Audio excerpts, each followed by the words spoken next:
This guy rejected the meta. No mage, no summoner, nothing. Van Than went for something completely different. He chose to be unclassed, basically a guy with no job. Sure, an unclassed can use any skill, but they are all low-tier trash with 0 power. If he just picked a normal class and leveled up properly, he would actually have a future. After the world changed, college exams were not about books anymore. Students have to face dungeons full of monsters. One mistake and you are literally cooked. There are 3 levels from easy to hell. The points you get depend on the risk. Students have to know their limits when picking a difficulty. The whole thing is live streamed to the world. Once the exam starts, most students immediately team up to survive. Makes sense staying alive is priority number 1. Only the top-tier sweats from the elite class try to go solo. Suddenly, the supervisors spot a familiar face on the screen. This kid is going solo too. He is carrying a mountain of different weapons. He is not even an elite student. So, what is the deal? With all that gear, could he really be an unclassed? Everyone thinks Van Than is a total clown for picking that class. Relying on low-level skills is useless. His teacher is low-key sweating bullets right now. This idiot really did not listen and picked that trash class. And today, he even chose hell difficulty. Is he trying to die? The principal standing next to him looks even more disgusted. The teacher wipes his forehead and tries to play it cool. He says the kid's talent might actually fit being unclassed. It should be fine, right?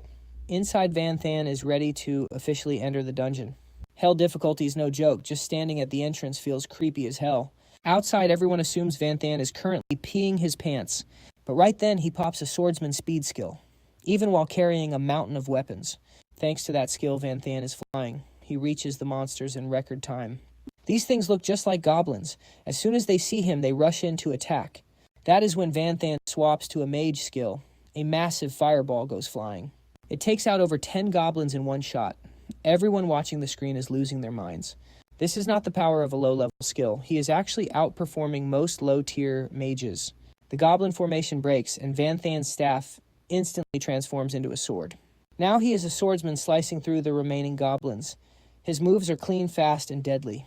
That AoE slash is straight up broken. The viewers are now split into 2 camps. One side is hyped because Van Than looks like a total badass. The other side is in complete disbelief. Because in their minds, unclassed are always trash. Even the principal is starting to pay attention. His skill power is way too high. The teacher explains that Van Than awakened a special talent. It is called the All-Rounder. Hearing this, the principal just shakes his head. It lets you learn every skill, but the growth cap is only rank C+. Looking at the kid, the principal just feels bad for him. He thinks Van Than will just get weaker over time. But little does he know what the kid is actually hiding. After a bit of slaughter, Van Than clears the first floor. He pushes open the heavy stone door to the second. Inside is a literal sea of goblins. There are way too many to count. Not just more, but tougher too. These second-floor goblins are higher level and even have their own skills. Normal people cannot see any of this, but Van Than has the appraisal skill. With one look, he reads their level, skills, and stats. There are nearly 100 of them. That is a lot. And the spot where Van Than is standing is not looking good. This is getting interesting. The lead goblin points at Van Than and growls. The entire pack understands and charges at once. These guys even have a hype squad with drums and horns to boost their morale. Van Than carefully scans his enemies. They have a plan. Knights in the front, mages in the back. Van Than uses a light flash to blind them and slips in using stealth. One clean slice and this goblin mage is history. The rest of the pack recovers from the flash and swarms Van Than. But he doesn't even blink. He activates his clone skill. Then he hits them with a barrage of assassin moves. Backstabs, heart piercings. He's showing zero mercy. Van Than is literally styling on these goblins. His micro is insane chaining skills so fast that half of the 7 goblins are already cooked. One red goblin is absolutely fuming now, and Van Than's got his eye on it. Wait, is this thing about to go berserk 1 second later?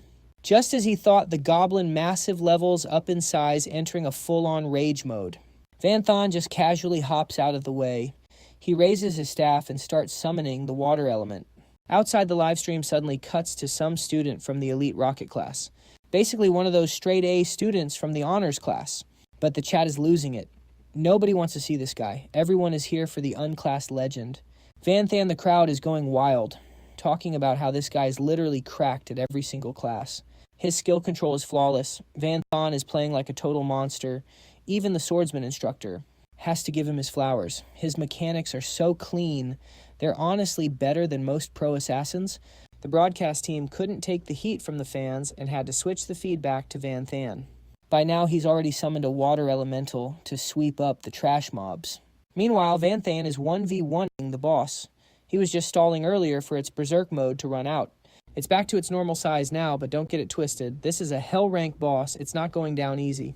Seeing the boss charge in, Van Than switches it up with a mechanic skill and drops a snare trap right under its feet. Rooted. The boss is stuck for 2 seconds. Van Than follows up with a fireball straight to its face. Boom, one eye is totally cooked. With its vision nerfed and taking heavy damage, the goblin is starting to panic. While it's stumbling around it, steps right into another trap that Van Than already preset. A massive explosion rocks the whole area with terrifying power, but even that wasn't enough to end it. Van Than knew that wouldn't be enough for the kill. As the smoke clears, the boss is still standing. It's absolutely tilted now. It's about to unleash its ultimate move. Stomping Struggle.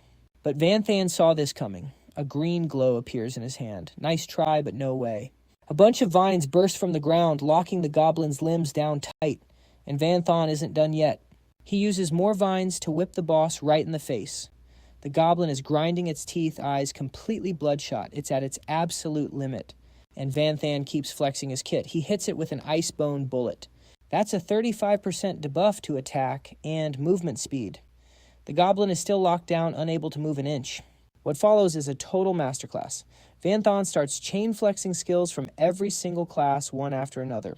He's raining hell on the boss. It can't even fight back, just howling in pure agony.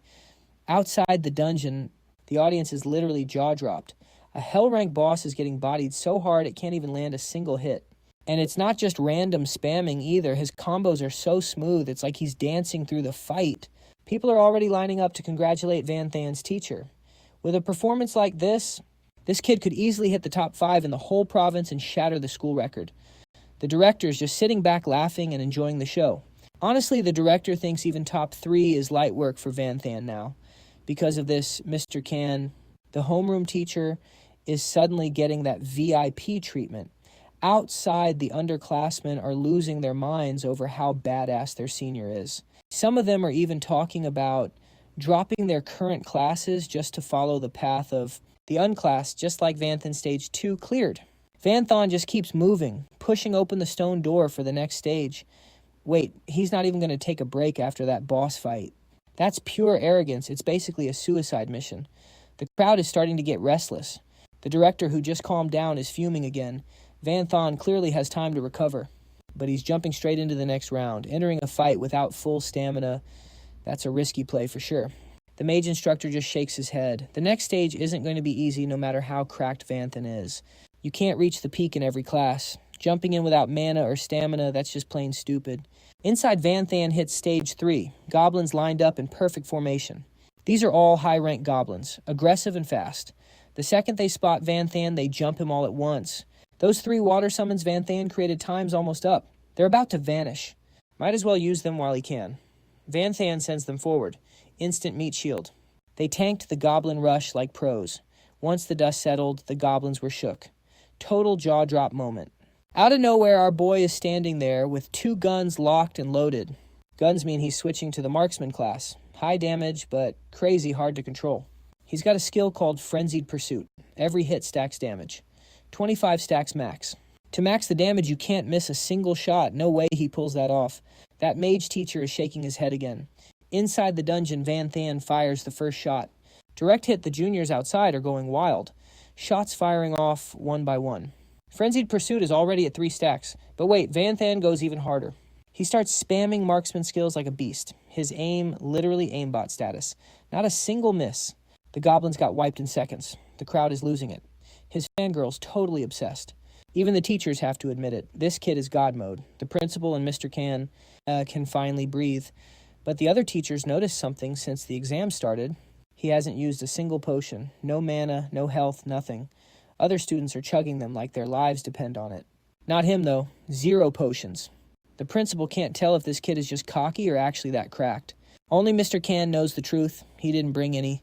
With that trash backpack of his, carrying all those weapons already maxed out his weight limit, Van Than checks his pistols. He pulled the trigger too much and now they're overheated. He just tosses them. No hesitation. The principal's baffled again. He turns to Mr. Can. Are they broken? What's going on? What rank were those guns? They're just bottom tier, super cheap ones, the teacher stammers. What kind of teacher are you? Letting a student use trash gear for the final exam. The principal is fuming, but Mr. Can is stuck in the middle. Van Thon is dirt poor and orphan with a little sister to feed. Buying high-rank gear was out of the question. The principal starts tearing up. If he'd known the kid was this talented, he would have paid for the gear himself. Van Thon stands before the stone gate. Next up is the final boss. At this rate, he's definitely taking top one. Van Thon shouts, "Open, this is it." If he wins, he's the first ever province top scorer from this school. He's about to break every record. A talent like this, if he doesn't bring home the glory. Just because of trash gear, then you're finished as a teacher. The principal glares at Mr. Can, making his point crystal clear. Mr. Can is sweating bullets, staring at the live stream. He mutters, "Van Thon, you better pull through." Van Thon pushes open the heavy stone gate. Others haven't even cleared stage 2 yet, but he's already at the final boss. Everyone is watching him, waiting for this historic moment. Nobody cares about the other students anymore, just as Van Thon enters the final room. The stream cuts out. No way. The crowd starts raging. Are you kidding me? Cutting the feed right at the climax? Seriously, right at the best part. While everyone is malting, one girl notices something's off. She sees it. There's a body in the dungeon. Someone actually died. Up until now. They were so focused on Van Thon that they didn't notice. It is not just one person. Tons of students are dead in there. The stage 2 boss wiped them out.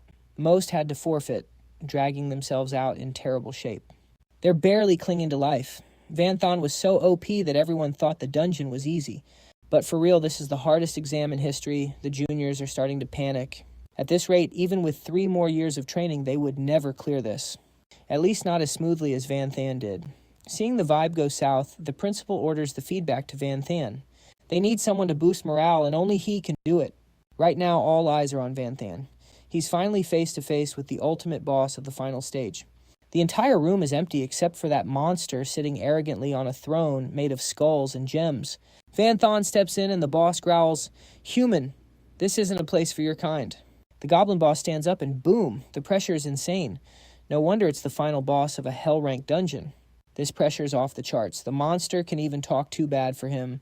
Van Thon's like, "Nice speech, but you've only got 20 seconds to live." Van Thon triggers his fighter skill, Blood Burst.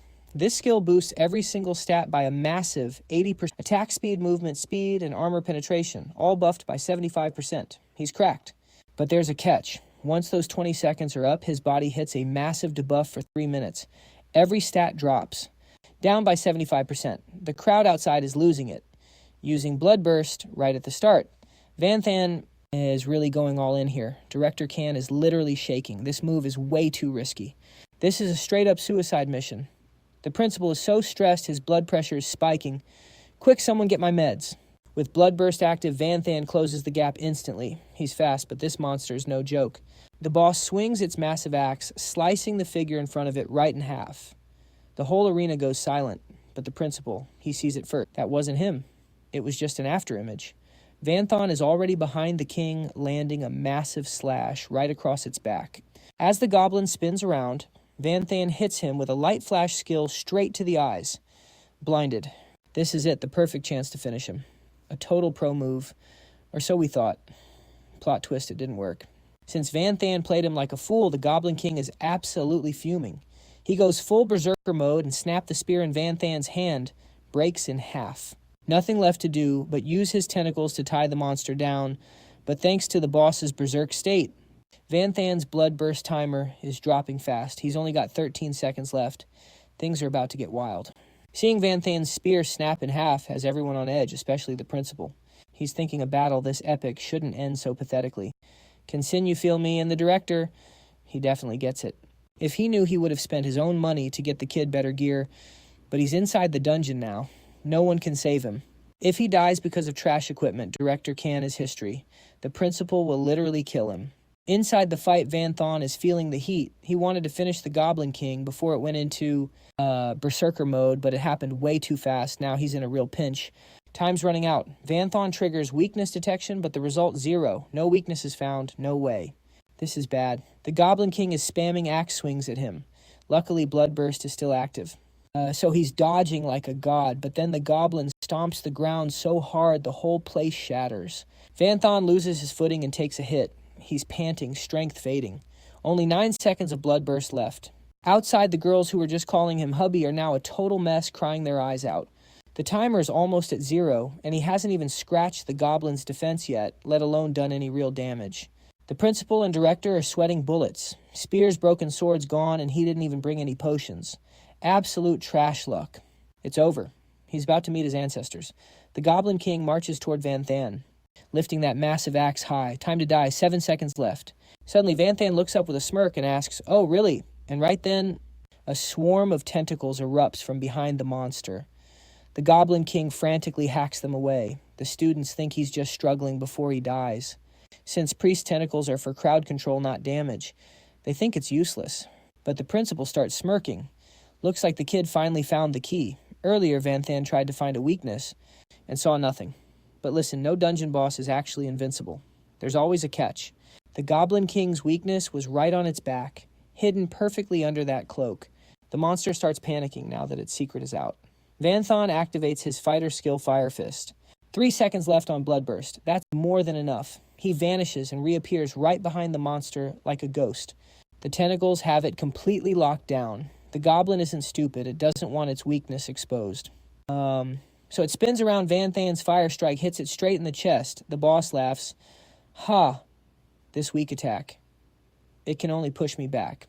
How could this do any real damage? You lose Bloodburst is over. Is it really game over for Vanthan? As the MC, there is no way he's losing, right? No matter how smart that goblin is, it can't outsmart a human. Vanthan had already placed a sword exactly where it was going to fall. The monster's back landed perfectly on the blade. Talk about a clean finish. Completely drained, Vanthan collapsed to the ground. Then the notification rang. He cleared the Hell Mode dungeon. Total clear time, 14 minutes and 47 seconds. His college entrance exam score was officially recorded. For Vanthan, the exam was over. Outside, the stadium erupted. Everyone was losing their minds. He cleared the final stage and took down the boss in just 20 seconds. Now it's reward time. He gained 3 levels instantly, a mountain of skill points and rare loot, since he's the first to clear it. Vanthan unlocked a special achievement. Out of the 3 final choices, he picked fast casting. This magic skill cuts down mana charge time and makes casting spells way faster. The new gear is fire too, way better than his old trash items. With these, fighting the Goblin King again would probably take 5 seconds. It's time to head out. Vanthan leaves the dungeon. The moment he stepped out, the crowd went wild. Screams of Vanthon as the goat filled the air. Everyone's obsessed with him. What the hell is going on? Vanthan stood there looking totally clueless. Cameras were everywhere. The dean came to greet him personally, and Mr. Can was grinning from ear to ear. They both squeezed in next to Vanthan for photos. The dean promised to report the final results soon. For now, he told him to go home and rest, but wait, it gets better. He even sent his personal driver to take Vanthan home in a supercar. This VIP treatment is unheard of. Right after he left, the director of education called the dean. This school is about to get famous. Back at home, his little sister was waiting. She cooked a feast and even bought extra meat to celebrate.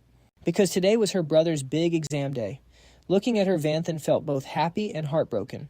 Their dad died 10 years ago in a war against mutated monsters. Their mom followed. A few years later from overwork and a broken heart. Vanthon worked so hard, but his sister was even more mature. Finally, things were looking up. Life wouldn't be a struggle anymore. How was the test, big brother? Did it go well? He didn't hide it. He told her the dean guaranteed he'd be in the top 3. Her eyes lit up. She was so hyped because finally they'd have meat on the table every day. Over the next few days, Vanthon kept grinding quests for skill points. College requires way more points than high school. He might even unlock a hidden class. 5 days later, he returned home from a quest, and his sister jumped into his arms. She screamed the news. Vanthan is rank 1. He's the top student in the entire province. Turns out he left home so fast he forgot his phone. People had been calling him nonstop. Just then the phone rang again. It was the dean. Vanthon answered, and an old, anxious voice shouted, "Why didn't you pick up? Whatever, that's not important. Recruiters are at the school this afternoon. Get over here and pick a college. What a flex." Vanthon didn't even know which one to choose. He was so excited memories from 3 years ago on talent evaluation day came rushing back. Vanthan was found to have the all-rounder talent. Everyone called him trash. Even he felt useless. But in his darkest moment, the system activated. It was a literal gift from God. 3 years passed in a flash. He's at the top now. He wondered what the system would give him for becoming the top scorer. He thought it would be some expensive gear. But instead, his B-rank all-rounder talent evolved to A+. That means all his skills can level up even further. He also got a resurrection cross. If he dies, it automatically triggers and finds a safe place for him to respawn. An extra life is insane. He also got 2 more talents, Super Recovery and Divine Shift. Super Recovery helps him tank fatal wounds, while Divine Shift lets him tear through space to teleport instantly. Suddenly, his house was swarmed by reporters. He barely managed to escape. When he got to school, students were being blocked by the paparazzi too. While everyone's interviewing the top scorer, a heated meeting is going down in the principal's office. Recruiters from every top uni are there to scout Vanthan, but the guy from Kondai University is absolutely livid after finding out Vanthan is just a classless player. He's demanding the principal force Vanthan to change classes immediately, or he's got 0 chance of getting into Kondai. Plus, he thinks even as the top scorer, a classless trash has no future at all.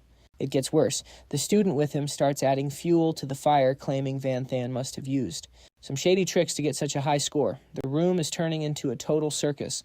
The principal is catching a major headache when suddenly Vanthan kicks the door open. So you're trying to smear my name now.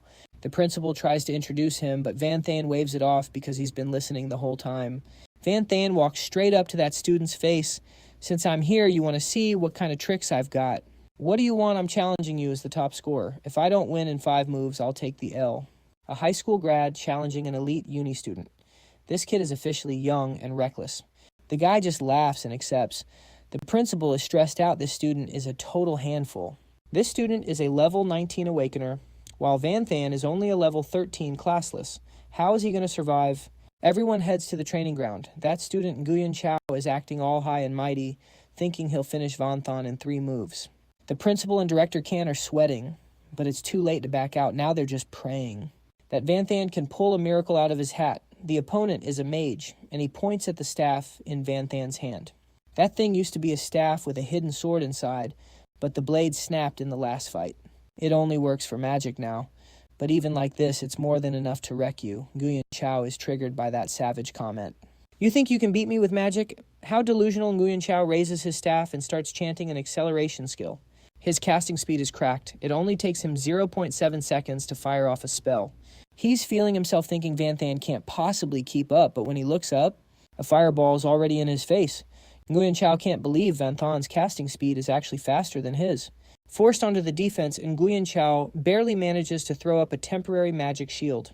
But Vanthan's fireball is way too OP. The shield starts cracking instantly until it completely shatters. A few more fireballs rain down from above. Nguyen Chao can't dodge in time and gets totally swallowed by the flames. Game over. Vanthan watches the explosion with a smirk. Nguyen Chao is left battered, bruised, and covered in soot. All that arrogance is gone. But Vanthan isn't letting him off that easy. He walks over and plants a foot on the guy's back. He shouts out mockingly, "Is this all Kondai students have to offer?" Seeing this, the other recruiters have 0 doubts about Vanthan's talent now. His file said his skills were C rank, but that fireball was at least B rank. Usually classless players are stuck with low rank skill limits. But since Vanthan can upgrade them in the future, he'll be an all-powerful, invincible god on the battlefield. The recruiters start a literal war to sign him. Only the Kondai guy stays salty, muttering, "So what if he can upgrade 1 skill? He's still got no future yet? You guys are acting thirsty for him." The other recruiters aren't falling for his bait. Eventually, the Kondai guy is so embarrassed he just leaves. He even leaves Nguyen Chao unconscious on the ground. The rest are still desperately pitching their offers. Out of everyone, Jeonnam University drops the biggest bag. They're offering every single basic skill book for every class. And it's not just local books. They've got skill books from other countries too. Plus, if his grades are good, he gets hidden skills and a multi-form weapon, the perfect gear for a classless. No way Jeonnam's going all out. International books, hidden skills, and a multi-form weapon. That's straight fire, bro. The crowd is buzzing. Vanthan doesn't even have to think twice. He shakes hands with the Jeonnam recruiter immediately. Turning down a deal that fire would be stupid. Plus, it's close to home, and his sister Van Duong is already studying there. He can just pop home whenever there's trouble. With the school choice settled, Vanthan heads to the school's backyard. He wanted to test out this innate skill. It is absolutely insane. Van Than can literally teleport instantly, zipping from one spot to another. This is perfect for both offense and defense. Only downside: it drains a ton of energy. Looks like I need to grind even harder. Suddenly his phone pings. It is a notification for his scholarship deposit. That is a fat stack of cash. The other rewards should have been delivered to his house by now. Perfect timing for Van Than to test his range. He warped right to his front door and saw the reps from Jeonnam University waiting for him. Staying true to their word, they brought him an enrollment gift, a gold rank multi-form weapon. This gold tier beast is called the Eerie Resistance Array. It is super flexible and can change its shape on the fly. It can switch between 3 forms: a combat rifle, a long sword, and a scepter. Van Than checked out his new gear feeling totally hyped. Finally, no more lugging around a backpack full of trash weapons. The rep even brought a trunk full of rare class skill books. For a guy as cracked at learning as him, this stash is more precious than literal gold. But wait, there is more. Dongvan City, where Van Than lives, also sent a special gift, a luxury villa. Van Than is living the high life now in a straight-up mansion. It was Van Duong's first time in such a massive house, and she was losing it. The bathroom here is literally bigger than our entire old house. While she was buzzing with excitement, Van Than stayed chill. He already started diving into those skill books. He realized there are tons of rare classes in this country.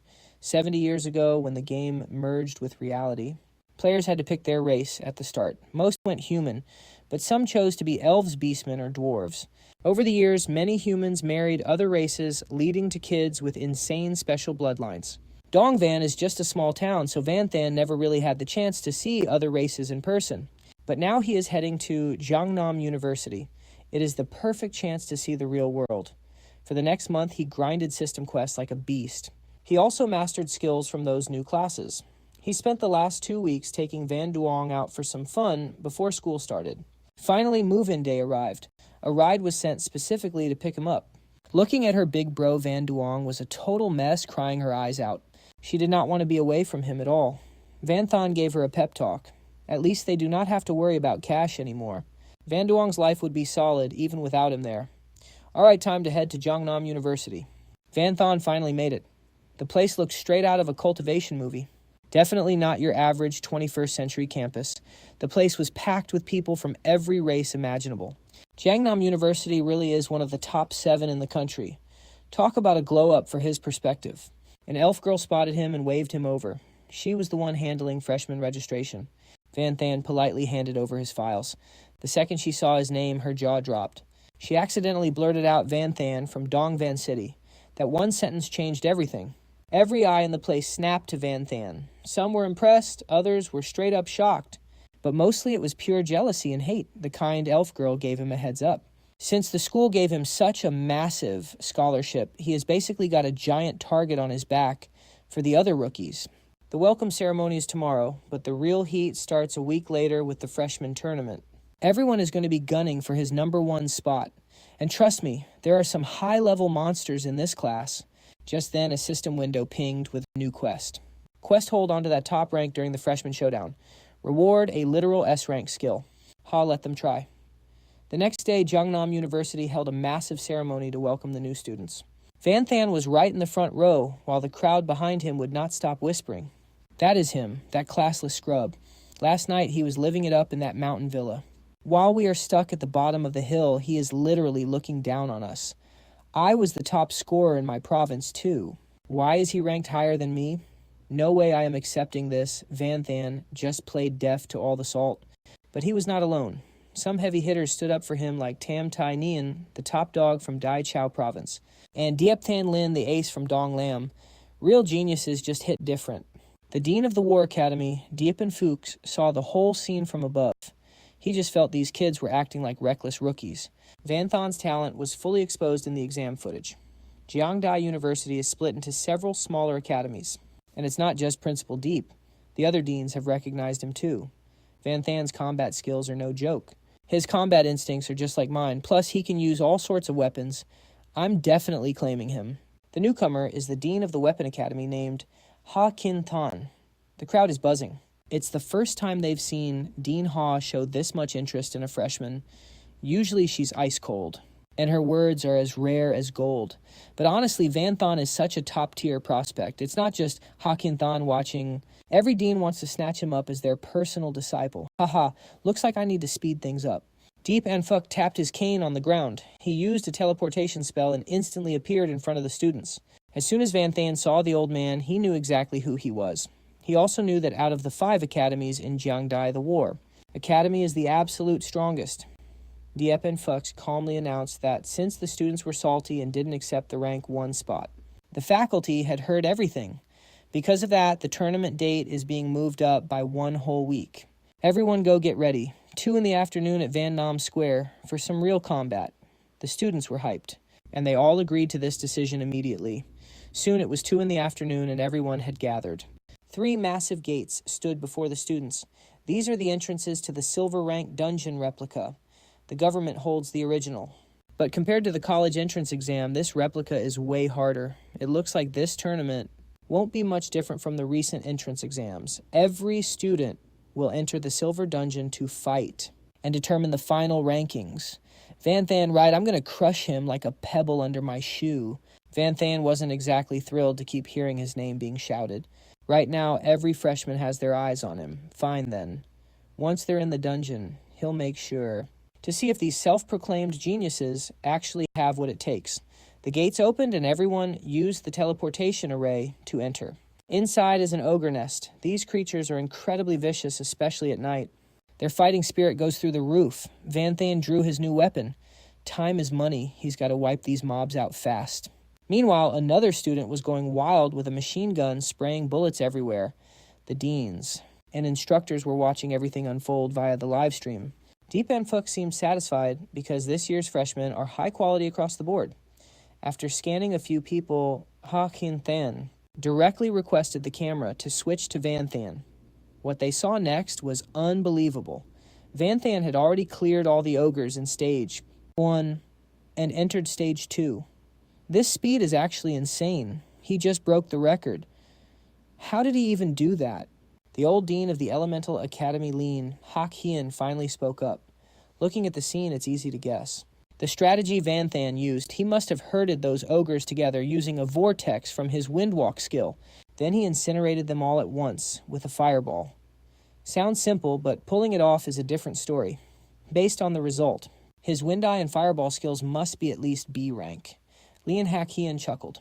This kid is a perfect fit for his Elemental Academy. He's definitely going to fight for him. Meanwhile, Van Than entered the second room. Something fell off. This entire room turned out to be a massive swamp. Van Than stopped moving to avoid sinking deeper. He launched a massive fireball and accurately jumped right into the center of the blast. To clear this stage, fast he needed high-level situational awareness. This is too easy for me, the druid. Class is way more than just controlling a few tentacles. Van Than used his nature interaction skill, which lets him sense the breath of nature.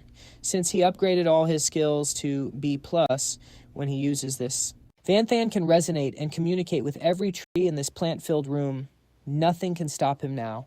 He followed the guidance of the trees to find the path to the third room. Van Than swung through the canopy like a monkey, making sure his body never touched the swamp. Finally, he successfully reached the end of the room where the ground was solid again. Just then, an ogre tried to sneak attack him from behind. Van Than didn't even bother looking back. He just blasted it away with a fireball. I told you, every tree in this room is my eyes and ears. There were still plenty of ogres hiding in the trees, but Van Than didn't have time to hunt them one by one. He activated his druid skill growth. The trees where the ogres were lurking suddenly shot up. The lush branches pierced right through their bodies. With this skill, any living thing pierced by the branches will have their nutrients sucked dry until they die. The instructors are all vibing with this performance. There are plenty of sensory buff skills, but Van Than went straight for interaction ability from the jump. It's the perfect skill for this situation. Turns out this kid isn't just a brawler, his IQ is actually cracked. Back inside after clearing the swamp, Van Than is moving freely now, even though this room is basically a giant maze. One wrong move, and you're lost. But Van Than has the plants guiding him, so he's avoiding that trap entirely. He quickly reaches the stone door leading to the third trial. Guarding it is a massive ogre warrior. Bro was napping, then suddenly felt the heat. The ogre opened his eyes only to get smacked by Van Than's fireball. Good grief. Can you be a professional guard for once losing because you're sleeping is a massive L, my guy? The stone door opens. The ogre warrior gets blasted inside. He immediately starts bowing to his chief, crying and making excuses for failing his shift. A lowly human ambushed me while I was sleeping and sent me flying in here. The ogre chief just stares stone-faced. The ogre warrior wants to redeem himself. He jumps up full of energy, swearing to crush Vanthan to make up for his mistake. Crush who exactly Vanthan is already standing right behind him. The slow ogre can't even react in time. Using the swordsman skill, Void/Vanthan delivers a few clean lethal cuts to his back. The ogre warrior collapses right in front of his chief. This sight makes the ogre chief absolutely lose it. Makes sense, you can't just wreck the guard dog right in front of the master like that. Vanthan just deleted his lackey before his very eyes. No way he's letting this slide. Vanthan activates his appraisal skill. Besides that level 17 chief, there's a whole army of level 15 ogre hunters and ogre shamans below. That's a lot of mobs. Not to mention the boss itself looks like a handful. But Vanthan is already prepared. He raises his staff. Time to treat you all to a grand feast. The ogre chief raises his weapon in fury. Suddenly he sees countless copies of Vanthan everywhere. Blinded by rage, he thinks it's just a simple clone technique. But he doesn't care. No matter how many Vanthans there are, he's going to wipe them all out. The chief starts swinging his hammer nonstop. The whole room is filled with his screaming and the sound of weapons clashing. Die just dropped dead already. Suddenly a fireball zooms toward the ogre chief from behind. Vanthan's clones standing behind him are incinerated by the blast. The chief turns his head. He sees an ogre shaman holding a staff. He starts laughing and praising his subordinate. Not bad for a wizard. I didn't know you could use other elements besides dark magic. Once this human is dead, I'm making you a captain. He starts swinging his hammer with even more hype. Every swing sends another Vanthan clone to the graveyard. On the other side, that shaman is being super helpful. Using fire magic, he quickly clears the room until only one Vanthan remains. The ogre shaman walks up to him and laughs out loud. Every single clone in the room has been dealt with. Only the person in front of him is left. That's got to be the real Vanthan. Finally, I can kill you. Ha ha ha. The figure in front of him starts crying, then suddenly the chief's vision begins to warp. Is he tripping or what? Why did the Vanthan in front of him suddenly turn into an ogre hunter before the chief can even process what's happening? Another fireball flies in, targeting that ogre hunter. Boom, it's completely wiped out. Meanwhile, the real Vanthan is standing behind him, slowly returning to his original form. The ogre chief finally snaps out of it. He looks around, all his subordinates are dead. What the hell just happened through the live feed? The teachers outside are absolutely stunned. They're confused why the ogre chief just massacred his own men. They even watched him stand there while Vanthan blew up the other ogres. But Principal Leon Hakian, he immediately recognizes the move. It's a command order or soul skill from the Japanese Onmyoji class. This skill messes with the target's mind. They see nothing but hallucinations and hear voices that aren't there. Normally this doesn't work on higher level targets, so Vanthan must have put in some serious work. He probably used his talent to evolve the skill's quality. Plus, he killed the ogre warrior right in front of the chief on purpose. Getting him that triggered made the success rate of the command order jump through the roof. This kid calculated every single step. He's actually terrifying. Now the chief is finally back to his senses. The instructors are dying to see how Vanthan finishes him off. But as for Vanthan, while the command order was active, he wasn't just standing there. He set up everything from explosive traps to dozens of other skills. The ogre chieftain is getting absolutely wrecked. He can't even get within a single step of Vanthan.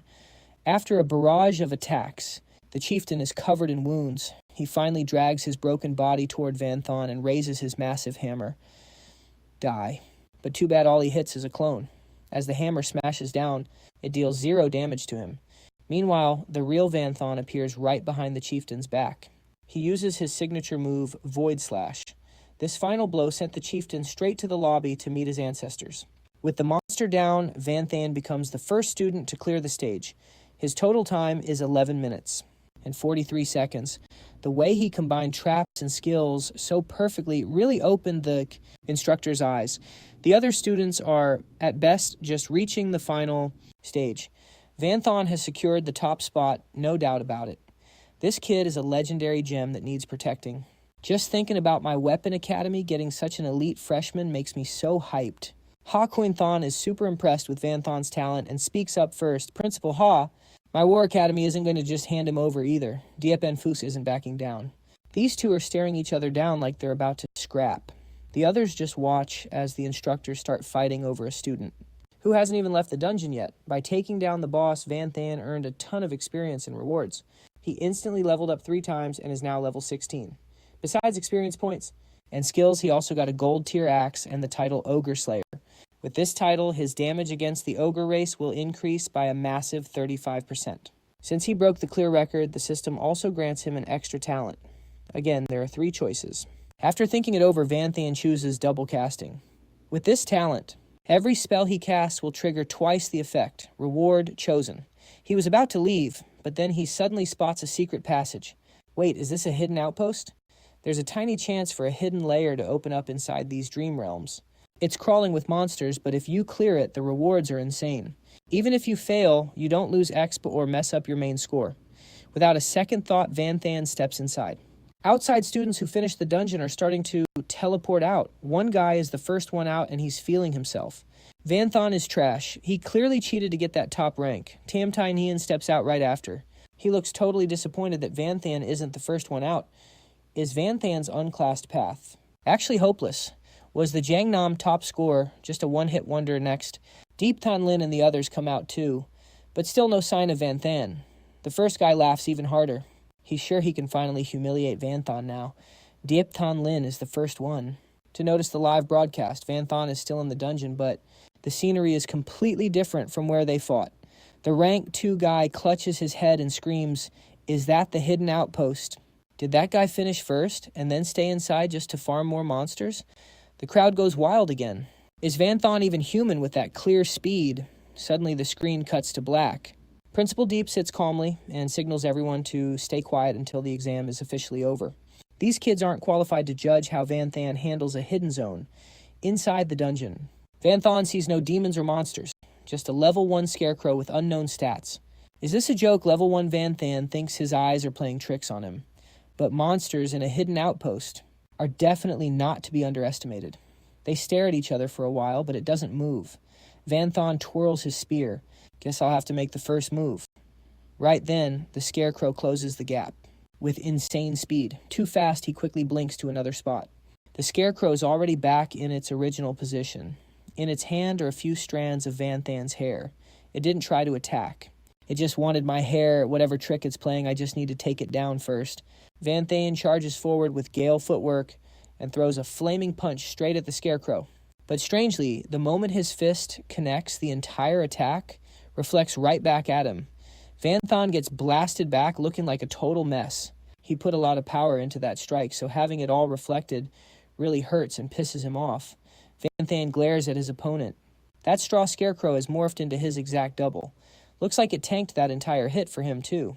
The scarecrow glitches out, walks straight toward the back wall, and slams its head against it. Hard. At that exact moment, Vanthan felt the same agonizing pain. Hell no, every bit of damage this bastard takes is hitting his own body. How is he supposed to fight this? He can't hit it, and he can't let it harm itself. Vanthan lunges forward to stop it, but the scarecrow kicks the wall, sending him rolling in agony. His legs are cooked, so he's got to use his tentacles to pin it down. Too late. The scarecrow just punched the wall again. Vanthan's face twists in pain. His whole body is a bruised mess now. But then a smug smirk creeps onto his face. That hit told me everything. You're not as cracked as I thought. The students are blocked from watching, but Principals Deep and Ha haven't looked away from the screen for a single second. Looks like the kid's in for a rough one, Deep and Fuke muttered, frowning. Principal Ha didn't disagree. A cursed scarecrow is definitely a nightmare to deal with. But it might not be enough to stop him. Look at his face. He's been dead calm since the start. Not a single hint of panic in his eyes. He's still focused, still calculating his next move. He's definitely clearing this stage. Meanwhile, Vanthan finally spotted the monster's fatal flaw. It wasn't soulbound to him at all. Instead, it was just redirecting all the damage it took. Straight to Vanthan. The scarecrow was fine just faking the injuries to mess with his head. The twist. If Vanthan hurts himself, that damage gets sent right back to the scarecrow. This is the key. That thing is level 1 while he's level 16. A small hit to him is barely a scratch. But it's a death sentence for that monster. Vanthan doesn't hesitate. He blasts a fireball straight into his own chest. Across from him, the scarecrow is instantly torched. It shrinks back into a tiny straw doll, a reward drop for Vanthan. This thing is fire. Wrap a target's hair around its neck and you can transfer Every bit of damage the doll takes to your enemy. Now that is a badass tool for later. Vanthan finally steps out of the secret realm. 2,000 students are waiting, and the trash talk is already flying. The next phase of the tournament won't start until everyone's here. Vanthan awkwardly slides back into the formation. That's when Diepan Fook steps forward. He announces that someone cheated, leaked the exam to get a high rank. Because of that, they're adding a second phase. Crap did. The old man find out one student thought sweating. The rules are simple. Anyone can challenge anyone, win, and you take their rank. Plus, you steal their credits and no one can say no. All eyes are on Vanthan now. He's a massive target. Right on cue, a few tough-looking guys step up to challenge the number one spot. Vanthan thinks one-on-one is a waste of time. Just come at me together, he says. Fine by us your funeral. Time to teach this brat a lesson. Let's show him what happens when you act all high and mighty. They're both fuming. The enemy of my enemy is my friend, right? Two strangers just became instant teammates. Goal wreck Vanthan. They split off to both sides, charging in with their signature skills. But they're way too slow. Vanthan casually drops a basic stomp skill. Boom. The shockwave is insane. The instructors have to throw up a barrier just to keep the other students safe from flying debris. Everyone's shaking. A basic skill with that much power. No way. When the dust clears, both challengers are out cold. Want more? The referee waves his hands frantically. Stop, stop, look what you did to them. He's not just strong, he's a total beast. If they don't stop him, someone's actually going to die. Vanthan stands on the stage, looking down at the thousands of students. Anyone else want a piece of me? Most of the students are already terrified after seeing that one stomp. Yeah, this rank 1 is the real deal. That cheater the principal mentioned, definitely not this guy. I'll take you on. It's Thon Thai Nien, top student from Jai Chao and rank 3 in the Silver Realm. Me too. Then comes Nico, a gorgeous elf girl, top of Tien Dun province and rank 5. Now this is a real fight between top-tier elites. Thon Thai Nien and Nico are already bickering over who gets him first. Von Thon stays in character, just come at me together. But Thon Thai Nien is way too proud for that. He wants a fair one-on-one. The match starts, and Thon Thai Nien instantly lunges with a Blood Shadow Pierce.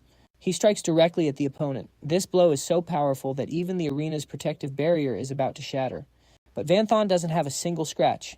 He dodged Thon Thai Nien's attack as easily as if he were just taking a walk in the park. Vanthan dodges once, and Thon Thai Nien attacks again. Vanthan fires off a fireball, but Thon Thai Nien casually blocks it with his shield. His defensive gear is top tier. Vanthan's fireball skill really isn't doing much at all. But in that split second, Vanthan's tentacles had already wrapped around Thon Thai Nien from behind.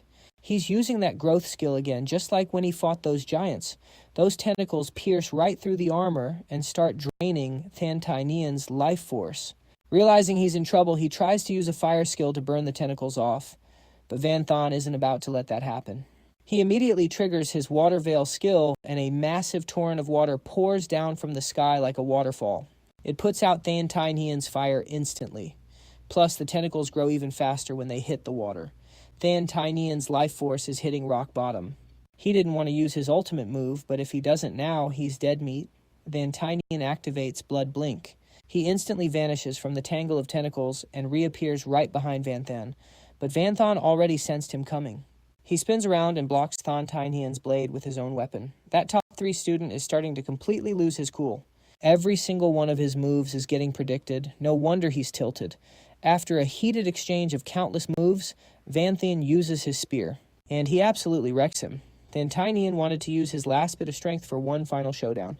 But Vanthan was one step ahead. He used invisibility to sneak up behind him. When Vanthan's blade reached his neck, then Thai Nien had no choice but to raise his hands. I give up. Below the stage, the students are buzzing like a disturbed beehive. At this point, there's practically no one left who doesn't respect Vanthan. Principal Ye just strokes his beard and laughs. Thon Thai Nien is a very talented student.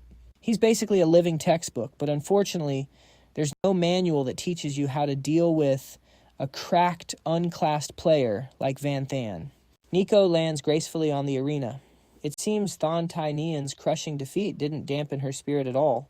Nico has the Silver Moon bloodline. Compared to a regular human like Vanthan, the power gap should be massive. However, everyone has to admit that Vanthan's skills are insane. This match is still anyone's game. Nico is a master with the sword. Every strike she makes could be a lethal blow. The arena's limited space only gives her an advantage as she launches a fierce assault. No way that sturdy barrier is about to be turned into shredded rags. During the first half of the fight, Vanthan just focuses on dodging. His speed is definitely top tier. Because of that, none of Nico's sword strikes can even touch him. But you can't just dodge forever. Vanthan pulls out a pair of low-grade combat pistols. He starts his counterattack. These might not be enough to seriously hurt Nico, but they successfully distract her. Vanthan takes the chance to close the distance.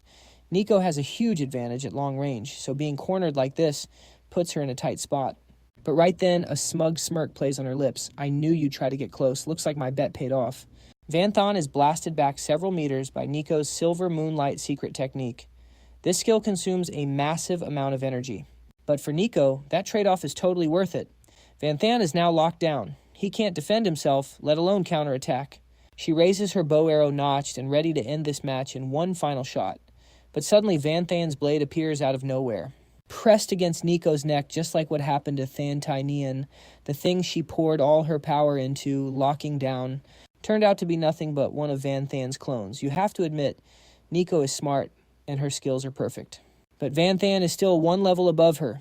Completely crushed, Nico just slumps down on the ground. She lost this round too. In all her years, this is the first time she's ever lost to someone her own age. Nico is so upset she's practically in tears. She's not okay with this at all. Next time she sees Vanthan, she's definitely picking a fight. She's bound to win eventually. Principal Ha watched the whole match and thinks Nico isn't bad at all. She wants both of these kids under her wing. Seriously, lady, talk about being greedy.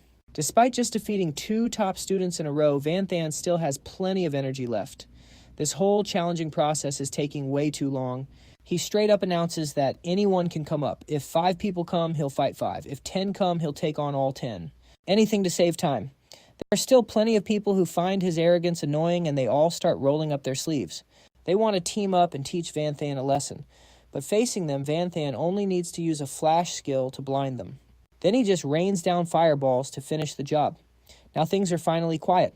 Today's match has officially gone down in Jiang University history. It might even be national history because no freshman has ever made a debut this legendary. Taking on countless peers all by himself. High stats and an insane variety of skills, he is truly him. Calm under pressure, weapon mastery, and real combat experience. Vanthan has the whole package. He's a total pro now. At first, the other students were salty and doubted him. But after seeing him in action, they realized Vanthan is the real deal. The hate turned into pure hype worship and straight-up fanboying. He's not rank 1 because he's the best. He's rank 1 because that's the highest rank there is. Talk about a flex. The dungeon rankings are out. Rank 1, obviously Vanthan. Ranks 2, 3, and 4 go to Shintai-yan Nico and Ye Qingling. Vanthan crushed the quest to stay at the top during the freshman trials. His reward, an S-rank skill called Invincible. Total damage and crowd control immunity for 3 seconds. Broken. Plus a bottle of lucky water. Drink this and your luck stat maxes out for 24 hours. The trials are over and now it's time for the Academy draft. Obviously, the War Academy is the powerhouse here. But everyone knows their students get sent to the front lines first, so people are low-key scared to join. Meanwhile, the Weapon Academy is the hot topic right now because of Xia Qingcheng, the youngest female principal ever. She's only 27, but already has 8 years of combat experience. She even soloed a demon lord. She's built different. She steps forward cold-faced and makes her move. Vanthan joined my Weapon Academy. The crowd goes wild. Holy crap, the bidding war is starting already. Shooting her shot so publicly, that's the Demon Lord Slayer's energy for you. Vanthan, come to the War Academy, and I'll make you my personal disciple. Plus 3 A-rank skill books as a bonus. A little welcome gift. Principal Ye Anfu says, not wanting to be outdone. Only 3 A-rank books, don't be so stingy. Vanthan, come to the Elemental Academy, and I'll give you all the elixirs and magic materials plus a full set of diamond gear. Principal Leon Hexuan jumps into the race too. Principal Ye glares at his old friend. This guy definitely came prepared. He's literally trying to buy the MC. No respect at all, Vanthan's thinking it over. Both Principal Ye and Principal Leon are offering fire deals. Both options are OP and both academies fit his style. He's seriously torn. Right then, Xia Qingcheng pulls something out. The Demon Lord Essence. Forged from the very body of a Demon Lord. It's an S++ divine item. Use this and your stats will skyrocket every time you level up. Extra attribute points and skills all the way to level 70. And that's not all. It gives you a chance to unlock The original Demon Lord's bloodline. She's playing for keeps. Forget students. Even the teachers are jealous right now. Principal Ye sighs. It's over. This bidding war is officially won. Van Thon knows most schools just want him for their stats, but Xia Cheng is different. She's never fought for a student before. He's the exception. And her offer, it totally wrecks the competition. No way he's saying no to that. I choose the Weapon Academy. Xia Cheng doesn't smile. But you can tell she's pleased. Along with Vanthan, Nico gets recruited too. They both become her personal disciples. As soon as they arrive, the two of them are called to the principal's office.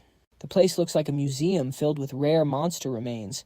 Vanthan is literally drooling. Did she solo all of these? If so, she's absolutely cracked. Oh, you're here. They both give a respectful bow. She tells her assistant Kathy to get the nature elixir for Nico. Since they're both elves, it's a perfect fit. Nico happily follows Kathy out. Now for Vanthan. She keeps her word and hands over the Demon Lord's essence. Vanthan can't help but ask, Principal, is the rumor true? Did you really get this by slaying a Demon Lord? That's right, she answers instantly. It was refined from the Demon Lord's remains by a god-tier alchemist. She's surprisingly patient with her new student and starts explaining who the Demon Lord actually was. 70 years ago, when the Great Mutation happened, new races appeared. Beastmen, elves, goblins, and demons. But honestly, they were just players who chose something other than the human race. They were still people born in this world. The strongest players reached the 4th job advancement. Ranks like War God, Magic God, or Battle God, but alongside our world, there's a dark world full of demonic descendants. They use cracks in space to get here, invading the world of players to cause absolute chaos. The ruler of the dark world is known as the Demon Lord. The Demon Lord's power is insane. He can easily take on 2 4th-rank professionals at once. With strength like that, how could humans ever figure out how to refine his remains? Well, humans didn't. Hakuin Thon explains that this world's mutation was actually caused by the heavens. The gods have always been watching. Years ago, through a divine sacrifice, humans finally discovered the way to kill and refine the Demon Lord. This sacrifice is basically a trade with the gods. Besides the Demon Lord essence, things like holy meds, hidden classes, god-tier gear, and divine skills can all be obtained through offerings. Vanthan's head is spinning from all this info. Nobody ever told him this, and it's definitely not in any books or on the internet. Turns out those regular mobs were just small fry. The Demon Kin and the Demon Lord are the real final bosses for players like him. Hakuin Thon hands him the Demon Lord essence again, but even she's not sure if he can actually unlock the Demon Lord bloodline by drinking it. Vanthan thinks for a moment and asks for 1 hour to rest before taking it. Principal Ha doesn't mind. She even lets him use her private office. Get some rest. Vanthan enters the room, knowing this thing is way too rare to use carelessly. So he pulls out that luck potion and chugs the whole thing. 1 hour later, Hakuin Thon comes back for him. The essence is extremely potent. Absorbing it is pure agony. She can't leave her favorite student alone, so she stays to keep watch in case things go south. Vanthan grips the Demon Lord essence tight. A massive surge of power explodes, tearing through his body. The pain is absolutely brutal. Vanthan lets out a scream and collapses. Hakuin Thane rushes to support him, funneling her own energy to dull the pain. But the agony doesn't last long. Vanthan's S+ rank super healing skill kicks in. His body snaps back to normal instantly. Wait, that's it. Hakuin Thon is totally confused. Did she accidentally give the kid a fake? How did the pain stop so fast? But Vanthan knows it's the real deal, because his stats just shot through the roof in a heartbeat. The Demon Lord has 2 bloodline talents, the Eye of Darkness and Nightfall. Hakuin Thon just hoped he'd get at least one. But thanks to the luck potion, he actually got both. He's cracked. Eye of Darkness lets him control anything he locks his vision on, while Nightfall massively buffs his stats and skills whenever it's dark. Even though they're low rank for now, she's thrilled, because these are both evolving talents. They can eventually reach S+ rank. Vanthan feels like he hit the jackpot. Hakuin Thon acts cold, but she really looks out for him. With a master like this, he's definitely going to pay her back later. Meanwhile, in a distant land, a shackled monstrosity is absolutely fuming. Those pathetic humans. How dare they steal the Demon Lord's power before him? A man in a red cloak bows deeply. Rest easy, my lord. I will hunt him down and bring you his heart. Success means the God of War essence is yours. Fast forward to day 2 in Vanthan's new dorm. He's busy testing his new talent. Eye of Darkness. He tosses a porcelain plate into the air, and it just hovers there. This skill is going to be straight up broken once it hits S+. The luck potion still has some time left, and insane things keep happening to him. From finding gold on the street to winning free stuff everywhere. This potion is seriously OP. He needs to use this luck for something productive. Speaking of which, time for his daily system quest. But today's reward isn't gold. It's a random item. With the luck buff still active, he's hoping for something big. Vanthan thinks to himself, give me some evolution materials, and boom, he actually pulls S- rank, Dragon Fire Blood. Oh my god, that's top tier loot. This isn't just a luck potion anymore, it's a wish-granting potion. After class, Vanthan rushes out in a hurry. This catches Nico's eye. She follows him without even thinking. Maybe it's the luck potion again, but she's been staring at him all day. The more she looks, the more she thinks he's a total snack. Appearance and personality, he's her ideal type. Vanthan's next stop is the enchantment hall. Nico can't help but strike up a conversation with him. Turns out this guy wants to use enchantment to buff his weapons. He drops over 3,000 points on a mountain of enchantment materials. Nico is absolutely blinded by the flex. This dude spends points like they're literal trash, not even blinking. The shopkeeper suggests Vanthan hire a pro enchanter to help out. But of course he says nah. With a pile of materials in front of him, Vanthan sets his weapon down and gets to work. Time to enchant. After the first buff, his multiform weapon straight up jumps to gold rank. Success Vanthan keeps pushing it. That massive purple glow is so bright it's practically blinding everyone passing by. Another success. 7-star gold, no way.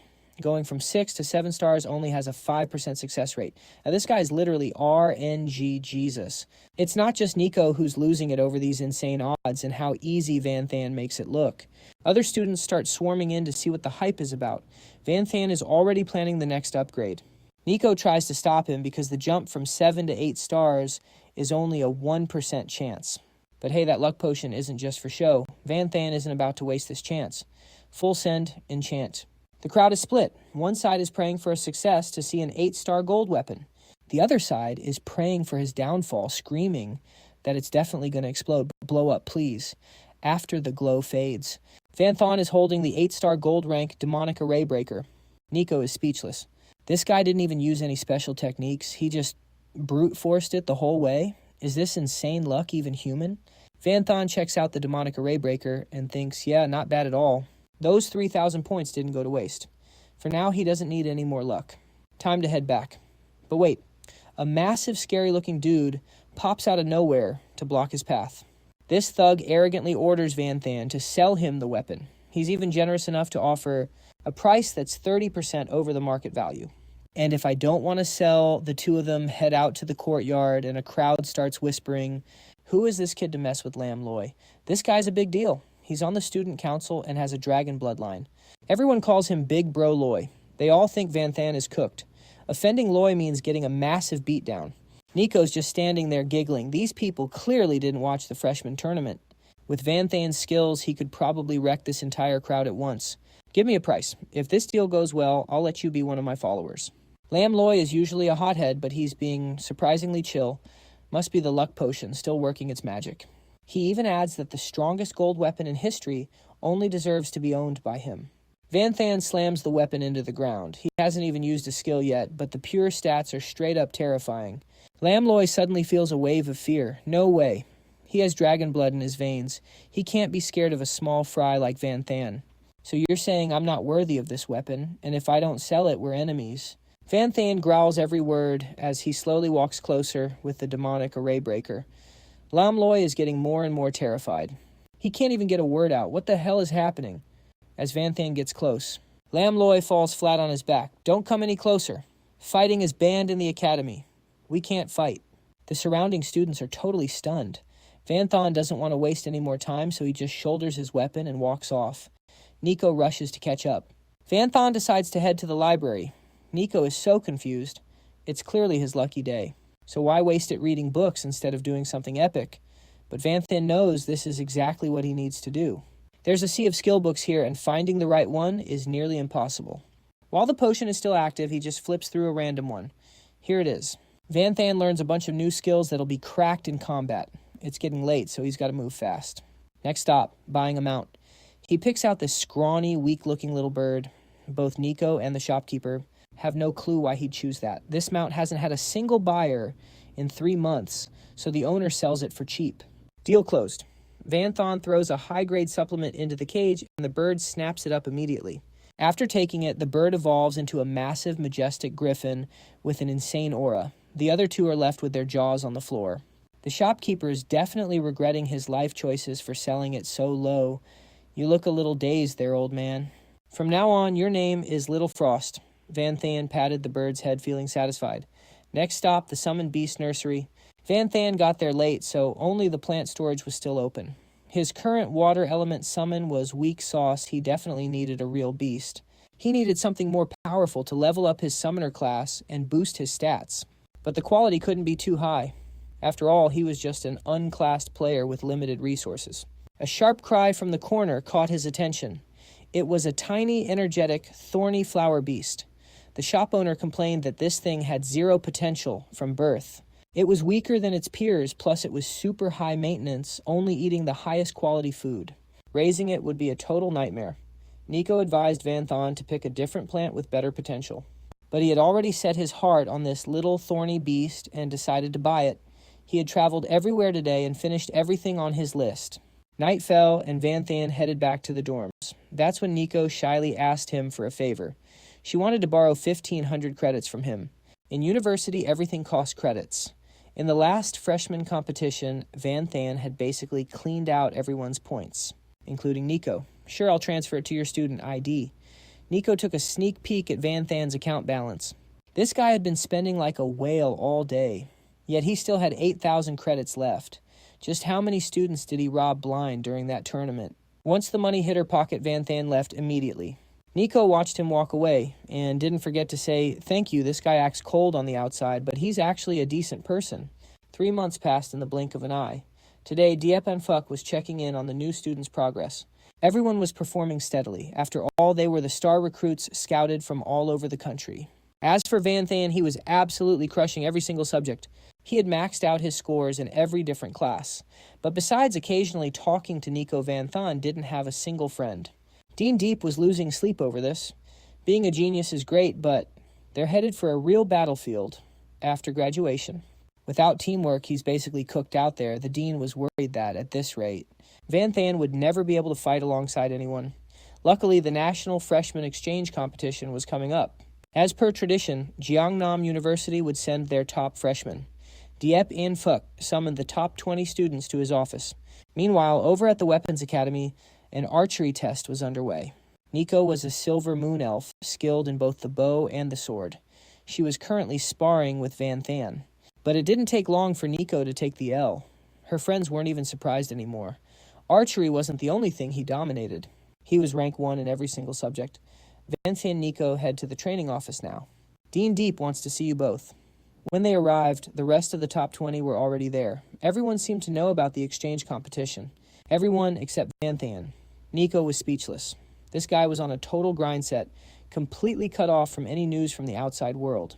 For the past 3 years, Jiangnam University had taken the championship in this competition. Usually there were only solo and team rounds, but this year they added a survival round with unknown rules. That's likely why Dean Deep called them in. Right after Nico finished explaining the system sent Van Thon a new quest. He had to win the championship. No backing out now. Just then, Diep and Phuc appeared. This year's competition was hosted by Thon Van University. He would be leading the top 20 as the vice president. Nico immediately asked why they needed 20 people this year when the team round only required 7. Deep and Phuc explained it was because of the new survival round. All 20 students would be randomly dropped into a dungeon instance. Scavenging for resources and hunting monsters would earn them points. The total points of everyone would determine the ranking. The students were stressed. The first batch of lab rats always has it the hardest when rules change. Jiangnam had a 3-year winning streak. If they flopped now, it would be a total embarrassment for the school. Deep and Phuc appointed Van Thon as the captain. No one complained because his insane growth over the last 3 months had earned everyone's respect. Next was the solo round, which required 3 people. The dean picked Van Than Tai Nian and Nico, the top 3 students, to participate. The real problem was the 7-man team round. Van Thon was the GOAT, but he had always been a lone wolf. Deep and Phuc was worried about his ability to coordinate, Dean, can I choose my own teammates? Van Than asked. The Dean agreed immediately. After all, the kid knew his own style better than anyone. Letting him pick his own squad was the best way to make his strategy work. But the roster Van Than submitted made Diep and Fuck's eyes pop out of his head. Out of 7 people, he chose 3 melee fighters, a Taoist, a summoner, and an assassin. Everything is focused on pure offense. A few years ago, Zhang University always used a standard 2-2-1-2 formation, which included 2 frontline warriors for tanking and DPS, 2 mages for magic damage, and a healer right in the middle. Finally, they had 2 flex picks for crowd control and harassment. But the lineup Van Than chose not a single mage in sight, and no healer either. What kind of garbage tactic is this Yeon Fuck's secretary suggested ditching this setup? And he sighed heavily, thinking he should test its potential first, before deciding. Meanwhile, the students were totally buzzing. Everyone agreed that the classic 2-2-1-2 was the best way to go, but Van Than just gave a cold response. I know what I am doing. Just then, the team instructor pushed the door open and walked in. He was a former competitor himself, and even took first place back then. This guy was totally against a lineup that lacked mage firepower. So he brought in a mage student of his own. It was Tiet Hoan, that rich kid, who cheated during the last freshman trials and got wrecked, dropping from the top 2 all the way down to top 26. Everyone hated this guy and definitely did not want to team up with him. Bro could not even make the top 20. So what right did he have to compete with them? Van Than asked, what if I do not want him? In the instructor's eyes. Van Than's words meant absolutely nothing. He thought since he was training these kids, he could change the lineup whenever he wanted. The students were fuming. They worked their tails off for those ranks, so no way were they letting some backdoor scrub steal a spot and ruin everything. He claimed he only dropped rank because he was not feeling well and kept getting challenged. Tiet Hoan lost it and pulled out his weapon to flex. That staff he was holding had to be diamond rank at the very least. Word was his family was filthy rich, so he was definitely ready to pay his way in. The instructor got even more arrogant, ordering them to kick a warrior off the team immediately to make room for Tiet Hoan. But Van Than was not having it. Regardless of skill, he could not stand people with 0 integrity. How about this? If you have a problem, build your own team and fight me. If you win, you can do whatever you want. But if you lose, get lost, the instructor just burst out laughing when he heard that. He was last year's champ, and his teammates were all pros. To him, a freshman like Van Than was just a cocky kid. I accept the challenge. See you in the arena in 3 hours. News about Van Than challenging the sophomores spread like wildfire. When people heard his opponent was the champion of the National Student Exchange Competition, things got seriously heated. Students started flooding the arena just to witness this historic showdown. Both teams were ready. That instructor, Wei Wu, was so shameless he even brought a junior to join his side. The crowd was totally split. One side wanted Van Than to humble Wei Wu for being so arrogant, while the other wanted Wei Wu to leave Van Than in the dust. Van Than's team was stacked with top 10 freshmen, so their power was no joke. But Van Than did not even care about tactics. He just told them to wing it. This lineup's actually fire, why worry? We have 4 provincial top scorers. We can crush them with raw power. We have to trust Big Bro Van. We win together, or we lose together. This time, Yeon Fuck's secretary acted as the referee, which was perfect since she could see Van Than's real skills and report back. If they actually won, Dean Ye would have no reason to change. The teammates Van Than chose. The match started, and Wei Wu's team set up a perfect textbook formation. 2 warriors up front, 2 mages behind a healer in the middle, and 2 flex picks in the back. Meanwhile, Van Than's team had 0 order. They just charged in. Wait, you guys are too fast. I cannot keep up. Let me at least buff you. My Thunder Rain charms will not reach from here. Diep Than Lin was left in the dust since she was the slowest. Wei Wu saw this and felt even more confident. He was actually worried about Diep Than Lin since Taoists are usually better than healers. But with their trash teamwork, she will never reach her full potential. While Wei Wu was casually setting up, massive fireballs suddenly rained down from the sky. He immediately ordered his warriors to block them with their shields. A massive shield popped up and blocked the fireballs, but a wider range meant their defense was getting much weaker.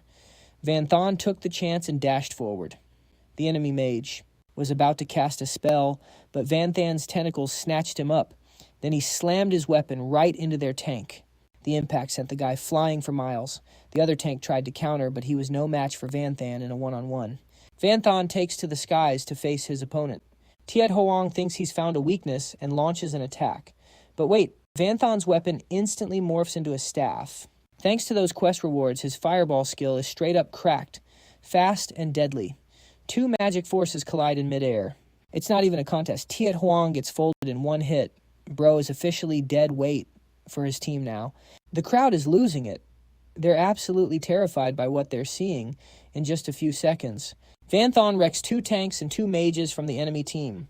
And the best part, he didn't take a single hit. Pure God mode. Is this guy really a freshman? This power is insane. Even Van Thon's own teammates are just standing there buffering.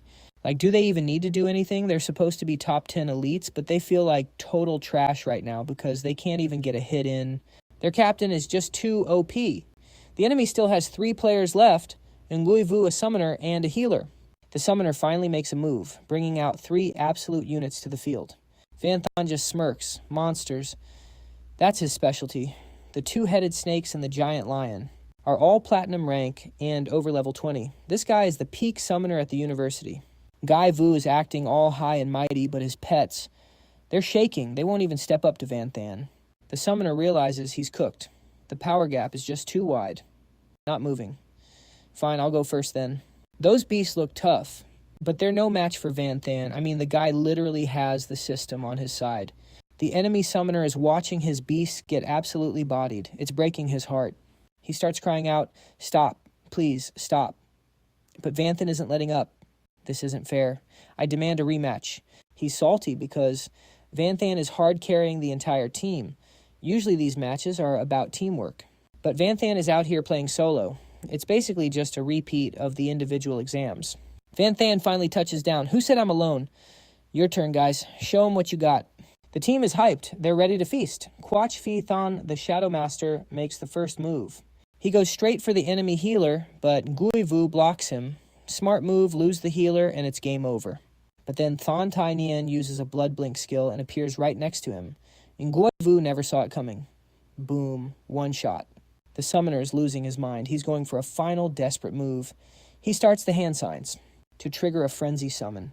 Suddenly, 2 golden arrows fly in from nowhere and pierce both his wrists. Skill canceled. He didn't even get to finish. That was all Nico, the best archer in the freshman class. It's over. Van Thon mops up those 3 summons just for fun. He's wondering if these things drop any rare materials or extra XP. The summoner is literally on his knees begging for mercy. These beasts are his partners, and he can't afford to lose them. Van Thon doesn't care about the trash loot anyway. A win is a win. Guy Vu triggers his rage mode for one last stand. He wants smoke with Van Thon, but he doesn't even get the chance. Nico drops her ultimate and ends the fight right then and there. The secretary reports back to Diep and Fuck, but the old man is still stressed. Sure, they won with raw power. But other schools have elites too. If they don't use real tactics, it's going to be an embarrassing loss later. But Van Thon is 10 steps ahead. He knows the school has been using the same old 2-2-1-2 formation for 3 years. It's too predictable. Plus, they don't have any high-level mages this year. Forcing that playstyle would just make them weak. These top 7 are all beasts, using raw power to crush everyone. That's a tactic in itself. It sounds crazy, but it works. Diep and Fuck has no comeback for that. He lets the students run the show. Meanwhile, Van Thon is catching up with his sister Van Duong. She's doing great in school. She's on track to get into a top high school, so he's relieved. Suddenly, 2 figures show up. They're demons that Ha Huin Than turned into her loyal servants. They're here to take him to a special class.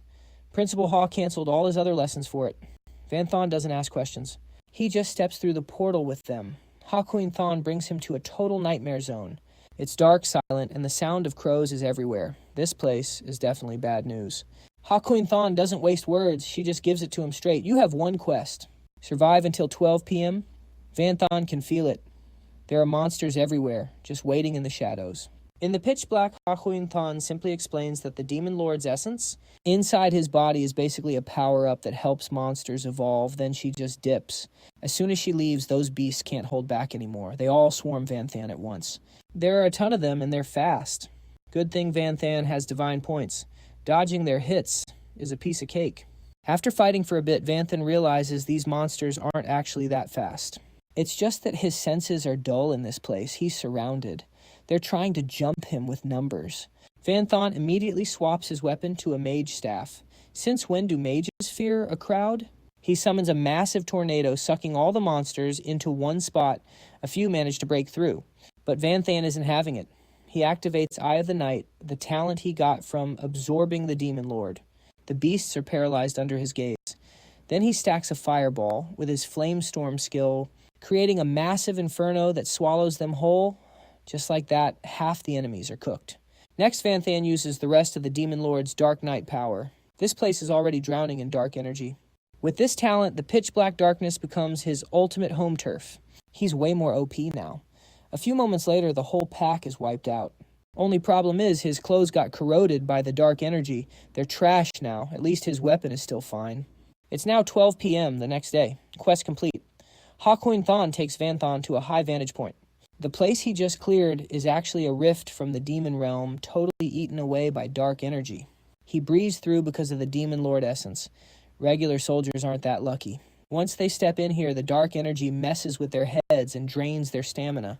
That's why humans have been stuck in a stalemate for years. They can defend, but they can't push back. Hakuin Thon gave him this special training to show him how bad the situation really is. If the balance tips even a little toward the demon realm, it's game over for everyone. So Van Than needs to level up fast and work harder. He finished the task, so she asks if he wants a reward.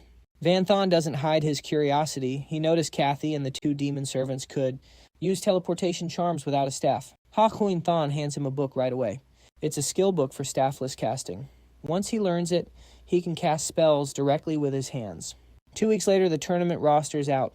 The third-year students are shook because this year's team leader is a classless wanderer. They're dying to see how strong this guy is, so they head to the teleport gate. At the cross-district teleport gate, the team is ready to roll, but Van Than is nowhere to be found.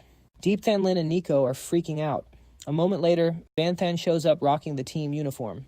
He just finished grinding a dungeon for a system quest and picked up some new combat skills from the library. Everyone's here. Diep An Phuk's secretary activates the teleport array to send the team to Than Van University. Than Van University is a legendary top 7 school. But when the squad arrives, no one is there to greet them. A massive dragon is circling the sky. Word is this school has a contract with the Azure Dragon. Looks like the rumors were legit. Van Than remembers seeing a bird in Hakuin Thon's office that looked like a mini phoenix, maybe a divine beast too. Wait, look, there's a sign over there. They look over. Surprisingly, the stone tablet says, "Reserved path for classless wanderers." No way, is Van Than really that famous? He thinks to himself, it's probably not that simple. Suddenly, some students come over laughing. Look, it's that classless trash that Thon Van didn't even want. Can't believe he's the team leader. Nico is stunned. How could they ignore Van Than after his insane exam performance? The squad is getting heated. Lam Hu Huk, the rank 5 magic swordsman, is the first to speak. Brother Van is our top freshman at Jiang University. Missing out on a talent like him, Than Van's gonna regret it big time, but that just makes those jerks laugh even harder. Ha ha ha. A classless wanderer is just a joke with a fancy title. Let's see what he can actually do here. The Than Van students keep mocking them. The vibe is getting super tense. Thane Dai rejected him, but he is the top freshman at Jiang Dai. Looks like this year, the trophy will belong to our Thon Dai. They are just freshmen after all. Seeing Van Than insulted made them lose their cool. Weapons were drawn, but they were stopped. Fighting is a rule break and means disqualification. Van Than was too lazy to argue with them, so he just turned and walked away. The match is the day after tomorrow. Tomorrow morning, they have an interview. Everyone thought the local media would target Van Than, but nobody knew why. Secretary Lei explained that rejecting Van Than was a board decision at Thon Dai, but after he joined Jiangnam, his performance was way too cracked. To save face, Thon Dai had to use this dirty move to drag him down. So that is the plan. Now Van Than wants that match even more. Strength talks. He has to prove to the whole country that Thon Dai is just a bunch of blind fools. The next day at the interview, the reporter targeted Van Than just as expected. He bluntly asked about Thon Dai ditching him and even mentioned rumors that Van Than only used a loophole in the exam to get that top score. That one question made the whole room explode. People felt it was unfair that Jiang Dai brought a cheater to the match and even let him lead the team. After such a public insult, Secretary Lei could not stay quiet anymore. Jiang Dai takes pride in this top 20, especially Van Than. The students' families are definitely watching this live. She will never allow anyone to disrespect her students. Secretary Lei no need to be angry. On the contrary, Van Than looked very calm. To your question, I only have one answer. He flipped his middle finger and turned it into a dislike sign, his eyes full of killing intent. Any Thandai student who faces me, do not even think about walking off that stage. The next day, the National Freshman Exchange officially began. 128 schools joined the competition. Entering the arena, first was the host team led by Nin Tuan Gyat. He is the strongest summoner ever recorded in history. Ranked number 2 for the fastest dungeon clear. Wait, why rank 2 if he broke the record? Because a cheating bastard was even faster than Nin. That person is... Suddenly the MC announced the next team. It was Jiang Dai, led by Van Than. His classless status caused a massive stir. When Jiang Nam walked out, the stands were full of trash talk. Unlike the hype for Nin Tuan Gyat Diep Than Lin and Lam Hu Huk were fuming. But Van Than stayed the calmest. He had to reassure his teammates, telling everyone to just stay cool and play well. High above, a mysterious figure in a red cloak, hiding his face, was watching everything. Hey, time for me to join the party. After the ceremony, the individual round started. 2 rules: avoid teammates and avoid rank 1 seeds. Other than that, it's random. Van Than went first against Tan Vu from Nam Tu University. The ref was that dangerous guy in the red cloak. After the rules, he called them to their spots. Rank 3 seed versus rank 1 in the first round. My luck is trash, Tan Vu thought. But since those cheating rumors were everywhere, he was sure he had a chance to win. The ref said start, and Tan Vu backed off, spamming machines, robots, and bombs everywhere. Van Than was deadpan. He raised his right leg. Skill used stomp, a basic fighter move. Boom, too powerful. Tan Vu was stunned for 10 seconds and lost instantly. The crowd went wild. No way is that really a basic skill, even a gold boss's stomp. Is not that broken? Is he hacking? Tan Vu was carried off the stage. Next was a mage from a no-name university. Van Than casually used a mage skill called Hand of Wisdom. He just learned in the library plus casting without a staff, and easily crushed his opponent. The others were watching the stream with Diep An Phúc. This kid is such a show-off. But Diep An Phúc saw that Hand of Wisdom was just a normal skill. Combining it with staffless casting for such an effect, Van Than is a total genius.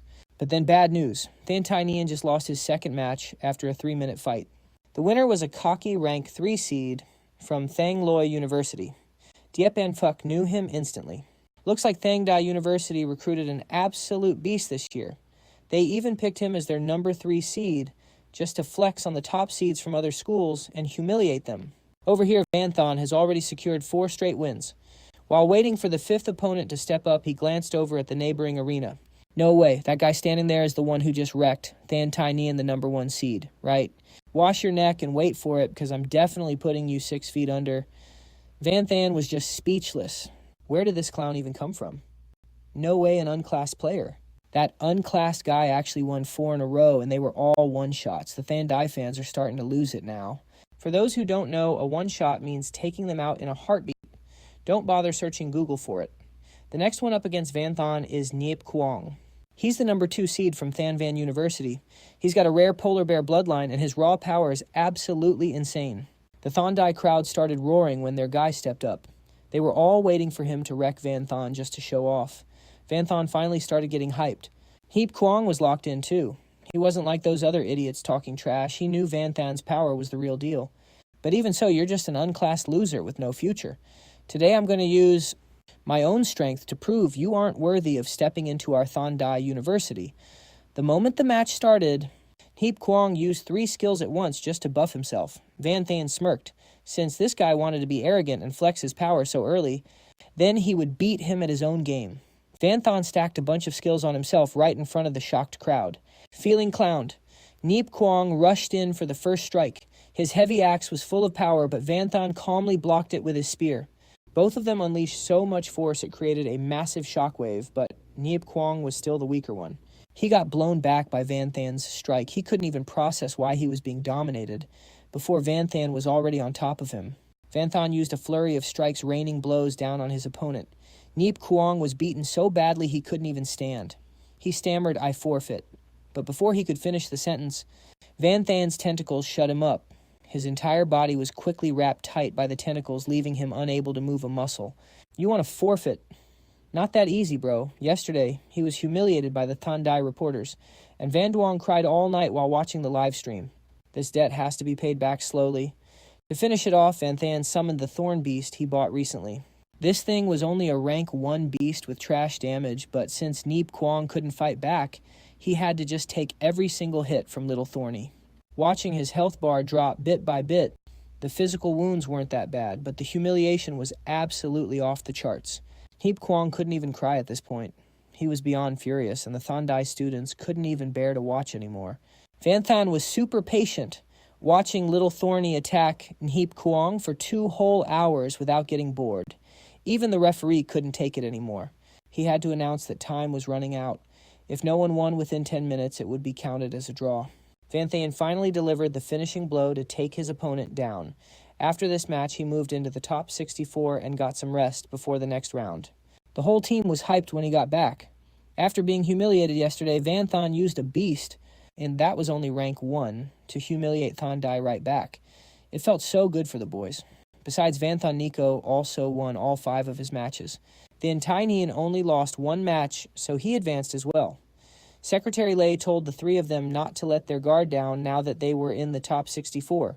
That's when the real powerful enemies would show up. Very soon the second round started and Vanthan was in the first match. In the second round, he faced Thandai's number 3 seed. The guy's face turned pale the moment he saw Vanthan. Oh my god. My luck is absolute trash for running into this monster. Even Neep Kwong got hung up and humiliated. What chance do I even have? As soon as the match started, the opponent tried to forfeit, but Vanthan wasn't having it. He went with the same strategy as before. First, he tied the guy up with his vine tentacles, then he summoned his little thorny beast again. Seeing another feast ready, the beast couldn't help but make some excited noises. Vanthan even made sure to tell it to hit the weak spots to deal the most damage possible. The Thandai students were beyond salty now.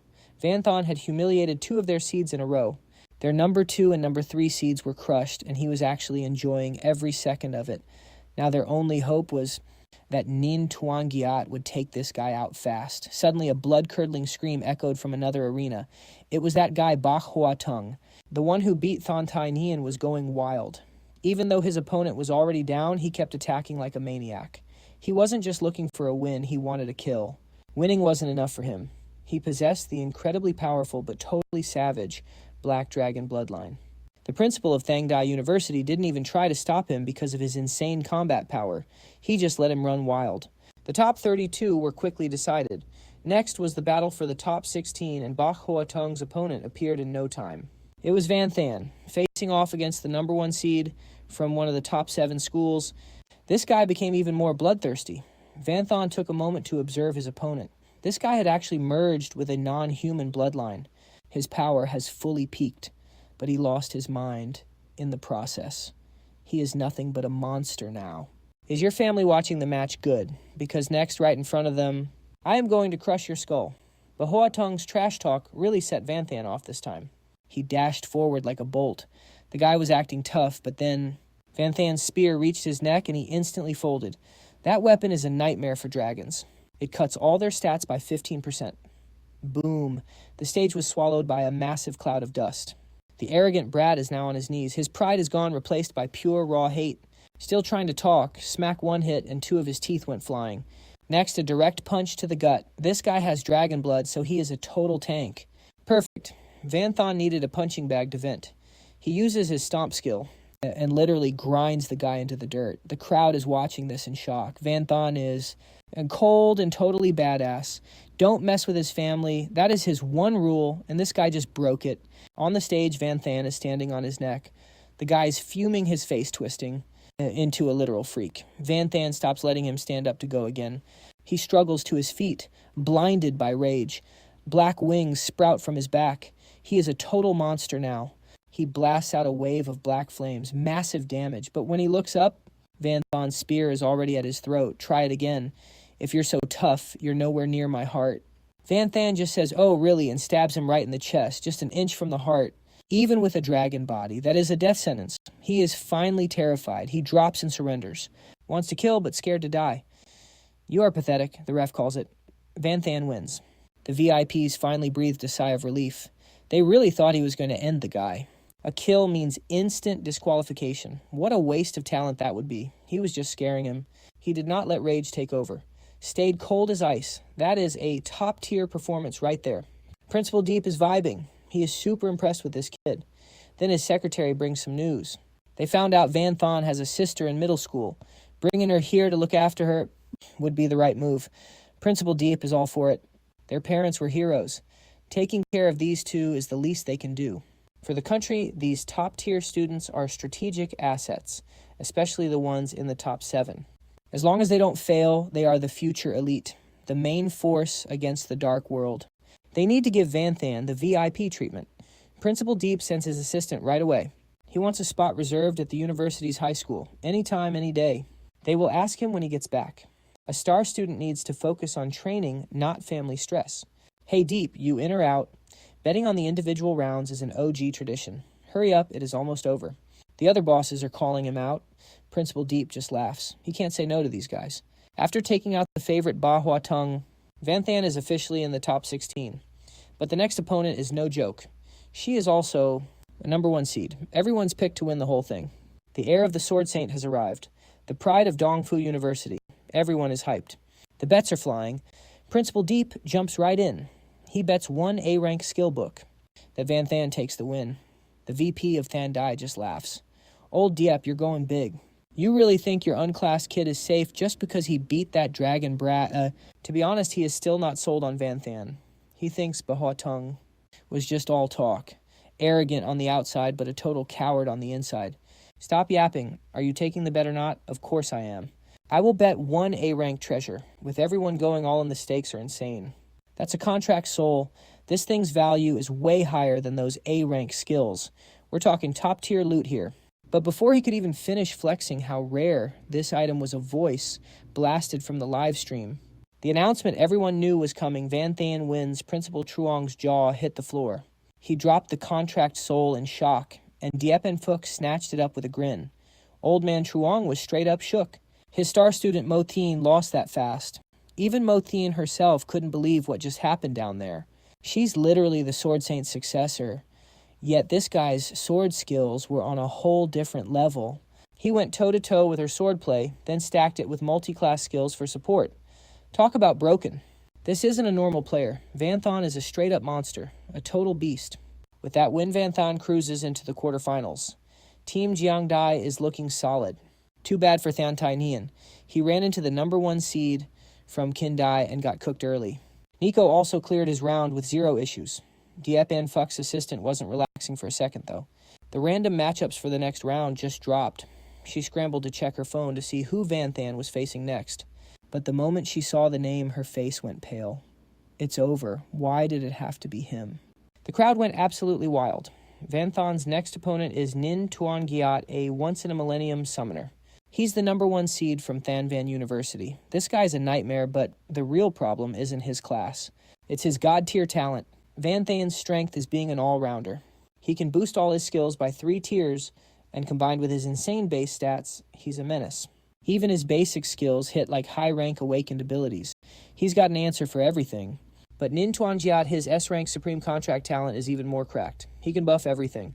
He buffs his summons by 4 tiers. Even a tiny mob ends up having boss-level power. Absolute madness. Plus, the Nin family's loaded. With that kind of cash, Tuan Giat is only bringing out the top-shelf stuff. 0 trash summons here. This is going to be Van Than's toughest fight yet. Down in the arena. Both of them are hungry for that W. Tuan Giat wants to totally crush his opponent. He's out for revenge for his teammates. The Nin family pride is on the line, and losing isn't an option. But Van Than, he couldn't care less about some rich family name. He just dropped a straight-up declaration. Tuan Giat won't be walking off this stage. How delusional Tuan Giat's veins were popping as he started the summon. Whoa, Van Than was stunned.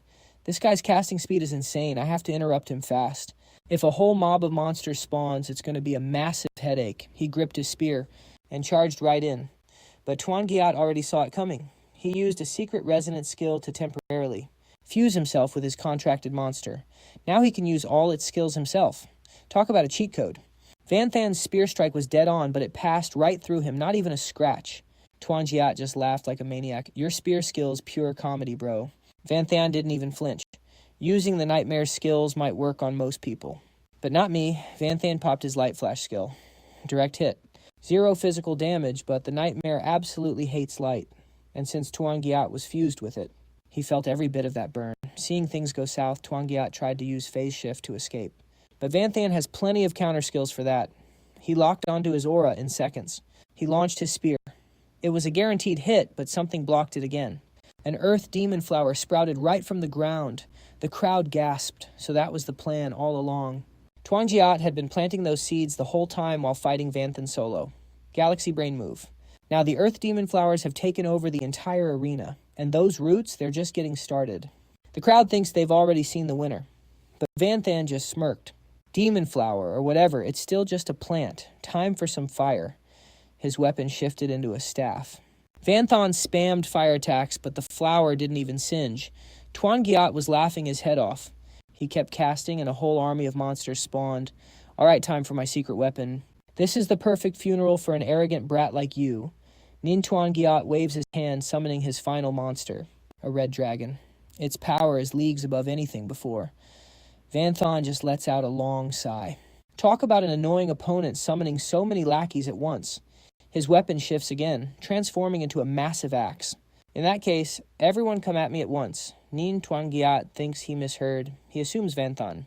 Still doesn't get the situation. He kindly reminds Vanthan that the earth demon flower roots haven't just covered the entire arena, but they're already sprouting on Vanthan's body. Everywhere they touch, the victim becomes fertilizer, eventually getting sucked dry until they're dead. In the stands, the crowd keeps heckling Vanthan, telling him to just give up already. But Vanthan just smirks with pure disdain. They think some seeds can take him down. No way. He brushes his hand over his weapon, the Storm Broadaxe. Taken from an old demon chieftain back in the day, this battle axe packs insane power. Combined with Vanthan's skill, the output is absolutely cracked. Vanthan activates a basic berserker skill, Berserk. He flexes his entire body, and every single earth demon seed parasitizing his body gets blasted off. Nin Twangyat just lets out a cold snort. So what if he got rid of the seeds? He immediately orders all his summoned beasts to rush him at once. Vanthan doesn't even bother dodging. Instead, he chains 3 skills together and just stands there taking the hits. The crowd in the stands is absolutely stunned. Is this kid's brain broken or something? He's just tanking every single attack from Nin Twan. Giat, but someone in the crowd quickly realizes what's up. In this world, there's a basic skill, where the more damage you take, the higher your stats climb. Vanthan just stacked multiple buffs at once, then switched to that high-power battle axe. After that rain of attacks, his power has probably reached a god mode level of terrifying. And sure enough, once the smoke clears, Vanthan emerges from the rubble in a total berserk state. He lets out a primal roar, winds up, and hurls his axe with everything he's got. That one move just sent all of Nin Twangyat's monsters straight to the grave, up in the observation deck. The crowd can only gulp in silence. Bro, even Nin Twangyat is starting to panic, cold sweat dripping down his face. He never dreamed his entire army of summons would get wiped out in a single shot. If he didn't have his soul form to stay immune to physical damage, he'd be stunned. Or honestly, just cooked. Vanthan seizes the opening and lunges forward, forcing Nin Twangyat to frantically pull the red dragon back to protect him. The dragon takes a massive hit from Vanthan, but then the earth demon flower surges from underground and wraps tightly around his legs. Vanthan gets bound and dragged across the ground. Nin Twangyat starts laughing like a maniac. Didn't expect that, did you? As long as my earth demon flower has roots, it's basically immortal. Go, red dragon. Burn him to a crisp, following its master's order. The red dragon spits out a massive fireball. Vanthan calmly summons the water element, successfully blocking the lethal strike. So your roots are still alive, huh? Then let me borrow them for a second. Vanthan grabs the vines wrapped around his legs and rips them out with brute force. He drags the earth demon seeds right out from deep underground. Then Vanthan uses those very seeds to smack the red dragon hard. Nin Twangyat is literally grinding his teeth in rage. He never thought this opponent would be such a nightmare to deal with. The situation is looking trash for him, so Nin Twangyat plans to summon some more trash monsters just to stall for time and secure the win. But Vanthan sees right through his little scheme. He uses a basic assassin skill. Dagger throw to attack. Nin Twangyat just laughs his head off. You idiot. Don't forget I'm still in soul form. You think a simple dagger can hurt me? The dagger sails right through Nin Twangyat's body, doing 0 damage. But wait, there's a talisman attached to it, and that talisman actually sticks to his body. Nin Twangyat finally realizes something is wrong. Was the dagger just a distraction while the talisman was the real attack? Boom, right on cue, the talisman explodes. Ning Tuan Gyat is forced out of his invincible soul form and turns back into a regular human. Deep Fuck hasn't missed a single second of the fight and lets out a hearty laugh. This kid is actually legit. He actually figured out how to break the Ghost Seal talisman. It's usually a support skill meant to clear negative effects and reduce incoming damage. But Vanthan used it in reverse on his opponent. I didn't think it would actually dispel the ghost possession on Nin Tuan Gyat. With god-tier judgment and making the perfect choice like that, he's truly a once-in-a-millennium genius. Diepen Fuck strokes his long beard, watching the climax of this individual round. First place is basically locked in for the Jiang Dai crew. Up on the stage, Nin Tuan Gyat still can't believe his eyes. He never thought a tiny starter skill could actually take down the Nightmare Demon. Vanthan knows the match is already over. To him, without that soul form, Nin Tuan Gyat is straight up trash. Stop looking down on me, Gyat is fuming. His red dragon is currently getting flattened like a bug by those earth demon seeds Vanthan tossed out earlier. But Nin Tuan Gyat forces the summon anyway and even merges with it. Absolute madman. Old Chu, the vice principal of Thonvan University, is totally panicking. Nin Tuan Gyat is backed into a corner and he's losing his mind. So what if he turns into a dragon? Now Vanthan's got a weapon specifically built to wreck dragons. Didn't he just absolutely humble Ba Huatong earlier? Gyat's new form has the whole crowd going wild. They're all screaming for him to hurry up and crush that unclassed trash. The cheers are just making him more delusional. Ha ha ha, this is the power of a dragon. A never-ending surge of strength. To me, you're nothing but a little brat, Gyat charges in, trying to end Vanthan in one shot. But he just calmly uses his spear to pierce right through his chest. Gyat collapses, coughing up a whole lot of blood. No way, he stammers. I clearly have the power of a dragon. Sorry about that, but I'm a dragon slayer specialist. Vanthan casually drops that last line. Right then, the referee officially declares Vanthan the winner. The crowd is losing it. This was only the quarterfinals, and Nin Tuan Gyat already got kicked out of the top 8. What a joke. I am done watching this. A ton of people just stood up and walked out, mostly home team fans. Gyat gets carried out of the arena. The first semifinal kicks off fast, and Vanthan is facing the number 1 seed. His name is Bok Vu from Kin Nam University, and he's an assassin. As soon as they meet, Bok Vu is actually pretty chill. You're really strong. I know I'm not on your level. I'm not looking for a win here. Just show me what you got. Fine, I'll only use assassin skills then. The match starts, and Bok Vu moves like a flash, charging straight at him. Vanthan drops some smoke bombs for cover. He tries a back attack, but Bok Vu catches him with a shadow tracking skill. That skill lets him track his target anywhere. The two of them go at it head to face inside the smoke cloud. Bok Vu thinks Vanthan's running out of tricks. If you can't keep up, you better start using those other classes. Otherwise, you've got no chance. Bok Vu gives him a friendly warning, but suddenly Vanthan's blade is right at his throat. Turns out when the smoke went off, he already made a clone. The real Vanthan was hiding in the clone's shadow the whole time. Bok Vu just sighs and gives up. The gap between them is just too massive. Vanthan makes it sound so easy, but who would have thought the guy fighting Bok Vu head-on was just a clone? Semifinals done, Vanthan is heading to the finals, but nobody expected his opponent to be Nico. Vanthan is speechless, and the crowd is too. Just give up already, girl. Don't waste our time. Nico is pissed. Vanthan just looks at her like, are we doing this? Like, fight what exactly? She's like, they're annoying, but yeah, I can't beat you. Nico takes the L gracefully. Vanthan went from the hated unclassed guy to the freaking champion. The whole stadium is dead silent. The MC is super awkward too. Guess that's what home court advantage looks like when the away guy wins. Not a single person cheered, but Vanthan doesn't give a damn. Who needs cheers when you just absolutely humbled the entire Thandai Academy? That's way more satisfying. After that match, Vanthan is trending everywhere. And of course, everyone is pointing fingers at Nin Tuan Gyat. He went from the golden boy to the absolute disgrace of the Nin family and Thonvan Academy. Vice Principal Chu is literally shaking, just trashing his former star student.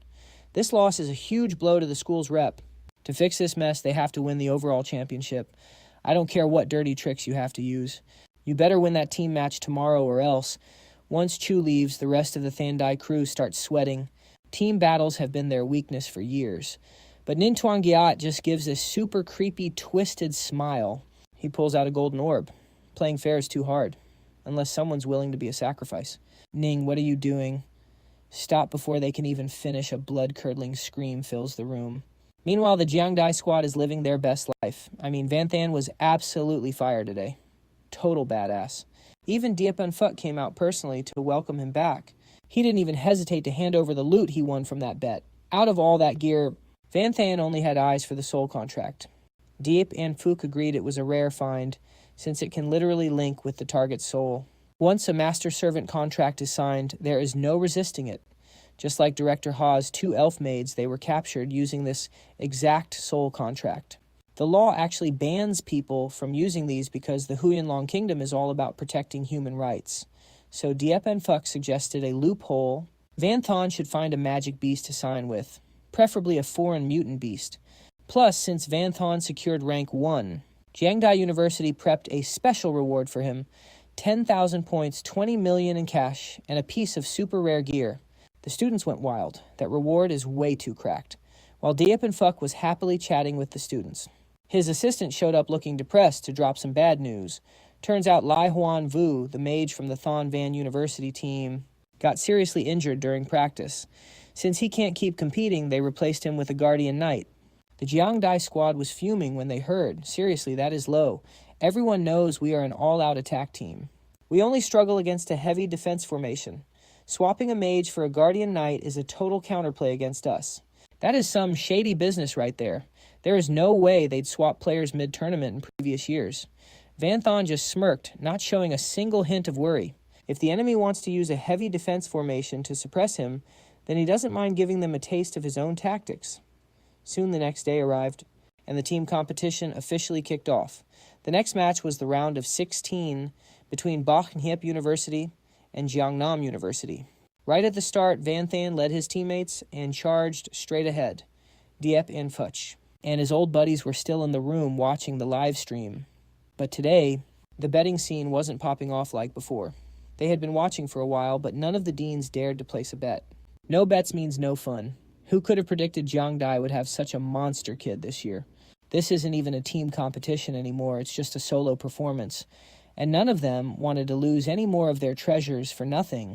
These guys are all elders who've seen plenty of geniuses in their time, but even the best could only pull off a 1 versus 2, or a 1 versus 3 at most. But Van Than had been solo carrying from the start, breaking through the enemy's entire defense line all by himself. His multi-class traits made his attack style totally unpredictable. And with his sharp mind, Van Than could handle any situation. Vice Dean Chu from Than Van University, who had been silent this whole time, finally spoke up with an annoyed look. I'll admit that kid is strong, but this is a team competition. Teamwork is the main focus. His glass cannon formation is limited, so I doubt they'll make it far. Diep and Phuc just chuckled and didn't say a word. As for their tactics, you will just have to wait and see. Down in the arena, Van Than was currently cooking the entire enemy team by himself. His speed was insane, and his skill power was so massive that the opponents couldn't even put up a fight. In just a short time, Bac Nhiep was completely crushed. After fighting 4 matches in a row, I haven't even warmed up and it's already over. I didn't get to do anything at all. It's hopeless I'm just placing charms while trying to keep up with everyone. That's what we get for being the backline. Diep Than Lin and Ton Kong Triu sighed to each other. They didn't even know if they should be happy or sad about this situation. Van Than walked up from behind and gave them both a flick on the head. Stop talking trash, you guys are the key to our backup strategy. It's just that these early opponents are trash, so I didn't need you to step in. Now get your heads back in the game. Break time was over, and the quarterfinals were up next. But the crowd in the stands could only sigh, because the Jiangdai squad was just too OP. Forget beating the whole team, even taking down Van Than by himself was already mission impossible. Jiangdai's next opponent was Conchao University, and they seemed pretty confident. They thought Van Than's glass cannon formation was just straight-up trash, and Conchao University was known for shutting down reckless teams. They've always been famous for their mages, and every single player on their team was a mage. Even though they didn't do great in the solo matches, the way they combined different magic attributes would be insane in a team fight. Quach Phi Thon looked at the enemy lineup and thought it was hilarious. Mages are all just squishy targets. They clearly weren't taking an assassin like him seriously. Quach Phi Thon wanted to strike first to gain the upper hand, so he used his Shadow Meld skill to lead the charge. But before he could even slip underground, Van Than grabbed him. Everyone was a bit shocked by this. Big Bro Van, what gives Van Than, stared at the enemy for a long time. Chill out, these 7 squishy guys aren't as easy as they look. Big Bro Van, you are being way too cautious. No matter how good they are still just weak mages. We are assassins, why should we be scared? Quach Phi Thon looked doubtful, while Thon Tai Nian was also ready to jump in as the tank. Since he's got that blood shield, Nico's crew is getting rowdy. Their lineup doesn't have a real tank. So how do they expect to trade blows with those guys? Besides, everyone wants to show off their skills, not just stand around and clean up the mess afterward. Van Thon thinks for a few seconds and finally agrees. After all, they're a team, and he has to respect his teammates' opinions. With that in mind, Van Thon assigns everyone roles based on their strengths. Down in the stands, the crowd is hyped for this match because Van Than's team is pure melee. Meanwhile, the Conchow University team is pure long range. Both sides are total opposites. It's anyone's game. The referee shouts start, and all 5 of Van Thon's group charge at once. Diep Thon Lin and Ton Kong Triu are basically NPCs at the back of the line. Their teammates are attacking so fast they haven't even had time to slap on a buff charm yet. Nothing they can do. Van Than told them to just stay in the back and watch unless things get messy. Ton Kong Trio sighs. Over here, Van Thon is just playing support. While his hands are free, he uses his appraisal skill to gather intel. So far, he's confirmed the opponents are all mages, the single element type, who know how to combo different elemental magics together. He spots fire, ice, wood, earth, light, and dark. Fire and light are likely the main damage dealers, while dark and ice handle support and debuffs. Earth is for defense and wood is for crowd control. There's only one mage whose attribute Van Thana can't figure out. Plus, that guy is standing all the way in the back, clearly the high priority target they're protecting. Van Than suddenly feels chills down his spine. Wait a second. He can't sense any attribute at all in that guy's mana. Could it be the Conchow captain sees Van Than's team rushing in and laughs? He orders his team to trigger a massive explosion, launching 4 elemental attacks at once. Van Thon uses his quick cast and double cast talents to create a fireball and block them right in their tracks. He's going all out to stop the enemy's opening move. The magic spells collide, creating a massive explosion in midair. Van Thon frowns hard. There are still too many skills he can't block. Trying to fight 4 mages all by himself is just way too hard. The skills Van Thon missed are getting dangerously close. Then Tinian quickly summons an Essence Blood Shield to block the rest. Nico and Lam Hu Hook take the chance to draw their swords and charge. The enemy doesn't flinch, firing off even more relentless attacks. The Conchow captain is such a clown. Things go his way for 1 second and he already thinks he's won, while he's busy feeling himself. Then Tinian uses Blood Shadow Dash to sneak up from behind. Too bad the other team isn't that easy to play. The moment he dashes in, their wood mage summons a bunch of vines. Then Tinian is rooted and totally helpless. Damn it. These mages keep backing each other up. They're definitely not pushovers. But I'm not fighting alone. Now Quach Phi finally makes his move. He's aiming straight for the captain. If you want to win, you got to take out the boss. But just as Quach Phi weapon is about to hit, a halo of light appears around the captain. The guy suddenly vanishes. Nico curses under his breath. Crap, that's a teleportation circle. The enemy mages all vanish at once, then reappear floating in the air right above Quach Phi head. He's cooked. Quach Phi eyes go wide as he sees several staves raised high at the same time. There's no escaping this. But right then, Van Than appears, grabbing Quach Phi by the collar and throwing him aside. The attack lands perfectly, and Van Than takes the full hit for him. Nico's eyes go wide, and Lam Hu Hook can't believe what he's seeing, even though they're teammates. Van Than's strategy and skills are way better than Quach Phi. This one-for-one trade is a huge loss. The team's overall power just dropped by half. Quach Phi collapses on the ground, tearing up. How did this happen? I should have listened to Van Than from the start. If I had been more careful, this wouldn't have happened. Of course, there's no way Van Than would die such a scrub death, while his teammates are busy crying. He appears again with that same confident IDGAF face. Turns out the guy who jumped in to save Quach Phi was just one of Van Than's clones. Too bad the clone is dead now and won't be available for the next 2 hours. But saving a teammate was a fair trade. Who knew the enemy had a teleportation mage backing them up? This is going to be a massive pain. Nico is starting to worry because things aren't looking as good as they thought. Teleportation mages are super rare. Not because they're hard to play, but because their combat power is usually trash. No one expected the enemy to actually have one. While the rest were busy, charging in the enemy secretly set up a ton of teleportation arrays across the field. Plus, the leader himself is just hanging back. It's almost impossible to land a hit. Nico is totally lost. Don't worry, you guys just keep stalling them. Don't let them get near me. I'll handle the rest. Facing this pressure, nobody dares to talk back to Van Than. They can only go all out to cover him. The arena turns into pure chaos. The Jiang University squad is giving it their all, but the enemy has those teleportation arrays. They're zipping around everywhere, which is super annoying. The crowd starts clowning on the situation. Jiang Uni was on a 4-game win streak, but now they can't even touch the hem of the enemy's clothes. This isn't a battle. It's like they're being walked like dogs on a leash. Honestly, the fans had already given up on Than Van University taking the crown anyway. So at this point, anyone who can actually humble Van Than is a hero in their eyes. They are loving every second of it. Then Tai Nian and Lam Hu Hook are struggling hard. They're burning through stamina, but they can't land a single blow. Van Than finally starts his charge. That teleport mage spots him, but in his mind, Van Than's mage skills are zero threat. Even with that spear, Van Than is holding the mage can easily predict his attack range. Try me. Anyone who steps into range is getting warped away. You won't touch a single one of my teammates. But out of nowhere, Van Than pulls out a strap. He pulls the trigger without hesitation. The bullet pierces the guy's chest and he drops like a fly. Van Than sticks a clean landing, dealing with these glass cannons. Yeah, a gun is definitely the way to go. That teleport mage is absolutely shook. No way you use a gun. You baited me with that spear just to shoot me. That is way too dirty. Van Than doesn't have time for his yapping. When it comes to playing dirty, these guys are all the same. He slams his foot down, launching himself into the air. Van Than chains 2 sharpshooter skills back to back. Quick draw and rapid fire. Bullets are flying everywhere. The mages are losing their minds trying to run away. Even their leader can't keep up. The bullet hail is so thick there is literally nowhere to hide. While the guy is panicking, Quach Phi Thon suddenly has a blade to his throat. He is clearly still salty about almost dying earlier.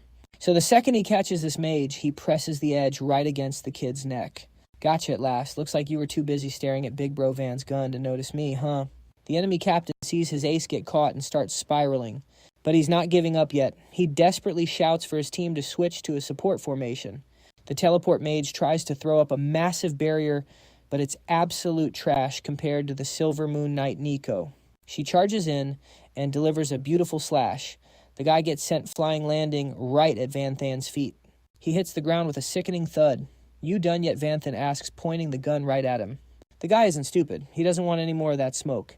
It's game over, and he officially forfeits. The MC announces right away Jiang University has made it to the top 4. The squad walks back to the break room like absolute bosses. It was a bit of a struggle this time, but that just makes the victory feel even more legendary. The Thon University students in the stands are basically in tears. They were praying that Conchow University would take Van Thon out, but their hopes are crushed. Looks like waiting for someone to beat Van Thon is going to take a long, long time. Back in the lounge, Nico, Lam Hu Hook, and Quach Phi Thon are hyped up talking about the crazy plays they just made. Only Diepthan Lin and Ton Kong Triu are sitting in the corner looking like NPCs. They keep sighing over and over. I mean, a win is a win, but this feels so bad, man. We're supposed to be in the top 10 strongest students, but in these past few fights, we literally did nothing. We have zero presence. What can we do? Big Bro Van is just too cracked. Honestly, winning while doing nothing isn't that bad. It feels like we're just going to AFK our way to the championship. Ton Kong Triu tries to comfort Diepthan Lin, but Van Thon hears everything. Who said I was going to let you two sit out the next match? You guys are actually the main carries. As soon as he says that, Ton Kong Trio and Diepthon Lin's eyes immediately light up. For real, big bro. We're actually getting some playtime. Break is over. Time for the first official semifinal. This time, Jiang Uni is going up against Victory University. This team is known for being the most brutal, terrifying, and straight-up weirdest squad in the history of the freshman tournament. Because every single member of their team possesses a monster bloodline, including their captain. One of Van Than's old rivals is back, Bahua Tung. And man, this lineup's visuals are straight up terrifying. The crowd starts whispering about Team Thang Dai's tattooed bodies. But hey, it's not like they wanted to look like this. Their parents totally messed up. to understand why we got to go back 17 years right before the awakening happened. Some players just wanted to troll back then. They picked monster races like goblins or stone golems for fun. Some even chose to be the undead, but when the game merged with reality, they actually turned into monsters. And that's why their kids look like this today, half human, half demon nightmares. Before the match even starts, a teammate warns Ba Hua Tung that Van Than's weapon is a hard counter for the dragon race. Ba Hua Tung knows that better than anyone. He got wrecked just the other day. His body is still shaking from the trauma, but so what? Ba Hua Tung lets out a massive roar fueled by pure rage. Maybe he's just trying to hype his squad. Did you guys forget everything we've been through these past years? Because of these ugly faces and this blood, people have treated us like trash our whole lives. And honestly, he's not wrong. These guys did nothing wrong. It was their parents' reckless choices. They should have lived normal lives, but they were bullied and hated instead. Ba Hua Tung wanted revenge so bad he joined the Black Dragon and fully turned into a monster. Now he's facing the elite students from the top 7 universities. He wants to crush them and wipe that smug look off their faces. Since his team has monster blood, they're totally unhinged.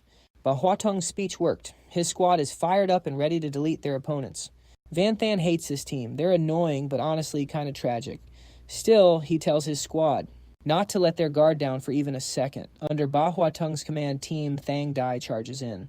They don't care about winning anymore, they just want blood, but Van Than is ready. He orders his team into a solid defense. Everyone's popping their skills to protect the back line, and the heavy hitters in the back today are Diep Than Lin and Ton Kong Triu. These two finally get to feel what it's like to be the protected MVPs, instead of just watching from the sidelines like always. But when Lam Hu Huk sees them slacking, he snaps. What are you smiling at? Get moving. Brother, Van put you guys in charge because Taoists counter monsters, and summons can tank the front line. You're here to carry, not to be babysat. Ton Kong Trio snaps out of it and hurriedly summons his pets. He's got contracts with some seriously high-tier beasts, earth elementals, trents, rock golems, and green serpent bears. Deep Tan Lin isn't slacking either. She starts casting massive buffs on Ton Kong Trio's summons. This combo is broken. A massive wave of damage hits Team Thang Dai, and the stadium erupts in screams. The big bosses in the stands are impressed.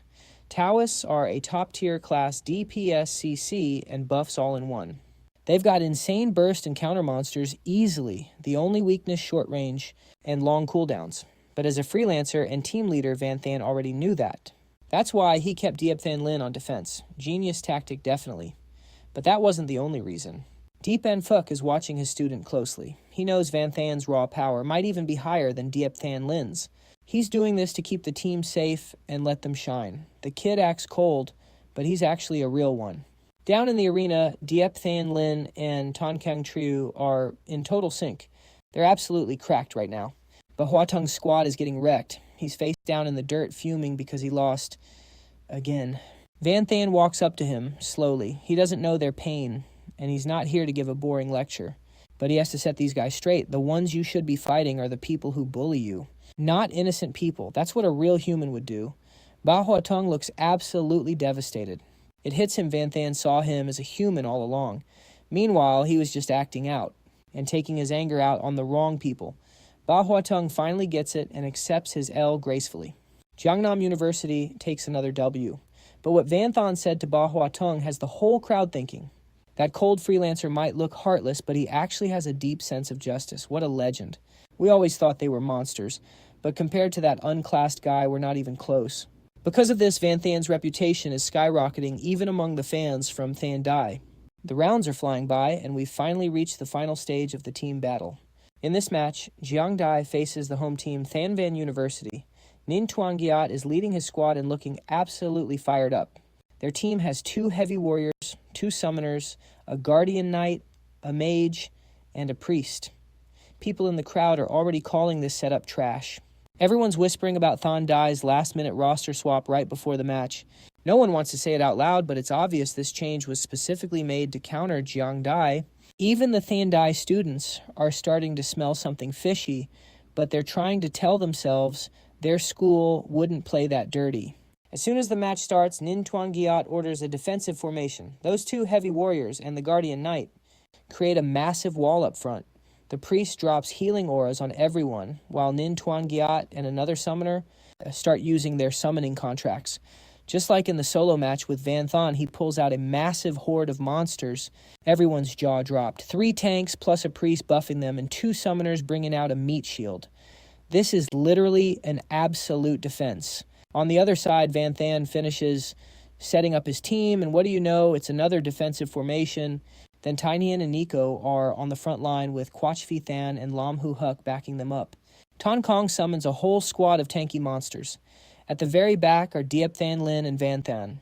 He's cycling through a ton of different class skills, while Diep Than Lin is spamming buffs on him and the rest of the team. Van Than looks like he's entered a whole different state. If the enemy brings out the strongest shield, then we've got to use the strongest spear to break it. Over in the VIP room, Vice Principal Chu is scratching his head. Yo, old Deep, your unclassed kid is at the back using a melee weapon but stacking buffs like crazy. What is he even trying to do? Deep An Fuck tries to act cool, saying Van Than knows exactly what he's doing, but honestly, he's low-key panicking. Even the principal has never seen a strategy like this before. Then another principal realizes something. There's a low-level common skill that can give any class a long-range attack. At that moment, Nin Tuan Gyat senses something is wrong. He didn't think Van Than would be crazy enough to use a one-and-done skill like this. Nin Tuan Gyat panics and tells his team to move all their summoned beasts to the front to block, while activating every single defensive skill they have. Just as they finish, Van Than has fully charged his power. He makes the spear in his hand turn massive and screams, "Go!" Following his command, the spear flies out using a low-level common skill called Throw. It rips through Thandai's first line of defense and just keeps flying. Ning Tuan Gyat's teammates are losing it, but at this speed, they don't have time to react. Van Thon's spear cuts through the air, completely wrecking the defense Thandai worked so hard to build. Their formation is shattered. They aren't totally wiped out, but they're in rough shape. Nin Tuan Gyat looks up and starts laughing like a maniac. Van Thon, oh, Van Thon, I can't believe you actually went all in. Now you got no weapon, and my team is still standing. How are you going to fight us now? He's feeling himself thinking he's won, but right then, Van Thon activates 2 talents at once, Staffless Casting and Mage's Hand. A giant hand erupts from the ground, grabs the spear, and tosses it right back to him. Van Thon just gives him a smug look. Who said I went all in round 2 is coming right up. Nin Tuan Gyat just got slapped in the face with reality. The crowd is absolutely stunned. The biggest weakness of that throw skill is that once you toss your weapon, it's hard to get it back. But Van Than used Mage's Hand to just snatch it back. That is straight up cracked. In the VIP room, that principal starts thinking. He was right. Van Thon really did use the throw skill, but usually that move does nothing besides throwing your weapon away. So why did he do it? Because that wasn't just a normal throw. Diep and Fuchs explains it calmly. His talent allows him to boost a skills quality by 3 ranks. That's why that throw was so fire. And now Van Than is already starting his next run-up. He's ready for the second strike. Nin Tuan Gyat is looking miserable. He screams at his team, "Don't let him attack again. We can't tank another hit. Mage, stop him now."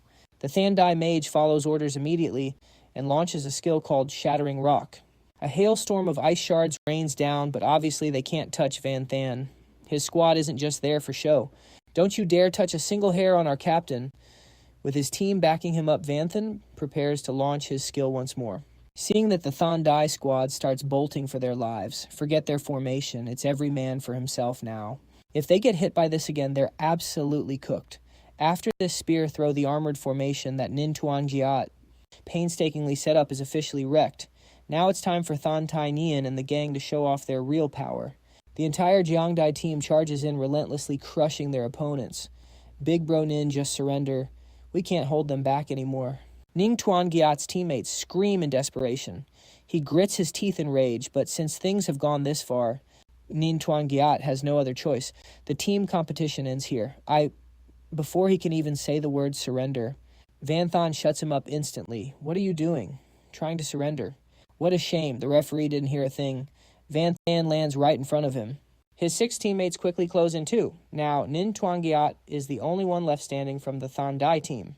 Van Thon blocked his surrender just so his team could get some payback. Nin Tuan Gyat is like a sitting duck now. He's totally helpless as the Jiangdai crew vents their rage on him. Thandai, screw you guys. You dared to use your home field advantage for dirty tricks and even used reporters to bully us. You think you own the world or something. Nin Tuan Giat basically becomes a punching bag for Van Than's team. In the stands, the Thandai students start leaving in droves. They can't stand seeing their grand captain being pinned down and thrashed like this. Even the referee can't just watch anymore. Nin Tuan Giat is totally incapacitated. The match is over. Stop now. The Jiangdai team still hasn't had enough, but with the ref stepping in, they have no choice but to stop. Besides, Nin Tuan Giat getting his face beaten to a pulp, Thon Van University has completely lost its reputation today.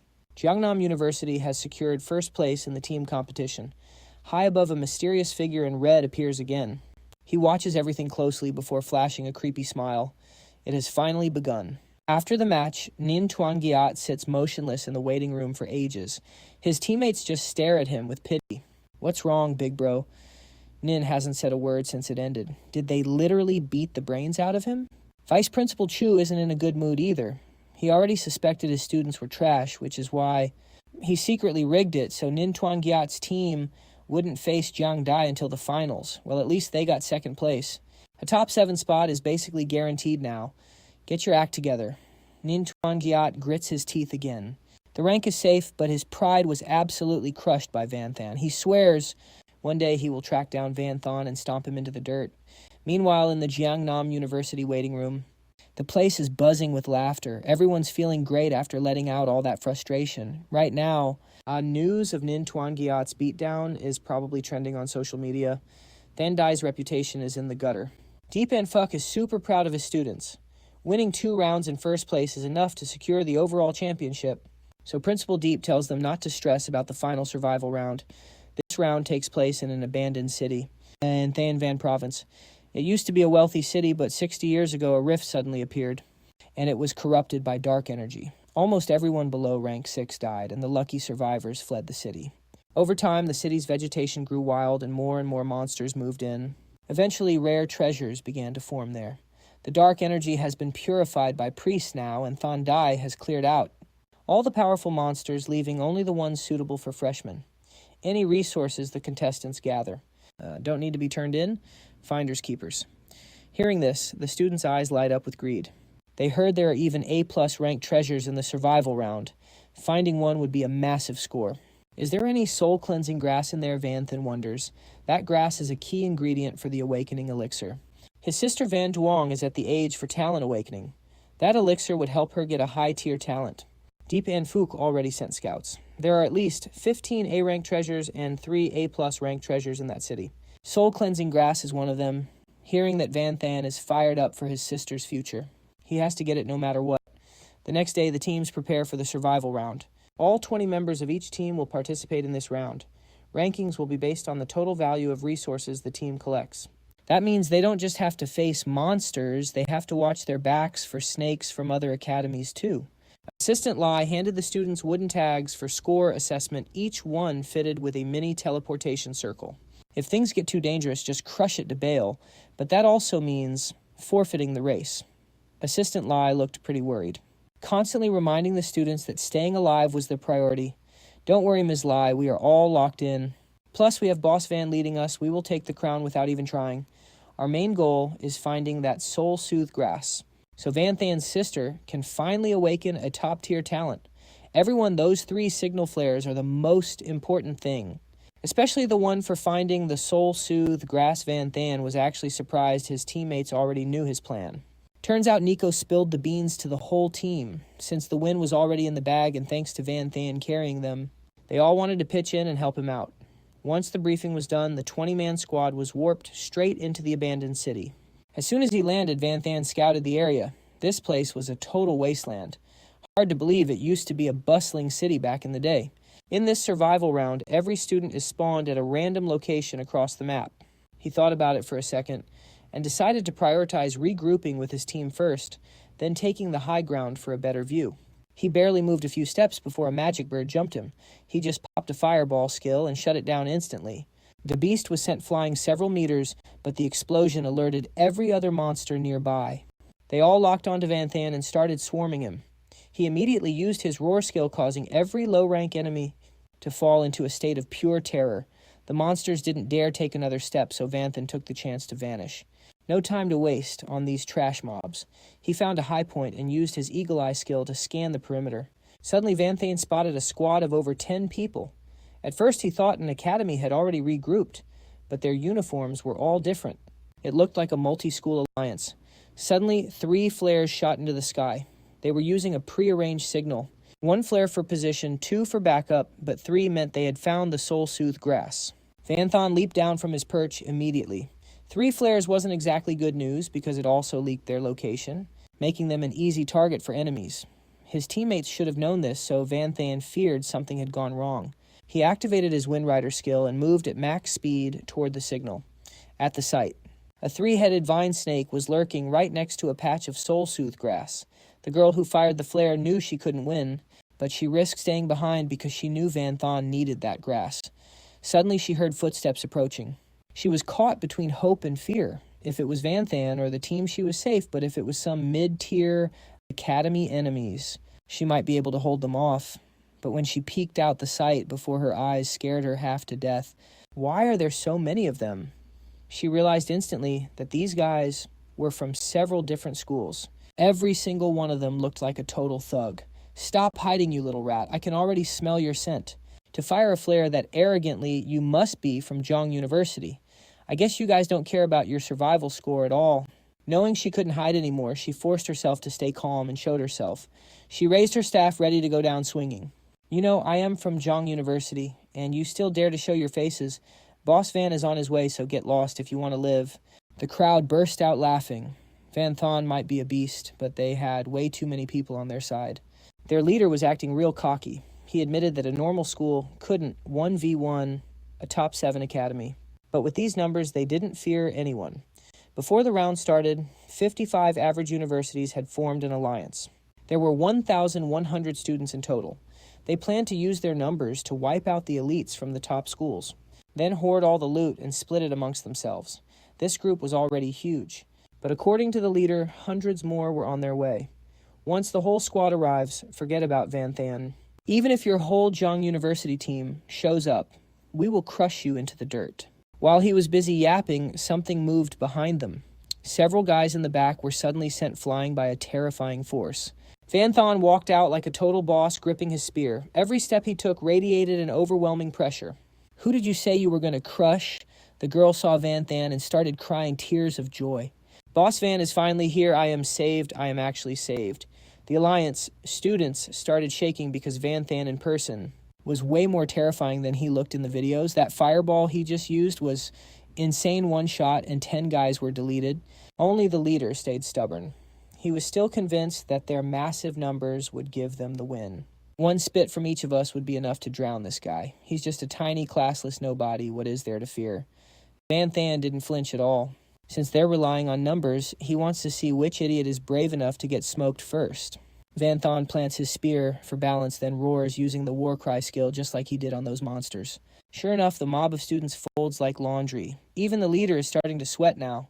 He keeps yelling, "Don't be scared," but his heart is racing. Stop acting tough, man. It's just a basic warrior skill. How can it break our spirit? He barely finished his sentence. Next thing he knows, Vanthan is right in his face. What was that? This look, this aura. It's straight up nightmare fuel. The jerk is so terrified he instantly bolts. Don't kill me, big bro. My bad. Please have mercy. With the leader gone, the alliance falls apart. Everyone is running for their lives. They aren't stupid enough to mess with a monster like Vanthan. But honestly, our MC is a bit disappointed. Thought they were built different, but they don't even have the guts to swing. Just a bunch of fodder, really. He walks over to his teammate and reassures her. Thanks for guarding the soul grass. We're safe now. She's just happy she didn't die. Meanwhile, the elders were watching the whole thing go down. Deep Unfuck is dying of laughter. Thought I'd see a bloodbath, but Vanthan ended it without even getting his hands dirty. But others weren't so lucky. That 100-man gank squad is actually a menace. They've already knocked out over 10 students from the top 7 academies. The principals are salty. Looks like the rules need a major nerf next year.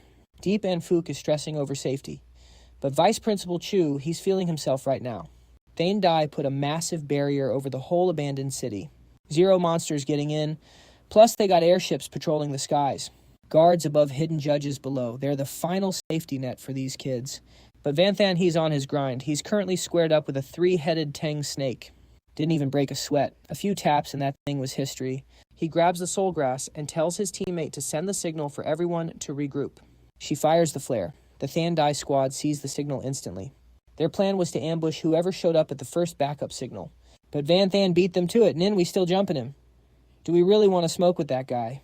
Nin's guts non-existent. He just scoffs and tells his team to bounce.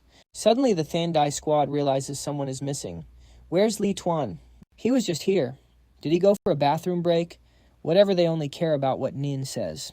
Li Tuan went rogue, but they can't be bothered. They just head out. Meanwhile, Li Tuan is creeping into a ruined building. To him, Vanthan and Nin are just dust. Top Academy's trash. Once the master descends, you're all cooked.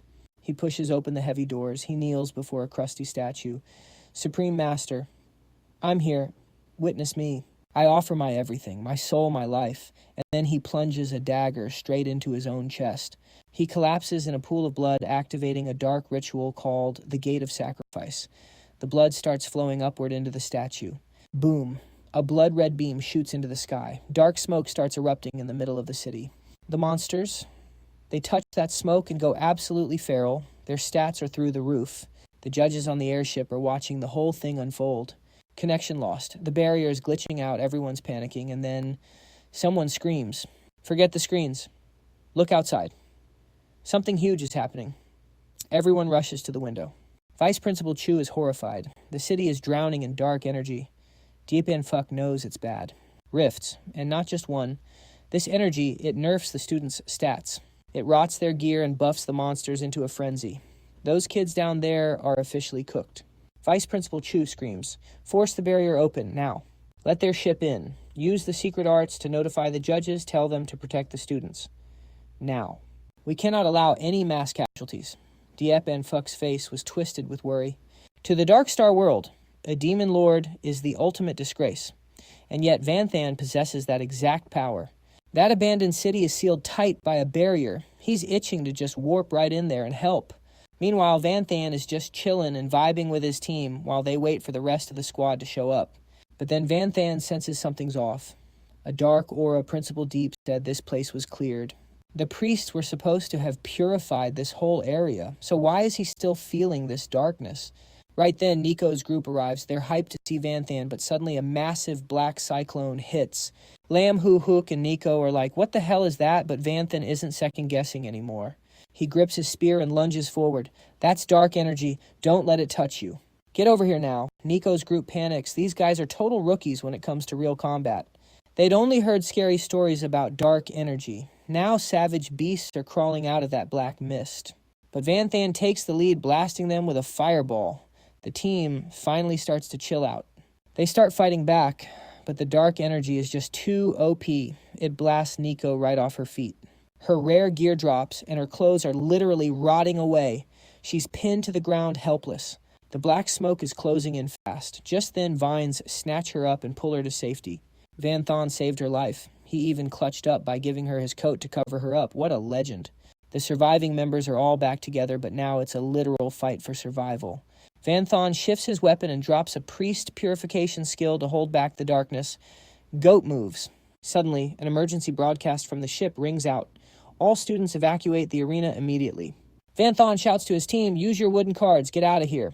His purification won't hold forever. Everyone listens to Vanthan and crushes their cards at once. Only he and Nico are left. Nico is absolutely losing it. Why isn't my card working? She's shaking because she's pressing it with everything she's got. Vanthan realizes her card got corrupted. Without skipping a beat, he hands her his own card. Nico's hesitant. But what about you? I've got a plan. Just go. That's an order from your captain. Nico's tearing up, but she knows she'd just be a burden if she stayed. Fine, just don't die on me. Nico crushes the card and vanishes in a flash. Now Vanthan is all alone. Suddenly he hears clapping. It's some dude in a red suit. This is the first time Vanthan has actually come face to face with this creep. The stranger mocks him. What a noble captain. Wasting your life for your little friends. Vanthan shoots him a death stare. It's their first meeting, but this guy looks strangely familiar. He was one of the judges back during the individual tournament rounds. Vanthan is suspicious, but The guy claims he's just there to protect him. Apparently, top-tier students like Van Than need special treatment from the higher-ups. We can't let anything happen to you. Come on, I'll take you to a safe zone. The man grabs Van Than's shoulder and fires off space magic, warping them both away instantly. Principal Deepan Fuck warps in a second later, but the place is empty. The kids are gone. He thought they'd escaped, but he senses ripples of space magic left behind. This isn't good. Deepan Fook looks around sharp. Space magic is top-tier stuff. If they're far, he'll never track them. If they've gone too far, finding them will be a nightmare. Van Than lands in a weird place. He realizes he's not in the abandoned city anymore, but this place is totally rotted by dark energy. This place is a death trap. Van Than locks in because that red-suited freak is already there. The guy lunges from above, but Van Than's reflexes are cracked. He dodges it easily. The stranger grins. This place should have dulled your senses by now. You're faster than you look. How did he see my attack coming? He stared at the kid in front of him, totally shocked. Van Than had entered a whole new state. Between his Dark Knight talent and the training he did with Dean Haw, he was locked in. This power isn't just for show. Sorry, but the darkness, that's my home turf. Even though he had no idea what this bastard was planning. If this guy wants him dead, Van Than is more than happy to take his life instead. No wonder you are so cocky. So this is the talent you got from the Demon Lord's essence. The man didn't even flinch. He was a level 38 second advancement space mage. Compared to a rookie like Van Than, he didn't see him as a threat at all. The stranger lunged into the air, activating 2 skills at once, spatial blades and void staff casting. Van Than could barely see the space warping. It was almost impossible to track. It was literally an invisible attack, but Van Than isn't some fodder. The second he felt the danger closing in, he popped his divine step skill, dodging certain death by a hair, right where he was standing a second ago. A massive force slammed down. A deep, cross-shaped gash was carved right into the solid rock. If that hit him, he would have been sliced into 4 pieces. The man got even more hyped. Oh, what skill is that? It works just like my spatial magic. Is it God rank? But he wasn't scared. Van Than's level was still way too low. God rank skills drain a ton of energy. He figured the kid couldn't spam it, so he ramped up his assault again. Van Than spammed dozens of fireballs, but they were all cut right through. The stranger started laughing like a maniac. That is the most broken part of spatial magic. It rips through space itself. Nothing can block it. Just die already. Van Than gritted his teeth. He was starting to feel the pressure. The guy was right. He couldn't keep using Divine Step. Now he had to rely on the enemy's movements and his Divine Eye. He tried to predict the trajectory of the attacks, but the onslaught was too fast. Finally, Van Than took a hit. His body felt heavy as lead and filled with pain. Surviving that hit, you really are elite. You're definitely a strategic level genius of the Dragon Nation. The guy gave him some honest praise. But then he started flexing his own power again. Being a space mage was a hidden class. It is one of the rarest in the world. Anyone with this class is basically a national treasure. To him, Van Than's abilities were just cheap tricks, not even worth mentioning. Van Than kept taking hits, each one more brutal than the last. He spat out a mouthful of blood. His eyes were filled with pure hatred. I can't lose like this, no way. But Van Than collapsed into a pool of blood anyway. Seeing him down, the guy rushed in thinking the fight was over. He wanted Van Than's head for the reward. Whatever that reward is, we will find out later. But the moment he got close, Van Than unleashed a flame fist right into his gut. The guy spat out blood, screaming in agony. You little brat, you were faking it. He was sent flying, his clothes torn to shreds from the impact. There was a literal crater in his stomach. Fine. For that, I am going to tear you limb from limb. Van Than just stared him down, expressionless. His body was already healed thanks to his super regeneration. He activated his Abyssal Knight talent, getting ready for a brutal showdown. I can't wait. The guy was losing it, screaming at the top of his lungs. He vowed to rip Van Than into 10,000 pieces. Van Than knew this wasn't going to be easy. This guy's level was way too high. Flame Fist alone wouldn't kill him, and his super regeneration skill was on a long cooldown. He already used it once during his fake-out. Plus, that bastard's spatial magic was a problem. It ignores distance and defense. One clean hit, and it is game over. He couldn't even counter his skills. For Van Than, every attack was lethal. He knew he couldn't drag this fight out. Playing defense wasn't an option. He had to end this fast if he wanted to survive. Van Than spammed Fireball, but the guy blocked them all. Then he summoned massive vines. The guy just sliced through them with his spatial control, but while he was busy, Van Than used the assassin skill Heart Piercer. The guy just warped space again, making the weapon miss. Suddenly the Van Thon in front of him vanished. Another Van Thon appeared high above, diving down with a spear. He was using his clone skill again, but this guy was way craftier than he thought. He'd already sniffed out Van Than's mana signature. The ambush failed. Van Than gritted his teeth in frustration. He'd perfectly calculated the attack to hit the guy's blind spot, but he still got read like a book. Seeing the enemy about to turn him into a snack, Van Than had to pop his S+ rank invincibility skill. Total immunity to all damage and CC God mode activated. Within 3 seconds, the guy was blasted back. He spat out a curse under his breath. He didn't expect this kid to have such unique broken skills. Seizing the moment, Van Than unleashed a devastating soul-crushing slash. That bastard saw the hit coming and spammed his spatial skill again, basically a short-range teleport. He blinked to a safe distance instantly. That was way too close for comfort. The guy was huffing and puffing. He was a hair's breadth away from getting sliced. Seriously, how many skills does this kid have? Each one is more cracked than the last. While he was distracted, he felt a massive surge of killing intent from behind. Van Than had already caught up. The bastard warped away once more. Van Than was fuming. Does this guy have eyes in the back of his head? How is his dodging so perfect every time? But there was no time to think. Van Than used Blink to stay on his tail, repeating the move over and over. But he couldn't land a single hit, and his body was hitting its limit. That's when the guy stepped out of the rift, looking smug as hell. He stood right in front of him, mocking. You spammed those god-tier skills too much. Your stamina is finally cooked, isn't it?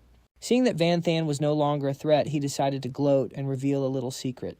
Feeling confused, kid? Like how I can predict your exact position every single time I already know what you're thinking.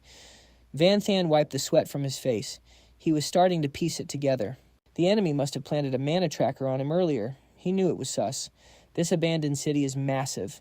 Van Than had been super careful while moving to make sure no monsters, yet this guy found him instantly, right after Nico left too. Then he remembered the guy was the referee for his match. The truth was finally right in front of him. When he won that first individual round, the guy had grabbed his wrist. That was definitely when he planted the mana mark. If it weren't for that mark, you would have been sliced to pieces by now. Not that it matters. You're still losing. You figured it out, so what, you arrogant brat? You're out of mana for those god-tier skills. You think you can still take me. The guy was about to deliver a finishing blow to blow Van Than to bits, but Van Than just looked at him like he was an absolute moron. Still trying to attack, bro? Did you even look at where you're standing? The guy panicked and looked down. It was a time bomb Van Than had conveniently set up. He'd planted it right under the guy's nose during the chase. Damn it, you trapped me. Boom. The guy got sent flying. Van Than was low-key disappointed the guy survived that. Any other squishy mage would have been toast by now. Too bad his rank is so high and he's way too tanky. But honestly, this was all part of the plan. Van Than gripped his spear and took aim. The bastard knew exactly what was coming. He scrambled to activate his spatial skill to escape one last time. But right then, his body completely locked up. Eye of the Night activated. Now the guy was sweating bullets. In his wildest dreams, he never thought Van Than would inherit the full bloodline talent of the Goddess of Night. My rank is still low, so I can only freeze you for 1 second. But 1 second is all I need. Van Than put everything into that throw. The spear zoomed like a sniper bullet, pinning the guy right where he stood. A mountain of loot dropped right where he fell. That meant it was game over for that bastard. Van Than collapsed completely spent. Looking at all that loot, he couldn't help but feel satisfied. He was praying for at least one basic skill in there, specifically a spatial mage skill. Van Than sat there huffing and puffing for a long time. He'd used every trick in the book just to scrap that win. That guy was a serious threat, but the problem remained. He had no idea where he was or what that guy was actually after. Since he'd been marked and dragged to this middle-of-nowhere wasteland, it had to be a setup, a carefully planned one. It went way back. Van Than's head was spinning, so he decided to just grab the loot first, and would you look at that? There it was, a spatial mage skill book from that guy. Too bad most of them were high tier and useless for him right now. He kept digging through the pile and finally found one basic skill, Spatial Rift. Van Than was hyped. This skill is fire. The rift it creates is a bit small, but it'll do. Once his talent levels up, the quality of this skill is going to skyrocket. He wasted no time and shoved the good stuff into his bag. The rest of the gear was top tier too, but his level was still too low to equip it. Plus, there were tons of high-value materials. He vacuumed up everything. The only thing left was a mysterious black feather. Van Than had zero clue what it was for. This thing has 0 stats. Even his appraisal skill is drawing a blank. Totally mysterious. While Van Than is staring at it, a portal swirls open right next to him. He thinks it's an ambush. Is it another enemy? Plot twist. It's just Teacher, Deep, and Buck. He breathes a sigh of relief seeing our boy is still in one piece. Turns out there's a mole in the academy. I'm here till he stops dead. He sees the absolute mess on the floor. Van Than's weapon is sticking right through this guy. Teacher Fuck is shook. This enemy was a level 38 rank 2 space mage. How did a student take down such a cracked opponent? Van Than just plays it cool. He just got careless and didn't dodge Teacher. MC Diff is real. He acts humble and hands over that weird feather. The teacher recognizes it instantly. It's the mark of the Advent organization. Teacher Fuck mutters. It all makes sense now. Van Than is totally lost. He's never even heard of the Advent. So the teacher gives him the quick rundown. They're human traders who sold their souls to the dark world. Basically, they hate everything about humanity. They worship the dark world and want it to take over. All the chaos during this competition. Yeah, that was all them. That student from Qingdai was one of them. He sacrificed his own life just to rip open a rift to the dark world. Dark energy flooded the arena, causing massive casualties. Van Than starts connecting the dots with what that guy said earlier. No wonder he wanted Van Than's head for a reward, since he has the Demon Lord essence. He's been targeted by the dark world. Their big bosses can't cross over yet, so they're sending goons to do the dirty work. Teacher Fuck opens another portal to take Van Than home. While he was busy fighting for his life, the barrier around the city finally broke. High-rank pros from the academy swarmed in, and the tides turned fast. The monsters that were hunting students got absolutely wrecked in just a few hours. The city was cleared out completely, but even after all this drama, the competition still needs a winner. The survival round results were scrapped.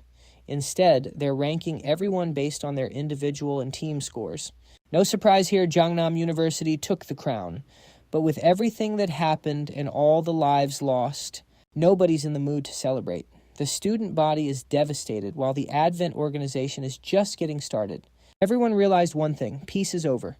After the match, all the deans gathered at the Qingdai conference room. Leading the meeting was Chu Tianha, a heavy hitter from the Department of Defense.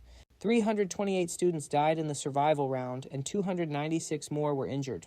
These were the elites, the future of humanity. The damage is insane. Vice Principal Chu of Qingdai is absolutely fuming.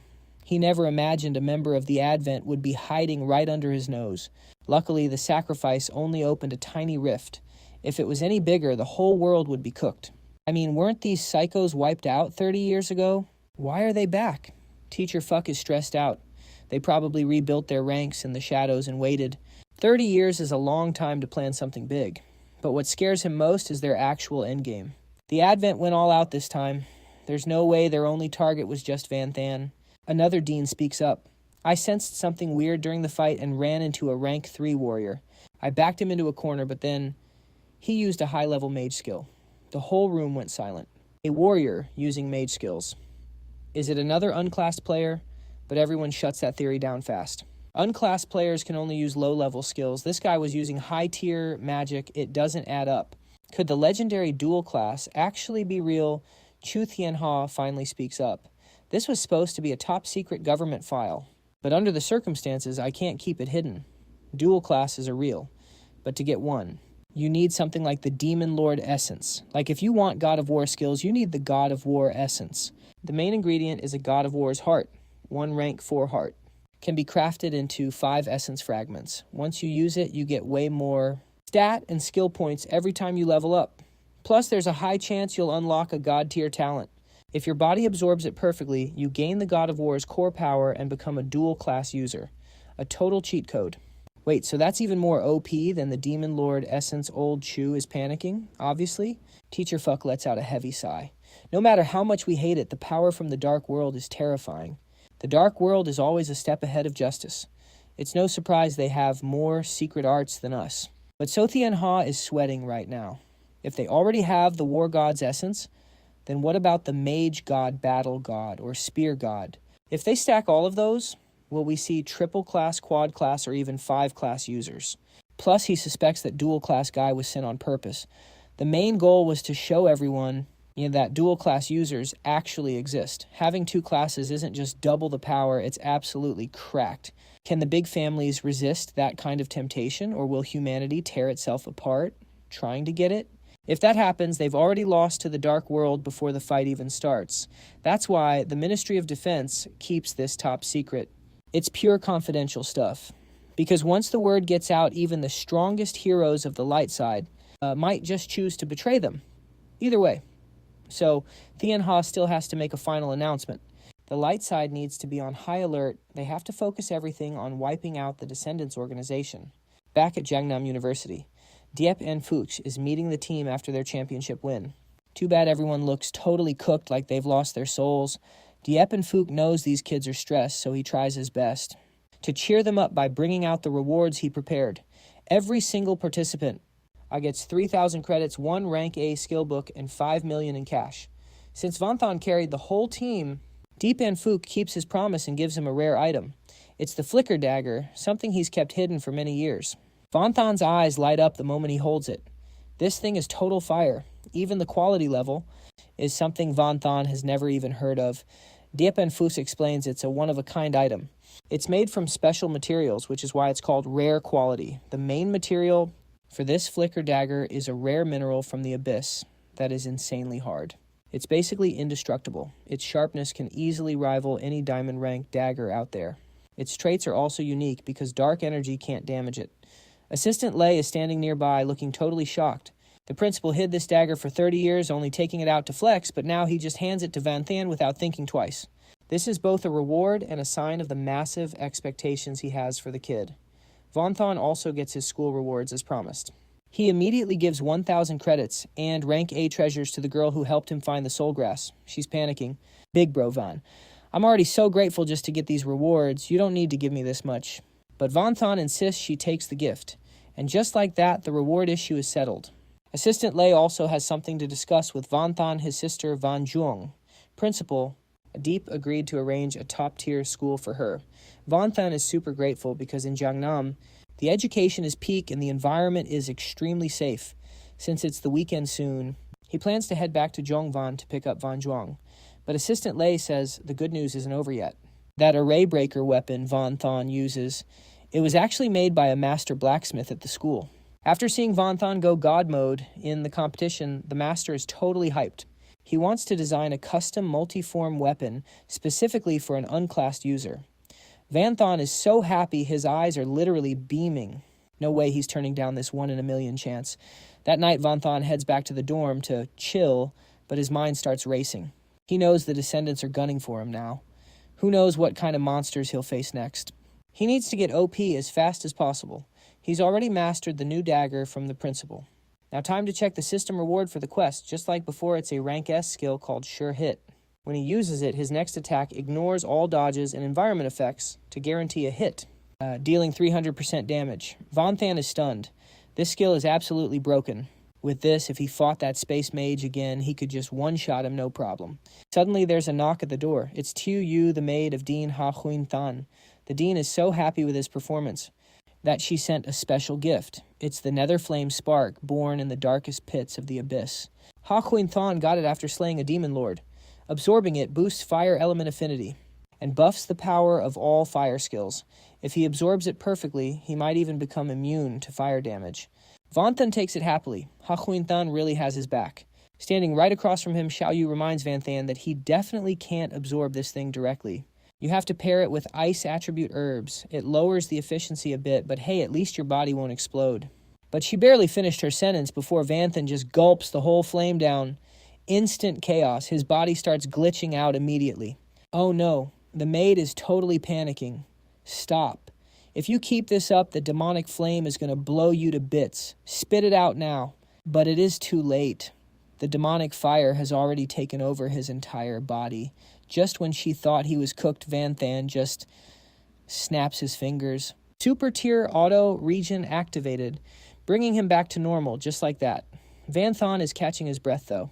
He is safe now, but man, that burning sensation from earlier absolute trash. It hurt like hell.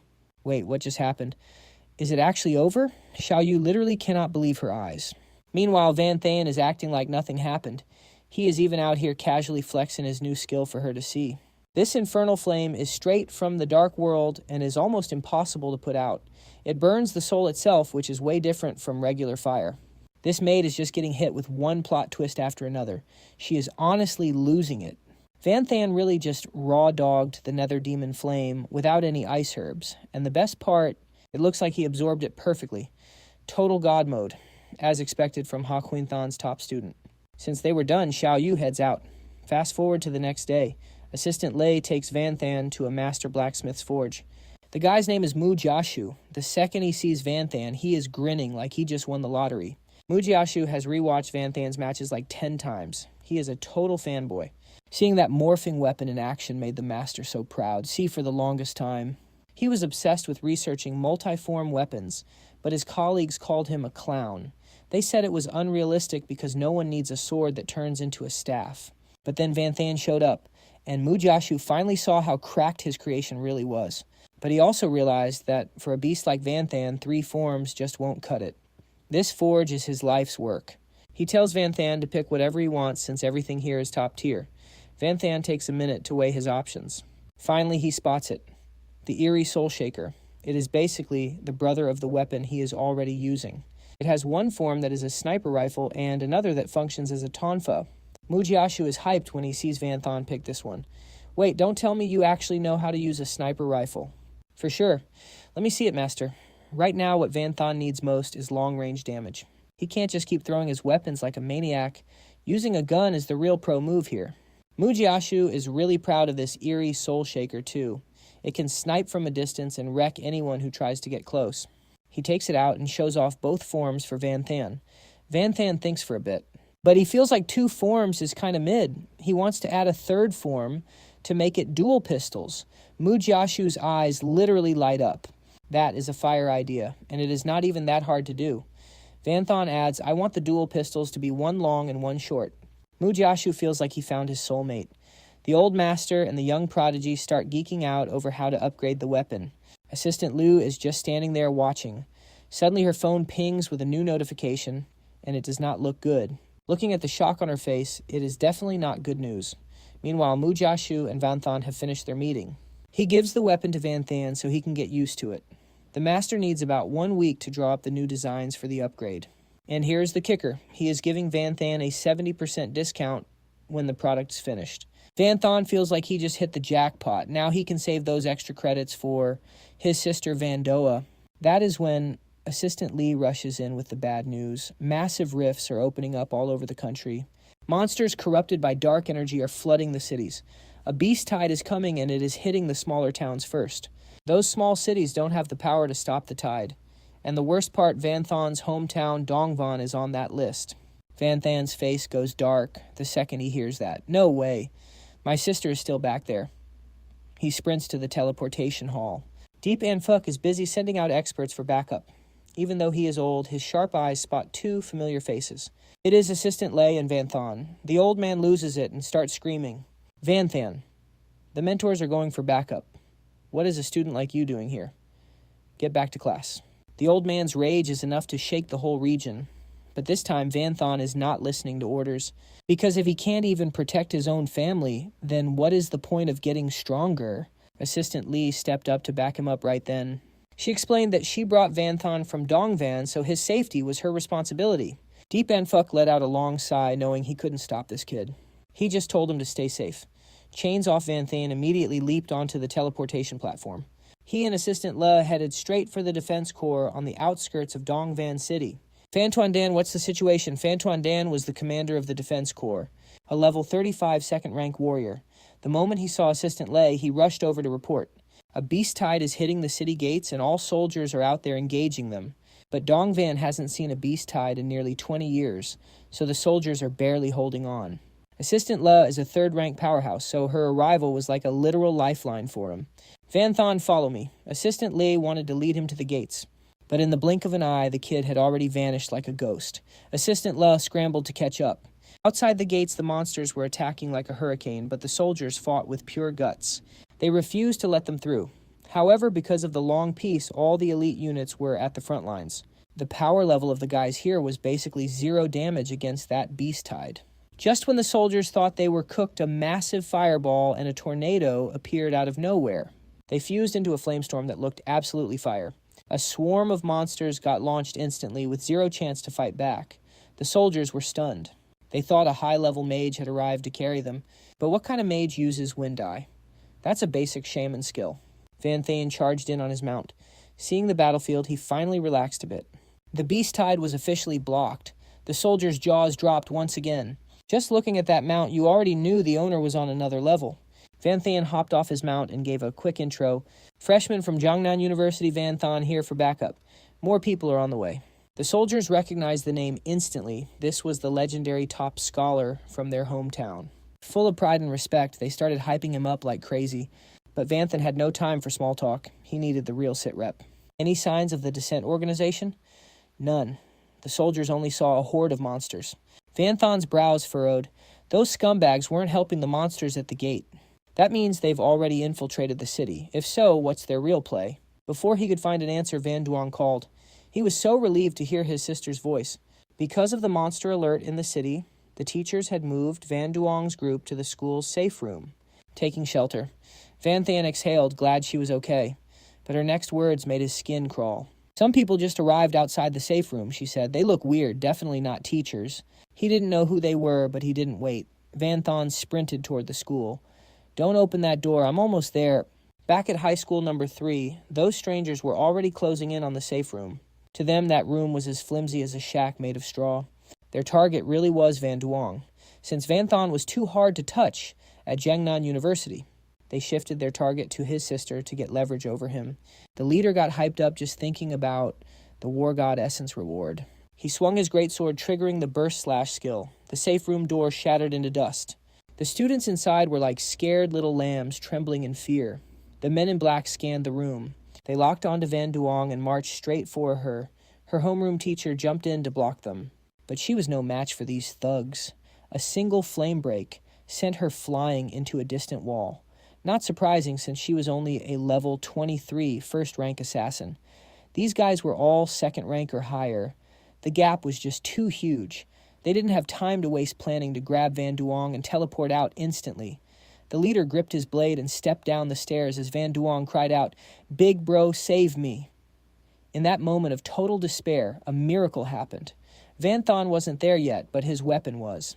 Using his throw skill, the blade pierced straight through the thug in front of her. Like these thugs knew that spear throwing was Van Thane's deadliest long-range move. They even scouted his trick for recalling the weapon. So they came up with a counter to stop him from getting it back. Looking at the Eerie Breaker lying on the ground, one of the goons got greedy. An 8-star weapon. Total jackpot. This legendary gear is mine now, hey hey. But before his crusty hands could even touch it, crunch. Van Thane stepped in, giving him the deadliest death stare. Then he used a fighter's impact punch to send that guy straight to the lobby. 2 more to go. Van Thane whipped out the Toad Sense dagger from Principal Deep. The remaining thugs saw a tiny knife and thought he was trolling. Big mistake. This thing is pure fire. 1 slash, and another goon is cooked instantly. Van Thane immediately pulled Van Duong into a protective hug. "Are you hurt? I'm okay. Big bro, look out, he's getting away. The last coward was booking it." Van Thane just wiped 3 guys in literal seconds. This isn't just talent, he's cracked. When that space mage got bodied earlier, they thought the principal did the heavy lifting. But looking at this, it's obvious our MC was the one who pulled off the reverse sweep. The last guy was running for his life, but Van Thane just chilled and told his sister, "Relax, he's already dead. He just doesn't know it yet." A second later, he pulled out his new gear and shifted it into sniper mode. He took aim and pulled the trigger without blinking. A mana-infused bullet tore right through the runner. Boom! Headshot. Van Thane just dusted his hands off. Clean quadra-kill, easy. That whole show of power had Van Duong's friends absolutely simping. Bro basically just gained a fan club of future fangirls. Just then, Assistant Lei caught up. She started lecturing him for going rogue, but then she saw the bodies on the floor. She realized what went down. These were all Second Awakening pros. And this kid just wiped them. He's actually built different. Lei sighed. Since he's carrying that Demon Lord essence, Van Thane is basically a walking target now. They'd have to take Van Duong with them for safety. Back at the university, she briefed the principal immediately. They weren't sure what the Advent cult was up to, but it was clear they wanted Van Thane's head on a platter. Now she was starting to wonder if that gift from Ha Huyen Than was a blessing or a straight-up curse. Principal Deep stroked his beard. He knew that essence was just the spark. The war between light and dark has been brewing forever, but right now Van Than is the poster boy for the good guys. It makes sense why the cult wants him dead, but hey, they weren't just going to sit there and take it. Every academy has already formed demon hunter squads to strike back. It's the perfect chance to counterattack and level up the students. Jiang University already picked a squad to join the joint operation under the master's lead. As for Van Duong, the principal already pulled some strings. In 2 days, she'll be enrolled in a top-tier prep school under the uni. She'll be safe there so Van Than can stop stressing. Right now, he was showing her around his dorm. The little girl was hyped. After growing up in the slums, she wasn't used to this much drip. She even started playing with Van Than's demon flower like it was a common plushie. School was sorted, but Van Than was still plotting how to make sure she actually earns her spot at that elite academy. He looked at her and asked, "Hey, counting the days. You should be due for your awakening soon, right?" "Yeah." She let out a huge sigh. Her class was supposed to have their awakening ceremony this week, but the beast tide in Dongvan messed everything up. Seeing her sad, Van Than tossed her a trigger potion. This was the stuff he made using that rare soul grass he risked his life for. She held it with shaking hands. She knew this potion was worth a fortune. Even the richest trust fund kids couldn't get their hands on it. "Big bro, should we just sell this for cash?" Van Than almost lost it. He went through hell for this. And she's out here thinking about the bag, talk about a grind set. He told her to chug it. Back then, her potential stats were actually higher than his. With this potion, she'd definitely awaken an S-tier talent. She listened and downed the whole thing in one go. Van Than was on the edge of his seat. Usually a first-time awakening comes with some crazy special effects. Even if it was just a cooking talent, she'd feel an urge to slice something. "So do you feel anything yet?" "A little, but I can't explain it. But look, I finished it all." See, she zoomed over and shoved the empty bottle in his face. He wasn't shocked that the bottle was empty. He was shocked because her speed just now was insane. Could Van Duong have a speed talent? Van Than killed that thought instantly. If it was just basic speed, he would have seen it coming. She's only level 5 after all. 1 second she was by the flower spirit. 3 meters away the next. She's right in front of him.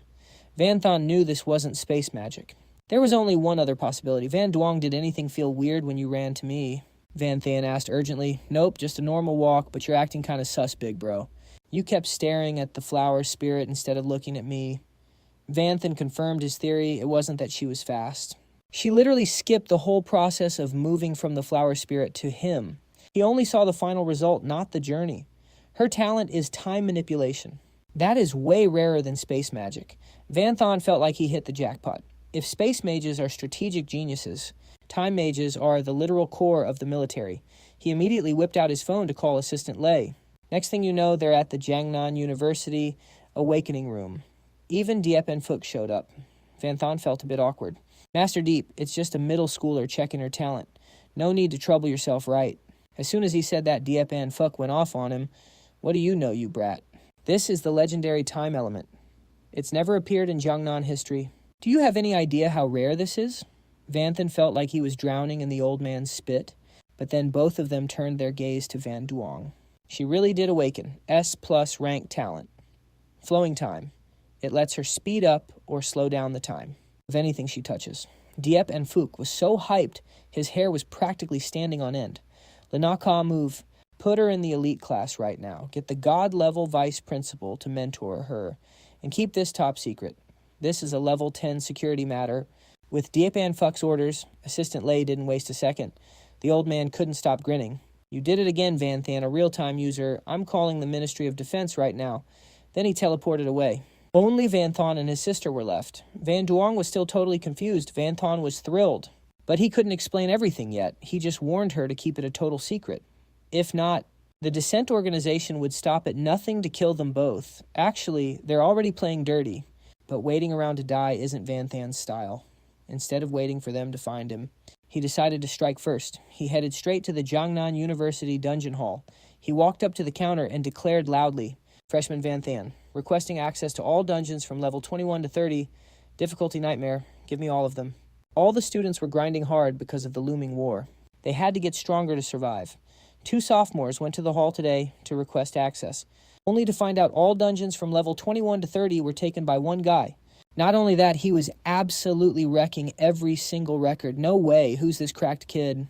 Who else could it be but Vanthan? He was on a total rampage, setting a new record in the Dwarf Palace dungeon. When the announcement hit the hall, everyone lost their minds. What the hell? He's already cleared 4 dungeon records this morning. Vancaw is just built different. He's so fire-weight, look at him. Is he going again? He really was. Vanthan didn't rest for even a single second before jumping into the next one. In all of Jiangnan University, only he would dare to go this hard. This time he entered the Graveyard of the Dead, nightmare difficulty. The atmosphere inside was straight out of a horror movie. Monsters were everywhere, from skeletons to zombies. Vanthan scanned them with a cold gaze. Since they're all undead, fire and light skills should work best. Perfect timing. He wanted to test his new nether magic flame anyway. It's way stronger than normal fire. It can even burn souls. Vanthan waved his hand, and a blue spark in his palm grew into 2 massive dragons. Everywhere they flew, the undead were turned to ash, a nightmare-level dungeon. He cleared the whole thing in a heartbeat. It was a bit tiring, but he wasn't done yet. He headed straight to the next one. Back in the hall, the notifications for Vanthan's new records kept popping up. The students were just staring at the screen in disbelief. Like, how many more records is this guy gonna wreck? Finally, he stopped. Nico saw everything, and her whole body wouldn't stop shaking. This idiot. Does he want things to get even more chaotic? Assistant Le Nakar reported the whole mess to Principal Dieppe. Plenty of students saw Vanthan return to the dorms looking like a ghost. He was so exhausted he could barely walk straight. I mean, a normal student is lucky to clear 1 dungeon a day. 2 is already pushing it. And that's with a full team. But Vanthan, he's clearing at least 4 dungeons a day, solo. He's literally playing with his life. Dieppe and Fuck went silent. He knew grinding was good. But he had a bad feeling about this kid. Before he could hunt Vanthan down for a lecture, the MC showed up at his door. One look at Vanthan's face, and Dieppe and Fuck knew. This brat was about to stir up some serious trouble. Sure enough, Vanthan pulled out a card. Principal Dieppe, I want to join the demon hunting squad. He said it like it was nothing. Dieppe and Fuck was fuming. This madman, the demon hunting squad is only for 3rd years and above. Even 2nd years have to be the elite of the elite to join. And Vanthan, he's just a fresh 1st year. Even if I say yes, Dean Ha would never agree. Dieppe and Fuck lost it. He started screaming right in Vanthan's face. About that. Vanthan gave a forced smile and pointed at the card. Master already gave me the green light. Dieppe and Fuck opened the card, and yup, that was definitely Ha Queen Than's handwriting. The message was simple. Old Dieppe, approve this right now, or I'm coming for you. P.S. Put him in Kathi's squad. Dieppe and Fuck was speechless. Like teacher, like student, both of them are just reckless savages. Vanthan knew the principal was worried, so he invited the old man to use appraisal on him. Dieppe and Fuck did it. After days of insane grinding, Vanthan hit level 26. His base stats for strength constitution. Agility and endurance were all around 300 points. His skills were all high tier. The lowest was B rank. And the highest was S+. He even had special skills like God's Touch and Night Eye, not to mention everything else. Just his skills alone were enough to wreck most other students. Plus, his stats were perfectly balanced. Even the old principal couldn't stop this kid anymore. He just let out a long sigh. If you're that confident, then fine. Do what you want. Vanthan walked away with a win. After he left, Assistant Lei and Dieppe and Fuch started talking. Le Nakar was worried because the Advent organization is still hunting him. But Dieppe and Fuch knew what the kid was thinking. He wants to take them out before they can jump him. Whatever. If Haquin Than put him in Kathi's team, she must have a plan. That day at Trongan Town, Kathi's squad was absolutely fuming. They thought a first year like Vanthan's was just dead weight. I mean, he's an unclassed trash player, even if he's the national champ. He's just a big fish in a pond full of losers. Some thought he was a nepotism baby who parachuted in. Others thought he was a coward using the back door to leech credits from them. Kathi was stressed out seeing her team fall apart. She didn't get what Haquin Than was thinking either. Vanthan is strong, but he has plenty of resources and credits.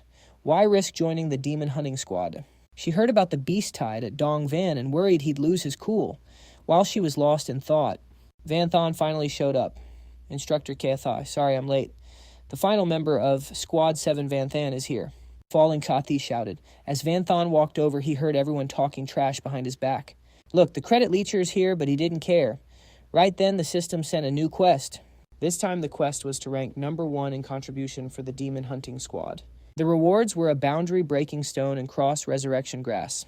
Van Than was a bit let down because the quest was too easy, so there were no new skills or talents, but the rewards were still fire. The grass was for Van Duong, and the stone could upgrade his gear. Once he joined, Kathi briefed them on the mission. Lately, the Advent organization has been working with the demon race to wreck small cities They're even targeting kids in elementary and middle school. Totally low-life behavior. Kathi just got intel from the local defense force. A group has taken over a warehouse at the lakeside port. According to the investigation, they're likely Advent cultists. Their mission wiped them all out. Seithi led her squad toward the lake ready for war. She popped her sensory skill. There are 28 hostiles inside the warehouse. Every single one of them has that dark aura. It's the Descent Order, for sure. Seithi already scanned their stats. Most are rank 2, but there's a big dog in there, probably a rank 3 officer. The squad isn't breaking a sweat. Actually, they're hyped. These guys are the top tiers from Jiang University. To them, those cultists are just walking XP. If you guys are that confident, then send it. As soon as Kathi gave the word, they charged. The first guy opens up with an explosive slash. One shot, and the roof is gone. The cultists look up in a panic, and what do they see? 10 kids diving straight into the pit. Different classes, but they all have the same energy. Absolute carnage. The low-level minions are getting wrecked. They scramble to their rank 3 leader for help. Bishop. We're under attack. We don't even know how many there are. Do we have to retreat? But this rank 3 guy isn't a pushover, just like Kathi. He already read their power levels. It's only 10 of them, mostly rank 2 trash. Wipe them out. He gives the cold order. The vibe shifts instantly. The Descent cultists get their confidence back once they realize the situation.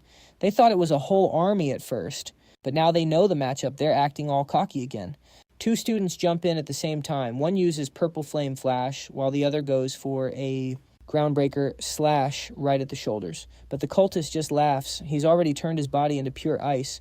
0 damage. This guy's a water element mage. Now the students are actually sweating. Damn it, with that kind of power, why would you betray humanity compared to our supreme master? Humans are nothing but ants.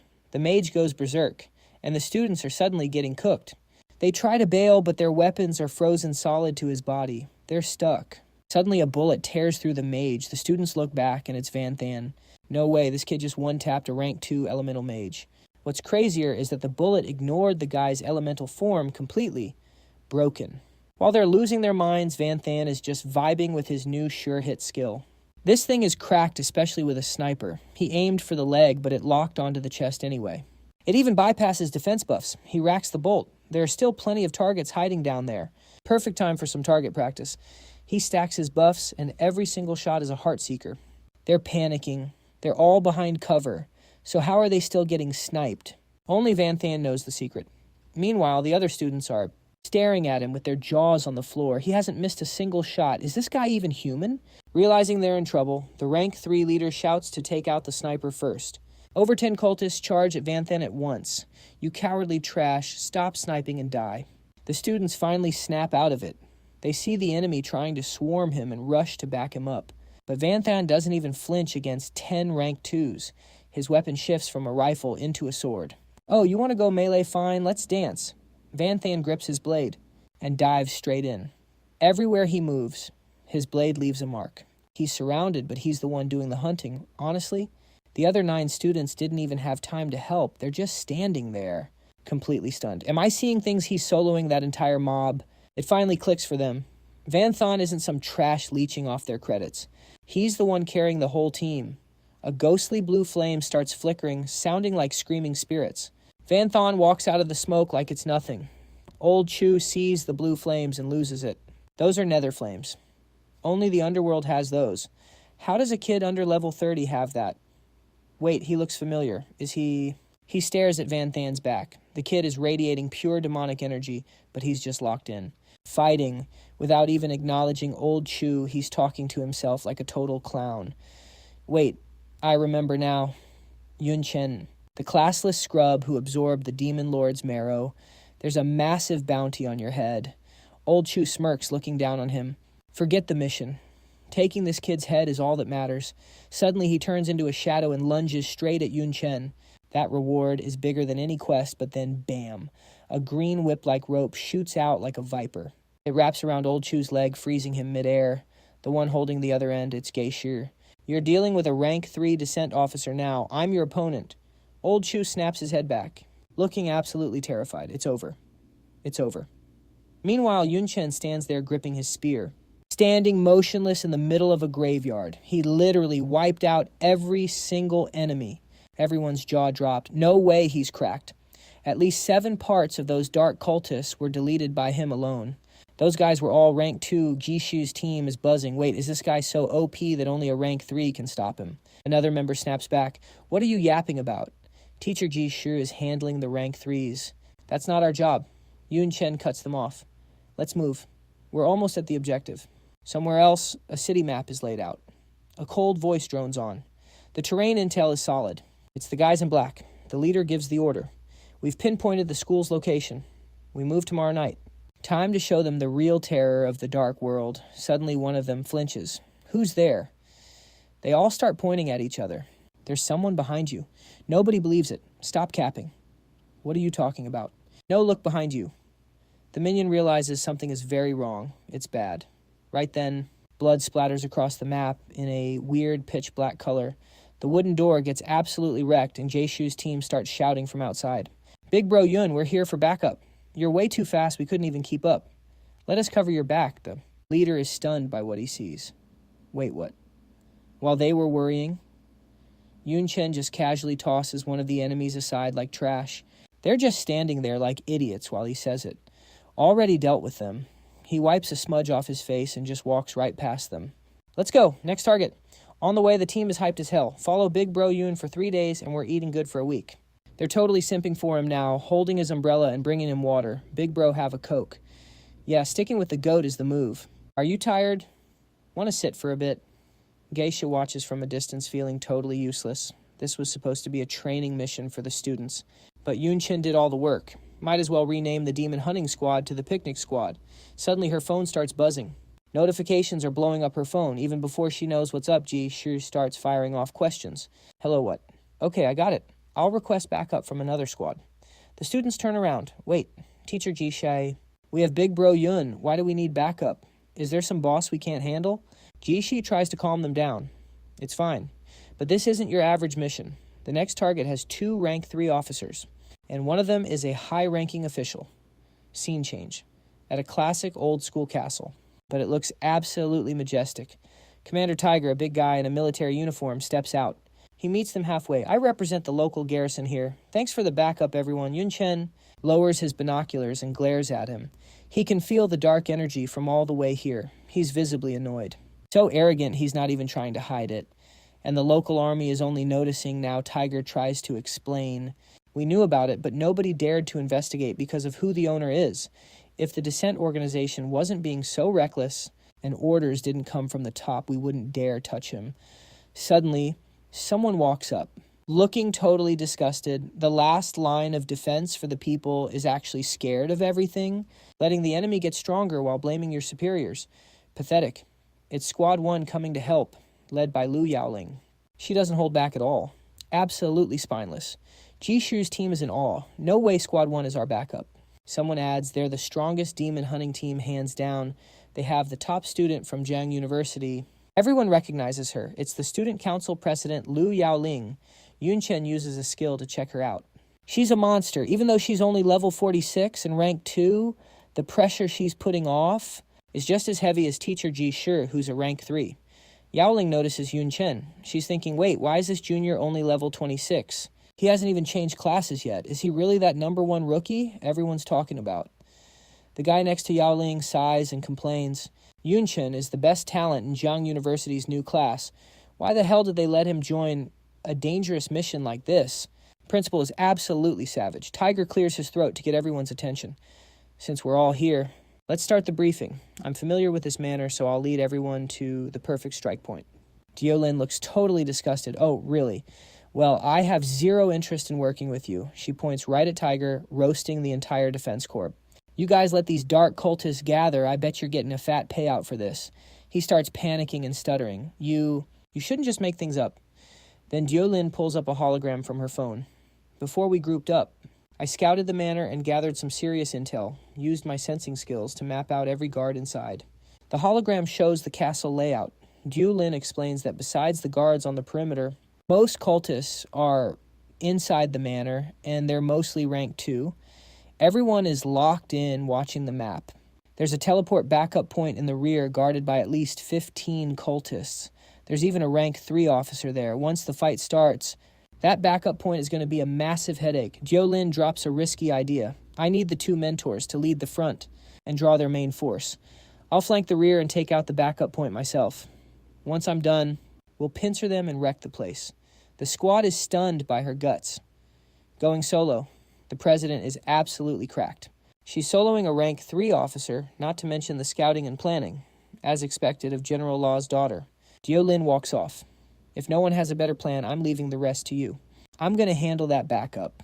They watch her leave. Man, she's built different, isn't she? Tiger leads the squad toward the castle. Jiang Jia from Cat Thi's team nods. Not a bad spot the commander picked. The line of sight is clear, and the high ground is perfect for an ambush. If we open with long-range magic, we can deal massive damage without taking any risk, but Van Than is feeling Seuss. This isn't right. If this spot is so good, why is it unguarded? Van Than looks around. Plus, I can feel a dark aura nearby. As he's thinking, something starts moving behind them. Weird energy surges everywhere. Cat Thi sees black smoke rising. What is this? This dark aura. It's too thick. This isn't just some small rift. Tiger transforms into a freak and laughs like a psycho. How do you like the grave I picked out for you? He turns into black smoke like a snake shedding its skin. Suddenly he's a demon with bat wings. Kneel before me, you filthy humans. The pressure slams the team to the ground. Too much power. Our gear's melting. I can't even move. Cat Thi starts to realize something. This level of energy, it can't be. Van Than grits his teeth, sweating bullets. He's a demon spawn from the dark world. Demon Tiger takes to the sky.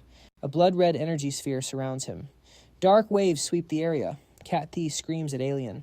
Call for backup now. Alien stops her. It's no use. The dark aura fried our comms. They're jammed. Cat Thi feels helpless. Damn it, are we just sitting ducks? Wait, something's off. He's only rank 3. Demon kin are stronger than humans at the same rank. But his aura shouldn't be crushing us this easily. He's definitely using some kind of trick. Even while pinned down, they keep talking smack. You scumbag. No wonder you let the cultists gather. The commander sold us out. How could you betray your own kind? Tiger looks down with pure contempt. Own kind.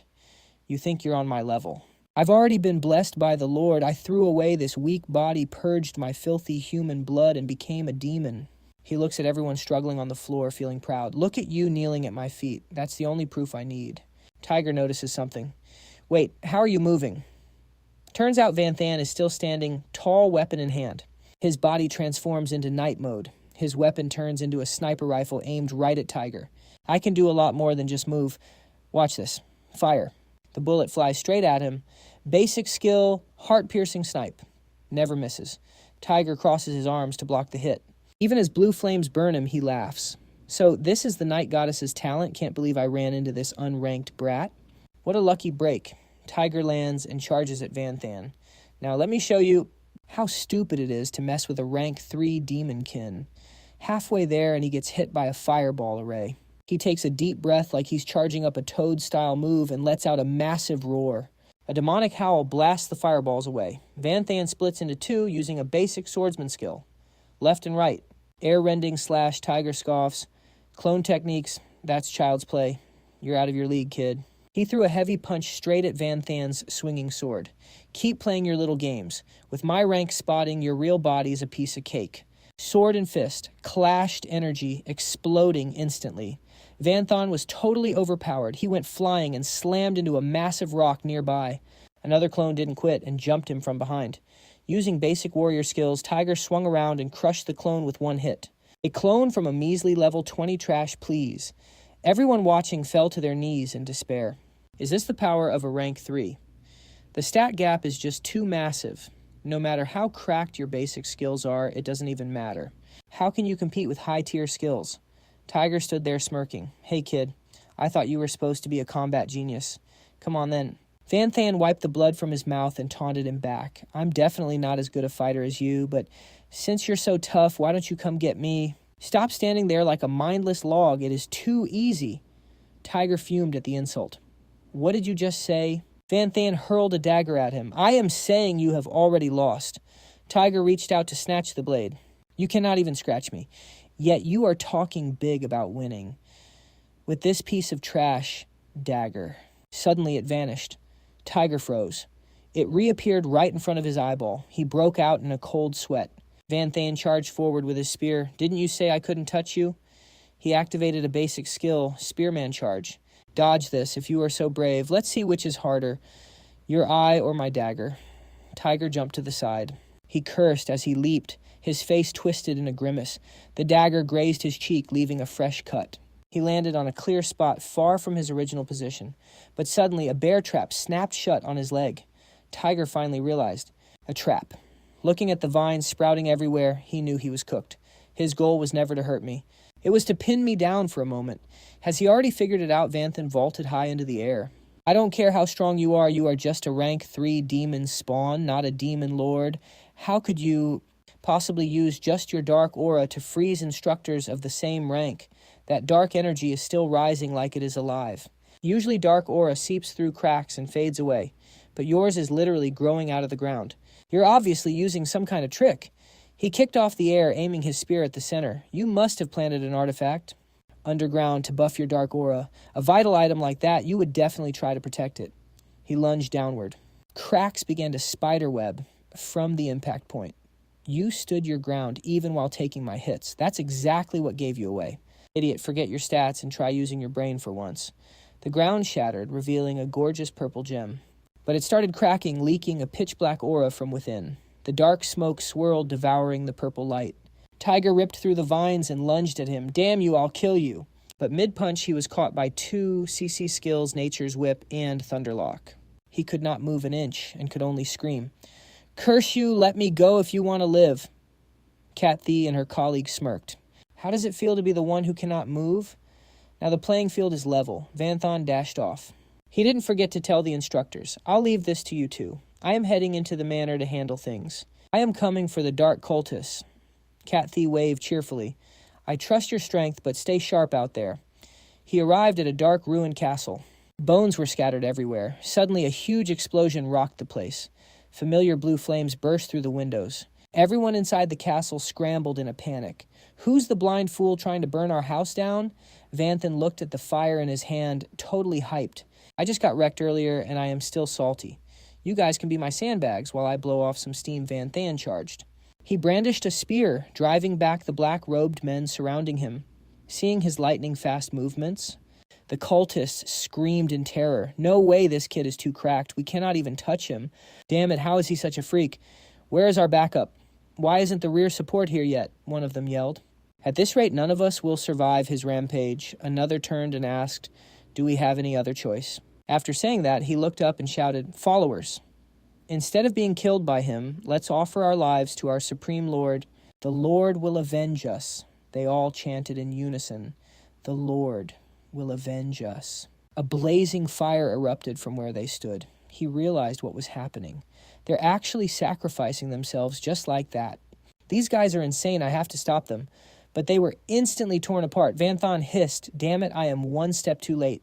With so many cultists sacrificed, they are probably summoning something really nasty. But a sacrifice is still just a skill at the end of the day. Vanthan shifted his stance, prepping multiple skills at once. As long as it is a skill, he can interrupt it. Suddenly a blood-red pit opened up. Dark, secret art gate of sacrifice. The thing started cracking and slowly began to move. Then a hand with razor-sharp claws lunges out. He warns, don't you dare come out here. Low-tier skill pulse strike. Everyone thought Vanthan would be shaking in his boots, but he doesn't hesitate. He thrusts his spear forward with a look of pure hype on his face. It's working. He's backing off. Looks like for these dark world demons, even with a sacrificial portal, crossing over isn't exactly a walk in the park. One more time, Vanthan lets out a shout and stabs hard, making that hand tremble. Suddenly, he switches weapons to the Storm Axe. He winds up for a massive finisher and swings down with everything he's got. Get lost. Taking that brutal hit, the hand slowly retreats and the portal slams shut. The room finally returns to normal. Vanthan lets out a heavy breath. Glad I stopped that in time. That demon's aura was insane. That had to be at least a rank 3 threat. If he'd actually made it through, I'd be cooked. He keeps his eyes glued to where the portal was. Suddenly a voice echoes out. Looks like things are getting pretty dire, huh? The closed door swings wide open again. A rank 3 demon casually steps out. Am I right, human brat? Vanthan realized. He messed up. With this many cultists, there was no way it was just one portal. Taking on a rank 3 demon solo is definitely not a vibe. Let's break it down. In this world, your rank is the foundation for your job change every time you advance. You don't just get massive stat boosts, you also learn skills that are way more OP than normal people. Level 10 is the first awakening. Level 30 is the second awakening. Level 60 is the third, and level 90 is the fourth. The more you awaken, the more broken your power becomes. Vanthan stares down his opponent in the human world. Rank 3 powerhouses have elite status. Their strength is no joke, and right now he's facing a rank 3 demon. They're even stronger than rank 3 humans. Vanthan stands tall, gripping his spear tight. Running isn't an option. Buff duration, 13 seconds left. If I want to survive, I have to end this fast. Seeing this, the demon Vo Min just laughs. You're still holding a weapon? Is that talent from the Dark Knight goddess giving you false confidence? Suddenly 4 wings sprout from his back. Maybe you don't realize your head is worth a fortune, assuming I deliver it to the demon lord. Without a word, he vanishes. Godflash Vanthan teleports behind him and delivers a massive strike. The sharp wind was inches away from hitting, but the demon just throws a blind punch backward. You tiny little human. You can't even scratch a single hair on my body.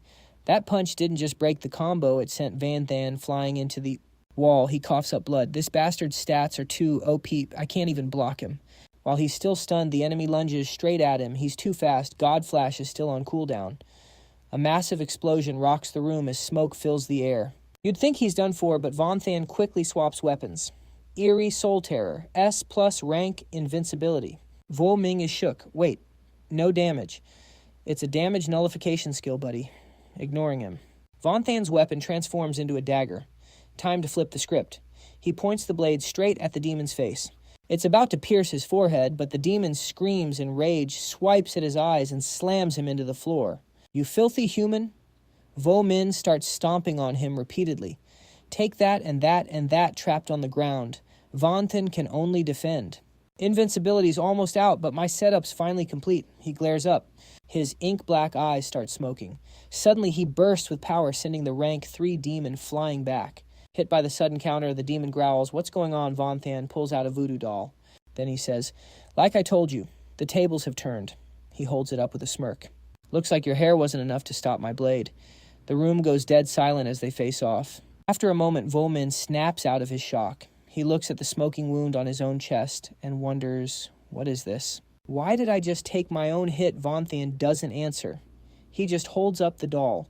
If the Descent organization is happy being your little dog, then as their master, you must know where their HQ is, right? Vanthan stares him down, thinking.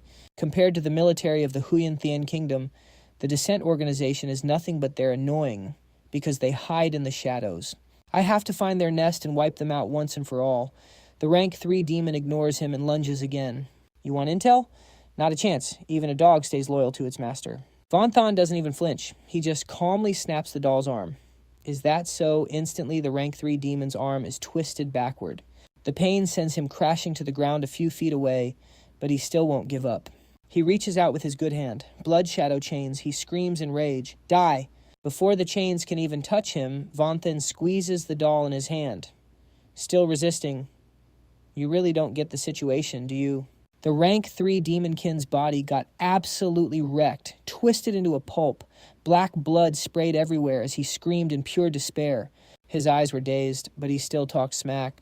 Brat, you think you can kill me? The demon lord will never let you off. He glared at Vanthan and roared, "Join us or die. That is your only choice." Vanthan didn't say a word. His hand gripped the puppet as green flames erupted. If we can't talk it out, then there is no need to talk at all. The puppet was swallowed by the heat, crumbling into ash. Suddenly, the rank 3 demonkin started burning with those same flames, but he just laughed like a maniac. So what if you kill me? Humanity is about to enter its darkest hour. He screamed as a small pink orb condensed from his forehead. Join the Advent organization. Submit. The dark world is the only way out. Even if I die, I'm taking you with me. The orb shot forward like a bullet. Vanthan couldn't react in time and got tagged. You won't escape.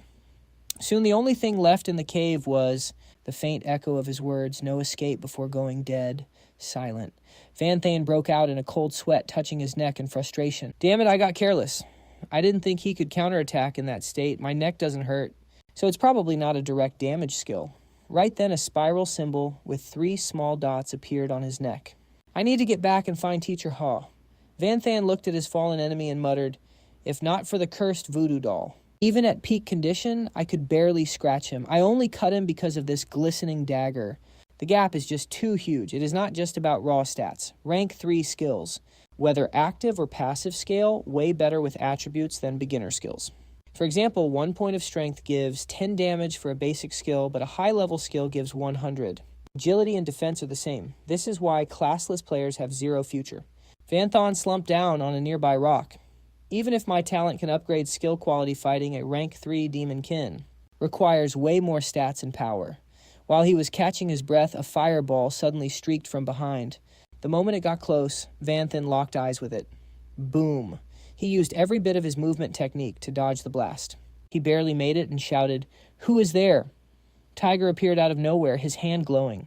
With a pale pink aura, "Van Than, you caused me so much trouble. It is time to settle this debt once and for all." Van Than frowned at him. "Why you? Where are the teachers?" Tiger was covered in scratches. "They are still alive, but..." He paused for a second and smirked. "They aren't doing any better than me." Over at Kathy's side, the team was looking ragged. She sat on the ground, clothes torn and exhausted. "Damn it, that bastard got away. We have been teachers for too long. Our combat skills have totally tanked. The others weren't doing any better. Whatever, at least." No one died. But Van Than's situation is looking grim. Wade is our 7th team missing someone, and Kathy realized it instantly. No way. Back at the cave, Van Than was panting heavily in front of Tiger. His whole body was shaking from exhaustion. He could barely breathe. This is bad. Using all those buffs at once drained everything. Now that the duration is over, the debuffs are hitting all at once. Van Than knew his body was cooked. "I can barely stand. Even if I die, I still have the resurrection cross. I just need to wound him first." Tiger saw Van Than's trembling hand reach for his weapon and mocked him. "Kid, you still want to fight? You really think you have a chance? Kneel and submit, and I might let you live?" His eyes flashed with a weird light. If he could recruit him to the dark world, the demon lord would give him a massive reward. But even at his limit, Van Than didn't hesitate. "Submit my ass." Tiger didn't hold back either. "Then just die." Suddenly, the sound of someone jumping echoed. A shadow appeared midair, and a foot slammed straight into Tiger's neck. Before he could even blink, the force was insane. Tiger's massive body went flying headfirst into the rocks. Van Than was stunned. Everything happened too fast. "Who are you?" The girl from Kathy's team stood there, but her appearance was shifting. "Mr. Van, you are the Master's only star student. Did you think she wouldn't prepare for this?" Her form shifted into Chu Yu, smiling at him. "How could Master let you walk into danger alone?" Tio Yu stood with her arms crossed, shielding Van Than. He finally realized what was going on. "No wonder Teacher Ha forced me into Kathy's team. It was because you were here the whole time." Tio Yu turned back with a friendly smile. "I was sent to investigate some things. Being a succubus is a bit of a hassle, so blending in with the team was easier." "So, Mr. Van, do you want to join the Demon Hunter squad?" Joining this team was the best move. On the other side, that dark world scrub is struggling to even stand up. Why, his face is a mess of pure salt and confusion. He screams, "You're a high-tier succubus." Why reveal your true name and side with humans? Xiao Yu just giggles. "Because he's my everything. My heart and soul belong to Master. You dared to mess with him and hurt his favorite student." Her eyes are literally dripping with love for her master. Suddenly, wings sprout and she takes flight. She charges up her move and roars, "Atonement through death, you dark world trash." He realizes he's cooked and tries to fly away. Pathetic. Xiao Yu isn't letting him go that easy. She shouts, "Don't even dream of escaping Demon King relic." Void chains. The chains lash out and lock him down. He's stuck. He turns back, desperate for answers. "You're a demon lord. Why submit to a mere human?" Xiao Yu just smirks and balls her fists. "Because I was totally dominated, you idiot. Why else would I quit being a lord to be a servant?" She clenches her hand and the chains tighten for the kill. The dark world scrub is officially finished. Once the target is neutralized, Xiao Yu lands. Van Than walks up. Did Teacher Ha beat him? She gets all shy. At first, yeah, but after spending so much time with Master, I kind of accidentally fell for him. Van Than is cringing. Better stop asking now, but then Xiao Yu grabs his hand. "How did you beat a rank 3 like that? So cool." "I think I'm in love." He just scratches his head. Seriously, she falls for everyone. She jokes, "Hey, I'm a succubus, it's what I do." Then she summons dark orbs to wrap the bodies. Their remains are super useful, so I kept them in one piece. They keep moving forward. Xiao Yu adds lucky for us, this manor has exactly what we need. I can help you use it right now. Van Than is curious. Wait, monster corpses have a special use. How Xiao Yu gets this mischievous look in her eyes. A sacrifice, of course. They climb the stairs toward the altar. Van Than is taking it all in. This is all new to him. So this is a sacrificial altar to the gods. My first time seeing one, I heard you can get god-tier gear and elixirs here. Xiao Yu clarifies. To get god-tier items, you'd need to sacrifice a demon king. These two are only rank 3, but they'll still give us some fire loot. That's why I saved them. Van Than is still confused. But this is a dark cult altar. Shouldn't it be for sacrificing humans? Can humans even use it? She continues. It all depends on the type of altar, really. Xiao Yu explains that altars are just bridges to the divine. The essence is the same. Human sacrifices connect to dark gods, but monster sacrifices connect to human gods. After explaining, she looks at Van Than and gestures toward the platform. Now just stand there and pray. The god will answer. Van Than closes his eyes. I need a heavy-hitting skill that fits my style. An unclassed player like me is fighting rank 3s. With a god-tier skill, I'll be unstoppable. He strikes a pose. He raises his hands, offering the tribute for power. A pillar of light erupts as the altar responds. He shouts, sacrifice. The altar glows and the monster corpses are slowly absorbed. Van Than feels a fresh surge of power flowing through his veins. His eyes snap open after the merge. The system pings. Rank of fusion skill. Infinite combinations and variations. Warning, high mana cost results may vary. If the attributes don't match, it'll fail. But Van Than is hyped. This is insane. This fusion skill is OP. It might be rank A, but for my build, it's better than an S rank. Xiao Yu smiles. Congrats on the sacrifice. I've got other missions to run, so I'm heading out. Van Than nods. Got it. I'm going to check the other side. The president might need some backup. At the support zone, bodies are everywhere. Suddenly, Van Than warps in. A woman's voice echoes from the mountain. It's the student council president Lu Diu-lin. She looks down at him. The freshman is here to help. Too bad for you. I already cleared my part. Van Than looks up at her. She's a beast. She wiped out a whole army of rank 2 cultists alone. Not to mention she flattened a rank 3 officer too. Lu Diu-lin sits there like a queen looking down with cold eyes. Van Than is stunned. She doesn't have a single scratch. That girl is straight up terrifying. At the Weapon Academy in the dean's office, Xiao Yu stands before her master to report in. Xiao Yu didn't let this trip go to waste and successfully protected Mr. Van. Now that he's finished the sacrifice, his power is about to spike. She hands over a file and adds, also some bad news. The Advent organization has appeared. Humans can now be turned into demon spawns. Xiao Yu also managed to snag some intel from the manor. Sitting across from her, Ha Qin Than reaches out to take the report. She gets more shocked and pissed as she reads. So this is their next move. The audacity of these guys. Back at Jiangnan University's forge, the vibe is chill. Mu Jiashu rushes to explain my bad things got crazy at the front lines. I was sent to the front for logistics, which took up some time. I just got back recently. Van Than totally gets how busy he is. The front line is the main battlefield after all. He hypely asks, is the blueprint done? He says proudly, it's done. Guaranteed to meet your specs. Then Van Than pulls out a weapon to continue. Then please help me reforge this eerie soul. Also, I have a new request. I hope its quality can jump up to diamond rank. His eyes nearly pop out of his head. What diamond rank? You know only the top-tier elites can even use diamond gear, right? Those noble kids pay a fortune for that. You got enough points. Van Than looks thoughtful, rubbing his chin. Probably. After that demon hunt, I think I have about 100,000 points now. He screams in pure shock. 100,000, kid? Did you solo a whole Advent organization base or something? Van Than scratches his head awkwardly. Nah, it's mostly because killing third-rank demon spawns gives a huge reward. Inside, the teacher's losing it. Those are third-rank demons. Stop acting like you were just killing chickens. While thinking, Mu Jiashu takes the weapon. A month passes, and he suddenly slings the weapon over his shoulder with a grin. Don't you worry, just leave it to me. In 10 days, I'll give you a brand new eerie soul. Scene shift. 3 guys are talking on the street. The one on the left says, Yo, you guys hear the news? The Global Championship is about to start. Top geniuses from all over the world are joining. The guy on the right goes, Whoa. The guy in the middle looks confused and asks, What's that got to do with us? The left guy replies, I heard Jiangnan Uni got picked to represent the Dragon Kingdom. That's how we got the spot. The guy in the middle thinks of someone's face and speaks up. I see. But for a massive tournament like this, they'll definitely pick the third-year seniors. Freshmen like us don't stand a chance. Meanwhile, Van Than is locked in. He's watching his weapon fuse with a purple stone. Suddenly, the purple stone chimes, signaling a successful refinement. Right after that, the weapon reveals its brand new look. It's a total limit break. Van Than feels the power. Limit break stone is no joke. The system successfully upgraded the array to platinum rank. I gave the extra resurrection cross to Van Duong. It's a pretty solid way to stay alive. While enjoying the new power, the thorny beast suddenly pops up behind him looking hyped. Van Than picks her up. I took Xiaojing along while grinding levels. Now she's almost the same rank as me. With the fusion skill, she'll be a massive help. Just then there's a knock. Come in. Xiao Yu appears at the door. Mr. Van the Master wants to see you. He heads over to the Weapon Academy with her.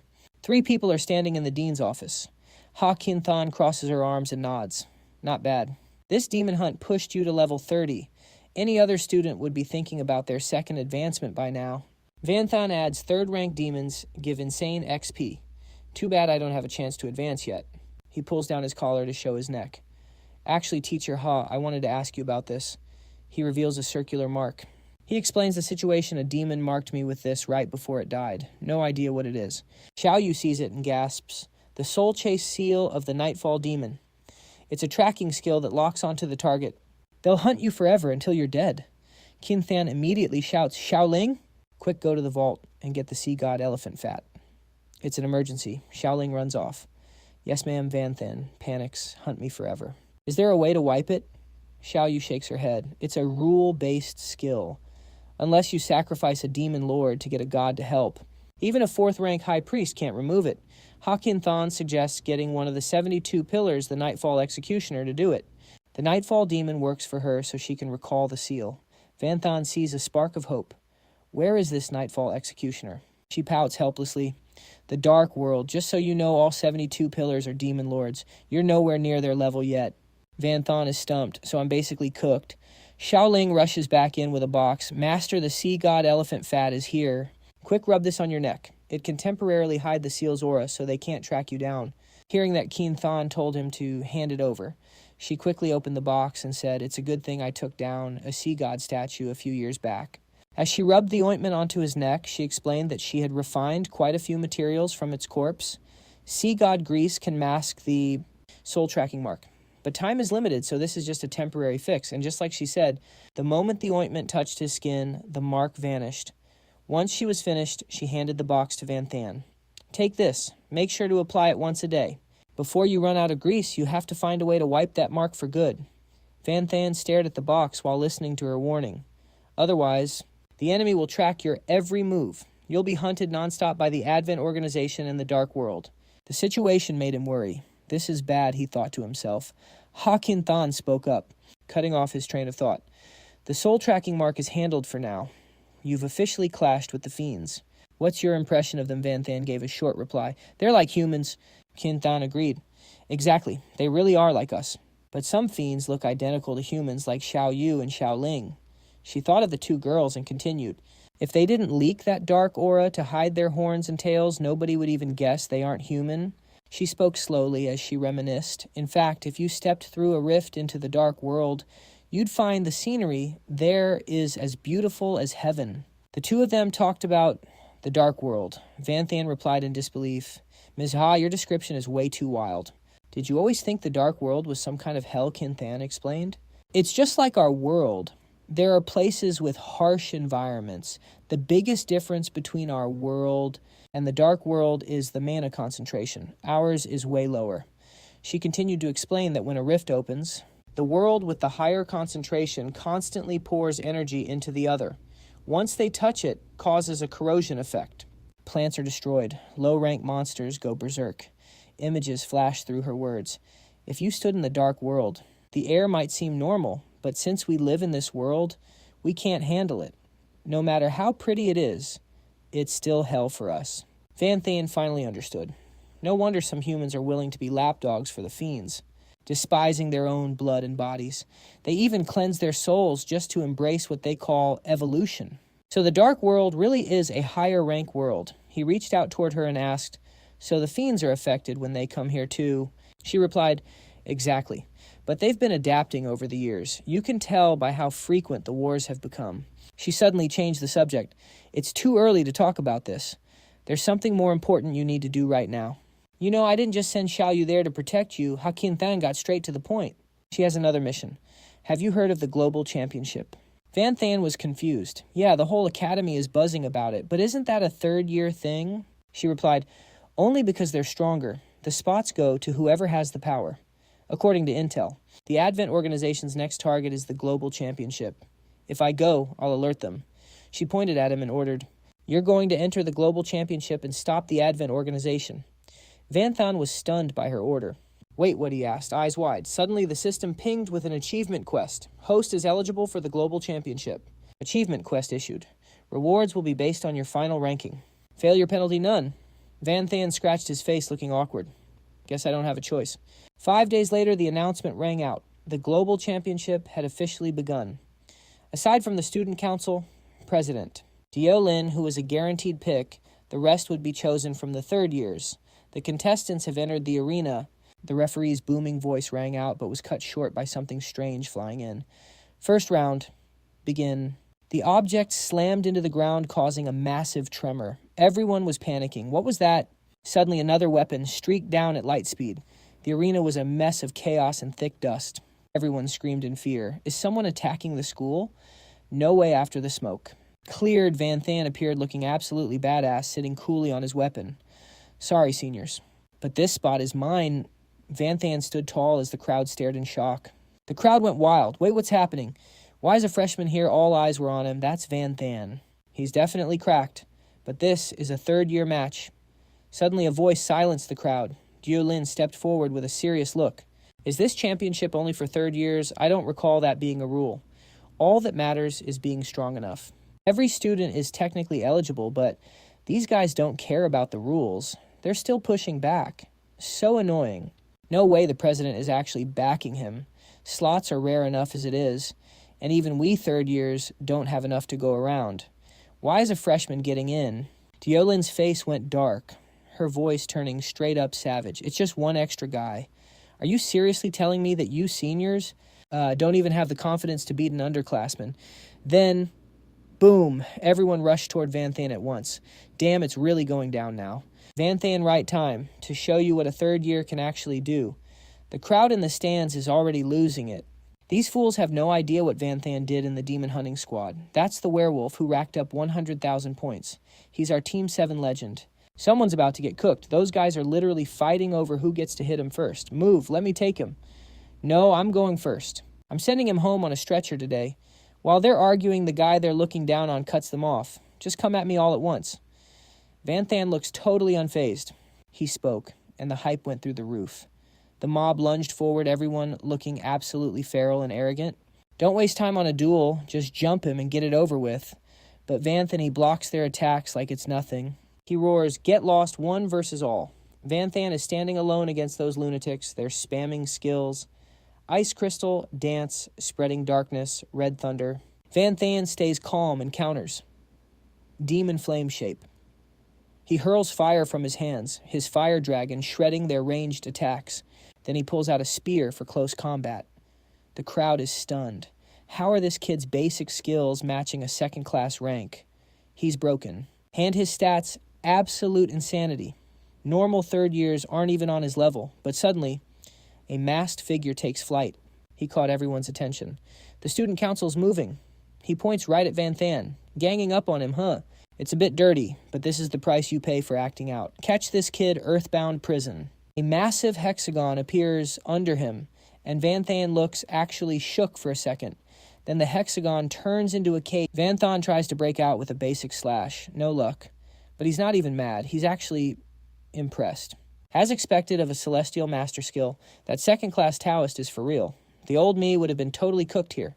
Zhang Yuni really is full of hidden beasts. Van Than smirks and waves his hand. Another circle forms outside the cage. The mob outside has no clue. They just want to crush him. He's trapped. You can't break out of the Celestial Master's prison from the inside. Even space skills are useless. End him. Then the summoning circle glows. A girl starts forming. covered in thorny vines. Skill fusion, summoner, contract, and growth burst. She's fully summoned now, hands on her hips, wielding thorns like a total boss. Summoning contract thorn girl, it's Xiao Jing. Level 30, platinum rank. She's cracked. The stands are erupting. What the hell? A basic skill can't summon a platinum monster. Something's wrong. It's like her rank was temporarily boosted. I've never heard of a skill like this, Xiao Jing. She's absolutely loving her new look. In her current form, she cheers, I got bigger. Vanthan still trapped. Just finish them off already. And get me out of here too. She doesn't keep him waiting. She shows off her power immediately. Sowing seeds. The seeds fly toward the enemies like a rain of bullets. They pop like raindrops on contact. Is that it? No damage. But then someone realizes the trap. Wait a minute. Plant types can multiply. Don't tell me. Meanwhile, Vanthan starts charging a massive vortex in the sky. The mages are watching closely. Natural growth is too slow. Let's speed this up. Skill fusion. Downpour. Suddenly it's a monsoon. The enemies are fuming. But seeds plus water, that's instant growth, baby. It's making them grit their teeth in pain. Tiny thorn girls are sprouting everywhere, messing up their moves. It's pure chaos. Get off me, scram. It's a total mess. Some guys have girls on their heads, others are getting their shirts ripped or their cheeks pinched. Hilarious. I can't see. Let go. Meanwhile, the roots have strangled the hexagonal cage. Thorn vine strike. Vanthan is free. The ground around him is totally wrecked.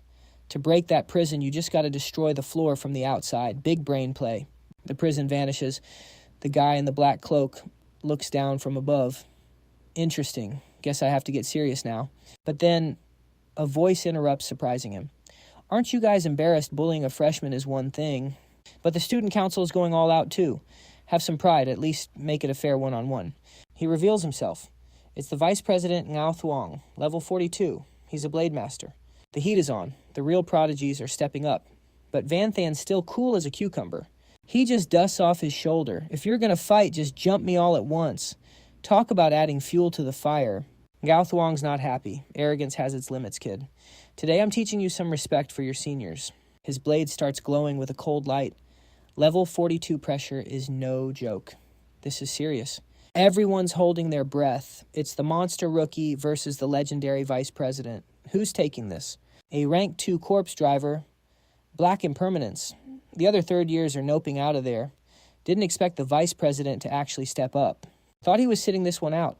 This guy might only be rank 2, but he's already gone toe-to-toe with rank 3 instructors. Guess our job's done. Ngao Thuong glares at the stands. Madame President, you seem to think highly of this solo kid. How about a bet if I win, you owe me a date? Dear Lin doesn't hesitate. Fine, but only if you actually win. Ngao Thuong heads toward Vanthan, a huge grin on his face. You heard that I'm thirsty for that date, so I'm about to go full god mode. Watch out. Vanthan, he barks an order to Tukin. This guy's a beast. You can't do much here. Get back.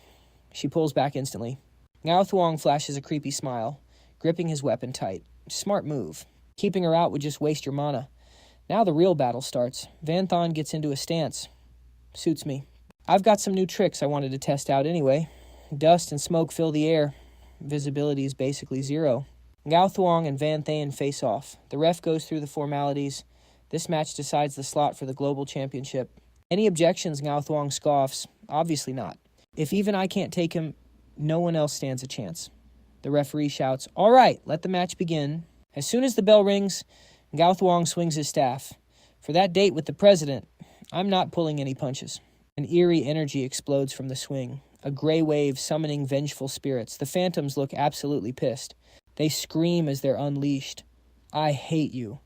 Give me back my life. It's not fair. Everyone must die. Surrounded by spirits, Vanthan quickly reads the room. It's a debuff skill. My stats are tanking.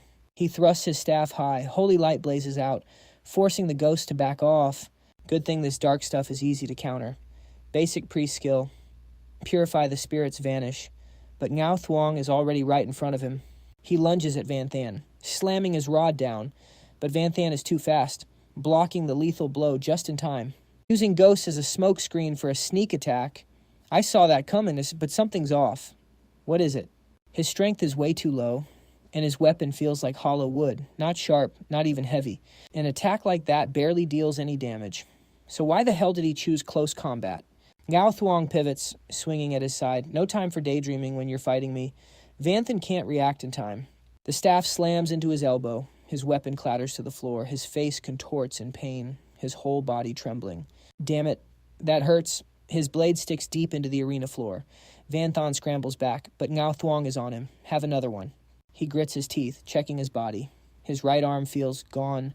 No strength, but there's not a single scratch on him. What the hell is happening? Ngao Thuong twirls his staff, looking smug. It's because my weapon is special.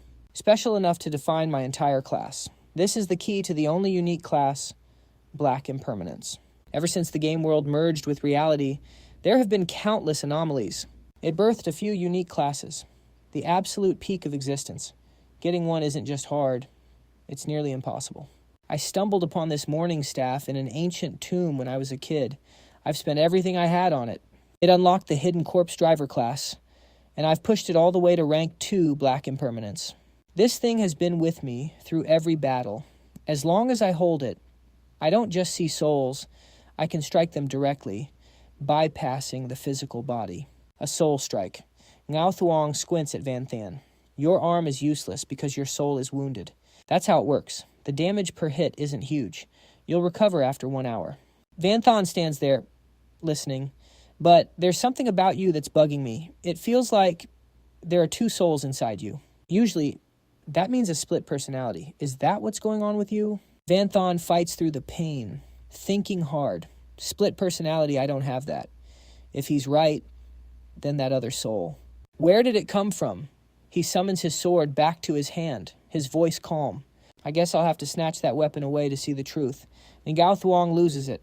Veins pop on his face. Snatch my weapon. He starts screaming, you bastard. You piece of trash. This weapon is mine. It's my everything. Even my parents aren't allowed to touch it. And you think you can just take it? Ngao Thuong is completely unhinged now. He charges like a maniac. Get out, I'm going to wreck you. Vanthan just stands there, totally speechless. Bro, I just wanted to take a look. It's not like I wasn't going to give it back. This guy's way too sensitive. Is he really that petty? Ngao Thuong hurls a pitch-black orb. Eat this. It's the swamp of vengeful spirits. It spreads out like a swamp, and tons of pitch-black arms rise from the muck, grabbing Vanthan's legs. Suddenly, a flash of light shines like the dawn, driving away all evil. Vanthan slams his glowing sword into the ground. Shattering the swamp, he uses the basic exorcist skill, Anti-Evil Pulse. But he can feel a nasty debuff kicking in. So annoying. Another debuff. Even though he escaped his agility stat, took a massive hit. Vanthan charges ahead anyway. Gripping his blade tight, he knows he can't win with lowered stats. He needs to end this fight right now. Windrending. Slash. A basic swordsman skill. Ngao Thuong blocks it easily and sneers useless. This was all part of my plan. Vanthan just smirks. Don't be so sure. Suddenly, a clone flies out from him, like his soul is leaving his body. Assassin skill Shadow Clone. On the other side, Ngao Thuong isn't backing down and summons a vicious demon. A wraith. The clone and the wraith clash in the air while the real Vanthan and Ngao Thuong trade blows on the ground. Vanthan is dripping with sweat. Dang it, he's losing the melee fight. Fighting one-on-one while debuffed is total trash. The impact is too much. The wraith suddenly lunges its long arm down and Vanthan freezes. The shadow of the attack looms over him. Boom. Vanthan is sent flying and his clone completely vanishes. Ngao Thuong has the upper hand, waving his morning staff to summon a swamp of grudges. Vanthan is too exhausted to even fight back. He watches helplessly as the swamp swallows him, locking him in a black cage. Ngao Thuong starts laughing like a maniac. Time to drop your stats to 0. One more hit and you'll wish you were dead. But then Ngao Thuong stops. Wait, what? The cage shatters from the inside. Vanthan's voice rings out. If that's how it is, let's see which is stronger. Your debuffs. Or my buffs. Massive energy explodes everywhere. Vanthan stands there glowing like a god. Fusion Dissension. An all-class state fusion skill. As the light fades, Vanthan reveals his Van Luan form. After seeing this transformation, Ngao Thuong is speechless. In this state, Vanthan's power is absolutely cracked. He's not the underdog anymore. Here are the stats for A-rank Van Luan. All stats increased by 500%. Resistance up by 150%. Speed up by 80%. It lasts for 45 seconds, but once it's over, he hits a massive cooldown, dropping all stats by 99%. The crowd is losing it over this transformation. What kind of skill is that? That buff is insane. This is definitely high-level tier. I thought freelancers could only use basic skills. Even Vanthan is impressed by his own power. Looking at this form, it's a top-tier state skill that usually requires a third-class advancement. But with his current mana, this is a huge gamble. And Gao Thuong is still barking. It's useless. No matter how much you buff yourself, I can still strip it all away. It'll just take a bit longer. Facing that debuff move, Vanthan just gives a cold look. We'll see about that. He activates a basic swordsman skill, quick draw. He closes the gap with insane speed. With my current agility dodging, your trash skills is easy. Gao Thuong panics and summons Wraith Armor for defense. But Vanthan's power, it's no joke. A massive explosion rocks the arena, and even though Gao Thuong blocks it, the stage is wrecked. After successfully summoning his soul armor, he starts talking trash again. Useless. High stats don't change the fact that you're just a freelancer.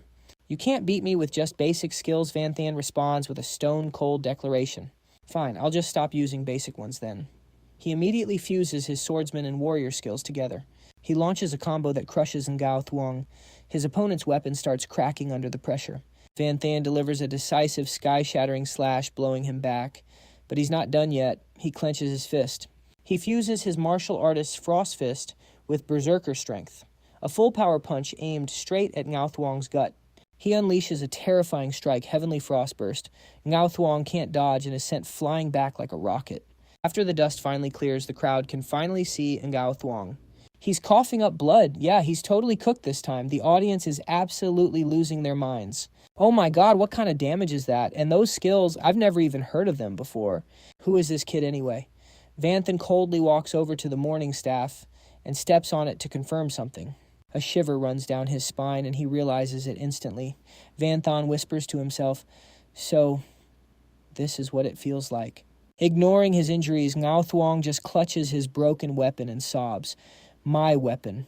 My precious weapon. Can it even be fixed? Vanthan steps right up to him and asks point-blank, surrender or keep fighting. And Gao Thuong doesn't hesitate for a second. I surrender, I give up. He's a total mess, snot and tears everywhere begging Vanthan, "Please just don't take my weapon. It's mine. It's all I have." Under the freezing rain, he says calmly to reassure him, "Relax. I never had any intention of stealing it. Besides, I don't even need it anymore. It turns out that familiar feeling he had earlier back at the arena was for a reason. He had stepped on a broken shard of the Kok Tang blade earlier. Right now, he's actually holding a piece of Gao Thuong's own weapon." Looking at the faint shadows ahead, Vanthan realizes one thing immediately. He's literally seeing human souls reflected in the mirror. But then he discovers something even weirder. Just like Gao Thuong said, almost everyone only has one single soul. But in his own reflection, Vanthan sees a blurry second form. There are actually two souls. No way.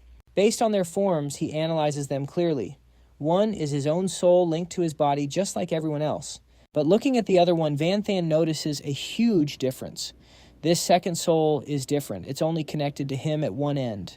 The other end, it's reaching all the way up into the sky. He quietly touches it through the mirror, and a theory starts to form in his head. If I'm right, this soul probably comes from my system. Wait, does the system actually have a life of its own? Or maybe Vanthan size. Looks like things are getting complicated. Meanwhile, Li Yage is reporting the situation to Ye An Fuk. "Principal Ye, the tournament roster is out." The old man laughs heartily. That was fast. Taking a sip of hot tea, he asks calmly, "I thought the qualifiers would take at least 2 days, so who's in?" Li Yag answers instantly, Lu Dieu, Lin, and Vanthan. He nearly chokes on his tea, spitting it everywhere. Principal Ye is absolutely losing it. What isn't that for the third years? How did that kid end up in there? Li Yage stays chill. Probably Dean Haw's orders. He didn't seem to have any intention of joining before. Hearing that the principal goes quiet, deep in thought. If that girl Haw is involved, then this definitely isn't just about a simple tournament anymore. Yeon Fuk senses something big is coming. Fear is in the air. Over at the other side, Xiao Yu reports politely to Ha Huyenthan Master regarding Mr. Van.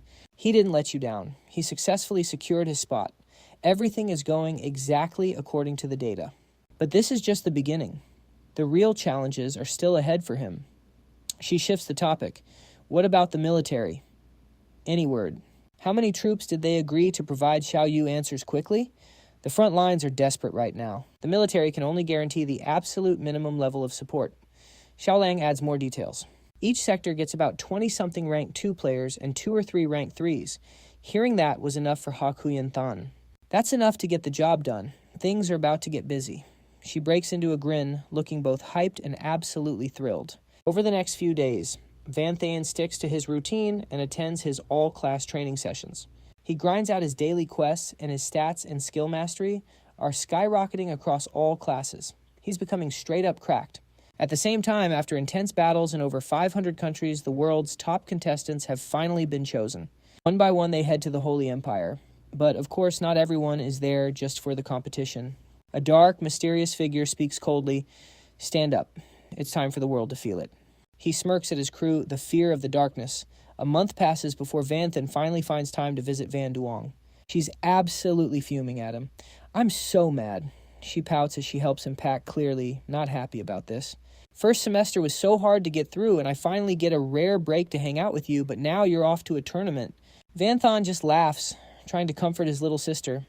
I have no choice, it's a special situation. Besides, I've got a quest to finish. Seeing Van Duong determined to stuff everything into the suitcase, he whispers, Hey, take it easy on the luggage. This is a world-class tournament. They'll provide the basics for sure, but she's not listening at all. She keeps stuffing things in. Well, if you hadn't filled your class bag to the brim, we wouldn't need this extra suitcase, would we? Van Thaen sighs and explains I need to rank up to expand my bag space. Mine is way too small right now. My weapon set alone takes up over half the space. Van Duong asks curiously, I heard some of the big shots are insane.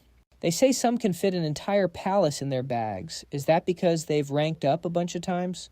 Van Thaen rubs his chin thinking. Probably not just that. I think they use some super rare material. Something called living soil space. Suddenly there's a knock at the door. Come in, Van Thaen calls out. The door opens to reveal Nico standing there shyly. Could we take a walk for a bit? They start walking together in silence. Nico says sadly, I have to head back to the Silver Moon Forest. It's time for my second rank up trial. Yo, Moonlight Hunter, the girl literally came all this way to say goodbye and you're just going to act that cold. Nico was freaking out, roasting Van Thaen nonstop. I told her I had to head back, so my reaction was totally normal, right? We won't see each other for a while, but unlike her, Van Thaen didn't seem to care one bit. Going home for break is normal, right? What did you want me to throw you a parade? Nico lost it. Fine then. You're infuriating. She was fuming, thinking to herself, man, why did I have to catch feelings for this guy? Pulling out a treasure necklace, Nico blushed. Van Thaen, anyway. Thanks for all your help this semester. Like for lending me those credits. Just take this as a small gift. Don't go getting any ideas. At least Van Thaen took it and showed a bit of gratitude. Thanks. But why a necklace? Feels a bit weird. This is the Nature's Protection gear. It's a special item symbolizing friendship from the elven race. Base stats +1. Increases favor with the elves. Note, only those with the Elf Queen's bloodline can gift this item. Terrified he'd get the wrong idea, Nico started rambling. Don't you dare think anything of it. It's just a normal necklace. It's definitely not some kind of token of affection or whatever. Just think of it as a challenge. Yeah, that's it. After handing it over, she bolted and didn't even look back. Taking that means you accept my challenge. Just wait. Once I finish my second awakening, I'm coming for you. Van Thaen had no clue what that item really meant, so he was just left speechless. Wow, she's competitive. Suddenly, Lu Diolin's voice echoed from behind him. Junior, she said sternly, it's time to go. The two of them boarded a ship and headed to the rendezvous point at insane speeds. The interior was super comfortable and steady. They even had a guide. Tanfai introduced himself warmly. I'm Tanfai, and I'm honored to be your lead mentor for this trip. Let me know if you need anything. I'll do my best to make it happen. Lu Diolin took a sip of tea and coldly brushed him off. In that case, you can go attend to other business. Tanfai bowed and quickly replied, understood. Then he stepped out and closed the door. Van Thaen joked to Lu Diolin honestly that Mentor feels more like a servant than a team leader. She didn't even argue. Exactly. His whole job is to serve us. With a serious look, she explained it to him. Most mentors are at the third awakening rank, but our strength is already on par with elite powerhouses. We have a much brighter future than they do. That's why they treat us differently than normal students. Sucking up to us is just part of the game. Van Thaen muttered talk about a reality check. Unlike him, Lu Diolin was blunt. Strength is everything.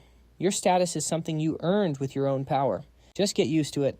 Van Than quickly brought up a question he had, but honestly speaking of which, the entrance exam, the freshman queen, the national exchange, and now the global championship.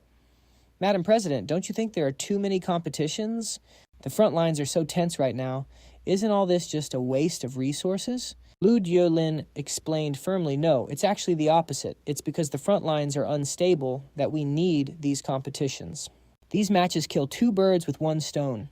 We've been fighting the dark world for a long time now.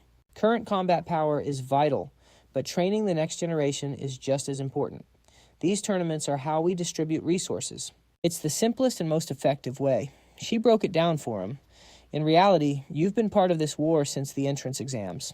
Fighting for a spot in a top university means getting better resources. Your rivals are the other students in your year. She laid it all out for him. The freshman queen event is the same. Whoever is strongest gets the most loot. The national exchange is a battle between schools. Higher-ranked schools get more funding and resources from the country. The global championship is exactly the same.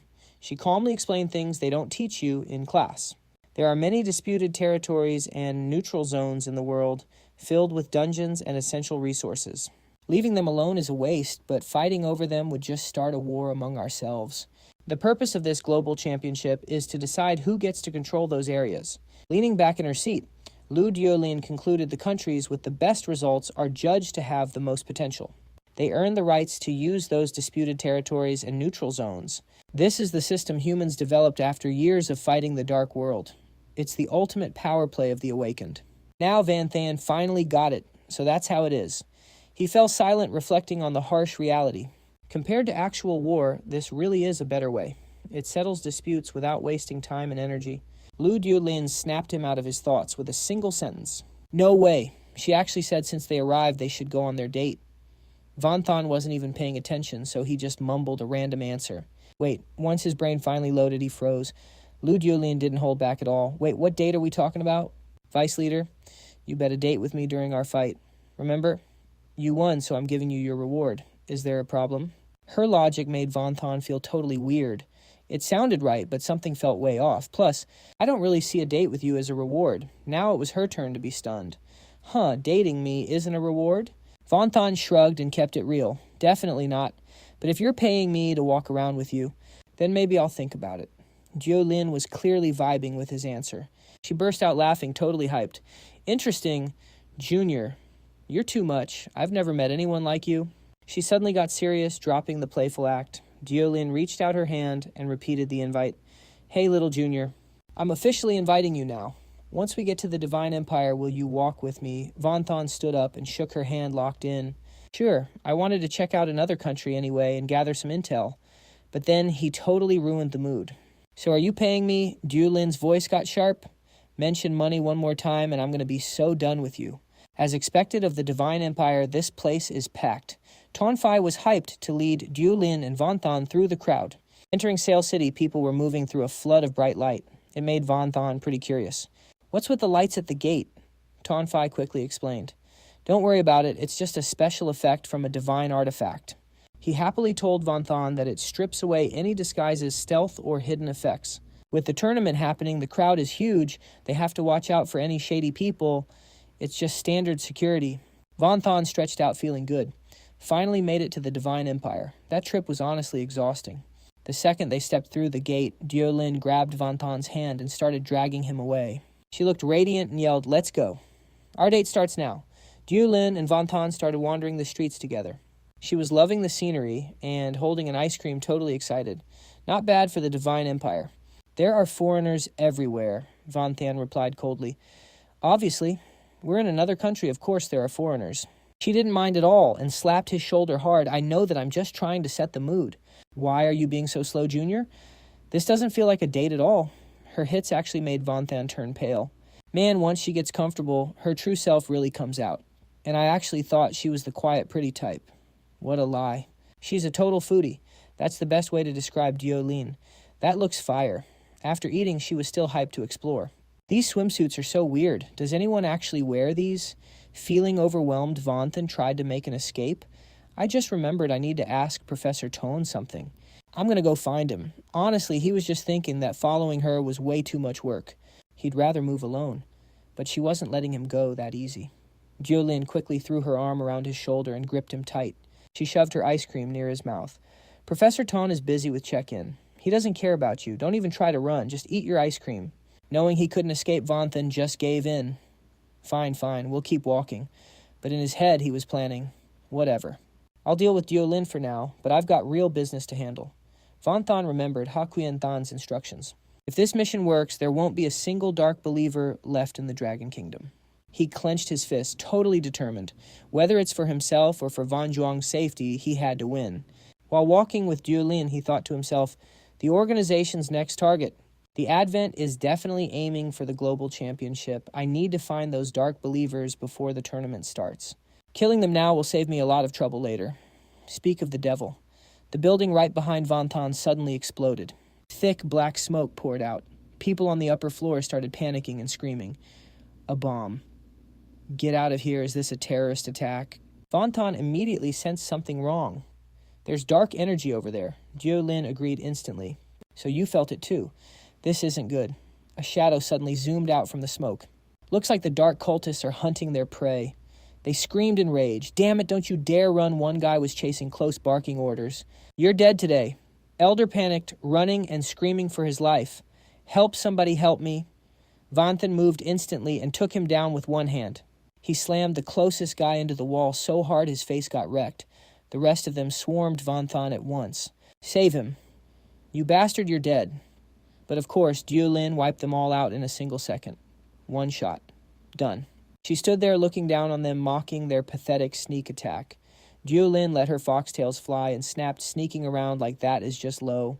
The crowd was absolutely stunned by what they saw. No way those foreigners are so young, but their power is fire.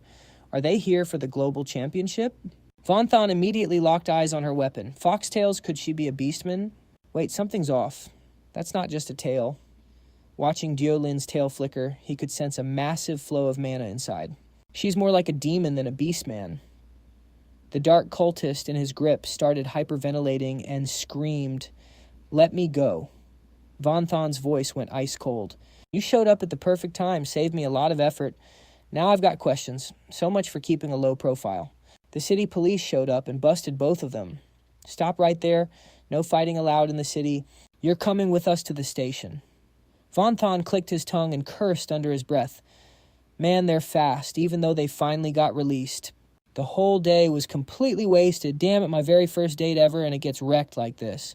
Vanthan told Jiolin in a serious tone, those three were confirmed dark cultists, so the authorities are handling them now. Not our problem anymore. He turned to Elder and introduced himself, the name's Vanthan.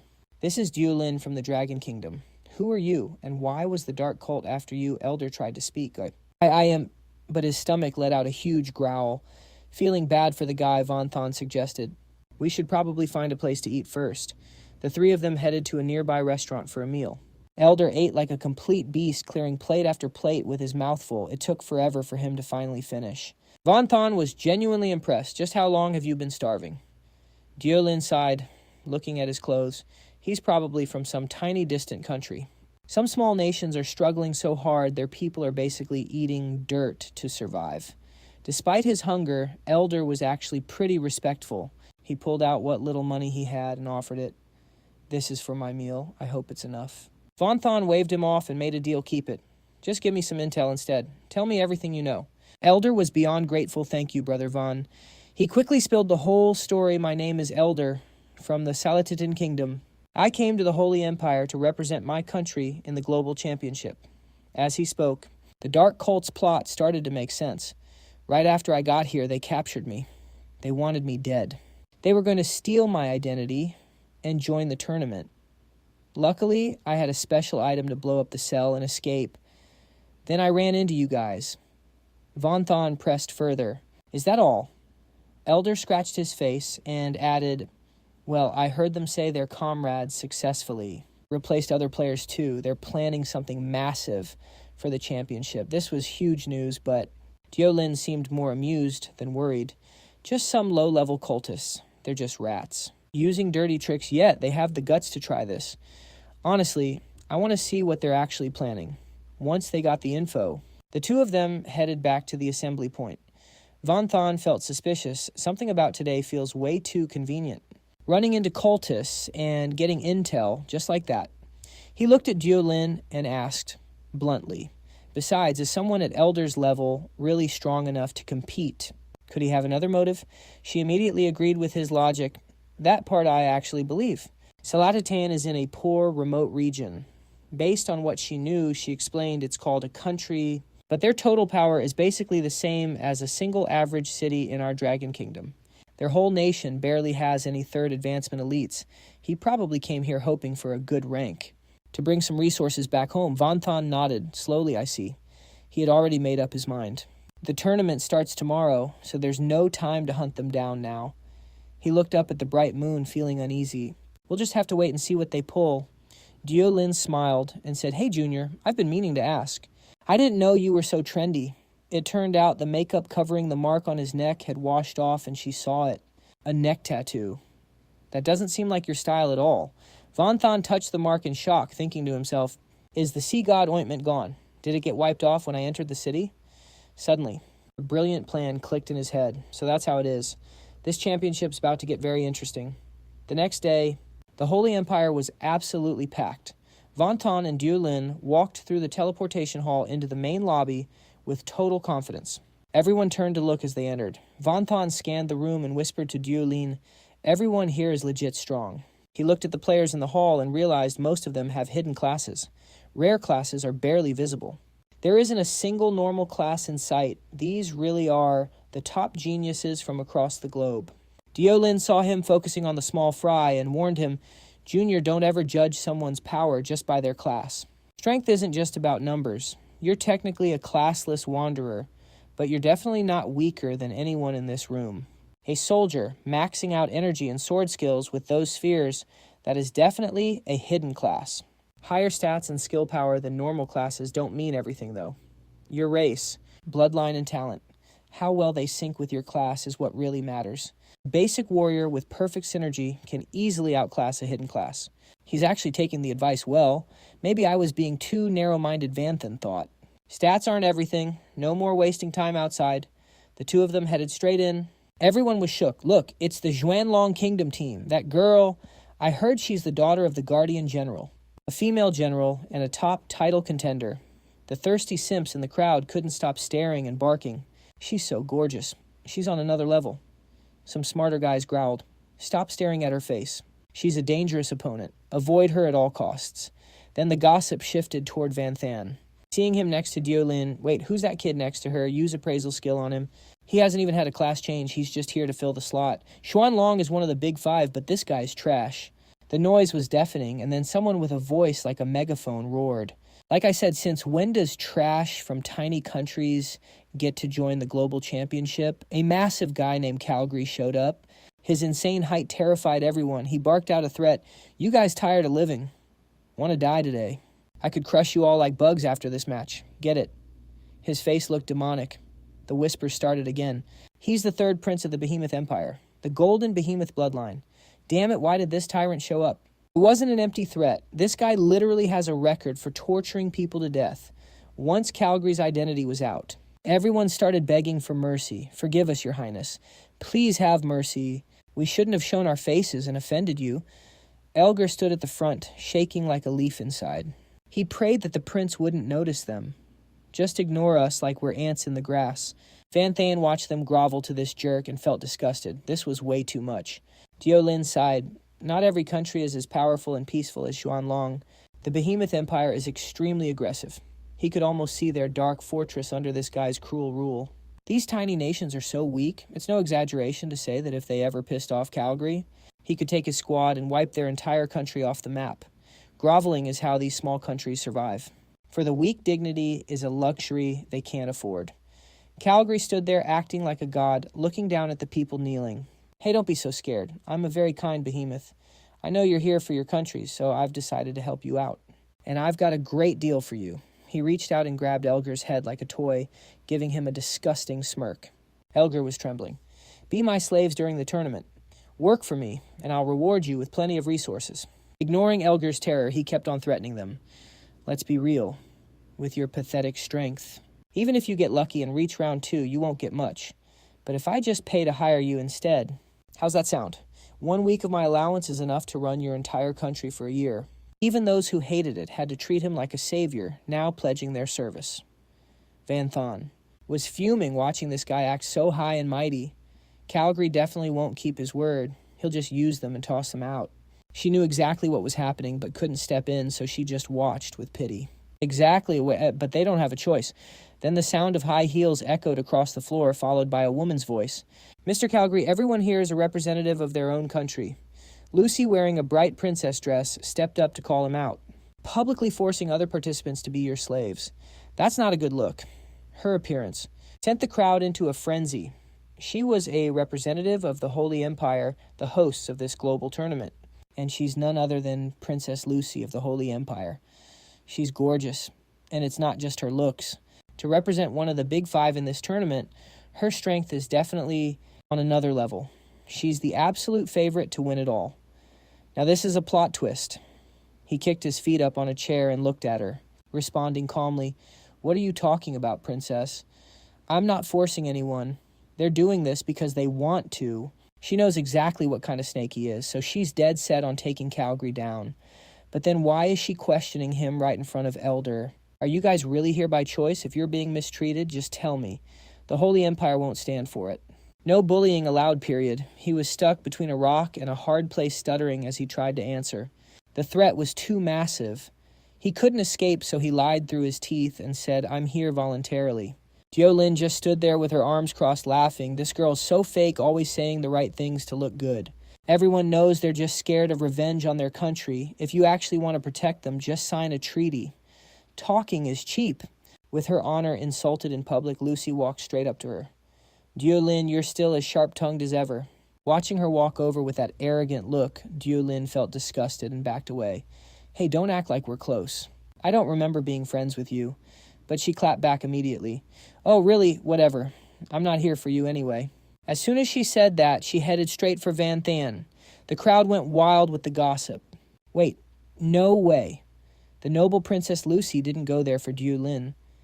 Then who is she actually looking for that guy? Impossible. Ignoring all the whispers, she lifted her dress in a polite bow. "Are you Mr. Van?" "From Jiangnan University, it's an honor. The parents of Lady Ha Huyan, Thun, your master, helped our royal family a lot." Van Thon froze. Master Ha's parents actually helped the Holy Empire's royalty. He was absolutely shook by this bombshell news. That's insane, Master Ha never mentioned this before. Seeing his confused face, Lucy asked, "Wait, you really didn't know?" Lady Ha's parents were the previous guardian generals of the Black Dragon Kingdom, though they died in the war against the Dark World. But their achievements were unmatched. She kept talking, but didn't miss the chance to throw shade at the girl behind her. If her parents were still alive, that guardian general title definitely wouldn't have gone to someone else's father. Insulted Jiolin couldn't help but curse, "Ugh, what a hateful witch." The bystanders outside had no clue what was happening. They just looked at the girls' faces and started making stuff up. Even if they couldn't hear, Lucy and Jiolin both looked super ticked off, like they were about to throw hands. Wait, no way. Is that trash really worth these two noble girls getting jealous over? While everyone was gossiping, the lights in the hall suddenly cut out. A goofy-looking MC appeared on high, grabbing the mic. "Welcome, ladies and gentlemen. Thank you all for traveling so far to join the Global Championship. Now let me explain the rules. The tournament consists of 2 rounds in total. Round 1 is the qualifiers. The place he's talking about is a frozen wasteland crawling with terrifying snow monsters. Participants will be split into random groups of 2 and teleported to the center of the Arctic frost zone. There are tons of dangerous monsters there. Your mission is to survive for 7 days while taking down as many monsters as possible. Rack up as many trophy points as you can." The MC looked like a total weirdo, making all sorts of ugly faces. The top 100 players with the highest points will advance to the arena round just like last time. The arena round will be streamed worldwide, so show off your skills and give the world a show. Win those resources for your country. As soon as the geniuses heard the rules, everyone was completely stunned. They were panicking, fearing for their own lives and their nations. Would only the top 100 make it to round 2? There are participants from over 500 countries, 2 from each. That means 90% are getting cut in round 1. This is way more intense than we thought. Suddenly a glow appeared on the hands of every participant. A blue light flashed as the MC continued. "Now the special item for the qualifiers has been delivered to you. The recorder. It tracks and stores your trophy points. Oh, and just a heads up, it can be stolen. Van Than looked at the recorder and realized what was up. So they're encouraging players to rob each other when Elder got his. He immediately turned to that terrifying guy and said shakily, "Lord Calgary, the teleportation is random. If I can't find you, I won't be able to serve you." But the big guy immediately shut him down with a plan. "That's easy. Just leave a mana mark. If you dare not to find me, you'd better think about the consequences." Just as everyone was about to start, the MC's voice boomed with the final rules. There's a limit on consumables. You can only use 5 healing potions and 5 mana potions max. Also, no food allowed. If you break the rules, the recorder will catch you and you're disqualified. The participants grabbed their recorders and vanished in a flash, turning into powerful streaks of blue light. And now I declare the qualifiers officially open. All players move out to the Arctic Frost Zone. Massive snow-capped peaks tower under a freezing sky. This is the extreme frost domain. Van Than and Dieu Lin have finally arrived. They touch down in a place so cold it makes the North Pole look like a beach. Van Than leads the way, checking in with his partner. 7 days of survival starts now. She teases him immediately. Just the two of us. Is this a date? Dieu Lin stretches, feeling the grind already. Surviving for 7 days is no joke. There is a lot to plan. Van Than is on the same page. Melting snow for water is easy, but finding food, that is where it gets tricky. His face goes dead serious. Time to scout the perimeter. He reaches his hands out toward the snow. Skill activation. He is fusing the Mage skill mana Ripple with the Mechanic skill Echo location. Pure genius. He slams his hands onto the frozen ground. Instant energy ripples blast out, surrounding him and Dieu Lin. His power surges through the blizzard, scanning everything. Dieu Lin is just watching like, damn, he is built different. Tracking skills on top of everything else, the guy's literally a cheat code. He does not even hear her, just counts down the seconds. 1, 2, 3. Lucky day, 3 monster dens nearby. Time to check the map. Let's move. He grabs her and heads out. Food and loot. First on the menu. Dark caves loom at the base of the mountains in this frozen wasteland. A pack of beasts is waiting to hunt. It is the Snow Mountain Great Apes. Level 43, 4-star gold rank. Right next to them, snow urchins covered in razor-sharp quills. Tundra-piercing assassins, level 41, 3-star gold rank. And the cherry on top, humanoid creeps watching from the shadows. Frost goblins, level 44, 4-star gold rank. Van Than's body erupts in a brilliant blue flame. He looks at them like they are nothing. Chill out, I am just lighting a fire. Why the long faces? Then his eyes narrow. The monsters start bulking up right in front of him. They are getting huge. Zero fear. Van Than charges in and drops a heavy shock fist right on their heads. His fists are glowing with raw power. Size does not matter if you are trash. No more talking to these small fries. He tanks an attack with a massive counter. He is using his brawler fusion skills now. Flame fist mixed with full power strike. Boom! He rips right through the center of the pack. The monsters are getting absolutely wrecked. They cannot even fight back, just screaming in pain. Dieu Lin is loving the show. My junior is seriously OP, she says. Fighting monsters that big with just a human body, and at level 36 against level 43. Normal players could never. Suddenly, a drop of water hits her shoulder. She is caught off guard. Then a massive ice storm starts pouring down. Jagged hailstones everywhere. It is raining death right at her feet. She looks up and sees a goblin waving a staff around. That is the frost goblin's skill in ice storm that slows you down. She realizes they are all targeting her, ignoring the cute junior to come after me.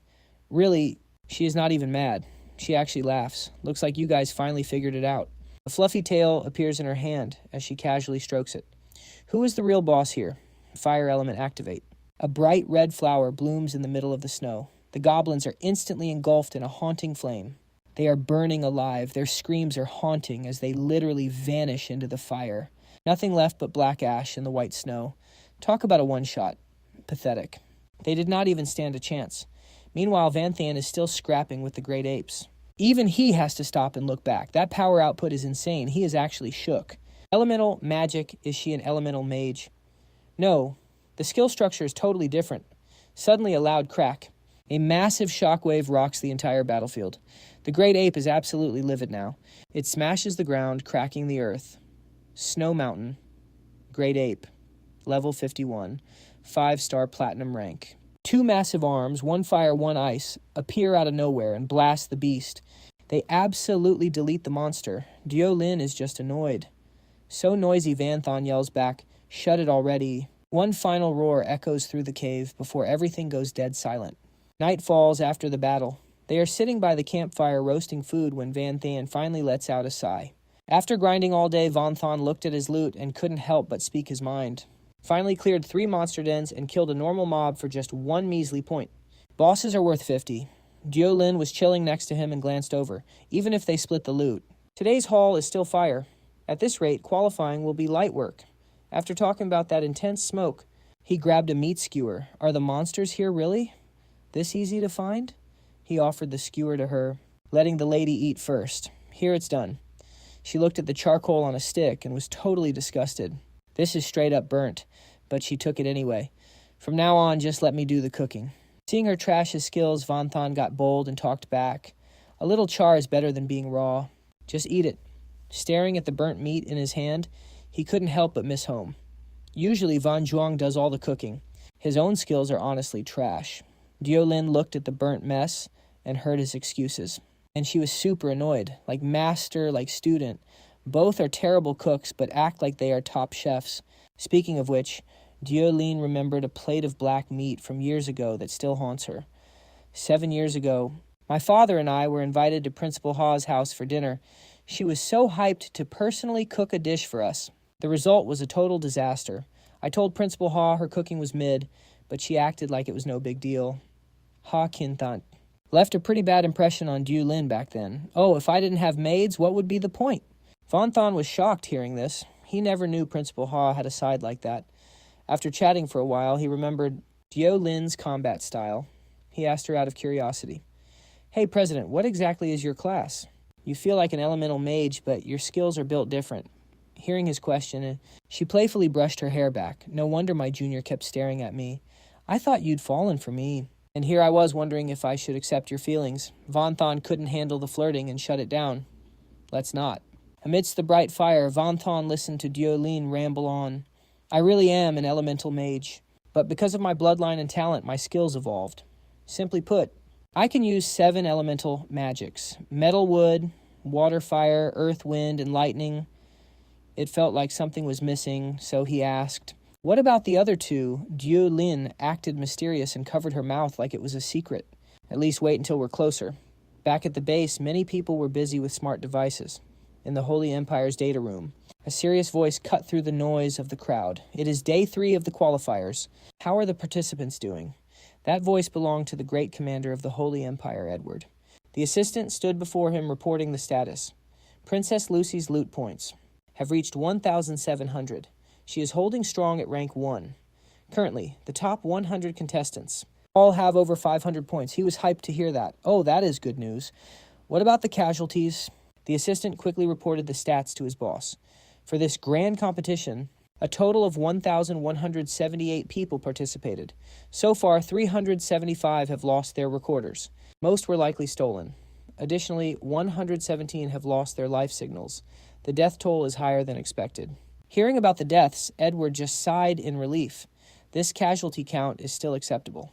The assistant suddenly got curious and asked Edward, Great Commander, there is one thing I do not understand. Why don't we use live surveillance cameras for these qualifiers? At least we could see how they died. Is it because the cost is too high? He frowned when the sensitive topic was brought up.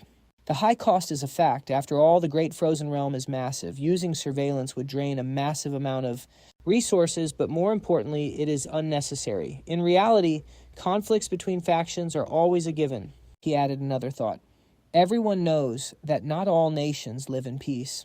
Religious beliefs, territorial disputes, and racial discrimination will always make certain countries enemies. Actions like backstabbing and taking lives are unavoidable. Although the World United laws forbid wars between countries, some hatred still needs an outlet. The qualifiers are that stage. They can freely kill the enemy's geniuses, or bully smaller nations to vent their rage. Naturally, things like that cannot be monitored. The assistant nodded as he finally understood.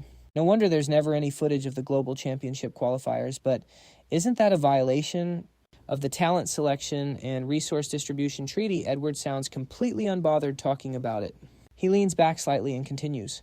Countries that can't even pass the qualifiers, giving them resources is just a waste of time.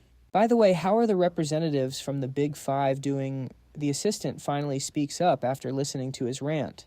Most of them are ranked high, but there are a few surprises, like Diolin and Vanthan from the Black Dragon Nation, back to the massive blizzard in the Arctic. Vanthan and Diolin appear through the snow. According to the assistant, they're currently sitting at rank 93 and 94. They could get kicked out of the top 100 any second. If reps from the Big Five can't even make it to round 2, now that would be hilarious. She lets out an arrogant laugh, looking at their pathetic stats. Hey, Junior, our teamwork is seriously cracked. We're invincible. Only a day and a half in, and we've already cleared every monster den within 100 miles. But Vanthan isn't celebrating. His expression looks heavy as he thinks about what's coming next. But this also means we've got nothing left to hunt for the rest of the time. You can see the wheels turning in his head. Right now, we both have 532 points. For a normal dungeon run, that's not bad, but the problem is there's more than one way to farm points. The clock keeps ticking away. As the monster count drops, the number of survivors stays high. That means the points are all piling up in the contestants' pockets. Monsters are getting harder to find, which means as time goes on, hunting players is way more efficient than hunting mobs. The snakes who win by backstabbing others just watch the weak fall with a twisted smile. Vanthan has already figured out the meta through this exam, and he's definitely not the only one. Plenty of people are going to start doing the same. I don't know our exact rank, but if we want to stay in the top 100, we have to start taking down other players. Vanthan feels a bit stuck, but how do we even... One guy grits his teeth and shouts, Diolin, and Vanthan's loot points are spiking like crazy. Then Calgary dies right after even an idiot can see what's going on. The Behemoth Empire lives for war. If this gets out, they're going to have a massive beef with the Huyanlong Nation. We're talking full-scale war. Humanity can't handle a civil war right now. What do we do? Edward snaps at them. Calm down. It's just a freak accident. Why are you panicking? The extreme ice realm is deadly. Of course things go wrong. He's already cooking up a cover story. Calgary might just be the start. Meanwhile, Vanthan, Diolin, and Elgar are sprinting toward the base camp. Elgar looks back and rushes them. Move it. If we're too slow, the traces in the camp will disappear. It'll be way harder to find those guys then. They all shout, got it. But suddenly Vanthan senses something's off. His eyes widen. He realizes something's wrong. Suddenly a massive vortex swirls right in front of him. The others dodge just in time. Vanthan barks out, who's there? He can tell already. This newcomer is cracked. A woman's voice echoes from the vortex. My bad. You guys look like you're in a hurry. Mind stopping for a second? A gorgeous woman appears with a wink. She says coolly, I'm just here for your loot points. Elgar is absolutely shaking. Sweat is dripping down his face. Princess Lucy. We're cooked. We don't have time for this.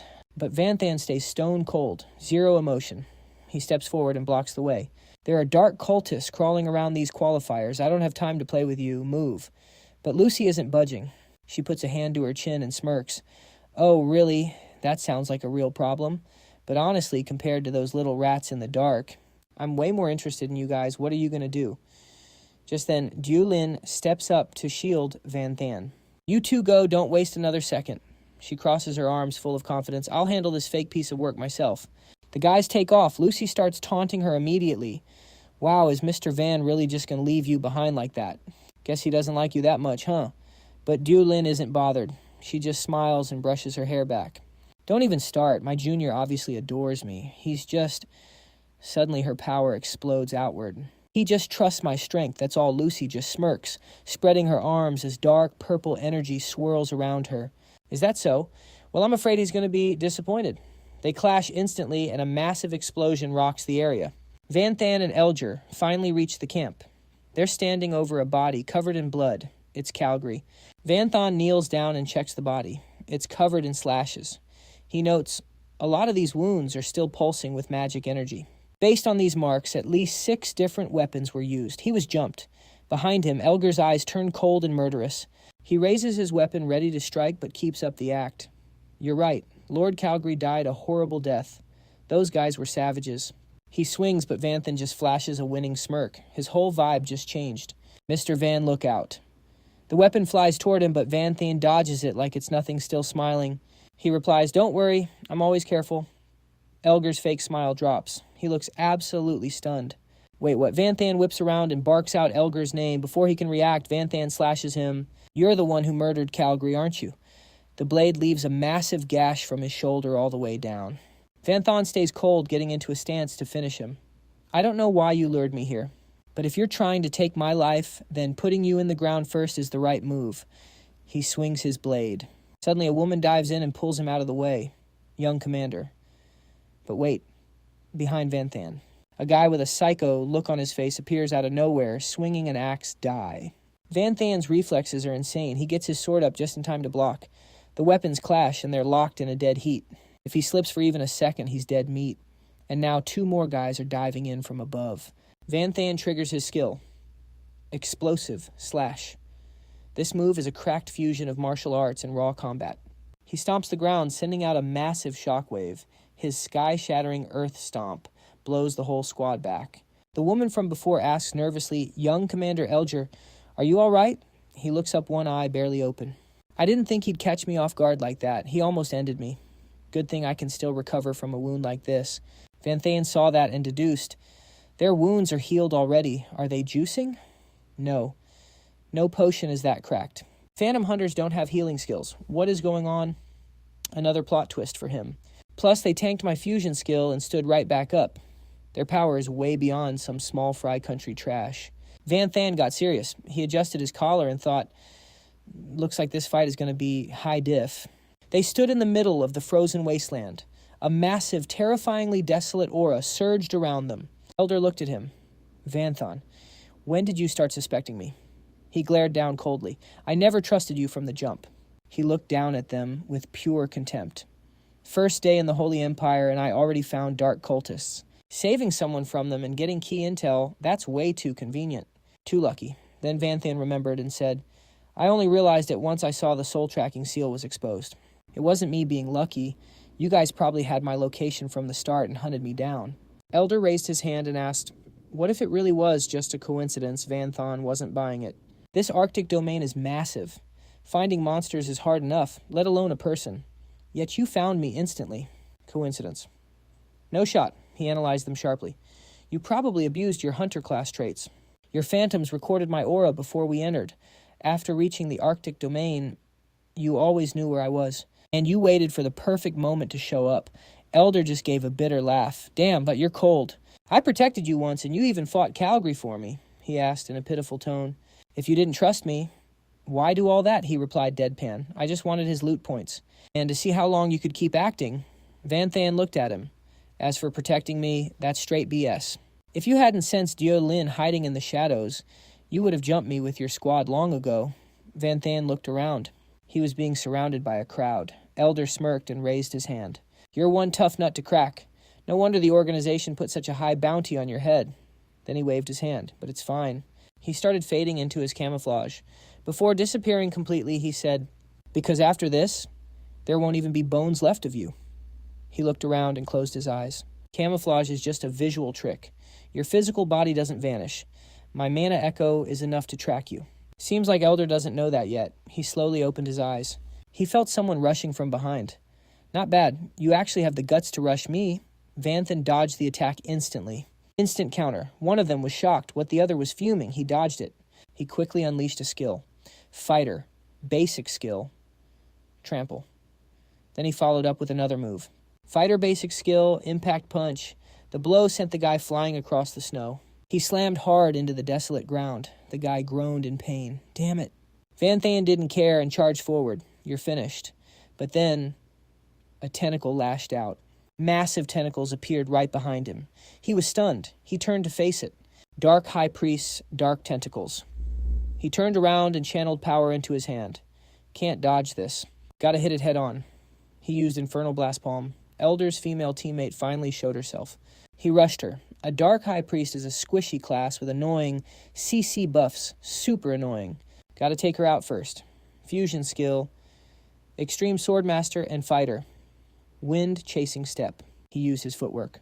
Gale Pursuit. The girl panicked. So fast, Vanthan swung his sword and roared, Die! A massive explosion rang out, but when the dust settled, she didn't have a single scratch on her. She was wearing a full set of battle gear. He was shocked. What the just with the power of a Dark High Priest? How can she hold a great shield? She's even wearing paladin armor. She loved seeing his shocked face. She smirked. You're not the only one who can use multi-class skills. She sent the tentacles at him. Dark tentacles. Another guy started his move. Driss, raptor dive form. Master, bursting twin impact punch. The guy screamed. Die. He saw it coming and yelled. Godflash Van Than was stunned by their power. Do these guys all have dual classes? Their stats are insane. They probably consume something like mana crystal marrow. I was wondering how they managed to wreck Calgary. Now I see they're the real deal. He watches them both whispering his analysis. That guy is using the momentum from a max-level great skill to buff his Grandmaster skill. The output is easily at an advanced skill rank. That girl, too, she's abusing paladin traits to the max. She's covering her glass cannon HP. These guys aren't scrubs. Suddenly a voice echoes from behind. Hey, Brat. It's coming from right behind him. The guy sneers. Where are you looking? Then he screams. Explosive flame. Wave. Slash. Van Than zips back instantly to scan the field. He catches it immediately. Wait. Using mage skills. He's buffing magic swordsman skills with mana. Not a bad combo, honestly. But now Van Than is locking in. Assassin skill. Shadow Lurk. Another one jumps him from the side. Finally, I've got a clean shot at your head. Berserker skill. Raging Strike. Assassin speed plus Berserker burst. You're cooked, kid. You're dead. But Van Than isn't having it. He activates his movement skill and ghosted. The guys left standing there completely shook. He lands in the distance looking at them like they're absolute trash. So what if you have extra class skills? I've been over those basic tricks for years. You can't beat me with that level of play. Van Than is literally in ghost mode right now. The world ranker slams his weapon exactly where Van Than was standing. He's panicking now, cold sweat dripping down his face. His face goes dark with rage and fear. He grits his teeth at Van Than. You think we can't beat you? He slams his weapon again. Boom! The ground shatters. He screams at the top of his lungs. Are you kidding me? He activates Berserker skill frenzy. He's not letting up. He lunges at Van Than while he's still midair. You're just a classless nobody. Combining some trash basic skills. You think that can stop me when I have dual class power. Van Than is stone cold. He activates his fusion skill. Fighter sway, plus martial artist flash stepper. The guy lunges with everything, but he only hits an afterimage. Van Than's phantom step is totally broken. His axe shatters the earth, but Van Than is already gone. Suddenly a girl from the back launches a massive spell. Dark High Priest skill. Abyssal Tentacles. And right above Van Than's head, a massive light sword appears. It's dropping fast Paladin skill, Divine Smite. They're double-teaming him with everything they've got. But he just phantom steps through it like a boss. The guy is fuming, screaming like a maniac, die, just die. Van Than just leaps into the air to dodge. Honestly, these guys have a ton of full-tier class skills. Compared to my basic kit, they definitely have a higher rank. Any other day, I'd be running for my life against them. But the guy still isn't stopping. He coats his blade in flames and thrusts straight at Van Than. Explosive flame wave, slash. Van Than keeps dodging effortlessly. But it's different now. I have fusion skills. He's not just stacking skills like these amateurs. Van Than lands looking dead serious. This is more than that. This is skill creation. Another guy drops from the sky hands, literally on fire. Nice Van Than is still deep in thought. As long as I master enough basics and fuse them together, he's totally confident now. I can create the perfect skill to handle any situation. He summons his power assassin mirror image, and Shadow Stream Phantom. Strike a shadow clone of Van Than appears. It blocks the punch cold, Shadow Sentinel. The guy's attack is neutralized. He jumps back screaming in a rage. What the hell is this thing? Van Than stands behind his shadow grinning. He answers calmly. It's okay to be confused. This is my own unique creation. It's one of a kind. Shadow Sentinel. It has all my assassin skills and 75% of my total stats. Van Than points at the bald guy. He sends the shadow in. Go have some fun with him. The shadow moves like a lightning bolt. Pure killing intent. It throws a heavy punch and the guy can barely hold it back. He's struggling hard. These stats are insane. It's almost as strong as the original. The bald guy is grit teeth desperate. He's using everything he's got just to stay standing. This isn't a basic skill anymore. The clone gets parried, its arm flying back for a second. The bald guy sees an opening and tries to counter.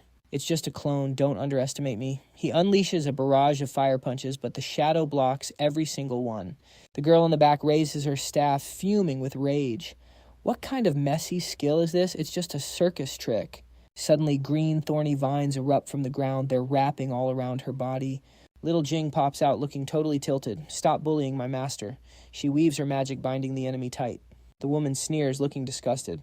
A low-level flower spirit dares to challenge me, but little Jing isn't backing down. Using his power, a massive wave of vines erupts from behind, instantly crushing the enemy. Both sides clash. They are moving so fast, you can only see streaks of light across the sky. Total chaos. Vanthan is just standing there cool as a cucumber. He watches the girls fight and smirks. So what if you have a paladin skill? It is just a cheap knockoff. Xiaojing is more than enough for you. Suddenly, two goons try to jump Vanthan from behind. They scream, "Where are you looking, brat?" Our boy just turns around and stares them down. You guys are the ones looking in the wrong place. Haven't noticed your feet yet. As soon as he says that, they panic and look down. They are standing right on some black device poking out of the ground. It starts clicking. Tick, tick. Then boom, a massive crimson vortex spawns and swallows them whole. He merged Mechanic's high danger trap and Shaman's wind eye. They are trapped in a fire tornado, screaming in pure agony. Damn it, another trap, you dirty rat. The bald guy realizes he is cooked and tries to bolt. It is over, I gotta bail. But wait, there is already a sniper rifle aimed right at his back. It is Vanthan. He looks through the scope, calm as ever, and whispers, "No escape for you." Target locked. Vanthan pulls the trigger. One shot, one kill. The bald guy literally explodes midair. That is one more trash mob deleted. Vanthan casually strolls over to where the two girls are duking it out. Now it is just you. Seeing him approach, she starts losing it. No. Stay back. Don't come any closer. A few moments later, 3 contestants are all tied up in vines. Vanthan stands over them, arms crossed, looking down like a boss. The fight is over and still. Still no sign of Elder. I can't even feel his presence. Did he see the gap in our power? And just ditch you guys typical. Even while tied up, she laughs like a maniac. You're delusional, kid. You think you're worthy of the young commander's attention? You were never the target. We were just going to take you out for fun. Vanthan's face goes blank. What, I'm just a side quest. Suddenly his eyes light up. He realizes the truth. Then their real target is... He turns to Xiaojing and says, "Xiaojing, while they're distracted, plant the trackers on them and then head back." She salutes, "Got it." Then Vanthan charges his power and blurs away. He is using a fusion skill, high-speed swordsman, plus wind-chasing fighter. He is pushing himself to the limit. Faster, I need more speed. Swift wind chase. He is sweating it. I have to make it in time. Meanwhile, Diolin and Lucy have absolutely wrecked the terrain. Both of them are running on fumes. They are covered in dirt and glaring at each other, ready to kill. Lucy pants and smirks at Diolin. "You're as tough as they say." Diolin stares her down with a terrifying gaze. "You're not bad either." Forcing me to use all 7 elements. You're the first person my age to do that, but this is the end. Diolin raises her hand, forming a glowing red orb. We're both at our limit. Let's settle this with our ultimates. You better hold on, Lucy. Try not to die. Suddenly her eyes go wide. She senses something. A shadow looms over her with pure killing intent. And a creepy smile. It is Elder. He grabs Diolin's hand and sneers. Instead of worrying about her, worry about your own life. He drives a blade straight through her chest. Diolin grits her teeth, enduring the pain as she stares at the weapon in shock. She is paralyzed. Diolin groans in agony as the weapon stays buried in her chest. Blood is everywhere. She is losing it. Her whole body is shaking. She glances back. A special curse tool. So that was the plan. This was a setup from the start, specifically for me. Elder licks his lips like a total creep and looks at her. In terms of status and power, no one in this exam comes close to you. Not even Vanthan or Lucy. Only by getting rid of you can we finally rest easy. Hearing this, Lucy's face goes dark. She puts a hand over her mouth and says in a chilling voice, "Are you saying that woman is stronger than me?" She looks at Elder with pure hatred. "That big mouth of yours is annoying. Maybe I should just rip it off." Elder stays calm and replies, "Princess Lucia, fighting me in your current state isn't a smart move. Or are you really going to risk your life for an outsider?" The camera pans out. Lucy is frozen speechless. Diolin is still impaled, struggling just to stay on her feet. Elder smirks at Lucy. "Good choice. Now run while you still can. Because once I'm done with Diolin, you're next." Suddenly a massive surge of power blasts past his face. He flinches, completely confused. "Huh, Dieu." Lean's eyes are glowing with pure killing intent. She is not done yet. Furious, she grabbed the tip of his weapon and roared, "Heaven burn." A massive explosion erupted, sending Elgar flying. Seizing the chance, Diolin kicked off the ground and leaped into the air to escape, leaving a trail of crimson flames behind. Elgar struggled to stay on his feet, his mind racing. She actually broke my bone spear while I was threatening Lucy. How does she still have this much power left? He growled in anger. I can't underestimate her. Elgar took to the sky to chase after her, leaving Lucy behind as he shouted, "But it doesn't matter, you're not getting away." Below, Lucy stood with her hands clasped in prayer, a twisted look of satisfaction on her face. "Diolin, I'll avenge you in the finals." She let out a chilling smile. "Rest in peace, okay?" Cut to a wasteland stained with long trails of blood. Diolin's footsteps grew heavy as she tried to outrun Elgar. With every step, blood continued to pour out. She was fading fast from blood loss, with that cursed weapon still impaled in her chest. She gripped the end of it with trembling hands, but Elgar was already closing in. He raised his hand, activating his pursuit skill. Hunter's spears. A volley of weapons formed from pure energy. As they rained down, Diolin struggled to dodge the onslaught. Damn it, she cursed under her breath. I was too careless. I thought if the dark cultists made a move, they'd go after my junior, since he's the one they have a grudge against. Her eyes remained sharp, refusing to give up. Who knew I was actually the main target all along? After she dodged the spears, Elgar unleashed another skill. You can't dodge this Dragon Slayer slash. The massive strike obliterated everything in its path. Luckily, her reflexes kicked in just in time to leap aside. The slash left a massive crater in the ground. Clutching her chest nearly at her limit, she gasped out, "A phantom hunter and a Dragon Slayer warrior. Not just a dual class, but a hidden dual class. I can't believe the Dark World went this far." Impressive, right? Elgar landed his face dark as he rested his blade on his shoulder. "Thanks for the compliment. Are those your last words?" Diolin's face was pale. "Honestly, I knew you dark cultists would make a move sooner or later. I spend every day worrying about how to protect my junior, but I never thought I'd be the one who needed saving." Elgar swung his blade down coldly. "Too bad. No one's coming to save you. No one." Suddenly she looked up with a confident, winning smile. "That's what he thinks. Did you hear that?" Out of nowhere, Vanthan appeared. Her junior effortlessly swung his sword, parrying the heavy blade and sending Elgar skidding back. Elgar grit his teeth, glaring at him with pure hatred. Vanthan stood his ground, eyes locked on the enemy. "Sorry I'm late," Pres Vanthan said, checking on her. She was barely holding on. "You're getting your credits docked for being late," she joked weakly. Elgar stood there fuming. Damn it. Those useless trash failed to stop him. I could 1v1 Vanthan, but the real issue is Diolin. If she decides to go all out for one last stand, I'm cooked. A dark mist began to shroud his body. He looked disappointed. Killing her would have been nice, such a shame. But I've done enough. Risking my life now would just be stupid. Vanthan walked over to Diolin. As he prepared to pull the weapon out, her pale face looked up at him. "He's getting away. You're not going after him." "My hands are full," Vanthan replied bluntly. He gripped the weapon in her chest and warned, "This is going to hurt. Hang in there, President." He pulled it out in one swift motion. She let out a sharp cry of pain as blood sprayed everywhere. Vanthan immediately activated his healing skill. Priest Fusion. Skill. Healing light and verdant growth.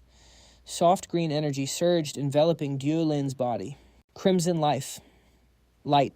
The wound on her chest slowly began to close. Vanthan held up the spearhead he had just removed. "The wound is healed, but what's this black stuff?" he asked. She looked down, her voice trembling. "It's a curse." Vanthan examined the blackened spearhead while she explained, "That's a bone spear. The one Elgar used is a special cursed item. It cuts all my stats by 80%. For 7 straight days. That's probably why he felt safe leaving." He raised his hand, and the bone spear began to dissolve. "A purification skill. I know how to use it too," he said. She looked at him stunned. "This curse is top tier. You'd need a 4th job light archpriest to get rid of it." Her face was still weak. "My body is healed, but my stats are still heavily suppressed. I'm basically useless right now. Junior, you should go on ahead. Don't waste time and miss out on those loot points. I'll rest for 2 days and then find you." Suddenly there was a blur of movement. Before she knew it, she was on Vanthan's back. She was completely bewildered. Vanthan just said, "Leaving a weakened person behind. Yeah, I don't do that." She looked away, whispering softly, "Thank you." As he carried her across the snowy mountains, she leaned against his shoulder. "You really could have just left me. Even like this, I can handle most normal players. Worst case, we just hand over our loot points and bolt." He tilted his head, stressing that she was just a normal contestant. "But if we run into those dark believers, they don't just have hidden classes. They've got a second class, too. Forget the loot points, they're actually after Diolin's life." She sighed with her hand on her forehead. wondering why those creeps were even targeting her. Our little junior is way more annoying, Vanthan said blankly. The president was just being humble because the number of dark believers she had wrecked was just as high as his. Vanthan added seriously, but the president didn't even seem shocked that they had finished their class upgrades. Deolin sighed. Her old man has a special status, so she had known about this for a long time. She just didn't expect dual hidden classes to actually show up. She thought back to those dark entities with the glowing eyes. To get a dual class, you'd need items like the Essence of the Demon Lord, the War God, the Mage God, or the Martial God. To keep it simple, they just call it the War God's Essence. Deolin remembered how smug Elder looked when he impaled his opponent. The logic behind the War God's Essence is just like the Demon Lord's. It needs the heart of a 4th advancement powerhouse, but it's way stronger. It boosts stats and skills, giving the user an elite class. Deolin frowned, looking pretty worried. Elder's second class is also a hidden one. That means the War God's essence he used was crafted from an elite's heart. The 4th advancement hidden class heart just to craft it. Vanthan went quiet. He thought dual classes were already broken enough. Who knew dual hidden classes even existed? How many more tricks does the Dark World have? Why are they sneaking into this tournament anyway? He kept pushing forward steadily for the rest of the way. They finally stopped at a massive circular platform with 4 smaller rings inside. "We're here." She slid off Vanthan's back in surprise. "I can't believe we reached the teleport exit on day 4 already. According to the rules, this thing doesn't even activate until day 7. Deolin stretched her arms and took a seat. "We've still got plenty of time. Junior, go find some more points. I'm sick of feeling like dead weight. Let's just wait here for the tournament to end." He looked around, teasing her that she really was a bit of a burden. Without him, she'd be stealing monster eggs just to eat, let alone anything else. Plus, their loot points were already enough to hit the top 100. There was no need to keep suffering out there. She gave a shy smile at the teasing. Deolin looked over as Vanthan reassured her. "Just relax and rest for now." On the final day of the qualifiers, a massive crowd swarmed in and whispers were everywhere. Someone complained, "Man, these 7 days were killer. Fighting monsters and players while worrying about ganks. I haven't slept at all. Total nightmare. Those days were absolutely brutal." Then someone caught a scent. "Wait, what's that smell?" "It's fire." They realized it was the famous traditional food from the Huanlong Kingdom. Someone else started guessing, "No way. Could it be?" They all froze when they saw those two casually cooking. Everyone was totally speechless at the sight. Vanthan took a bite and called out, "Anyone want some? You'll need your own bowls, though I didn't make enough for everyone." The crowd started getting heated. These two were too much. While everyone else was stressed out of their minds, this guy was just chilling with Hot Pot. "Are we even in the same tournament?" "This is so unfair." Julene just kept enjoying her meal like it was nothing. They were so salty, especially the girls. Deolin is having the time of her life. Is this a tournament or a vacation? And she heard them and rested her chin on her hand, grinning. "It's not a vacation, it's a date." Their eyes nearly popped out. "What's the difference?" So annoying. As expected of Huanlong's top genius, even with a decoration tagging along she's living the dream, the gap between us is just too huge. Suddenly, the teleport exit glowed with blue light catching everyone's eye. She and Vanthan stood up. Time to go back. Massive stone pillars appeared all around them one by one. Then everyone stepped inside and they were warped straight to the main arena. Assistant Edward invited the contestants into the passage behind him to the rest area. "The staff will collect your recorders tonight. The top 100 with the most loot will enter the arena round tomorrow." Vanthan stepped forward and asked, "Does the teleport from the frozen domain only lead here?" Assistant Edward replied, "That's right, this is the only way through. Everyone has to come here to turn in their records." Thinking about Elder's shady eyes, he spoke up. "Good, I've got some major intel. Dark believers have sneaked into the qualifiers led by Elder from the Salatathan Kingdom. Every single one of them has a dual class." Assistant Edward was shocked. "What, dark believers with dual classes?" Then he laughed his head off. He didn't believe dual classes even existed. The Holy Empire has tight security using divine artifacts to strip away any disguises. How could dark believers sneak in? "This is ridiculous, a total joke." Vanthan's face went dark as he frowned. "Do I look like I'm playing around? Just grab them and check their IDs."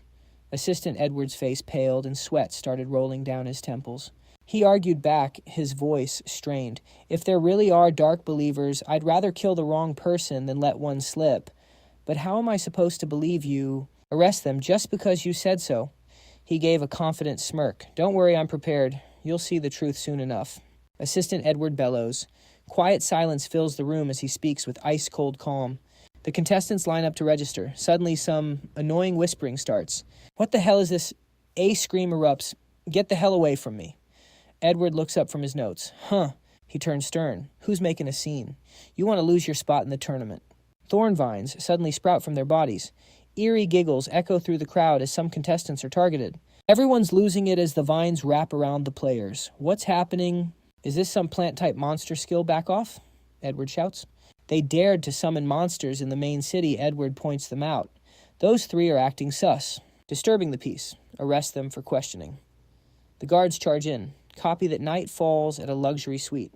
He kneels as the Grand Commander swirls his wine. Assistant reports. Commander, the interrogation is done. Confirmed. Those three are dark believers. Plus, they're dual-class users. The commander tilts his head. Interesting. That's some trash news. Edward looks up. Luckily, we caught them early. Next, we just need to bag their leader, Elder. Whatever the dissent organization is cooking, it's over. The commander sips his wine and says casually, do what you have to. I'll send someone to finish the job. Exposing dark believers is a massive win, he adds with a mysterious look. Maybe we should toast to that. Meanwhile, Diolin is laughing her head off, making Van Thon feel super awkward. She leans on her hand, grinning. Junior, you're actually savage. Planting those thorn seeds on them was a pro move. We heard they got bagged. We can finally relax. He shrugs, just making sure. If all goes well, Elder won't show his face tomorrow. By the way, President, how's the curse? Any luck removing it? Diolin covers her face in frustration. Nope. I've searched the whole main city. Every high-tier support is busy saving lives. She remembers the scene at the clinic. Top players from major powers were covered in wounds. Even the top seeds of the Big Five countries. Some are barely breathing. The lucky ones are just cursed and can't fight. It's a total disaster. So many injuries, there might even be a body count, she says seriously. The Holy Empire says it's just intense competition, but this is insane. Never happened in past tournaments. Van Thon's eyes turn cold. It's definitely the Dark Believers. But what's the play wiping out geniuses feels off, whatever. Their plan ends here. She shows him something sounding hyped. Junior, the prelim schedule is finally done. Don't embarrass the Dragon Kingdom. Take my points and carry the team. Van Thon checks the item. I'll give it my all. Next day, the stadium is packed. Assistant Edward stands on the podium. Welcome to the arena. After those brutal qualifiers, we found the top 100 geniuses. He introduces them with a flourish. Today, these 100 elites will face the brutal arena stage, just like tradition. The world is watching live. The contestants step out looking absolutely cracked. Edward shouts, athletes enter the stadium. Let's give them a massive welcome. Over at Dongvan Academy, teacher Janshun is literally crying. I can't believe it. A student from our school is in the global finals. Being his teacher is the highlight of my career. Another teacher grumbles through gritted teeth. Van Than's status is insane now. He's the principal's favorite. He's basically on par with the vice principal. So annoying. Why don't I have students like him? Others just sigh. At Jeonnam University, the final match is starting. Our guy is on the world stage. Everyone come watch. Someone's selling snacks, grilled corn and cola. Only 1 credit per set. Van Duong brags to the crowd. Look, that's my brother. He's the one fighting. My brother is the GOAT. Meanwhile, at Nico's house, Van Than pops up on screen. Her mom teases her. Since when was my daughter into tournaments? Must be a miracle. Is that the boy with your necklace? You've got good taste. Nico turns red. She looks away, blushing. Mom, stop talking nonsense. Just watch the match. I'm just here to study how experts fight. I'm definitely not watching just because of him. Assistant Edward announces the players are on the field. Every contestant in the world tournament locks their eyes forward, waiting for him to drop the prelim results. Per the usual, the loot rankings are up next. Assistant Edward gestures to the massive screen for the reveal. The leaderboard flashes on. Saladia Tanilgur from the Holy Empire, Lucy from the Dragon Kingdom, Van Thon from the White Eagle Empire, and the Demon from the North Bear Empire. The crowd goes absolutely wild. No way. Princess Lucy is only rank 2. Who the heck is rank 1 from some tiny country nobody knows? Where's Diolin, the top seed? How did that Dragon Kingdom trash snatch rank 3? This is definitely Sus Dieu. Lin grits her teeth, fuming inside. Elgar is still on the list. What is the committee even doing? Did they seriously miss that? He's a dark believer? Impossible. Elgar throws a look of pure contempt at the chaotic crowd, panicking over something this small. The real nightmare hasn't even started yet. Van Thon stares him down, looking dead serious. He knits his brows, feeling the heat. He still showed up. There's probably only one reason why, and I hope I'm wrong. Assistant Edward keeps the hype train moving. This time players will be tossed into random team battles. Higher ranks mean more national resources for your country. And now I declare. He shouts at the top of his lungs, the second round of the global championship, the arena officially starts. Go earn those resources, you geniuses. Right then, massive floating crystal spheres drift toward the contestants. Everyone in the world stage stares up at these giant things, completely stunned. Meanwhile, Assistant Edward is just screaming with hype. More spheres drop from the sky. They step inside. Suddenly, Van Than and another player sense something is off.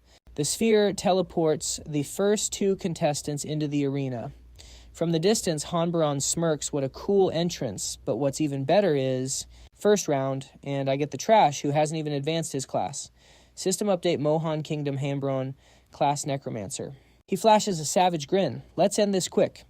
With a wave, Hanbaron summons dark tentacles straight for his opponent. The tentacles stretch out while bone spirits swarm around him. The system labels them Summoned Skeleton Soldiers, Summoned Undead Knights, and Summoned Skeleton Archers. Van Than is instantly buried under the dark wave of skills. You're right, ending this fast is better. Suddenly his eyes glow a sharp red and he lunges through the crowd. Hanbaron is shook. What shadow dodge? Shadow sting, damn it. He's using my monster's shadows to move. Hanbaron frantically looks for Van Than. He's hiding in a shadow somewhere. Suddenly a cold blade presses against his neck from behind. Hanbaron freezes. That's when he hears not a monster, your own shadow. He has no choice but to throw up his hands in defeat. Shadow Sting is my hard counter. I literally can't even fight. I forfeit. Suddenly a piercing scream echoes through the stadium. Oh my god. What is that? How can that guy use weapons for multiple classes and have dual class skills? Van Than and Hanbaron both turn around stunned. The audience is frozen, staring at a sphere covered in pure dark energy. Someone gasps, how is this possible? Does the legendary dual class actually exist? The guy stands there jaw dropped. No way. Absolutely no way. Over by Elgar. He's floating in midair, looking lean and mean, gripping a massive blade while dark power swirls around him. His opponent stands below, already in a combat stance. Strands of black energy coil like tornadoes around him. Elgar lets out a satisfied breath and starts laughing like a maniac. His face has gone full demon mode, heterochromatic eyes and a confident smirk. This feeling of using my full power, its peak. Elgar's opponent looks scared, but still manages to shout, "Stop being so arrogant. I don't know how you snuck into the finals, but you're dead now that you're in front of me." The knight charges up his weapon for a massive blast. Elgar's silhouette flickers within the energy beam. Prepare to die. The crowd cheers. Whoa, it's the Holy Knight of the Thea Kingdom. Clinton, he once fought a rank 3 master to draw a total genius. Go kill that arrogant dark believer. But out of nowhere, Elgar vanishes. Clinton blinks, confused. Where'd he go? Elgar is already behind him. With a cold expression, he swings his sword. Clinton barely looks back before he's sliced in half. Little insect talking big game. Clinton's body collapses. Elgar strikes a badass pose with his sword. Who gave you the courage to talk to me? The audience is terrified seeing him kill without a second thought. Dark believers are way too evil. Just like that, the top genius of Thea Kingdom is cooked. This is going to be a massive problem. Elgar arrogantly steps on Clinton, laughing as he mocks them. See this, you weak humans. No matter how your armies hide the news, you can't erase the truth. Multi-classing's actually real. If you want this power, you gotta worship the Supreme Lord. He just kept threatening everyone. Next, I'm gonna wipe out every single one of your so-called top-tier geniuses. One by one. Get ready for some real terror from the dark world. The cameras caught everything. Seeing him act so arrogant, the crowd couldn't hold back anymore. Hell no. Just a dark cultist, and he's this cocky. Where are our geniuses? Go out there and kill him already. Meanwhile, a group watching on TV was fuming. One of them yelled, "What a jerk." But the old man in the middle stayed chill. It's fine. Our country's genius is about to move. Let him act tough for a bit longer. The guy in the mask started thinking too. Dual classing is actually real, and it looks super OP. If I get a chance to catch him, maybe joining up wouldn't be so bad. Wait, damn it. Why am I thinking about betraying humanity? But the conflicting thoughts kept racing through his head. It looked like Eldar's power had him hooked. In his mind, only one thing mattered. Having a second class was just way too tempting. Back in the control room, the bald guy stood up and screamed, "Damn it! How did things end up like this? Why are you just standing there? Cut the live stream now?" Edward stood up slowly. Too late. Elder has already declared war on all of humanity. At this point, deleting it will only cause more rumors. The bald guy suggested nervously, then, let's try to spin this. If he actually takes first place, everyone will lose hope and morale will tank. Edward looked straight ahead. I'm afraid this is exactly what the Dissent organization wanted. They're using the tournament to announce dual classing to the world, causing mass panic while recruiting those who crave power. The bald guy panicked even more. Then what do we do? Edward calmly gave his opinion. What if we let him keep going? We have Princess Lucy our strongest. She'll end this. Back to Elder. He was laughing like a maniac. Weak, too weak. Every single one of Elder's opponents was sent straight to the afterlife. No one survived against him. Elder stepped on a massive guy lying motionless on the ground. That was one of his rivals. He mocked them with open arms. These are your geniuses. They're all trash. The crowd below was terrified, their voices trembling. The demon of the White Eagle Empire. Klavisky of the North Bear Empire. They were all top-tier geniuses, but they all died at Elder's hands. That guy doesn't just have hidden skills. His stats are insanely high, too. Can anyone actually win? Lu Yaoling was standing in the back, fuming. If this bastard hadn't used the prelims to take out everyone who was a threat to him, things would never be this bad. If I were at 100% power, I'd step in and crush him myself. Her hands were shaking with pure rage. Damn him. Elder rested his hand on his sword stuck in the ground, his voice full of mockery. Next. Who's the next one to die? This isn't enough people to kill. Suddenly, a black whirlwind swirled behind him. He glanced back. It was Lucy. She looked at Elder and gave a mocking smile. Long time no see, Elder. You're still as annoying as ever. The crowd finally saw a spark of hope. Oh, she's finally moving. The strongest genius of the Holy Empire, one of the top seeds. Hurry up, Princess Lucy. Kill that psycho. Lucy didn't attack right away. She gently touched her chest. I can feel it. Everyone's expectations for me. They're so intense. Black energy began to surge from behind Lucy. She kept whispering. So heavy. Massive black wings formed behind her, looking like a fallen angel. Let me give you an answer. The crowd started gossiping again. Rumor says, when Princess Lucy was born, there was a divine sign. She was favored by the gods and had angel powers. Someone looked at the wings and wondered, black wings. This doesn't feel right. Wasn't her class an angel a woman nearby couldn't help but speak up? You foreigners only see the surface level. At first that was true. But once when the princess was out, she was ambushed by dark cultists. Danger was everywhere, she continued, to protect her followers. The princess willingly gave up her holy class and let herself fall. An image of Lucy appeared, with her head held high and black wings spread out. A true fallen angel. Dark liquid leaked from her hollow eyes. She gained a power that was evil, but far greater to save everyone. The woman was so moved she started crying, making the two people behind her feel a bit creeped out. She's definitely winning this tournament. The princess is just too legendary. Just like how she saved her followers before only someone as noble and powerful as her can stand against the evil Elder. A guy in the back points at the arena, noticing something's up. It's time to face Elder. But wait, there's another monster here. Everyone's focused on Elder, completely ignoring this guy in the middle of all that dust and smoke. This must be where Van Than is fighting. Just like Elder, he hasn't lost a single match yet. And his clearing speed. It's neck and neck with Elder. Maybe even faster. He's the representative from the Huyan Long Empire. Van Than looks back with a cold stare. The unclassed Van Than is here. Then the MC shouts out in pure hype. Here it is. The strongest genius of the Holy Empire, the woman blessed by God versus the Dark Believer. Talk about an early final. Lucy and Elder are facing off. Bodies are scattered everywhere from Elder's path of destruction. The MC's voice rings out again.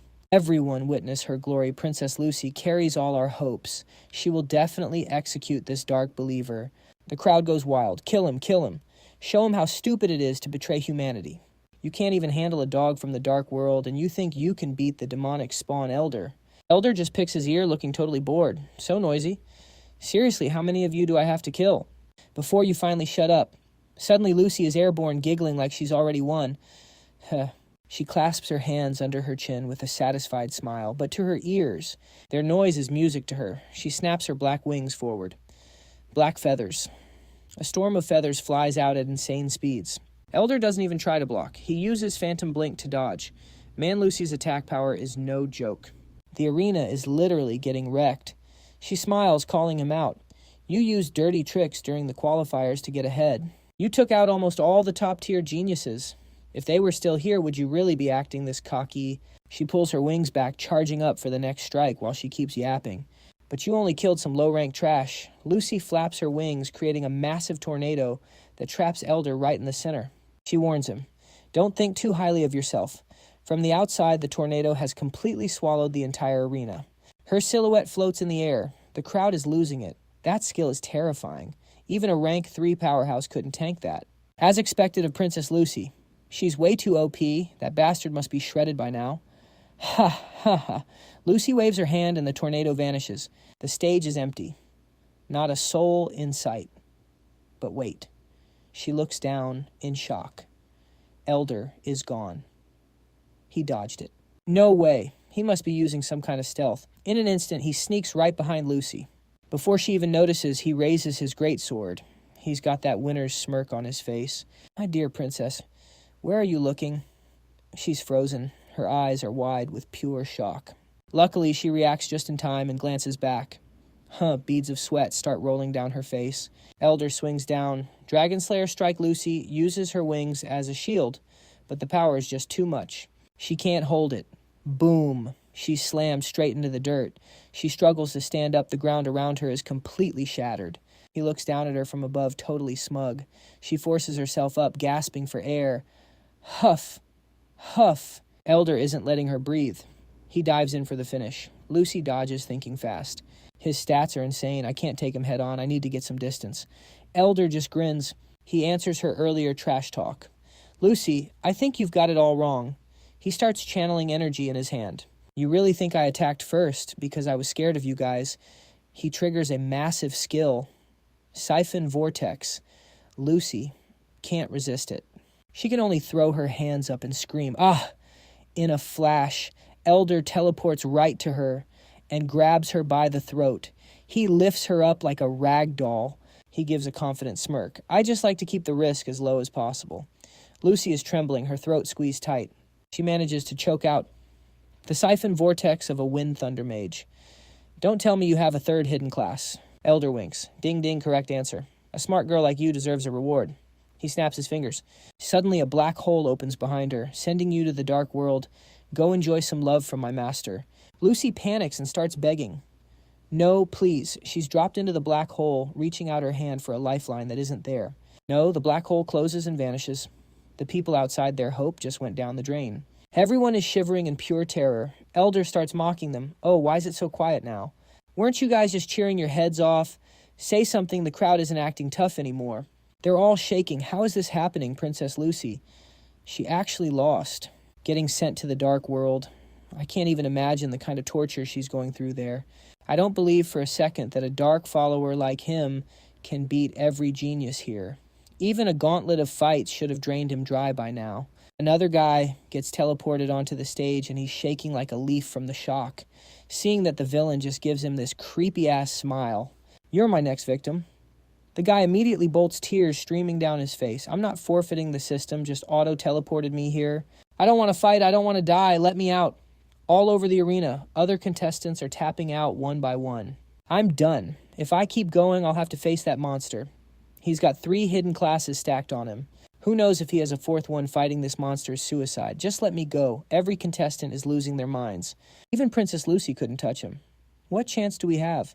Some are just covering their faces, too scared to even look. It's impossible. I don't want to die. Teleport me out of here right now. They're all running for their lives. No hesitation, everyone is withdrawing. Elgar just looks up at the sky and starts laughing like a total psycho. Ha ha ha, geniuses. Are these your so-called human geniuses? Everything that just happened now is being broadcast live to the world. His demonic voice echoed everywhere and people were absolutely terrified. The chat was blowing up. Princess Lucy lost, and the other geniuses are literally shaking. If even a dog of the dark world is this strong, how do we fight actual demons? It's over. The world is cooked. But then someone noticed something and pointed at the screen. Wait, look, there's one guy who isn't afraid. He's actually stepping onto the arena. The MC screams, there's still one genius who hasn't backed down. He's not afraid. He's not surrendering. He wants to throw hands. Van Thon steps onto the stage and cold-bloodedly says, this little play ends here. Meanwhile, at the undead swamp, A massive, ancient-looking arena appears. Inside the ruins, a girl sits calmly with her legs crossed. It's Hawkin Than with 2 servants by her side. Kneeling before her are 3 guys with their hands tied. The one in the middle looks like the leader, and he is not happy. The other 2 don't even dare to breathe. Finally, Kin Thon speaks. Hiding your headquarters in monster territory. No wonder you were so hard to find. Right now in the Huyan Long Kingdom, the military has already wiped out your descent organization bases. I've wrecked this place too. Any last words? He roars in anger. Ha Kin Thon, didn't you retire to become a university professor? Why are you still coming after us? This is Elvic, the great commander of the descent organization. Kin Thon just stays chill. Who said a professor can't catch mice? Especially big-ass mice like you, it's safe to say your organization is officially extinct. But you don't seem that bothered. Elvic bursts out laughing and his goons join in. Extinct. You've got no idea what's happening, Ha Kin Thon. He starts bragging. By now my son should be showing the world his true power. With multiple classes, he's slaughtering everyone on that stage. When humanity sees this, they'll fall into pure despair. To survive or get more power, they'll choose to become dark followers and surrender to the dark world. Elvic continues, who cares if you destroyed our HQ? In less than 3 years, the Descent Organization will rise again even stronger. Humanity is the one going extinct, ha ha ha. Kin Than isn't fazed at all. She just calmly analyzes the situation. Everything you said is possible, but that's only if your little commander can actually win. Her assistant turns on a projector showing Van Thon facing off against Elgar. Kin Thon says with total confidence, too bad for him. He's about to face a mountain he can never climb. Back to the match. Van Thon stands there looking absolutely cold. Elgar just mocks him. Van Thon, I gave you so many chances to live, but you still want to die. Fine, I'll grant your wish. Elgar points his blade right at him. Van Thon doesn't even flinch. He takes a step forward. Oh, really? I don't remember that. Then he stomps the ground hard. In a flash, he teleports behind Elgar, holding an injured contestant. Actually, wasn't I the one who spared you? Elgar panics. When the hell did he get behind me? But Van Thon doesn't even give him a glance. He starts carrying the defeated contestants out. These guys might not be as strong as you, but they never back down. He puts the guy in a protective bubble. They fought until their last breath. That makes them completely different from a dog like you who sold his soul for power. The other contestants lying across the floor are suddenly swept up by miniature tornadoes. Even the ones who are already gone are lifted gently. He's using a basic martial artist skill, mini cyclone. They're all sent out of the arena safely. Van Thon's voice is ice cold. They might have lost, but they died with honor. The crowd starts whispering, wait, is that Van Thon? I've never even heard of this guy on the international stage. But he seems different from the rest. If it's him, maybe he really can defeat that dark follower. Elder saw this and spoke with pure arrogance and contempt. Looks like I gave those humans a little hope again. But me, his gaze turned savage. I love crushing that hope the most. He suddenly lunged forward. Dragon Slayer skill. Rainbow Charge Van Thon stayed calm. Elder's attack closed in swinging with massive force. He struck down, but hit nothing but air. He thought in shock. Again he vanished into thin air. The kid instantly appeared behind him, coldly swinging his spear. It's normal to be shocked. After all, every dark follower who saw this move is basically dead. Fusion skill, Spearman, Sweep. And Berserker's Raging Strike. Next up is Explosive Battle Spear. You won't be an exception. The strike hit Elder directly before he could react. His body deformed the moment it touched the spear, and he was sent flying. Relentless Van Thon followed up with another fusion skill, Mage's Fireball and Wizard's Glazed Wind. A blue cyclone erupted from his staff, rushing straight at his opponent, Demon Flame Barrier.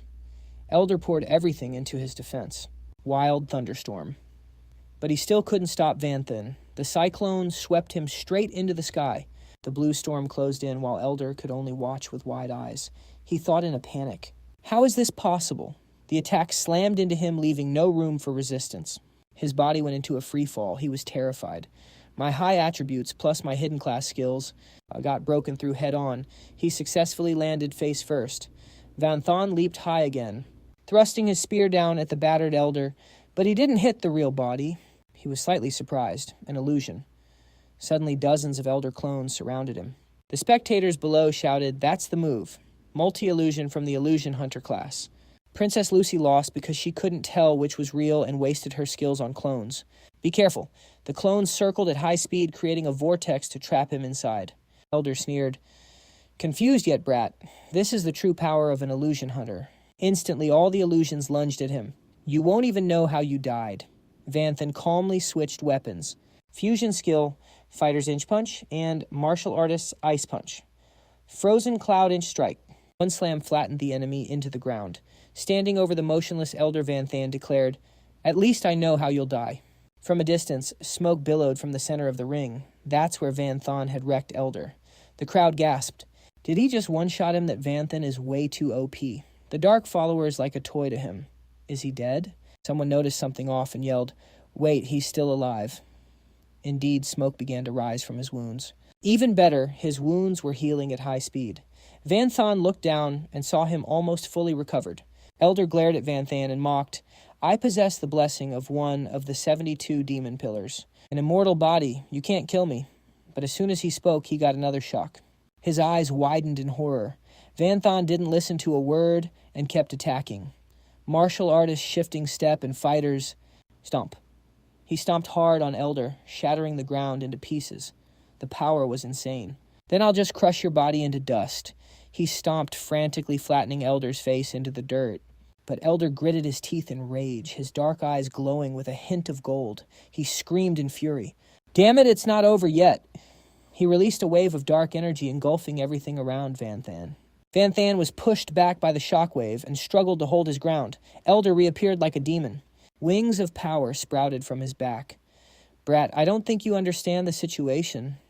Vanthan felt uneasy. He was no longer human. His whole body had turned into a demon, leaving only his human head. With wings formed and a dark halo behind him, a pale blue aura flickered around him. "I've used 2 essences of the War God, with 3 hidden classes." His arms glowed blue. As he screamed at his opponent, "You're just a classless nobody, at best a low-tier version of me. Illusion Hunter, Dragon Slayer, and Wind Thunder Wizard." That massive power blasted toward Vanthan. "I never even considered you a threat." Vanthan watched the incoming attack warily. Dust and debris cover the entire arena instantly. That skill's power is absolutely insane. Wild Thunderstorm has no intention of stopping. Elgar raises his hand, forming a black spear. The piercing weapon grows massive before he hurls it straight down. A massive explosion erupts. The arena shatters into giant chunks of rock, flying everywhere. The audience is totally terrified. That skill's power is unbelievable, totally on another level compared to before. His stats were already broken to begin with. And now, with 3 hidden classes stacked, it is hard to even imagine how strong he is. We are cooked. It is over. Elgar dives down with a smug, arrogant look. This is the ultimate power that only the Dark World can grant. Through the smoke, Vanthan is lying motionless after taking that hit. Elgar swings his blade down. It is surging with red energy as he aims right for him. Feel this with your life. But suddenly, the attack is blocked. Elgar's strike was stopped by a golden weapon. It is Vanthan in his cracked Van Leeuwen form. He blocked Elgar's blade with just one hand. Effortless. Elgar realized things were going south and gritted his teeth. His whole body is shaking uncontrollably as he thinks, "How did he block my attack? What is going on?" Vanthan raises an arm near Elgar's head and speaks coldly. "Want to flex your stats? Have it your way." That golden hand gets close to his head, getting ready for a forehead flick. One flick sends Elgar flying into the distance. His head slams straight into a giant boulder, coughing up blood. Instantly, Vanthan teleports right in front of him. A massive sword/Elgar reacts just in time to block it, his face twisted in pain. The impact is so heavy, the rock behind him shatters. Vanthan raises his light sword, radiating golden energy. He is charging up for one final blow. A fusion skill, Magic Swordsman Flame Slash, combined with Berserker Rage Strike. The strike is monstrous, pinning Elgar right through the giant boulder. He flies straight out of the arena and slams into the ground. The crowd is jaw-dropped, totally stunned by the sight. This is a special arena. It was built for the finals. Even a third-ranked pro would struggle to dent it, yet it has been completely wrecked. These two are absolute monsters, but Elgar is like a cockroach. He is actually crawling back up after that massive hit. Damn it, his face is covered in blood as he hisses with rage. "I used 3 portions of War God's essence. How am I losing to you?" Vanthan just stands there cold as ice. "Because push-ups are important." His eyes widen in total confusion. "Push-ups. What do push-ups have to do with anything?" Suddenly a hand grips his throat and lifts him up. Elgar's power is fading fast as he struggles to break free. "Cough, cough." Vanthan repeats the villain's own smug words. "Didn't you say I couldn't kill you?" Elgar is shaking in pain but still acting tough. I have the blessing of a top-tier demon lord. Even if you crush my organs, bones, and muscles, I won't die. That form of yours must have a huge drawback, right? Just wait. You will be dead soon. Haha. Vanthan just stares back, totally unfazed. Is that so? A blue flame ignites in his hand. Fusion skill. He presses his fingers right against Elgar's throat, activating Mage, Fireball, and Magic Swordsman skills. Flame coating. Instantly, a massive blue pillar of fire erupts in the middle of Huyandu City, Demon Burn. Inside the giant inferno, you can see the shadows of Vanthan and Elgar. The people in the stands are watching. Seeing a spark of hope, they start cheering wildly. He has got another move. If he won't die from hits, then just burn him alive. No way he survives being turned into ashes. We won, he's winning. Burn him to a crisp. Elgar is scorched black like charcoal before Vanthan finally lets go. His body is still flickering with blue flames as he thuds onto the floor. The crowd keeps chanting, "Burn him, burn him!" Vanthan finally hits his limit and cannot maintain the Van Luan state. He shifts back to normal, gasping for air, totally exhausted. Phew. The side effects of Van Luan are no joke. His stats are basically zeroed out. He looks forward through the pain. The backlash is just too much. Right now, even an average person could take him out, but seeing Elgar lying there like a smoking piece of coal, Vanthan finally relaxes. Finally, it's over. The people watching the live stream are going wild with praise. Yes, we won. 3 hidden classes and an immortal body, still lost to a human. We won. The world has a future. Ha ha ha. Vanthan is the GOAT, a real hero.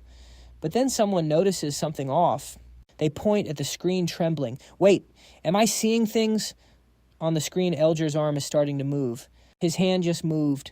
The people watching the live stream noticed it too, and they're starting to freak out. What he's moving, it's over. Vanthan is clearly in a weakened state. There's no way he can take him. Oh God, how is he still alive? They don't call Elgar the Leech King for nothing. He stands back up, smirking like a total villain as he speaks with pure disdain. You thought some basic fire could kill me? How naive. Vanthan snaps back. Just fire.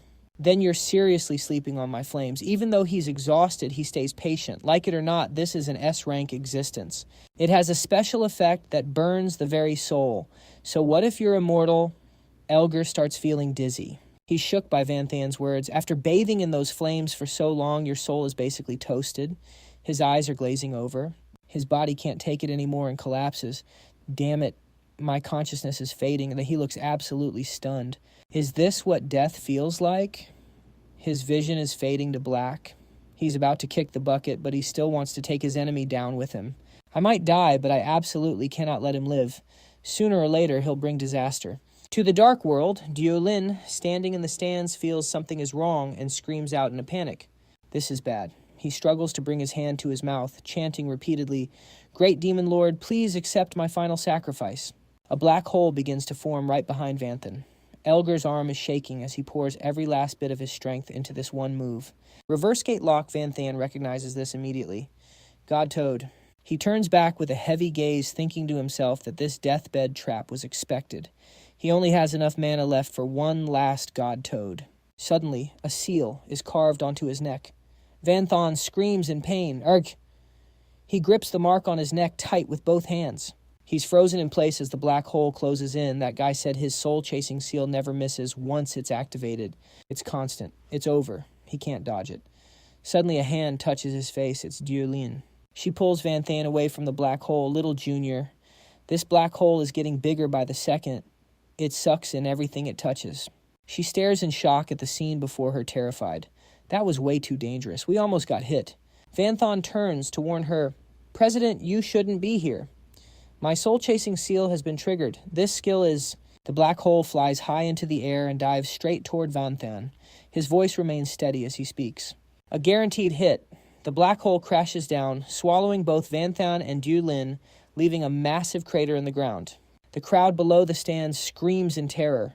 By now, Elgar is slowly disintegrating, but he still wears a winner's smirk. Doesn't matter how OP you are in the end, I'm the one who wins. His head begins to vanish. But he manages one last shout, a human falling into the dark world. Do I really need to tell you how that ends? Wait to be ripped apart by the high demons, ha ha ha. Then he completely disappears. Even though Elgar is defeated, nobody's happy. Damn it. We clearly won those trash dark cultists. When they can't win, they just spam sacrifices. So annoying, an elf girl clutches her chest in worry.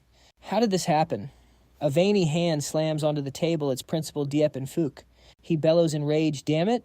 What is the committee doing? Why didn't the rank 4 experts do anything during the match? Where are the people in charge of arena control? Are they all dead? We shouldn't have let them join in the first place." Then a girl rushes in breathless to report. "Principal, something's wrong inside a massive sphere. A figure can be seen." The girl continues her report.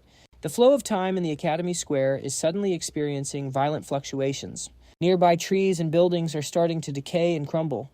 Plenty of students are getting caught in the chaos. Inside the sphere is Van Duong Van Thon's sister. Her eyes are wide, but she's completely lost consciousness. Tears are streaming down her face. Someone screams in panic. Van Duong's ability is going berserk. Students outside are yelling to each other. "Run. Get away from her. I just got near her and half my body turned into an old man. Who the hell is that girl?" Inside the sphere, she grits her teeth and forces out a word. Big brother, knowing Van Than was dragged to the dark world, Van Duong's powers must have absolutely exploded. Back with Queen Than, Elvic is on his knees laughing mockingly. In the end, our Advent organization wins. The only genius who could beat Elgar is dead. Humanity is finally falling into despair. Her expression is cold as ice. She doesn't even bother to answer him. Xiao Yu, standing by her side, transforms her arm into heavy iron chains. "You still think this is funny?" The chains wrap tight around Elvic's neck, making him cough up blood. She threatens him. "Laugh again, I dare you. Keep laughing." Xiao Lang speaks up respectfully. "Master Mr. Van." Queen Than calmly replies, "He was just sent to the dark world. He's not dead." "I was planning to send him there anyway. This just speeds things up." She presses her fingertips together. "I'm telling you, with these eyes of mine, this mess isn't nearly enough to take Van Than down." Somewhere out there, a black hole suddenly opened up, swallowing Van Thon and Duolin. It slowly faded, leaving them both in a free fall. They both landed hard on the grass. Van Thon shielded his eyes, scanning the area, while Duolin stood behind him, confused. "Is this really the dark world?" He quickly replied, "It's exactly like Teacher Ha said, completely different from what we imagined." Suddenly, a painful scream from Duolin echoed behind him. Van Thon turned around to see her writhing on the ground, struggling to stay up. He panicked, thinking, "Oh no, I almost forgot. The air here is pure dark energy. I might be fine, but the president is a different story." Van Thon knelt beside her to calm her down. "President, just endure it." He immediately pulled out a potion and downed it in one go. Then he summoned his staff to help her. As the staff drew near, a glowing barrier of power began to wrap around Duolin's body. Priest basic skill. Purification. She was still struggling on the ground, surrounded by dark sparks. Van Thon tried his best to maintain the barrier for her, while thinking to himself, "I'm still in a weakened state right now, even with these mana potions. I can't use purification many more times." Suddenly he sensed something and glanced back to check the surroundings. It was a demon kin who looked pretty harmless, but he immediately went on high alert. Not good a demon. Yet that demon's reaction was even more extreme. Terrified at the sight of two humans, the old man turned and bolted. "We're doomed. The evil humans are attacking. They're going to massacre our village. Lord Guard, save me." Van Than's eyes widened in total shock. "Wait, what?" Duolin weakly reached out. "We can't let him get away."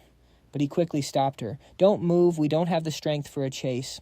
Van Thon popped the cap of another potion and started drinking. A few more bottles were still floating around him.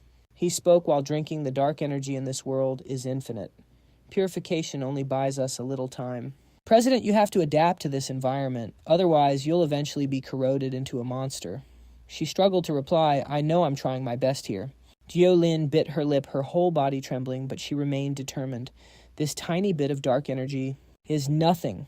Then she suddenly sprang up as a powerful surge of blue energy exploded from her body. Sparks of lightning crackled around her. "Don't even think about corroding me." A black tail had grown behind her, and she was back to her full strength. Van Thon watched in awe. It worked. Duolin put her hands on her hips and explained, "My last two elements are yin and yang. Since yin is similar to dark energy, it actually helped me out." But right behind her, a whole army of demons was swarming toward them. He stared at the crowd. "Looks like it's not time to relax just yet." The demons looked at them and shouted arrogantly, "Lowly humans must die. Sacrifice their bodies to the god." Then they all roared together, Kill them. Van Thon looked at them warily. These demons aren't strong, mostly just rank 1 or rank 2, but my weakened state still has 30 minutes left. President, you're also under a curse. This won't be an easy fight. Before he could finish, Duolin grabbed his hand.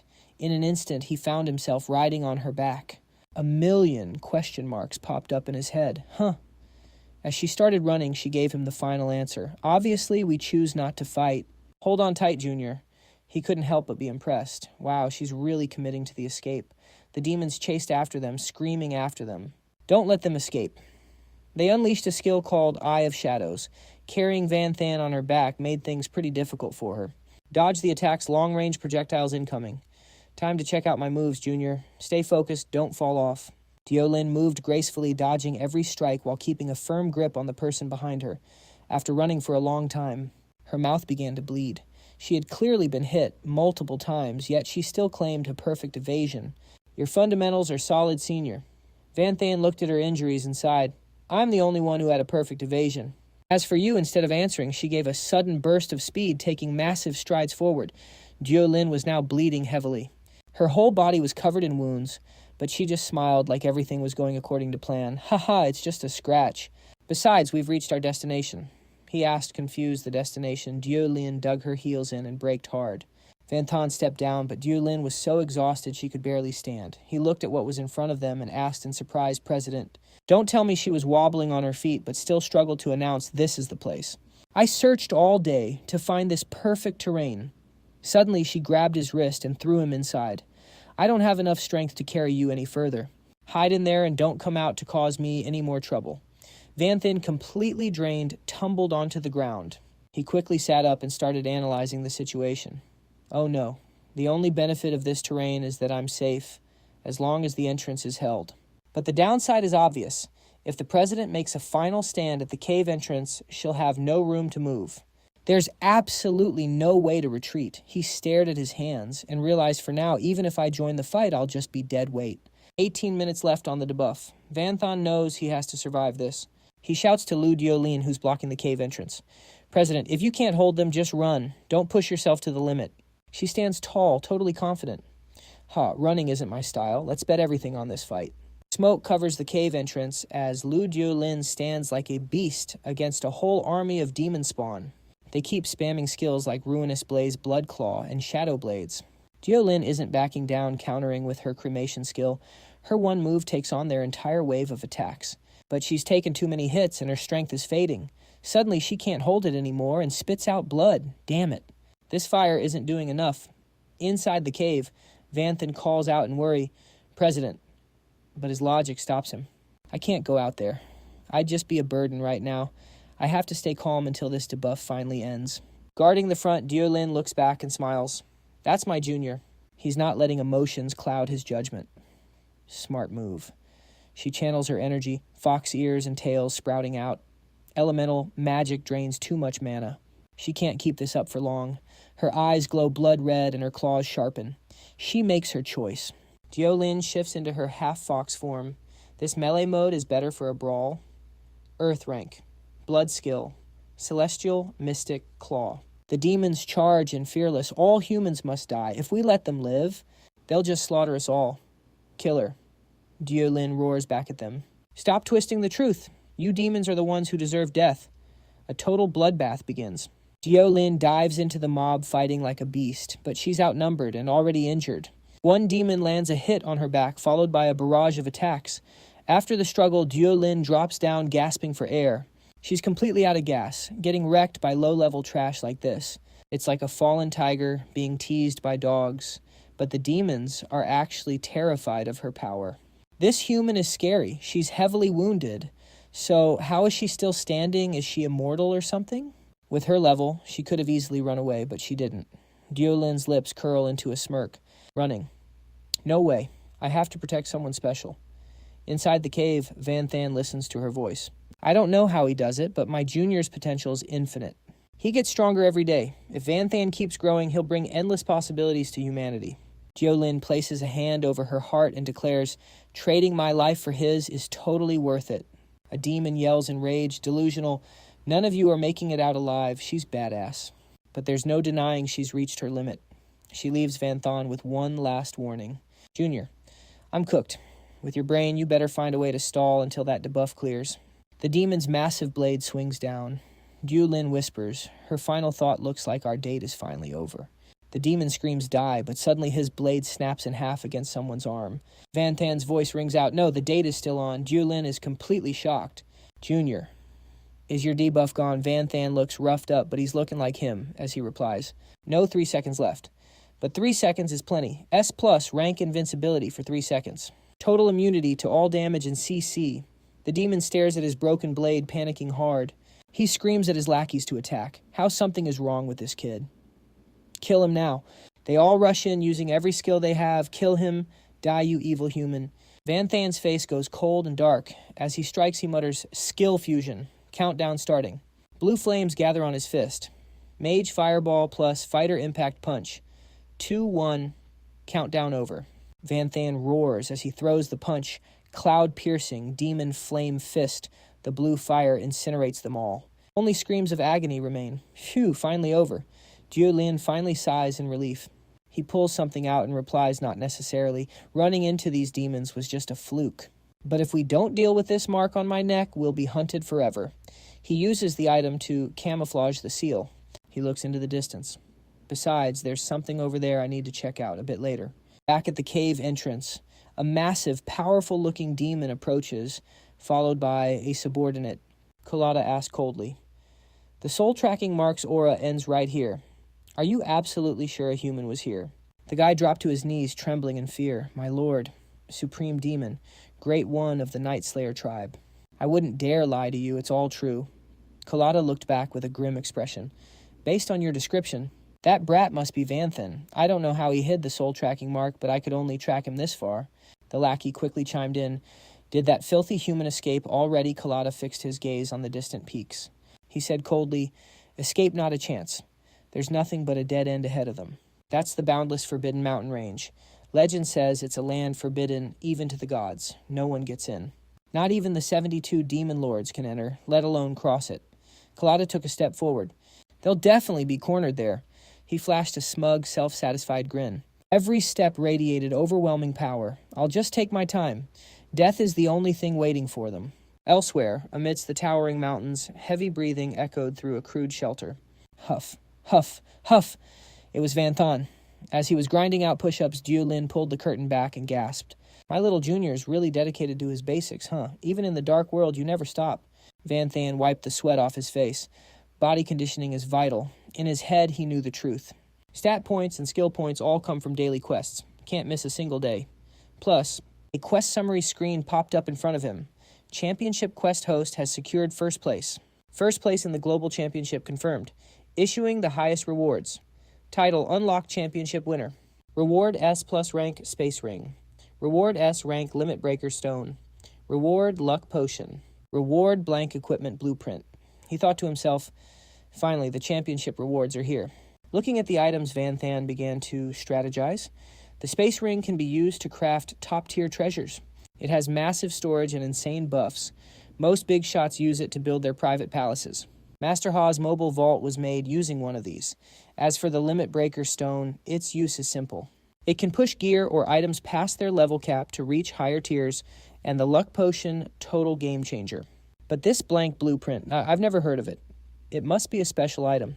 Probably a system-exclusive drop. Its final rank depends entirely on the materials used. Diu Lin felt totally ignored while Van Than was lost in his own world. If I get my hands on top-tier materials, I could craft something truly broken. She spoke up confused. Hey, little junior, why are you spacing out? Time for breakfast. Van Than snapped back to reality, and they both sat down to eat. Suddenly, Diu Lin sighed. Good thing I kept some monster meat from the Arctic ice domain in my bag. Otherwise, we'd both be starving right now. She picked up a piece of food and smiled. But seriously, it's a miracle you found a village in this middle-of-nowhere wasteland. There were cobwebs everywhere. She looked around. It's pretty trashed and looks abandoned for decades, but hey, it beats sleeping outside. As they ate, Van Than brought up the past. Pres, didn't you find this championship a bit sussies? Something this big and the Holy Empire's rank 4 powerhouses didn't do a single thing. He remembered Elder's face from the match. Back then, the prelim rules only allowed basic potions. Even food was banned. Yet Elder managed to sneak in a special cursed item. Even after I reported the dark cultists, he was still allowed to compete like nothing happened. He paused his chopsticks, if my hunch is right. Suddenly, Diolin's vibe changed. She used her chopsticks to block his quick as a flash. Don't say another word. Her voice dropped, sounding dead serious. I know what you're thinking, but we have zero evidence. It's all just theories. Right now, our only priority is surviving this mess. Vanthon sat up straight. His face darkened as a smirk played on his lips. Seems like you've known the answer for a while, Press. You're just too scared to face it. Not wanting the tension to rise, she quickly pushed him. Just eat up. We need to hit the road. They finished breakfast and headed out. On the way, she softly called out Little Junior. They stood before a massive peak. Diolin asked curiously, Is this where we're going? I'm getting bad vibes from this. It's just endless mountains. These massive mountains look majestic, but crossing them is a total nightmare. Vanthon scales the view, sizing it up. No other choice, though. This is the only path left. 2 humans just spawned in and started bodying demon seeds. Things are officially chaotic now. They both look back, but there is nothing but death waiting for them there. Standing before those endless peaks, his voice stays chill. I have already scanned 1,000 miles with my scouting skills. 0 signs of life. With our rations low, we cannot take the long way. It is forward or nothing. We are locked in. No other choice. But standing on that cliff, Vanthan notices something off. I can feel it. A familiar aura coming from inside. Something is not right. He has got some serious questions. What on earth is actually up there? Diolin taps the rock, and it is solid as a diamond. Super durable. Breaking through not happening. Looks like we are stuck here. Vanthan steps up. Let me try a skill. The second he touches it, boom, the barrier just vanishes. The illusion fades away. A path appears on the other side of the cliff. She is totally shook. Junior, what did you just do? He denies everything. I did not do anything. It opened by itself. But looking ahead, even Vanthan is impressed. A hidden cave. No way. They vault over to the other side and step inside. Then they see it. They are both frozen. Total shock. Diolin reaches out. Wait, what are these things? Corpses. Nope. Coffins. A whole room of them. Vanthan grabs her hand fast. Don't touch that. He is dead serious. This feels cursed, hands off. His eyes go wide. Pure terror. But here's the kicker. These coffins feel familiar. Too familiar. He looks at the pile. Vanthon starts spiraling. Is it someone I know, or am I supposed to be in one of those? Is this where I end up? Hell no. This vibe is trash. I need to get out of here right now. A moment later, Vanthan tells her, Let's move. Now. And trust me, she is not arguing. Yeah, let's go. She watches him walk away, totally surprised. She has never seen her junior this worked up before. First time seeing it. Meanwhile, Collada is losing his mind, how he is staring at the barrier like he has seen a ghost. The forbidden mountain range, the one no one enters, just got breached. Collada is tripping. No way. Impossible. I am definitely hallucinating right now. But the proof is right there. It is broken. He starts rambling about a legend from tens of years ago. This massive mountain range literally fell from the sky. The divine light it brought total world-ending vibes. Just the shockwave wiped out every living thing for 10,000 miles. Absolute overkill. Nothing could grow there for tens of years. Just a giant red eye staring down the world. Creepy as hell. Only a god could pull off something that insane. That level of destruction. It was a warning. Warning, stay out. Period. The demon seeds are gathering. If this is a divine relic, then for the 72. Even the high-ranked demons were tempted. They spent tens of years scouting, waiting for God to make a move. Nothing. So the big bosses teamed up. But it turned into a total bloodbath. They tried everything, but no one could get in. They eventually gave up. Collada is shaking now, a place even the top demon lords could not crack. Just got wrecked. He realizes he is in way over his head. This is officially above his pay grade. Time to report to Lord Don-Da immediately. Back to Vanthan, he is just standing there deep in thought. Diolin is just chilling, cooking some soup. Suddenly the mark on her chest vanishes. She is hyped. The last curse mark's gone, Junior. Let's find a way home, but Vanthan is totally zoned out. Junior. You there? Vanthan snaps back to reality. Oh yeah. She looks at him worriedly. What is up? You have been spacing out ever since we saw those coffins. Still thinking about those coffins, or just miss home? He gives a small smile. Yeah, I miss home. Mostly worried about Van Duong. But low-key, those coffins are living rent-free in his head. No clues, no nothing. No point overthinking it now. Then he remembers a certain skill, a green cross. He might actually have a way back. He has got the resurrection cross skill. If he dies here, maybe he will just respawn back in the human world. Van Tan looks at Duelin, but it is a gamble. What if he respawns right back in this dark world? That would be a massive L. Plus, even if it works, he would be leaving the president all alone in this hellhole. That is a pretty negative way to look at it. Finally, stepping up to speak Guild leader. Next, I am heading to the demon town to scout around and gather some basic intel. Stay here and wait for me, okay? She thought to herself, the guild leader is more than strong enough to protect himself now. Duelin gasped in shock. Wait, what? A human like you heading into a demon town is not that just a suicide mission. Vanthan just stayed calm. Obviously, I am not going as a human. His entire body started shifting from the ground up, quickly transforming into a demon. Even with the disguise, he was still handsome, actually. He looked even more badass. Now he is a full-on demon. He arrived at what looked like a demon town. The people living there dressed just like normal humans. As Vanthan walked by, they were stunned. Whoa, that guy looks fire. Looks like he is from the Night Demon tribe, but something is different. Probably a hybrid. He glanced around, analyzing the place, even though their appearance is a bit different. The way these demons live isn't much different from humans. No sign of high-tech stuff anywhere, though. Maybe they did not develop that way, or maybe this place is just too remote. Vanthan stopped in front of a diner. He decided if that is the case, there is one perfect place to gather intel. The receptionist inside and saw him enter and gave a warm welcome. Welcome, Night Demon. What can I get you? He held up one finger, signaling for the signature dishes. Vanthan glanced at a few demons gossiping at a nearby table. He thought to himself, looks like demons have racial issues too. I am using the Night Goddess skill, so I look more like a member of the Night Demon tribe. He sat at an empty table and got to work. Time to gather some intel. Basic hunter skill activated. Senses enhanced. A wave of overlapping conversations flooded his mind. Will that damn lord ever stop? My son is only 16 and he is already being used as cannon fodder. Hey, did you hear Karut from Latar Street reached mid-rank demon level? That is insane. I wonder when the rent will finally go down. Vanthan was not satisfied. Too much useless gossip. Need to filter this. Suddenly, a hand slammed a plate in front of him. He was not even sure if it was actually food. Sir, your order is ready. Raw marinated devil, octopus tentacles, and swamp bubbles. Enjoy. The waiter handed him a slip. And here is your bill. Vanthan looked at it closely. 3 demon crystal coins. He thought luckily the language and writing are linked to the human world. That saves me a lot of trouble. He handed over 3 purple coins. It was just a hunch based on the loot he got from the demons he had killed. I have got plenty of these, so they must be currency. Vanthan looked down at the plate, his hand trembling as he prepared to take a gamble. As for this food, I just hope my stomach can handle it. After leaving the diner, he walked and realized the taste wasn't actually that bad. But thinking about that monster stuff in my stomach is still gross. He sighed with a bit of satisfaction. At least it was worth the wait. He gathered a lot of intel. Vanthan began to piece it together. The mechanics of this dark world are different from the human world. The dark world is not merged with the game. It has always existed and has always been full of mana because mana is so dominant here. Technology never developed. Plus, the demon ranks are different from humans. You have got low rank, mid rank, high rank, and demon venerables.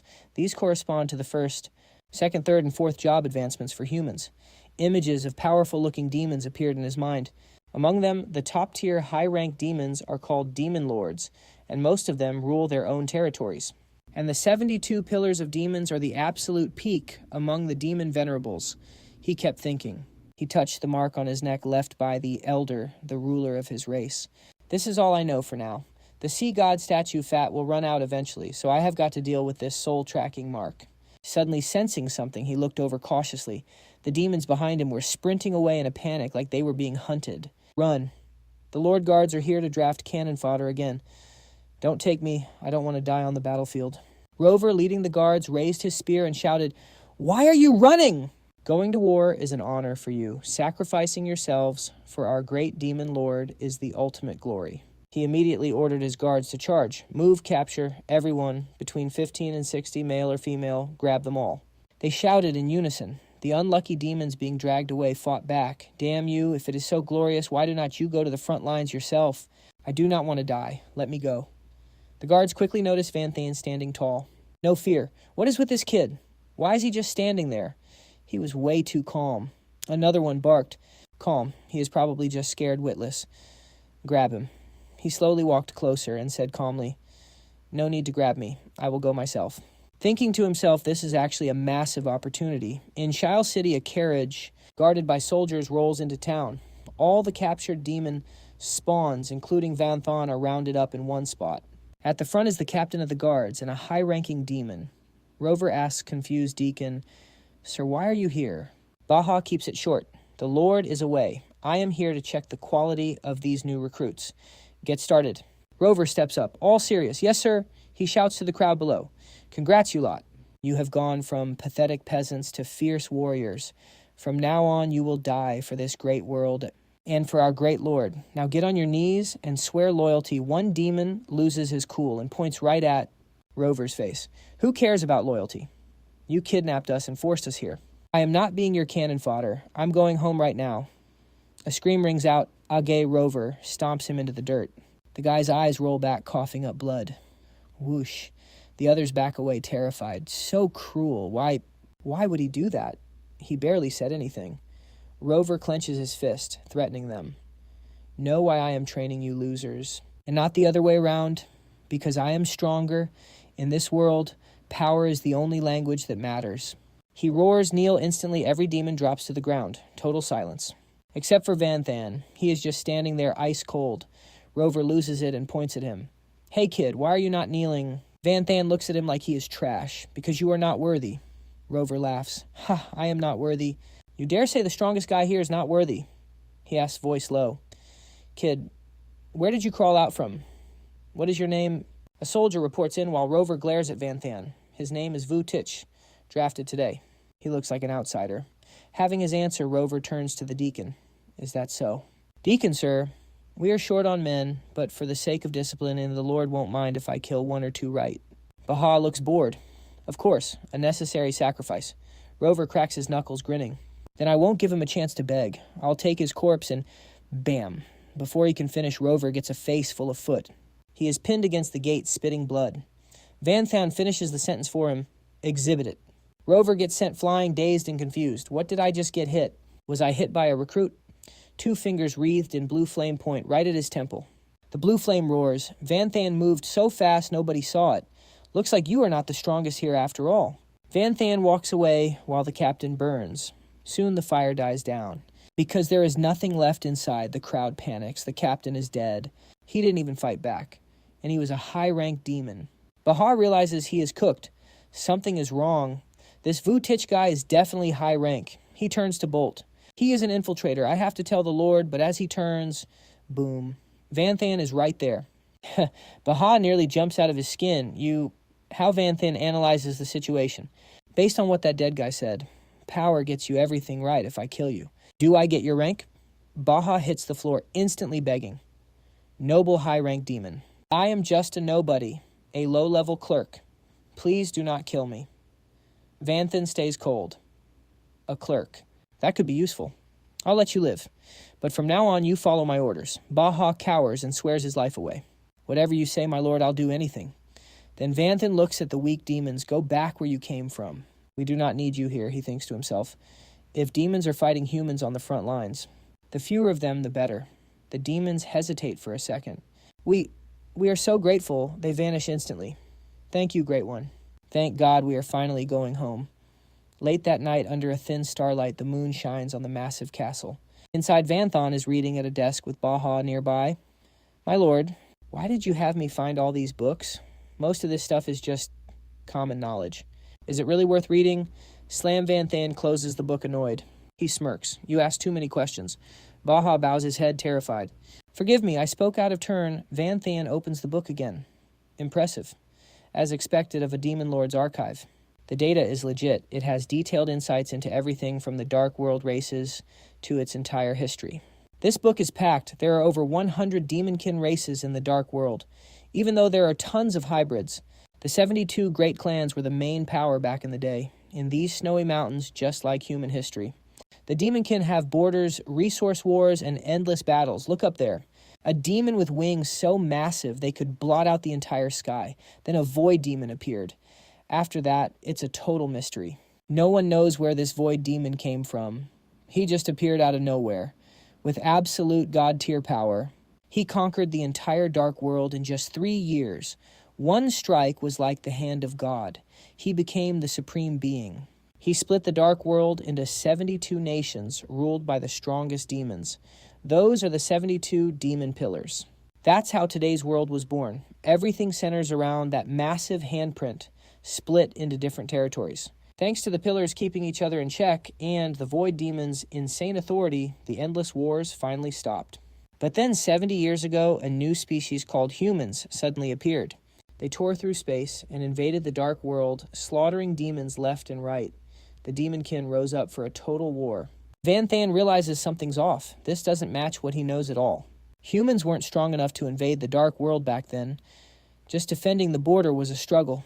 He double-checks the info. This has to be fake, but why lie? Then he sees a number. The timing is way too perfect. 70 years ago was exactly when the human world started merging with the game. Is it just a coincidence or is something else going on? He shuts the book and speaks up. Baha, what do you think of humans? The guy doesn't hesitate. I hate them. Pure venom in his voice. They destroyed our peace. My closest comrade was tortured to death by those humans. Right in front of my eyes, Vanthan stands up calmly, in front of you. You're saying humans actually exist here. You've actually met one. He nods firmly. Of course, humans are pure evil. I'll wipe them all out sooner or later. He finally gets it. No wonder the commoner demons were so terrified of him when he first arrived. Looks like reality is way different from what he imagined. I need more intel. Suddenly, the system pops up. Guaranteed new quest. Host meets all criteria. New quest chain active. Phase 1, become a demon lord. Reward, a massive amount of EXP. Phase 2 unlocks after completion. Vanthan's interested. Haha, now that's a quest. He needs a higher status for better intel anyway. He steps away from the desk. Baha, what does it take to become a demon lord? Baha hesitates for a second. He's breaking into a cold sweat. Is this guy really planning to Vanthan? Just lets out a small and the guy nearly has a heart attack. He spills everything. First, you need the blood of a Nightfall demon. Only those with the Nightfall bloodline can be lord. Only they have the right to rule. Vanthan tilts his head. So, do I look like I fit the part? Sweating buckets. Baha nods frantically. Perfect. You're perfect, my lord. Aside from being a bit small, you look just like a... Vanthan's satisfied. He finally starts to relax a little. The Nightfall Princess rules that clan. With my transformation skill, it shouldn't be a problem. Anything else, he asks. Baha makes a throat-slitting gesture. Kill. You have to take out the current lord and steal his demon regalia. Vanthan walks down the steps, cool as a cucumber. Nice. You've served that guy long enough. Time for a change of pace. The city gates swing open. A massive fiery Red Bull marches in carrying a throne on its back. An army follows. Sitting on that throne is a buff demon, covered in muscles and sipping red wine. Demon Lord Bodhi. He looks at the guards and gets a bad feeling. What's going on? The guards look weird. Did something happen in the city? A soldier rushes out and kneels. My lord, the captain is dead. An outsider, Demonkin, killed him. Bodhi stands up and crushes his wine glass, roaring in rage. Where is he? I'm going to wreck that guy right now. The soldier points inside. He's shouting, but his face is pale with fear. He's waiting inside. Sir Bodhi curses and slams the door open. There, sitting right on the Lord's throne, is Vanthan, or should I say Vutich. 2 armored guards are standing by his side. He just gives a casual smirk. Gotta say, this chair's pretty comfy. Swap places for a few days. Those words make Bodhi shake with rage. He's absolutely livid. He summons a massive mace muscles, hardening like stone. You're dead meat. He slams it down, shattering the floor in a burst of explosive dust and debris. The shockwave snakes straight toward the throne, making the guards scramble. Suddenly, a spear slams down, stopping the attack cold.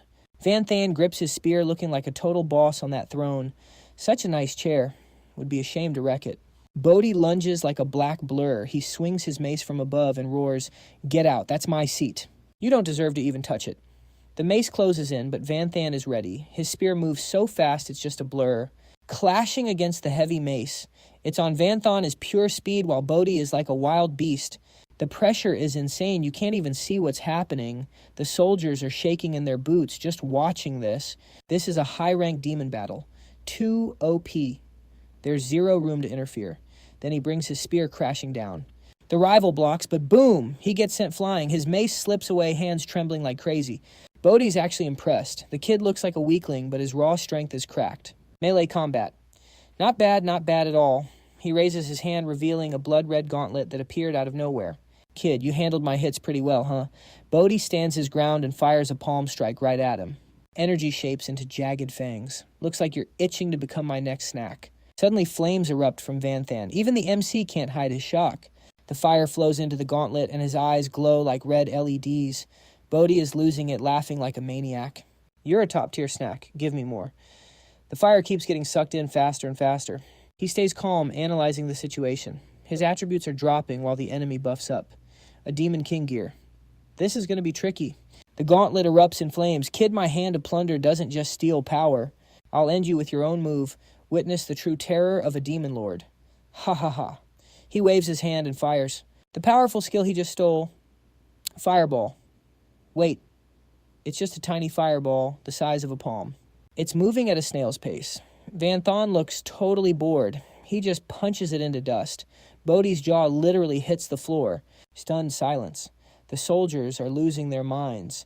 Wait, am I seeing things? Is that kid really on par with the Lord? Why was his skill so trash? Even I could make a fireball that big. Vanthan gathers a blue flame in his hand. Stealing skills, huh? Interesting. Too bad you can't handle my heat. Fusion skill, Fireball Mage, plus Magic Swordsman Flame. It blows up into a massive meteor. He drops it right on Bodhi. Cloud-swallowing demon flame, blue fire everywhere. He screams in agony. He's definitely got third-degree burns, but he lunges out of the fire looking relatively okay. He thrusts his gauntlet forward. Don't get cocky, you brat. Vanthan uses Phantom Step to dodge. Still trying to steal my stats, so as long as you don't touch me, your gear is useless. Suddenly, his spear transforms into a sword, locking onto the target. Fusion skill. Void-breaking Knight plus Swordsman. He leaps up and delivers a crescent moon strike. Space-severing slash. Vanthan lands perfectly, but Bodhi, he faceplants hard. The MC sheathes his sword, feeling a bit confused. This guy's a demon lord. Aside from that annoying gear, he's way weaker than I expected. He looks totally disappointed. This guy doesn't even come close to Xiao Yu, even if they're both lords. The guards are in full panic mode. He lost. Lord Bodhi actually lost. Are we cooked? Baha is quick on his feet and drops to one knee. All hail Lord Vutich. All hail the new lord. The rest of the crowd follows suit, kneeling down. All hail Lord Vutich. Vanthan gives a smug little smirk. So this is what it feels like to be a lord, not bad. Suddenly the gauntlet appears on his hand. Looks like he pulled a sneaky one. This demon tool is worth checking out. Let's see what we've got here. New item, Demon King gear. The Hand of Plunder, Knight Severer, legendary quality. Strength and agility, both boosted by 800 points. Effect stealing skills have a 40% higher success rate, plus a 20% chance on every hit to randomly swipe a skill or stat point from the enemy. But if they're stronger than you, the chance drops. Stolen stats vanish after 24 hours, but skills, those are permanent. Note, high-tier gear from the Nightfall Demon Clan. 1,000-year legacy, the mark of a true demon lord. Vanthan watches it float before him, totally hyped about the loot. In the human world, legendary gear like this would be a national treasure. Only the top clans can get their hands on this. He stares at it, his eyes softening. Before this, his umbral stealth stealing skill was barely used because the success rate was trash. He puts it on, and it perfectly blends into his body. It doesn't get in the way of daily life at all. Now that he has the buff stealing hand, he can loot and steal during combat. This is going to be straight up broken. But he quickly realizes something is wrong. How does such a powerful demon relic exist here? That Lord Bodhi wasn't even that strong. Are all demon lords this mid-Baha hears this and answers respectfully? Noble Lord, I think there is a misunderstanding. It is not that Lord Bodhi was weak. It is because our entire Night Demon clan is currently pathetic. He looks back at the glory days. 3 years ago, a human crossed a space rift with an army and invaded our world. Her first stop was our Night Demon kingdom. Back then, Baha was young, just a small guard standing in the crowd. I only dared to watch from a distance. Even so, that scene is burned into my soul forever. Black lipstick, blue hair with pink tips. She was totally cold, like every demon soul was just an ant to her. She could wipe them out with a single wave of her hand. He remembers the ruins she left behind. Since then, our country faced a brutal massacre. In just 3 short days, 15 demon lords were killed in action. All 3 demon sovereigns died, and countless soldiers were slaughtered. Even little Yu and little Lang couldn't fight back. Even our supreme leader, one of the 71 great demon pillars, the Night Empress, was killed by her. Even worse, the two strongest demon lords were forced to surrender and serve her. Vanthan looks away, feeling guilty and laughing awkwardly. He probably figured out who that woman was. No way Teacher Ha was that cracked back then. She literally invaded the dark world. Baha's eyes look sad. Luckily, a powerful demon finally drove her back. Otherwise, the night demon race would be extinct by now. He understands the situation and speaks his mind, so because all the strong demons are dead, you just threw Bodhi in there to fill the slot. He nods sadly in agreement. That is right, we couldn't just leave the territory. We used to be ranked 60 out of the 72 demon clans. Now we are dead last. He bows humbly. I do not know why you hate conscription, Lord, but we have no other choice. Please reinstate the draft. Vanthan points his finger and refuses firmly. Hell no, I want you to post a new announcement. From now on, no more drafts in my land. Also cut taxes in half. Every demon should just live their best life. No one is going to the front lines. Baha is absolutely shocked. What? Providing war resources and killing humans is the mission of all demons. Breaking the rules like this is a huge deal. He glares at him with a cold threat. Are you disobeying me? He backs off, immediately turning obedient. I will do it right now, going right now. Vanthan taps the system board, muttering to himself. I am not staying long anyway. If there is trouble, I will just dip. Whatever, let's just grab the quest rewards first. Suddenly, his eyes widen at the new information. Level is skyrocketing. He feels the energy surging through him. 43, 44, 45, 46. System rewards are fire. That is a massive amount of experience. Jumping 6 levels at once feels so good. He checks the system again with excitement. Phase 1 is done. Phase 2 is about to unlock. As he reads through it, he sees something unexpected. The panel shows a chain quest. Phase 1. Become a Demon Lord. Reward. Massive EXP. Completed. Unlocking Phase 2. Content. Vanthan realizes this won't be easy. Phase 2, already system. You're really trolling me with this difficulty. He walks the streets of the demon city and the crowd goes wild. Whoa, it's the Lord. The Lord is so badass. Look over here. I'm a fan for life. Suddenly someone speaks up. Why is there a human with him? They get shut down immediately. Pipe down, it's obviously a slave. Jiolin looks around in surprise. Wow, it's only been a few days and you're a lord plus everyone seems to love you. Vanthan stays cool. Lower taxes, no more draft. Now, of course they're hyped. The gates open wide for him. Baha is waiting there and bows. Welcome back, Lord. How should I address this slave lady you brought? She gets flustered. Slave Vanthan explains, just call her Little Lin. She's not a slave, she's my follower. Baha bows respectfully and gestures for them to enter. Letting a human be his subordinate, the Lord is truly built different. Next, I invite you to the warehouse to check the war supplies. The deadline is almost here. That detail immediately caught his attention. The warehouse is definitely worth a look. Vanthan and Jiolin step inside. They stand in the middle of a massive warehouse. Supplies are stacked to the ceiling. She can't hide her shock at the sight. This hoard is insane. The quality is top tier. In her head, she thinks this is mid-tier, even by human world standards. Vanthan looks at Baha and gives the order. Baha, go guard the outside. I don't want any interruptions while I'm counting. He obediently complies. Understood. Jiolin quickly gets to the point. What's the plan for all this? If these are war supplies, they're definitely meant to wreck our human world. He's not worried at all. He raises his hand and summons a void of darkness. Isn't it simple? We just clear it out. Everything is sucked into the void like an invisible whirlpool. She watches this scene completely stunned.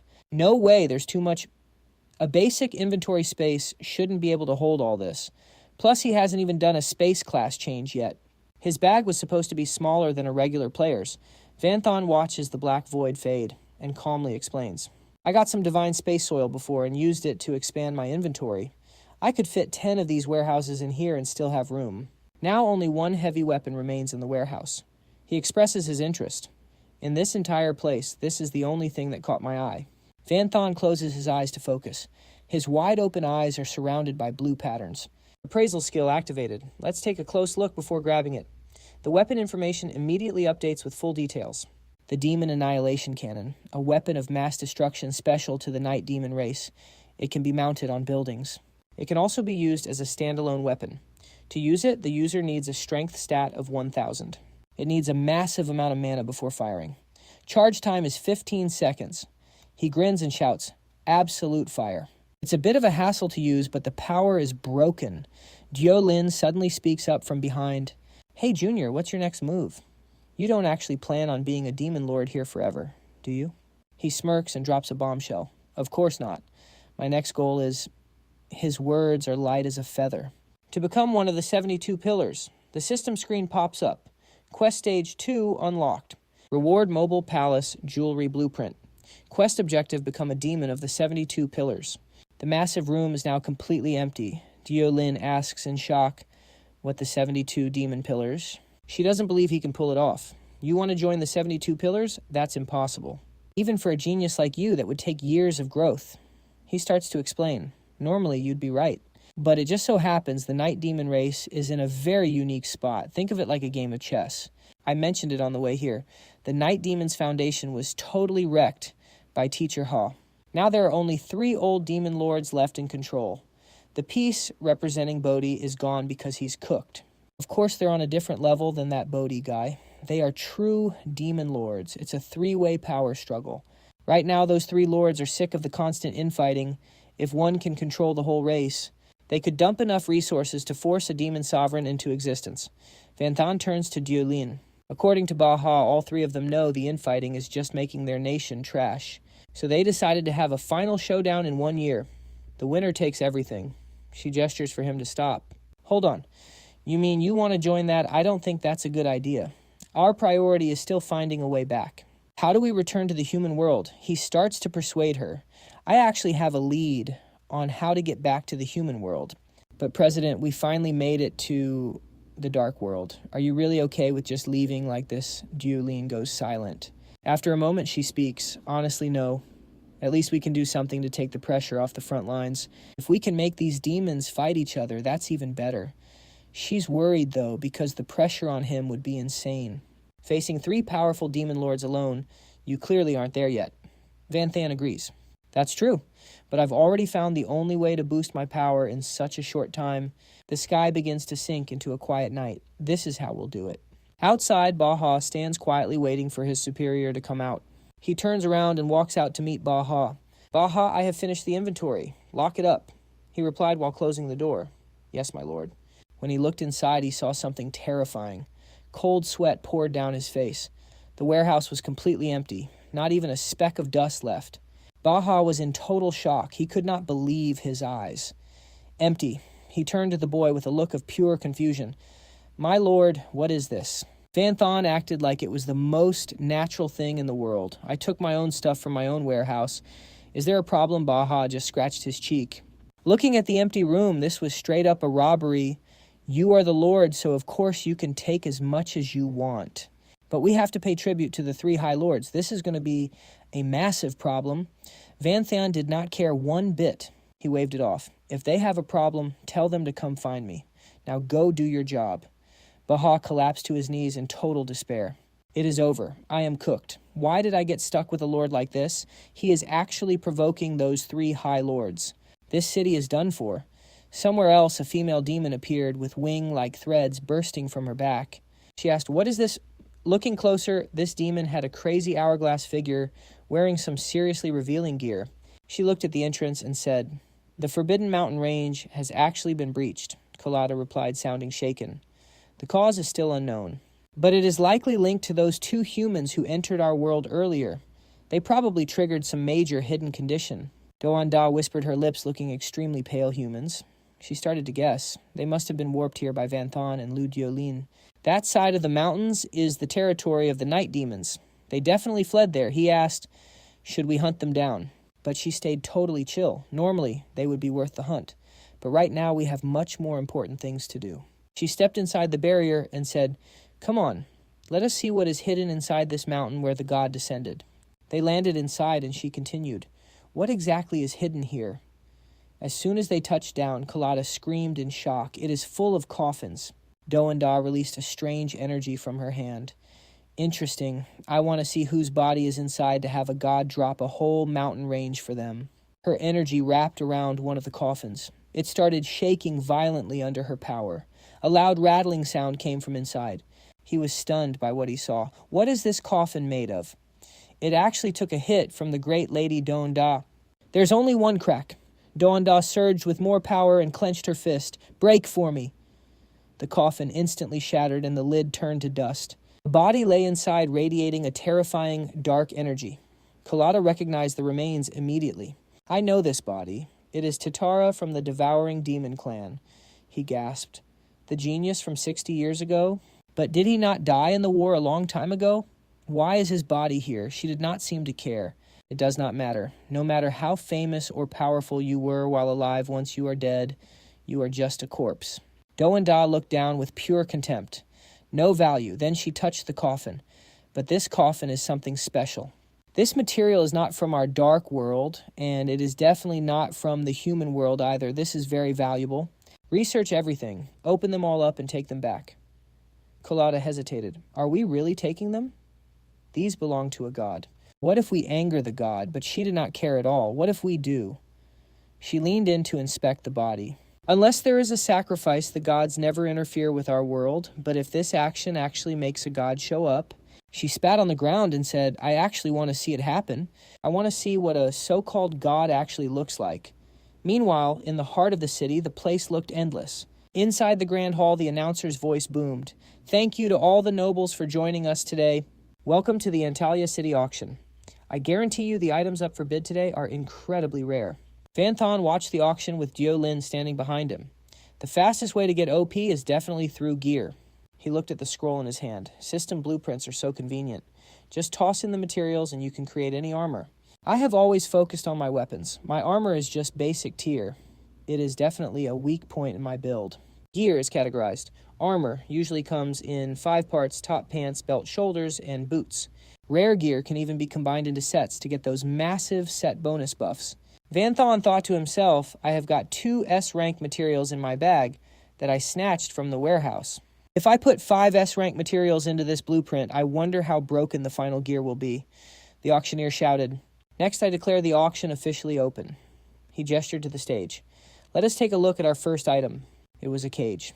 Inside sat a girl from the Dark Elf tribe. The announcer's voice was full of hype. "Our first item.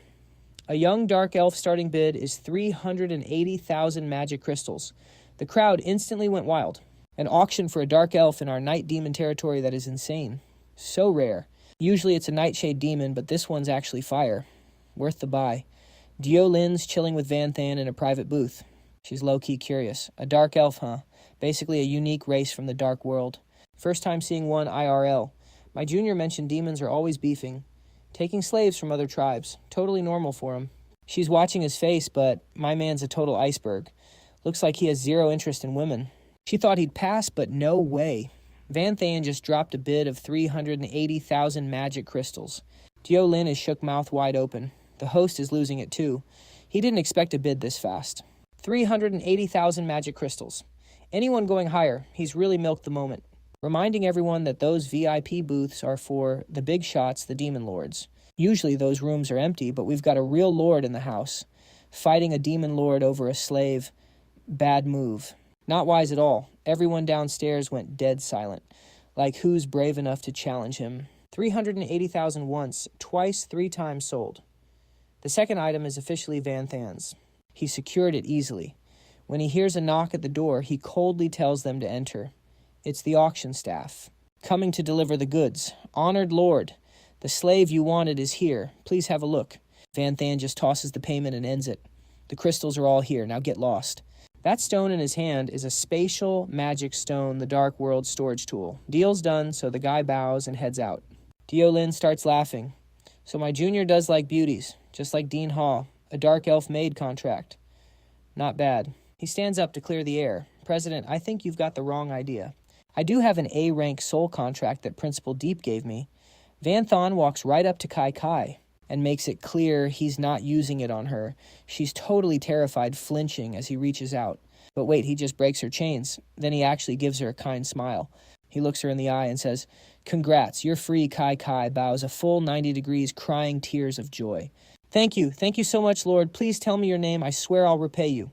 He just walks away with a badass wave. The name's Vu Tich, Lord of Kuroko City. Forget the repayment, just get home. Before you get caught again. Kai Kai doesn't waste a second and dips. As soon as she's gone, Dio Lin starts nagging. Look, junior dark elves from the dark world aren't like the elves we know.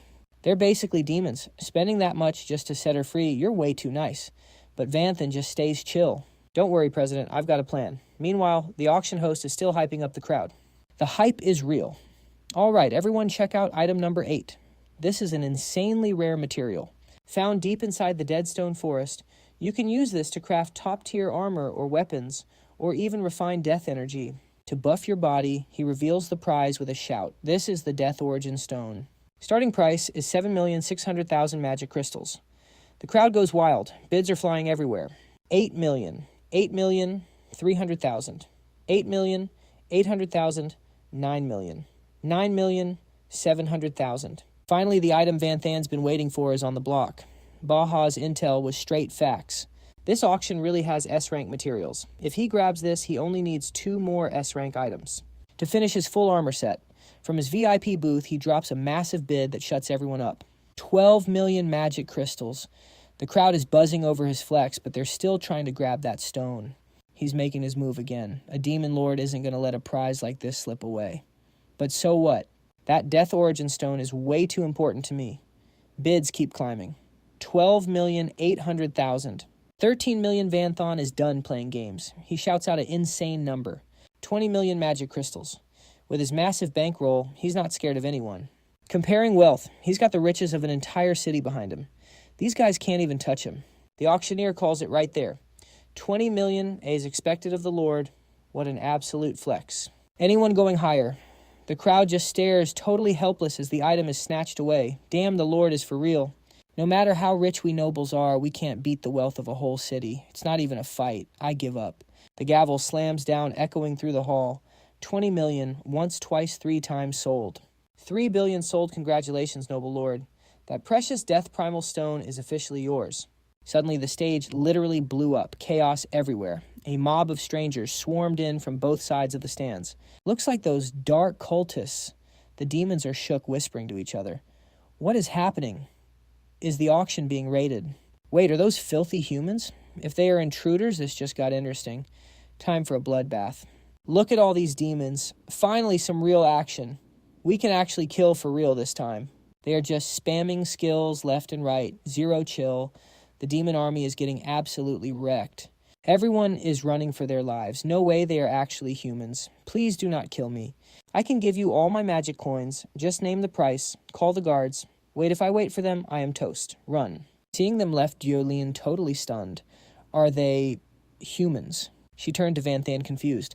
How are there humans in the dark world? He just stood there cool as ever observing.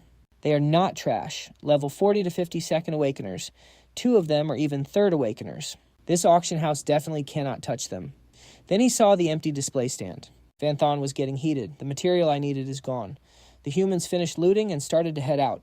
They were flexing their loot, heading back together. Yo, this auction had some fire items. My inventory is literally full. And wiping out those monsters on the way. Pure satisfaction. The High Priestess cut them off. Our quest is not finished yet. The Divine Official just arrived. He needs tons of rare materials for his third awakening. At least we got the Death Primal Stone. She checked the map and marked their path. Next stop on the treasure map. Let us move. But it is not that simple. Vanthan caught up in a flash. He dropped some cold bars to stop them. Loot and run cute. We have a lot to talk about. The humans grouped up, ready to scrap since they had the numbers. Someone is actually brave enough to follow us, delete him, then Vanthan transformed right in front of them. I think there has been a misunderstanding. Now in his true human form, Vanthan smiled. Maybe we can just talk. Vanthan and Diolene stood their ground against the auction raiders. Seeing him transform, one guy gasped. Is he a human pretending to be a demon? The priestess was more on guard, or a demon pretending to be one of us. Vanthan did not back down. You are humans, but the dark energy does not touch you, and you are slaughtering demons without a second thought. You do not look like cultists. Who are you loyal to? How did you get here, and what is your plan? Suddenly the vibe shifted. The priestess was not listening. She summoned a spear of repentance for a sneak attack. Vanthan and Diolene dodged it like it was nothing. He growled, guess they are not in the mood for a chat. She screamed for backup, casting Divine Dew. Under the resistance buff, the whole squad felt the power surge. They were glowing with endless power. Looks like the bishop is done waiting. Time to crush them. They charged, the whole mob swarmed toward Van Than and Duolin. Facing a tanky guy, Duolin tried to be reasonable. I am not lying. We really are humans. We are not demons in disguise. Killing our own kind in the dark world would be brainless. But the guy just spat back at her. Who do you think you are? You are not one of us. Just die. Van Than was busy taking on 3 guys at once. A spearman lunged straight for his vitals. He ducked effortlessly and threw some shade. Going for the kill already. Aren't you happy to see a fellow human? The fanatic screamed back. Demon or human, it does not matter. Anyone who does not worship God is a freak. He unleashed a triple light flame strike right at Van Than. Use your life to repent for your sins. His squad was hyped. Taking a full power hit from a 3rd ranker, no way he survives that. He is definitely ash by now. His body and soul have been purified. Rest in pieces, bro. The attacker was flexing, thinking he won. But his face went pale in a second. Because Van Than caught the spear tip with one hand like it was nothing. I have killed 3rd-rank demons before. And you think a few 3rd-rank paladins can stop me? With a light squeeze, the spear shattered into dust. You really thought you could kill me? Van Than's voice went cold. If you cannot purify me, let me purify your brains instead. No time to waste. He uses Void Fusion to combine Ice Fist and Powerhouse packing all his strength into one massive blow. We're talking physical purification here. He charges up Heaven-breaking Ice Burst, and just like that, this human's days are numbered. One earth-shattering punch, and bros sent flying miles away. 0 chance of blocking that. That massive attack left him paralyzed. Talked all that smack just to get wrecked. MC Diff is real. Done flexing, Van Than looks them down and says, the gap between us, it's way too obvious. Finally we can talk. Or not. These guys are rushing him like moths to a flame. They really want that game over screen. Our lives mean nothing. For the great Lord, kill him. Van Than's just done with them. These guys are straight up delusional. Van Than and Duolin swept the trash easily. They only kept the High Priestess and one more guy alive. She looks over and says, these guys are insane. They were fighting like they didn't want to live. I couldn't hold back. They're all dead. He glances at the bodies. All gone, huh? Cold as ice. Van Than's actually impressed by her skills. Spoken like a true president. You didn't hesitate when it mattered. He checks the gear and continues. Most of them are paladins or holy swordsmen, and this girl a rank 3 light high priestess. Talk about holy, right? She nods. These classes are super common back in the Empire. So holy, yet here we are in the dark world. He stares her down. Let me guess. The humans running around wrecking the dark world and jumping demonkin? That's your squad, isn't it? Tell me your goal and who's pulling the strings. Maybe I'll even join you. Then suddenly, a weird mark glows on her forehead. Join. Only those who'd sacrifice everything for the Lord can join the descent. Duolin senses the danger and yanks him back. Watch out. It's the wings of judgment. Get back now. She screams one last time, go to hell, you filth, boom. She self-destructs and the whole place goes up. The blast is massive. He quickly fuses Mage, Skills, Magic Shield, and Guardian Vine Array. He drops a Life Pool Shield. A thick barrier of vines rises up to protect them both. In the distance, one guy is still moving. He opens his eyes, waiting for the perfect moment. Now's my chance. The smoke finally clears. That vine wall saved their lives. Duolin explains what just happened. The Wings of Judgment is a Holy Empire special. If the user thinks they've sinned, they basically become a human bomb. So it's a built-in self-destruct, putting something that cursed inside your own body. That's insane, but it's going to take more than that to kill us. Look at that, the explosion revealed the loot. The death ore dropped, plus a treasure map and some other goodies. Talk about a lucky drop. And there's this, Van Than uses appraisal on a mysterious white feather. But wait, the quality and effects are unknown. This feather, it's just like that black feather from before. I can't read it. It might be some kind of secret organization badge. That woman called them the Descent. I wonder what the connection is. Is it the same Descent from our world? Duolin thinks for a second. Maybe it's just a coincidence. The one we know worships demonkin and wants them to cross over. But these guys, they live to hunt demons. They're not exactly team human either. True. I wonder what they are trying to bring into this world. Oh, by the way, Prez, there's one more thing. Van Than already saw that one guy faking his death to slip away. You took everyone out, but one guy managed to bail. They walk over to the pile of bodies. He already knows what she's thinking. You let him escape on purpose, didn't you, Prez? She just nods. I can't hide anything from you, can I? She looks serious. Look, zealots like them won't talk no matter what. But if we let one escape, he'll lead us straight to their base. We might even be able to sneak into their organization. She looks down at the corpse of their support mage with pure disgust. They butcher innocent demonkin and act like heroes of humanity. It's disgusting. Diolin saw right through them. Their little crusade isn't actually hurting the Dark World's power at all. All they're doing is making the demons hate us more. It's a catalyst that's just triggering a bigger war. As the flames of war rise, Diolin's resolve has never been stronger. For a human to do this, it's straight up trash. I need to find out what they're really after. Van Than replied bluntly. Look, I can't go with you. I don't need to tell you how dangerous it is for a human in the Dark World. Diolin wasn't even mad. She actually tried to get him to join her. Oh, so my junior's worried about me. That's sweet, but I'm going undercover in the human organization. It doesn't matter if I can't disguise myself as a demon. She was totally flirting with Van Than. This senior doesn't want to hide behind her junior. Forever, you know. It's rare to find something to do, so I should be happy. He was a bit worried about her, but he just stayed silent. Diolin headed out alone to start tracking those human fanatics. See a future lord of the 72 pillars. He looked at her and said, seriously, stay safe. He waved her off without looking back. Diolin smiled back, you too. After saying goodbye, Van Than started making his own moves.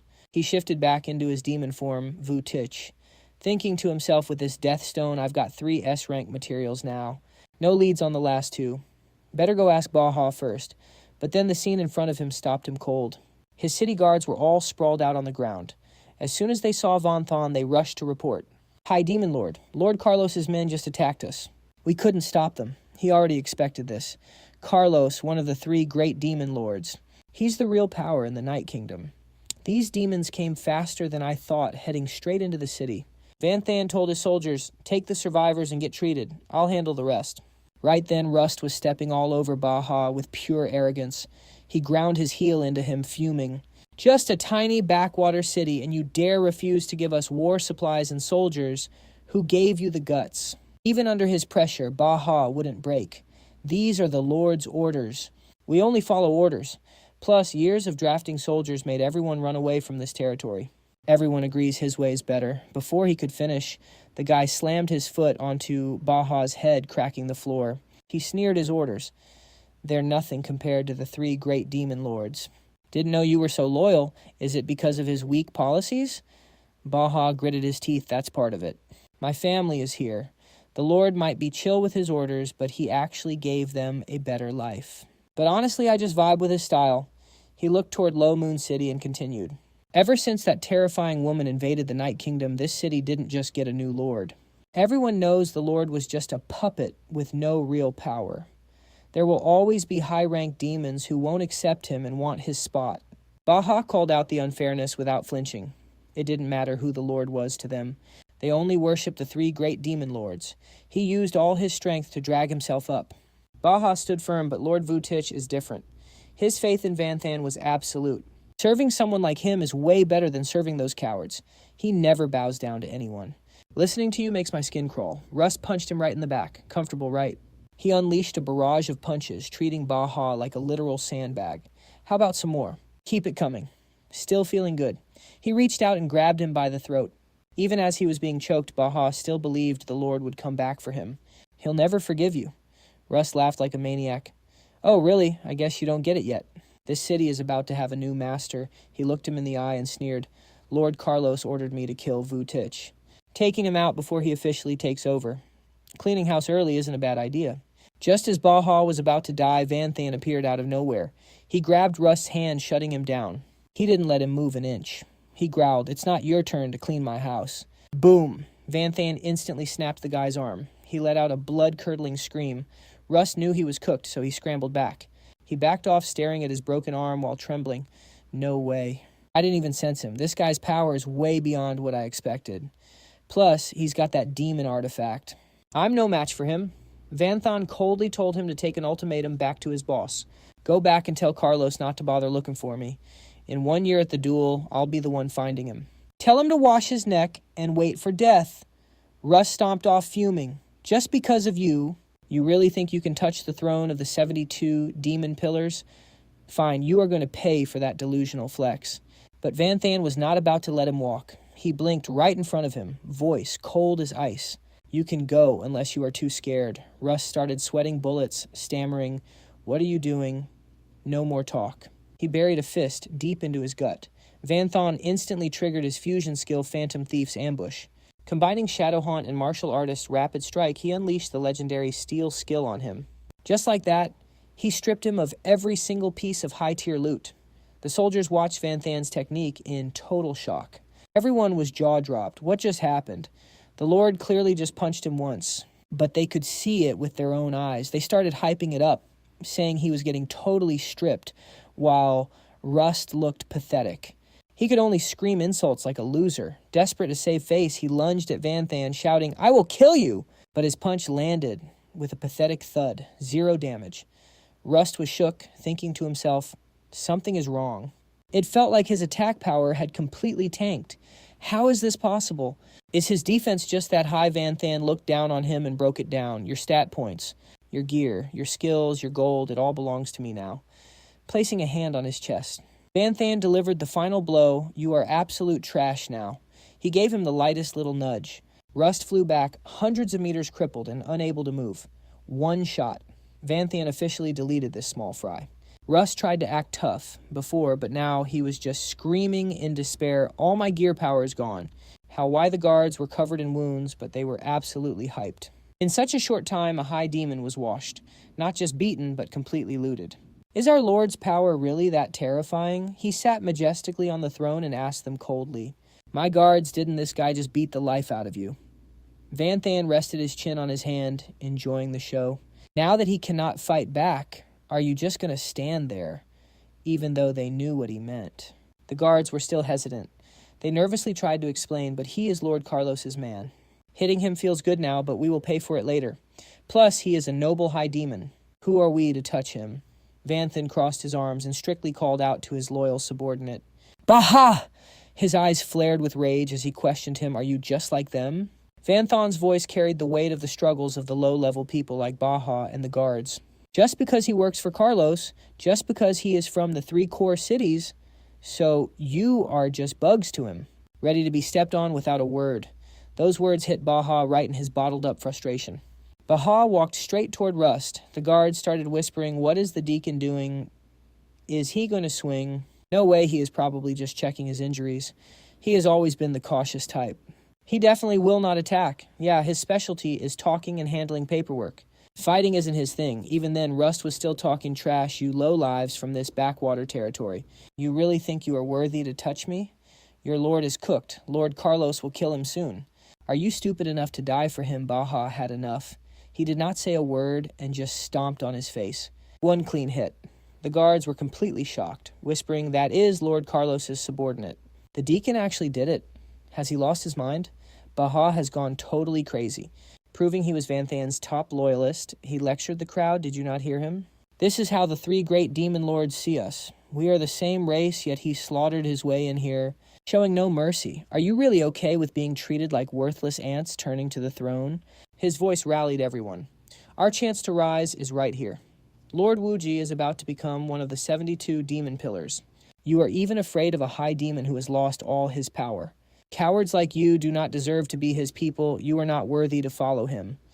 Vanthan called out to everyone to join him.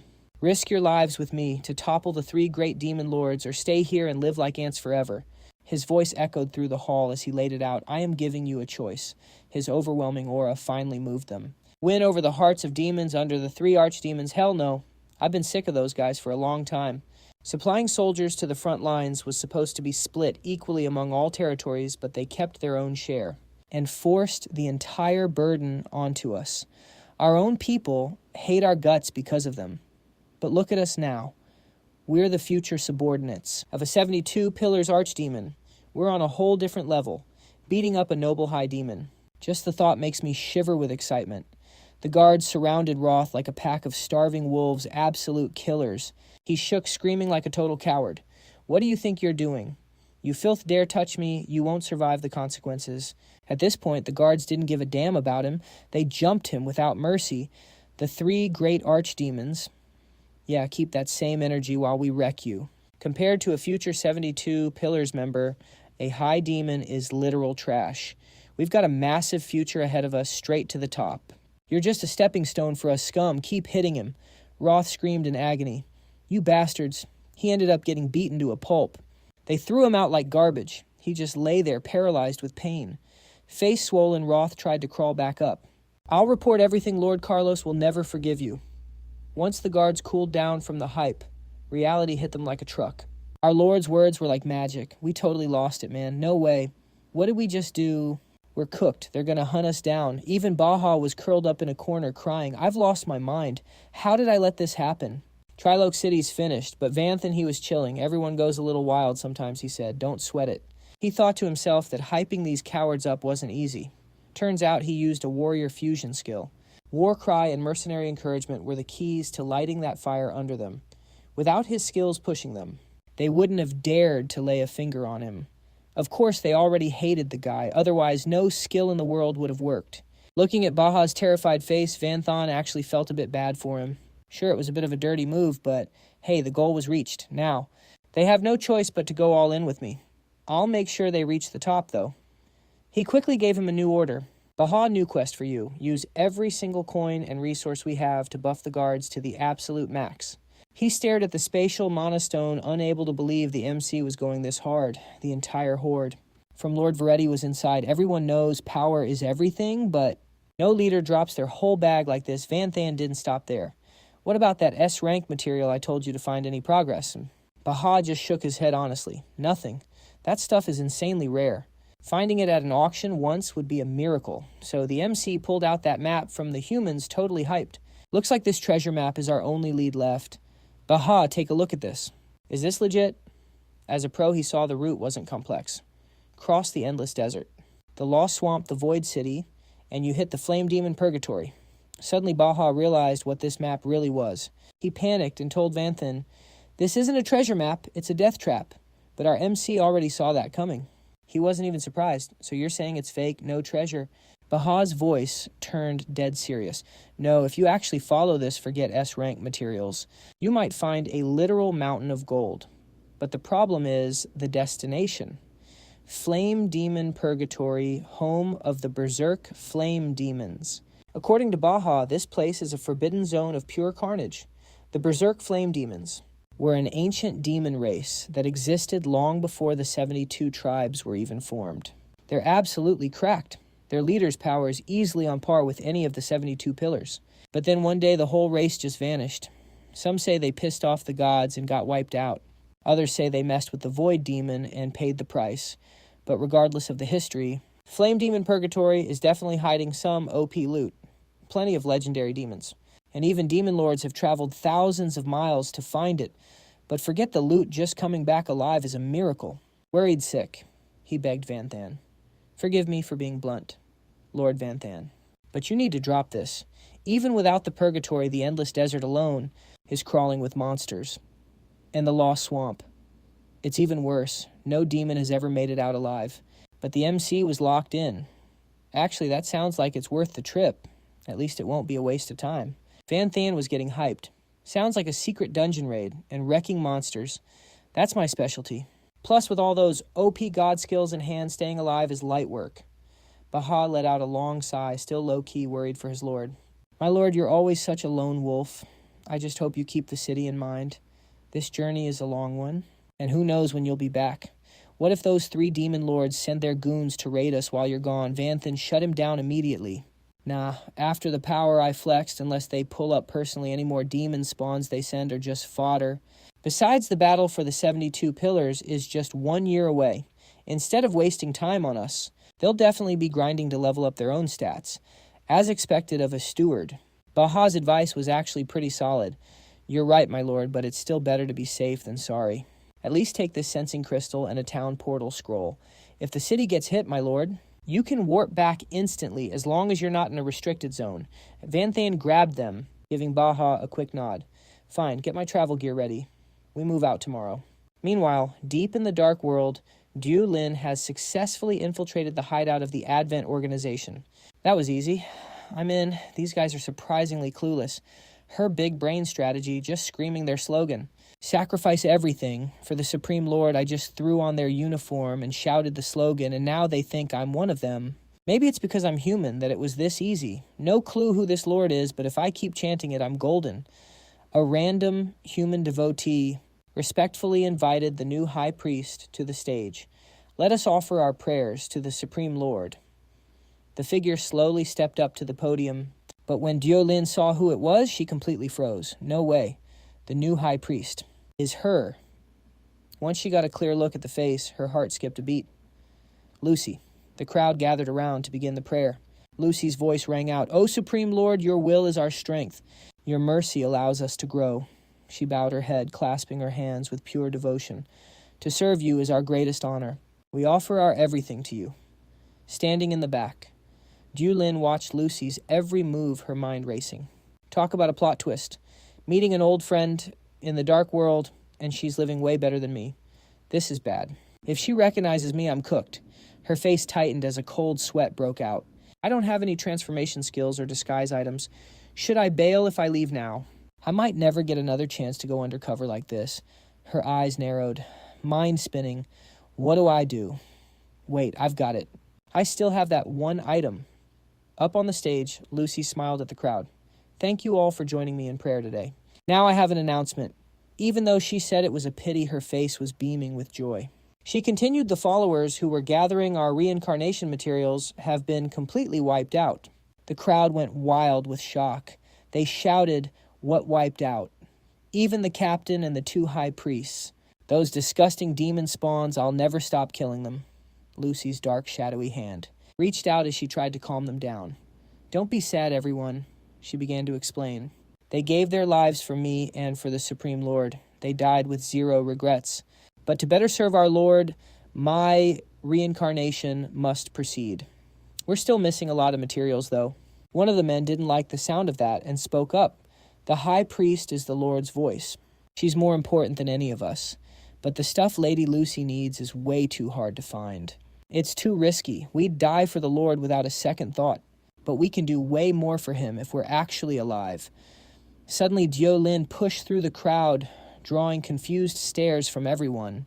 She shouted at the top of her lungs, "You bunch of spineless cowards." She walked forward with total main character energy. Is that all the faith you have in our Lord? Is your devotion that weak? Diolin turned around, glaring down at the crowd. Our noble high priest only needs a few measly materials, stealing, robbing, or even dying for her. Shouldn't that be a given? Why are you even hesitating? Lucy was absolutely loving this. She reached out her arms and cried out in joy, "Oh my, such pure, unwavering faith. Quick, come here, tell me your name." Diolin felt a bit awkward. She hesitated for a second before answering, "My name is Little Xiaoling Z." Crap, it just slipped out. She accidentally used the nickname her brother gave her. Lucy's eyes lit up. What a fascinating name, but why is your face covered in bandages? Are you hurt? Diolin didn't miss a beat. Yes, my face was scarred by those filthy demon spawns, but I know the Supreme Lord will heal me and restore my beauty soon enough. Her face looked so kind and gentle. She gave a satisfied look as she listened to Diolin. Such pure faith is truly captivating. Too bad your voice sounds like a literal pig. The lowliest creature I have ever met. Hearing Lucy trash talk, her Diolin felt super annoyed and started cursing her out in her head. You are the pig. Your whole family are pigs. Stay calm. Stay calm. Black feathers began to fall slowly from the sky. She grabbed Diolin's hand to encourage her. But clearly, she does not deserve to be compared to you. I will report everything about you to the Lord. Your faith is something else. Lucy's black wings snapped open like a fan surrounding them both. This is enough to move even the Supreme Lord. The people below shouted in shock, "Oh my God, this is a miracle from our master." Her faith actually touched the Lord. Lady Lucy, please forgive our previous rudeness. Even if we have to steal, rob, or give up our lives, we will definitely help you gather materials. Please tell the Lord about our devotion. Diolin looked up and felt pure disgust. She mocked them in her head. Miracle my ass, those are obviously just skills. And some flashy props to create visual effects. These people are straight up brain dead and easy to trick. Lucy reached out her hand and said, "Disciple Diolin, I hope you will lead the new team to find materials. Are you willing to take this on?" Diolin reluctantly replied. Of course, my great high priest, even though she agreed, she was hating every second of it. She squinted her eyes, thinking, still doing the hand-kissing thing. So gross. And just you wait. Once I get you in my trap, I will make you lick my feet. Meanwhile, Vanthan's footprints were deep in the sand. He was walking while reading a book. He used his finger to point the way. The endless desert is this way. Vanthan stopped and said, "This does not belong to any demon tribe. in the danger zone, two massive monsters stood on a stone ledge. Looking down, this place was named for the countless monsters inside. He pulled out his sword and got into a fighting stance. Time to enjoy the hunt once more. His eyes narrowed. He had not felt this thrill of monster hunting in a long time. Vanthan gripped his sword and charged. Moving like a gust of wind, fusion skill, speed swordsman, heavenly ink swordsman, he swung a beautiful golden arc with his blade. The roars of hundreds of monsters echoed as they rushed in. He stayed calm, taking them down one by one. A monster's hand swiped right in front of his eyes. Vanthan dodged it skillfully. He fought while calculating his move. The terrain is wide and the monsters are scattered. Killing them one by one takes too much time and effort, even though I brought plenty of supplies. A monster flew past his face. He quickly smacked it and thought, I do not even know how long it will take to get out of this endless desert. Controlling consumption is key. The number of monsters grew, stacking up to form a massive wall. First, I will wound them to draw their attention. By now, the monster shield was almost fully formed. Vanthan calculated the distance in his head and rounded them up. The monsters were now like a solid fortress. Now let's wipe them out cleanly. He activated the fusion skill Greed, his arm wrapped in mage energy, spreading magic power everywhere. A wave of blue light burst from his weapon. That blue wave bound the giant frog monster. Vanthan jumped up, creating a sparkling source of blue energy. That energy flowed down onto the stacked monsters. The two elements blended together like a beautiful stream of water. He turned his gaze toward them. Holding his gun, he complained, Insect monsters sound like a real pain. Equipped with the terror demon element, dual pistols, shotgun, and rapid-fire pistol modes. Vanthan glanced to his right. Green slime was flying everywhere. Monster corpses were scattered all over the ground. He sat down in front of one and spoke. Unlike in dungeons, killing monsters here does not drop gear. Even if you want materials, you have to process the corpses yourself. Luckily, I still get experience points. At least it is not a total waste. Vanthan reached into the monster's body to pull something out. Besides monsters here, drop something that dungeon monsters do not. A glowing pink stone appeared. He looked at it and said, a magic crystal filled with dark magic. Demons can absorb these to become even more powerful. Coins of the same color began to fall slowly. Magic coins are the common currency in the dark world because they are made from these magic crystals. They have some value on their own. He looked to the left and said, attributes plundered by the hand skill. Plundering is not permanent, but skills can be learned directly. Using demon skills requires consumption. Dark magic, a blue flame combined with the devil. In theory, as long as I have it. With dark magic and learning the demon art skill, I can directly use the low-level skills of the classless. Classless, Vanthan muttered to himself, ignoring the limits of low-level skills for the classless rank. This is straight up like exploiting a bug. Whether it works or not, I will have to try to find out. 3 months later, in a mountain cave, a strange, dim purple light flickered inside. Vanthan was sitting on a rock.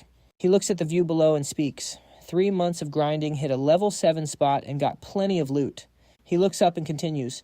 This should be enough to try. Even if I fail, I can still sell it for cash. Won't leave empty-handed. Then Vanthan looks at the cave and whispers, open up. The cave is packed with traps, so no need to worry about safety. He steps inside. Purple lights flow in one after another. Vanthan's voice rings out, everything's ready, let's do this. He starts coughing, his body aching and uncomfortable. Vanthan cries out, it hurts so much. But looking down at his hands, he sees black cracks. Realizing something's wrong, he shouts, is my body breaking down again? His hands are covered in disgusting gray marks. Vanthan yells in surprise, no wait, this dark power wants to destroy my body first. Then it'll rebuild, recover. No matter how much he yells, it's not doing a thing. He groans helplessly. Now my whole body, from bones to muscles, blood vessels, and skin. Vanthan is completely helpless in this situation. Everything is transforming into a demon spawn. Black aura wraps around him from behind. Slime oozes out everywhere, forming a solid shell. He thinks tiredly massive power is surging from inside. Vanthan's eyes go blank. Sweat keeps dripping. Is this dark power? He's slowly losing consciousness. A voice echoes in his head. Miss Ha, he remembers his talk with Kuyan Than. Vanthan was walking behind her and shouting, Miss Ha, if you say the dark world and ours are different because of the higher mana density in the air. With a serious face, he asks, if we humans live in the dark world and adapt, can we become as strong as the demon race? Kuyan Than points a finger and answers, maybe, but only if you adapt. And adaptation isn't just about surviving. You have to fully adapt like the demons, even using that special dark mana from the dark world. A drop falls from the purple water. Kuyanthin continues. Like they say, quantity becomes... A drop falls from the purple water. Kuyanthin continues. Like they say, quantity becomes quality. Intense mana density changes the mana in the dark world, turning it into dark mana. It's way beyond normal mana. Demons once stole our skills, and with dark mana, the effects were insane. Vanthan asks, what about humans using demon skills? She replies, no shot. Demon skills only work with dark mana. Normal mana won't cut it. Kuyanthan explains it all in detail. They can use our skills, but we can't use theirs. Unfair, right? But that's the hard truth. Low tier will always lose to high tier. That's the rule. Vanthan rubs his chin and thinks, but I can use Demon Lord Talent and Netherflame. Those are demon powers. She points at him and says Netherflame is just a seed item. It only became a skill after you absorbed it. As for the Demon Lord Talent, that's a gift from a god. Only you can break the rules, change them, or even create new ones. Kuyanthan says firmly, only a god. She walks over to Vanthan. If you want demon power, she says seriously, hand on his shoulder. You could be like the dark cultists forced to take in dark mana, just absorb enough, and you'll fully turn into a demon. Kuyanthan whispers in his ear, but that means you'll never be human again. Then she says something that makes everyone pause. Do you want that? Back to reality, Vanthan struggles to speak. That green slime stabs into him like knives. No. He lowers his head, weakly. This is just a test. I won't do anything just for power. What if humans can't have dark mana? Vanthan grabs his head. Looking stressed, he yells, then I refuse to absorb it. His eyes widen as he looks at his hands. He's devastated. No, it won't stop. He's in shock, screaming. Once this starts, there's no turning back. A blue flame erupts from his hand. Super self-healing. Even super self-healing is useless. This isn't just a normal wound. The blue light gets even more intense. He stands frozen like a statue, thinking it's like I broke some kind of rule. And that rule wants to delete me. Even the revival cross might be useless now. Cracks spread across Vanthan's face. He stammers, a familiar feeling. In a hospital room, Vanthan is lying in bed. Van Duong is by his side. Did I die again? The heart monitor is flatlining. He looks like a shriveled old man on his deathbed. Beside him, Van Duong is sobbing, begging her brother not to close his eyes. Stay with me. Please don't leave me alone. Before he fades away, Vanthan stares at the ceiling, lost in thought. I'm sorry, Van Duong. I want to live so bad, but I can feel my consciousness slipping away. His eyes are getting heavy. He can't even fight it. Facing death, he's completely helpless. Suddenly, the scene shifts. Vanthan is floating on the water. His mind is still fading, and he's still powerless to stop it. That same feeling of powerlessness. Is this really how it ends? No way. He snaps awake and bursts through the surface. Hell no, not this time. I've died once already. Death isn't new to me. There has to be a way to survive this. Vanthan braces himself on the ground and looks down. At first glance, a human body and a demon's aren't that different. The biggest difference, a demon's body is built to perfectly adapt to dark mana. Dark mana is just another source of power. Beneath the water, he sees the image of the abyss appearing. It just needs a suitable vessel like a demon's body? Wait, what if I use a skill-modified body as a decoy to trick it? Without a second thought, Vanthan pulls that person up. This might actually work as a vessel. A heavy voice echoes from within the void. Come to me! Come to me! Vanthan snaps back and screams. I'm done resisting. If you want in, then come and get it. That dark slime surges toward him like a literal tornado. Vanthan roars. Merge with my darkness. Fuse with my skills, I'll take it all. His scream shatters the silence.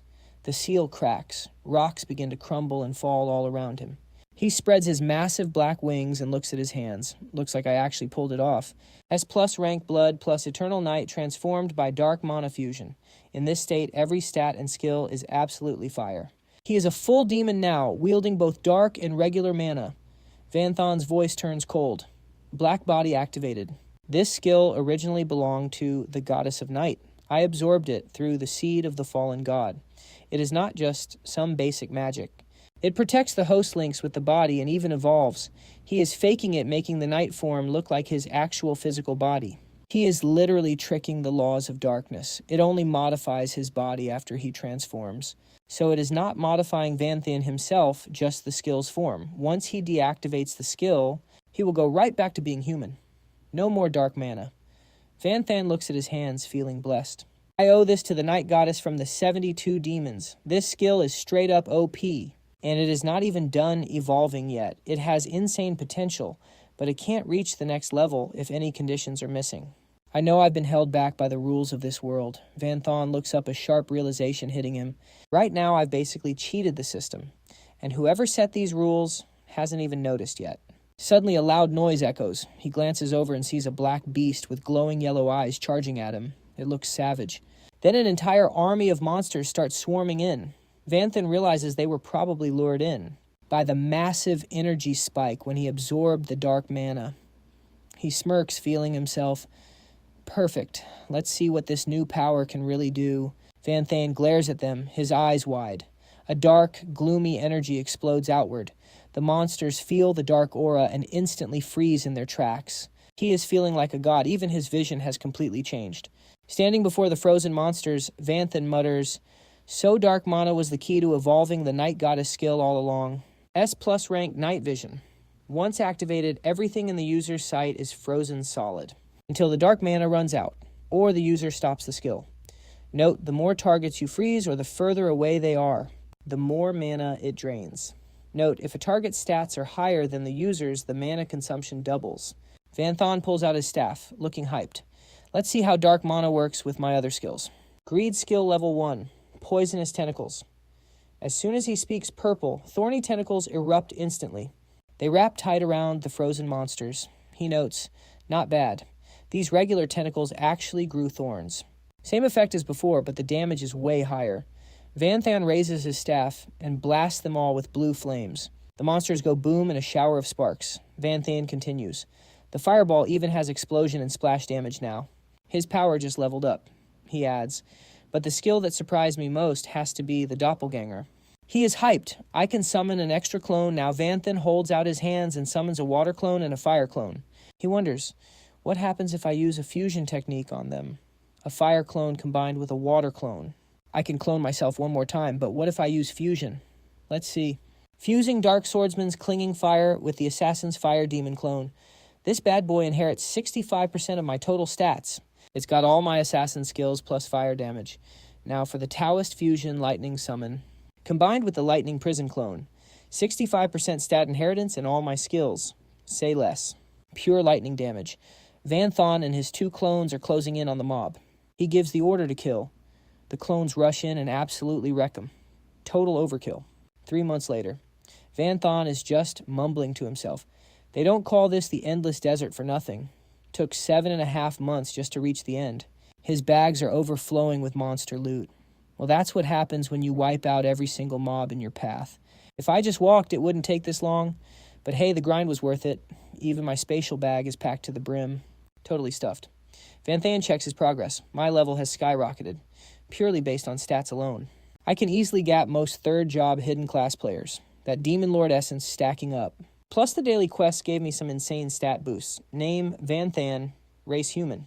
Level 62, base stats without gear. Strength is 913. Health is 913. Agility is 911. Intelligence is 911. Stamina is 911. Main weapon, Platinum Weird Breaker. Sub 3-star Diamond Soul Shaker. Special weapon, Legendary Thief Hand. Innate skills, All-Rounder, A+ Fusion, A Demon Form, S+ Night Eye, S+ Super Self-Heal, S+ Invincibility. S+ Accuracy, S+ Gloomy Hellfire, S Cast Speed, A- Dual Casting, A-. Special Skill Flash God, S-. Staffless Casting, A-. Other common skills. There are so many strong people out there. Vanthan starts thinking. But compared to those 4th job God tier players, there's still a massive gap. The deeper I go, the more the EXP requirements become absolutely ridiculous. Regular reincarnated players get bigger rewards, and those rank 4 pros. They have a million ways to farm stat-boosting items, let alone the Demon Lords. He keeps walking and thinking. Becoming one of the 72 demons is just the first step. There are way bigger threats I need to deal with. I need more power. He stops. Ahead is a desolate wasteland. Zone 2, the Lost Swamp. We're here. Vanthan opens the system. Oh, new quest triggered. Elimination quest checking requirements. Quest issued, destroy the illusionary shell. Failure penalty. None. Reward anti-weapon blueprint. Van Than wonders, what the hell is an illusionary shell? Doesn't look like any monsters are here. Plus, this place is thick with toxic gas. No smell, but it feels super creepy. The swamp itself isn't poisonous, though. It's a bit corrosive, but not too bad. It'd take at least 6 months to melt my skin. He stomps on the ground, testing if it's safe. He pulls out a talisman. Whatever this is, it's definitely not good. Let's see if I can cleanse it. Purifying Leader and Taoist Fusion, Evil Slaying Talisman. Activate. Begone, Van Than waits, but nothing happens. He looks disappointed. Seriously, no effect. Either this environment is harmless, or it's so corrupted that my cleanse is useless. But I'm only 2 S-rank materials away. No way I'm turning back now. Suddenly some creatures appear. Oh, guess there is life here after all, but they aren't even trying to fight me. Suddenly he tenses up. Something's wrong. Van Than looks down. His hand is covered in purple slime. Wait, I've been infected since I stepped in here. He starts feeling dizzy. Monsters are everywhere now swarming him. One of them actually grabs Van Than. Just as it's about to swallow him whole, his shadow form lunges out to attack. Van Than is totally out cold. His shadow stands guard against the horde. In his dream, he sees Van Duong pushing a wheelchair. Van Than is in the chair. He opens his eyes and whispers, "This warm sun, this weak body. Where am I?" Suddenly, she puts a hand on her hip and points at him. "Bro, you're getting discharged today." "Why are you talking nonsense?" All of a sudden, Van Than is stunned. "Van Duong, I'm getting out. Am I really okay now?" She smiles. "Of course.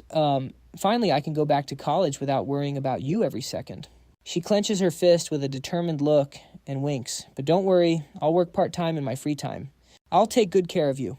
Don't stress about the money. My coworkers even call me the part-time fairy." Van Than's brow furrows as he hears that.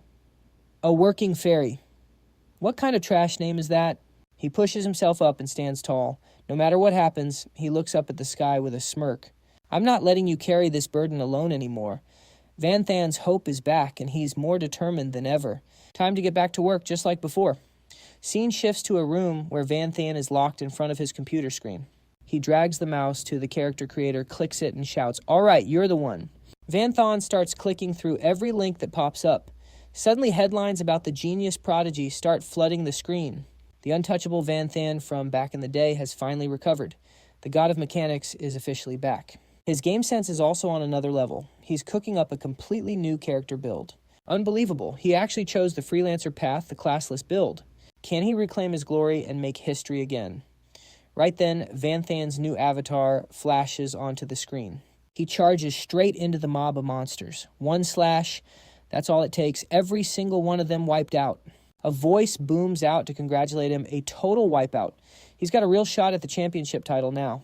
And he's about to shatter the speedrun record. The announcer's losing it. Total annihilation.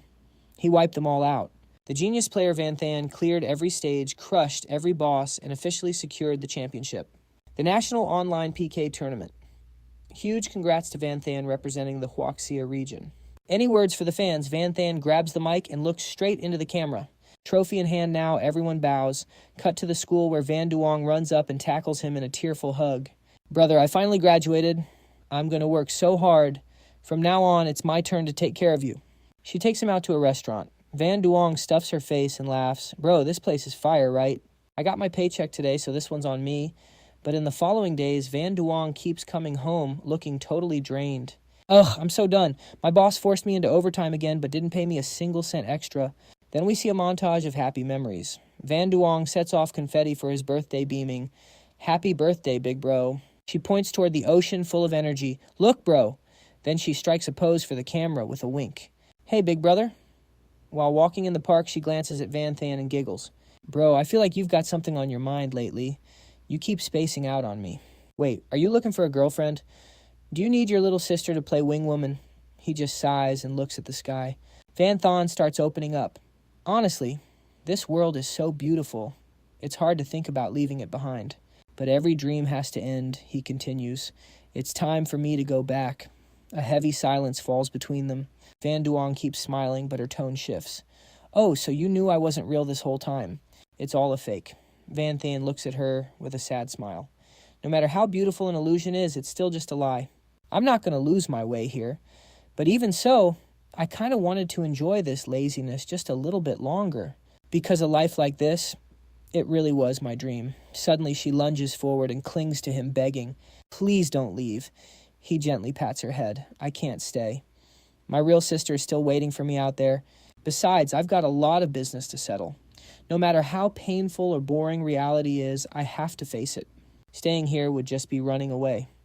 Snapping back to the fight, he shakes off the memories with a start. Van Thon glares ahead, thinking to himself, "Before I stepped in here, I hid the shadow demon inside my own shadow. I wouldn't have been reckless enough to linger in that illusion otherwise. Looks like it's mission accomplished for the demon." A voice breaks the silence. "Oh, you're finally awake." He spins around in shock. "Guild leader, weren't you trying to infiltrate the Descent organization?" "Why are you here?" Diu-Lin just points her finger in response. She gestures toward the crowd, "Just helping the higher-ups collect data. I brought a few followers along for the ride, but it looks like they aren't planning on leaving anytime soon." On the other side, the crowd is chanting some superstitious nonsense. Once it reaches a certain point, it condenses into a type of slime. This slime doesn't just trap people in illusions. It also paralyzes their nerves and senses. Even if you were to cut off their limbs, they wouldn't even wake up. People with weak will or high greed are easy prey for this stuff. Diu-Lin continues, "That's why this place is a legendary suicide hotspot in the underworld. It's pure darkness. So many people lose all hope and come here on purpose, just wanting to die in a beautiful dreamscape. It's not just demonkin either. Plenty of demon beasts wander in and get completely dazed. I guess their dream world is just a buffet with endless meat, huh?" She leans down, looking closely at Van Than. "Wait, what's up with your face? You look way more like a demonkin than before. At first, I didn't even recognize you. Thought my eyes were playing tricks until you shifted back and gave that smile. I absorbed some dark mana and my skills mutated, so my appearance changed. Luckily, I managed to stay human." Diu-Lin's eyes go wide as she shouts, "Wait, you actually absorbed dark mana. The military poured everything into researching that and still failed. Who knew my junior could actually pull it off? If your method went viral, it would be a massive power-up for all of humanity." He quickly explains, "First, you need the 72 demon pillar talents. Plus, that talent has to be able to evolve. You also need a mountain of mana crystals. Otherwise, you'll just turn into a mindless demonkin like those dark cultists." Van Than adds with a sigh, "Even with all those conditions, I almost died." "So yeah, it's not exactly for everyone." Diu-Lin frowns. "Guess you're the only one who can pull that off." Suddenly, he looks at her and asks, "By the way, how's everything on your end?" Diu-Lin just looks away, totally over it. "I spent the last 6 months looting resources to become a bishop. I'm basically a low-level boss now, but I'm nowhere near our girl Lucy. She's a high priestess now, living the dream with followers serving her hand and foot." Van Than rubs his chin, thinking hard. "Lucy. So that's how it is. No wonder she threw that match so easily. I thought she just messed up, but it was all part of the plan." Diu-Lin lets out a long sigh. "Tell me about it. Besides, this Advent organization is tight with the Holy Empire." She glances at Van Than and adds, "From what I've gathered, most of the humans in the org were taken by the Holy Empire. They've been in the dark world since they were babies, totally brainwashed into thinking they're holy followers. Even their professional teachings come straight from the Holy Empire. She doesn't stop there. To them, it doesn't matter if you're human or demonkin. If you're not in their church, you're just trash to be erased." He immediately cuts in dark cultists, worship demonkin, and want them to descend right. If they're called the Advent organization, what exactly are they trying to bring down? Diu-Lin's face goes dark. A god. Suddenly, crows circle endlessly above them. Van Than repeats in disbelief, "A god. From what I know, gods don't meddle in the human or dark worlds unless there's a sacrifice involved." They really want a god to descend. "Are you sure?" Diu-Lin tilts her head. "No idea. We don't know the first thing about gods. Even if Lucy claims she can talk to them, it's probably just another one of her scams." She frowns. "Anyway, enough about that little bro. Did you come all this way for that treasure map? You're heading to Purgatory Flame, aren't you?" Van Than just points at her, stunned. "Wait, are you too?" She scoffs. "Only a moron would go there. I'm just here for a quest. I'm not even stepping foot in the city of Void next." He stays quiet, knowing just how dangerous it is. She continues, "Those are the ruins of the entire blazing demon clan. Even the 72 demon pillars would kill for that place." As Diu-Lin explains, the truth comes out. Countless demonkin have targeted that place, but they all failed. They tried their absolute hardest and didn't even catch a glimpse of Purgatory Flame. You can hear the fear in her voice. It's all because of that one city blocking their path. Nobody knows what's actually inside, but once you step in, you're never coming out. Even a demon lord would get wrecked there. Stepping inside means you're literally erased from existence. That's why they call it the City of Void. Dio Lin reaches out a hand. Listen to me, Junior. End this journey here. Go back to the fortress, and I'll find a way to get those S-rank materials. I'm a bishop now, so I've got some pull. I can definitely sneak those out for you. Van Than cuts her off immediately. No way, that's too dangerous. You're literally in the lion's den. If you get caught, there's no way you're making it out of the Advent organization alive. He thinks back to when the guildmaster was ready to die just to protect him. If he lets her do this, I'm worried she won't care about her own safety. Van Than stands up and adds, as for the S-rank materials, I'll find a way myself. Just trust me. I have a solid plan. At the same time, he continues his train of thought. I must take one of the positions of the 72 demon pillars. I definitely have to finish the defensive gear. He walks away, leaving Dio Lin behind, waving as he speaks. There's less than 6 months left until the battle with the Night Demon Lord. Time is tight, so let's part ways here. Van Than looks down at the dry bones on the ground and frowns. There's nothing living left in this place. I don't see the void shell mentioned in the quest either.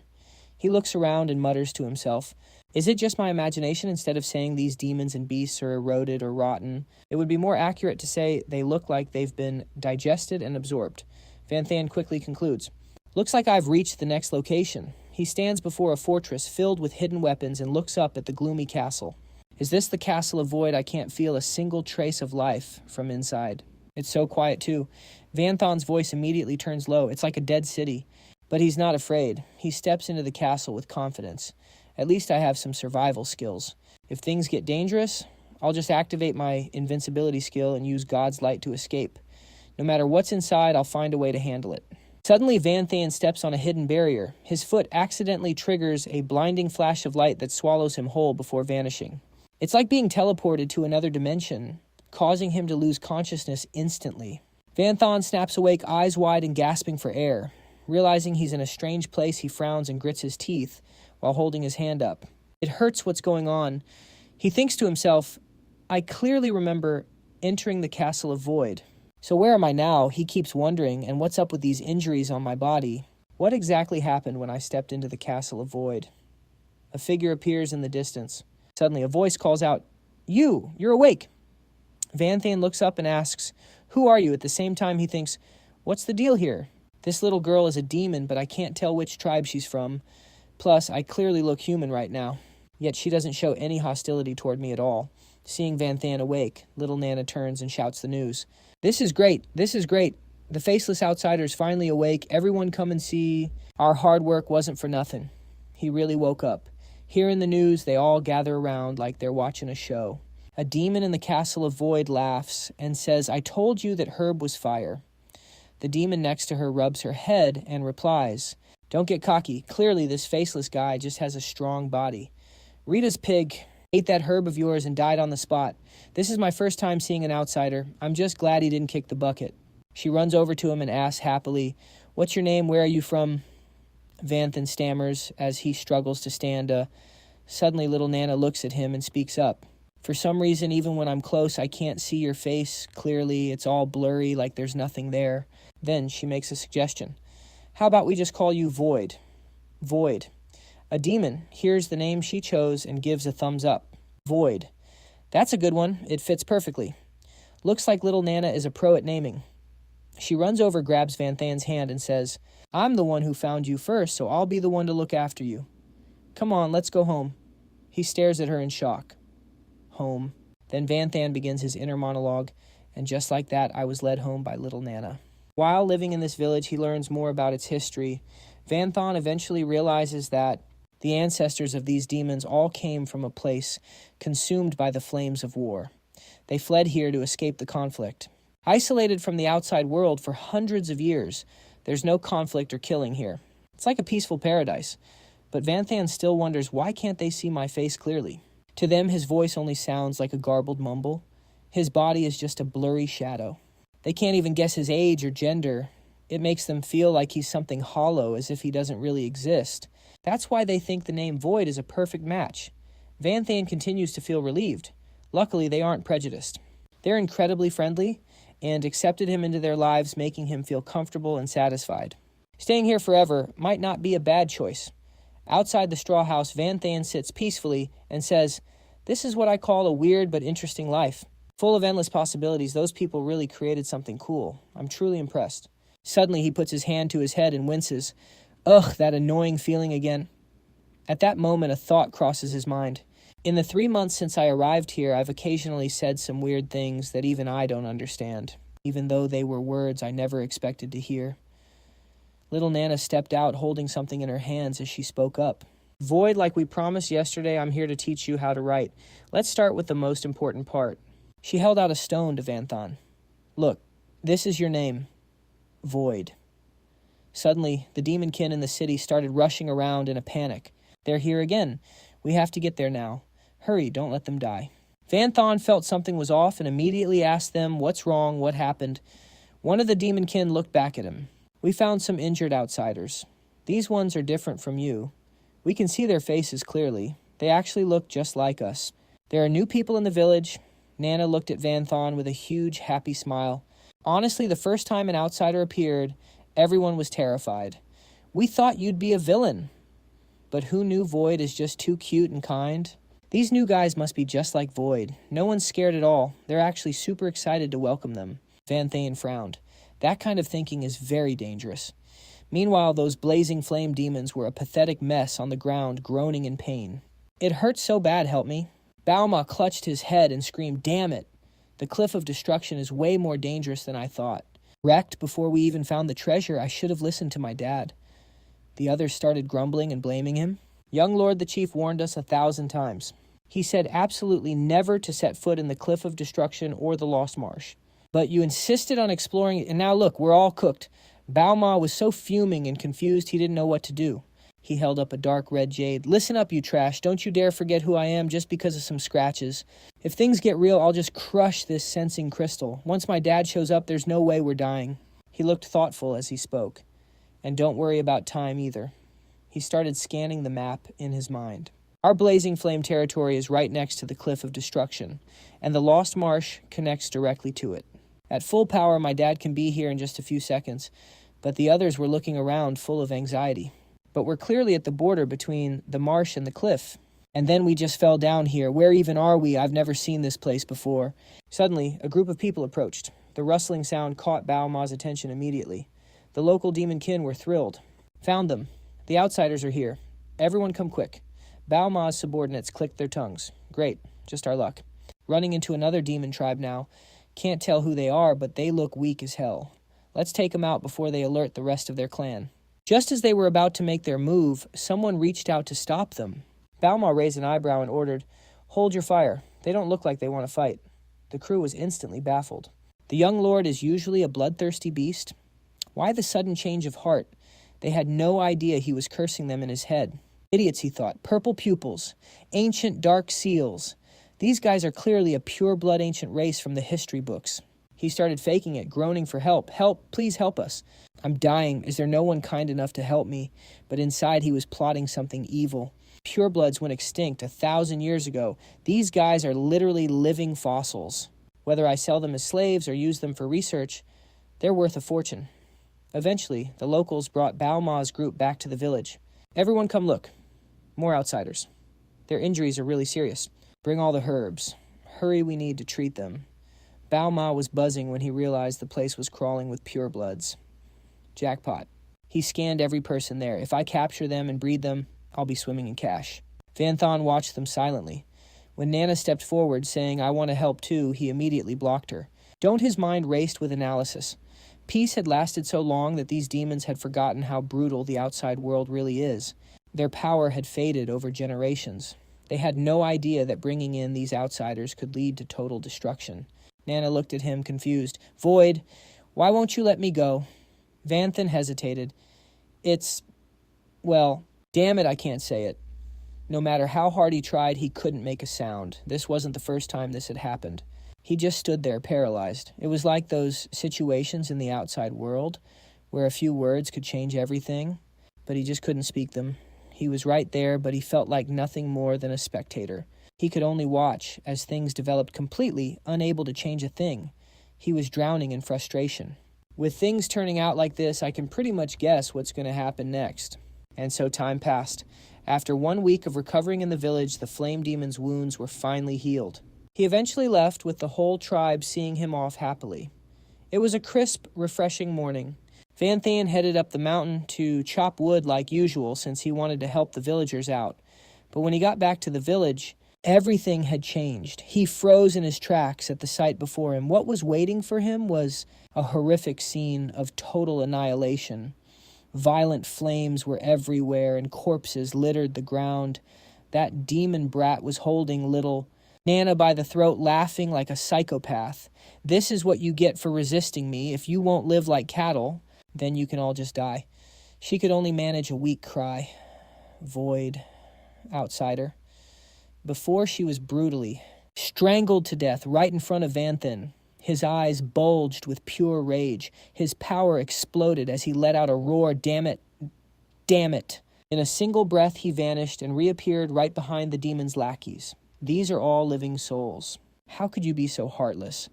He swung his arm in a fury, deleting 2 of them instantly. Then he screamed, "All of you die." A single punch landed, sending rocks and debris flying everywhere. As Van Than stepped forward, the demon started stuttering, You... But the idiot still tried to act tough. "You faceless trash. Do you even know my dad is the chief of the flame demons? Touch me, and you'll die a painful death."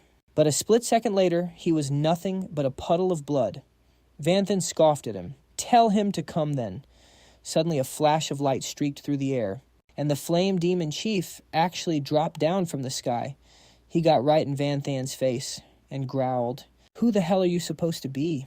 Why can't I see your face? I can't believe you actually dared to kill my son." Van Than just gave him a cold, mocking look. I just felt like killing him. Then the whole scene vanished, leaving Van Than sitting there all alone. His body had returned to its normal state. Looks like it's over. His long hair hid the expression on his face. No matter how real it felt, in the end, it was just an illusion. I even rejected an illusion of Van Duong. This trash isn't enough to mess with my head. He started walking through the wreckage, but everything around here looked way too familiar, like he had seen it somewhere before. Suddenly, Van Than accidentally stepped on a small stone tablet, and he frowned deeply as he picked it up. "This is the stone little Nana used to teach me how to write my name." He looked around at the entire scene again. No way! Was that not an illusion? Did all of this actually happen? Van Than stared at the ruins covered in smoke and fire, whispering to himself, "This village, this place, the stone is identical. The only difference is that now everything is just a pile of rubble." It's like he finally realized something. It seems everything I just saw was a real event from the past, not just a simple illusion. And it didn't appear to target me. It's more like I just accidentally interfered with a memory. Realizing the truth made Van Than sink into sadness. I was just a spectator the whole time. I didn't actually do anything, and I couldn't change a single thing. He kept moving toward the volcano in the distance. Baha did say that the flame demon tribe existed a very long time ago. That memory must have happened ages ago. He rubbed his chin, thinking, if the flame demons were wiped out, the environment here should have recovered by now. So why is it still such a dump? Suddenly the volcano erupted, making him shout in shock. The volcano. It's erupting like it's gone totally insane. Lethal. Superheated lava is raining down everywhere. Van Than stayed on the move, dodging the incoming lava. It kept blasting out, forcing him to fall back to a safe spot. Once he stabilized himself, he suddenly looked toward the side in shock. Monsters born from the crater were starting to run wild, screaming, "Hungry, so hungry." Then they spotted him and charged. Hungry. Their relentless attacks left Van Than totally confused. Dead matter turning into living things. He pulled out his weapon and aimed it straight at them. I don't care what kind of freaks you are. One good stab should do it. He drove the sharp tip of his weapon into a monster's head, but it didn't even flinch. Van Than shouted in disbelief, "It's too hard." Suddenly another monster tried to sneak him from behind. Van Than could only bring his weapon up to block. The punch was so powerful that it actually started melting his weapon. What the hell? The lava monster didn't stop landing another heavy blow that sent him flying. His weapon was being corroded, and he looked like he was struggling hard. These things look like generic mobs, but their power is off the charts. Even my breaking formation skill isn't working. I can't just tank this head on. Before he could think of a plan, the monster launched another wave of molten lava at him. while Van Than used all his strength. To leap away and dodge the lava slammed into the spot where he had just been standing. Now the whole pack was gathering to blast. Even more lava at Van Than. No way I'm just sitting here. He unleashed a counterattack. Divine peril. He landed safely after the blast, but it didn't seem to do much. Those lava waves are still coming straight for him. He blocked every single hit. Total shock. Right then it lunged straight at him. He barely blocked it. Now he's in a tight spot. These monsters look like total trash. But they actually predicted his landing. Their IQ is cracked. Suddenly a figure descends from the sky. Void appears from above, eyeing Van Than. So this brat is the one who broke into my memory zone. No wonder it's still intact. A human. He crosses his arms. So what if he's just a human? Struggling against these low-level mobs? Pathetic. He's got zero rights to explore the abyss. Hope he learns his lesson before he gets cooked. Van Than looks at his burn marks. I've got the Nether Demon Flame. My fire resistance is supposed to be peak. Enough to tank almost any fire attack, but I'm still taking damage. This flame is legit. It's easily S rank like the Nether Demon Flame. Those brainless monsters just keep spamming lava at him. He starts combining his Mage Ink skill with his Shaman Frost Breath. I haven't even used my real power yet. So did you guys think you were actually him lava meets ice with a roar? Ice Soul Waterfall. He's not done yet. Van Than triggers his next move. Armed spellcasting. He combos Mage Lightning with Shaman Wind of Truth. Thunder begins to roar in the sky, and massive bolts strike down. Combined with the tornado, those monsters get shredded to pieces. Wrecked. Void strokes his chin, analyzing the move. So that's how it is. Never seen a skill that interesting before. Not bad, actually pretty fire. He laughs like he just found a new toy. Well then, I guess I can give you a meeting. If you can actually see the rules there. Suddenly Van Than looks right where Void just vanished. He looks up at the sky. Was that just an illusion? Nah, no way, whatever. Forget about it for now. Back to reality. He analyzes the monster's power. Definitely rank 3. But no mana crystals dropped weird. Guess they aren't normal beasts then. Van Than stares at the erupting volcano, getting curious. If simple lava can turn into these beasts, then something broken must be inside that volcano. Time to find out. Monsters are everywhere screaming their heads off. Hungry. So hungry Van Than activates his basic assassin stealth. The numbers are insane. Their instincts are sharp, but they look like total idiots. As long as I don't pull aggro, this stealth should hold. He reaches the top of the volcano and spots something weird. There's definitely something down there, but it's too far to see. He triggers his basic hunter skill, Eagle Eye. Now he sees him. The Flame Clan chief is tied up. He shouts out the Flame Demon Chief. Meanwhile, back at Jiangnam University, everyone's getting ready for the ceremony, but the vibe is super intense. Than Lin turns to her friend. Wait, isn't today just the midterm ceremony for second years? Why are all the third-year seniors here too? Than replies, no idea, but it's got to be huge. He's got a bad feeling about this. Look behind Principal Deep. Those guys are in full military gear. They're definitely from the army. Those guys are always at the front lines. They wouldn't be here unless something's going down. This isn't good. Thang Lin sighs. Man, ever since Van's incident, everything's been a mess. Our lives have been literal hell. The workload is insane, and even our free time is filled with combat drills. Than panics and cuts her off. Shh, don't mention Van's name. He glances back at Nico and whispers, you know how Nico's been since the accident. She's done a total 180-degree turn. She's been stone cold lately. If she hears you talking about him, she'll literally blow up. Suddenly, Principal. And Fuck shouts, silence, listen up everyone. I have a major announcement. I'm sure some of you have already noticed that things are changing. He looks grim. Over the past year, we've ramped up combat training significantly. Forbidden dungeons are now open to everyone. Because of this, we've had casualties among students, and even our instructors. And the reason for all of this is he pauses, then speaks fast. Effective immediately, every second and third-year student plus all instructors are heading straight to the front lines for combat. All that hellish training was just to make sure you survive. Survival on the battlefield. The students are instantly panicking. Wait, what? A few years ago, only seniors were sent to the front. I can't believe it's already expanded to sophomores.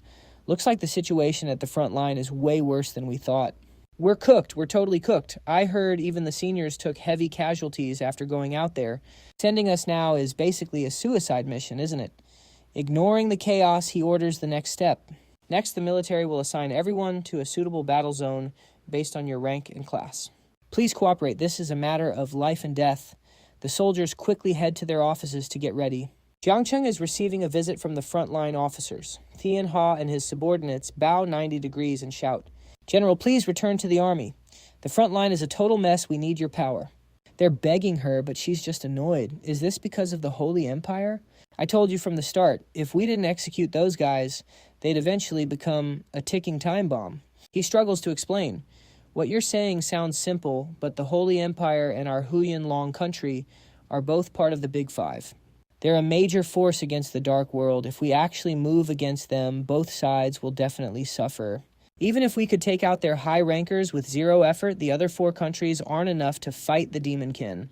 Plus, we don't have any direct proof that they've surrendered to the Dark World yet. She shuts him down coldly. It's because there are too many people who think like you that they act so fearless. They even let countless young geniuses die in the tournament, and then just gave a half-assed apology to sweep it under the rug. What else could we do? The future generation is already shrinking. Tian Ha lets out a long sigh. If the front line collapses now, do we even have a future to talk about? Jiang Cheng mocks him. Just because you guys keep backing down time and time again doesn't mean the Holy Empire is actually giving their all at the front. Her words leave him feeling defeated. It's the truth, but what other choice is there? Many high-ranking officials know the Holy Empire is a malignant tumor, but they have to let it grow. Because if they're wiped out by force, the front line might collapse instantly. Humanity would face total extinction. His face suddenly tightens. But right now, the biggest threat to the front line isn't them. It's the Devourer demons. Tian Ha's unease grows as he speaks of them. We used to be able to hold the demon kin back, because it was hard for them to adapt to our world. Their combat power would drop significantly. But now the Devourer Lord of the Second Pillar found a way. He's making the Devourer clan adapt at high speeds by having them consume humans. The pressure at the front has doubled. Despite his worry, Jiang Cheng remains indifferent. Is that so? Then it really is a huge pain. But unfortunately, it's not time for me to join the fight yet. Under too much pressure, he loses his cool and snaps. 3 years ago, after you were pushed back from the Dark World, you suddenly retired. You said you were waiting for the right moment, but it's been 3 years already. Isn't that enough? But Jiang Cheng refuses him without hesitation. Not enough. I probably need another 1 or 2 years. Tian Ha repeats the obvious, but we don't know if the front line can even hold out that long. Luckily, she softens her tone a bit. Relax. I left a trump card in the Dark World years ago. Looks like it's finally time to use it. With no other choice, Tian Ha gives in. Fine. I hope everything goes as you planned. Since you can't fight, at least let those 2 demon maids join the battle. They're actually pretty useful. Unfortunately, he's a step too late. Too bad. I sent them out a long time ago. Her 2 maids are currently on a mission in the Dark World. Xiao Yu holds the exhausted Xiao Jing. Hey kid, still can't sense Master Van's location. She looks down, feeling helpless. No, Xiaolong walking beside them is getting impatient too. We've been back in the Dark World for so long. We've searched over 40 realms, but there's still no sign of Master Van. Xiao Yu is confused as well. Logically, a summoned beast's sensing range for its master is huge. We should have found him by now, right? Hearing that makes her lose hope. Xiao Yu, do you think Master Van was killed? She cuts her off instantly. No way. Don't you forget who Master Van is. Xiao Yu points out how impossible that sounds. He is the absolute demon sovereign. He's the top genius of humanity's new generation. If someone like him actually died, it would be breaking news everywhere. His body would have been put on display for months. They'd use his body to boost morale, so he's definitely still alive, but hearing that made Xiaoling even more anxious. What if he's not dead, but captured alive? That's the scariest part. He might end up becoming like the Master. She snapped out of it and stopped the wild guesses. If we can't find Mr. Van on our own, then we'll use the trump card Master left behind. She tried to stay positive and change the subject. It's been a long time since we went back there anyway. Wonder how our hometown looks now. Deep inside the volcano, the fire demon chief Bao VM was bound by massive chains. He knelt there groaning. Hungry, I'm so hungry and need food. Van Thon used his stealth skill to go deep inside and saw the whole scene. He was shocked. Who would have thought the chief of the fire demons would be locked up here? He's being treated like trash. Looks like he hasn't eaten or had a drink in ages. Seeing Bao VM in such a miserable state, Van Than couldn't believe his eyes. According to Baha, this guy was a legend from the ancient chaotic era. Back before the demon realms were even split, his power was ranked at the very top of the 72 demon pillars. No matter how hungry he is, he shouldn't be this weak. He's totally cooked. There must be another reason. Suddenly, mysterious flames surged out of nowhere, running along the chains and hitting Bao VM. He screamed in pure agony and spat out a massive wave of lava. His mouth was basically a mini volcano. After the eruption, some weird liquid remained. Vanthan realized what was going on, so that's the secret. The monsters outside were all puked out of his mouth. Those chains force him to vomit his energy every few minutes, draining his life force like that. And he's still alive. This guy's built different. He analyzed the situation. This is a golden chance. He raised his sword, combining his thrust skill with the assassin's bone crusher. A 72 demon pillar. His body would drop pure S-rank materials. Vanthan dashed behind Bao VM at light speed. This sneak attack had to land. No way he'd miss. But then, the demon actually dodged Vanthan's bone crusher. Blade hit nothing but air. Even though the plan failed, he managed a safe landing. As soon as Bao VM saw Vanthan, he went wild. Food, fresh meat. He's starving. He suddenly lost it and puked more lava. I'm so hungry. His roar sent rocks and magma flying everywhere, breaking Vanthan's stealth. But the MC quickly reset his stance. You want to eat me? He transformed into his black body form. Let's see if you've got the skills for that. The fire chains held firm even as the fire demon chief went full berserk mode. He towered over Vanthan, chanting hungry over and over. Then his eyes locked on his prey and he roared. Fresh meat. Tasty fresh meat. Vanthan stayed calm. Even in this weak state, he's still a 72 demon pillar level threat. This guy is beyond dangerous. Luckily, his range is limited by those chains. If I keep my distance, I can take him. He pointed his staff, fusing ink magic and frost chill together. He instantly cast the crushing waterfall skill, bursting out from his center and crashing down on the demon. Bao VM didn't flinch. He spat out boiling liquid to counter the water. Hot met cold. And Vanthan's waterfall instantly evaporated into steam. It was a tough spot. But Vanthan wasn't quitting. Not done yet. He started stacking multiple skills together, including speed casting, double cast, shattering ice finger, endless frost rock, and lightning hurricane. A massive ice rock sphere appeared. Without a second thought, Vanthan slammed it right onto Bao VM's head. But shockingly, the demon absorbed the whole thing like it was nothing, still chanting for fresh meat. Bao VM suddenly lifted his massive leg and stomped down hard, sending pillars of lava shooting out of the ground. No matter how high they went, Vanthan dodged them like a pro. He stayed sharp. This spot isn't safe. I need to back up even more. Suddenly he felt a massive pull. Bao VM opened his huge mouth, creating a vacuum while screaming for food. Fresh meat. Massive rocks were getting sucked right into him. Vanthan tried to resist, but it was a struggle. That suction is broken. Finally, Bao VM had to close his mouth to catch his breath. Vanthan instantly used Astral Flash to create a shockwave, zooming away to a safe distance. He swapped his staff for Beast Gauntlets, fusing his martial arts skills, Ice Fist, and Full Power Strike. Vanthan threw a devastating punch called Sky Shattering Frost. The impact released a massive burst of energy, hitting Bao VM right in the skull, but sadly even that didn't scratch this monster. He just kept mumbling about tasty meat. Vanthan, totally annoyed, rained down more punches on the demon's head. Looks like Stonehead is a total glutton. Imagine being a tanky monster living for hundreds of years and only thinking about food. That HP bar is basically bottomless. Things are getting annoying. Even with my myriad wheels active, I'll probably get tortured to death. Worse yet, the power gap is too wide. My grip of power skill. It won't even proc it. Suddenly, weird runes appeared on the fire chains. Van Shen went on high alert. Looking closer at those markings, he got a bad vibe. No more hesitating. Right now. He jumped off Inferno's head. As soon as he bolted, the beast puked up a sphere. It was the emerald stone from earlier. Van Shen frowned. It puked. What's the play here? This is a huge plot twist. The chief started snarling and fired a massive energy beam. His roar echoed from the inside all the way out. That energy pillar shot straight from the volcano mouth into the sky. The mobs at the entrance started howling along. Then their souls were ripped out like reverse rain flying into the sky. They all swarmed into the volcano. Turns out Inferno was absorbing them all. Van Shen just watched, unsure of what to do. All he could do was stand there. The beast's body was regaining life. Inferno was finally waking up. I can't believe I got smacked around. What a nightmare. I don't care what clan you're from, kid. But since you dared to wake me, prepare for death. Van Shen just taunted him right back. Guess you don't want to eat me anymore. Was that all just sleep talking? You're not even hungry. Inferno got right in his face, fuming. Insolent, he roared louder.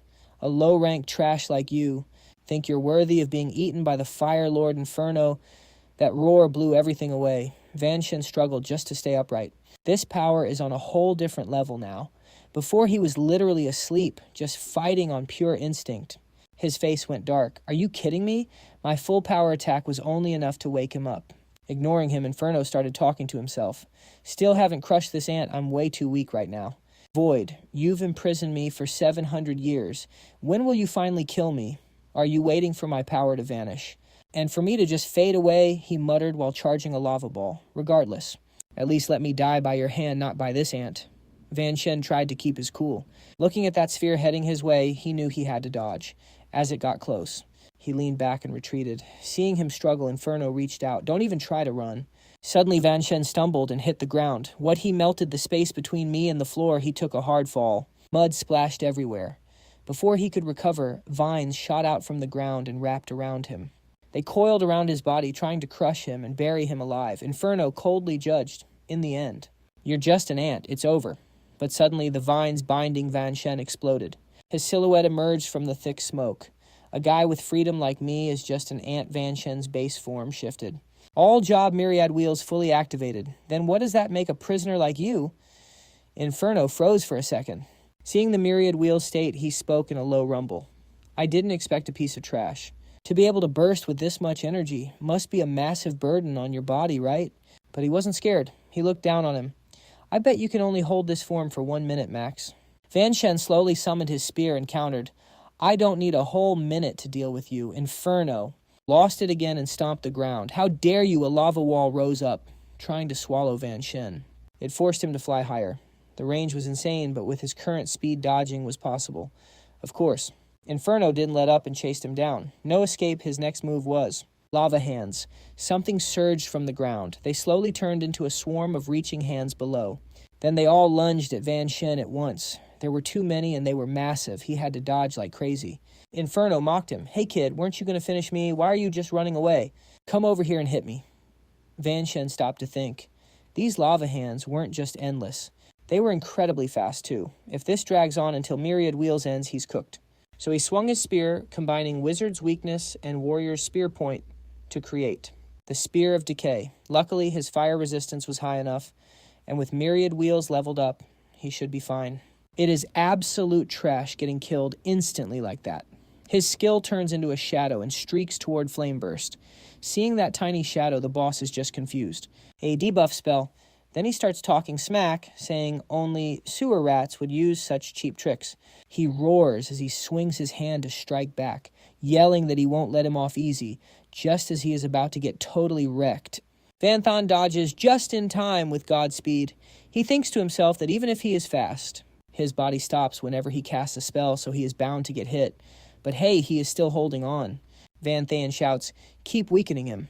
He has to keep using Godspeed to dodge those arms swinging at him from the ground. Again and again and again, Flame Burst watches Vanthan dancing around and thinks no way this kid can actually land an attack. He frowns, but he is still taking the hits to stack debuffs, basically defending by weakening himself. Is he prepping a finishing move? Seeing him take a direct punch is even weirder. He wonders if he is just seeing things. The more he bleeds, the stronger this kid seems to get. Right then, Vanthan goes dead silent. He activates the Berserker Skill Inner Awakening. For every 1% of health, lost his strength jumps by 3%. Flame Burst starts getting wary. Without Void's permission, there is no way he could stand right in front of him. Why did Void let him in? I cannot let my guard down.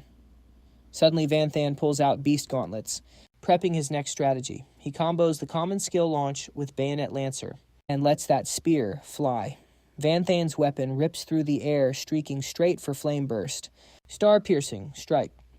The spear blasts through a lava arm and aims right for his face. Flame Burst cannot move, so he just has to watch it pierce his chest. After all that effort, Vanthan actually made him cough up a mouthful of blood. He takes the chance to fly up again. Now the boss is fuming.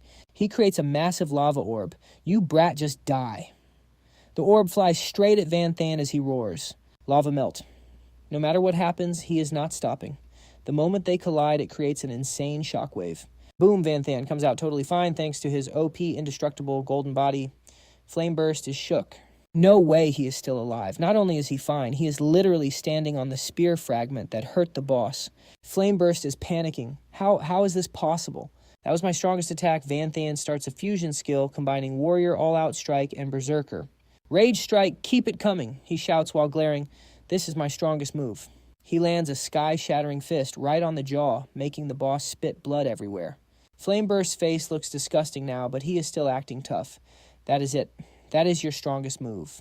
With my power, I can tank that hundreds of times. Van Than just casually raises his arm. I know. Suddenly a flesh sphere appears, but if I can pry your mouth open, that is enough. Here is a little gift for you. Before Flameburst can even process it, he eats the whole thing. It was thrown so hard he is forced to swallow it down. For some reason, the chains binding him start glowing bright. Flameburst is covered in light and starts cursing, damn it. What the hell did you put in my mouth? He is clearly in pain, screaming and groaning. Van Than kindly explains, it is the food you crave the most, obviously. Don't tell me you did not recognize the taste. As he says that he transforms, did you think I would not notice those chains holding you are actually a set of rules? Van Than shifts back into his black body form, but a slightly different version. And I know exactly how to break these rules. Flameburst lets out an agonizing scream. He cannot believe his eyes. Damn you, how did you find out? Van Than watches the scene and explains. Anyone with eyes could see it. You are always tortured by hunger. Even those monsters made from your vomit were crying out because they were hungry. Even when your mind is asleep, your body still craves flesh. He smirks because he has caught him red-handed. You have been starving for 700 years, so you are desperate for flesh. That is why, even when I was wrecking you, you could not stop eating the rocks. Normally that would be fine. But the problem is you threw all those rocks back up later. Van Than's gaze turns sharp, even after you awakened. You acted like you did not want to eat me at all. The difference is too huge, so I had to suspect something. It is not that you did not want to eat me, it is that you did not dare to. The glowing lava around them starts to fade as his power drops. I have seen Void's memories. He hates you flame demons to the bone. He imprisoned you here just to torture you. Those chains aren't just for show. They're part of a rule that forces you to endure endless agony. Van Than mocks him with a smug look. Since you just felt good after eating something, you've officially broken the rules. And that means punishment time. It just so happens my inventory is stuffed with monster corpses. I'll just crush them into meatloaf and shove them down your throat. That's enough food for a massive feast. After 700 years of starving, this should feel absolutely incredible. Pure bliss. Burning to ashes. Bao Wiem screams in rage. I can't believe I lost to a complete nobody like you. This isn't fair, I won't accept this. His body starts smoking before shattering into 1,000,000 pieces. Finally, a stone appears right where he stood. Van Than stumbles, his energy completely drained. Even weakened and imprisoned, Bao Wiem was a total beast. Are all 72 demon pillars this terrifying? That was insane. I've used up way too much mana. I can't even maintain my demon form anymore. He frowns, analyzing the situation. Honestly, there was a dirtier way to handle him. His movement was limited because he was locked up. I could have just used Van Luan and Vu Dick to spam damage and then run away. Then wait for the cooldowns and go back in. Doing that for 3 to 5 months would have drained him to death eventually. But I've got a final showdown with the Night Demon Lord, so I don't have that kind of time. He slowly walks toward the large pink stone. Let's see what we got. Appraisal skill activated. This is the core of Celestial Fire. It contains 1,000 years of the Fire Demon Lord's mana. Absorbing it directly will massively buff fire skills and give me immunity. I'll be immune to all fire damage, or I could use it to craft some fire gear. He reaches out and grabs it. Total fire immunity. This single stat is already more OP than my Nether Flame. Now I only need one more rank, 5 material. Suddenly a sound makes him glance over. It's Void, and he's actually clapping. He walks toward Van Than with a satisfied smile. Not bad at all. You're actually pretty good. I thought your arrival was just a fluke. But you're a total surprise. Void draws a sword. I'd really love to test your skills myself. But before that, there's something I need to take care of. Van Than snaps into a defensive stance, but the blade flashes past him like lightning. Van Than doesn't even have time to react. He spins around, confused, because he didn't take any damage at all. In fact, he suddenly feels a lot more relaxed. What did you do to me? Void turns back to explain. Nothing much. I just temporarily cut your connection to a certain something so it can't watch me. It wasn't exactly a good thing anyway. Suddenly stones start floating in the air and Van Than's heart drops. Wait, did he mean my connection to the system I can't call the system anymore? Void casually sits down on a rock. The smoke clears, revealing little Nana's form. It's a bit awkward to chat with someone whose face you can't see, so I'll just use a face you're familiar with. But seriously, I'm surprised you aren't scared of me. Van Thon sits down opposite him. Well, I basically lived your life in those memories. I have a good idea of what you're like. If you wanted me dead, I wouldn't have lasted this long, am I right? Even with Van Than calling him out, Void's expression doesn't change. He just chuckles. Fair point. You should be glad you're human. I made a rule for the Void City. Any demonkin who steps foot in here must die. But you found a loophole since you aren't actually a demon. He lets out a sigh. This place is where I keep my precious memories. I never wanted anyone to get in here. But things went sideways, and here we are. I don't know if meeting you is a blessing or a curse. Van Than is still trying to process everything. This guy really is the great void demon who rules the dark world and divided the 72 demon kingdoms. But only a god can create and change rules like that, right? Unless it's like Void can read his mind. Don't overthink it. I'm not a god, or at least not what you would call one. Van Than can't help but ask. Then what are you... And why can't anyone see your real face? Void explains without getting annoyed. It's because our life force levels are worlds apart. You can't perceive an existence that you can't even comprehend. And that includes you. He points toward Van Than. Basically, someone with a higher life force like me can see everything about you. Van Than's eyes widen in shock as Void continues. That includes the other soul inside your body. That thing you call a system, and the fact that you're a transmigrator. I see all your items and even those Void blueprints. Sweat pours down Van Than's face. What exactly are you? He thinks to himself. Being completely exposed like this feels disgusting. Void laughs. You aren't qualified to know that yet. Unless, of course, you can prove yourself. I refuse to end up in that coffin. If I do, all of this was for nothing. He sweats bullets deep in thought. That coffin. Is it the same familiar one I saw back in the mountain range? Does he mean that's my final resting place? Is that really how it ends for me? Void waves his hand, summoning a mysterious stone. You took down the blazing demon lord, which helped me settle an old grudge. Consider this calamity stone of 10,000 aeons a gift from me. It's exactly what you need right now. Now pull out that blank blueprint. I'll show you how to actually use it. Without a second thought, Van Than pulls it out and gives a quick thanks. The purple aeon stone glows bright as Void breaks it down for him. This blank blueprint is a god-tier item for you, but you can't just throw random trash into it. You need a core material for the main set, then use sub-materials to expand it into a full gear set. Van Than watches closely, soaking up the knowledge, that calamity stone. That's going to be your main material. As it starts to swirl, Void shouts. Now throw in the support materials you want to use. Van Than moves fast, tossing in the gems he gathered. Heaven's flame crystals and death essence stones go flying in, black forest cores and golden marrow crystals. Everything melts together, turning into glowing text on the blank blueprint. The light wraps around him, covering his arms and body. Once the dust settles, Van Than is rocking the full Aeon Annihilation set. The set includes the Calamity Aeon Tunic Blazing Melt Leggings, Death Essence Spalders, and the Black Forest Belt. Finished off with Golden Marrow Boots. His total stats are cracked. Strength is up by 1,950. Vitality plus 23, Agility plus 14, Intelligence plus 21, and Durability plus 1,250. He's got fire damage immunity and debuff resistance plus 3. Once his flame energy hits max level, he can unleash a massive annihilation blast. It auto-recharges every 24 hours, and it even absorbs incoming calamity damage. When it's fully charged, he can tap into the Aeon Calamity power.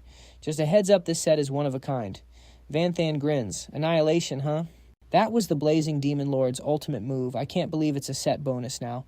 The harder it is to charge that Aeon Calamity power, the scarier the skill, the more broken the stats. This thing is definitely more terrifying than a simple blast. This is peak legendary rank gear right here. He clenches his fist, feeling the power. With this set, those 3 demon lords are cooked.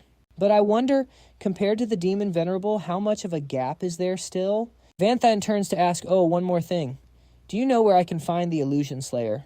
He remembers the system gave him a quest to take it down a long time ago, but he's never even seen a trace of this Illusion Slayer. Void just gives a mysterious smirk. Truth is, you've seen it already. You just didn't realize it. He glances around. It's everywhere you look. This volcano, everything around us. Even us. The glowing red ground beneath them holds only 2 living souls. Void reveals the shocking truth. All these jagged peaks. We're literally standing inside its body. Van Than is completely stunned. Void slowly explains. Long ago, before the 72 demon pillars existed, the dark world was full of lethal zones. The deadliest of them all was the Illusion Cliff. Back then, only a few demon chiefs knew the truth about the beast Van Thon was looking for. Illusion. Cliff isn't just a location, it's a massive demon beast that's been sleeping for 10,000 years. Its name is the Illusion Slayer. It all clicks for Van Than. No wonder those corpses looked like they were being digested. I bet the Lost Swamp is just its way of hunting. It spreads illusionary gas and slime to paralyze its prey. It makes them lose consciousness so it can slowly digest them. Otherwise, how could it stay asleep for so long? It would have woken up from hunger ages ago. He starts connecting the dots. The border between the Illusion Cliff and the Lost Swamp. There must be a gap leading straight inside the Illusion Slayer's body. Most likely, its digestive tract. Little Nana's ancestors must have taken a wrong turn and ended up inside the beast. They actually lived in peace there to avoid the wars outside. Too bad they were eventually wiped out by outsiders. Void adds more context. For years, my Void City blocked all demonkin so no one could set foot in here. Over time, people forgot the Illusion Cliff even existed, but the legend of the blazing demon purgatory lived on. Van Than asks, "So did you end up wiping out the entire blazing demon clan yourself?" He shakes his head. Imprisoning the blazing demon lord was enough to settle the debt. I'm not a monster who'd commit genocide for revenge. The Illusion Slayer was the one who did the dirty work. Void clarifies. As long as the blazing demon lord was around, the Illusion Slayer didn't dare move. But once I locked him up, the beast had zero chill. It didn't hesitate. It swallowed the entire blazing demon clan whole. By now, it's probably finished digesting every last one of them. Van Than can't help but be impressed. That is one ruthless demon beast. He thinks to himself, absolutely savage. Those two just finished trading blows inside its gut, and now it is definitely looking for payback against the weakest link. Suddenly, his entire body begins dissolving into smoke. Your appearance actually has me hyped. One day, you will be standing right by my side, as long as you can stay alive until then. Hope we cross paths again. Before vanishing, he does not forget to drop one last excited reminder. That scrap of yours just woke that guy up. He did not dare to make a move while I was around, but now his big chance has arrived. He evaporates into thin air, leaving Van Thon standing there completely lost. But he is not left wondering for long. The ground beneath his feet starts losing it. Mountains literally sprout up, making Van Thon jump out of his skin.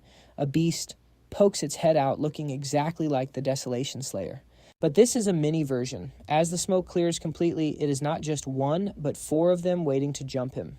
Van Than's face goes pale. This is bad, really bad. I am still in my weakened state. Meanwhile, at the Forbidden Mountain Range, where the demons are busy grinding, Colada's voice rings out.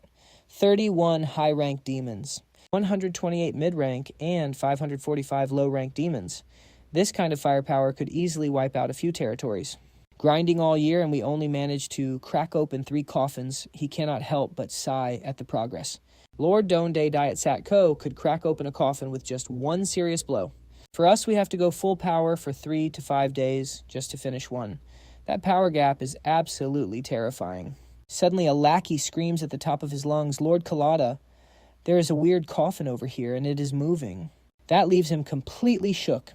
What these coffins are only supposed to have corpses inside. Don't tell me someone is still breathing in there.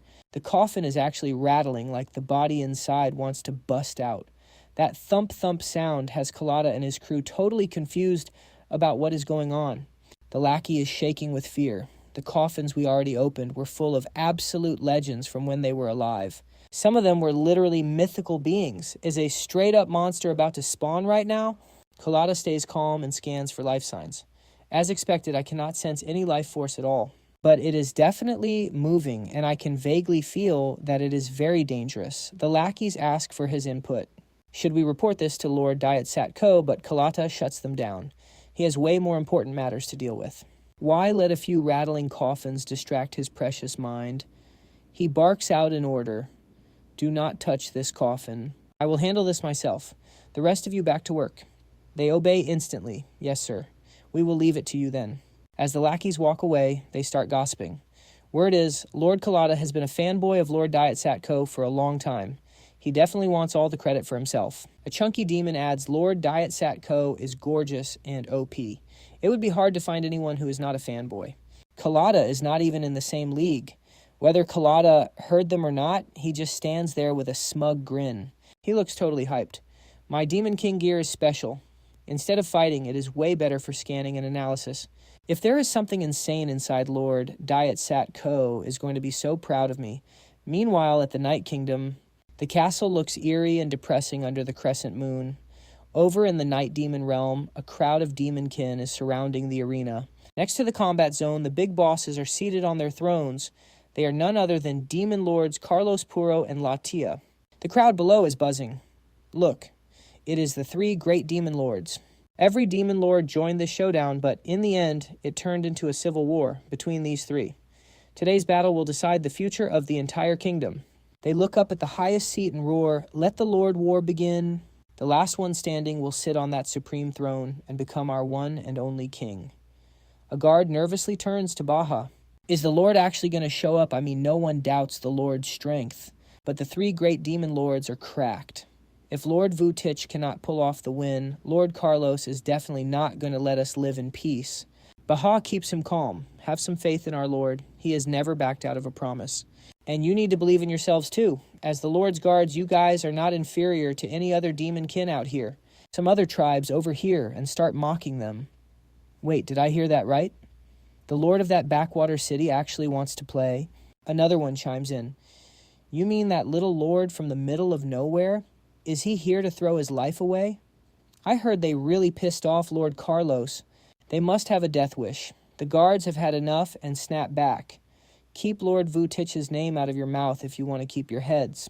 The trash talkers back down like cowards. Whoa, chill, we were just talking. Why so serious? Don't kill me. Baha gently stops them. Today is a very important day. Starting a fight for no reason will only end badly. Just ignore them and let them yap. Because of that, the gossip only gets louder. Is this really that poor dusty city? I heard the demons there are straight up fodder. Something isn't right. These guards are rocking top-tier gear. It's totally different from the rumors. Suddenly a voice cuts through the noise below. For years, our Night Demon clan has been disrespected for way too long. We're at the very bottom of the 72 tribes. But that all ends today. A new king will rise to lead us. We're bringing back our glory. The rules for this final battle are simple. Any demon lord can step up to the stage and take on challengers. Everyone is listening closely. The last one standing on this stage will be our new king. Period. I declare the final battle has officially begun. Lords take the stage. Before he could even finish, someone jumped up. Dita stepped up with total confidence. The new king is me. Step out if you want to catch these hands. The crowd was buzzing. That's Lord Dita from Louvre Castle. He was already a high demon powerhouse, but with that Demon King gear, he's broken. They call him the strongest lord below the 3 great demon lords. But the first one on stage, and we'll have to fight the most rounds. Everyone wants to go last, but this guy, he's just built different. Instantly, another guy jumped onto the stage. Dita, don't be so arrogant. That throne isn't yours yet. Dita just gave a smug smile. The stage exploded in smoke and chaos. The crowd was stunned. Whoa, he's cracked so strong. If this stage wasn't specially reinforced, the shockwaves from this fight would have cooked us all. As expected from a battle between lords, terrifying. Meanwhile, 2 shadows are hiding in the crowd. It's Xiao Yu and Xiao Ling. Xiao Yu sneered, "You call this a fight, trash tier?" Her sister agreed. I didn't think our home had fallen this low. These nobodies really think they can take the throne. Xiao Jing was napping in Xiao Yu's arms when he suddenly woke up. Xiao Yu saw him looking happy and asked, "Hey kid, what's up?" Xiao Jing was buzzing. Master is almost here. Xiao Yu was shocked. No way Mr. Yun is coming. Xiao Jing nodded, totally hyped. Yes, Master's getting closer and closer. He's almost here. She was overjoyed. After searching for so long, he's actually showing up on his own. What do you think Mr. Yun is doing here? Xiaoling guessed there's no way he's here to fight. But over the past year, no matter how fast Mr. Yun has leveled up, he'd only be at the high demon level. Maybe he's just here for the show. With his night talent blending in is easy. On the stage, Dita punched his opponent into the sky right in front of everyone. He shouted with excitement, "You trash really thought you could challenge me. Next, get up here. The throne belongs to Dita." The people below started whispering, "No way. He flattened 6 demon lords in 15 minutes. Is Lord Dita really that OP? I thought it would just be the big 3. Fighting each other, but now a serious challenger has appeared. I don't think any other lord will dare to fight him. Maybe he really can become the new king. Ladia sat on her throne, sipping her drink. What a bunch of idiots. Keep guessing. You'll never realize the game was rigged from the start. Puro's smile was full of satisfaction. Dita is just a pawn we've trained for years to play the dark horse today. And when we crush him, the crowd will hype us up even more. After all, taking the throne without a struggle won't satisfy these fools. They want a real king. She laughed wickedly. After all, Dita is just the warm-up act. The real show is our internal war. Then she turned to Carlos. You don't seem to care about the arena. Are you thinking about that Wuxi guy? The one who ghosted on resources, wrecked your men, and even dared to provoke you? He's still not here. Looks like he chickened out. Carlos smirked. If he dares to show up, I'll rip him apart myself. But it's fine if he doesn't, because I have something even better planned. Suddenly, soldiers moved in. This startled Baja. They suddenly surrounded the people from Siloke, leaving him confused. What is the meaning of this? Carlos stood up. Before the next fight, I want to add an extra reward. In case you didn't know, one territory refused to pay their war resources this past year. They put us under massive pressure. It's time for judgment. You all know. Paying war supplies is the duty of every demon tribe. Those who resist will be wiped out.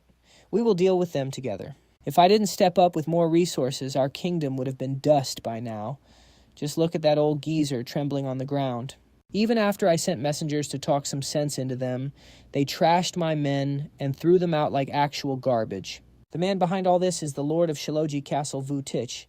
They were cornered and helpless. Carlos kept going, calling him a total traitor to our Dark Knight demon clan along with all his followers.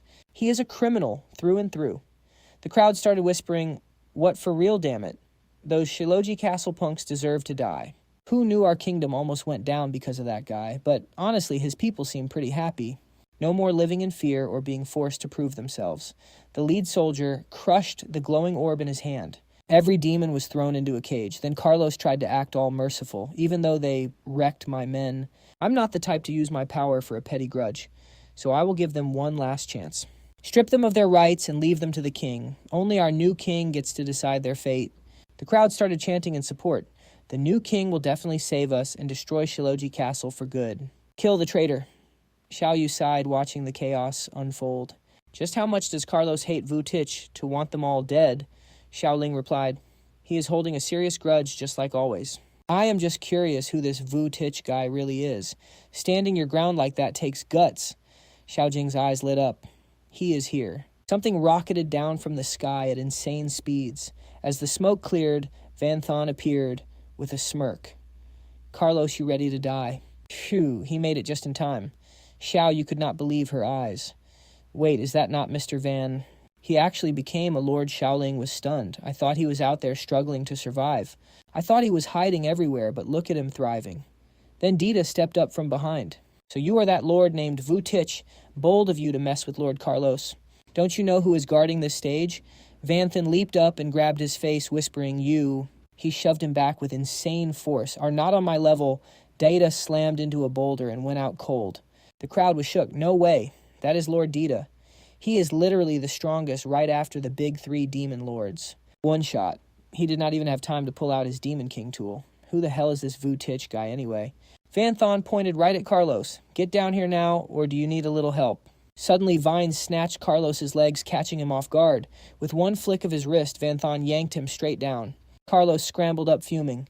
You brat, he summoned a fire beast with a roar. I am taking your life. Vanthan dodged it effortlessly. Carlos snapped and pulled out another weapon. Don't even think about running. He slammed it down to trigger Bone Forest. The bone spikes shattered against Vanthan's defense before they could even touch him. Carlos was getting desperate. My spikes could not even scratch him. Just how cracked is this kid's physical body? Good thing I had a backup plan. Vanthan was stuck, unable to move up or down. He was trapped in the bone cage. Then a swarm of crimson birds swooped in. This ultimate move is unavoidable. Vanthan just raised a hand and fused his skills, Fireball and Void Palm. A massive fire pillar swallowed the birds in an instant.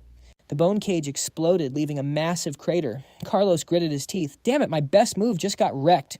He broke it through pure force. Looks like I have no choice but to use the Demon King tool, but before he could move, Vanthan's eyes widened. A crushing aura surged toward him. Carlos broke into a cold sweat, completely paralyzed. He is cooked. What is this? I cannot even move a muscle. Is that the dark goddess's king tool? Van Than walked over and snatched the tool right out of his hand, looking at it with total disgust. What did you say again? This little thing is your demon king tool. Carlos was completely frozen in place, paralyzed. He activated the system appraisal. Demon King Tool Scepter of Decay. Inflicts the breath of death upon impact. Once it hits, no matter the defense, the target's lifespan just starts draining away. Now that is one fire item. The demons watching were losing their minds. What is going on? Why is Lord Carlos frozen? Did he really just lose the Demon King tool that easily? You gotta be kidding me.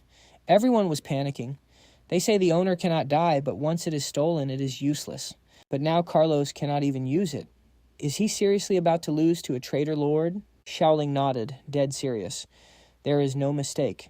That is the perfect night eye, the key to a flawless evolution. The Eye of Night is dark mana. I hate to do this, but we have no choice. We have to take him out. But little Yu stops them immediately. Wait, his face changed, but his moves are still the same. It is still him. He has not been corrupted yet. He is somehow using a special method to fuse with that dark mana. Little Ling cannot believe it. Only the Demon Kin can use dark mana. That is the law set by the gods. Even the dark cultists have to throw away their humanity and fully transform into demons to touch that power. I have never heard of a human ever pulling that off. Little Yu is dead serious. You have never seen it for yourself, so you do not understand. I have seen this man do the impossible twice now. Once he swallowed the nether flame without taking a single scratch. Another time he wrecked a level 60 tier 3 demon when he was not even level 30. I am betting on him one more time. On the other side of the field, Carlos is still frozen and panicking. Damn it, how does he have the night goddess's Eye of Night? He has to die right now. If he survives, he will definitely be the new king. Sensing the danger, Carlos grits his teeth and screams Latia. Puro shouts to the other two lords, "Are you just going to stand there and let this traitor take the throne?" Puro asked Latia if he saw that right. She is totally chill about it. You saw it right.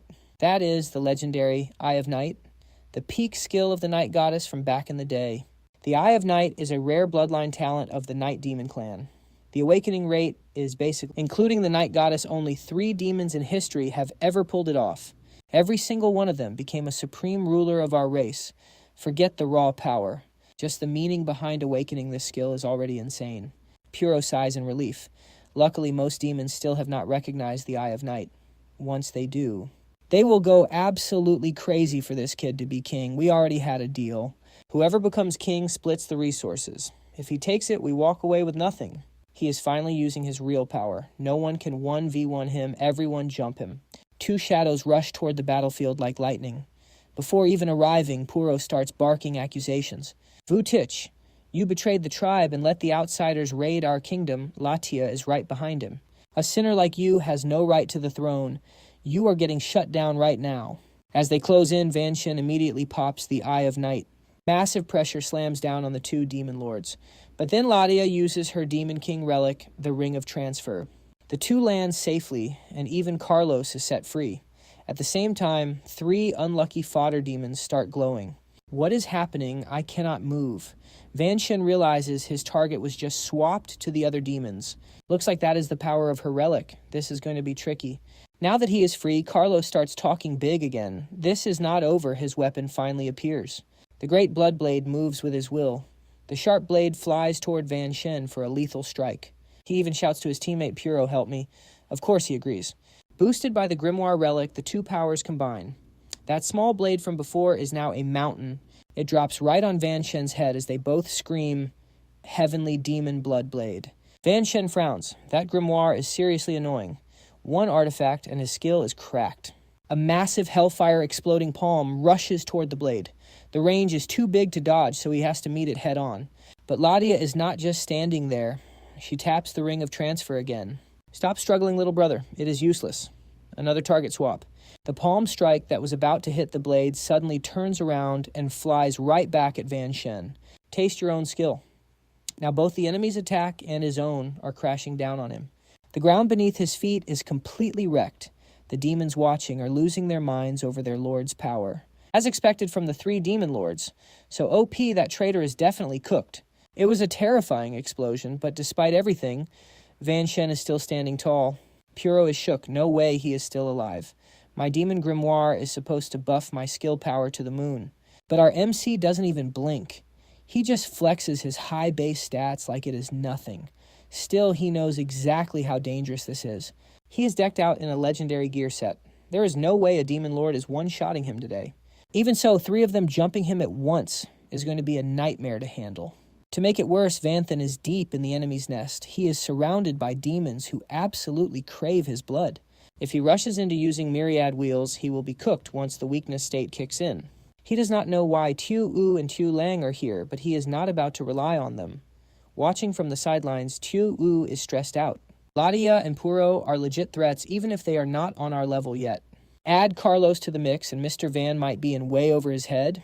We have to help him. Tu Lang is still suspicious, though wondering if Mr. Van has already been turned into a demon. Right then, little Tu Kin stammers out that the master is watching them. I can feel it. He wants us to stay back. Tu Lang is caught off guard. He is watching us, but shows zero hostility. Tu Yu happily pets Tu Kin. That proves Mr. Van is totally fine. As expected, he is pulling off the impossible again. We will follow his lead for now, and only jump in if things get ugly. Meanwhile, Vanthan realizes Latia is the real problem in this fight. He needs to take out that female lord first. Her demon artifact is pure cheese. He tosses a small fireball her way to test the waters. She uses her ring of transfer. Aw, little brother, are you really looking down on your big sister? Using skills so recklessly, just like that, she reflects his attack. The fireball Vanthan just launched is flying right back at his face, but he already has a plan. Without missing a beat, he charges his energy to unleash 3 skills at once. Rapid casting, double casting, and fireball. A literal wall of fireballs flies at Latia at insane speeds. She just trusts her artifact, though. She does not give a damn about his fire. Trying to win with numbers, how naive. No matter how many you throw, I can reflect them all. Sure enough, every single attack he launched gets bounced right back at him. The spot where Vanthan was standing gets absolutely nuked. The floor is literally gone. Tu Yu and Tu Lang are sweating bullets. Mr. Van is playing way too risky, as long as the skill power doesn't break her limit. Latia can just reflect everything. You can't win against this with just raw power. Tu Kin even screams out in fear. But plot twist, Vanthan is perfectly fine. He uses the smoke as a cover and charges straight for Latia. She is completely caught off guard. What he charged through all that fire and didn't take a single scratch. In an instant, Vanthan is in her face. He gathers all his strength to trigger his plundering hand. Too bad for you, my fire resistance is high enough to tank all my own fire skills. I didn't take any damage at all. Reflecting them was useless. It is over for you. Vanthan lunges at Latia with insane speed, winding up a massive punch. It's over, but she isn't even scared. She just smirks at him. Tell me, little brother, did you forget something? Suddenly, Carlos and Puro ambush him with their weapons. Did you think we were just standing here for fun? But against their heavy assault, Vanthan easily parries both of them. They can't even land a scratch on him. Not even a little bit. However, Latia acts like she expected this and laughs. Over, you're joking, right? Puro and Carlos know exactly how important I am. They know who needs to be protected at all costs. She arrogantly swings her sword at him. Targeting me first was smart, but you shouldn't have tunneled so hard, sweetie. To her surprise, Vanthan just smirks. Looking at you too hard, you're the one who can't take her eyes off me. She didn't even notice a dark shadow appearing right behind her. Everything happened so fast that Puro screams out, Latia, Carlos, look out behind you. In a split second, the ground explodes in dust. Latia is completely pinned down by the shadow. She spins around furious. Damn it, he has a shadow clone skill. Since when? Vanthan calmly explains, it happened right when you were using my own skills against me. The fire blocked your vision, so I let my shadow demon hide in my shadow. It just happens to have a stealth skill, too. Sneaking up behind you was easy. Latia struggles to look up at him. Hiding in shadows and using stealth clones, that's incredibly rare. Then she realizes something even scarier. If a mere clone can suppress me like this, just how cracked are his main body's stats? Vanthan just looks down at her. Without her transformation ability, you trash can't even stand against me. Now kneel and submit. Puro opened his mouth wide and inhaled a mysterious purple mist. No way it's not over until it's over. The dark mist skill exploded instantly, shocking everyone. Vanthan just stood there, staying cool and scanning the area. Using thick fog to block my vision, are you that scared of my Eye of the Night absolute waste of time? Magic Echo activated, a cracked fusion of the Mage's mana surge and the mechanic's sonar positioning. Every single move you make is under my control. Puro suddenly lunged straight at Latia. This kid is ridiculously strong. I have to free Latia right now or we're totally cooked. He didn't forget to buff his weapon with the Pillar of Night skill. You pathetic clone, get lost. At the same time, Vanthan dashed forward, fusing the martial artist's Ice Fist with the warrior's full power strike. His sky-shattering ice instantly blocked the path. The hammer began to crack and groan, leaving Puro stunned. Wait, what? In a split second, it shattered into pieces. He grit his teeth in disbelief. No way my skill was fully buffed. This kid's power level is completely off the charts. He's even stronger than a demon lord. We actually thought we could take him total delusion. Vanthan spoke coldly, submit or die, hearing that Puro threw his ego away and kneeled. Puro chose to submit. He knew it was over. Resisting this monster meant certain death. Carlos shouted from behind, Puro, you and her, but Vanthan just shut him down with a single look and a simple question. And what about you, Latia, forced a fake smile while breaking into a cold sweat? I, Latia, also submit. Inside, she thought serving someone with the eye of the night. Honestly, that's not a bad deal. The crowd was losing their minds. How can this be Lord Puro and Lady Latia? They're actually submitting to a traitor, a guy who refused to give resources and didn't care if the clan lived or died. He's really about to become king. It's over. Our Dark Knight clan is officially finished. Carlos roared in pure rage. You've got to be kidding me. If you become king, this kingdom will be destroyed in no time. I, Carlos, will never back down. In reality, he knew he had already offended the guy way too much. There was no turning back now. The guards below started chanting, filthy traitor, you have no right to the throne, Lord Carlos is the one. Only someone who thinks about the clan is fit to lead. Following you only leads to death, so get lost. A sea of hands went up in protest. Step down. We don't want to die with you. You aren't worthy of being king. Get out now. Chu Lang silently watched and analyzed. Those guys are all Carlos's personal guards. Looks like it's our turn to move. With that, the two of them dashed in front of Vanthan, revealing their true faces. What if we accept him as our king? The crowd started to waver. Wait, that's Lady Loyabella and Lady Olimbella. The two strongest demon lords from back in the day. Why are they showing up now? Weren't they captured and turned into slaves by humans? Chu Yu tilted her head and scoffed. Slaves don't make me laugh, Chu Lang added with an annoyed look. Years ago, we only pretended to surrender so we could stay close to the humans and wait for a chance to avenge Her Majesty. Chu Yu continued. Now we've done it and we're finally back. Carlos pointed a finger at them, shouting, lies. Siding with that traitor means you want to destroy our kingdom. He cursed under his breath. Damn it, where did these two even come from? The personal guards surged forward again. Lord Carlos is right, they must be spies. The rest of the crowd followed along. The guards are right. Anyone protecting a traitor is a traitor too. Get off the stage. Blue flames flared up in Vanthan's hand. Winning the people's hearts isn't easy. Fine then, we'll do this the hard way. Tio Lang quickly stopped him. They're still our people, they've just been brainwashed. Mr. Van, please, show them some mercy. Chu Yu then came up with a plan. Actually, there's a very simple way to fix this. Right then, Carlos led his troops in a full-on charge. Guards, lords, citizens who want peace. The time to sacrifice for our country is now together. Kill the traitor. The crowd was hyped up and ready for blood. No matter how strong he is, we have the numbers to crush him. He's a traitor who brings nothing but disaster. For peace. Kill him! Enemies closed in from every direction. Vanthan's long hair covered his eyes, opposing me. You aren't even on my level. He opened his eyes, unleashing the Eye of the Night at full power. A massive wave of pressure exploded. Everyone was instantly frozen like stone. Pure terror filled their hearts. I can't move, my body's paralyzed. This intense power, we've only felt this from the Dark Knight Empress herself years ago. Looking at Vanthan's god-tier aura, they finally realized, the Eye of the Night. Only a true king can use that. Everything in sight stands still. The legendary Night Eyes that defeat enemies without a single strike. This was once just a legend of the ancient goddess of night. She was the one who made the night demons a powerhouse among the 72 tribes, earning them respect that lasted through ages of history. Many kings have ruled the Night Tribe, but only 3 in history ever awakened the Night Eyes. It's incredibly rare. This means that being a king doesn't guarantee you'll have the Night Eyes. But whoever possesses the Night Eyes is destined to be king. Vanthan stood there radiating pure majesty as his voice boomed out. Does anyone else have an objection? Truth is, he was already feeling drained. freezing so many targets at once sucked his mana dry. One demon spawn shouted in excitement, "Those are the Night Eyes, the ultimate symbol of a true king."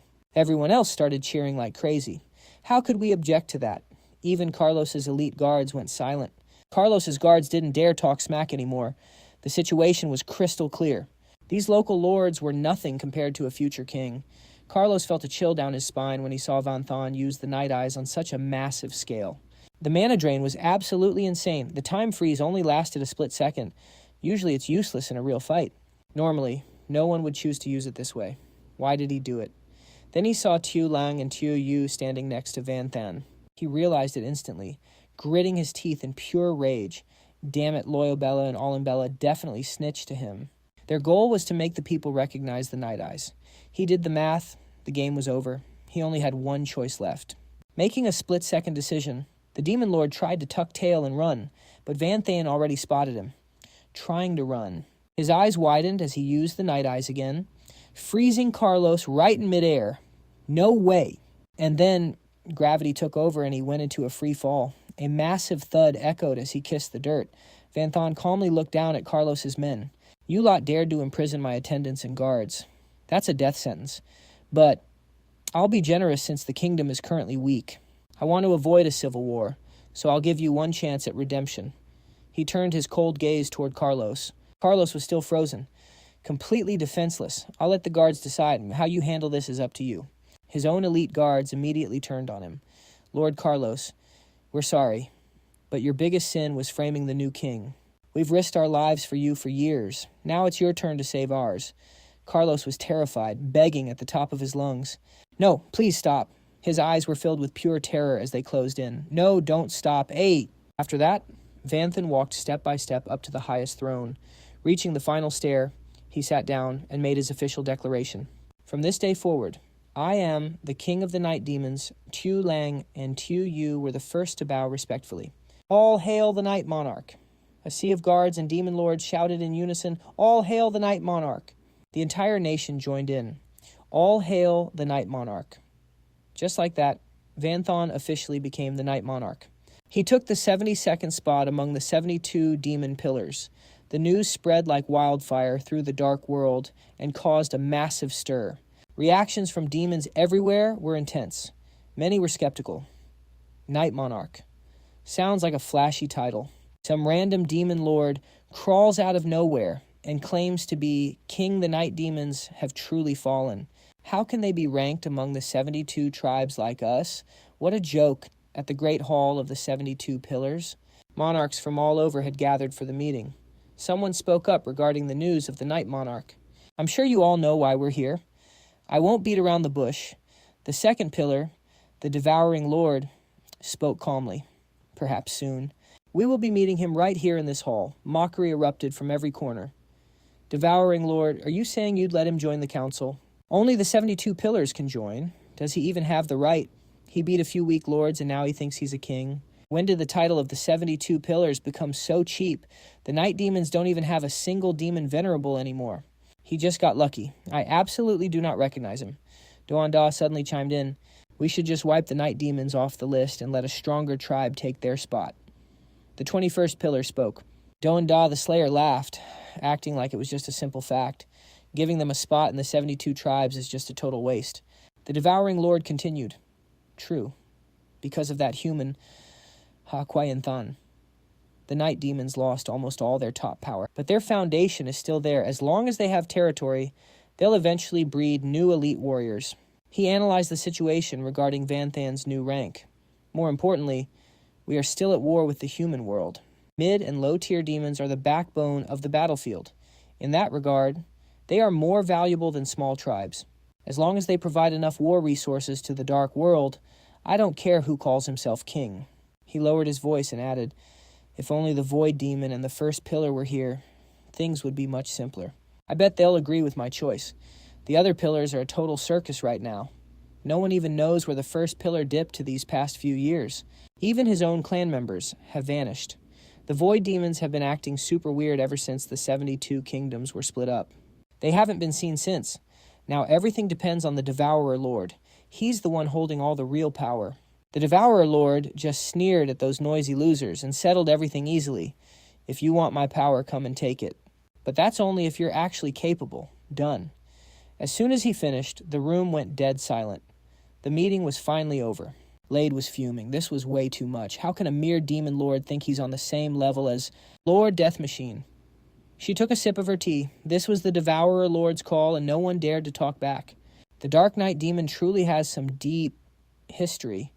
They might have lacked high-level powerhouses lately, but they've never failed to contribute war supplies. Her eyes turned thoughtful. What's really bothering me is that this Dark Knight monarch is also the Lord of Vutich. Looking back at everything, his appearance is just too strange. It's like he appeared out of thin air. First, he shows up at Shiloki Castle, instantly kills the former lord, Bodhi, and takes over as the new lord. Then 1 year later, he's already sitting on the throne as king. It's wild. Plus, I heard that after becoming lord, he refused to pay the war tribute. His territory. Never drafts soldiers. Before this, even the locals had never heard of a place called Vutish. Everything is super sus. Lade frowned. Maybe he's just some hermit living in the monster zones. That kind of kin is rare, but they do exist. They've been killing monsters since they were kids. Their combat power is insane, but because they rarely interact with others, nobody knows them. Doanda's legs swung slightly as she thought about it.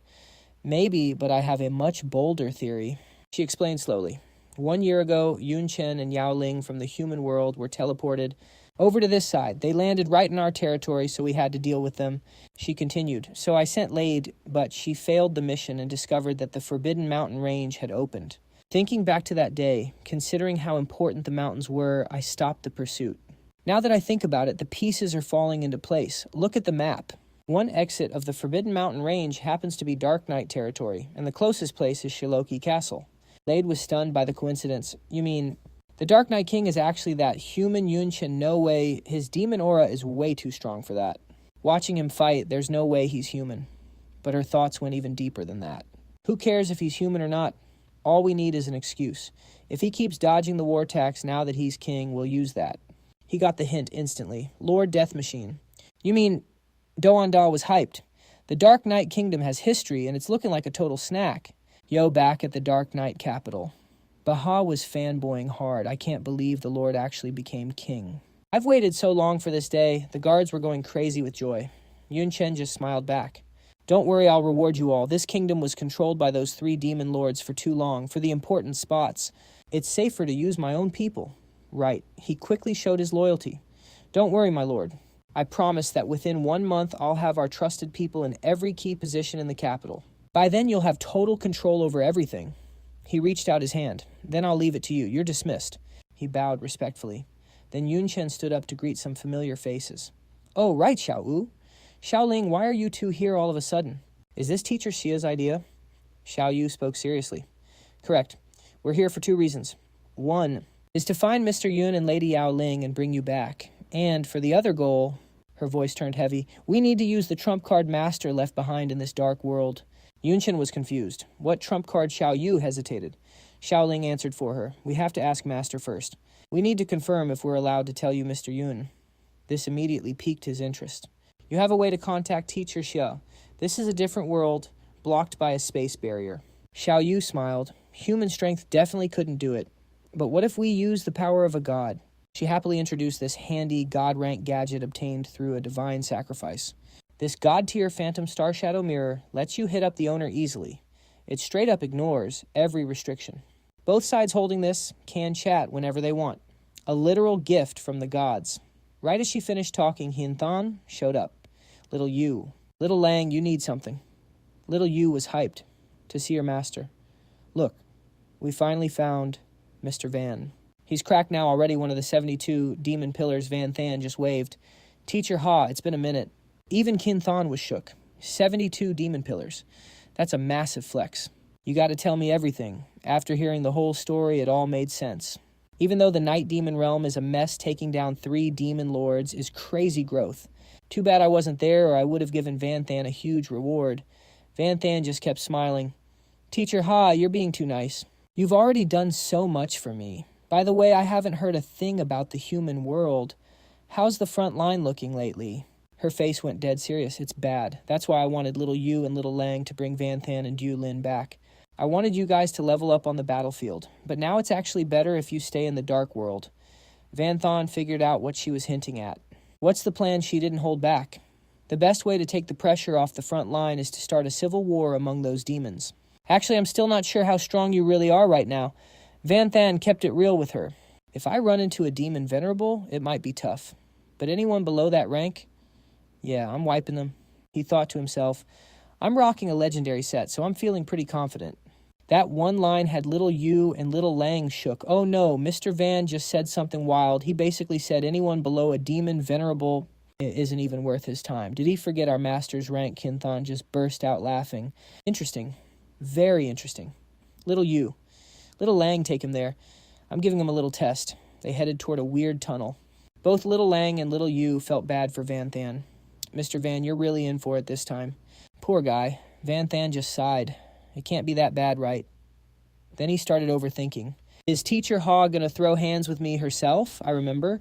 She's a legend, but her rank is only at the 3rd awakening. That's technically below a demon venerable. If I have to fight her, I'm definitely not confident. Little Lang didn't know what to say. Little Yu changed the subject. By the way, Mr. Van, where did you go after entering the dark world? We were worried sick looking for you. He played it cool and brushed it off. I just went to the endless desert for a bit, some training and treasure hunting. He did some quick math in his head. Better not mention the void. There's no way I can explain that. He thought back to the fight with the mini Phantom Annihilation Shell.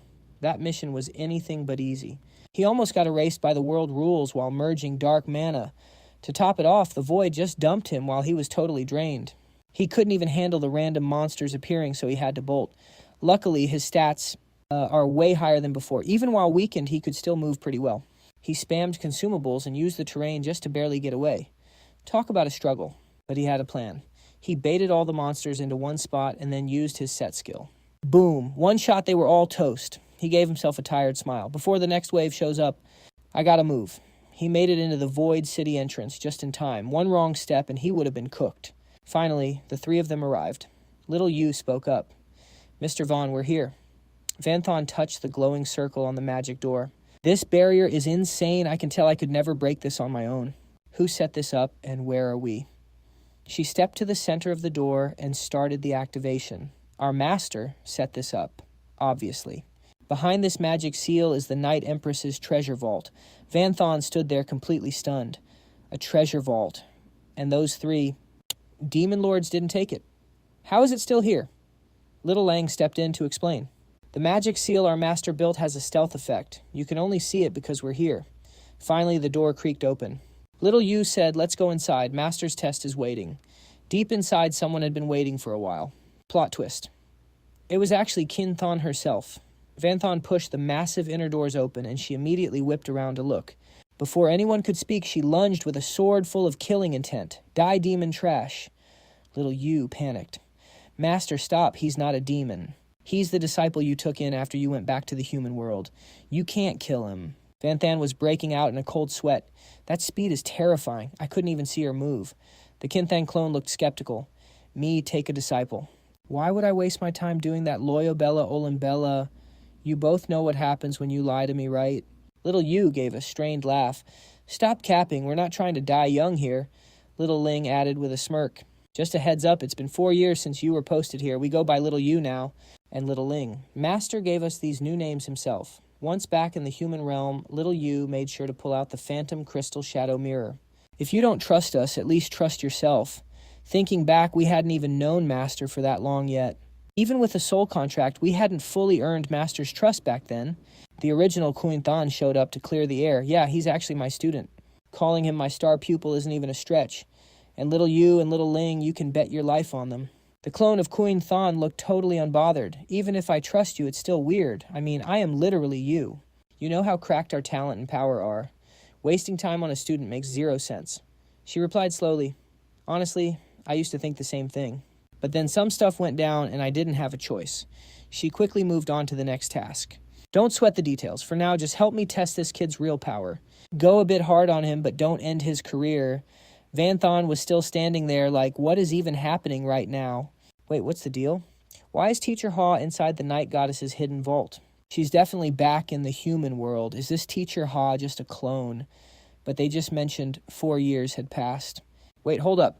How can a clone even last that long? Clone Queen Thon turned to face him. Thinking clearly even when things go south, and you found the main issue that fast. You even guessed the clone part. I like your style. No wonder my real self calls you her star student. Little Yu confirmed Van Than's theory. Spot on, Mr. Van. The master here really is just an avatar of her true self. It's not just some skill, though. She was made using a god-tier item. She's got all of Master's power from 4 years ago. Flashback time. Years ago, after Master took down the Night Goddess and found her massive loot stash, the vault was packed with a lifetime of treasures. But then little Yu dropped the bad news. The thing is, the vault was locked down with a special seal. It wasn't opening anytime soon, so Master had to leave a clone behind to guard it. She set up a protective barrier, so no one would mess with her clone, then headed off to conquer other realms. Looking at this version of her from 4 years ago, things went south. Master got wrecked in battle and had to retreat to the human world in a hurry. This clone ended up being forgotten in the vault. Talk about a plot twist, now she's our secret weapon. The current Queen Thon looked up at the sealed door. Too bad I still haven't cracked this vault open. Pure strength isn't enough to get past this seal. You need to meet some specific conditions. Unless I just nuke the whole vault, but then all the loot inside gets destroyed too. Van Than was officially blown away. A clone with 100% of the original's power that lasts 4 years. That god-tier item is actually broken. He thought about his own shadow demon. It was good, but this was next level. My summon stats and skills are all nerfed. It's not even in the same league as this clone. Queen Thane turned to him. It's not that OP, this clone has some major weak spots, but enough talk. Let's see if you're actually him. Van Than immediately drew his blade and got into a fighting stance. It's an honor. He was hyped. He really wanted to see just how cracked Teacher Ha was 4 years ago. Queen Thon stood there with a look of anticipation. It's been a boring 4 years in this place. I hope a student like you can give me some real fun. Don't worry, I won't go God mode on you. This is just a test. Faint blue energy started radiating from her as the hype built up. If you can make me even draw my sword, I'll count it as your win. Name Ha Queen Thon. Class Blizzard Swordsman. Level 90. Stats unknown. Skills unknown. Van Thon's face darkened. A swordsman who won't even use a sword. Even if you're Teacher Ha getting looked down on, like this feels pretty trash. He instantly activated his basic magic knight skill. Phantom Step. A dozen clones appeared instantly. Let's go. Queen Thon just crossed her arms and took a few steps back, totally chill. Charging in without knowing my kit. I don't know what my real self taught you, but this seems a bit mid. She didn't notice the purple tentacles creeping up from the floor. Suddenly they shot up and wrapped tightly around her legs. Basic skill. Entangling tentacles. Queen Thon flinched and looked down at her feet. The form was a bit different, but this is definitely Red's skill. She looked at Van Than totally confused. He was clearly holding a sword. He's using swordsman skills too. What kind of build is this? He lunged at her like a bullet. He swung his sword down with massive force.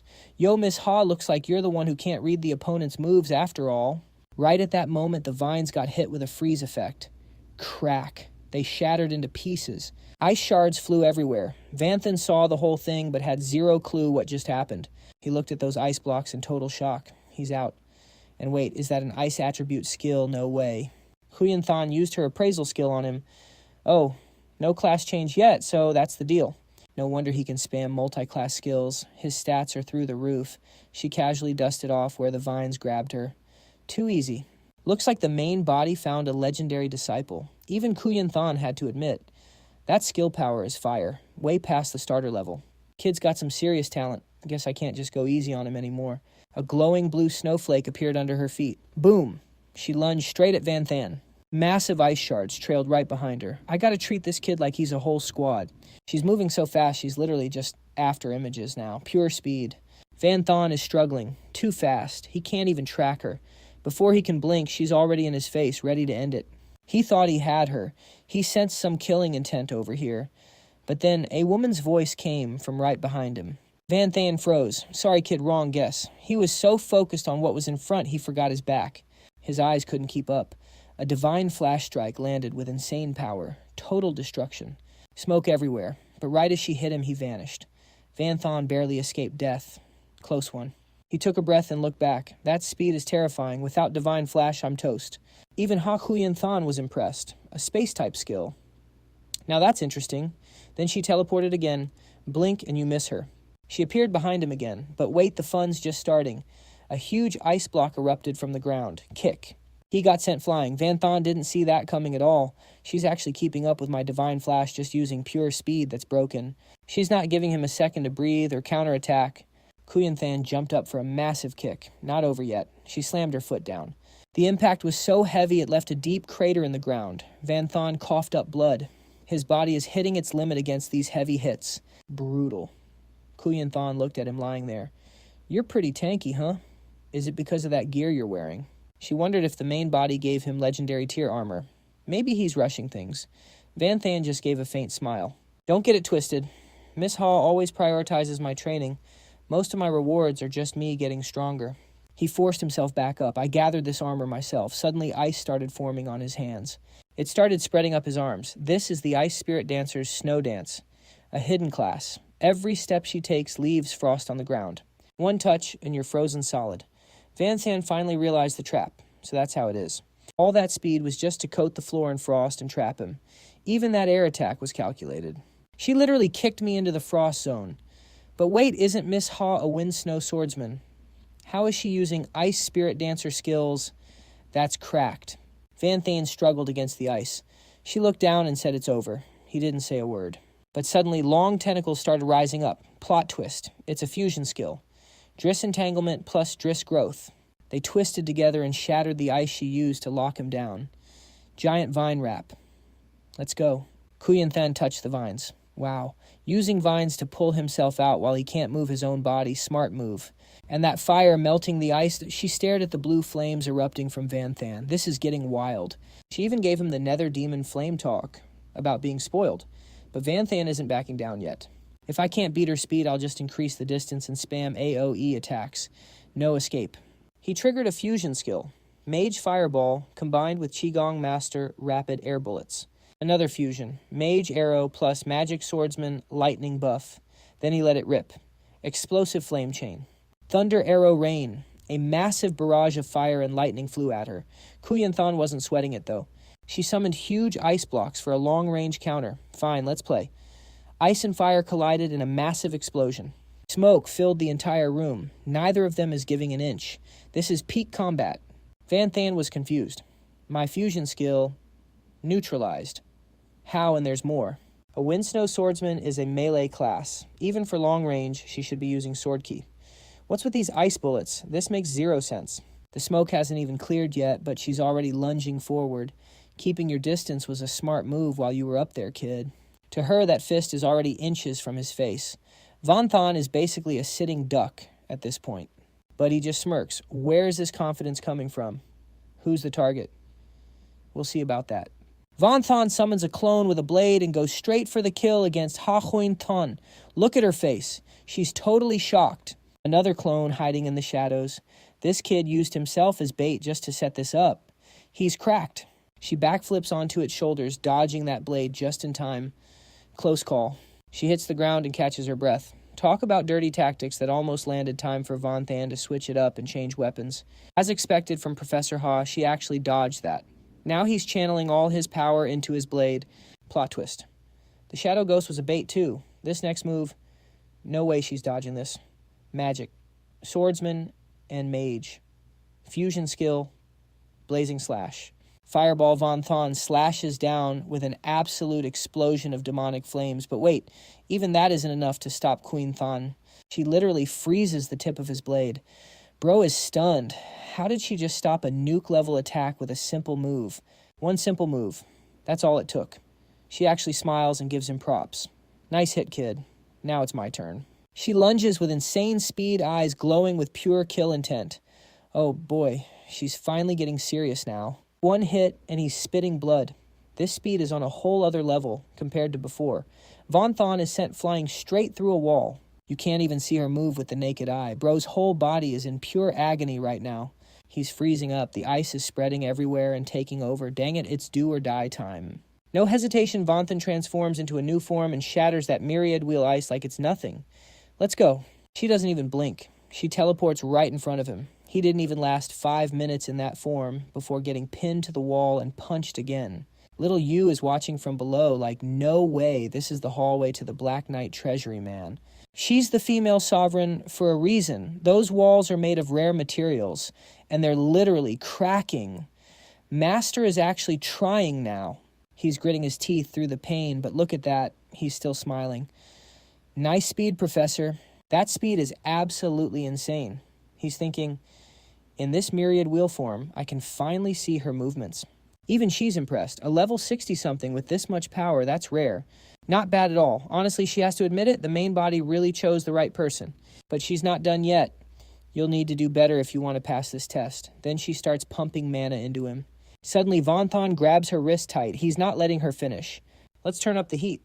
He triggers another fusion skill. Fireball and Magic Swordsman. Flame support combo. Dark capital Demon Flames. Boom. A massive fire erupts and swallows her whole. Better jump back if you don't want to get cooked. A suicide move. Taking her down with him, but wait, look at him. He's just standing there with his staff in the ground. There isn't a single burn mark on him. She finally realizes it. When it comes to fire resistance, even she can't compete with him. Vonthon takes that as a huge win. Thanks for the compliment, he shouts. Then he summons a massive wave of tentacles. Great entangling tentacles mixed with growth magic. He's literally surfing on a tentacle giant boa bind. Get her. He's speed casting and double casting like a pro. These tentacles are growing everywhere at lightning speed. The arena is getting smaller and smaller, but do you really think that's going to stop her? She charges through the mess like it's nothing. Nothing can block her path. Using the terrain to slow me down, not a bad plan, kid. She's still moving fast, though. But he's got an ace up his sleeve. 2 fire puppets join the chat. She just summons a massive ice shield to block them. I'm getting tired of this move. Their attacks are doing 0 damage against her defense. In a flash, she fires ice needles that wipe out both puppets and shred every single one of his tentacles. Things are looking bad, so Vanthan starts booking it. But she's not letting him get away that easy. She lunges right at him, but wait, where she's about to land, there's a mine hidden on a tentacle. Beep, beep, beep. She realizes it's a trap right as it goes off. Massive explosion. Luckily, she dodged it and landed safely. Or so she thought. There's another mine, right under her feet. She looks around and realizes every single tentacle is rigged with mines. He's got the whole place booby-trapped. It's total chaos right now. This kid is way more unpredictable than I thought. Explosions are popping off one after another. Skill fusion.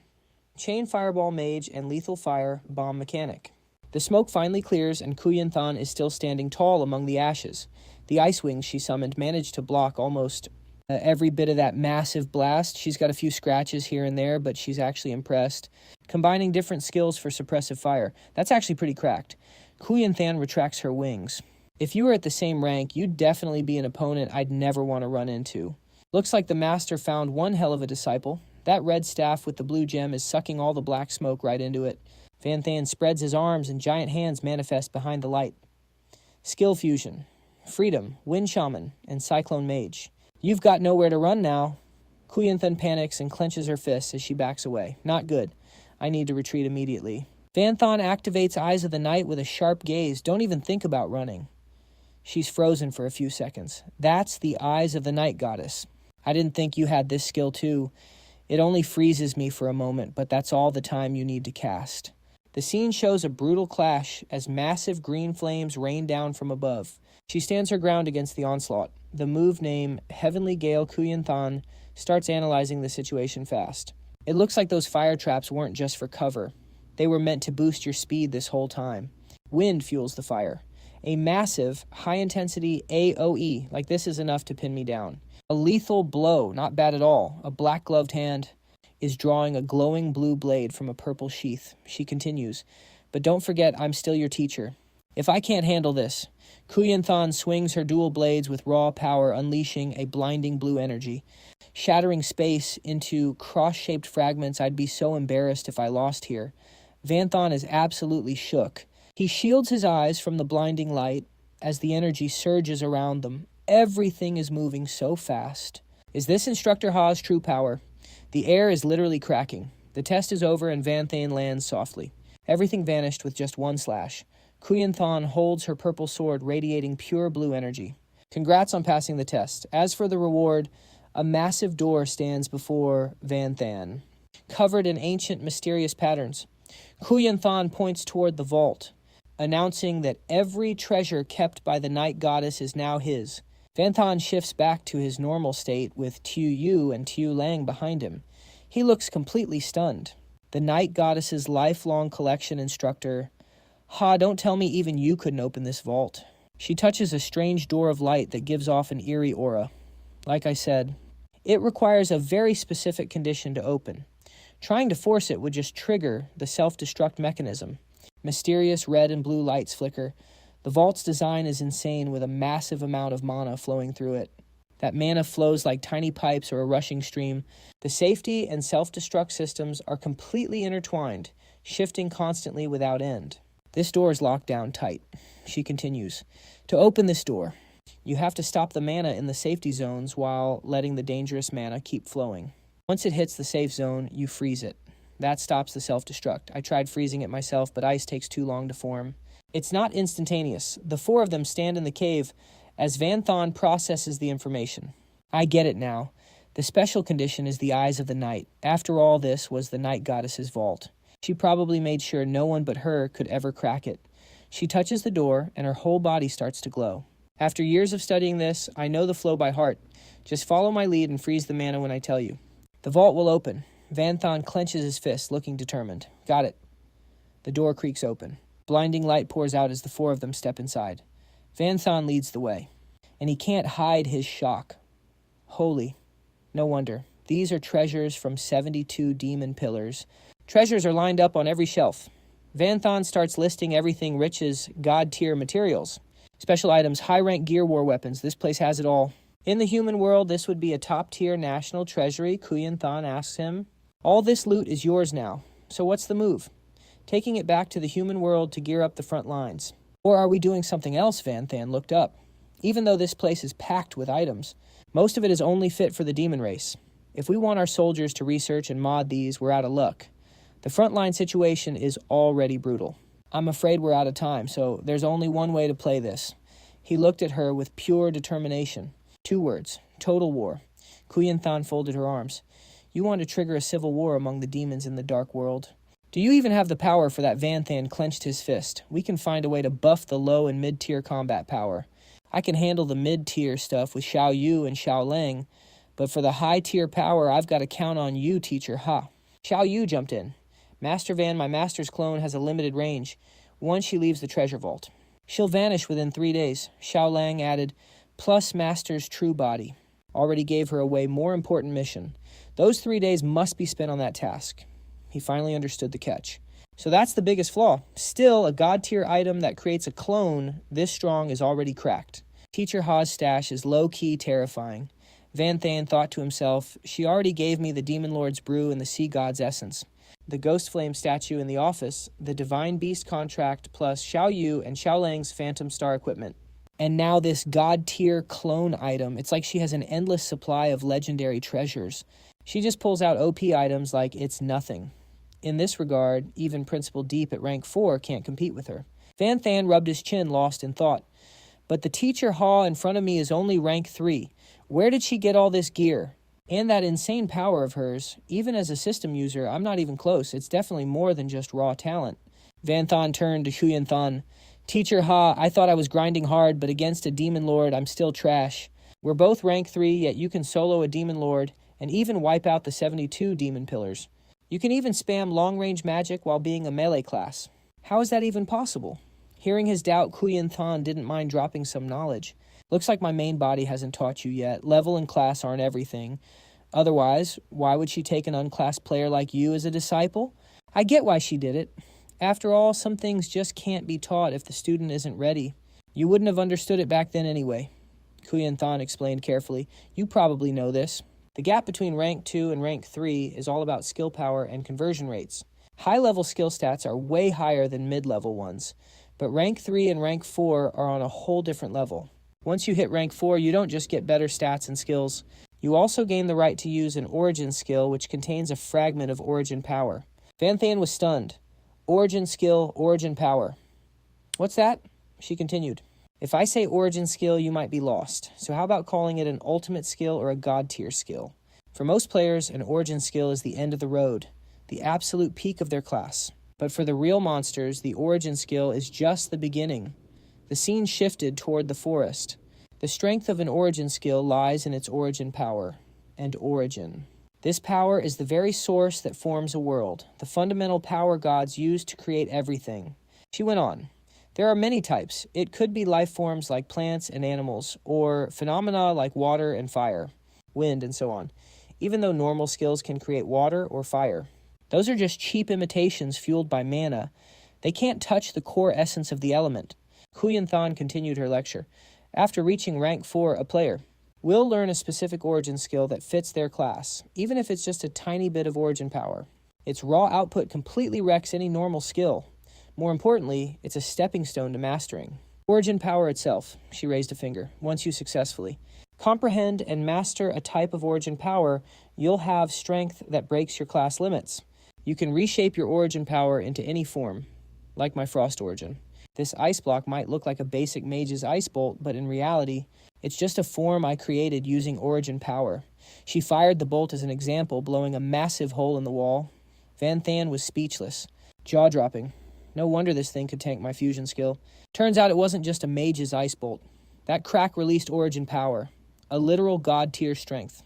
That's why Tier 4 classes using origin skills are called God rank elites. Of course, there's a gap even between God ranks and demon lords.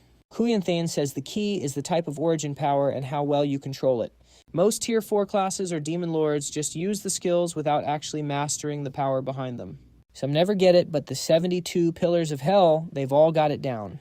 Better control means higher rank. Simple as that. Van Than realized it, so Teacher Ha has origin power that even demon lords don't have. No wonder her record is fire. But wait, she hasn't even hit Tier 4 for origin skills yet. How did she learn it then? She remembered there are other ways besides the Tier 4 advancement, like OP items or top-tier gear. Too bad my real body isn't here. The Night Goddess's vault doesn't have many of those, otherwise I'd hook you up. Van Than hesitated. Origin gear. Actually, I might have that. Scene change.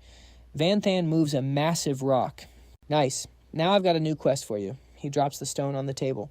Baha stammers. A new quest inside. He's screaming, "No way, that spatial mana stone is massive." He can't believe his eyes. It's packed with endless gold gear and materials. He's losing it. Did my lord just move the whole national treasury here? Van Than shrugs. I left enough in the treasury to keep the country running. Half of this is just my private stash. Most of it came from the Night Goddess's vault. Baha is shook. With this much, we can build a literal fortress. He opens his palm, showing a holographic castle. Your quest is simple. Turn this mobile palace into a mobile war fortress.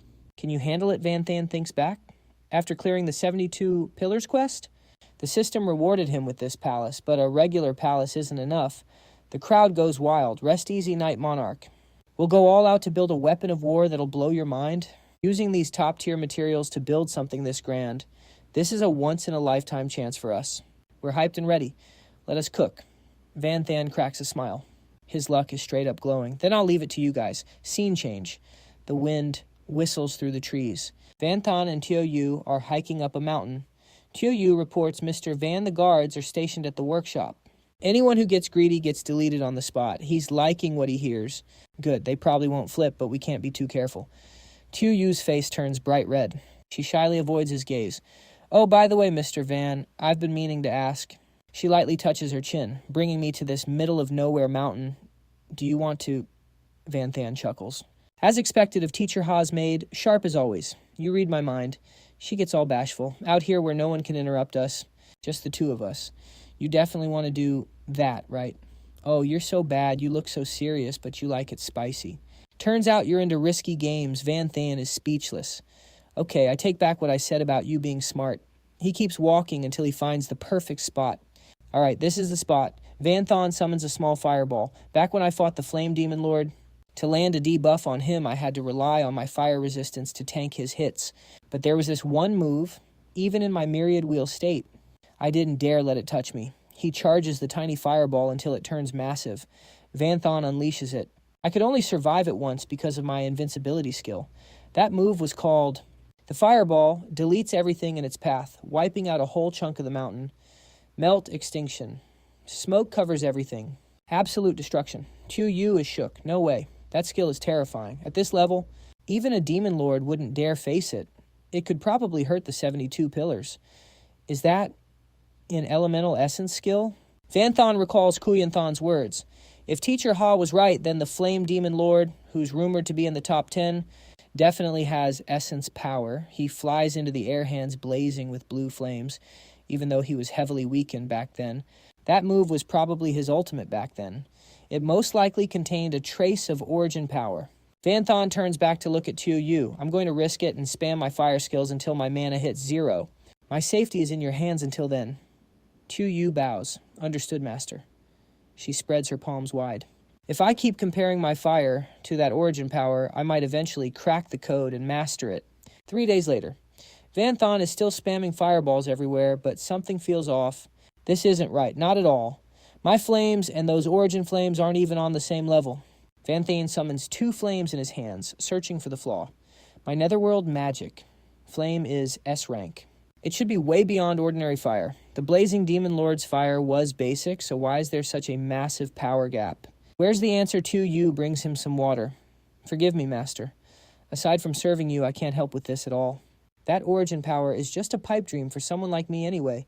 Please have some water. He takes the bottle. You don't need to apologize. It's my problem. Mastering origin power is harder than I thought. We need to be ready for the long haul. By the way, when will the War Fortress be finished? Tu Yu looks uncertain. It might take a whole year. The scale of the project is just too massive. She continues. Oh, right, Master. The 72 Demon Pillars meeting starts in 2 days. As the Night Demon King, you're expected to attend. I'll have Tu Lang get everything ready. Vanthan takes a gulp of water, hearing that he remembers. The 72 Demon Pillars meeting. Baharman. I think it happens every 2 months. No need to show up in person. We just use a special device for holograms. Vanthan looks at Tu Yu. That meeting is just for negotiating frontline battles and supplies. I've already decided to refuse all war resources. Yapping with those guys won't get us anywhere. Plus, participating might blow my cover. His cape flutters in the wind. Let's keep going. Somewhere else at the Advent organization. Lucy stands tall. A masked figure kneels respectfully before her. She looks proud. Hadyo Lin making you a bishop was the right move. You're efficient. In just 1 year, you've gathered all the materials for my 3rd job change. I'm very impressed. What reward do you want, money-powered Duelin whispers. Serving you is reward enough, my lady. I shouldn't ask for anything, but if possible, I'd like you to come with me to a certain place. She looks away shyly. A date I should have known. I have so many fans after all. Fine. I accept your invitation. Lucy turns away. But only after I finish my 3rd job change. I'll find you then. Be ready to go whenever I call. Duelin bows. Thank you, my lady. Behind that respect is a cold, calculating mind. Don't worry, Lucy. This date will be one you'll never forget. Back with Vanthan, a massive blue light crashes down from the sky. He's still grinding, wiping the sweat from his face. His breathing is heavy. No matter what fire skill I use or how many I merge together, it's still worlds apart. All this training and 0 progress, what am I doing wrong? Tu Yu wonders, Master. I might be wrong, but even though your magic flames have changed form, they're nothing compared to that origin skill. It's like one is real and the other is just a shadow. Vanthan pauses. A shadow to you can see it, but I haven't felt it at all. I guess I've been grinding so hard I've gone blind to what's right in front of me. He creates another fireball, but just talking about it is too vague. I need to dive deeper. Vanthan fires a massive blast. The best way is to feel it with my own body. He thrusts his hand into the origin flame. He grits his teeth as the pain hits. So hot it hurts, even with my fire resistance and immunity. I'm still getting scorched. My own flames won't be enough for this. Vanthan dives straight into the fire. Is this the power of origin not enough? I need to feel more. Inside the fireball, his skin turns red. His vision blurs and his clothes are shredded. He screams in agony. Tu Yu is terrified by his recklessness. This is origin power. Even a 4th rank pro wouldn't dare tank this head on. This power comes from the gods. No matter how high his fire resistance is, he can't escape the damage. Vanthan just grits his teeth and bears it. Even with that searing noise ringing in my head, I still have to answer Xiao Yu. I need to feel this power directly with my own body. The sphere vanished, and my face went numb from the pain. I can feel dark energy oozing out of me. My legs are jelly, and I'm about to collapse. Xiao Yu rushed over Mr. Van Butt. His sheer willpower kept him grounded. He dug his feet in and fired another one. I finally caught the vibe. No way I'm folding now. Fireball skill. Controlling the core, he condensed a red flame inside the green sphere. His face was glowing red, but Van Than's focus was next level. Not enough. More, it needs to be massive. Right in the center of that fireball, a tiny spark began to burn. It looked tiny compared to before, but Xiao Yu was shook. That small flame felt different. It felt insanely dangerous. Is that an origin skill? No, not quite there yet, but it's close. It looks like he's forging an origin skill out of basic moves. The sphere faded, and he actually smirked. First try, and I reached my limit. Not bad. Van Than finally looked relieved. He was too drained to stand and fell backward, but hey, he finally unlocked the basics. Xiao Yu caught him in her arms. I've got you, master. Rest easy. I'll keep you safe. Inside the night goddess's treasury, Ha Kin Thane's clone stood before a mirror. Xiaolong sat formally nearby. The real Kin Thun spoke, "This is your final mission. Complete it, no matter the cost."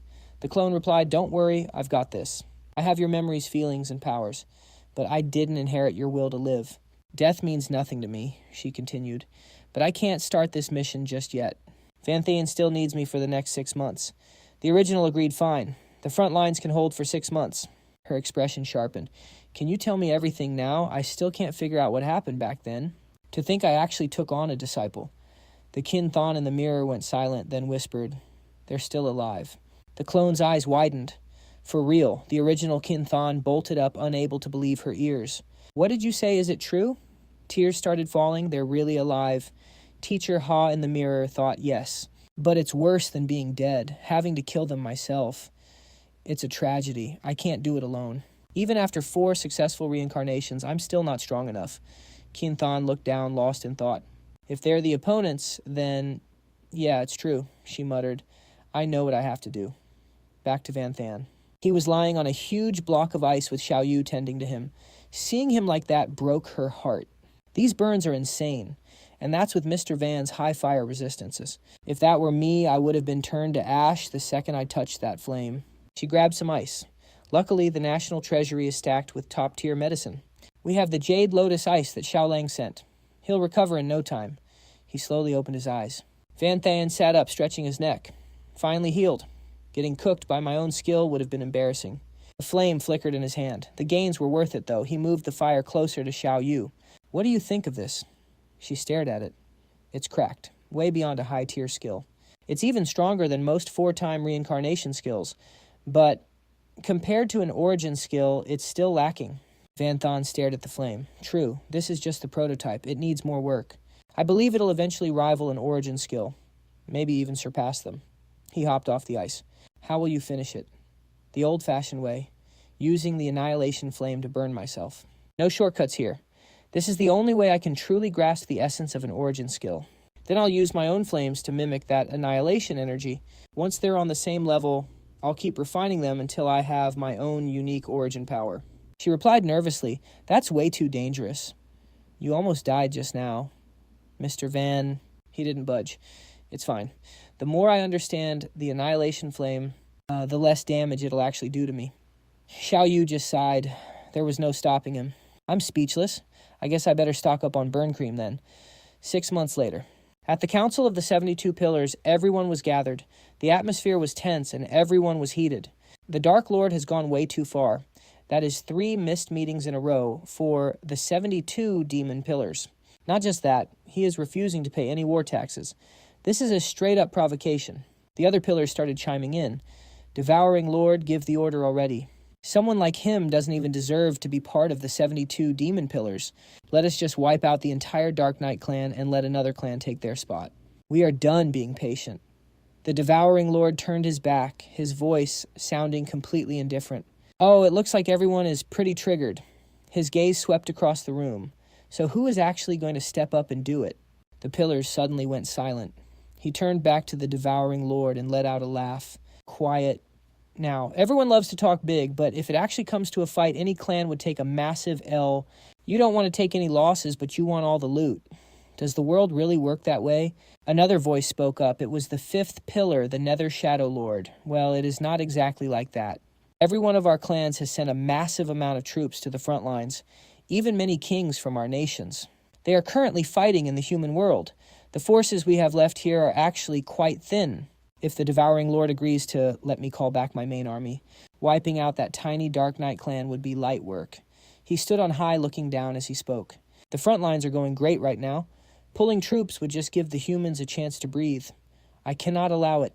Segment Knight held a few papers in her hand. I get that the Devouring Lord wants to avoid a civil war. But if we let the Dark Knight clan be an exception, what if the other clans start acting up too? It will be a disaster. If you keep pushing for peace, the only ones who will be happy are the humans. She narrowed her eyes. Segment Knight, what exactly are you trying to say? She waved the papers in her hand.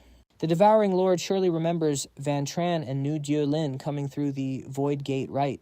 After all, the dark believers in the human world worship you. Actually, the moment they entered the dark world, my soul tracking mark reacted immediately. But somehow they managed to hide it. This is the intel I have gathered and compiled. You can see here that the timing of the Dark Lord appearing as Vutich perfectly matches Van Tran. The Devouring Lord looked at the file, scanning every line. The pillars started buzzing again. Segment Knight, are you saying the Dark Lord is actually a human? No way. Humans cannot possess dark mana unless they fully commit to becoming a demon. That is a rule set by the gods. No one can break that. She asked mockingly, what if he is using a god's power based on everyone's experience with making sacrifices to the gods? You should know how they are. As long as the sacrifice is valuable enough, nothing is impossible for a god, including changing the rules. The Devouring Lord spoke up. While I don't believe he has a sacrifice that valuable, it is still a possibility. I want to avoid a civil war too. Segment Knight, if you are going to talk this big, then you must have a plan to back it up. She spread her arms, her tone full of schemes. Since the power you guys can mobilize at home is limited, I suggest every clan contributes to a coalition. Even if it is just a small portion together, it will be enough to wreck the Dark Knight clan. Her eyes grew even more sinister. Of course we will lead this battle and put in the most effort, the Nether Shadow Lord reminded her. Segment Knight, for the next 6 months you have to rotate with me at the human world front lines. This was agreed upon before. You won't have time to lead any coalition. She stroked her chin thoughtfully. Nether Shadow Lord, of course I remember. And I never said I would lead it myself. The Dark Lord might be famous, but he is just a demon king. He is only fit to be a big fish in that weak Dark Knight pond. To deal with him, one of my demon generals will be more than enough. The Devouring Lord stood on a rock. The purple light made him look even colder. I gave the Dark Lord 2 chances. The first time he didn't show up, I let it slide because a new king is busy. The second time he refused the sacrifice, I let it slide because he needed to protect his land. His eyes darkened. But this third time, if I stay quiet now, I might as well be dead. The scene shifts. Segment Knight is at her territory, talking to a subordinate. Demon General Bo Lap de Yu will be the supreme commander of the Demon Coalition. I trust your skills. Make sure you get this done. He bowed to accept the order. Rest easy, Lady Segment Knight. Wiping out those pathetic Dark Knight demons is child's play. By the time you get back from the human world, we will have even more territory, she warned him. But do not be careless. That Vutich guy became a demon king in just 1 year. He must have something special about him. Even though you aren't fighting alone this time and our power on paper is totally cracked, you still need to be careful. Segment cut to Van Than. A massive, deep crater sits right in front of him. His whole body is shaking from exhaustion. Yu stands behind him, hyped. You did it, Mr. Van. You finally pulled it off. I can feel that insane primordial power inside. After 6 months of grinding, you finally reached the master's level. He pants heavily. Just using that move almost completely drained my mana. Transforming is a whole different story. I'm nowhere near Master Lai Ha yet. I need to keep pushing. Tu Lang drops down, catching Van Than's attention. She's frantic. Mr. Van, I've got intel. The demon kin from every clan are making their move. But then she sees the massive crater. Her jaw drops. No way. Did Mr. Van really do this? She's totally stunned. Tu Yu replies, I get it. If I didn't see it with my own eyes, I wouldn't believe it either. Flashback to when Tu Yu and Tu Lang used to bring snacks to Van Than. When we first met, he was just some low-rank, classless wanderer. Compared to us, he was basically trash. If he wasn't the master's disciple, we wouldn't have given him the time of day, let alone shown him respect. Tu Lang looks at him now. He's a completely different person. He's already surpassed us. He's on a whole different level now. All we can do is watch. A human becoming the king of the night demons? Is this a win or a loss? Who knows? Van Than turns around. Oh, Tu Lang, what were you saying? Tu Lang snaps out of it. She almost forgot the big news. She gets serious. Mr. Van, the other clans have sent tons of demonkin soldiers to the Broken Night realm. They're forming an allied army. And their target is obvious. They're coming for our Night Demon Kingdom. He smirks like he knew. An allied army, huh? Makes sense. They're keeping their main force at the front lines while securing their home base. Teaming up is a smart move. Van Than turns his coat fluttering in the wind. He looks like a total badass. But this was all part of the plan. Let's go. Time to prep for war. Cut to the Night Kingdom's throne room. Van Than sits on the throne with his subordinates below. It's dead silent. Everyone is bowing their heads. Only Tu Lang and Tu Yu look up, ready for orders. He folds his arms. So I guess you've all heard the news. It's just an army of trash. Nothing to worry about. Are you really that terrified? Bureau panics. Trash. Nothing. Is he for real? Latia quickly chimes in. My king, the demon allied army, is dead serious this time. This isn't just a threat. She's terrified. Intel says they've sent 3 demon venerables and 9 demon lords, plus over 100 high demons and a massive swarm of low demons. That kind of power is terrifying. She compares them to her own guards. Now look at us. Even counting Loyabella. Olenbella and the new Lord Lu Haitu, we only have 5 true Lord tier fighters. They completely outnumber us. And those 3 demon venerables, they're basically impossible to beat. We're totally outclassed. He turns. Baha, who's this Lord Lu Haitu? Baha answers respectfully, the national arena champion. He took over Lord Carlos's position. He's cracked. Word is he's almost at demon venerable level. Footsteps echo through the hall. Purple boots add to the mystery. A guy with hair over his eyes clenches his fist. My king, it's an honor. I am Lu Haitu. I'm ready to give my all for you and this kingdom to crush the invaders. Van Than rubs his chin. Oh, you seem pretty confident. Aren't you afraid of the demon army? He thinks to himself, this guy's interesting. I'll need to check him out. He stays firm. I'm more afraid of our kingdom falling and our people suffering. No matter how scary they are, I'll never surrender. Moved by his spirit, everyone salutes. My king, please, let's assemble the troops. We won't back down. But the demonkin nobles protest. No way, don't throw away lives for nothing. The front lines are already a bloodbath against the humans. We need to avoid a civil war. We're all demonkin. Let's keep the peace. Rana interrupts. I think we can negotiate. No need to start a feud. We give up a little territory, keep the peace. If that fails, surrendering isn't that shameful. Van Than glares down. I remember this guy. Some big shot noble. Next to him is another rich merchant. The room splits. That's nonsense. Surrendering isn't shameful. What about our land? What are you even thinking? The other side pushes back. We can't win. You want to just go die? Even if we win, we'll piss off every other demon clan. Are you trying to get us killed? You're acting without thinking about the fallout. Watching them argue, he sees the situation clearly. The demon race is split. The lords want to scrap, while the nobles are ready to fold. Van Than stands up and signals for quiet. Stop bickering. Fix the magic projection in 7 days. Whether we fight or surrender is my call. Back in the office. He leans against the desk, talking to little Yu and little Lang. Man, even lords like Puro and Pattaya are shaking, yet they still want to fight. Didn't see that coming. Little Yu looks him in the eye. That's because they've got no other choice. My king, do you know why becoming a lord requires killing the previous one? Van Than shares his theory. Demon King artifacts. Once they're used, they're soulbound. Unless you kill the owner, you can't use them, even if you steal them. Little Lang nods. Exactly. If they surrender the Demon Empire, we'll definitely seize their land and snatch their artifacts. They'll just slot in new lords. Lords are too important. So the Empire will only trust their own kin with that power. Van Than is confused. But wait, I thought night demon gear could only be used by night demons. Little Yu smirks. That's an easy fix. They'll just force one of their own to breed with a night demon. The next generation will have the right bloodline. Oh, and by the way, the reason you can use them without the bloodline is because your talent rank is just built different. It's on a whole other level. The reason you can use them without the bloodline is because your talent rank is just built different. It's on a whole other level. Van Than is stunned, so that's how it is. Little Lang adds, and as for the ones wanting to surrender, they're all just nobles or filthy rich merchants.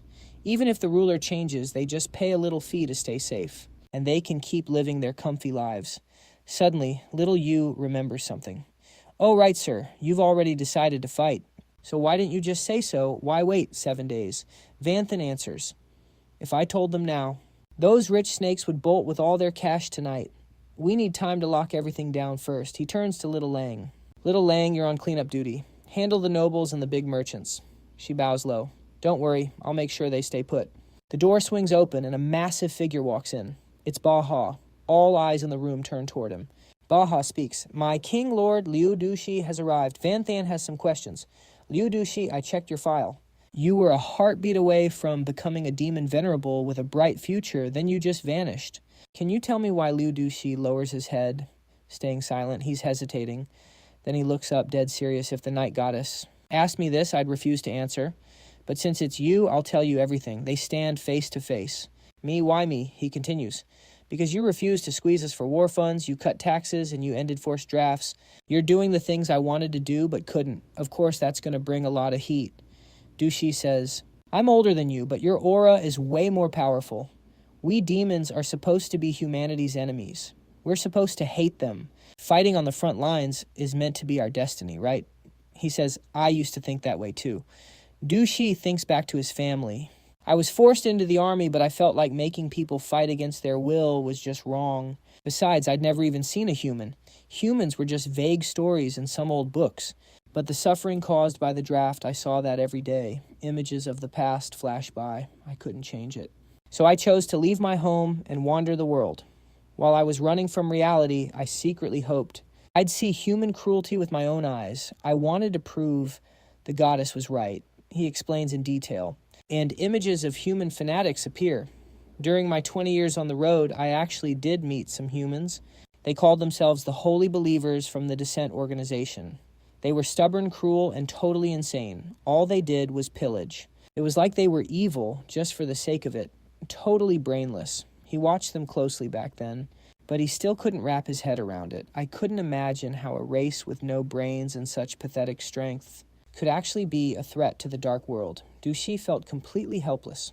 Just as I was spiraling, news broke that war had hit our kingdom. I rushed back, but I was one step too late. The humans had already moved on to the next territory. It was all over. He remembers the scene. Everyone was drowning in grief, but I noticed something. Everyone who died was a soldier. The civilians and kids looked rough, but most of them were still alive. That proved their war had a specific goal. It wasn't just a mindless slaughter. If it had been those holy believers, everyone would be dead. He had been watching them from the shadows. Maybe those fanatics don't represent all of humanity. I started following them secretly. I found that the human soldiers had discipline and logic completely different from the books, and nothing like the fanatics. This made me even more confused. I had to find a soldier who had been on the front lines. I had to find the truth. I just realized something terrifying.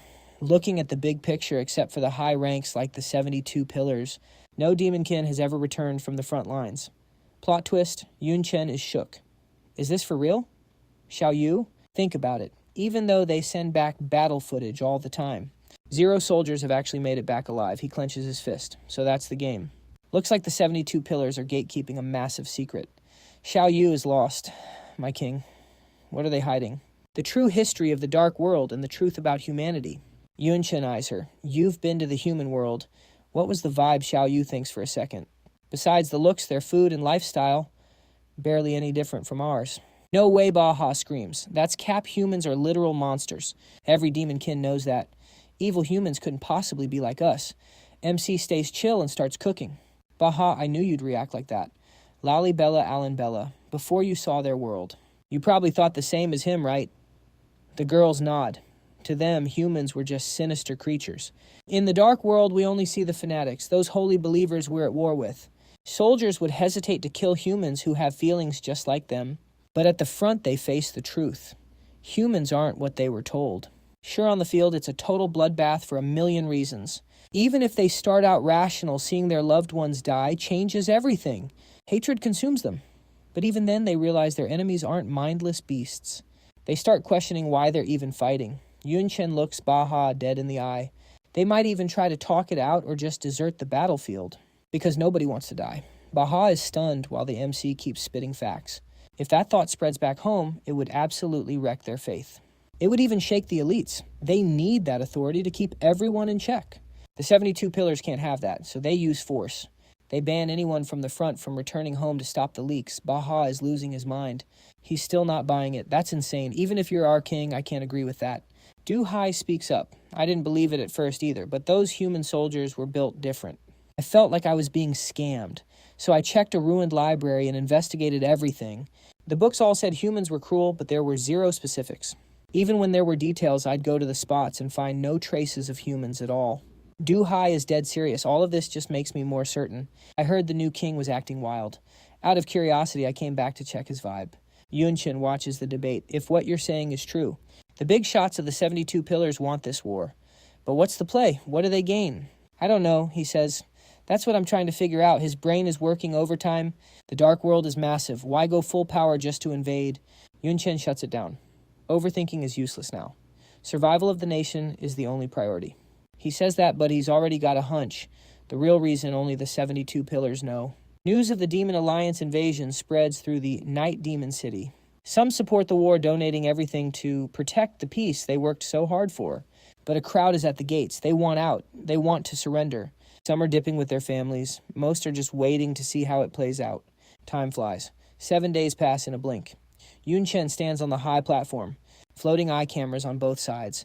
The crowd looks up at their leader. Everyone is on edge. People are at the castle, but the rest are watching on giant screens everywhere else. All eyes are on the royal square. Every local is glued to the magic projection, waiting to hear the king's final choice. Vanthan looks down at his people and begins his speech. I believe you all know why I activated this magic projection today. Our country is facing a crisis because of the demon allied forces, but before I make my decision, I have a few things to say. The demon descendants watch their king intently. Our people have already sacrificed way too much just to fuel their wars. Everywhere you look, there are insane taxes and forced conscription. Even our Black Knight clan was pushed to the brink. But what makes us different is what happened after that battle 4 years ago. Our status hit rock bottom, and we were treated like absolute trash by the other tribes. They forced us to hand over everything. They squeezed us with super taxes and dragged every last man into the army. Commoners were treated like slaves with zero rights. When war broke out, you were the first ones sent to die. Our nation was already fading, and they made it a living hell. Vanthan raises his voice. Amidst all this suffering, the fire in the people's hearts begins to burn. Back then, even a simple meal with your family was a luxury you couldn't even dream of. Vanthan's voice gets even louder. But things are different now. Let me ask you all one question. In the 6 months since I became your new king, how has your life been? The crowd roars. It's fire. We're finally full. We don't have to worry about being snatched for the army. Demons from other places are actually jealous of us now. We're so grateful to the Black Knight King. Sensing the hype, Vanthan continues his powerful speech. Right now, 71 other demon tribes have joined forces. They want to come here and steal this life away from us. Their excuse that we didn't give them our resources. He leans in and lowers his voice. I'll ask you this again. When our country was at its weakest and most miserable, did they care about us? Did they ever think about cutting us some slack? He throws his hand up. Hell no. They wanted even more. Give them an inch and they'll take a mile. They don't care if we live or die. If we want to protect the life we have now, we have to fight. Some guys in the crowd scoff. These people are totally brainwashed by a few hype words. 71 tribes in one army. That's a guaranteed loss. Only a fool stands around waiting to die. Vanthan calms his tone. I know some of you are thinking that if war breaks out, you can just run away and hide somewhere else. His voice drops deep. But do you really think you'll get what you want? The dissenters look around, fear creeping into their eyes. Think about it. When other countries draft soldiers, who do you think they'll throw to the front lines first as cannon fodder? Outsiders like you. They aren't going to protect you over their own. Vanthan keeps hyping them up. We have no way back. This country is our only shield. The people look up at their king, surrender, and go back to that hell on earth, or pick up your weapons and protect your peace. War or surrender. The choice is yours. A little demon girl sobs. Mommy, I don't want to be hungry again. I want to eat my fill. A woman looks at her crying child, her own eyes welling up. My husband is already gone. My oldest son is gone too. All I have left is this little one. If we go back to how things were, it won't be long before he's gone too. Someone else speaks up. You might not believe me, but I actually broke my own leg just to avoid the draft. I cut off my own arm, but when they run out of men, they don't care. They'll drag us out to die anyway. I sold myself to the nobles just to survive, and they treated me like garbage every single day. An old man sitting nearby joins in. My son was taken to the front. My daughter was sold off. I'm just a useless old man left all alone. The crowd's getting worked up. The whole square shakes with their shouts. War or peace? Is that even a question? Fight. Let's go to war. Anyone who tries to ruin my life is catching these hands. The high nobles and big merchants are starting to panic. Damn it, the Black Knight King is inciting the crowd on purpose. This whole announcement is a trap. Relax, we've got tons of gold. We'll be safe no matter where we go. Vanthan smirks. Perfect. Since you've made your choice, I officially declare that the Black Knight demons are going all in. Suddenly a loud shout cuts him off. My king, please listen to us. Rana suggests a different path. Just starting a war like this is way too reckless. We can still negotiate with that demon alliance. If we just pay a price, we can probably avoid this war. Seeing a chance to save their own skin, the others back him up. Exactly. Please reconsider, my king. Just give up some territory. Hand over the resources and they'll back off. No one actually wants a war. The commoners are absolutely fuming. If the guards weren't there, they would have wrecked these guys already. Damn it, those guys complaining are all nobles. Just a bunch of trash. All they do is enjoy their luxury. I'd rather die than go back to how it was. Vanthan signals for everyone to cool down. He starts to reassure them. Everyone stay calm. As your king, of course, I care about every single one of my people. But bottom line, this war is happening. If you nobles and merchants don't like it, feel free to pack your bags and move to another country. I definitely won't stop you. The high nobles and merchants were feeling themselves after hearing that. They thought the tables had turned. But there's a catch. You can earn money for our country to spend, but when you leave, every single cent stays behind. To double down on his decree, Vanthan shouted even louder, You're free to leave, but your entire fortune stays right here. Those words hit the nobles like a bolt of lightning. What they were banned from taking even a single coin. Isn't this just cornering us? Bitter thoughts flashed through their minds, but no one dared to say a word. Without our wealth, we're no better than commoners. In another country, we'd just be used as cannon fodder sooner or later. While the nobles were drowning in despair, the commoners were absolutely hyped. The crowd erupted in laughter. Ha ha ha! The king's plan is peak. Let these trash nobles leave if they want, but the gold belongs to the state. You're nothing without your money. You've been acting so arrogant, and now you want to dodge the war. Nice try. Ragnar looked at Vanthan with total disbelief. King, are you really serious about this? The MC just looked at him with pure disgust. What you think I'm playing with you, faced with the king's overwhelming aura, Ragnar had no choice but to kneel and shout. If the king's resolve is this firm, then I swear to fight to the death. The other nobles were completely shook. They couldn't believe their ears. Lord Ragnar actually folded. How is that possible? In terms of wealth. He's rich enough to rival an entire nation. Fighting alongside the peasants, he must be capping. However, some realized this was the only smart move. No doubt about it, the new king is built different. If you cross him head-on, you're absolutely cooked. The nobles placed their hands over their hearts, kneeling in unison as they roared, We swear to fight to the death for the new king. But despite the vow, they weren't on the same page at all. Their plan was to fake loyalty now, then smuggle everything out under the cover of night. Heh. As long as I have money, I can live comfortably anywhere. Ragnar's mind was full of schemes. War.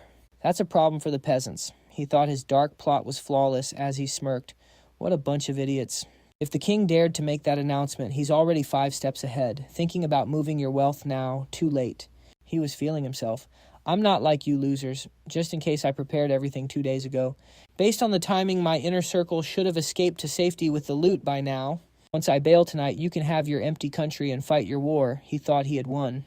Suddenly, a panicked shout from a minion made Ragnar jump. It's over, Lord Ragnar. Something terrible has happened. Annoyed by the interruption, he snapped, What's with all the noise? Before he could say more, the minion rushed in screaming. The guards escorting the treasure suddenly betrayed us. Everything has been stolen. Ragnar's soul nearly left his body. What? At the same time, more lackeys rushed in to report to their masters. My lord, it's a disaster. The royal guard suddenly showed up and seized the entire warehouse. They said anyone trying to move assets out would be killed on the spot. We can't hold them back at all. The nobles went from shock to pure rage. How did this happen? We've been robbed. They started cursing. Damn it. They dared to strike while we were away. Frick, the plan is a total failure. Knowing it all along, Vanthan just smirked. Seeing that smug face, Ragnar realized the Dark King had set a trap from the very beginning. I can't believe he planned this far ahead. Luckily, I still have something left. I always carry a spatial stone on me. He tried to calm himself down. This stone contains 30% of my total fortune. As long as I have this, I can make a comeback sooner or later. He decided he was bailing tonight. While he was lost in thought, a hand suddenly reached out from above and grabbed Ragnar's face. Xiaolang looked at Ragnar while crushing his head in one hand, speaking in a cold voice. Ragnar, it seems you underestimated the King's intelligence network. I know everyone. Whether it's your inner circle trying to smuggle loot, or the fact that you're carrying 30% of your wealth on you right now. Under her grip, Ragnar tried to pull her hand off his head, but was completely helpless. He panicked. Alambella, what are you doing? The capital already ordered that no wealth could be moved. You didn't stop your subordinates after getting the order. This is a direct act of rebellion against the king. As for the consequences, she tightened her grip and shouted, Do I really need to say it? She slammed his head into the ground with insane force. Ragnar's head hit the dirt with a loud thud, seeing that the noble demons were shaking in their boots. He's dead. Lord Ragnar is actually dead. Someone in the crowd screams in terror. Aelin Bella, how dare you? She just stares back with pure... She wipes her blood-stained hands with a cloth and scoffs. How dare I? What's the move then? If you losers want revenge for him, feel free to step up. She continues to taunt the nobles. By the way, you guys should start transferring your assets just like he did. But first, you'd better hope your own subordinates are actually loyal. Hearing this, the nobles are paralyzed with fear. Little Yu suddenly flies over and asks, Whoa, Xiaoling, how did you get their right-hand men to turn on them? Xiaoling just smiles. Money, status, the lives of their families. If you're ruthless enough, there are a million ways to break them. Little Yu giggles playfully. You're so bad. She gives a sharp wink. For a demon, being a little bad is just business as usual. To end the chaos, Yun Chen's voice booms out. The joke ends here. Everyone gear up. It's time for war. The crowd is instantly hyped, roaring in unison. Fight, fight, fight. Back at the Lord's chamber, the demon returns to report. My king, I've carried out your orders. I've planted our people next to the noble merchants to keep them on a leash. Liu Tushi adds to the report. Ragnar's body is currently hanging at the main gate. No one dares to step out of line anymore. Some of those merchants are even shelling out massive amounts of gold to support the war. They're clearly shook. Yun Chen crosses his arms. This is only step one. If we can't even crush the traitors inside, how can we face the enemies outside? He turns to Xiaoling. What's the status elsewhere? Xiaoling reports with a serious look. General morale is high. But a few commoners, small traders and guards from the distant lands are deserting under the cover of night. They're small fish who won't change anything, so I didn't bother stopping them. Yun Chen nods in agreement. That's fine. Cowards like that would only hold us back anyway. He turns to Liu Tushi. He continues asking any word on the allied forces. The old man puts his hands behind his back and answers respectfully. The alliance has finished gathering. To break it down, Yun Chen explains, the enemy has 3 demon venerables, 9 high-ranked demon lords, 120 demons, and 30,000 mid-ranked demons, 350,000 low-ranked demons, plus 50 engineers and various other logistics units. Hearing the report, Baha yells in shock. What, that many? We only have 70 high-ranked demons and 10,000 mid-rank and 150,000 low-ranked demons. Yun Chen frowns deep in thought. I expected a gap, but this is insane. Nearly 400,000 main troops. That's a massive number. Staying calmer than everyone else, he thinks to himself. In this dark world, the ratio of combat-ready demons is similar to humans. To pull together 400,000, as expected, of a 71-clan alliance, a heavy invisible pressure fills the room. Yun Chen asks, When do they march? Tushi replies immediately. They've already started. They'll be here in 3 days. He remains incredibly calm and speaks softly. 3 days. Looks like those guys are in a hurry. They're really looking down on us, aren't they? The man sighs helplessly. That's exactly the case. Analyzing the demon alliance. Normally, after gathering, they should take time to coordinate and understand each other. It takes time to build teamwork to maximize power, but they skipped all that. They clearly see us as easy prey they can just tear apart. Yun Chen leans back, hands on the table. His eyes sharpen as he calculates. Good. Very good. Let's see if they break their teeth trying to take a bite. He thinks to himself. The arrogance of this alliance is even higher than I thought. Yun Chen turns to him. Liu Tushi, you've traveled a lot. You must know these clans pretty well, right? He bows respectfully. Yes, and I've made many connections across the lands. If my intel can help my king, it would be my honor. Yun Chen suddenly stands up and commands, Baja go get Patea and Puro. We're starting the war council now, near the Night Demon capital at Torito Castle. The enemy's march is massive, leaving everyone in awe and fear. Lankos leads the way with an overwhelming aura. Riding his war dragon, he roars, This tiny Night Demon castle is nothing. Our army will crush it in an instant. We'll end this in 3 hours. Charge, the Alliance roars and surges forward. On the castle roof, a white flag suddenly peeks out. Lankos pulls the reins, stopping his dragon in confusion. The gates slowly creak open. A few figures emerge from the shadows. It's Torito and his 2 lackeys. Raising his hands in terror, he cries out, I surrender, I'm the demon lord of this place. On behalf of Torito Castle, we surrender. The sky above is clear and bright.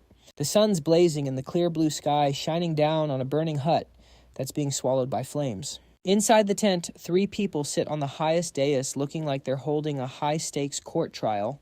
Torito's on his knees, begging for his life. I surrender. I'll tell you everything. I'll give you all the intel. Just please don't kill me. Laloy sneers at him, giving up without even a fight, typical demon trash. At least he knows he's totally outclassed. Next to him is Tak, a brutal demon bearing his pearly white teeth. What a waste. I thought I'd get to have some real fun slaughtering them. You guys didn't even resist. Killing prisoners is only half the fun. Sitting between the 2 of them is Barati.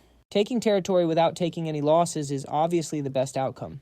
Besides, these prisoners are our shared loot. If you try to kill them, I'm not just going to stand by. Laloy smirks and plays along. Exactly. These guys are valuable. The high-quality ones can be sold at the slave auction, and the trash can be sent to the front lines as meat shields. Killing them now would be a waste. Tak grunts, resting his chin on his hand. I don't need you to remind me. Barati crosses his legs and barks orders at his subordinates. Take this lord who surrendered to the interrogation room and record every bit of intel he spills. Throw the rest of the prisoners into the designated camps. We'll decide their fate after the war is over. Torito is bound tightly and dragged away, struggling and pleading. I'll be loyal. I'll give you everything. Please spare my life. Laloy throws his hands up in annoyance. I've seen enough. These Dark Knight demons are the biggest cowards. How are they even ranked among the 72 tribes? I'm going straight for the capital. Their king just made things easy for us. Tak's getting hyped up now. I'm with you on that. A bunch of trash, not worth our time. Barati sits there with his arms crossed, calmly questioning them. He's still the king of a nation. Is forming an alliance really that simple? We should at least be a little cautious. Right now, we've deployed 3 armies. The main force holds Torito's fortress, and the other 2 are targeting the surrounding towns. Everything should go smoothly. Tak snaps the armrest of his chair in a fit of rage and glares at Barati. Listen, we're all demon lords here. You just got lucky being chosen as the commander, so stop acting like you're my boss. He grabs Barati by the collar and starts swearing at him. A country that doesn't even have a single demon lord is just a nest of ants. I could spit and drown this whole land. Are you seriously worried about those weaklings? Laloy leans in close from behind. He adds some fuel to the fire. Or do you just not trust our power? Barati remains expressionless and stays silent. Suddenly a soldier rushes into the camp looking frantic. Lord Demon Lords, something's gone wrong. The 2 armies attacking the surrounding towns have been almost completely wiped out. That's when Barati's face finally drops. He shoves Tak's hand away and roars, How is that possible? What the hell happened? The soldier reports the news. According to the few survivors, the defense at those 2 towns was way stronger than we predicted. They had elite main force level troops there. We couldn't even break through, and it's like they were waiting for us. A massive number of Dark Knight demons were waiting in ambush on our retreat path. It was a total slaughter. Barati presses him for answers. Exactly how many soldiers did they have? Those 2 squads had over 1,500 men total. That's more than enough to sweep 5 tiny remote towns. How did they fail to even retreat? The soldier drops to one knee, stuttering. Te 10,000 Barati screams. What they used 10,000 troops to guard one worthless little town. The main fortress with all the resources surrendered instantly. Even if you count the defectors and the guards, that's only 2,000 men. Where the hell did they get that many soldiers from? His expression turns incredibly grim. His brow furrows deeply as he mutters, Damn it, they definitely have some kind of hidden motive. He starts recalculating a new plan in his head. Right now I have 2 choices. Either bypass Torito's fort and head straight for the capital. But that leaves our rear completely exposed. Those town units could launch guerrilla attacks at any moment. Or we change strategy and send even more troops to take those towns, but that will split our forces apart. Our momentum will stall. The three demon lords stand there with dark faces as Bharati's mind races. From the start, the demons in this alliance looked down on the Dark Knight tribe. They wouldn't even cooperate on the most basic tactics. Everyone just wanted to rush in, destroy the country, and divvy up the loot. If our pace gets too slow, this alliance will fall apart from the inside. Laloi still doesn't get how serious this is, arrogantly spreading his arms. These cheap tricks are pathetic. It's clear that Dark Knight King has no idea what real strategy looks like. Tactics are for equals, and those guys are just trash. Suddenly he vanishes, leaving behind one last boast. I'm going to go take his head right now. Bharati fumes with rage. You idiot Tack, on the other hand, thinks this is hilarious. The Flash Thunder Demon Clan is the absolute best at assassinations and sneak attacks, especially when the Demon Lord himself makes a move. Now we just need to talk about how to celebrate. Everyone is gathering at the Dark Knight City headquarters right now. Bataille laughed out loud as news of victory arrived from the front. The coalition forces didn't stand a chance. We won the first round. Duhai leaned on the table and warned everyone that it's too early to celebrate just yet. Out of 400,000 troops, losing just over 1,000 won't hurt their morale. Tu Long put a hand on her hip and replied, "Still better than losing." Van Thon spoke up to grab their attention. They might ignore the losses and keep marching fast. Or we could split our forces to slow them down. Let's see what they choose. Suddenly, a massive explosion shook the castle. The whole group jumped in panic and looked around. Someone yelled, "What the hell was that?" Van Thon led the group as they rushed outside. He shouted, "Let's go move it." Outside, the city was a total disaster. Only ruins and shattered rocks remained. Many were injured, and a massive crater sat in the middle of the ground. Some guy was holding someone up by the throat. Laloi asked smugly, "Spit it out. Where is your Dark Knight King hiding?" "Tell me or I'll snap your neck." His eyes were pitch black with killing intent, and his twisted grin was pure nightmare fuel. Van Thon and his crew finally reached the gate. Looking at the mess he made, Laloi turned his head to face them. Still choking the guy, he let out a cold snort and said, "Found you." Then he vanished in a literal blink of an eye. A flash of yellow light was all that was left. Instantly, Laloi closed in on Van Thon and threw a heavy punch. "Nice to meet you." "Too bad about your head." The wall shattered into pieces as smoke and dust filled the air. Demon civilians ran for their lives, screaming in terror. The king is under attack. As it turns out, the walls cracked from the pure pressure of Laloi's power, but his attack was blocked by Duhai. Van Thon stood calmly behind him. Duhai growled, "Don't you dare touch my king." Laloi paused for a second. Oh, he thought to himself, this guy isn't some random mob. But he didn't have time to think. Duhai shouted, "Puro, give me a hand." Puro jumped in immediately. "Got it." He brought out the Demon King artifact, the Amplification Grimoire. He buffed Duhai with raw power. Two massive forces collided, and Laloi was blasted back. Tu Yu raised her hand and summoned the Void Cage. Blood-red chains wrapped around her as she yelled, "You dare come to our city to assassinate our king. Dying 100 times isn't enough for you." She pulled out the decapitating great scythe. Tu Long gripped her Reaper axe tight. She charged forward with a head-crushing slash. Laloi didn't even flinch. He unleashed his power-shooting yellow lightning everywhere. He roared, "You're just a measly demon lord, don't get cocky." Thunderbolt explosion, Chu Lang was caught in the lightning storm. Her clothes were torn in several places. Laloi flexed his power and spread his arms wide. He mocked them. "A few weaklings think they can stop me. You're asking for death." But his smugness didn't last long. Duhai charged forward with his fist clenched tight. Boom! A massive impact shook the area. His power-packed punch landed square on the guy, slamming him deep into the ground. Everyone just watched in awe. Dust swirled after the shockwave. Laloi managed to stay on his feet, wiping blood from his mouth. "Damn it, I didn't think these Dark Knight demons had anyone this strong." He grit his teeth, staring at the figure floating above. He cursed under his breath. "That guy's almost at the Demon Lord level, and with that artifact buff, he's actually a threat to me. With the other Demon Lords backing him up, I'm at a disadvantage." Even worse, the Dark Knight King hasn't even moved yet. He's the king, so he definitely has a hidden trump card. I plan to assassinate him, but getting blocked like this is bad. I should probably suddenly Laloi noticed where Van Thon was standing. He was gone. Where's the Dark Knight King in a split second? He appeared right behind him and said mockingly, "Hey, you've already caused such a mess. You're not thinking of running, are you?" Hearing Van Thon's voice, Laloi reacted instantly, teleporting away, and leaving only a faint streak of light. Laloi reappeared, way up in the sky, far from Vanthan, but the king calmly appeared right behind him again, scaring the crap out of him. Space manipulation. This guy's just like me, he can teleport too. Realizing his enemy was way out of his league, Laloi decided to power up and bolt. If that's how it is, killing him quickly is impossible. I have to get out of here. You think it's that easy? Vanthan glared and shouted, "You're not going anywhere." He used Eye of the Night, creating a shockwave that sent Laloi flying. I'm cooked. I forgot he had this move. The four of them at the bottom took the chance to jump him at once. Strike now and kill him, taking down a demon lord. Just thinking about it gets my blood pumping. Sweat was pouring down Lolei's face. That Night Eye is definitely a problem, but in the end, you're still no Night Empress. Freezing me for 3 seconds is your absolute limit. In that tiny window, those demon lords can barely scratch me. It's nothing. Suddenly, his senses picked up something terrifying. Wait, what's going on? Why is the temperature spiking? Plus, I can feel something right behind me. Lolei was right. Vanthan was aiming a massive fireball straight at him. An extremely dangerous power was condensing. Lolei took one look and was instantly paralyzed with fear. That move is no joke. No way, I can't block this.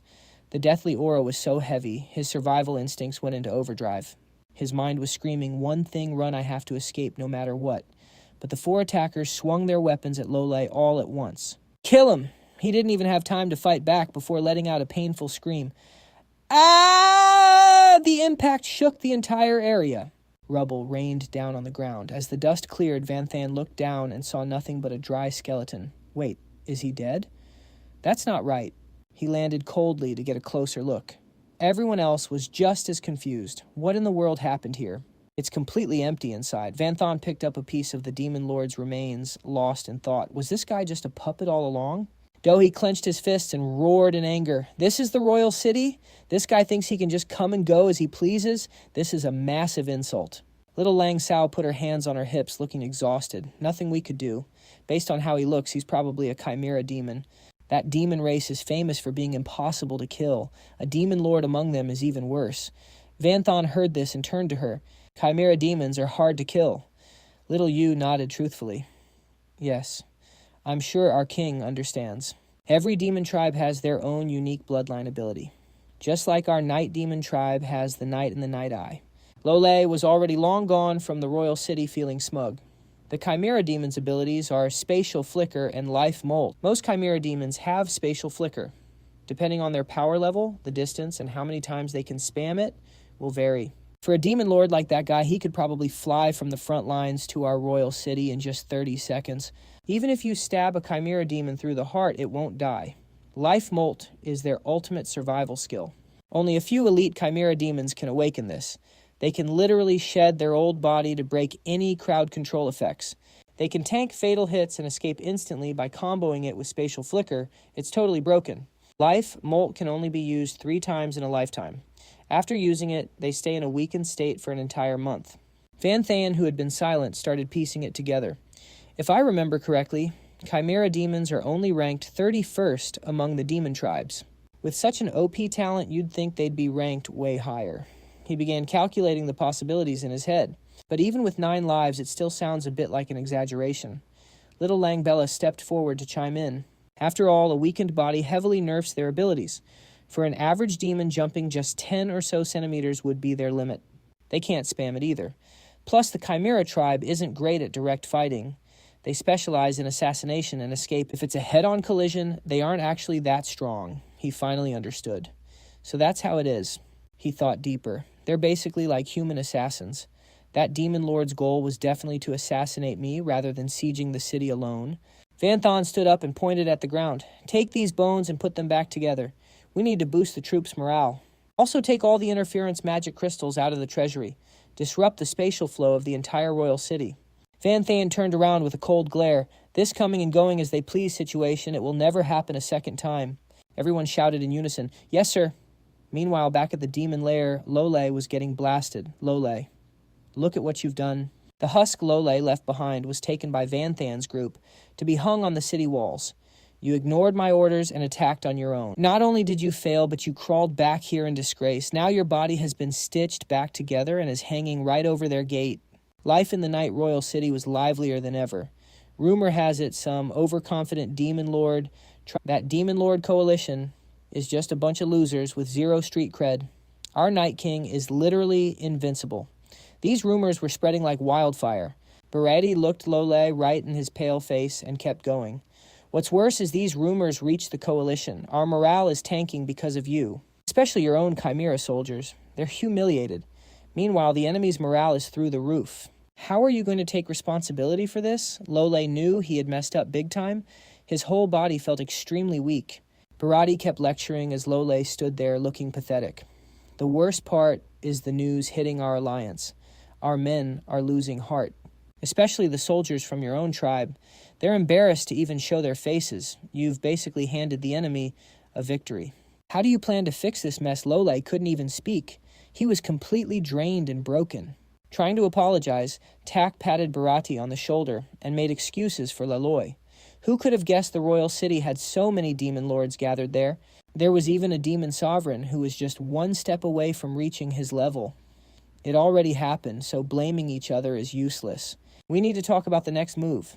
Laloi bit his finger in rage, his brain working on overdrive to come up with a better plan. Damn it. Having a demon sovereign was supposed to be the alliance's biggest buff. Just his presence should have been enough to terrify the night demons. Now that advantage is gone.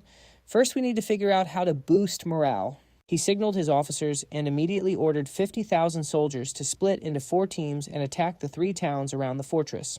We're going to crush them. Bharati made his choice thinking that the best way to hype up the troops was a total victory. The soldiers followed orders. Over the next few days, out of the 50,000 troops sent by the alliance, 20,000 main force soldiers attacked Ramsay Fortress, while the remaining 30,000 split into 3 teams to hit the surrounding towns. The map updated with the new troop formations. Usually, how many troops are sent depends on how many resources a territory has. Remote areas with low value, like Ramsay Fortress, usually only have a defense force of about 5,000. The landscape was a wasteland with dead trees and demon corpses scattered everywhere. Towns usually only have a few hundred guards, rarely more than 1,000.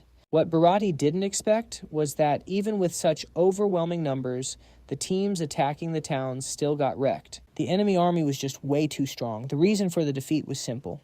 The night demon soldiers waiting in the towns actually outnumbered them. Hearing the news of the total wipeout, he screamed in a rage, "Damn it!" The fortress commander surrendered just like last time, but the towns somehow had an insane number of troops that just happened to outnumber ours. The image of those faint eyes watching from the shadows made Bharati feel incredibly uneasy. What is actually going on? Why do I feel like there's a pair of eyes watching every single move I make? Back in the royal city, the crowds were cheering. Another win. This is the price you pay for sleeping on us. Facing the king's IQ, even the alliance can only take the L. Lulohi stood by Van Than's side, cautiously giving a reminder. But like before, the number of enemies we killed is nothing compared to their total army. And we had to give up an entire fortress. Is this really worth it? Van Thon reached out to encourage his subordinate. The enemy is here to erase this country. Except for the royal city, every other territory is expendable, as long as we get the win in the end. It's all just a matter of time. What we need to do before the final boss battle is use this deep strike strategy to bleed their numbers as much as possible. Lulohi hesitated and asked, "But if we only weaken them by a few thousand each time, will that be enough?" Van Thon rested his chin on his hand, looking over the entire battlefield. Of course it's enough, even if the alliance takes the shortest path. They still have to pass through over 200 towns to reach the royal city. Not to mention we're killing a few thousand every time now. Even if we only killed a few hundred, those numbers add up fast. Lulohi thought about it, but was still confused. What if the alliance slows down and slowly attacks every single town? Van Thane smirked at the idea. Then we just retreat. But before we pull back, we'll leave some traps to cause as much damage as possible. He crossed his fingers, his eyes deep in thought as he analyzed the situation. But they won't do that. After all, they're an arrogant army. They couldn't even wait during the early stages of the alliance, so how could they settle for a slow crawl? Unless they take massive damage, these small losses will only make them tilt even harder. They won't stop being toxic anytime soon. Then Van Thane stood up and gave the order. "Let's go, Puro. It's time to do our job." Puro quickly bowed. "Understood, my king." In the following days, the armies were packed tight. Bharati launched several more waves of attacks. Every single time, the fortress commanders surrendered while the town attack teams got cooked. Even though the losses were small compared to the total army, they couldn't just keep losing. Facing a ruined city, he decided to flip his strategy. Instead of attacking the main fortress, the main force would attack the surrounding towns. To his shock, the situation reversed too. The towns surrendered immediately, but the teams attacking the fortress were wiped out. After all that trouble, the result was even worse than before. The pressure on him was insane, and he could hear the soldiers whispering complaints in the camp. The Alliance's reaction was exactly what Vanthan predicted. These constant small defeats didn't make them careful. Instead, it just made them more furious. The internal drama in the Alliance started to boil over as they blamed the losses on Bharati's trash leadership. He felt incredibly anxious and humiliated, his hair falling out like autumn leaves. Damn it, I got outplayed again. He was so frustrated, he started pulling his own hair. Every time I send out low, mid, or high-ranked demons, the enemy knows exactly what I'm doing. He was so frustrated that he started pulling his own hair. Every time I send out lower rank, mid-rank, or high-rank demons, the enemy knows them like the back of his hand. Bharati crosses his arms, watching silently, his blood boiling. I even sent a hidden demon lord embedded in the unit, planning to catch them off guard. The plan was to wipe them out before they could even react. But they sensed something was off and bailed instantly. Laloi stands there with his hands on his hips, questioning Bharati. Yo, you think we got a mole? How else do they know our every move? He shuts it down instantly. No way. The coalition's made of different tribes, and they have zero contact with those Dark Knight demons. No chance to flip and no reason to. He's spitting facts. Then what about the defectors? Bharati's voice gets even colder. Impossible. Those guys are stuck in the back doing slave labor. They'd never get their hands on high-level intel like this. Tak impatiently cuts the useless talk. Who cares about this junk? That Vanguard unit was trash anyway. Next time we just send the whole army. Pure power. Steamroll them all the way to the royal city. Done. Bharati snaps back. You absolute moron. That leaves zero room for error. If they set up a massive magic trap, we'll get crushed just by our own troops trying to retreat. Then a weird idea comes up. What if us demon lords lead every single charge? Bharati is fuming and has nowhere to vent. Stupid. You think becoming a demon lord makes you invincible? Sure, in a head-on fight you're cracked. You could solo 10,000 demons easily.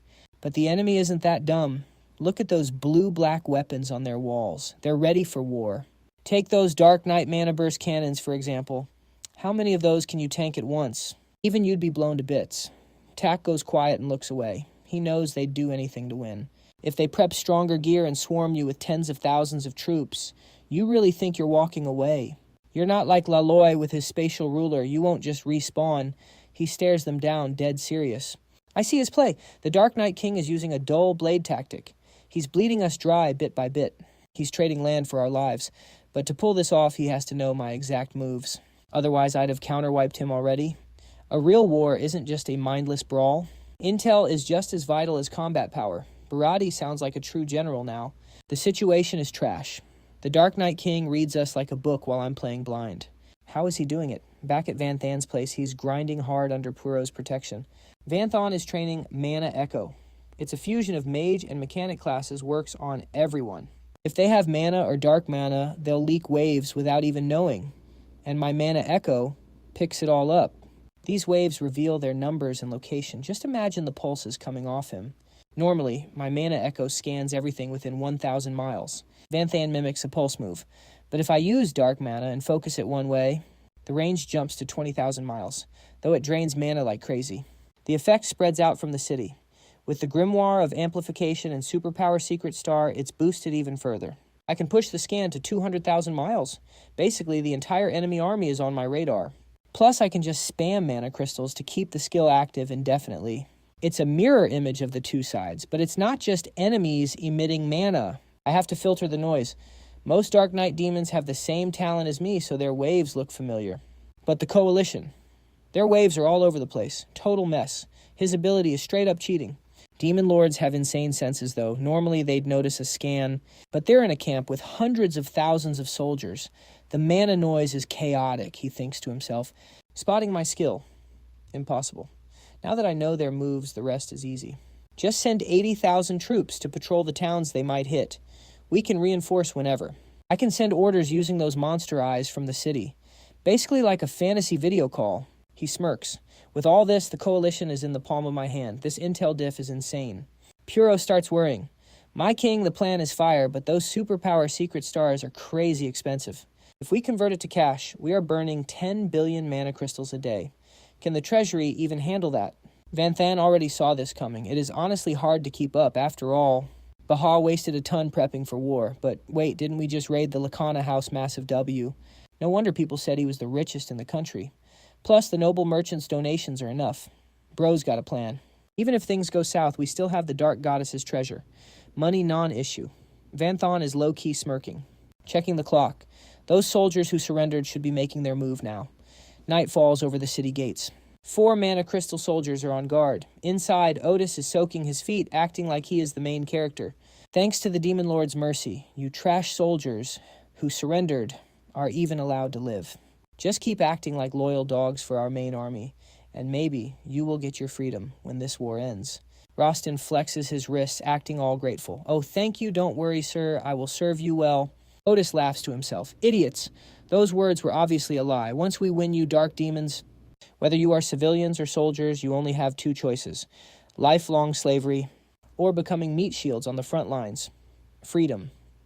In your dreams. Rostin acts all hesitant like he is scared to spill the tea. Sir, I heard some rumors I want to tell you, but I'm scared you will get mad. Otis grunts in annoyance. The rumors start leaking. I heard from a Nether Shadow soldier that he was actually the one who kidnapped your wife back then, and now you are fighting.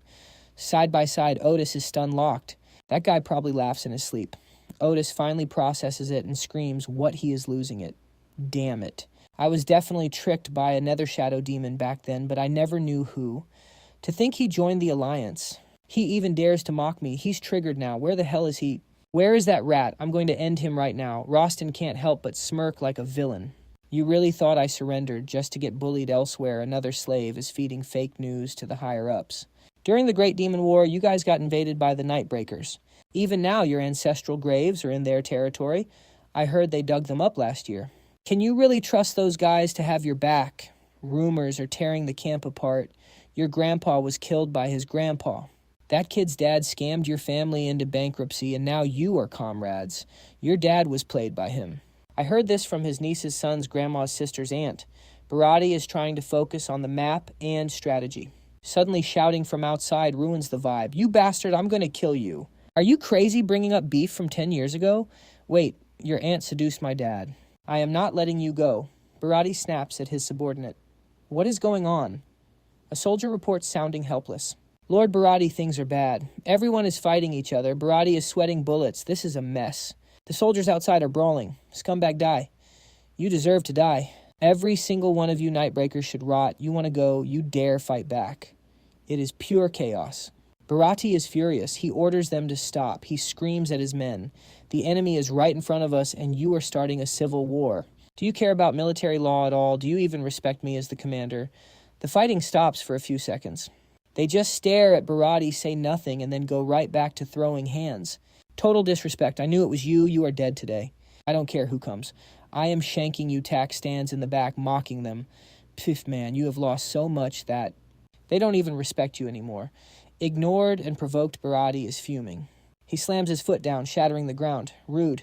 He uses his dark aura to wipe out the rebels. Dead bodies are everywhere. The silence is deafening. Barati stares them down. Maybe you still don't get it. I am the commander. I decide who lives and who dies. If anyone else starts a fight, this is how you end up. He turns around and walks back to his tent. The survivors are shaking in their boots. Laloi starts analyzing the situation. Everything was fine yesterday. This riot today, someone is definitely pulling the strings. The hot-headed ones agree. Search the whole camp. Find the instigator and execute them in public. Barati could only sigh in frustration. The instigators were one thing, but these easily triggered soldiers, that was the real nightmare.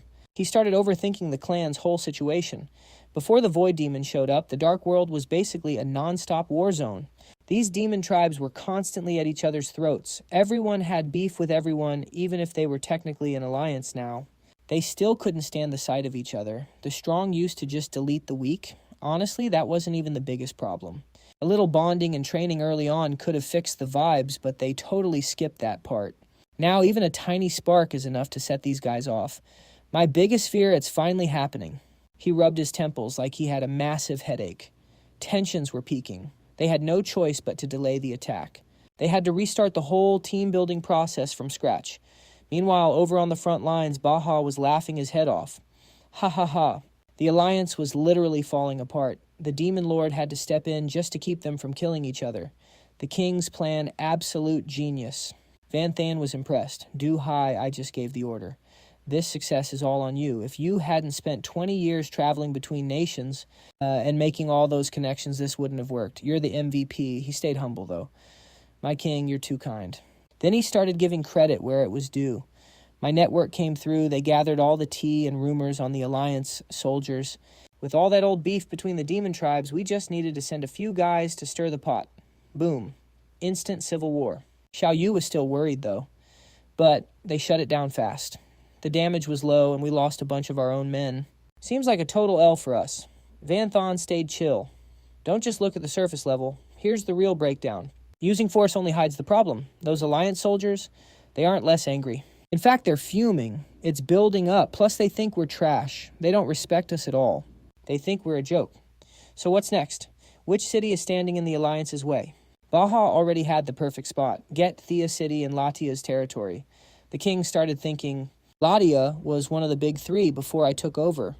She's built different. She controls massive territory. Her cities are stacked with resources and high-level defenses. She can handle a full-scale war, no sweat. He made his move. You two head to Get Thea. Gather the troops. It's time to show this alliance what's up. But listen, if things get dicey, get out of there. Latia and Xiao Yu locked in. Understood meanwhile at the demon camp. The soldiers were forced to bunk together. Everyone was salty. The vibes were absolutely trash. Screw this. What is the boss thinking? We were supposed to stay with our own kind. Now look at this mess. They split us up and mashed us together. I'm surrounded by these weirdos. I can't even finish my food. Just looking at them makes me want to gag. Barati was watching from a distance. Yeah, there's still a massive gap between them. It's fine. First stage growing pains are normal. He was trying to convince himself this whole unity thing would work. If I force them into the same squads eating training and suffering together, give it 3 months and they'll be brothers for life. Barati was definitely huffing some copium right now. Once they're synced up, this army will be unstoppable. Then I can finally relax. Back at the strategy table. Barati dropped the plan. In 3 months, we hit Get Thea City. It's a gold mine for resources. Even the Night King won't be able to resist this. Suddenly, someone started screaming and the whole vibe was ruined. Hell no, you want to die. Those trash tier losers are revolting. Forget eating, let's just end them. Barati was losing it. Wait, what happened? He was low-key panicking. Another riot. Are you serious? A soldier rushed in and dropped to his knees. Lord, the Night Demon soldiers are outside the camp and they're talking mad trash. They're challenging us to a death match at Get Thea City. They said, if we've got the balls, come and get it. Barati was shook. What? How many troops are at Get Thea? He was absolutely fuming now. Those jerks. We just started our bonding sessions and they choose now to pull this. The soldier was shaking. Sir, from what we've seen, the Night Demons are massing troops there. Preliminary estimates say 70 to 80,000 Barati was sweating. This was bad. That many, they're really trying to make a stand. He flashed back to all the times the Night Demons played him. They always surrendered or ran away before keeping their main force safe. Not this time. He was locking in. This is our chance to wipe them out. I can't let it slide. But he was still feeling uneasy. And even worse, the troops heard all that trash talk. The boys are triggered. They won't just sit there while the Night Demons mock them. If we don't fight, morale is cooked. Barati knew he needed a flawless plan, especially since Laloi's weakened state still had a few days left. I have to stay at the base just in case. You'll have to handle this fight personally. He's got zero confidence, but he's not backing down. It might be a trap, but we have to crush it anyway. Barati is officially hyping up the squad for the showdown. I'm ordering you to lead 3 lords and 40 high-rank demon generals, plus 120,000 mid- and low-rank demon generals. Gadia City Must-Fall-Tac has been waiting for this moment for a long time. Finally, time for some slaughter. The soldiers of the Night Demon Kingdom are circling above, taunting those turtle-paced demons. Why is this alliance just sitting there? They're getting cocky, sending messages to talk trash. Didn't you guys say you were going to level the night? Demon Kingdom. Then bring it. I'm waiting for you in the city. Come get some if you're brave enough, you losers. Suddenly there's movement from the side of the underground camp. The alliance is moving out. Everyone's rushing and pushing each other to get ready. Quick, keep a close eye and report back to the city. That massive army is finally coming into view. Looks like the alliance has about 120,000 troops. They're heading straight for Argedia City. No flanking maneuvers. Looks like they're planning a frontal assault. And the leader is His voice starts shaking uncontrollably. Wait, how is this possible? We don't have anyone even close to an overlord rank in the city, and no king either. But the enemy leader, Tak, is riding a war beast at the front, looking absolutely cracked and full of power. They're literally screaming in terror. It's him, the tyrant demon, Overlord Tak. Meanwhile, back at the main base, Overlord Bharati is asking his subordinates for an update on the situation at Gatia City. Per stands nearby and reports respectfully, Lord Tak has reached the city walls and the battle is getting intense. He gives a vague response. Is that so? As he replies, he starts thinking, with such overwhelming numbers and an overlord leading the charge, this should be an easy W. But still, even a massive army can't stop him from worrying. For some reason, I've got a bad feeling about this. We have to win this fight. Better prepare a backup plan just in case. Back at Gatia City, the war is turning into a total bloodbath. Fireballs and death screams are everywhere. Kill them. Overlord Tak looks totally locked in, determined to take the win. He's hacking through enemies while barking orders to slaughter everyone. Up on the walls, the artillery starts locking onto Tak. But it's a waste of ammo. He dodges everything easily with a smug grin. You think those cannons are enough. No matter how much firepower you have, it's useless if you can't hit me. Tak scans the battlefield, analyzing the situation. The enemy is stronger than I thought. The Night King sent 3 demon lords. Even if they're just weak lords, they can still hold out for a few hours with the high ground and artillery cover. After checking things out, Tak gets even more confident about winning. In the end, they're just mid-lords who can't touch me. No overlords on their side. That's the biggest weakness of Unite Demons. He starts charging up to summon a massive tyrant blood beast. Time to show you what absolute power looks like. Latia appears in midair. I'm no coward, don't even think about it. As she speaks, the red gem glows with a brilliant light. The Demon King. Relic the Shifter's Ring releases a pulse of light that wraps around the summoned beast.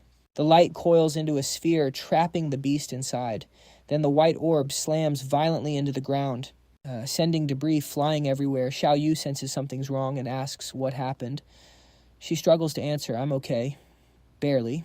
This is my first time shifting an overlord's skill. It takes way more mana than I expected. Tak is absolutely fuming.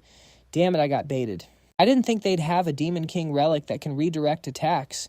That thing is rare. He instantly transforms into a flash of light, aiming straight for Latia on the wall. I'll kill her and take that for the Tyrant Demon clan. She instinctively raises her hand to block him. Void chains. Countless red strands swirl out. Another Demon King relics. Void chains. He clenches his fist, trying to stay calm. Another King relic. Seriously, Tak's rage explodes into a burst of power. I don't care how many lords you have, you're all just trash. While he's caught up in his thoughts, he gets hit by a barrage of artillery. Latia seizes the moment and shouts, 80% of the cannons have retargeted you, Overlord Tak. A hail of shells rains down from every direction onto a single target. Tak defends easily, but it finally clicks. So that's the play.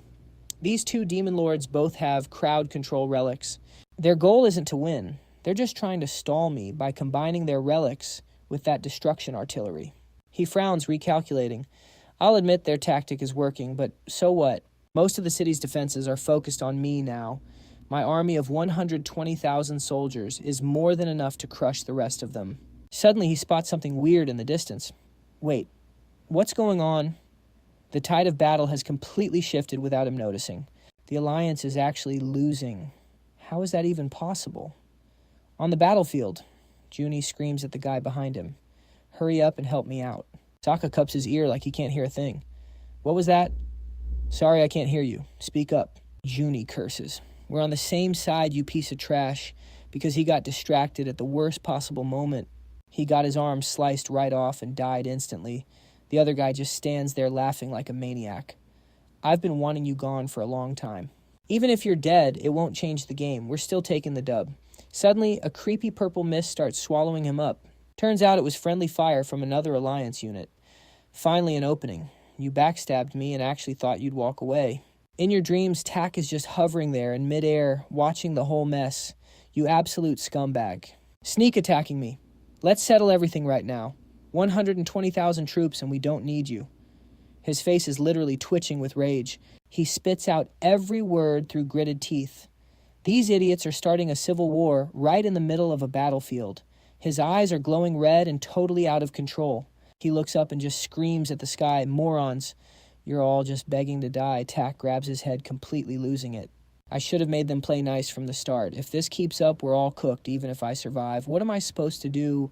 Before he can even think, he hears the war cries. Wipe out those Dark Knight demons, charge. The demon army is rolling in like they own the place. Reinforcements. They're finally here. We might actually win this. Ladia's face drops as she swears under her breath. Damn it. 120,000 against 80,000 was already a toss-up, and now they send more. Even Xiao Yu is feeling the pressure now. There's at least 100,000 reinforcements. We can't win a head-on fight. She slams her hands onto the ground. There's only one way left.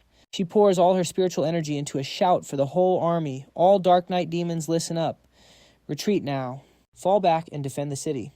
It's time for the final plan. The elites don't hesitate and start booking it. Move, retreat. Tak is too stubborn to let them go. Oh no, you don't. Everyone fire, kill every last one of them. The firepower gets even more insane, slamming into the city's barrier. Latia and Xiao Yu jump off the wall while giving the signal. Blow the shield. Detonate everything in the walls, do it now, and just like that, the order is given. The shield explodes, shattering everything around it. A wave of demon soldiers starts marching into the occupied zone. The city is finally taken. The Alliance actually won, but the place is a total wreck, covered in bodies. It's a victory, but it's a bloodbath. Cut to the council hall where a demon soldier is reporting the casualties. Between the main force and reinforcements, we lost 97,300 men. 35,000 are severely injured. 20,000 have minor wounds. Demon Lord Parati is stunned, and the enemy. The soldier starts stammering. We only killed or captured about 20,000. At least half our losses came from those traps on the walls and the shield. Tak is absolutely fuming. Are you kidding me? Who would have thought they'd rigged the entire wall and even the shield with explosives? The Dark Knight Sovereign planned all of this, plus those idiots fighting each other. We would have been cooked without reinforcements. Demon Lord Laloi chimes in. Looking at the losses, we only have 210,000 main troops left to lead the charge. But we're badly hurt. Even if we win, we're the laughingstock of the dark world. Parati just grabs his head in frustration. Stay calm. We still have the numbers, but attacking the royal city means passing through every town on the way. A normal march will kill us. Thinking about the aftermath actually makes him feel a little better. At least after that beatdown, the soldiers finally woke up. No more internal fighting. They won't be looking down on the Dark Knight demons anymore. Guess every cloud has a silver lining. Parati suddenly snaps, all of you get out. The subordinates quickly scramble. Yes, sir. In his head, he's actually impressed. The Dark Knight Sovereign is way smarter than I thought. I still don't get how our intel was so wrong. Once everyone is gone, Parati starts cooking up a new plan. But if I can just strike the royal city from the inside, it's game over. Parati turns a creepy look toward Laloi. At this point, we have to use that. Laloi gets a bad feeling and spins around. Hey, what are you staring at me for? It's not my fault we lost that battle. Don't you dare pin this on me. Parati just gives him a dark, mocking look. This isn't about the loss, but if you hadn't snuck into the city and gotten yourself nerfed, those demons wouldn't have had the guts to resist a demon lord. Laloi knows he messed up and can't say a word. Parati goes in for the kill. I heard Demon Master Simlam is obsessed with his reputation. If he finds out about this, what do you think he'll do to you, flay you alive? Probably Laloi hangs his head. Yeah, probably. Parati leans in. I've got something just for you. A chance to redeem yourself. A secret technique that only a demon lord like Simlam can pull off. The blood sacrifice of Great Sim. No way. The secret is out and he's losing his mind. No. How the hell do you know about that? That's top secret demon business. Only the lords and the master should know. Parati plays it cool. I'm not supposed to know. The exterminator lady told me herself. She fought the Simlam clan hundreds of years ago. She saw the ritual. The power boost from that blood sacrifice is absolutely insane. With enough blood from the Siam forest demons, we can warp a massive army for a blitz attack. The ambush power is absolutely insane. Right now, there are about 10,000 Siam forest demons in our alliance. After the ritual, that should be enough to teleport 200,000 soldiers right into the heart of the night demon capital. Lael stood up fuming as he pointed at Parati. No wonder you send the Siam demons every time you just want them to be fodder. You're planning a blood sacrifice to drain them dry. I won't send 10,000 of my own kin to their deaths for this. Pareti crossed his arms, looking down at Lele with pure contempt. You think I'm asking for your opinion? Don't forget your place. He straight up threatened him. Do I really need to remind you what happens to those who catch an attitude? Tax stepped in to play both sides.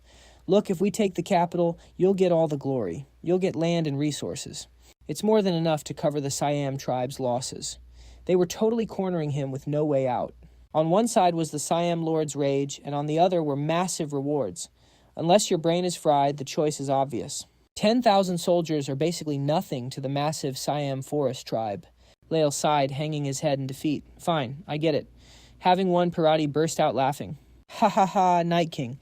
I bet you didn't see this coming. I can't wait to see your face when my entire army spawns in your city. At the city square, the troops gathered to hear the announcement. The Siam demons were actually hyped. Lord Lael is finally sending us to the front. We aren't cowards like those other tribes. We're built different. Victory is ours. Once we win, Lord Lael better hook us up with some fire rewards and slaves. Red mist started swirling around Lael. I'm sorry, this is the price we pay, he whispered, clenching his fists. Every victory needs a foundation. As soon as he finished speaking, the blood ritual activated, trapping the soldiers in a circle. Their life force was being sucked out. They screamed in agony, questioning their leader. What is this? It hurts, Lord Lael. Make it stop. He just stood there listening to his own people scream for mercy. Save us, I don't want to die. Why, Lord Lael? Why do this? We didn't do anything wrong. The blood ritual turned the soldiers into red mist. Then Lael raised his hand, absorbing that massive energy. Activate Great Void Blood Sacrifice. Target, the Night Demon capital. Back at the capital, Vanthan was thanking his team. Good work, everyone. Xiao Yu bowed respectfully. It's all thanks to the king's big brain strategy. Latia chimed in all excited. Honestly, with the king here, everything feels possible. Nothing can stop us. Even those archdemons aren't as scary as I thought. Vanthan was pretty satisfied. Things are looking good right now. If we wait for the Alliance to show up, their capital will be defenseless. Then we just have to deal with those 3 archdemons. We might actually pull this off. Suddenly, a scout burst in, panicking. My king. The Alliance army is here. 200,000 troops are already hitting the walls. I barely spotted them in time. They popped the shield immediately, but it won't hold for long. Vanthan's jaw dropped. What? He tapped his head using mana to scan the area. The Alliance city is over 130,000 miles away. How did they just appear? What is going on? He pushed his mental energy to the limit to see for himself. It was real. An army was flooding the city. But there's no way anyone in the Alliance has archdemon-level mana. Vanthan's face was tense with worry. Someone paid a heavy price for this special skill. He quickly started barking orders. Get ready. Contact the front lines now. Tell them to get back to the capital immediately, no matter the cost. Deep down, he knew it was probably a lost cause. He sent too many troops away. There were only 50,000 left.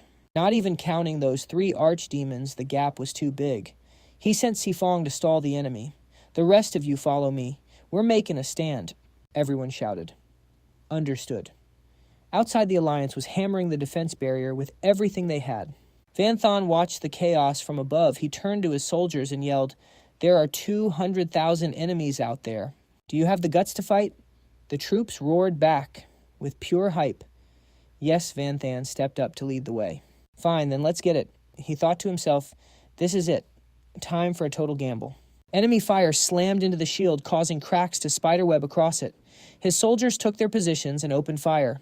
The Alliance was losing their minds. Charge, break the walls, and we win, crush them. Baja was stressing out. If this keeps up, our main defense is Toast King. We have to send the troops out now. Vanthan bit his lips silent. Would it even matter? Even with the cannons, 50,000 against 200,000 is a nightmare. Vanthan agonized over the call. Finally, he snapped. All out attack. Go. Cursing under my breath, damn those bastards. This ambush was totally unexpected. The battlefield is pure chaos. Vanthan gears himself up. Time to go all in. He keeps barking out orders. All demon lords move out.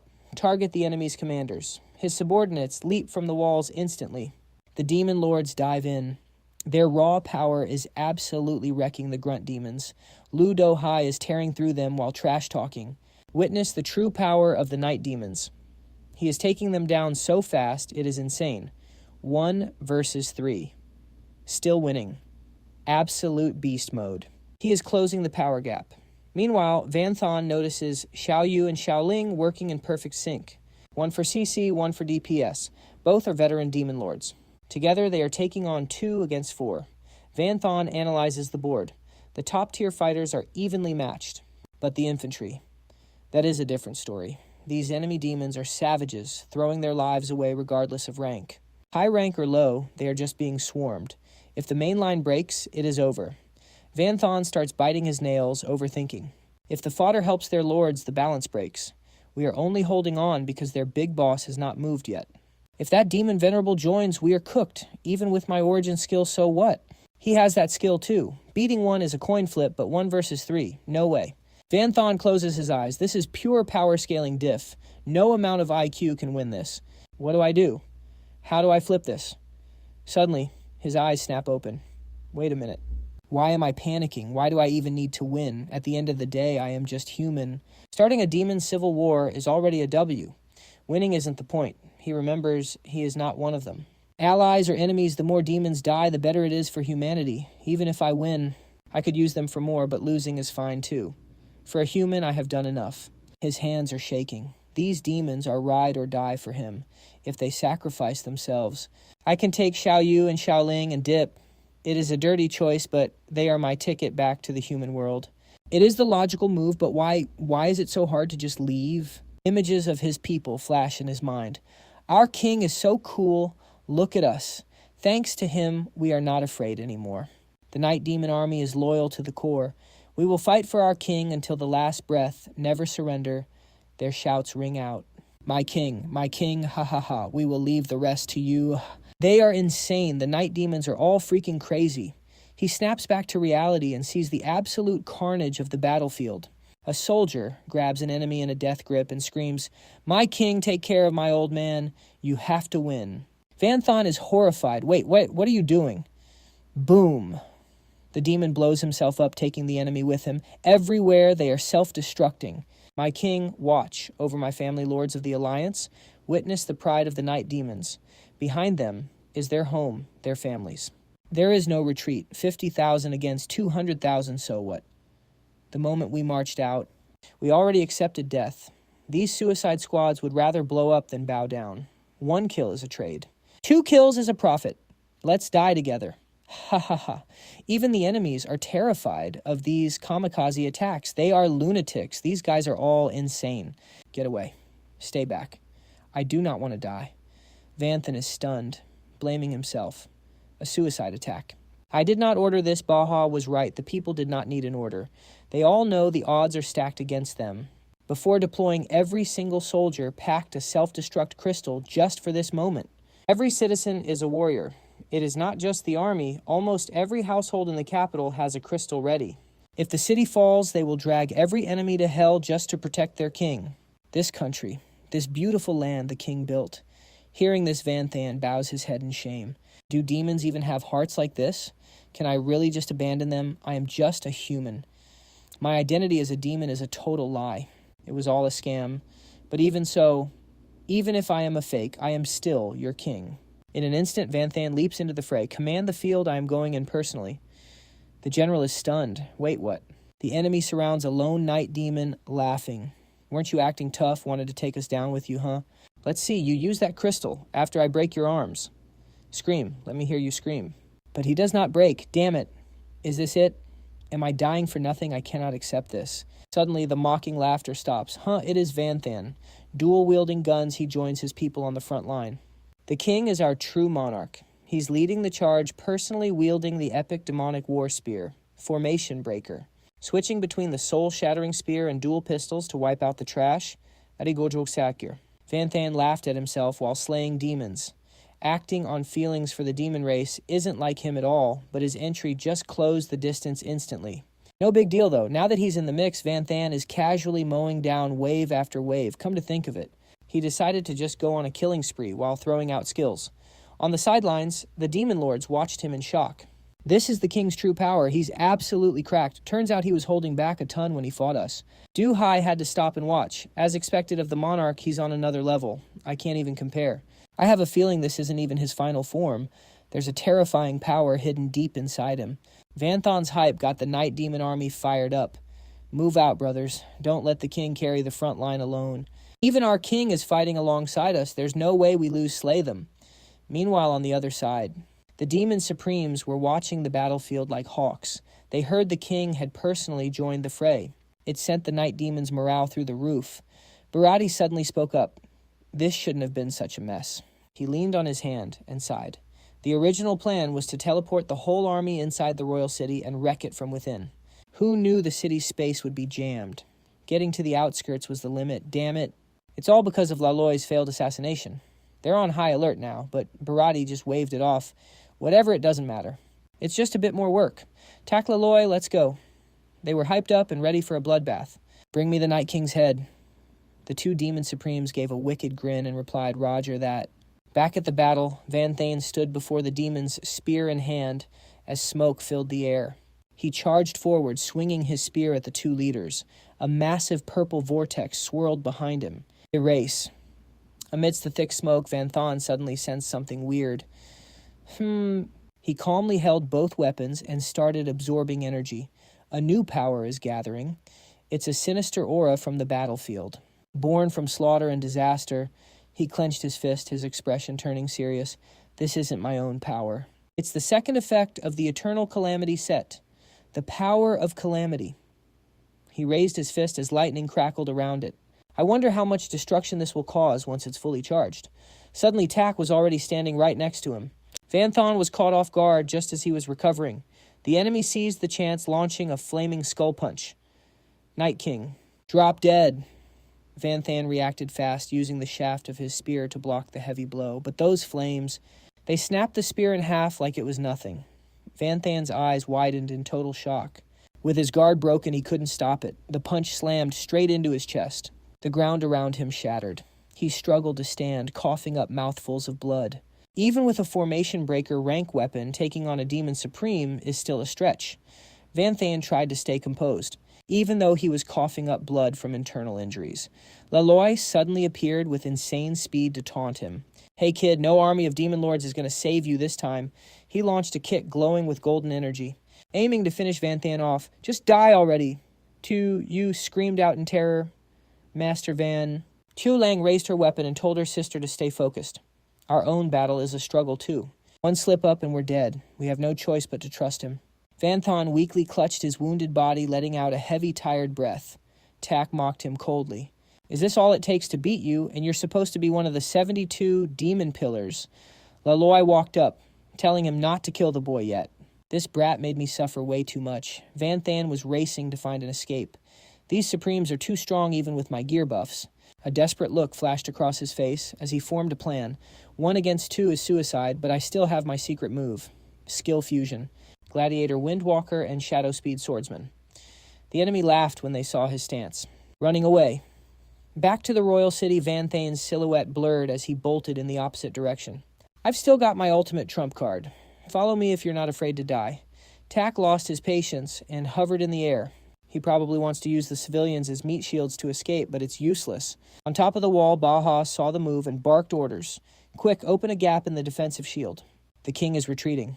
The soldier worriedly replied, but the demon supremes are right behind him. If we open the shield, they'll break into the city for sure. The capital's gonna fall, he screams. He can't accept it.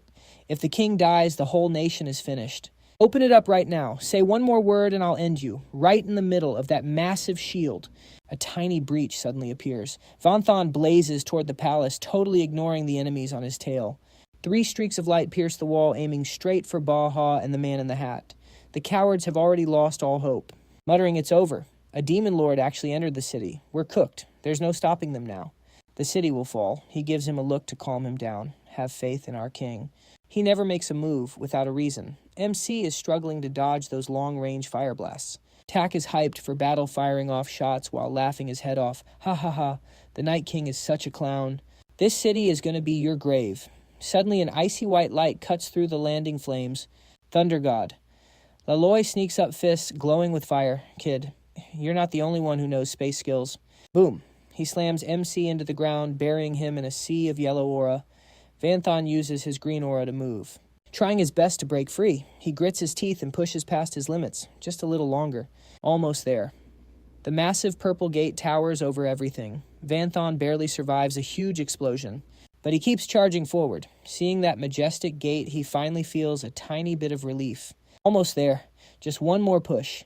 Van Thon covers his head and rams straight through the wall. Total wreck. The two demon lords are chilling by the ruins, talking smack. The Night King didn't use human shields. He actually came here. They might have a trap ready. Stay alert. Tak, looking as fierce as ever, takes the lead. He's just a low-tier night demon. What can he even do? Let's just wreck the place. Laloy nods, totally agreeing, but suddenly the area goes dead silent. Nobody's there. They've been tracking him for ages, and now they're confused. Wait, what's going on? We were right behind him. The Night King vanished. Then the beautiful Kin Thon walks up to the two demons, cool as ice. Another human appears. Her eyes are deep and calm, but her killing intent is absolutely insane. She draws her sword, and pure lethality explodes in every direction. Guy, she's moving so fast, she's basically teleporting. Her attack hits like a falling mountain. Tak and Laloy are shook. Suddenly a massive glacier forms, trapping them both. His face twists with rage. How is there someone like this in the Night City? Kin Thon just turns her back on their screams, a human at Demon Lord rank. These two were talking big just a second ago, but now they're frozen solid, literally zero movement. After Neg diffing them, she says, "You can come out now." They're dead. Van Thane limps out from the shadows covered in wounds, showing his respect. "Thank you for the assist, Teacher Ha." He's low-key losing it. Those were two demon lords. She just one-shotted them. No way. She's actually cracked. Kin Thon gets straight to the point. That's all I can do. The Alliance just lost two demon lords, so luring more of them here will be tough. I can't leave this spot. The win is on you now. MC pounds his chest. "Don't worry, Teacher Ha. You've done enough. I'll take it from here." Meanwhile, outside the walls, the brutal war is reaching its climax. The Allied soldiers are laughing like villains. "Ha ha ha, your king ditched you." He ran back to the city with his tail between his legs. "Our demon lords are hunting him down right now. They're getting even more toxic. The Night City's about to fall. Your families are going to get wiped out by our lords. That's the price for messing with the Alliance." The soldiers brought self-destruct crystals for a final stand. But seeing this result is just sad. The city's soldiers bark back, "Shut up, no way. We're definitely winning this." Say that again, and I'll rip your tongue out. Deep down they know hope is fading. Those were two demon lords after all. Even a king can't win that. Is our kingdom really finished? Then right in the middle of the chaos, the gate starts to rise. The demon soldiers think they've already won and start mocking everyone. Look, the main gate is opening. Our lords must have finished off the Night King and opened it from the inside. It's over for the Night City. We won. Hearing this, the city's defenders are just paralyzed. Has the city actually fallen? No way. There's absolutely no way. So who's the one opening the gate? It's Van Thane looking like an absolute boss. Gripping the glowing blue silk, our king swings the gate wide open. It is over for Tak and Laloy. They are completely tied up. He actually hung those two demon lords right on the city gate for everyone to see. Talk about total disrespect. The soldiers are absolutely losing it. Ha ha ha. This is a total sweep. Our king is straight up invincible. But on the other side, the demon cult has never felt this much despair. No way, how is this happening? Are the two demon lords actually dead? I must be dreaming. This cannot be real. Oh my god, great demon lord, please wake me up from this nightmare. Barati is completely shook. He screams as he watches his top-tier subordinates get folded so easily. Tak Laloy, what on earth just happened? His ego will not let him back down. Since the two demon lords are gone, he orders everyone to charge and wipe out the Alliance. Both demon armies clash at his command. The defenders are forced to retreat because the enemy's morale is just too high. Barati grinds his teeth with a terrifying look on his face. Dark Night King, I admit I seriously underestimated you. I do not care what dirty tricks you used. Killing two demon lords shows you actually have some skill. He, Death, grips a glowing purple crystal. But you think you have already won? Do not be so cocky. I did not want to use this, but you forced my hand. Barati roars, sounding totally salty. No matter what traps you set in this city, everything is over once this city is turned to dust. The crystal starts leaking a massive wave of creepy energy. It starts twisting like giant snakes. Perez looks up and chants the summoning, "Oh, great final night annihilator. Show these ignorant dark night demons your ultimate power." The weak citizens are trembling as they look at the sky. What is that? Why did it get so dark all of a sudden? This feels horrible, like a scary power is building up there. I can't even breathe. Van Thane clutches his chest, trying to hide his fear while cursing under his breath. Damn it, what kind of broken skill is that? Why am I actually feeling scared of dying? Is this a demon lord? No, that is impossible. This power is way beyond what a demon lord can do. Right then, some random guy screams out, "King, look at the sky. There is an ancient seal inside that crystal." It might be the power of the 72 demon pillars. His eyes go wide in total shock. What he starts overthinking. For real, the Demon Alliance had a hidden card like this. This is bad. His target is to wipe the whole city off the map. He spreads his arms to release every bit of power. Feel it. This is the true strength of the Great Annihilator. Countless bolts of lightning smash through the solid barrier. The eternal doomsday thunder strikes down with insane force. The final shield is shattered. People and soldiers inside are panicking and screaming for help. Save us. Somebody help. Vanthan steps up like a true goat and spreads his wings. You two ignore the enemies in front of you. Help me. He dives in first to stop the disaster. Puro and Ladia stop what they are doing immediately. Without wasting a single second, they shout back, "Understood." Two ugly demons suddenly jump out to block them. Do not even think about running. But they get wrapped up instantly by giant vines. Damn it, we are stuck. Vanthan watches closely. He tracks the energy shifting on the altar and gives out precise orders. Even if you run out of dark mana, you must buff Latia's power to the absolute limit. Latia, can you change the target of this skill? She explains her ability clearly. I cannot. That is the power of the 72 demon pillars. Even if I try my best to shift it, I can only move it a few meters. The city will still get wrecked. Seeing her fear, he speaks in a super calm voice. A few meters is plenty. Just aim it at me. Bureau tries to stop him. No way. If you die, the whole kingdom is finished. Latia adds on quickly. Even if it kills you, the skill will keep attacking the city. Nothing will change. Your sacrifice will be for nothing. Hearing that, Vanthan snaps with a frustrated yell. Sacrifice my foot. Can you say something a bit more positive? While you guys are wasting time, tens of thousands of people are about to be blown up. Stop stalling and do what I said. That is an order. He does not even care anymore and starts casting. I got it. She absorbs all the dark energy. Latia the rest. The rest is up to you. You have to make this work. Use the Demon King artifact, the Ring of Displacement. She uses every bit of her strength until she starts bleeding. She looks like she is in a world of pain, but she still screams out, "Let's go for it." Redirect it move at the very last second. A beam of energy shines on Perez. His body is slowly swallowed by a golden light. The purple energy from Demon Lord Barati. Combined with Latia's displacement power, it explodes in midair, leaving everyone in the city stunned. Because their king just took the entire hit by himself. A man drops to his knees in total shock. The king did it to protect us. Some people are so scared they cannot stop crying. Why did this happen? No, we cannot lose our king.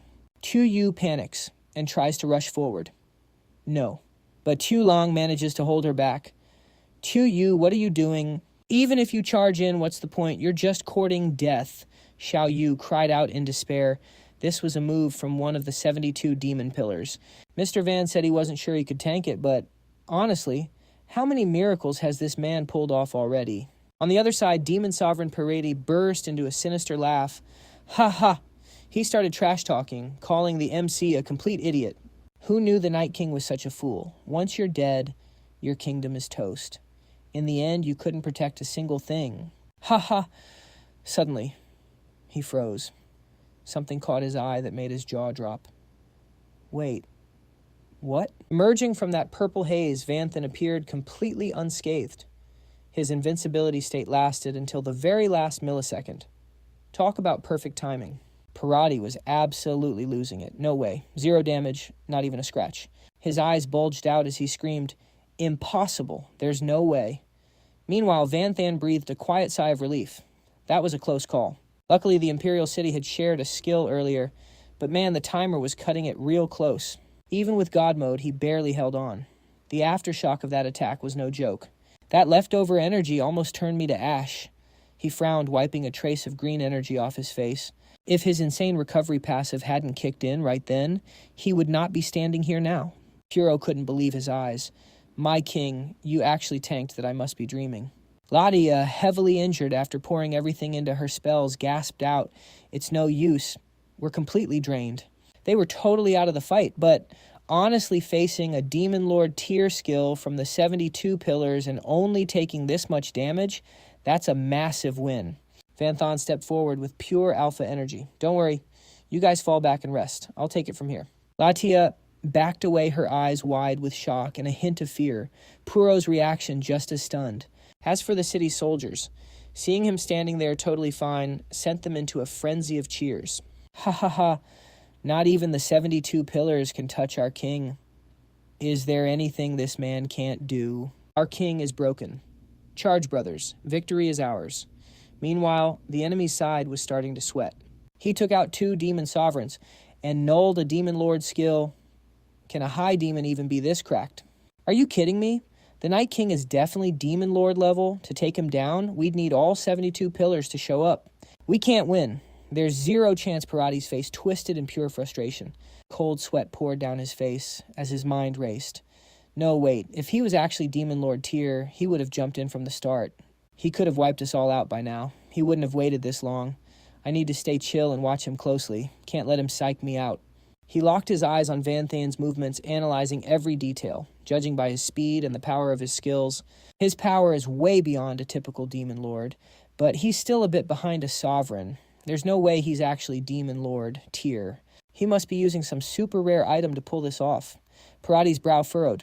His gaze darkened as he thought, but items like that always have major drawbacks. Most of them are just one-time use items. Otherwise, he wouldn't have waited until the city was almost trashed to use it. Yeah, that's got to be it. But then he realized a major problem. Even if I figured him out, my soldiers won't believe me. They still had the numbers, but their morale was straight up trash. Their will to fight was gone.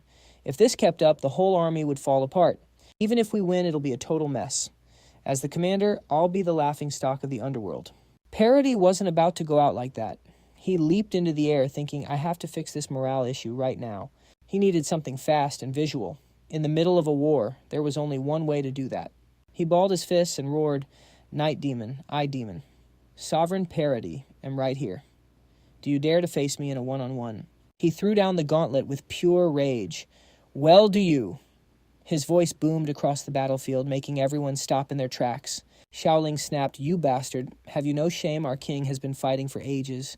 You just sat in the back chilling while everyone else fought, and now you have the nerve to challenge him. Zhao Yu glared at him, absolutely livid. Du Hai couldn't stand his arrogance either. In your dreams, buddy. Van Than just looked at him with ice in his eyes. And why should I? Parati landed smoothly in front of the 4 of them, looking way too smug. Because you've already used all your trump cards against Laloi and Tak. If we keep going like this, it'll just be a bloodbath for both sides. As a leader who cares about his troops, that's the last thing we want. Then he turned up the heat. So even though my army is way bigger, I'm willing to give you a fair shot. One duel to decide it all. If you win, we pull out. So, you down? Acting all tough on the outside, but inside he's already cooking up a dark plan. Fine, if you want to fight, I'll end you right now. Saying no might actually make the soldiers fear you less and get their morale back up. After all, a real demon lord won't back down from a demon venerables challenge. It seems like, whatever he's plotting, Van Than is thinking the exact same thing. He is right. We're still at a disadvantage. Right now, the numbers are way too high. Morale alone won't cut it. Our main force is already resting, and the balance of power between the demon lords is completely wrecked. If Parati joins the fray, this all-out war is going to get ugly for us.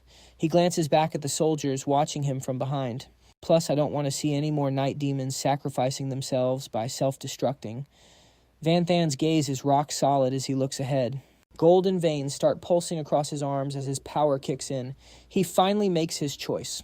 Then let's fight both sides clear out to make room for the showdown between Parati and Van Than. Massive cheers erupt from the sidelines.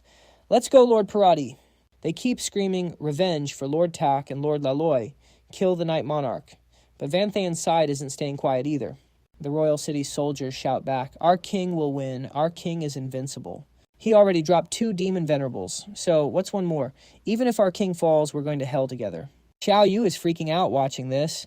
Taking on a rank 3 demon venerable solo, how is that even possible? Mr. Van isn't the master, and Xiaoling next to her can only whisper, What do we do? A fight like this, it is beyond us now. We can't even get involved. Demon Venerable Parati unleashes a surge of pitch-black mana. Then he drops a threat. Night Monarch, do you even realize? There is a hierarchy even among demon venerables.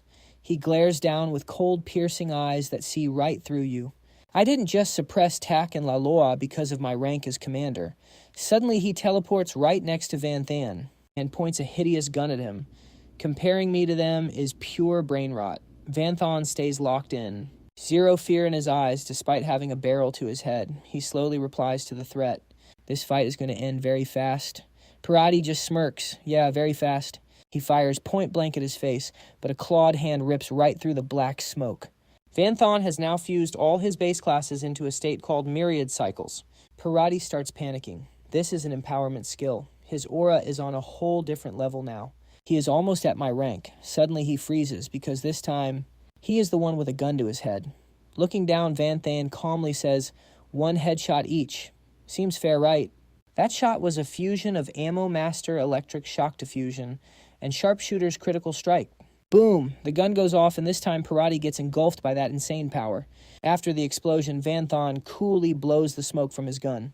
Parati just scoffs with a sarcastic laugh. In the end, it is just a high demon skill. You should feel lucky you even scratched me. But inside he's thinking, as I thought. He observes the child's smug attitude and calculates its true strength. The Night Monarch is stuck between Lord and Venerable rank, even if he's using some skill to buff himself. His stats are barely at the floor of Venerable rank. There is still a massive gap between us. Parati aims his gun again, confident now. Killing him won't be hard. He drops a shadow veil called Invisible Screen. Van Than uses Mana Echo and realizes his sight, smell, and hearing are all gone. That black veil is the culprit. He slides to the side, but for someone like me who senses mana, this is nothing. But then he spams Dark Destruction Burst. He unloads on Van Than, but not a single bullet can touch him. Parati loses it and screams, what he dodged everything he's thinking. Even if he has some trick to sense attacks, he shouldn't be dodging all of this. They clash at high speeds, way too fast for the naked eye. Van Than thinks to himself, compared to Master Ha's speed, you're trash. He winds up a punch combining Wrestler's full power strike and Berserker. It is called Furious Strike. A devastating punch lands clean on Parati, sending him flying into the sky. But he's unfazed. He laughs it off. You call that an attack, it didn't even tickle. Now it's his turn to pay him back. Guess I have to show you what a real Demon Venerable can do. Van Than ignores the trash talk and just raises his gun. He's combining Sneak Attack Headshot with Mage Fireball to launch a massive counterattack. Take this. He fires off a ruinous explosive flame. The power behind this blast is absolutely insane. Demon Lord Parati isn't backing down and counters with star-piercing spear. This move is so strong it rips right through the explosive flames and heads straight for Van Than. The spear slams down with massive destruction, creating a huge crater in the ground. But Van Than is cracked. He uses God Flash and lands perfectly fine. He knew that was a close one and only made it thanks to God Flash. But look at his weapon. It's literally smoking.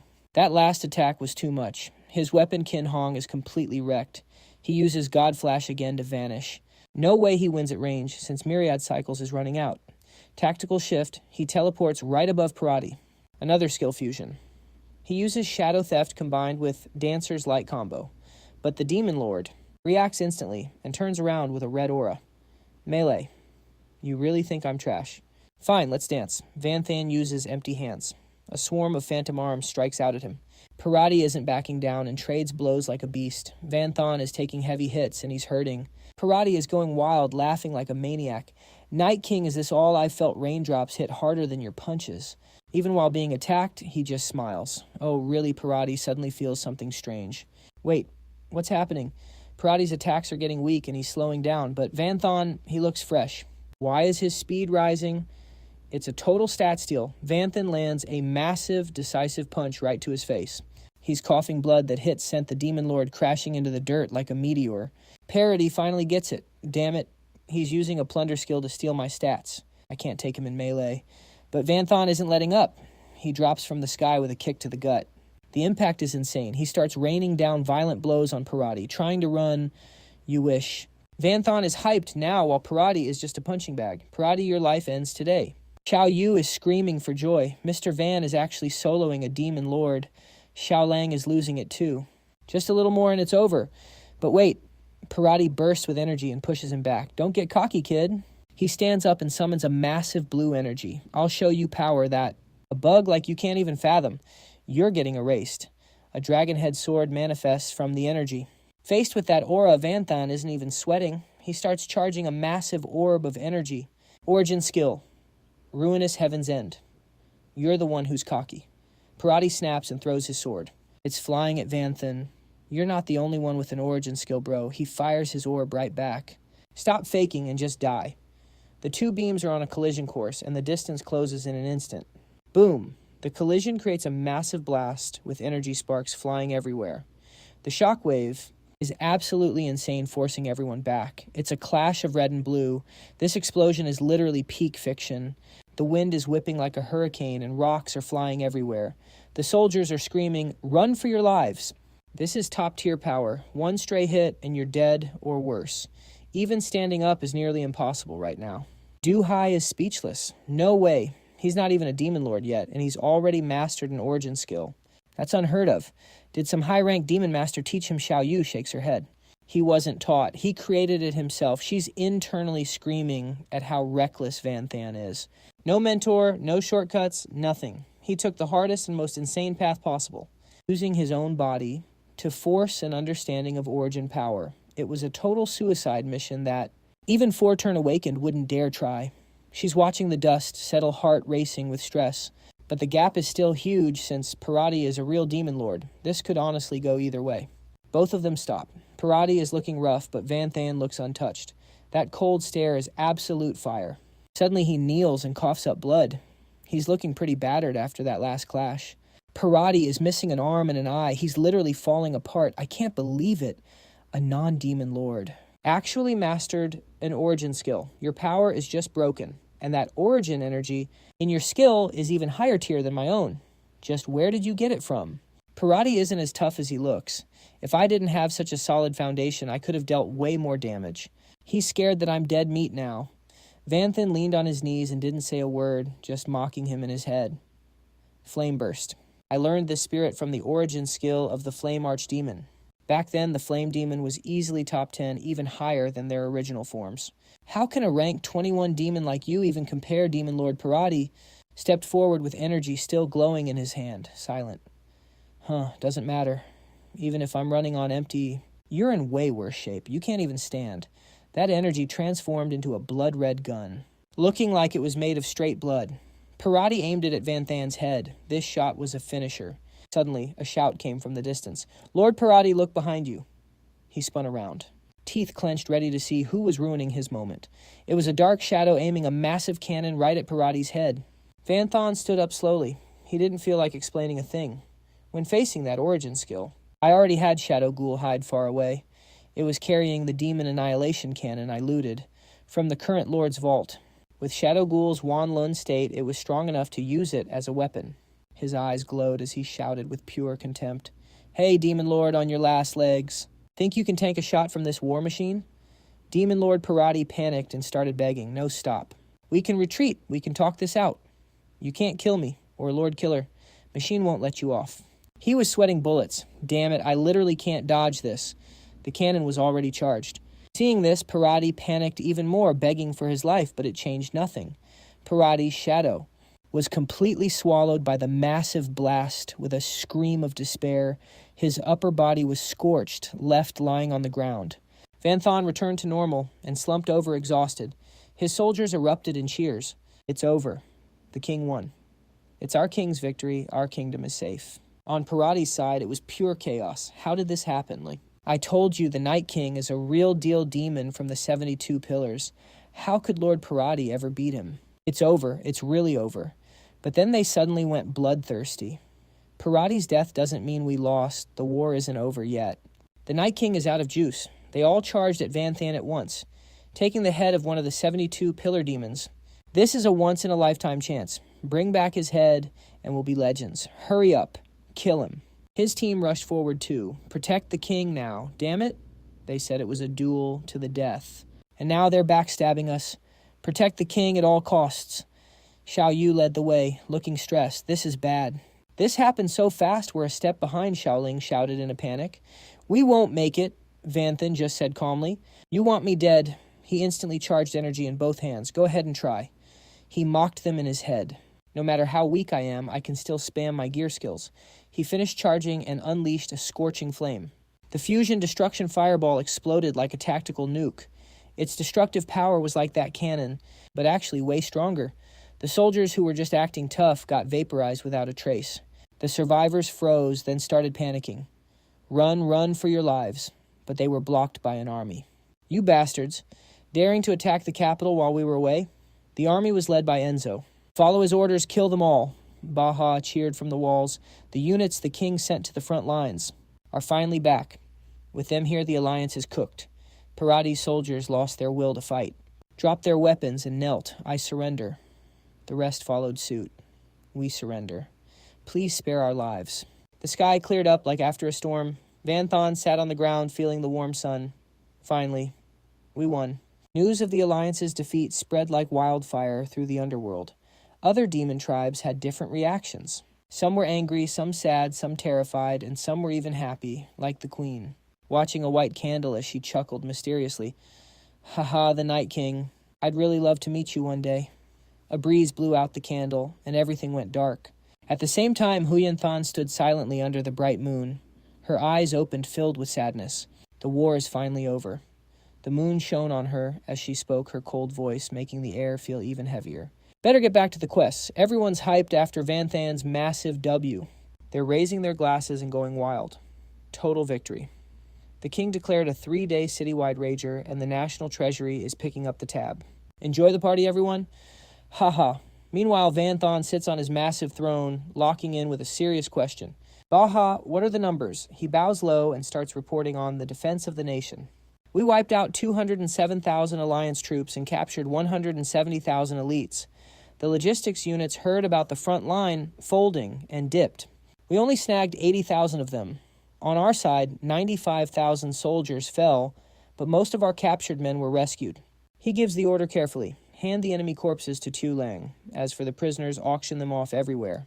Their families will pay a premium to get them back. That money goes straight to the treasury. As for the prisoners, nobody wants. Brainwash them and turn them into combat slaves. Baja and Tu Lang follow orders without missing a beat. But then Duhai speaks up, confused. My king, we only lost 95,000 men and got this result. This is a massive W. Why do you look so down? Vanthon waves them off coldly. A massive country with only 50,000 elite troops left. And half the city is in ruins. I'm really not in the mood to smile. If that's all, you're dismissed. Everyone leaves except for Tu Yu and Tu Lang. They've got something to say. He's a bit surprised and asks what's up. Tu Yu, Tu Lang, something else. Both of them drop to their knees and swear an oath. Master Van, you're a human who could have just run away, but you chose to stay and fight for us. We owe you everything. We'll give our lives for you, Master Van. Vanthan smiles and helps them back up. No need for all that. We're tight enough that you don't need to be so formal. Besides, you guys are connected to Master Ha. We're basically family. Tu Yu doesn't hesitate to state her loyalty.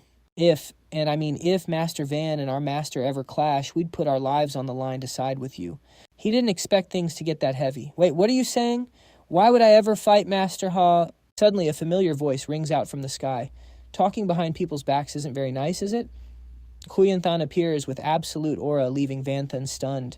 Master Ha, how long have you been there? Tu Yu and Tu Lang are shaking, stuttering out, Master. Their hearts are racing. It's over. Did she hear everything, knowing her personality? If she finds out they're disloyal, she'll end them. Huyenthan glides past them and drops a cold warning. Loyo Bella Tu Lang. I know what you're worried about, but I'm not that unreasonable. If you keep talking nonsense, though, I won't hesitate to rip your tongues out. Tu Yu and Tu Lang shut up instantly. Vanthon quickly realizes why she's here. Master Ha, if you're leaving the treasury, that means... Since he brought it up, Huyenthan doesn't hide the truth. Yeah, I'm disappearing in 3 days. I came to say goodbye and use my remaining time to finish the mission. Her eyes are filled with a hint of sadness. She's just a clone. I shouldn't have any attachments to this world. I never did before, but after seeing what you've done, I really don't want to leave. She gently pats Vanthan's head. I wish I could stay and see how strong you become, but time's up. Huyenthan then turns around and walks away. I'll let my true self enjoy that instead. Farewell, my disciple. He holds back the tears and bows with deep respect. He wishes her a safe journey. Meanwhile, at the Hall of the 72 Pillars, they're all buzzing about Vanthan's massive victory.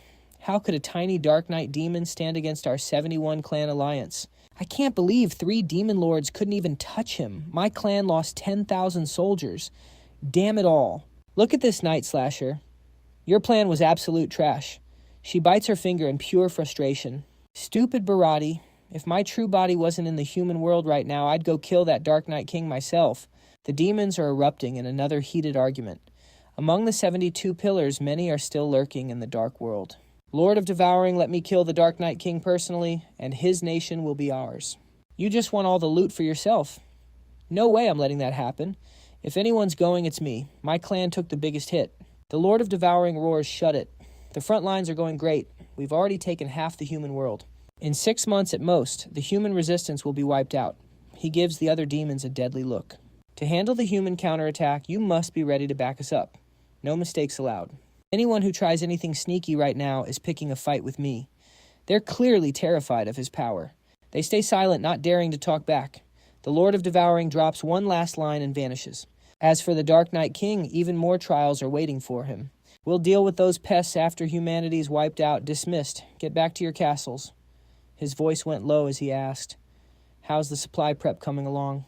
The subordinate reported respectfully, since the Night Demon's share is missing, it's taking much longer than we expected.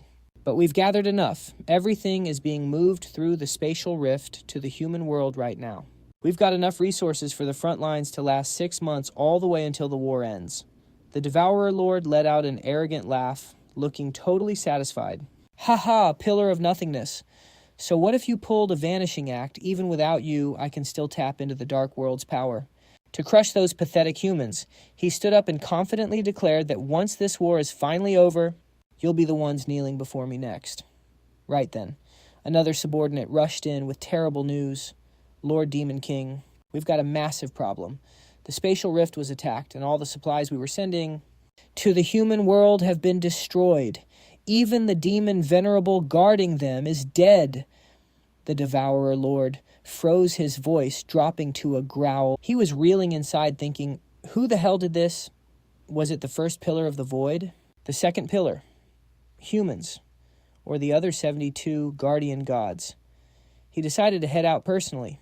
He had to see this disaster for himself. He stepped through the rift and saw pure devastation. His soldiers lay there with their eyes wide open, bodies scattered everywhere and blood flowing like a literal river. Taking in the carnage, the Devourer Lord turned on the messenger and hissed, every single demon here is dead. So why are you still breathing? She dropped to her knees, panicking as she explained I was further away, checking the inventory at the time. I got lucky and survived. And luckily, I saw exactly who the attacker was. Suddenly she lunged, pressing a blade against the Devourer Lord's throat. She dropped the act, her voice turning cold. The attacker used this weapon. Her disguise melted away, revealing a familiar figure. Her face hardened with pure hatred as she stared him down. Kuyanthan's voice was sharp as she hissed, "It looks like this." The Devourer Lord gave a savage smirk. "I see, so you didn't show up at the front lines because you stayed behind in the dark world just to take a shot at me. You must be ready to die." Kuyanthan didn't let him finish making a bold declaration. As she unleashed her magic to strike, she yelled, "You're dead, and it's not just me." Massive surges of power quickly wrapped around the Devourer Lord, sealing him in a tight barrier. Meanwhile, back on the front lines, in the human world, the battle was getting absolutely brutal. Demons and humans were clashing everywhere, the sound of steel hitting steel echoing nonstop. Battle cries filled the air. Nico was desperately fighting off the demons, shouting, "Our kingdom will never fall. You demon scum, I'll take you all down with me." She moved with insane skill, delivering a decisive strike to one of them. The demon let out a pathetic scream, "Aish." But suddenly Nico noticed something weird. Right as she was tearing through them, the demon started turning tail and running. She was totally confused. The demon's behavior had completely changed. Inside the command room, it was pure chaos. "Command, we need reinforcements." Now, Squad 2's line is about to break. No, good, Squad 5 is in deep trouble too. They need backup. Damn it. Squad 7 is hitting their limit. Van Duong spoke up quickly. "Is it finally time to use me? With my current power, I can wipe out every demon below the Demon Venerable rank. Even a Demon Venerable would pay a heavy price. Despite the crisis, Luke Nam hesitated. But you'll die if you do that. The whole point of fighting is to survive." But she didn't care about that logic. She'd already lost her only family. "Do you really think I care about living? If I wasn't trying to repay Principal Deep, I wouldn't have even made it this far. How long are you going to keep me hidden? Until the Huyanlong Kingdom is wiped off the map." Her resolve left him speechless. He finally made the call. "Van Duong, I'm ordering you to go right now. Suddenly, a scout's voice cut through the air. "They're retreating," Tiet reported excitedly. The demons that had them surrounded were suddenly pulling back at all costs. "Our capital is safe." Luke Nam was stunned, unable to believe what he was hearing. "What the hell is going on?" He explained with excitement. "According to the prisoners, something's happening in the royal city of the Dark World. The Dark Kingdom just issued an emergency recall. It looks like something massive went down in their capital. The devouring demons are the only ones who can adapt perfectly to our world. They're their main force. Since they pulled out, the other demon tribes are following suit." He felt a surge of hope. Could General Haw's trump card have actually worked? Either way, as long as we hold the line, we've got a chance. But Van Duong just whispered sadly to herself, "So, I didn't get to die after all." Meanwhile, outside the Night Royal City, Van Than was gathering the bodies of 3 demon venerables. He let out a dark smirk. His subordinates had been efficient. Having Xiaoling handle the bodies was all part of the plan for the ritual, only they could do it without raising suspicion. Van Thon began activating his power, chanting solemnly, 3 demon venerables, plus the bodies of 210,000 demons. Such a massive offering, in exchange for the power of the 72 demon pillars. Was that not enough for you, God? Yet the scenery around him remained deathly silent. He realized coldly, there is no reaction. Looks like the offering wasn't enough. If that is the case, use these sacrifices to make me as strong as possible. I will leave the details to you, system. A massive pillar of light erupted the moment he finished speaking. The sacrifice was accepted, flooding Van Thon with raw power. His experience points skyrocketed instantly by 100 million. Van Thon shouted in pure hype, 100 million XP. Even if this jumps me 20 levels straight to level 85, it is still not enough. My offerings are worth way more than that. His stats kept climbing. He unlocked rank S Ascension. Now, except for his innate or special skills, any ability he uses can be ascended to its absolute peak state. But there is a catch. After ascending a skill, the mana consumption increases 10 times. This massive shift left Van Thien stunned, but he quickly started crunching the numbers. 10 times the mana. For a basic skill, that is fine. But what if I use Ascension on a fused skill? Fused skills already cost double the mana. Adding Ascension on top would make the cost absolutely insane. He did the math in his head. For example, Fireball costs 20 and Vine Trap costs 35. Fusing them means 20 plus 35, then doubled, which is 110 mana. If I trigger Ascension, that is 1,100 mana in one shot. Even with my stats, that is heavy. Van Thaen started planning his next move. Before, I relied on my massive mana pool from my OP stats and basically ignored skill costs. But now, if I want to use these evolved skills, I have to be careful. I just hope the power of an ascended skill is worth the price. Meanwhile, the sacrifice was still going. Looks like there were so many offerings that I got the reward while the bodies were still being processed. This gives me time to watch closely. As he watched the corpses fade away, he whispered to himself, according to Teacher Ha, a sacrifice is a deal with God, a trade where both sides get what they want. God wants the bodies. But looking closely, the bodies are just being erased. It is not clear what God is actually taking from them. Driven by curiosity, Van Thaen pulled out the morning staff to investigate. If I cannot see it with my eyes, I will use this. He had taken a piece of this staff from the vice president of the Soul Reaper class. Gripping it tight, he muttered, this should let me see more. Suddenly, Van Thaen's eyes filled with pure terror as a presence from above finally appeared. The moment that giant eye appeared, his heart nearly stopped. What is that thing just being stared at? Makes it impossible to breathe or move. I feel like I have to kneel. The entity roared, you filthy insect. A mere ant, you dare to spy on me.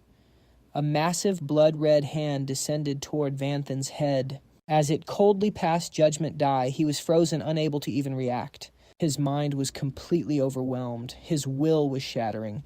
He could not move, could not speak, and could not even trigger a skill. Facing a god, he was helpless. No chance to fight back. Compared to this thing, I am just a speck of dust. Suddenly, a glowing, colorful root appeared next to him and silently wrapped around his body before he could blink. In an instant, it teleported Van Thaen away, saving him from being crushed by the god's deadly hand. Far away, on a quiet path, a mysterious figure was wandering aimlessly. Sensing something, the void suddenly turned and looked at the sky. He chuckled with interest. I wonder who managed to make that thing so mad. It even attacked personally. He smiled to himself while looking into the distance. Then again, those things are easy to piss off. They are so arrogant that even a tiny thought of rebellion is a sin to them. The void kept walking, nodding to himself. Looks like the world itself stepped in to save him. That kid must be doing something right. If he survives this tribulation, he will be my man. Back at the teleportation site, a group of people soon stumbled upon Vanthan. Look, there is a demon descendant lying here. They surrounded him, curious. Why is he here? Is he an intruder? Does not look like it. Maybe he got hurt and wandered in. These dark elves checked him out and started gossiping. He looks like a midnight demon. Wait, look closer. This guy's actually fire. I do not know why, but he is super handsome. Yeah, he has got a vibe. He is probably just a lost, injured traveler. Their leader spoke up coldly. I do not care how he looks. Any demon from the 72 tribes deserves to die. He raised his spear ready to finish him off. You should not have shown your face in our dark elf forest. Suddenly, Kai jumped in just in time. Wait, stop. She rushed over, desperate to explain. I heard rumors about the Dark Knight demon and had my doubts, but it really is him. He's the one who saved me back then. If it wasn't for him, who knows where I'd be or whose slave I'd be by now. After Kai-Ki explained that the other dark elves chilled out a bit. Wait, so he's actually a good guy? I knew it. Someone this handsome definitely couldn't be a villain. Sparing his life is fine. Let's just act like we didn't see anything. But after a quick check, Kiki panicked. He's in bad shape. His body's literally falling apart, and he's barely hanging on. We need to get him to the forest for treatment fast. The others weren't having it, though. Any demon kin stepping foot in the forest is an automatic death sentence. Queen's orders. Doesn't matter how hot he is, Kiki not killing him on the spot was already a huge concession. Taking him inside is a hard no. Just take him somewhere else to heal. Aren't you afraid of being captured as a slave again? But she was determined to save her savior. But I don't have any money. I can't afford a healer. Plus, the nearest severed night demon stronghold is way too far. It's a 3-month journey. He won't survive that long. Please just have a heart. Despite her begging, they stood their ground. Rules are rules, Kiki sadly whispered. Fine, I'll figure something out myself. So she decided to take Vanthan back to her place to nurse him. His body was covered in bandages from head to toe.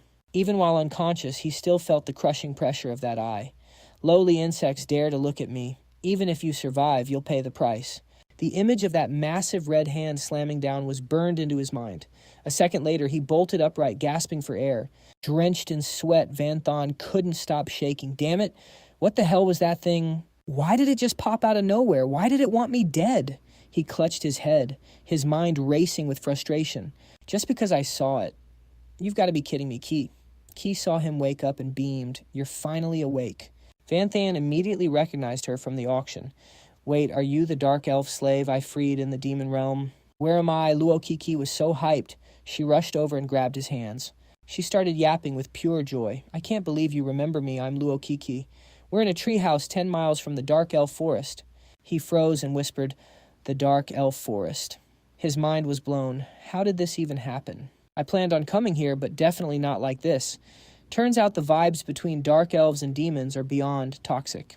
Vanthan stayed on high alert. The dark elves are physically weak, but the women are straight up gorgeous. They're often enslaved by the 72 demon clans, especially the severed night demons. That's why they hate outsiders with a passion.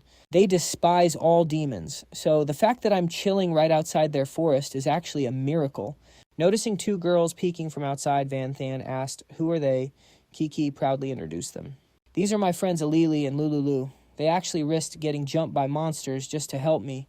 They went out to gather healing herbs for you. Alili shyly asked Ari, are you feeling okay? He played it cool and thanked them, but inside he was locked in. He used his appraisal skill and saw her level was pretty low. She was around level 20, just a low-tier demon with basic gear. Even if things got sideways, they weren't a threat. She blushed and whispered to Lululu, OMG, he's totally checking me out. What if he proposes? Even though the queen bans marriage with outsiders, he's just too handsome. Hearing that Vanthan felt a bit awkward. Getting complimented for being handsome in this form. That's more Seuss than flattering. I've been in this dark world for a while now. This is the first time anyone's praised my looks. Do dark elves just have a thing for my vibe? Kiki blushed and gushed. It's so weird. I felt an instant connection the first time we met, and now my friends do too.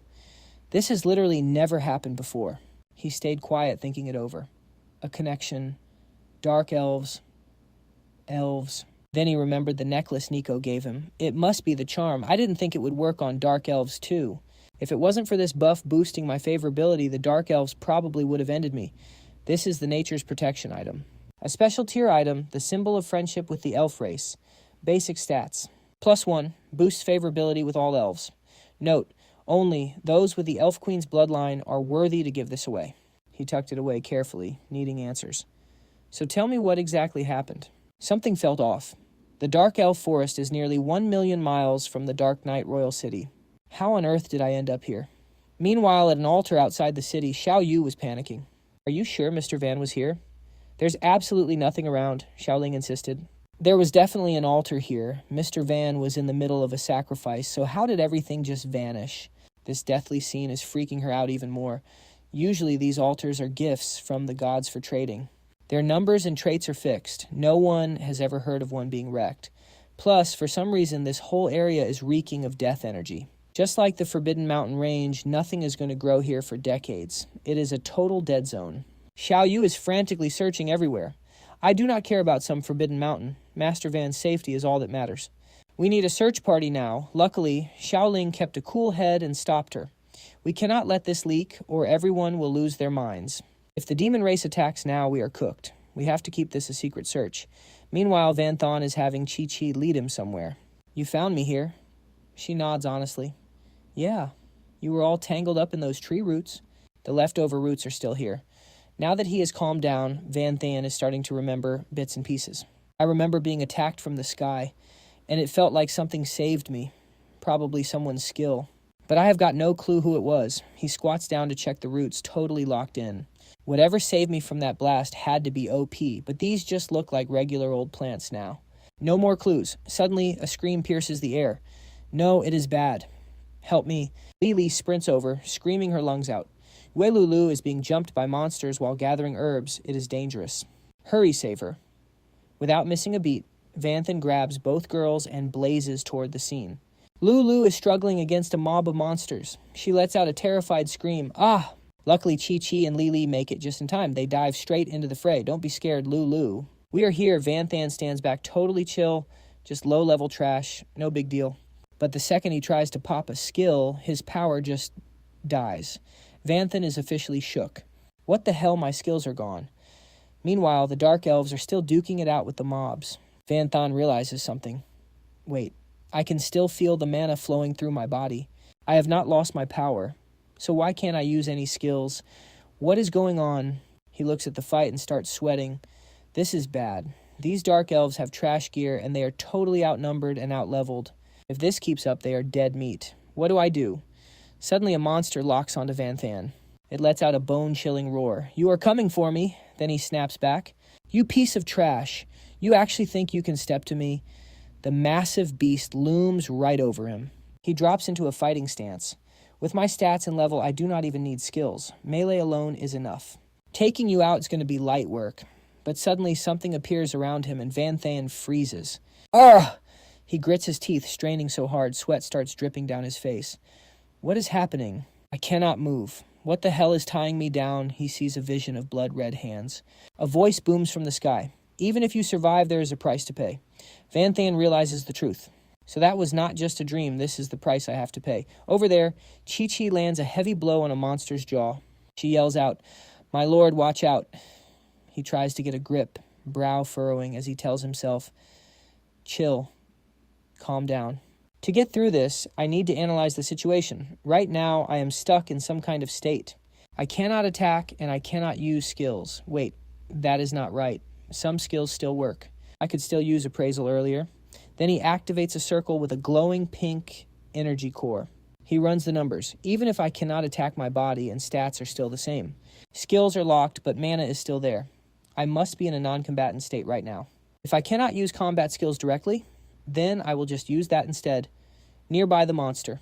It lets out a savage roar and sends a dark elf flying. She screams out, Ah, Lulu! The power gap is insane and she is terrified. Is this really how it ends? I haven't even had a decent meal yet. Dying as monster food is so unfair. Lily, standing behind her, starts panicking too. I do not want to die, and I definitely do not want to end up as monster poop. The beasts roar and lunge forward. The dark elves let out a final scream, But then boom, pink thorny vines burst out of nowhere. They wrap around the monsters so fast they cannot even react. Vanthan actually did it. Skill activated. Contract summon, Thorn Witch, Xiaojing, level 59, platinum rank. Skill Dark Whip, Dark Seeding, Dark Thorn Constriction, and Dark Thorn Prison. She finally showed up. Using fusion techniques and dark mana to save the day. Seeing the result, Xiaojing was hyped and shouted, "Wow, she's gone totally dark." Standing behind her, Vanthan realized the truth, just as I predicted. If I can't throw hands myself, I'll just use someone else's. However, he was still a bit worried. But he didn't expect that summoning Xiaojing with dark mana would change more than just her looks. It seems her species changed too, and her rank is way higher than before. Looks like after I went to the Dark World, she was well taken care of, probably by Van Duong or Teacher Ha. Vanthan's face went cold. He pointed forward and barked an order. Xiaojing wrecked them, following Vanthan's command. Xiaojing waved her hand, making thorn vines erupt from the ground and lash out to snare the monsters in a death grip. In no time, those monsters were completely cooked by the vines. She immediately reported back, "Master, was I good?" He patted her head to praise her. "Good job, very good." Kai Kai clung to his arm. The others all banged up after the fight came to check in, "My lord, who is she?" Vanthan kept his hand on Xiaojing's head and introduced her. "This is my contracted summon. From now on, if you're in trouble while I'm here, you can find her. Right now, I can only use a few skills, and my mana isn't very useful, so I'll leave Xiaojing here for a bit. Anyway, my mana is enough to keep her summoned for a long time." At the Dark Knight Royal City Library, a loud scream rang out, "Tu Lang, get over here. Something huge just happened." She appeared instantly and asked Tu Yu, "Why do you always have to scare people like that? What's the deal?" Tu Yu looked toward the flower pot. Xiaojing was in there recovering as usual, but she suddenly vanished. Mr. Van must have summoned her, which means he's still alive. She nodded in agreement. The odds are high. Tu Lang breathed a sigh of relief. Finally, we can relax, once Xiaojing is back. We'll ask her where Mr. Van is. Meanwhile, at the Dark Elf Cave, everyone was fast asleep. Vanthan sat there thinking, the Sea God Ivory's almost gone. The soul tracking mark will show up sooner or later. According to my original plan after pushing back the demon army, I was going to deal with the Night Slayer. During that time, I'm going to need the Dark Elves. He crunched the numbers. The Dark Elf tribe is pretty weak. Outside of the 72 demon tribes, they're always getting bullied, so they hate outsiders. They despise all 72 demon tribes. Plus, they live in the Dark Elf Forest right next to the Night Realm, which means they get oppressed the most by the Night Slayers. Those demons don't just use military force, they turn them into slaves, making most Dark Elves too scared to even leave the forest. On top of that, they've got an economic blockade, cutting off trade with other races, leaving them in extreme poverty. That's why their gear is so trash. Vanthan got deeper into thought honestly, without the World Tree protecting the forest. The Dark Elves would have been wiped out long ago. Even so, they're just holding on. It's a total life or death grudge between them. He looked over at the sleeping Kai Kai. That's exactly why I saved Lo Ki Kai. As a slave Dark Elf, I'm planning to use her as a bridge to build a relationship with the tribe. From there, we'll form an alliance to take down the Night Slayer. That's why the Dark Elf Forest is a must-go. Vanthan mapped out his next moves step by step. Originally with Kai Kai's intro and revealing my status as the Dark Knight King meeting the Queen would be easy. But now I'm powerless and solo. Even if I tell them who I am, who's going to believe me? He laid back down. Time is running out. If I wait for the soul tracking mark to kick in and the Night Slayers to find me, it'll be too late. Forget being powerless for a second. The alliance plan needs to move fast, but I've got to play this smart. The next morning, a girl's voice called out, "What, you want to meet the Queen?" Kai Kai shook her head frantically. "Absolutely not." According to her, the Queen hates outsiders, and they were already healing him in secret. "Going to see her is basically suicide. You can't do it," Vanthan replied, confused. "If I can just talk to her, I can protect myself." He thought to himself, "Once I meet her, I'll just reveal my human identity and use that charm necklace Nico gave me. Plus my record of crushing the demon army. Unless the Dark Elf Queen is a total idiot, she'll definitely listen to me." Kai Kai thought it over.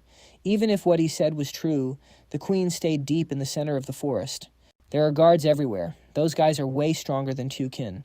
We would be dead before we even saw her face. Vanthan's reply hit her like an arrow.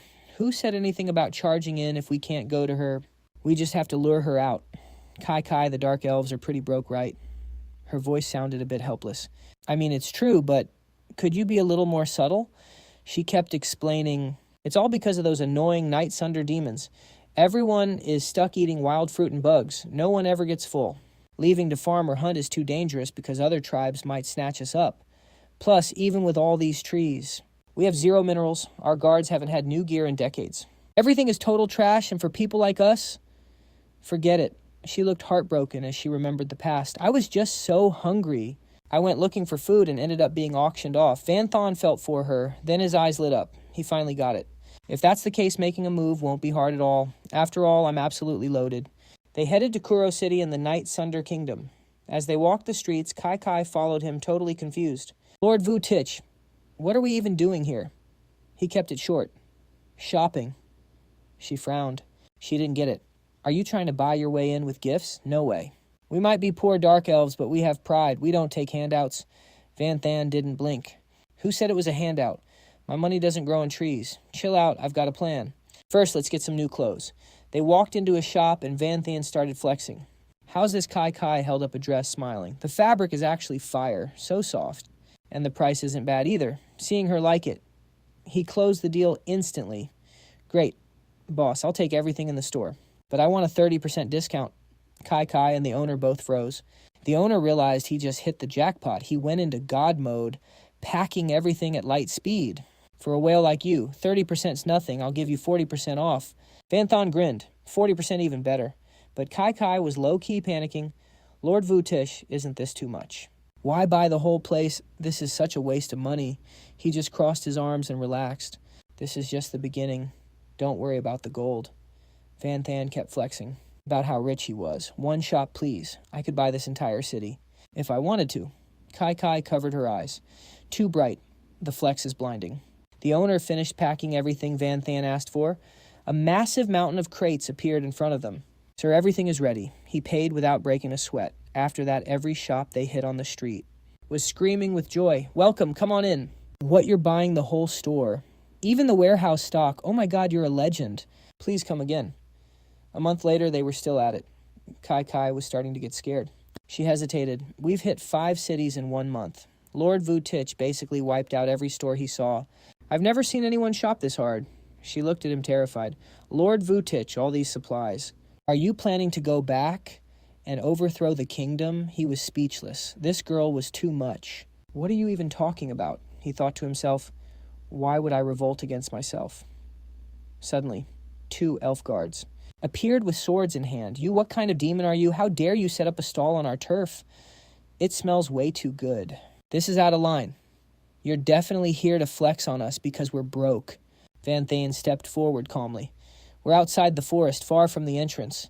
We aren't trying to break in. Is setting up a shop illegal?" Tiu Nian thought about it. "Well, no. But you're baiting people who have no money. That's basically an insult." Tiu Nguyet got aggressive. "Talk. What's your real motive?" He just calmly held out a plate of hot steaming meat. The smell filled the air. "Relax. Have a free sample." Tiu Nian tried to stay tough, but her body had other ideas. Dang it. A hot guy offering free food, and it's actually free. Tiu Nguyet was just as bad. "This isn't fair. How am I supposed to say no to this?" The two of them couldn't hold back any longer and took a massive bite of the meat. Their emotions just flooded out as they started crying tears of joy. This was real meat, not some gross bugs. It was straight fire. Who even knows how many years it's been since they last tasted real food? Seeing everything go exactly as planned. Van Than smirked and gestured for them to follow. "If you're still hungry, there's plenty more inside."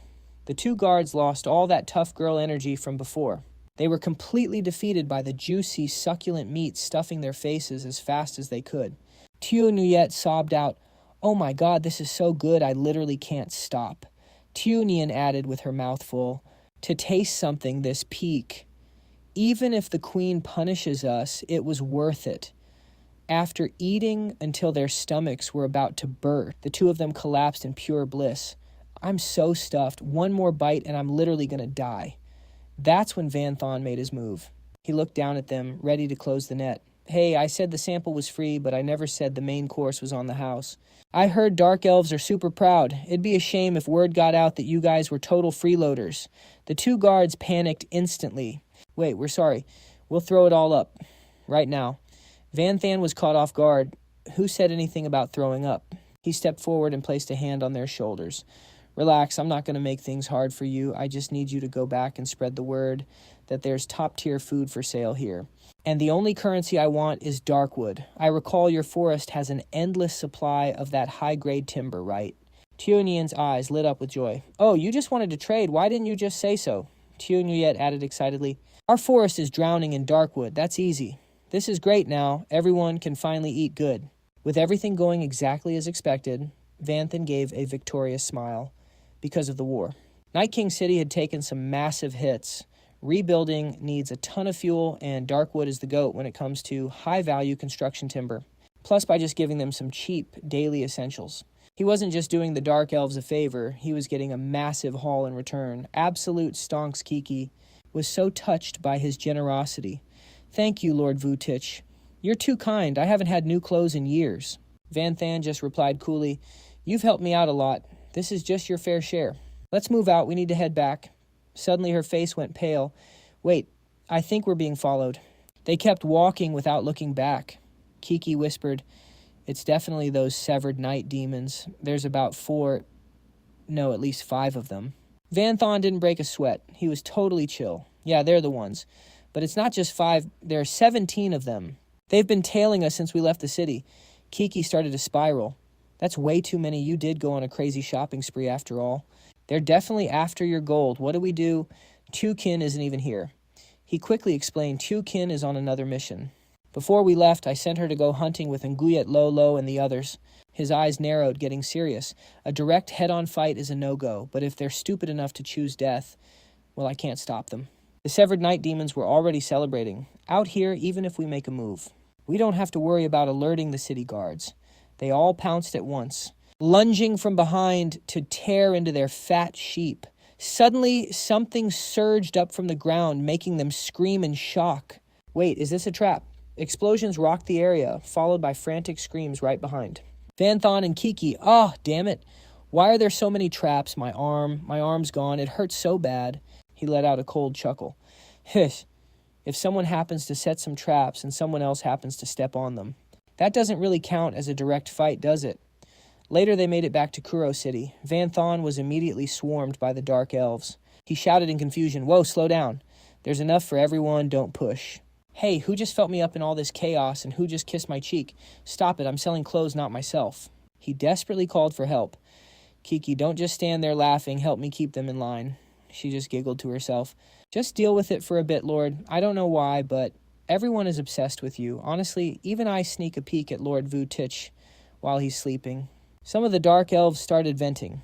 My gear is all rusted out. It'd be so much safer if I could just buy some new stuff. For real, and we're low on everything. I want to buy so much more. Man, I really hope there's some booze, too. Vanthan raised his hand and yelled out, We've got it all. Our motto is, if you need it, we'll stock it. He started his sales pitch. Besides clothes and food, we've got a general store, an equipment shop, and even a tavern. On top of that, more shops are being built right now to make sure we have everything. Just say the word. Everything is traded for darkwood. The crowd cheered wildly. Oh my God. Lord Vutich, you're literally our savior. Thank you so much. Big thanks, boss. Haha, finally got some booze to drink. Vanthan thought to himself, vibing. To satisfy you, Dark Elves, I cleared out the entire stock of 5 cities. It won't be long now. This will definitely get his attention. 1 month later, in the Dark Elf Forest, the locals were hauling wood like usual. They headed to Xiaojing's stall, trading shadow wood for gourmet food and some fire loot. She was hyped, shouting to the crowd, 1 piece of shadow wood for 1 pound of monster meat.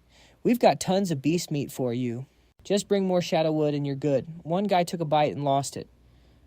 So good. Unbelievable. Never thought I'd eat real meat just by trading some wood. Bless the world tree Xiaojing and the generous Lord Vutich. Nearby, 2 girls were low-key venting to each other. We're happy, sure, but I'd kill for some new clothes right now. I've been wearing the same fit for years. For far just then, Vanthan showed up out of nowhere. He brought a whole new drip for the locals. My motto is satisfying the customer, so clothes are a must-have. Every style and color is in stock, and all for some shadow wood. The girls were shook. Wow, Lord Vutich. I'm literally in love with him. I've got the wood hurry. I need that new fit right now. Not far away at the Mother Tree Palace, the Dark Elf Queen finally woke up from a deep sleep.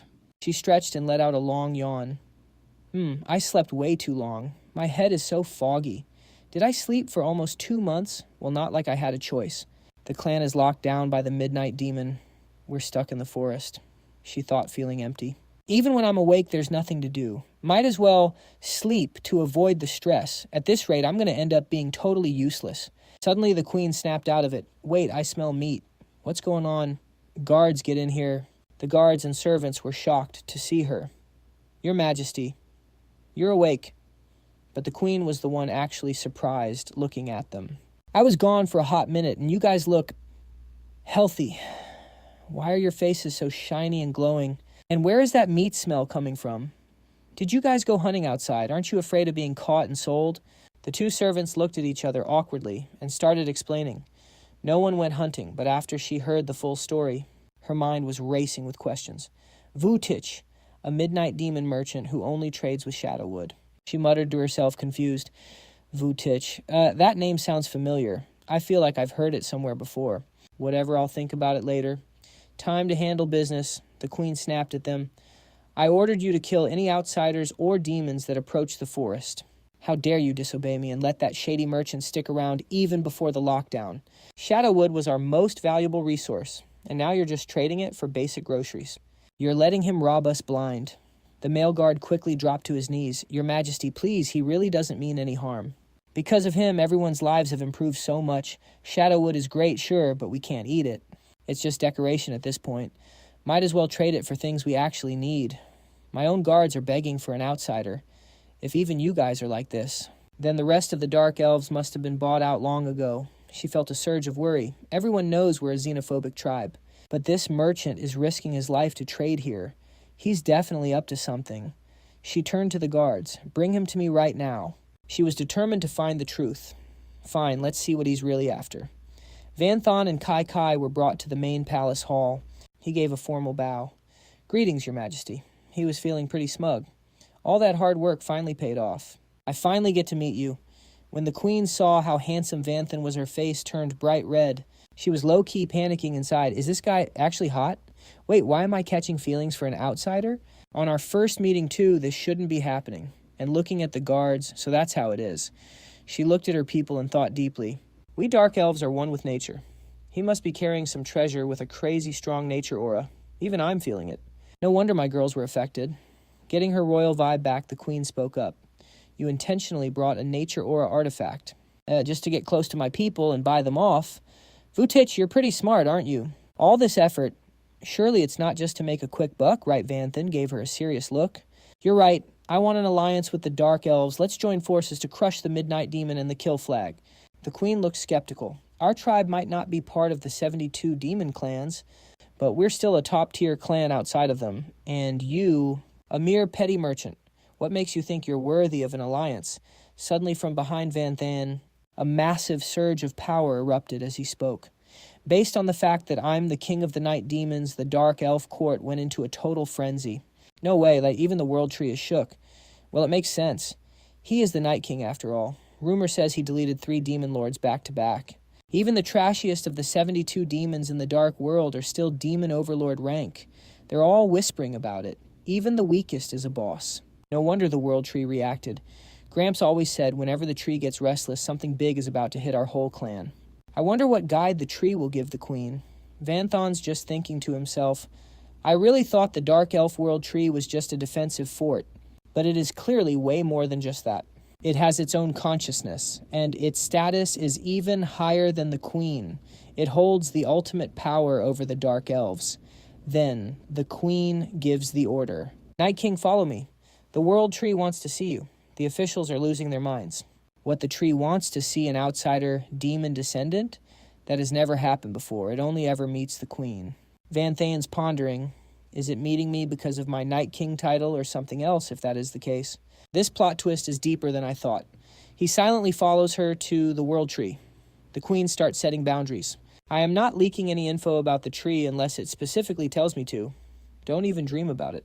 Bro's like, I did not even ask yet. The queen continues, but I can guarantee you one thing. Meeting the tree is not dangerous. It is not bloodthirsty. It has never actually harmed a single living soul. Vanthon sighs. Is that so? Suddenly the queen stops. She brings him to a massive ancient tree with a sleeping human face. We are here. The world tree senses him and speaks. I want to talk to him alone. She bows respectfully. Yes, I will step back. The tree slowly calls out, Vanthan, we meet again. Bro is stunned. You know my real name. He's totally suspicious. Only the guildmaster, Nu Diolin, and the kids know my real identity. There is no way they have any link to this world tree. He is literally sweating buckets. Wait, if anyone else knows, it has to be the Void Demon. That guy can see through everything. Could it be the world tree? Just laughs. Haha, looks like you figured it out. Exactly. Void told me all about you and told me to help you. Vanthan's skeptical. You said we met before, but I have zero memory of that. The tree gives him a hint.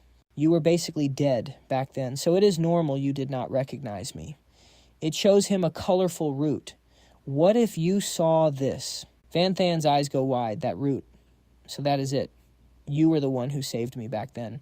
So who was the one who jumped me? Why did he want me dead? The tree stays calm. Why ask me? Deep down you already know who it is. You just do not want to believe it. Vanthan goes dead silent. Then he looks up at the tree. So it really was God who tried to end me, and you actually saved me from God. You are definitely not just some dark elf world tree. It replies calmly, I paid a massive price to save you. Just because Void vouched for you does not mean I think you are worthy to stand with us yet. A root suddenly sprouts. The tree continues. If you want to know more, you have to pass the test first. An elf guy suddenly appears out of nowhere.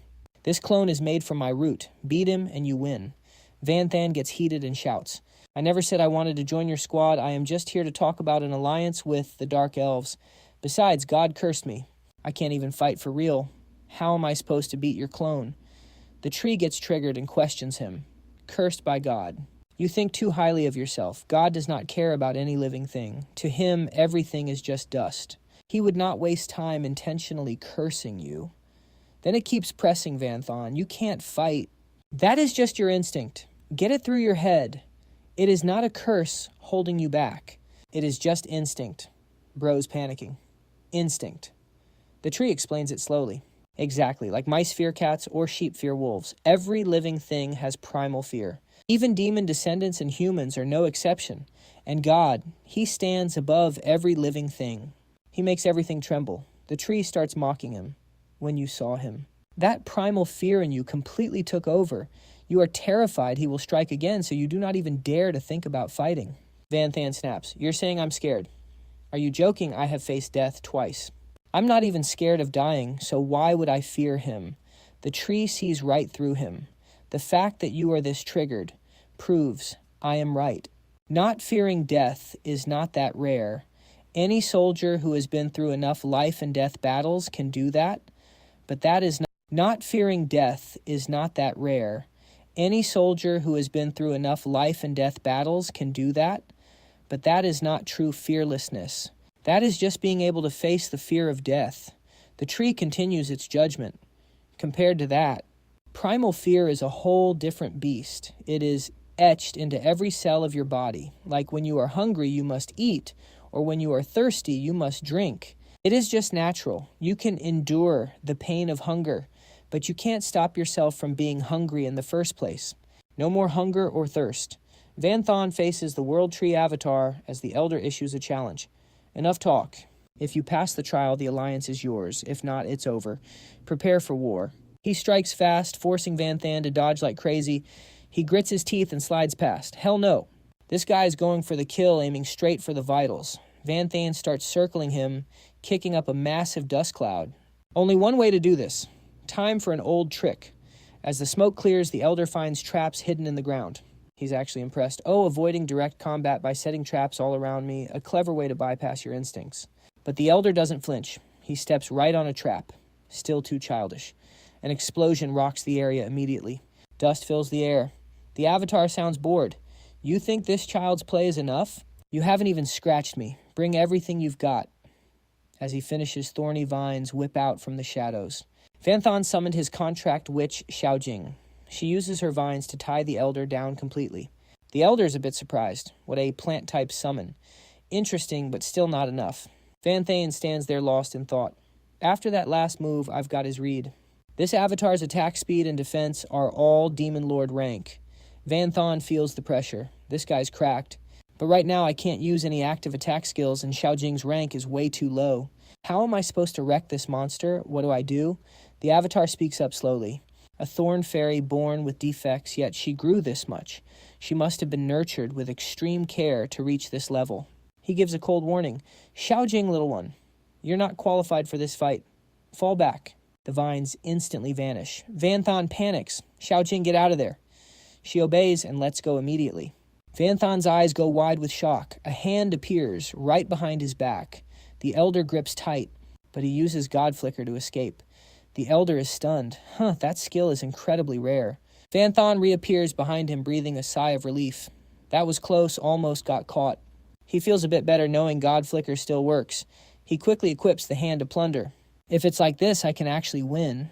Even if it's the World Tree's avatar, it only has the power of a standard Demon Lord. It might not keep up with my God Flicker speed. With his gear equipped, Vanthan is feeling himself. I'll just use hit-and-run tactics with God Flicker and use the Hand to Plunder to steal his stats. This is a guaranteed W. Suddenly his hand freezes. God Flicker fails. Damn it, that seal is back again. The avatar explains it.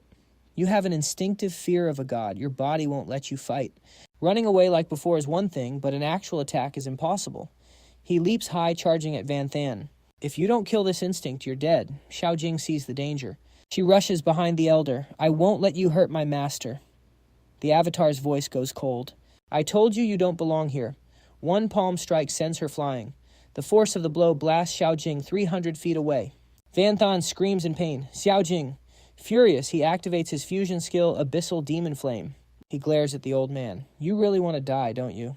The avatar jumps to avoid the counterattack, shocked. He's actually attacking me. Did he really do it? No way. Vanthan isn't stopping. He leaps into the air instantly. He stacks Mage, Windblade, and Flaming Sword, but he feels like it's still not enough power. Vanthan adds the Windfire Wheel Dao to the mix. The Elder is caught off guard. This attack trajectory is weird. It's like he's not even aiming at me, but if I don't move, it'll definitely hit. He jumps to dodge. Wait, is he behind me? The avatar glows with green energy. He looks at the burning trees and realizes, I see, using dirty tricks are we? He calmly speaks his mind. This kid looks like he's attacking me, but his real target is the vegetation behind me. Even if he hits me, he's not fighting me. I'm just accidentally getting in the way of him cutting grass. He has zero battle intent. This makes the avatar furious as he charges in. Foolish. You're only lying to yourself. Just like those traps before, these are just trashy tricks. Vanthan uses God Flicker to vanish again. That's just your opinion, old man. The Elder's fuming. Still acting tough. He immediately summoned massive roots that ripped through the air with insane speed. They slammed into the ground, but he managed to dodge them all. The old man pointed at Vanthan and exposed his true plan. Why didn't you defend against my attack? You could have easily blocked it to stop me, so why waste energy using a space skill to dodge? The reason is simple. Defending is still a form of fighting. Looking at the sharp roots hovering in the air, Vanthan tried to think of a strategy. Crap, this old man saw right through me. Normally, against a weak AoE attack like this, I just put up an ice wall to block it and wait for a chance to counter. He kept jumping while trying to think, but right now, I can't even make a defensive move. Dodging is getting harder, and I've got nothing left for a counterattack. Plus, God Blink burns through way too much mana. If I keep dodging like this, I'm cooked. I'll die of exhaustion. What do I do? What do I do? Suddenly, a root lunged from the front, catching Vanthan completely off guard. It was inches away from his eye, making him freak out. I'm dead. I let my guard down for 1 second and gave him an opening. No time for God. Blink suddenly, a thorny vine wrapped around Vanthan and pulled him out of danger just in the nick of time. He was shocked to see Tukin was safe. Tukin, you're alive. You're barely even hurt. She just nodded in response. Yeah, I'm surprised too, she said. She explained how it felt when she fell, but it didn't hurt at all. When I fell, there was something soft under me. He realized it was the World Tree Avatar's soft wood. He attacked her, but also put soft wood there to catch her. Then he remembered what the Dark Elf Queen told him on the way here. Vanthan finally got it. Right, this isn't a fight to the death. It's just a test. Didn't the Dark Elf Queen warn me? The World Tree isn't like Teacher Ha? Unlike Teacher Ha, who can be brutal, these attacks were just a show. He was holding back the whole time. He looked at the World Tree Avatar and thought, based on his tone, his and the Void's enemy is God himself.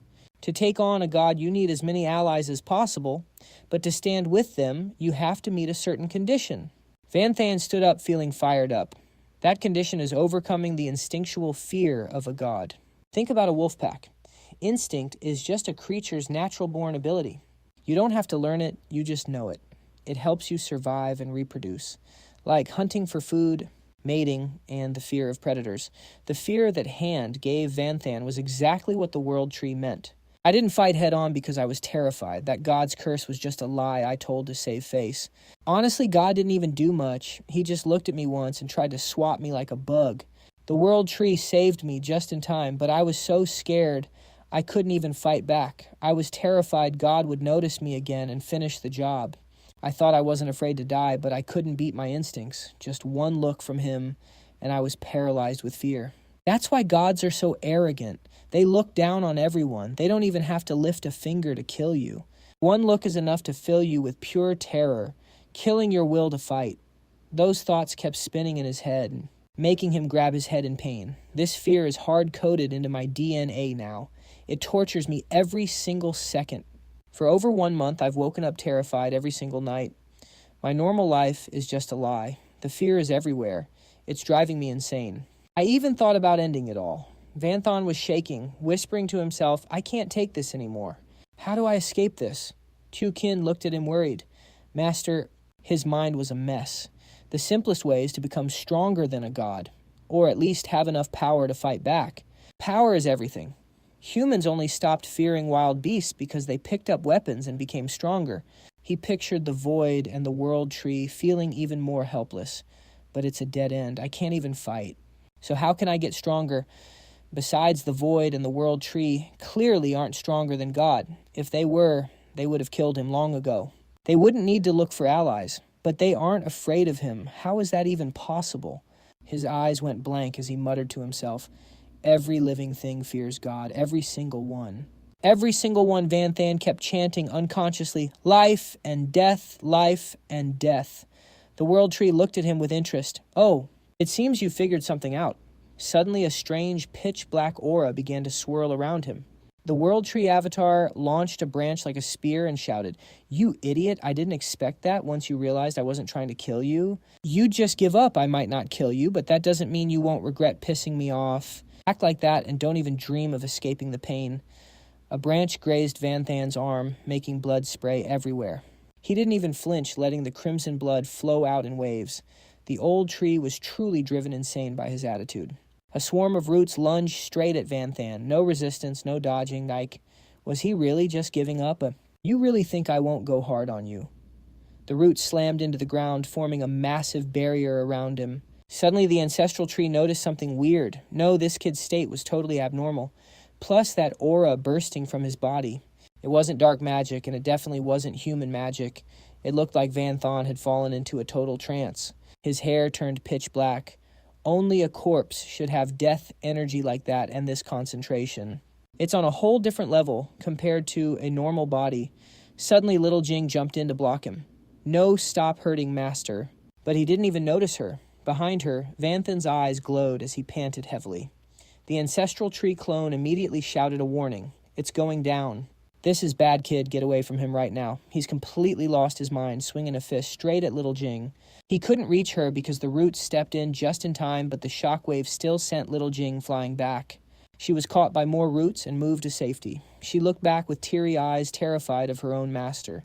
The tree clone summoned a root as thick as a pillar. He was fuming for her. You little brat, you've gone too far. As a fellow plant, I can feel exactly how much that girl loves you. She's even ready to throw her life away to protect you. Vanthan caught that massive root and cracks started spreading from his grip. The tree clone was absolutely shook by his strength. Vanthan crushed that giant root with just one hand. Then in a split second, he kicked off and lunged at his opponent. The tree swung his hand to fire projectiles and barked out insolent, but they were useless against that cold aura. Vanthan completely lost control and let out a manic laugh. Ha ha! Through the icy mist, he charged at the ancestral tree with insane speed. Facing the crazed Vanthan, the old tree could only think he's too fast. A god-tier punch slammed down, shattering the ground and sending dust everywhere. Boom! The explosions kept coming. He kept punching, showing no respect for the elderly, hitting like a literal machine gun. The ancestral tree watched his clone take the beating and realized it. No doubt about it, this kid is actually fighting now. He definitely broke through his survival instinct. Only thing is his method is totally different from what I expected. Van Than's mental wall has completely collapsed. The ancestral tree slowly pieced it together. After being tortured by fear and having his secrets exposed, his inner lies and pride were shattered. The kid chose to abandon all thought entirely. He's looking for an opening by wishing for death. That's why death energy appeared in his body. This is actually a viable method. Because fear is something only living things feel. If you're in a near-death state, you're not really a living being anymore. Naturally, fear doesn't exist there. The tree kept thinking while the boy rained down blows. He abandoned the will to live and sought out death. Combined with my clone's attacks, Van Than is getting closer to the end. That death energy is becoming insanely thick. However, his vitality is way too strong. Instead of dying, he entered a special state. Floating between life and death, Van Than's potential is being infinitely released. But he's also lost his sanity. The ancestral tree finally concluded, this is a terrible method. And what's worse is that this kid's potential is just too huge. Van Than shows no signs of stopping. The tree clone gradually turned back into dead wood. He let out a roar and used all his strength to smash the mindless puppet. Ah! Then he stood tall, glaring at the ancestral tree. The old man just chuckled as more roots sprouted around him, still wanting to fight. Looks like I'm being underestimated. If that's how it is, they surged upward with exploding vitality. New sprouts quickly grew into 3 giant monsters right in front of Van Than. The ancestral tree's voice turned dead serious. I'm going to play for real now. The giant trance stepped forward, preparing to crush Van Than. Under the command of the dark elf ancestral tree. Seeing this, little Jing hugged her head and started crying. Master hit me. Master really hit me. One giant trance swung a massive fist at him. Van Than didn't back down and charged right in to counter. On impact, his power was so cracked it shattered the giant's arm, sending debris flying everywhere. The ancestral tree watched them trade blows. He gave his assessment. This power is on a whole different level from before. This kid is still getting stronger, but he wasn't too worried about that giant treant because he knew something. Luckily, these giants made from my roots carry my own life breath. An injury at this level will recover in no time. Once healed the treant that attacked Van Than, and another one started roaring loudly. They slammed their fists down on his spot together, but with his high-speed movement, he dodged it easily. Van Than leaped onto one of their heads. He let out a massive roar and swung his arm down. That strike was so powerful it ripped the giant in two, but he forgot one thing. Another giant treant appears out of nowhere and grabs him tight in its palm. The elder tree of the dark elves sees the opening. He screams, "Now is the time." Tons of branches shoot out and wrap around Van Than, but it is not enough for the old man. He commands, "Not enough. Give me more." A massive wave of thicker roots slams down. They wrap Van Than completely. Trapped tight, suddenly, he starts screaming at the top of his lungs.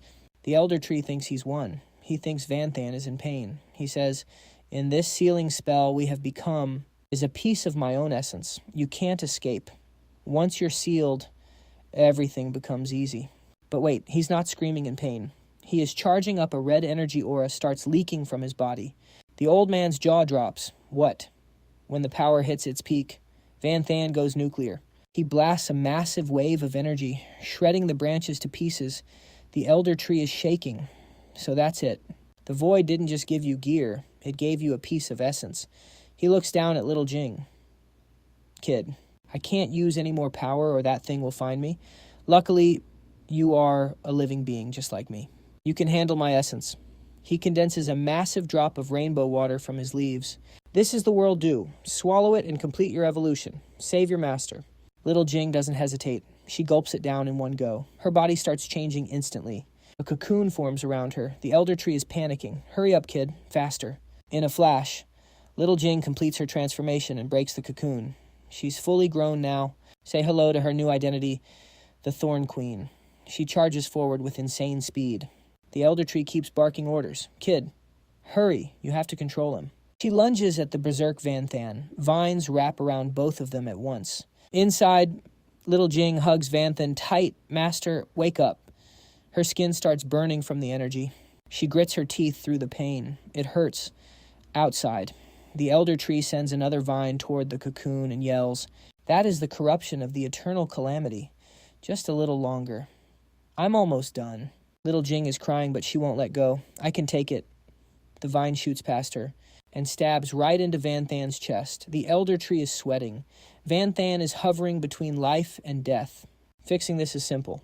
Either kill him for good or save his life. Watching him writhe in agony, the old man decides, obviously, I'm choosing the second option. Giving up some life force to save this kid isn't hard, but the problem is, he activated that power. The Eternal Calamity, a power Van Thon shouldn't be using at this stage. Let's sum it up. Basically, essence represents the matter, forces, and phenomena that build the entire world. Like earth, water, fire, and wind, they create the world and make it what it is. They are the essence. On the flip side, a balanced world can't exist on life alone. You need destruction to keep things in check. If there is an essence of life, there must be an essence of death. It's for devouring, decaying, and spreading plagues. It represents pure destruction, known as the essence of ruin, and the power of the eternal calamity is the ultimate disaster. Even among the ruin essences, this one is top tier. The elder tree thinks to himself, the void gave him this essence for when he's grown up. It wasn't meant for now.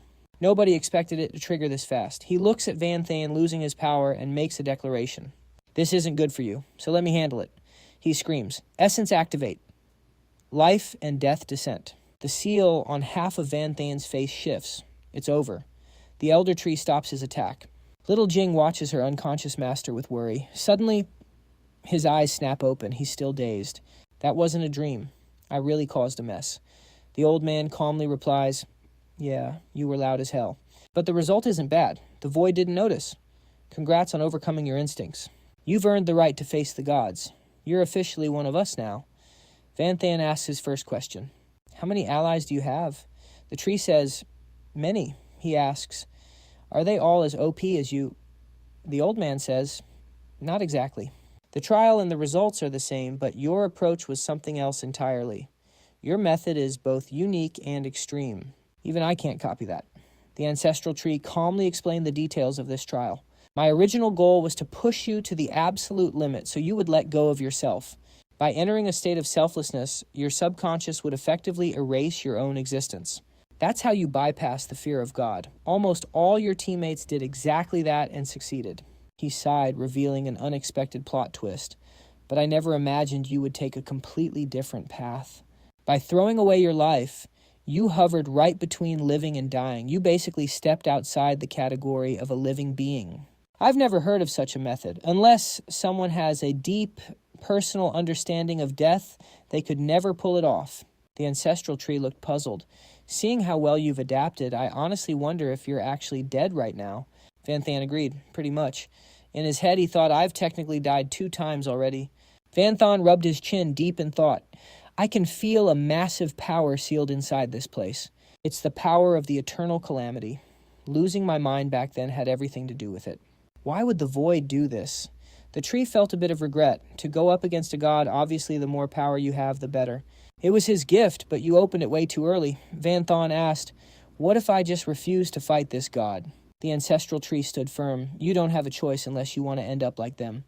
His expression turned dead serious. Locked away in those coffins on the Forbidden Mountain. Van Thane jumped up in shock and shouted, who are they? What exactly is inside those coffins? The ancestral tree didn't flinch. People just like you could call them your seniors. He shared one more thing. Of course, overcoming your survival instinct is just level 1 of facing a god. The path to actual victory is long. After all, that thing is just way too cracked. Van Thane asked, exactly how strong is it? The ancestral tree explained it clearly. Let me give you an example. Gods only communicate with mortals through sacrifices. He doesn't interfere directly because this world is too fragile for him. If he stepped in too much, the whole world would just be deleted. He went deeper into the issue. The best proof is the Forbidden Mountain. To the demons, it's a miracle from God. But to a god, it was just like tossing a pebble into a dark world, which accidentally drained the life from that land. Even for years to come, no life will ever grow there. Hearing this, Van Thane couldn't help but wonder, how are we supposed to beat an enemy like that? This was beyond the ancestral tree's pay grade. I don't know. But we have no choice. Once the winner of this war between worlds is decided, it's doomsday for the loser. Tujiai suddenly screamed in pain. Van Thane spun around, worried, and called out, Tujiai, but there was no need to panic. She was just shifting back into her original form. The Tree of the Dark Elves laughed. It looks like with your current mana, you can't keep her in that advanced form for very long. Van Thon smiled and walked over to pat Teo-Gi-'s head. "Thank you, let's head back now."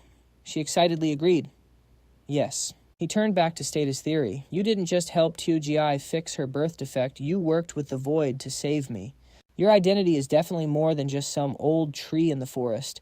Suddenly the ancestral tree revealed the truth. "You're right, ancestral tree is just a name the Dark Elves gave me. I am a creation of God meant to sustain existence. I am the World Tree." Hearing his true identity, Van Than only cared about one thing. The legendary World Tree can create a whole world. It can even link different worlds together. But both the human and dark worlds were made by God. You're God's own creation, yet now you want to betray him. The ancestral tree bitterly admitted it. "It's true God created me, but my mission is to make the world last forever. God only wants it to be temporary. That's why he always controlled my thoughts and used me like a tool. Thanks to the Void's help, I finally broke free. I finally have a chance to fulfill my own wish." Van Thon was curious about his words. What exactly is the Void? Why did he choose me? Was it because of my potential? The tree said regretfully, "His identity is classified. Unless the Void tells you himself, no living being has the right to speak his name." But he explained a little bit to Van Than. "The reason he chose you is simple. Potential is only a tiny part of it. After all, I've seen too many geniuses. Compared to them, your status as a human is what's actually important." The ancestral tree imagined a chessboard being played by two different powers. You already know there are a total of two gods. They created and rule the human world and the dark world. The war between these worlds is just a game between gods. Every living being, including you, is just a pawn in this war. He felt a shiver down his spine for one terrifying reason. No matter who wins, the world is toast. So the gods we're fighting against, it's not just one of them. It's all of them. But while the dark world has the Void, the human world doesn't. Finally, the World Tree pointed a branch toward Van Than. "And here's the kicker. We need someone like the Void to pull the strings in the human world. Obviously, you're the only choice." He shook his head like crazy, trying to back out. "You guys are overestimating me. The Void can do that because it has power that crushes everything. What do I have?"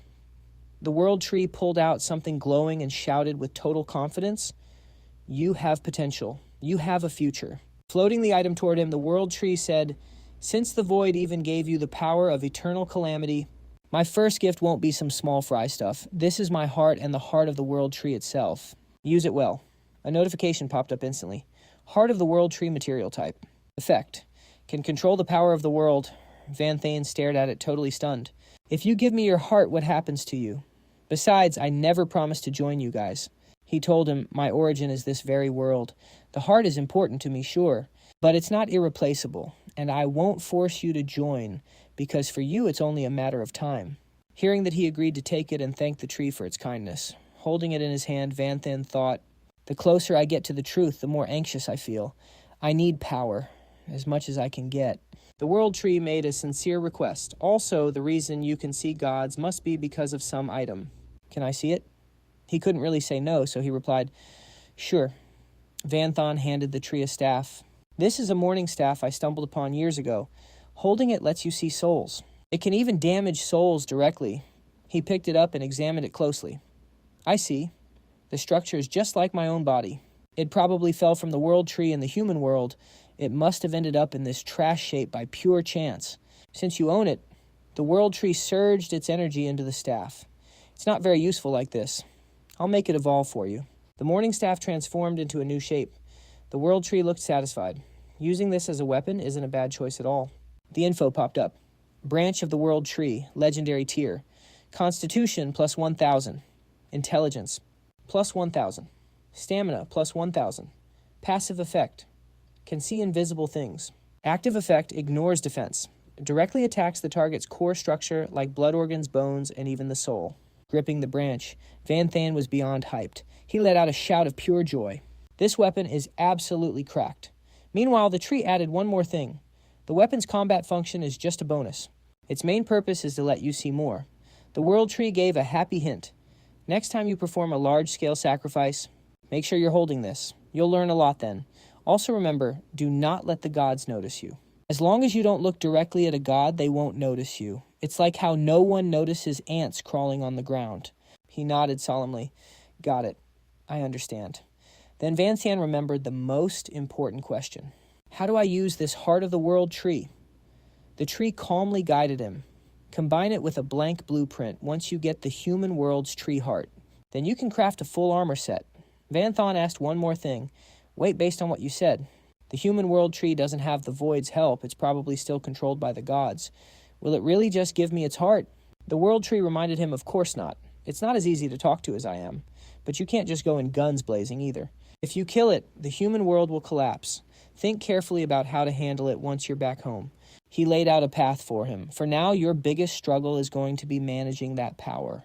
The power of eternal calamity isn't like normal energy. The more you fight, the stronger it gets.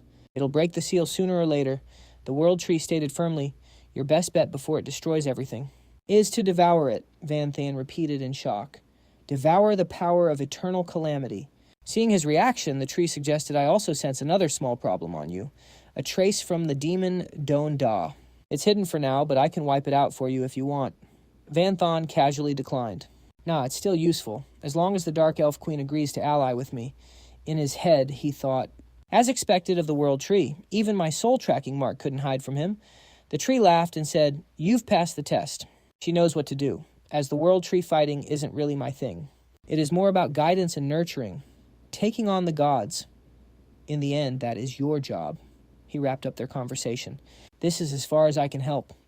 Van Than cupped his hands to thank the ancestral tree. Respect. He turned and walked away without hesitation. Next up, Van Than had one person on his mind, the final showdown with Nightslayer, a bit later. Van Than was grabbing a meal with the Dark Elf Queen. He brought up the alliance. She spoke while eating. So you have got your power back. Guess you have some skin in the game now. But deep down, she was thinking about something else. It has been forever since I tasted something this fire. It is all thanks to that guy. Honestly, I just want to give him a huge hug. She slowly cut into her meat with a fork. But just having your power back isn't enough to drop Nightslayer. Behind that serious mask. She was telling herself to chill and keep her cool image. Van Thon crossed his arms and got serious. This warbase is a fortress remodeled from a mobile palace, packed with hundreds of heavy-duty war machines and thousands of mid- and small-tier weapons. Plus, the elite demon units under the Night Demon and the Queen of Thorns are there. She has got power somewhere between a demon lord and a demon sovereign. The queen twirled her knife. We will only know how cracked that fortress is once we test it ourselves. As for the Queen of Thorns, if she is really as OP as you say, she can be our main force. But still not enough. The queen's eyes suddenly got serious. After all, Nightslayer is at the absolute top of the 72 demon pillars. Even with you and me combined, we are barely holding our own. To actually kill her, we need some game-changing power. Hearing that Van Than pulled out his hidden stash. What if we add these three things? A spirit, crystal, 2 potions, and a scroll. The queen's eyes lit up. So that is how it is. Individually, they are nothing special, but with the right strat, they are insane. He spoke with a hint of mystery. That is what I am bringing to the table. What about you? The queen happily sipped her wine and said, the elites of my tribe are going all out. Plus, I will have the ancestor send 3 clones to back us up. She explained, you probably know the ancestral tree is actually the world tree. Even if it cannot move, its roots go deep into the dark world. The roots can reach any corner of the world, and each branch can turn into a demon lord rank clone. The queen's expression suddenly turned gloomy. You know, many of my dark elves are enslaved by Nightslayer. But they are not just slaves, they are carrying out top-secret missions. Meanwhile, at the Forbidden Mountain Range, the workers inside were gossiping. Man dealing with coffins and corpses every day. Like, when does this grind ever end? Once all the coffins are open, Lord Kalada is working like a beast, but then again, those are Nightslayer's orders. True, everyone knows he is a simp for Nightslayer. He will probably end up with nothing. Suddenly a laugh rang out, startling them. So that is it, I finally get it. Kalada walked out holding a wooden staff, laughing. All that research paid off. This mountain range has the power to flip the entire dark world upside down. If I activate it, he slammed the wooden block down, looking totally hyped. If Nightslayer uses this power, my Night Demon clan will be in the top 5. No, maybe top 3. Heck, maybe even rank one of the 72 demon pillars. He started blushing, thinking about Nightslayer's body with a creepy look. With a contribution this big, I wonder how she will reward me, even if I ask for something spicy. She would probably agree. Hehehe. Kalada got serious again. And barked orders, I am heading back to the royal city. You lot keep working, don't fall behind schedule. The others happily took the order. Yes, Lord Kalata. At the same time, in a church, Lucy was standing by, Jiulin, whispering softly. Great Master, I am ready for your command, she said sincerely. Please lead the way, offering her devotion. Jiulin thought to herself, another divine oracle. She watched Lucy suddenly float into the air. After being a spy for so long, I have got this organization figured out. Their master sends an oracle every now and then, which is basically just giving out quests. The orb on the statue's chest behind them started glowing with a special item. And the rewards come through this light orb too, but it is actually just a disguised teleportation magic. The other side is probably in the Holy Kingdom, God's mission. More like a total scam. Jiulin followed along, while her mind raced. The Holy Kingdom is doing this to milk the dark world for profit, but what's weird is that many quests have nothing to do with their interests. The more she thought, the more suspicious it got. It is like they are raising holy believers just to do the dirty work for someone else. If so, who is the real puppet master? The orb emitted a blinding light. As the light faded, an axe appeared. Lucy reached out for it. There are 2 oracles. First, go to the Dark Elf Forest and destroy the World Tree. The people below started panicking. What? The World Tree is in the Dark Elf Forest, so it is their ancestral trees. Legends say the World Tree is part of the world itself. How are we supposed to beat that? Even the Night Slasher couldn't leave a scratch. Forget about us. This oracle is basically a death wish. Her face went dark as she growled in frustration. Just because Night Slasher failed doesn't mean we will. Lucy's expression suddenly turned vile. Look at the reflection on this blade. This axe is a weapon from the gods. Compared to this, that World Tree is just a pile of rotten wood. Some people still doubted it. The Dark Elves won't let us win easily, though. We know nothing about the Dark Elf Queen. She's a total mystery. No one knows how high her power level is. Word is she once wrecked the 67th Demon Lord back in the day. If it wasn't for her tribe being so mid, she would have been one of the 72 Demon Pillars ages ago. Lucy gave a creepy smirk to calm them down. Relax. I'll contact the Pope to send in the Holy Cross Crusaders. Dark Elves are nothing to them.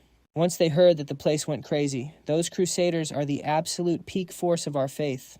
This isn't some small skirmish. They can erase an entire demon kingdom. Oh my God. I never thought I'd see a holy war on this scale in my life. Jiulin was deep in thought. Why would the Holy Empire attack the World Tree of the Dark World? They have zero connection, but from experience, oracles usually look bad for the Dark World while actually helping it. Lucy gave a nasty smirk. As for the second oracle, wipe out the Dark Knight Demon Kingdom. For some reason, she started drooling and grabbing herself. She's thirsty to take down the Dark Knight King. Lucy's acting was freaking Jiulin out. She finally spoke up after staying quiet this whole time. Lady Priestess, this quest is going to take forever. Before we start, I need you to keep your promise. Lucy stroked her chin and agreed. Such an impatient little kitten, aren't you? Fine, we have plenty of time anyway. She looked at Jiulin with total obsession. I'll take your feelings seriously. Let's start our date. It was so peaceful. The wind was soft. Jiulin looked at Lucy and asked how she planned to handle those 2 oracles. She laid out the plan. Since we're using the Holy Crusaders, it means we have God mode on. We'll crush everything. I'm taking the easiest route. First, we wreck the Dark Knight Kingdom. Then we head to the Dark Elf Forest. Done. She suddenly grabbed Jiulin's hand tight. This is a rare date. Stop talking about work. Relax a bit. And don't call me Priestess anymore. I'll let you be more intimate. Just call me Lucy. She looked completely lost in the sauce as she spoke. Hey, little rascal, you helped me get all the materials for my 3rd reincarnation. I saw all your hard work. I'll grant any request you have. Jiulin didn't believe it. Any request, even if it's way too much. Lucy's hands started wandering everywhere. Whatever you want. Suddenly, Jiulin grabbed her hand tight. Her vibe changed instantly. What if I told you to get on your knees and lick my feet? Lucy was stunned. Her eyes narrowed with killing intent. Little rascal, some jokes shouldn't be made. A noble and pure person like me doing something so trashy, no way. But I'm down for other games. Jiulin started taking off her disguise. Lucy, you've got it all wrong. This isn't about games. I just want you to see clearly. Her real face was revealed and her voice was pure ice. Who's the real lowly pig here? Lucy was shook. Queen Jiulin. What the hell, why are you in the dark world? She thought to herself. Did the Huyan Long Country send an army? No way, they're too weak. Jiulin wagged her big tail back and forth. She answered casually. How did I get here? Same as you, I was forced. You didn't even know. Looks like your connection with the Holy Empire is total trash. Lucy suddenly flew up. No wonder you picked this remote spot for our date. You planned this from the start. Her black wings started to form. She looked calm. But so what? If you think my last fight was my full power, then you're dead wrong. Especially since I've finished my third reincarnation. Lucy screamed. Even Queen Dieu-Lin has to submit. Third reincarnation. Six-winged fallen angel. Dieu-Lin wasn't surprised at all. I knew it. You threw that fight against Elder on purpose. Since when did the Holy Empire team up with the Dark World? Lucy didn't wait and launched a lethal surprise attack. What is the point of a dead man knowing secrets, that OP heaven? Severing light blasted forward, but Dieu-Lin dodged it like it was nothing. That power almost swallowed her whole. Lucy's face twisted, looking even more wicked and malicious than before. She cackled.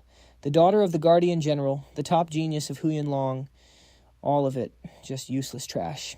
To chase ultimate power, I didn't hesitate to throw everything away and fall into the darkness. What right do you have to oppose me?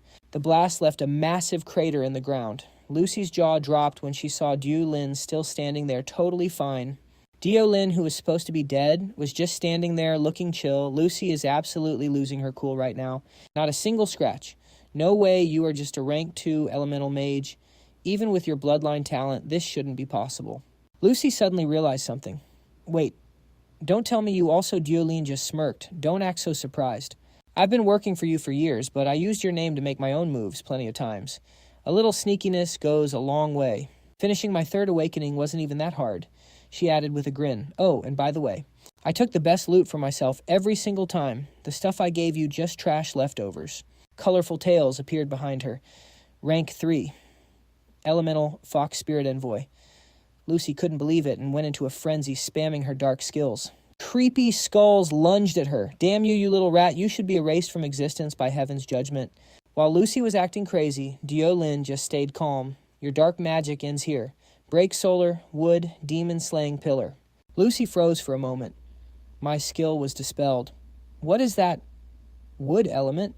Dieu-Lin just flexed its power. This isn't your basic wood element. I'm mixing my yin and yang elements together. It is not just for attacking either. It can also give a massive buff to my other attributes. A blood-red sphere formed in the air. Solar flame. Crimson sky spear. Lucy couldn't teleport in time. Direct hit. Damn it, my wings. She scrambled to fly away to escape that insane heat. She noticed something too late. Yin water. Dark waves. Black mist swirled around her, and Lucy's neck was suddenly caught in a death grip. Dieu-Lin closed her hands as two black and white fish circled each other. Where there is water, there are fish. Yin-yang fusion. She yelled yin-yang. The two fish slammed into Lucy, sending her crashing hard into the dirt. Her grip slowly loosened. Lucy coughed out some words despite her injuries. Dieu-Lin, I really slept on you. You are even more powerful and beautiful than I imagined. Lucy's face was now a total mess of mud and blood. She actually started crying. If it is you, Dieu-Lin, you actually have the right to step on me. Just do it. I will take whatever you give me. Unleash your inner desires on me. Dieu-Lin was absolutely disgusted and jumped back. She blurted out, Ugh, she is way weirder than I thought. Meanwhile, in a lush green forest far away, two people were walking together. The queen glanced at Van Than and signaled him. Everything's ready. Let us go. He nodded. Got it. Van Than was visibly nervous. Do not let me down. The night-severing slayer. The royal city of the night. The atmosphere was heavy and full of terrifying power. The one sitting on the throne was dripping with killing intent. Every subordinate was on their knees, bowing to the great slayer. Back after 6 months of brutal warfare. How is the front line looking? Donda answered, sounding totally drained and annoyed. It is a mess. The commander-in-chief choked at the worst possible time. We could have conquered a whole human kingdom by now. She thought back to that bloody massacre and just felt pure frustration. What is up with the Lord of Devouring? This guy hates losing more than anyone, yet he chose to retreat.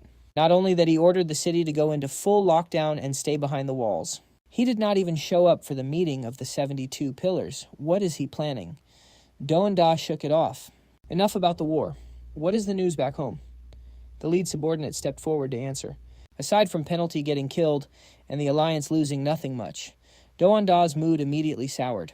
Leading an army of 71 demon tribes, and he still could not take down the withered dark demon. What a scrub. Doanda snapped, releasing a wave of power that wrecked everything nearby. But no matter how trash he was still my subordinate. I am the only one allowed to kill penalty. As for this Dark Knight King, I will handle him myself. Suddenly something caught her attention. All the subordinates looked up, totally confused. This feeling, it is the soul tracking mark. The only human I know who is still alive with that mark is Van Thon. I could not feel him at all before. Is he actually nearby? That human Van Than, he is the only one who can survive that mark, and I did not sense him until just now. Why is there such a huge gap all of a sudden? Can only get a general vibe on the direction. The exact spot is still a mystery. Do folds her arms, totally chill. No need to double check. It is about 100 miles from the eastern border. I could not sense it before. They probably used some high-tier cloak, but that trick is clearly useless now. She gives the order to her subordinate, Sura. Aegon, go bring me his head. That thing is worth a fortune. Aegon drops to his knees, locked in. He hesitates, still unsure.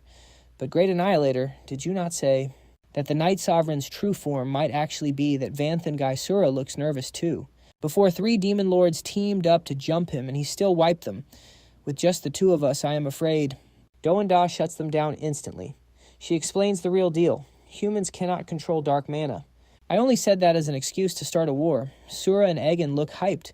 They start laughing like crazy. Oh, then it is light work, sending both of us to handle a rank 3 human talk about overkill. Total waste of talent. In the deep dark forest, the silence is eerie. Van Thon is meditating, fully focused. Seems like nothing can faze him. His clothes hide the mark of his true identity. But the peace is about to get wrecked. Suddenly 2 strangers drop from the sky. Sura and Aegon laugh mockingly. Human finally caught you. You are not even worth our time, but the Great Annihilator is in a mood. Just blame your trash luck. He lets out a cold scoff, looking down on those 2 idiots. I do not know if the Annihilator is lucky, or if you 2 are just cursed. Violent winds suddenly blow. A figure quietly creeps up behind them. I think it is both, the Queen says, as she puts a hand on their shoulders. Sura and Aegon freeze, completely stunned. Their minds are racing. The Shadow Queen. They slowly turn around, literally shaking. The ground starts cracking and shifting. Wait, there is more. 3 giant trents erupt from the earth. The space shifts instantly. Stop screaming. A voice booms from a floating fortress. I know you are mad. But we are not happy either. Tu Yu feels the sting. Deploying this fortress costs so many mana crystals. This is our sovereign's hard-earned loot, Tu Lang adds. Using this on just 2 demon lords, he is the one who is actually tilted. The dark fortress looms in the sky. Aegon is shook, stuttering in pure panic. What he is actually, the Night Sovereign. Sura is losing his mind. No way is this a joke. They are terrified, staring down the greatest army ever. Strongest of all time. A massive war machine and 3 demon lord tier giant trees. Plus the Shadow Elf Queen and the Sovereign himself. This is not for us. This was meant for the Great Annihilator. Sura and Aegon are completely cooked. They said they were using a dragon-slaying blade to kill a chicken, but they are the chickens. Van Than waves it off casually. Not a total waste. The plan was to purge a few demon lords anyway. Kill them and test the fortress's power. It is absolute destruction. Flames engulf the land, incinerating every living thing, including Do 2 lackeys. Painful roars echo through the forest. He does not even care, just weighing something in his hand. Not bad. More than enough to clap a demon lord. Worth every resource I invested. Van Thon gives his review. If I let out the full firepower, even the 72 pillars would be shaking. He is pretty hyped about this weapon. Not bad for a mobile palace transformation. Plus, it is super easy to carry. The Queen walks over. This fortress is priceless. It can sustain life. With enough food, you could hide an entire army inside. Tu Yu and Tu Lang confirm. Yeah, the space is massive. Even giant trees fit in here, no problem. But the original plan was to lure the Annihilator out. Seems like that failed. Tu Yu looks confused. So weird. Every prisoner from Do side said the Sovereign was a human. The Queen replies, even in their capital, the Shadow Elves got the same intel. Yet she only sent 2 demon lords here. Does not add up. Van Thon thinks it over. Looks like that info was just an excuse to start the war. Even Do did not buy it. Plan A failed time for Plan B, back at the Majestic Palace. Do is still on her throne. She has no idea her subordinates are already deleted. With the teleportation arrays, they should have reached the border instantly. Why is it not done yet, she thinks. I have a really bad feeling about this. Sudden, frantic footsteps approach. Emergency. It is bad news. Great Annihilator. The messenger is trembling, covered in sweat. The eastern and western borders are being hit at the same time by the Night Army. The Demon and Dark Elf armies are absolutely cracked. The local lords, Yeah, they are cooked. No way they can hold them off. Duanya doesn't buy it. Both things happening at once. Coincidence or a setup, it doesn't even matter anymore. The two of them head out to back up the front lines. Roger, they shout. But Duanya, she senses something is sus. This whole chain of events is wrong. It is like everything is aimed right at me. And that soul-tracking mark is closing in fast. My bad vibes are through the roof. Then, a weird noise from the ceiling. Something is on the roof of the castle. Dust and stones start raining down on Duanya. She just sits there on her throne, smiling. Well, looks like we have a surprise guest. Boom, the whole roof caves in. Vanthan activates his night talent. He is in God mode now. If you won't come to your funeral, I will bring it to you. Duanya, the executioner, is shook. She didn't think he would actually have the guts to pull up on her. Is it really you? The Night King plot twist. We are heading back 2 months ago. At a palace by the mountains, a voice rings out. Using the soul-tracking mark as bait. Solid plan, but the success rate is trash. What if we fail? Vanthan is just chilling there, arms crossed. He tells them straight, then we just go in guns blazing. But we need intel. Info from the dark elf slaves hiding in the shadows. He is facing the dark spirit queen herself. She smirks. So that is your play. Smart. A direct war would be suicide with this power gap. The only way to win is to take off the head. We think alike. I have been setting this up for years for this exact reason. She explains Duanya's kingdom still has 10 demon lords left, not counting the one you wrecked. 3 are busy in the human world, so forget them. But 7 are still here. 3 are guarding the major cities. And the other 4, they are right in the capital. A virtual map glows between them. The capital also has 7 lords, 300 high-tier, 9,000 mid-tier, and 180,000 low-tier demons. Plus weapon stashes, portal spots, and guard counts. Vanthan looks a bit skeptical, though. Wait, aren't those spies just slaves? How did they get their hands on top-secret intel like this? She gives him a look and says, You have got it all wrong. In the capital, only the top-tier nobles can afford slaves. The hottest dark elves become concubines for the elite. In their beds, secrets aren't so secret anymore. She points to the map. We need a way to bait those 4 demon lords into leaving. Then we storm the capital and wreck the teleportation portals to cut them off. Stop the guards, kill the backup, and go all out to end Duanya the executioner. Vanthan says baiting them is mid. Just start a fight at the border. But how do we break in the defenses? He is still worried about the security being too strong.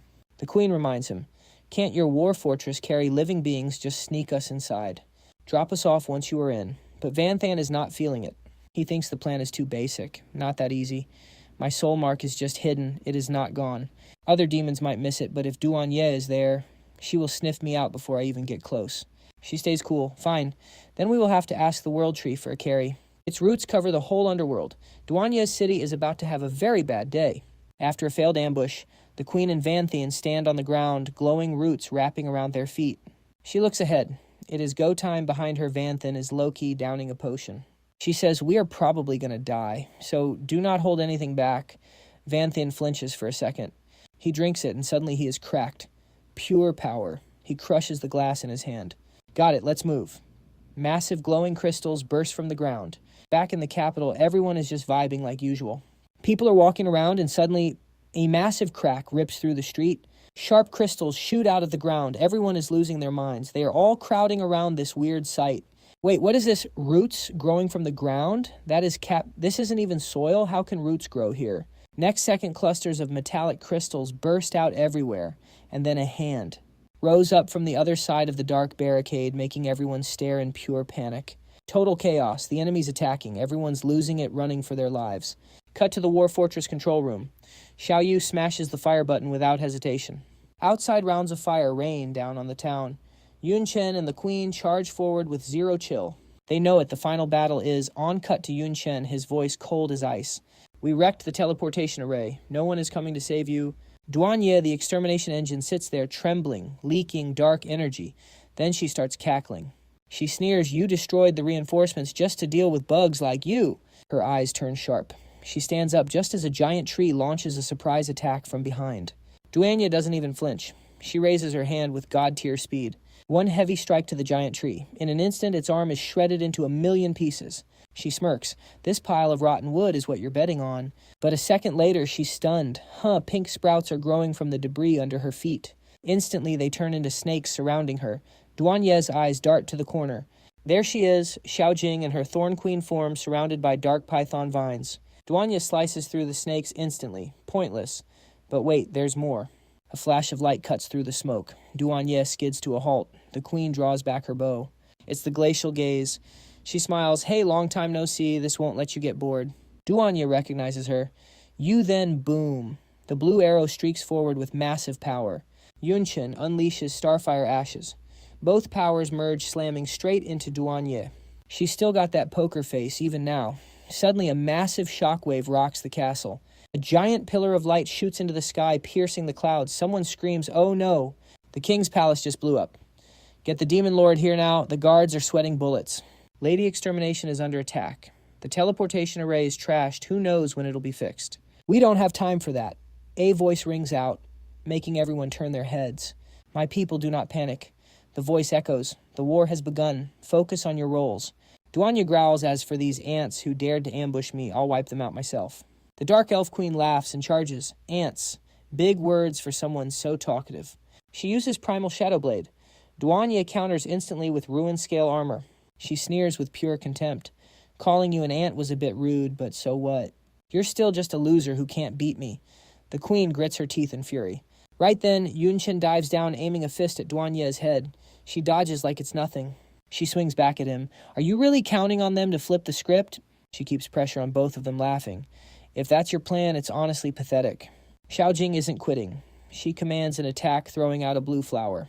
It's the Bone Thorn Imperial Flower. It grows massive petals, opening to reveal razor-sharp teeth. Aiming at Duanya, she calmly handles it with Ruin Mist. The flower gets ripped to shreds. Tiny seeds fly out. Duanya's shocked seeds. Then they start evolving. Every seed turns into a tiny body.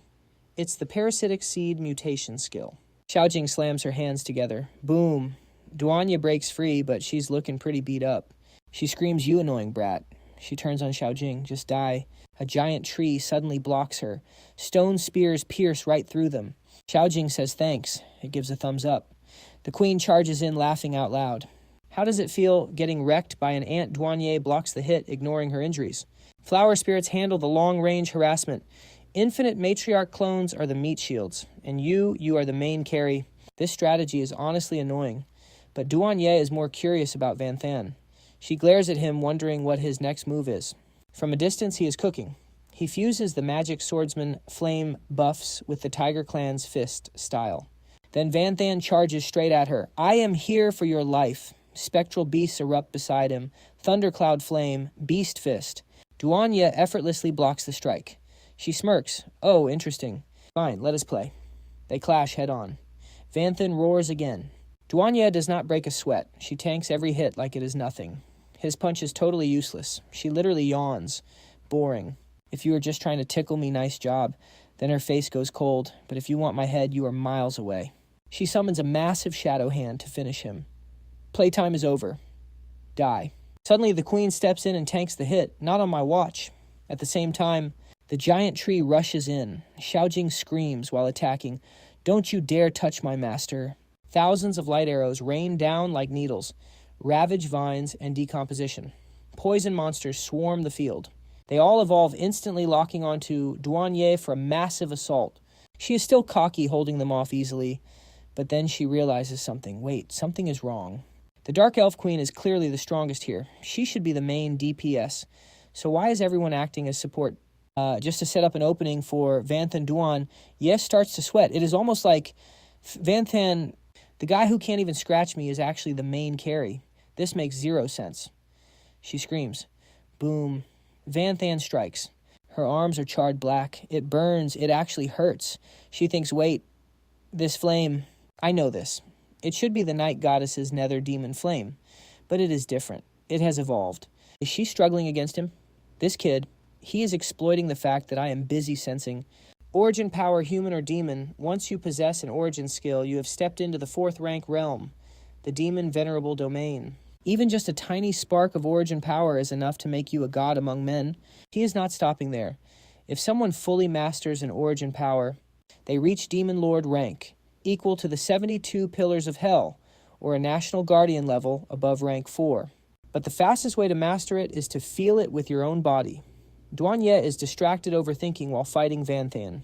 Like fusing it into your soul or a life and death duel with an origin user. Van Than's face is stone cold. He is locked in. Total focus. With the Dark Elf Queen and Little Thorn backing me up, I can go all out. Every clash lets me feel how the Executioner Duanye uses her origin power. Almost there.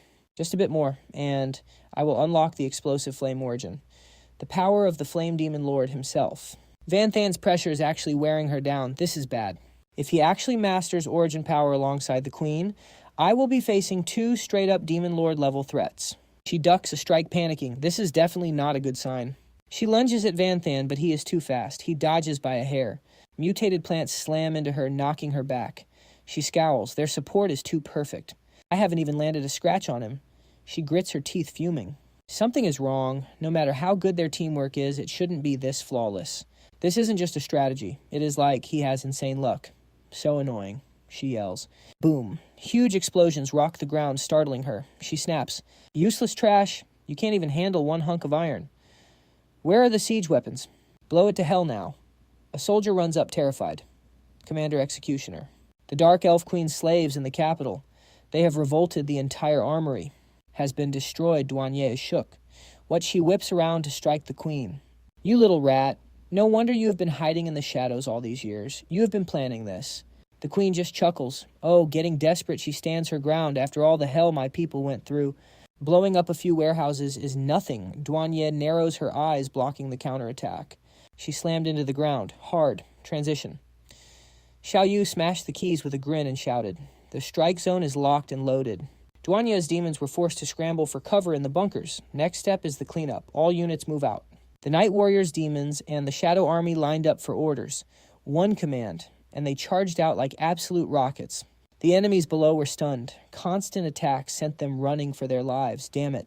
The firepower gap is insane. We can't hold them back. What a cowardly sneak attack. Reinforcements from the other lords won't make it in time. The royal city is about to fall. Lord Annihilator, please save us. Duanye heard them and growled in pure rage. Useless trash. Meanwhile, Van Than rushed in. You're fighting me and still have time to be distracted, Queen. Back me up. Dai Duanye, ever the egoist, just raised a hand to block. She blocked their attacks. A bunch of useless fodder in my way. Just die, all of you. A purple bolt of light shot down from nowhere, slamming into the earth. He was stunned. What on earth is this? The sky went pitch black as a purple vortex swirled. Reality was warping. Duanye activated her skill, the Annihilation Demon Statue. Duanye grew into a massive titan, her face completely stone cold. I am the supreme ruler, the one who controls the origin of all things. All you can do is bow and worship or be erased by the lightning tribulation. Her minions instantly drop to their knees in worship. Great Lord Annihilator, thank you for descending in your glory to save us. Great King, we offer you our absolute devotion. They continued. Destroy the invaders and protect our city. Then it happened. Massive bolts of lightning rained down from the sky. Mutant plants and giant trees were struck, turning into ash and fading away. One guy got hit and screamed, "Where is this lightning coming from, damn it?" Even the fortress was getting blasted by the bolts. Xiao Yu was panicking. At this rate, our cannons are going to be wrecked. Xiaoling was just as shocked. What the hell is this, an area of effect skill this big and it only targets us? It's not hitting the demons at all. Duanye is insane. The Queen was using her own body to tank the Annihilation Demon Statue. This is the signature battlefield skill of Duanye. Once it's active, dense lightning strikes the entire zone. Only those who truly worship her are safe from the damage. Even Van Than felt helpless in this mess. Worse yet, every bolt carries origin power. The damage is so high that even the giants can't regenerate in time. They're being wiped out. Xiaojing put up a shield and turned to the Dark Elf Queen. Master, he took a direct hit, she gasped. What? Duanye kept raining down lightning with zero mercy. The Queen wondered. Why didn't he dodge? She thought to herself. Is he actually trying to use her attacks right now? Is he trying to understand the origin right? Then Van Than looked up with a smirk. So that's how it is. To feel it all, I really have to use my own body. Suddenly, a massive surge of power erupted from him. Van Than faced it head-on. Blazing origin power, breakthrough. A fierce flame tore through the air. The power gathered in Van Than's hand, and he just smirked. He's him. Now it's a fair fight. Giant Duanye loomed over everything. Meanwhile, the people in the fortress were also struggling to survive. Outside, Van Than gripped the flames and narrowed his eyes. This is the true essence of the blazing origin. It's on a whole different level compared to my usual demonic flames. It feels like the ancestor of all fire. The queen, the dark elf, saw this and rushed forward screaming, "Van Thon, you're being way too reckless, Em. With injuries this bad, even if you master the origin, you won't last in the next fight." He didn't stop. He instantly used his skill, Transcendent Self-Recovery. "It's fine, I've still got a second chance." Van Thon stared down Duanye. "The biggest problem now is how to handle that thing." The queen replied, "The Annihilation statue has insane attack power and range, but it has one fatal weakness." She looked serious. Her movement is incredibly slow while she's in that Titan form. Even just raising a hand to attack takes her several seconds, let alone trying to defend herself. But her defense is boosted to a terrifying level, at least with my current strength. I can't break through. Van Than calmly reached out to activate a skill, so she's basically a sitting duck then. The solution is actually super simple. He gathered his power and gave the orders to Xiao Yu and Xiao Ling. Activate the War Fortress. Full power attack. Smash that demonic statue to pieces. Hearing that both of them shouted in unison, "Yes, sir." Immediately, they activated every weapon in the fortress. 380 Void Annihilation Cannons, 1,400. Intense Bombardment Cannons, and the City Defense Rapid-Fire Cannons. 5,600 energy cannons surged with massive power. Every single barrel was pushed into overdrive. In just a heartbeat, it was ready. Fire. A massive barrage of light blasted out from the fortress all at once. On the other side, Yun Chen unleashed his move, the original explosive flame, Heavenly Blade. Streaks of light flickered all around him. He charged straight ahead. The queen also drew her bow, firing the original Ghost Shadow arrow. Both ultimate moves locked onto Duanye. A massive explosion rocked the ground. Cracks began to spiderweb across her body as it fell apart. Duanye fell out from within that giant shell. She panicked, screaming in her head, "My demonic statue." Destroyed again.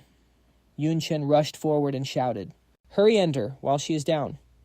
The queen moved in sync with him. Both swung their weapons, dealing a heavy blow to Duanye, but she caught their weapons with her bare hands. "So what if you mastered original power?" Duanye growled, refusing to back down.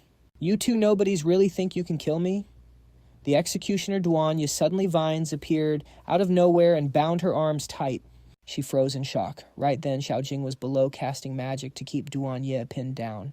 "Don't forget about me, monster strength vines." Even though she was hurt, she forced herself to attack. She yanked hard on Duanye.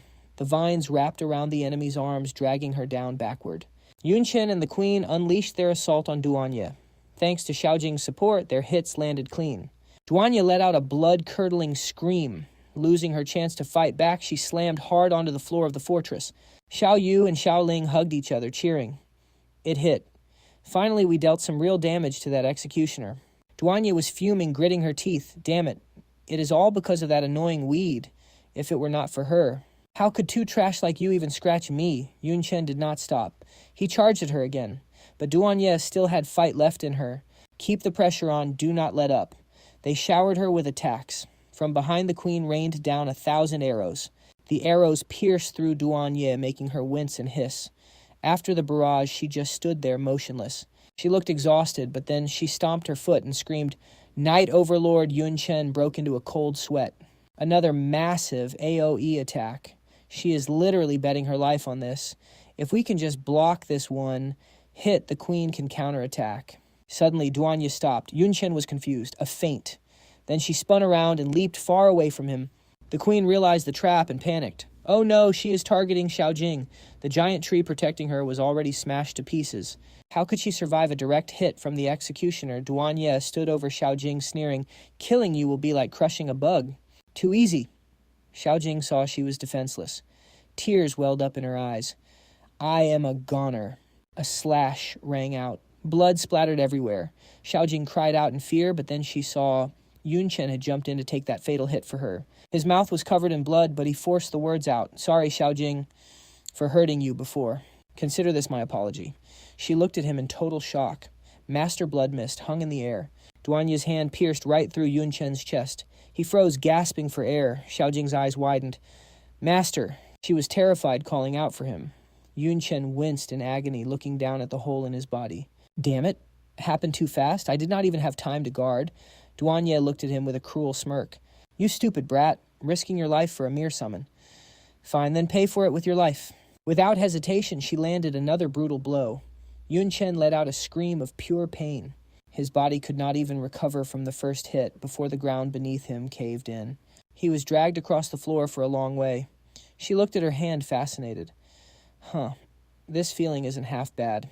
This time both Yun Chen and Xiao Jing took the blast, but only he was still conscious. He held her close, shouting, Xiao Jing, "Are you okay, crap? She doesn't have my invincibility." After a moment, Xiao Jing finally started to wake up. Soon she reverted back to her original form, a small bundle of demonic thorns.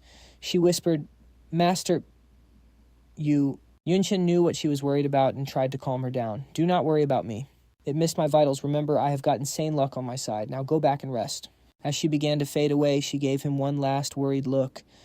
"Master, please, do not die." Finally, only a wisp of smoke remained in his hand. Duan Ye hovered in the air, laughing mockingly. "Without that pest and with you bleeding out, it's over." She looked down with pure arrogance. "Looks like the result's clear." Out of nowhere, the Dark Elf Queen appears, weapon in hand, rushing to shield Van Than. Eyes closed, he gives her a warning. "I'm about to use my last resort." She gives him a confident nod. "Got it. I'll stop her no matter the cost. You just get ready." Donda hears them and scoffs in disgust. "Stop me. You're stalling. Just you. I don't care what you're planning. If I want to kill him right in front of your eyes, it'll be a piece of cake." The queen stays stone-faced at the trash talk. She just cracks her wrists. "In terms of raw power, you're right." Then her face shifts. Suddenly, a massive slap lands right on Donda's cheek. Smack. Her head snaps back. She's dazed, trembling. The Dark Queen smirks. "How about that Donda's minions are shook?" "No way. Lord Deathslayer just got slapped. The Dark Elf Queen hit her so hard and right in front of us too. This is insane." She slowly touches her face. A slap isn't exactly a high-tier skill. It's not about the damage. It's pure disrespect, total provocation. She touches her stinging cheek, scowling. For someone of high status, especially a woman, being slapped by another woman is the ultimate humiliation. It's worse than any insult or physical wound. It's basically a declaration of war, an unforgivable insult. And to do it right in front of her people, to the face of an arrogant queen, she's cooked. Finally, Donda snaps out of it. She screams in pure rage. Fine. So what if you're stalling without that annoying plant? Both of you together are trash compared to me. She raises her hand as dark energy swirls, but the queen counters. If you even try to dodge or block one strike, then I, the Dark Elf Queen, won't dodge either. Donda swings back to return the slap. "I'll kill him right in front of you." The queen squints through the pain, still defiant. "Then bring it on, who's scared? For years my people suffered while you demons lived in glory." She grits her teeth and slams her forehead into Donda's face. "Boom! Your glory was built on our humiliation." Donda isn't having it. She grabs the queen's hair and drives a knee into her. The weak have no right to talk about honor. The minions can only watch in shock. What kind of brutal direct brawl is this? Every strike is packed with pure origin power. They're literally betting their lives on this. The soldiers are starting to tear up. Our queen might seem lazy, but she knows our pain. The ragged clothes, the rusty weapons, living in fear of slavery every single day. We're done with that life. Suddenly the whole army is fired up. They charge forward with insane energy. This is their one shot to flip the script. Don't let up. Kill them. Wipe out these demons. Tu Lang and Tu, you watch the chaos. She makes a call. The war fortress is completely overheated from that last attack. It's out of commission. It's our turn to jump in. Tu Yu suddenly stops. Wait, what? Mr. Van is surrounded by magic crystals, she shouts. He's using them to rapidly recharge his dark magic. Tu Lang replies calmly. After all, the Thorn Queen's power sits between a demon lord and a demon sovereign. Summoning something like that drains an insane amount of mana. She gazes at the silent, focused Van Than. With Tukin out of the fight, their total power dropped, but the pressure on Mr. Van is much lower now. Plus, it looks like he's about to drop a massive high-cost skill. Meanwhile, the man himself is locked in his own thoughts. Doanda, you've been a demon sovereign for a long time.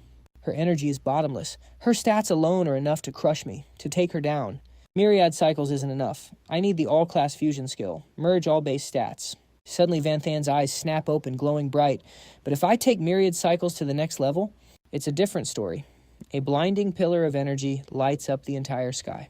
Everyone stops completely mesmerized. A faint silhouette appears within the light, and then Van Than emerges in a brand new form. No way. He's him ultimate upgrade skill, Nocturnal Shift. The soldiers are still locked in a desperate struggle, everyone on edge eyes peeled for the next move. And the two queens, they're still going at it, slapping the life out of each other. The Dark Elf Queen leaps into the air with a roar, landing a heavy blow straight to Donda's chest. But she blocked it just in time and took the chance to slam the Dark Elf Queen into the dirt. Boom! The ground shattered from the impact. Duanye caught her breath for a second, but the Dark Elf Queen wasn't done yet and lunged right back. No hesitation. She kicked her straight in the gut, sending the queen flying back into the rubble. Buried under the debris, she struggled to breathe. Duanye knelt down, looking down on her like trash. Dark Elf Queen, your biggest mistake wasn't making me mad. It was wasting every drop of your energy trying to fight me. She grabbed her hair and sneered, "You should have saved enough strength to crawl back to your little tree and hide. Like a pathetic insect, rotting in the dark. Isn't that how you've always lived?" Suddenly, a pillar of energy shot into the sky, leaving everyone stunned. "Wait, what?" "This aura." The Dark Elf Queen just smiled. "I don't need to run anymore. Duanye the Executioner, your biggest mistake was your own ego. You actually took my challenge. Bad move. My ally is on a whole different level." The smoke cleared to reveal Vanthan in his S-rank Eternal Night form, the ultimate evolution of his power. All stats increased by 5,000%. All attributes and resistances buffed by 300%. Skill cost is 10,000 per second. While active, he loses 10,000 mana or health every single second. It won't stop until he dies or deactivates it. Feeling the raw power, Vanthan whispered to himself. 10,000 points per second. Even with my health, I can only hold this for 11 seconds max. But that's more than enough. Duanye frowned, looking around. Where did he go? Then she felt a chill and turned around. Pow! A punch landed square on her face. She panicked. Crap, he's too fast. I can't even see him. Duanye was sent flying into the sky like a rag doll, but Vanthan wasn't finished. He rained down attacks from every angle, giving her zero room to breathe. Duanye struggled to stay standing. His power is way higher than before. This form must have a massive drawback, but there are different kinds of side effects. Before she could figure it out, Vanthan appeared right above her, ready for the next round.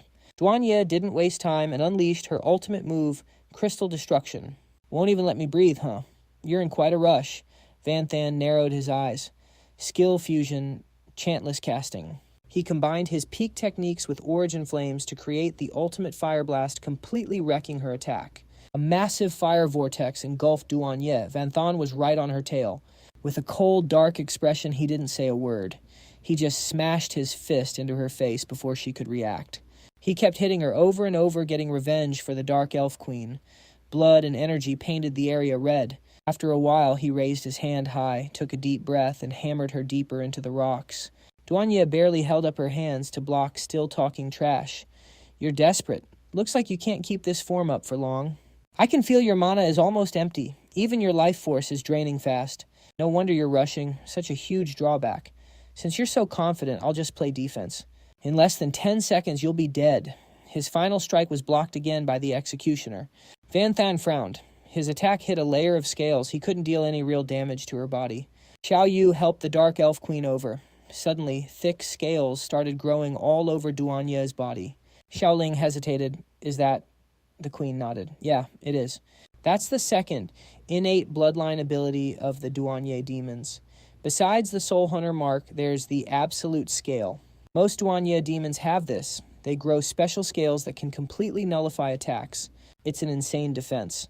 With her power, those scales can block hits 50 times stronger than herself. And she can keep it up for 3 minutes, Xiao Yu screamed. Are you kidding me? Master Van's new form can't last that long. How's he supposed to wait out 3 minutes?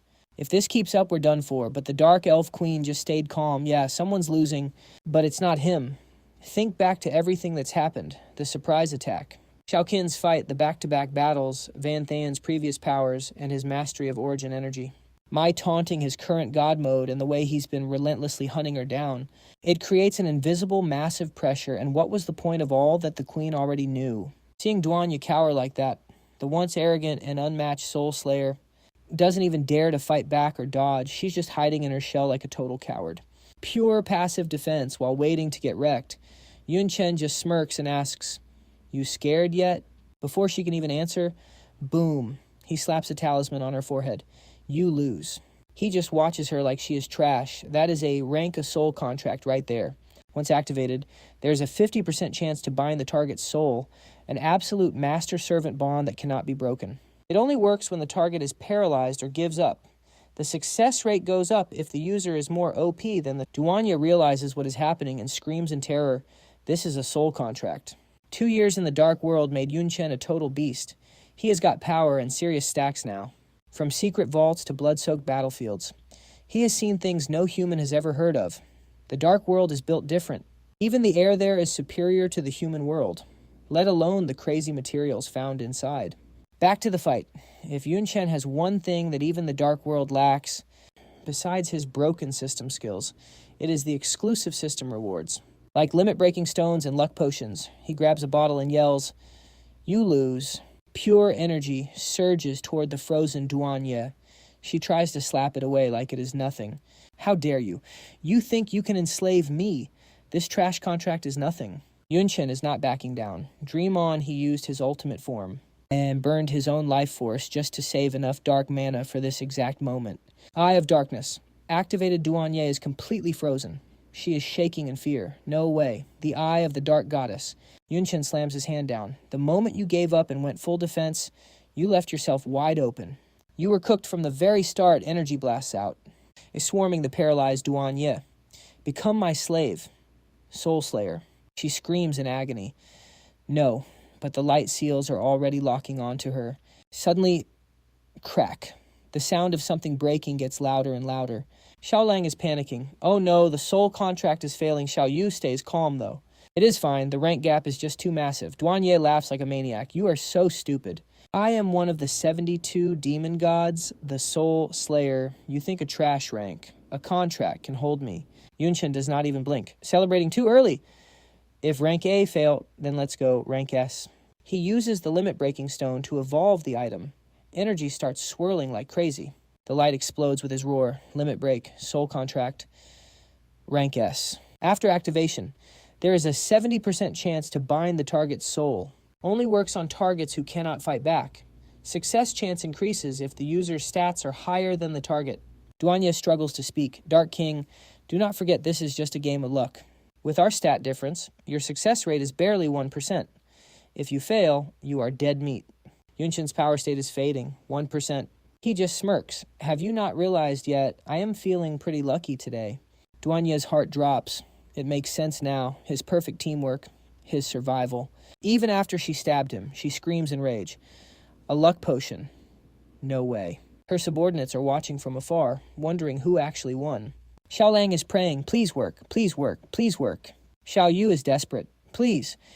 Yunchen has to win this. Even the Dark Elf Queen is hoping.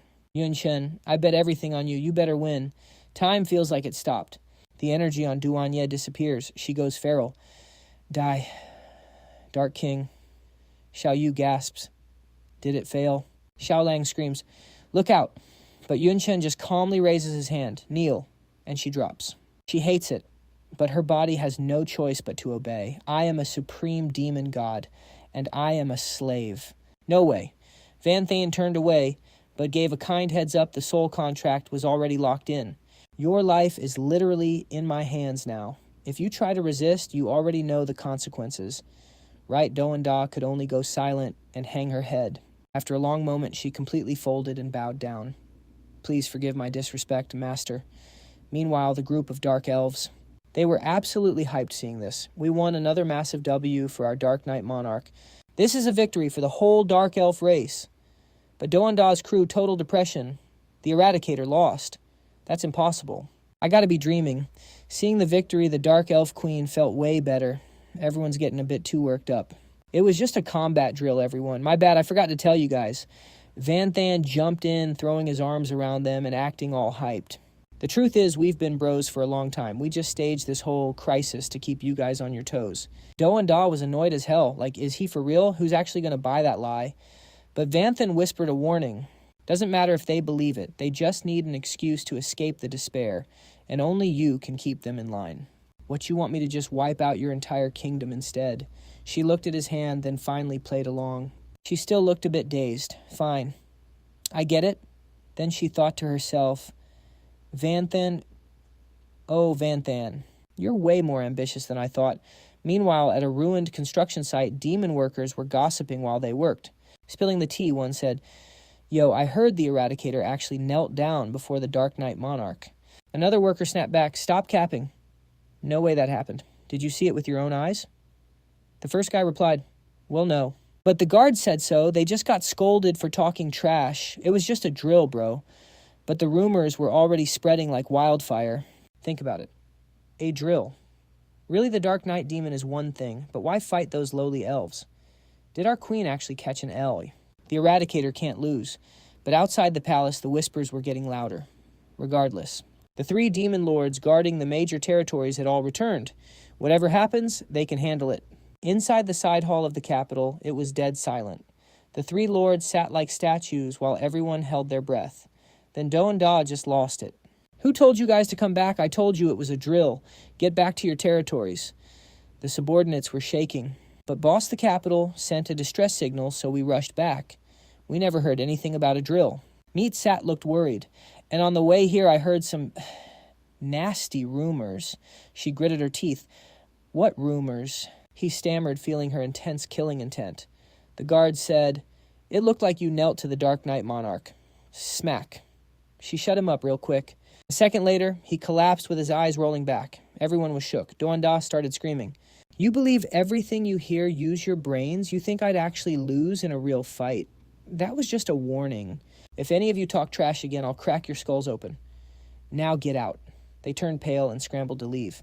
"Don't be mad, we're going." Her eyes were burning with pure, unvented rage. "Useless trash idiots, morons." The Dark Elf Queen just smirked, mocking the Eradicator. "You're supposed to be a queen. Why are you acting like a crazy brat? Chill out and control yourself." Doanda snapped, her killing intent exploding. "Control my what? Aren't you literally a slave now? If you got the guts, try being a slave and see how chill you are. You're trash. I should just snap your neck right now." Van Thane, sitting nearby, spoke up quietly. "Zip it." Immediately her body froze. Her eyes were wide as she sat back down like a good girl. That's the power of the soul contract. Rule number 1, the slave cannot disobey, even if he tells them to end their own life. Rule number 2, if the master dies, the slave is cooked too. But if the slave dies, master is fine. Rule number 3, soul link. The master always knows where the slave is, no matter the distance or dimension. The Dark Elf Queen looked over. "Listen, Eradicator. Get one thing straight." She looked at Doanda with pure disgust. "Nobody in this world wants you dead more than I do. I still want to wipe out your entire race. If we didn't have bigger plans, you'd be 6 feet under already." She just laughed coldly. "Please, you just want me to be your puppet. Stop acting like you're some big shot. Don't kid yourself. You really think just the Dark Knight demon and some elves can take over my entire kingdom?" She continued calmly. "If I die, the other 72 demon tribes will swarm in to steal your prize. My kingdom is a gold mine. Every demon tribe wants a piece. When they come, you won't even be able to protect your ancestors' graves." She smirked, spreading her arms proudly. "Plus, if I'm gone, my people will fight you to their last breath. If you want to keep the spoils, your only choice is to keep me alive as your puppet." Doanda was laying down the cold, hard facts. "I bet your next move is to form an alliance." The Dark Elf Queen snorted, biting her nails in total frustration. Damn it, he actually guessed right. "Our Shadow Clan is weak. If we want to stand our ground in this dark world, we absolutely need some heavy hitters as allies." She was plotting hard. Once the Night Slayer, Dark Knight, and Shadow Clans joined forces, no demon tribe would dare touch us. We won't even have to pay war taxes. Rules are mid when you've got absolute power. The thought of other clans shaking hands, and unless they all unite too, but nah, that is impossible. There are 72 demon tribes each with their own beef and grudges. Peace only exists because everyone is scared of the Void Demon. That old demon alliance was just a hollow shell. Total cap. Van Thane did not give a damn about their schemes. Whatever right or wrong, a servant needs to look the part. Go put on an outfit that fits your status. Meet me in my study tonight. Doanda's heart dropped. Change clothes tonight. In your study. What are you trying to do? The Dark Elf Queen jumped in to stir the pot. What do you think? Obviously, you are doing the things a servant is supposed to do. You have got a trash personality, but I will admit, your body is fire. You better serve your master well. Doanda instinctively covered herself, looking totally embarrassed. Inside the room, Van Thane was grinding out push-ups. His mana consumption was insane. Using Eternal Night's cycle took way too much out of him. Luckily, there is no time limit. He pulled up his system screen to plan his next move. As long as my HP and mana are high enough, I am basically broken. From now on, all my daily quest points are going straight into Constitution and Intelligence. To raise my limits, Van Than scanned the screen. He had failed 4 daily quests because they expired. He could pick 10 attribute points, 10 skill points, or random materials as a reward. He muttered, "I failed 4 times already." It could not be helped. Van Than frowned as he remembered. The first 2 times he got knocked out cold by the god, and it took 2 days for Kai Kai to wake him up. The other 2 times he was too busy wrecking the Night Slayer King City and totally forgot. The system did not even flag it. It is probably fine. Then he heard a knock. Donda walked in, covered head to toe in a black cloth, making him facepalm. "Why are you acting so sus?" She ripped it off to reveal a maid uniform. "With this outfit, obviously I have to be careful. If my people see me like this, my reputation is cooked." She crossed her arms, blushing and looking at him all flustered. Van Than sounded a bit annoyed. "When did I give you permission to look at me?" Van Than sat back in his chair. "You think you can just look me in the eye?" Donda was shaking with rage inside. She low-key gave him the middle finger. "Is this kid really trying to lecture me? I was bodying people before your grandpa was even born." But out loud she whispered, "Forgive me, master." His face darkened. "Watch your tone and your place. Do it again, and you are done for Little Ye." She snapped back, "Little Ye Van," then replied coldly, "Your name is Donda the Night Slayer. That is way too long. If you do not like Little Yi, I can call you Little Slay or Little Kill. Your choice." Donda forced a smile through gritted teeth. "Let us stick with Little Ye." But inside she was cussing him out. Does he seriously think a soul contract means he can own me forever? Keep dreaming. I have not lived this long for nothing. You are going to pay for being this stupid. Then he spoke up again. "That outfit fits you well. From now on, wear this whenever we are alone." He knew she was still being rebellious. "She is not used to her new rank yet. I need to break her in so she is easier to handle. Making her change was just the first step." He shot her a sharp look. "By the way, during our last fight, you mentioned something about a luck potion." "Have you actually seen one?" Donda answered. Obediently, "I have." She flashed back to that insane scene involving the god's messenger. Van Than sat there with his hands crossed, looking shocked. A god's messenger. He turned his gaze toward Donda. "You are saying the luck potion is not the only one. This so-called messenger has them too." She replied, "Yeah, basically." He stared at the floating purple crystal and got lost in thought. Back in the day. "The first time I popped a luck potion was to snag the Demon Lord's essence, and it was a total success. I inherited the entire bloodline of the Dark Knight Empress. Even Master Ha, who saw it all, just thought I was naturally gifted. He had no idea the luck potion even existed." Van Than reminisced. "After that, I searched everywhere for more. But even after coming to this dark world, I have not heard a single word about it. Honestly, it is not just the luck potion. Almost every item and skill the system gave me is like that." Then his old memories started flooding back. "When you think about it, space-type skills are incredibly rare. I do not even have a space affinity, so I should not even be able to learn them. But the God Flash skill completely ignores all requirements. I have never heard of anything like that before. Even the flicker demons in the dark world can only do it because of their specific bloodline." Van Than's expression went cold. "That is why I think these system rewards, they are meant for me and only me. Guess there is no second version after all, but now it seems things have changed." He leaned back against the wooden chair. "Xiao Ye, I am ordering you to tell the whole truth. If you dare lie even a single word," Yun Chen's voice was ice cold, "you will destroy one of your own internal organs." Duan Ye gave a cold laugh and replied casually, "That is one brutal order. Relax, lying gives me no edge. I will tell you everything I know." She walked past him and left a warning. "Right now you might be a god's envoy, but you clearly do not get how OP God's help really is. If you think it just makes you luckier, you are dead wrong." Duan Ye's voice dropped low. "The true value of a luck potion is reality manipulation. It forces everything around you to evolve in the most favorable way. Of course, the prerequisite is that the event must be physically possible." Duan Ye explained it all very clearly. For example, right now you have a 0.01% chance of sneezing. Even if the odds are trash, it could still happen. So here's the result. If you use a luck potion, if sneezing helps you, then you will definitely sneeze. Duan Ye did not forget to mention the battle. "It was the same before, even though you just met the Dark Elf Queen. You guys fought in perfect sync. Or when I stabbed you, you somehow missed all your vital organs. Or how I got baited by the Queen's provocation because I was tilted. And finally, choosing full defense with shattering scales. All these W's cannot just be called luck. Yunchen was shocked and confused. If what you are saying is true, does owning a luck potion make you invincible? Her expression turned mysterious. Of course not. I have seen a god's envoy with my own eyes. He used a luck potion and still got smoked. Yunchen shouted, "What exactly is a god's envoy? Why did he die?" Duanya said, slowly, chill. She stepped right in front of him to explain their existence. "We have to talk about the war between two worlds. It all starts with the gods." Yunchen asked, feeling a bit lost. "Was the war between worlds not started and pushed by you guys, the 72 demon pillars?" He could not help but wonder if what the world tree said was facts. Duanya replied, looking at the results, "Yes. But most demon lords joined just to slaughter humans and use them as sacrifices, all to trade for more power. As for who they are sacrificing to, I do not need to say it." Her voice grew harsh when mentioning the gods. His eyes widened in horror. "Just as I suspected. Why use enemy corpses for sacrifices when there are things way more valuable?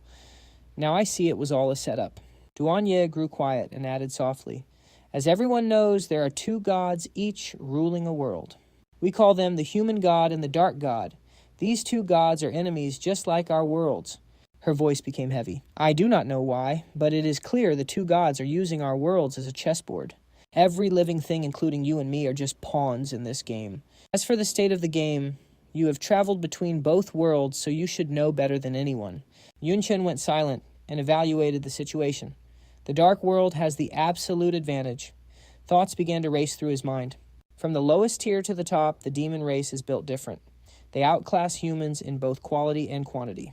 Even if you combined all of humanity's national guardians, I doubt they would even equal half of the 72 demon pillars. Thinking about the god controlling them. Yes, in this situation. The human god definitely could not just sit there. To flip the script, he chose to create God's envoys. From a world we cannot reach, he summoned reinforcements. The more he thought, the more he wondered. Why make it so complicated? Why not just help the humans in this world directly? Duanya indifferently grabbed a book from the shelf. It is simple. Because God's interference. There are limits to how much they can touch their own world. It is like a domino effect. If they interfere too much or help directly, the native life forms will cause the laws of the world to collapse. Reinforcements. Bringing them from another world is the only way to dodge this. However, even then, only one reinforcement can exist at a time. A new envoy can only appear once the current one is dead. Yunchen shouted, visibly shaken. "How did those envoys die?" She flipped through the pages and replied slowly, "With shadow worshippers infiltrating the human world.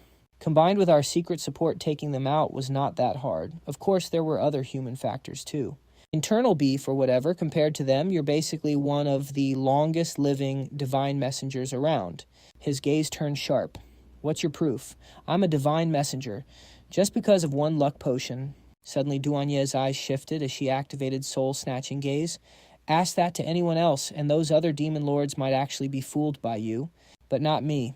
I've got a special trick to see the massive difference between you and every other living thing."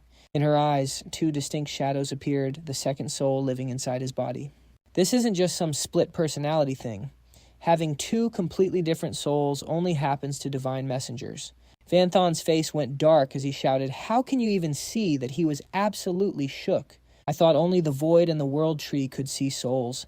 To think little Ye is cracked enough to do it too." A black circle formed next to Duanya. "You should know the Soul Snatch mark is the bloodline talent of our Duanya demon clan. It lets me tag a target's soul, letting me hunt them down forever, thanks to my natural soul sensitivity." She flexed a bit as she continued. "After years of research, I've maxed this out. I don't just see souls anymore, I can mess with them too." Duanya looked pretty hyped up at this point. "Actually, even without seeing your soul, that luck potion alone is enough to prove you're a divine messenger. Its buff is so broken, it shouldn't even exist in this world. Even top-tier treasures like World Breaker stones are in that league." Wait, are you talking about items beyond S rank? This world can only craft items up to S rank, but World Breaker stones go way past that limit. So using a luck potion just for a soul contract, that's such a massive waste. Vanthan's face went totally blank. "You think turning one of the 72 demon pillars into my slave is a waste? I don't think so." That made her clear her throat. Right after that, Vanthan asked, "You said two gods are playing 4D chess, and the human god picks the messengers. Did the dark god just let that slide?" Duanya frowned. "Of course not, when he couldn't stop it. The Dark God just copied the idea and made his own divine messengers for the dark world. Visions of demons appeared as she spoke. Because of that, for a while, the dark world was flooded with geniuses. Memories of ancient battles started flashing back. They leveled up insanely fast. Their power was so scary it even threatened the positions of us 72 demon pillars. We didn't just stand by, we teamed up and spawn-killed every single one that appeared. We tortured the info about divine messengers out of them too. Hearing her story, Van Than was suspicious. All 72 pillars were in on this. Duanya shook her head. Not everyone. Besides me, only the top 10 demon pillars knew about it and joined the hunt.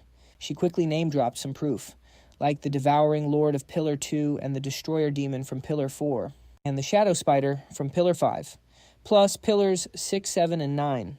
Van Than thought it over. The 72 pillars are ranked by power right. You're only ranked 21, so how did you get to work with the big dogs? Duanya looked proud.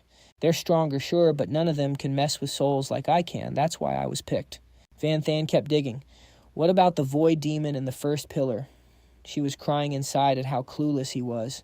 You're a demon and you know zero lore, that's just sad. Even so, she still had to explain it to him. The first pillar vanished years ago and took his whole clan with him. They ghosted everyone. No one knows where they are. The void demon is a total ghost. After splitting the 72 realms, he vanished without a trace.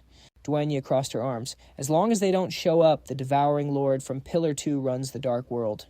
But 4 months ago, the devouring lord suddenly went into lockdown and hasn't come out. That put the invasion of the human world on pause. Her words made Van Than start connecting the dots. 4 months ago. That's exactly when Master Ha left with his clone. Looks like his mission was a success. He asked again. So all the Dark World's messengers were wiped out. Duanya stepped closer. Not exactly. A few smart ones chose to surrender and were sent to the human world to fight. They're actually decent fighters. Her face soured as she remembered something. But here's the weird part. After hitting the human world, their mental state just snapped. They couldn't handle some kind of truth. They didn't just refuse to kill, they actually switched sides to protect humans against us. They caused a massive headache. Van Than was shook, repeating her words in his head. They didn't want to kill. Are those dark messengers just like me? They're the ones who crossed over from another world. Van Than stood up instantly. About those divine envoys, did you notice anything else weird? Spill everything? Doan Da put her hand to her chin, thinking for a moment before slowly replying, I'm not sure about the rest. I haven't actually met or interacted with many of them. Every time they appeared, I had to work with the Devourer Lord to take them out. There was never a chance to talk. I don't know much about them. She went silent, reflecting on the past, but the last envoy, he definitely left an impression. He was the strongest envoy of them all. His power was on another level. She couldn't stop glazing Tianqin. He had this terrifying immortality. Even if you turned him to ash, he'd respawn in the blink of an eye. Doan Da's whole body shivered at the memory. Just thinking about that fight gives me goosebumps. It was my peak performance. Think about it. He was already immortal, and on top of that, he popped a fate potion to rewrite reality. He was basically invincible. She looked back with total respect. Facing our combined assault, he didn't just hold his ground, he actually put the Shadow Lord of the 5th pillar in a body bag. Her voice was full of pure admiration. If the other top 10 pillars hadn't risked their lives to give me a chance to shatter his soul, Tianqin probably would have worked us all to death. Doan Da paused, but right before he bit the dust, he said some weird things. Tianqin looked up at the crowd above and roared, Listen up, every single one of you. He furrowed his brows and made his final declaration. My real name is Lai Tianqin. I have never harmed a single human being. As long as I'm still breathing, I'll wipe out every last one of you demons. Just remembering it made Doan Da burst out laughing.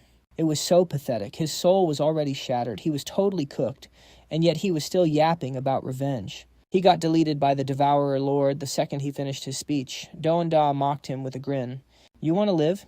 You got to ask me first, you idiot. But she didn't notice that Van Than's face had gone ice cold. Neil, her body moved on its own, completely out of her control. Her face twisted in rage as she screamed, What the hell are you doing? Van Than's expression went dark, nothing.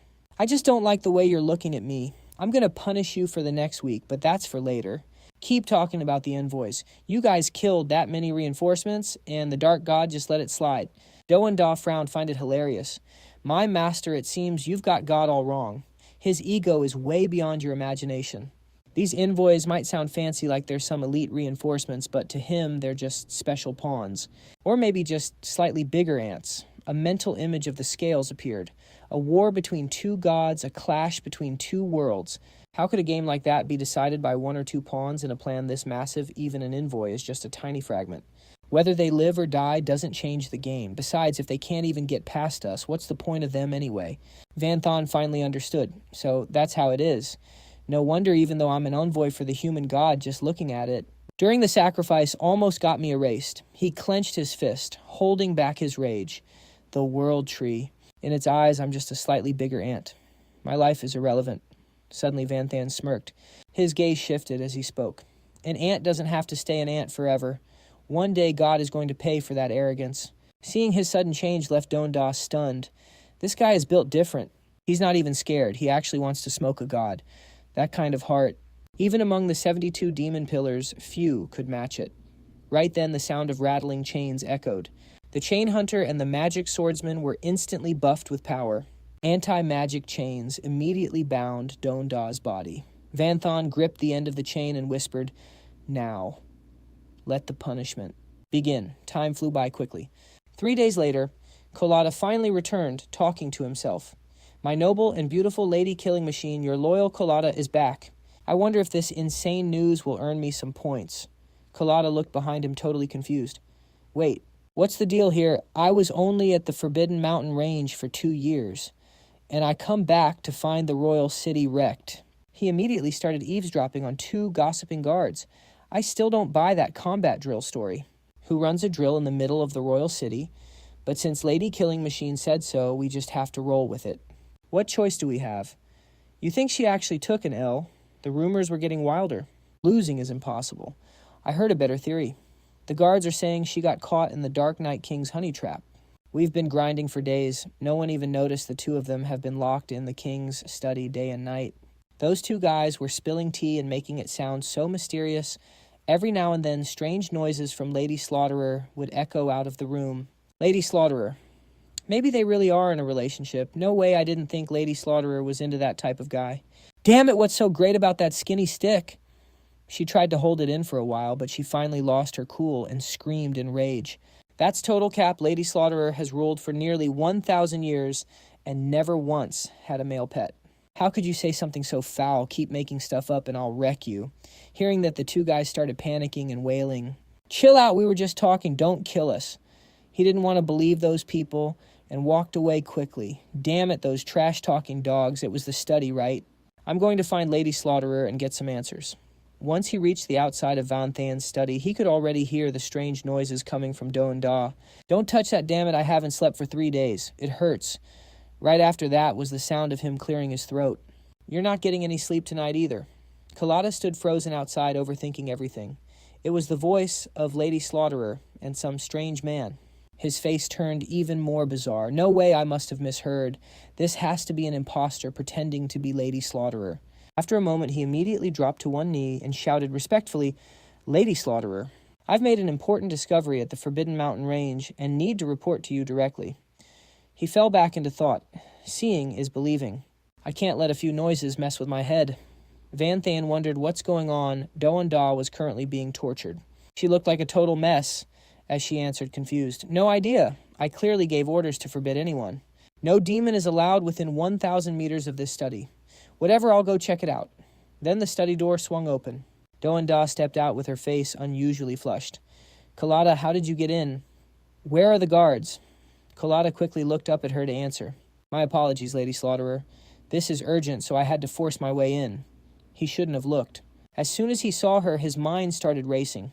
High body temperature, flushed cheeks, sweat rope marks, and a man's voice. Wait, did she actually...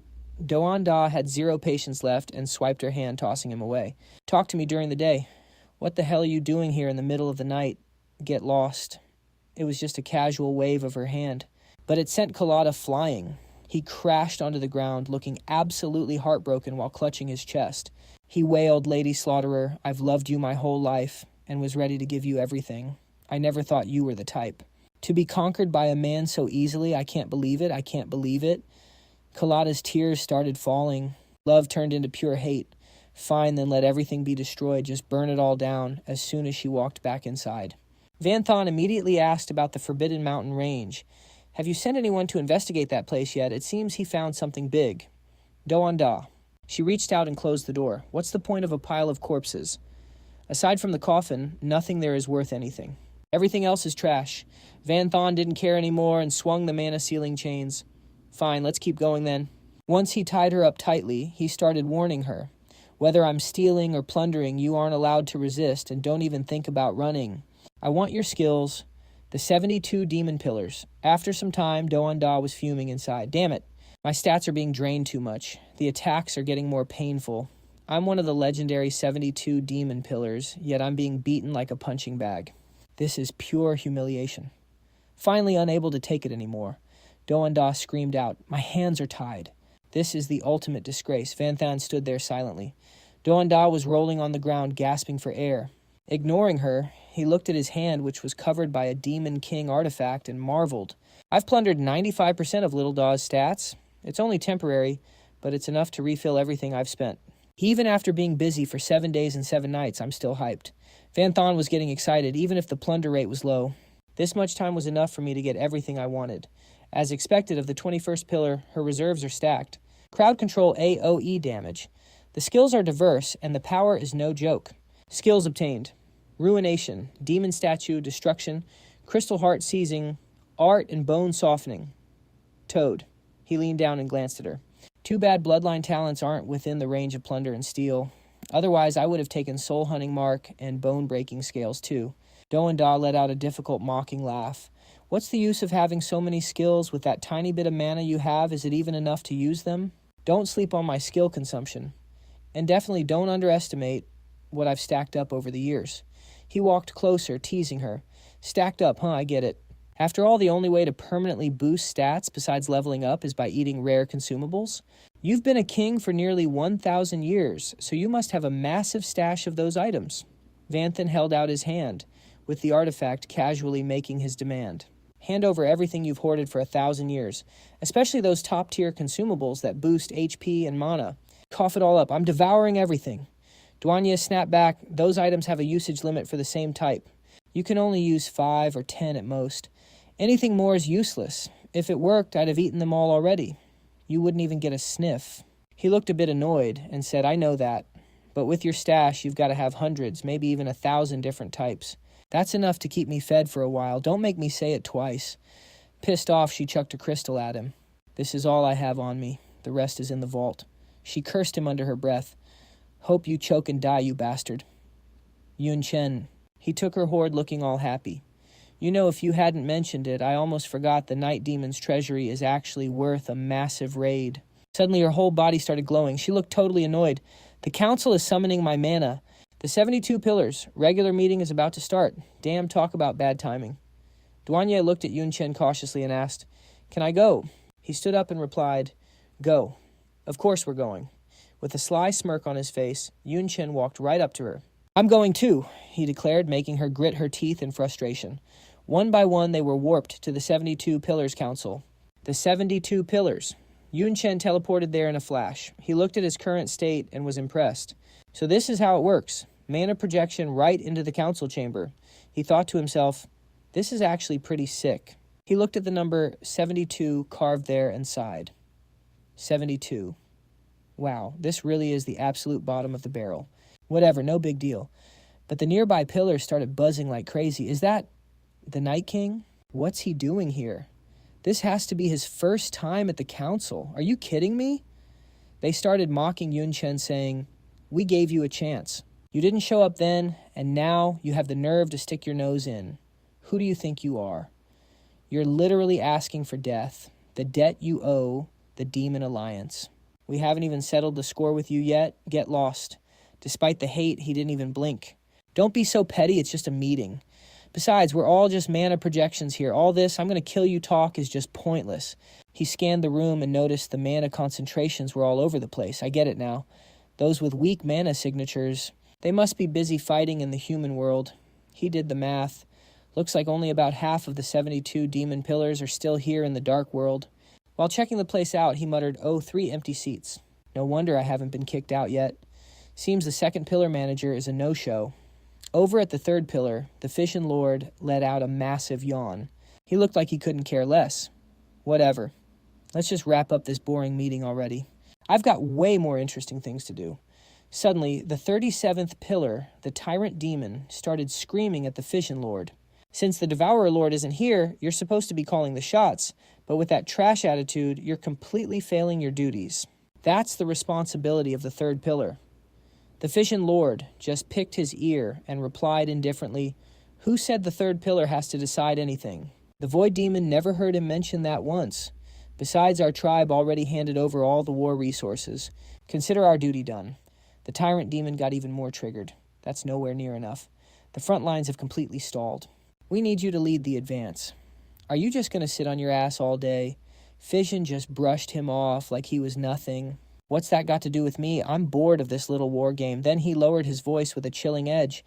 If you dare raise your voice, one more time I won't hesitate to erase you. That threat worked. The Tyrant Demon shut his mouth real quick. Then the seventh pillar, the Seduction Queen, chimed in. Come on, don't be so grumpy. We shouldn't have any prejudices. We need to embrace each other with love. That's the only way our world will have a future. As she spoke, she flicked out her long tongue and licked her lips hungrily. I can tell this Night King is a very interesting little boy. I wonder if it's him, what kind of future he'll bloom into. It's making me so restless. The Shadow Lord sitting nearby interjected sternly. Cut the thirsty act. You need to remember that the Night King is our enemy. The Shadow Lord turned to him. Night King, what's your game? Are you here to declare war, make a deal, or beg for mercy? Before he could even answer, he turned his mockery toward Douanier. And you, Douanier, the killer machine. I heard some news about you and the Night King lately. Apparently you've been doing some combat drills with him and the Dark Elf Queen. What exactly are you up to? Did you cut your brain along with your hair? You were the one who claimed he was a human and pushed for the alliance in the first place. Douanier just giggled and replied, that was just an excuse so I could swallow the Night Demon Kingdom whole. Did you actually believe that you're such a clown? How could a human ever possess dark mana? She thought to herself, fuming. And for the record, my hair got sliced off in battle. It's not like I wanted a haircut. Yunshin cut in, sounding totally chill. Relax, everyone. I just dropped by to say hello. Now that I see you're all doing so well, that's more like it, he whispered with a smirk. What if they just die of pure rage or get scared to death in a few days? That's not good. The Shadow Lord's face darkened as he asked, what do you mean by that? Van Than's body began to glow with a strange light. You'll find out soon enough. Let's go. He dipped before anyone could explain anything, leaving the Lord just staring at his back. Talking smack comes with a heavy price. Just like that, Van Than was teleported away, wrapped in dark energy. Back in the study after leaving the Shadow Lord, Van Than sat at his desk deep in thought. Those 72 demon pillars really are no joke. Too bad I didn't get to meet the Devourer Lord. Suddenly, Doan Da froze up, looking super anxious while he was still questioning things. Before he could even process the Shadow Lord's current state, she screamed, watch out! A phantom wielding a massive axe appeared out of nowhere. Doan Da realized instantly that the Shadow Lord's attack was like death itself manifesting. She turned back and yelled a warning lookout. She panicked, thinking to herself, we're cooked. I didn't expect the Shadow Lord to have a move like this. If he dies, I'm going down with him. But Van Than stayed stone cold as the scythe swung. With just one move, he blocked the entire attack, stopping that sharp blade right with his bare arm. Even so, it looked like that block took everything he had. Then he noticed the black mist starting to spread. Van Than raised his other hand to summon something. Using a fusion skill, the original explosive flame blade slashed down with insane force. He followed up by spamming the Berserker's Furious Strike and Skill Ascension. He combined original explosive flame with the ultimate explosive Ice Heaven Fist, punching his opponent right in the gut. A massive pillar of power shot straight into the sky. People outside saw the massive shockwave and started buzzing. Oh my god, who just dropped that? That's terrifying. It looks like it's coming from the kings. Study. It's definitely Lord Exterminator. Is he fighting the Night King? Should we go check it out? No way he's been in a terrible mood lately. Plus, we have strict orders to stay away. Even Lord Collada got sent flying earlier. Pissing him off is a death wish. Van Than looked up at the hole in the ceiling, gasping for air. He had secretly snatched 95% of Doan Da's stats. But even with my own attributes added on the Shadow Lord's long-range strike, still shattered the bones in my right arm. He closed his eyes and used his good hand to cast a basic priest heal skill to fix the damage. This is the power of the top 10 pillars. They are built different compared to Xiaoye.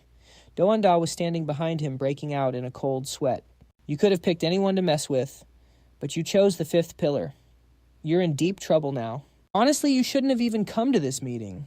He glanced over and said, it's fine, without a little pain. How can I truly understand the enemy? Knowing yourself and your enemy is the best strategy. Never underestimate the power of intel, because the unknown is the scariest thing there is. Van Thon slowly shifted back into his normal form. That last trade gave me a much better look at how hard those top 10 hitters actually swing. This trip also helped me understand more about the other demon gods among the 72 pillars. Just as I thought, every one of them has their own agenda. They aren't a united front at all. Van Thon cracked his knuckles and ordered Xiaoye get ready. It's time for the next phase of the plan. 10 days later, at the capital's central square. Doanda. A massive crowd had gathered shoulder to shoulder. Lord Exterminator said he has a major announcement. He summoned all the lords, nobles, and even the commoners here. After waiting forever, people started losing their chill and talking trash. But why are the night demons and dark elves here too? What right do those lowlifes have to stand on the same level as us? Meanwhile, Vanthan was just casually snacking while everyone gossiped. And why is the Night King sitting in the center spot? Who does he think he is acting like he's equal to the great exterminator? Look at his attitude. Does it look like he cares about politics? He's clearly here on vacation. This is ridiculous. He was chewing on a death octopus tentacle. Eating it gives a permanent +8 to intelligence and stamina. In his hand was a glass of 3-headed dog heart blood. That drink gives a permanent +10 to stamina and strength. The Dark Elf Queen glanced over and whispered, hey, this is a big deal. At least try to look cool, the citizens are watching. But in her head, she was thinking, that looks so fire, I'm literally drooling. Van Thane kept chewing. Powering up is the only priority. He looked at her and said bluntly, as long as I have room in my stomach, I'm going to keep eating. Compared to these demon gods who've stacked stats for thousands of years, my numbers are still trash. Without activating Thousand Night Cycle, never mind. The Shadow Lord, even Xiaoye, is way stronger than me. Baha approached the king, shaking like a leaf. Am I really the one who has to read such an important announcement? I don't have the status for this. Van Thon explained seriously. Baha, you're my right hand and my chief of staff. If you don't have the status, who does? Besides, you'll be the one handling tribe conflicts. From now on, you need to get your face out there. He had planned this all along. Management of the Night Demon Kingdom was handed to Lutu Hai. The man was trembling uncontrollably. In this chaos, forget about mediating anything. But even as they prepared to announce, Baha felt helpless looking at the crowd. I mean, is anyone even listening? The citizens were busy bickering. You Nightbreakers. What are you even faking? I was invited all the way here. If it wasn't for our sovereign, no one would set foot in this trashy place. Exactly, us Dark Elves only showed up because of our queen. We haven't forgotten the beef you started. Neither side was backing down. You dare talk big in the Nightbreaker capital? Got a death wish. If you've got the balls, let's 1v1 to the death. You're the one who's cooked. Come catch these hands. Suddenly, a massive wave of power erupted, forcing everyone to their knees in pain. They clutched their heads and screamed, this is terrifying, I can't breathe. Many were crushed so hard they collapsed, feeling like their bones were about to shatter. And the one releasing this insane pressure was Nightbreaker herself. She spoke with a cold voice, keep making noise and I'll cut out all your tongues. Her eyes were like a terrifying vortex of power ready to swallow everything. The whole place went dead silent. Nobody dared to breathe a word. Van Thon looked over at Baha and reminded him, you can start now. He whispered back, understood. Baha stepped up to the podium, trembling all over before finally finding his voice. I, Baha, representing the 3 sovereigns, hereby declare, starting today, the Nightbreaker Demons. Dark Knight Demons and Dark Elves are officially in an alliance. With everyone's eyes on him, his voice echoed. The 3 sovereigns hold absolute power. From now on, the 3 tribes will share both glory and shame, and all resources will be shared. No barriers, no discrimination, and no more civil wars. A new law is also being enacted to promote equality between demon races and freedom of marriage. Violators will be strictly punished. Taxes are cut by half. More academies will be built. 9 years of compulsory education will be implemented, and infrastructure will be upgraded. A citizen couldn't believe his ears. An alliance. Did I hear that right? We're teaming up. With the Dark Knight Demons and Dark Elves. Oh my God, if we don't ride this wave, we'll regret it forever. Baha looked at his script and continued. Everything above represents the will of the 3 sovereigns. If anyone has suggestions, speak up. but whether they're accepted or not is entirely up to the sovereigns. Mitsu, standing in the middle of the crowd, spoke up seriously. I cannot accept this. He pointed at the group nearby. Power decides everything, so the Dark Elf Queen is fine. But does the Dark Knight Sovereign really think he's on the same level as Lord Nightbreaker? The veins on her face began to bulge more with every word Mitsu said. Are you kidding me? He just got lucky. It was pure luck that he beat the Demon King and ascended as sovereign. His biggest feat is just taking down Parati. So the Dark Knight Sovereign should only be ranked with us Demon Lords or maybe half a step higher just because of his title. Mitsu looked up confidently. The core of this alliance is us, the Nightbreaker demons, while the other two are just subordinates. Someone else shouted in agreement. Exactly, Lord Mitsu is right. We Nightbreaker demons are ranked 21. So why should we ally with these bottom feeders? An alliance is one thing but demanding equal status. Is this a joke? Stop playing Lord Nightbreaker. Please wake up. Nightbreaker couldn't take it anymore. She stood up and barked, impudent. Shut your mouths, she whispered to Vanthan. I'm sorry I didn't train them well. Let me handle this. But he cut her off. No need. His tone was incredibly calm. If kids get naughty, a good beating will fix them right up. A second later, he appeared right next to that Mitsu guy. In the blink of an eye, Vanthan had Mitsu by the head. Everyone else was stunned by what they saw. A space-type skill. Who knew the Dark Knight Sovereign had this up his sleeve, damn it?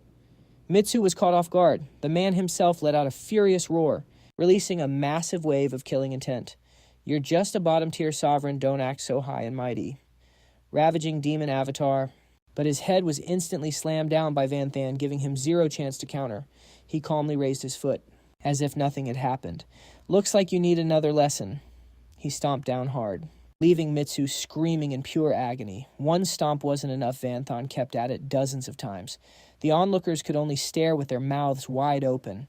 They were helpless. Is this the real power of the Dark Knight Sovereign? Even a powerhouse like Demon Lord Mitsu is nothing more than a stray dog getting trampled in front of him. He really is one of the 72 pillar demons. Mitsu coughed up a huge glob of blood, his heart filled with pure resentment. My ravaging demon. Avatar should have tripled my power, yet the Dark Knight Sovereign still crushed me. No way. This is impossible. Meanwhile, a guy standing outside began gathering his energy. He blasted a massive beam of energy straight at Vanthan. Original, Purple Thunder, Annihilation Ray. He didn't even need to look back. He just casually reached out his hand and blocked the attack easily. That guy let out a confused scream. What? Vanthan just closed his fist. Boom, all that power gone. Reduced to atoms. It all went up in smoke. Vanthan casually sent the attack right back at him. Bro got hit so hard he went flying backwards. Talk about a taste of his own medicine. ACK. He coughed up a huge spray of blood. Damn. He really has the source power. Vanthan stepped away from Mizu and turned his gaze toward the next guy. You want a piece of this too? Vanthan asked. Instantly the guy hit the floor begging for his life. Oh, great Night King. Please, forgive my disrespect about the alliance. I am all in 100% support. Zero objections, but in his head he was thinking, the only one who can stop this monster is Lady Killer, but why is she staying silent? He had no other choice. Vanthan didn't even give him a second look. He stood tall and shouted to the crowd, Listen up, Night Slayer demons. The Night King accepts all challenges. If you have got a problem, step up. I am giving you a chance right now. His eyes were cold, filled with pure killing intent. But be warned, the price of challenging me won't just be a simple lesson anymore. Every single demon there went dead silent, heads bowed in fear. In this world, might makes right. Vanthan just used raw absolute power to shut every demon up for good. It is official. The Night Slayer demons. Night demons and dark elves have formed an alliance, even though they have been at each other's throats for centuries. But under the crushing weight of the new laws, they were forced to bury the hatchet. For now, they have accepted each other. Only time will tell if these deep wounds will ever truly heal. But news of this triple alliance, it absolutely rocked the entire dark world. Other demon tribes felt the massive pressure. Some even pulled their armies back from the human realm just to defend their own borders. They were terrified of being swallowed whole by the new alliance. Meanwhile, under the cool shade of a parasol, Queen Midian was chilling on a massive beach, sipping a drink. She raised her glass, looking totally unbothered. An alliance, I have not heard that word in hundreds of years. You are quite the troublemaker, Night King. You have really gone and changed the world, haven't you? Her maids were panicking, though. Your Majesty, we cannot ignore this alliance. It is dangerous. Should we pull some troops back from the front lines? But Midian just stayed relaxed. Relax, don't be so tense. If they want to threaten the top 10 demon pillars, those 3 tribes are nowhere near strong enough. But then another maid rushed in looking terrified. Your Majesty, there is one more thing someone saw. Xiaoling and Xiaoyu in the Night King's city.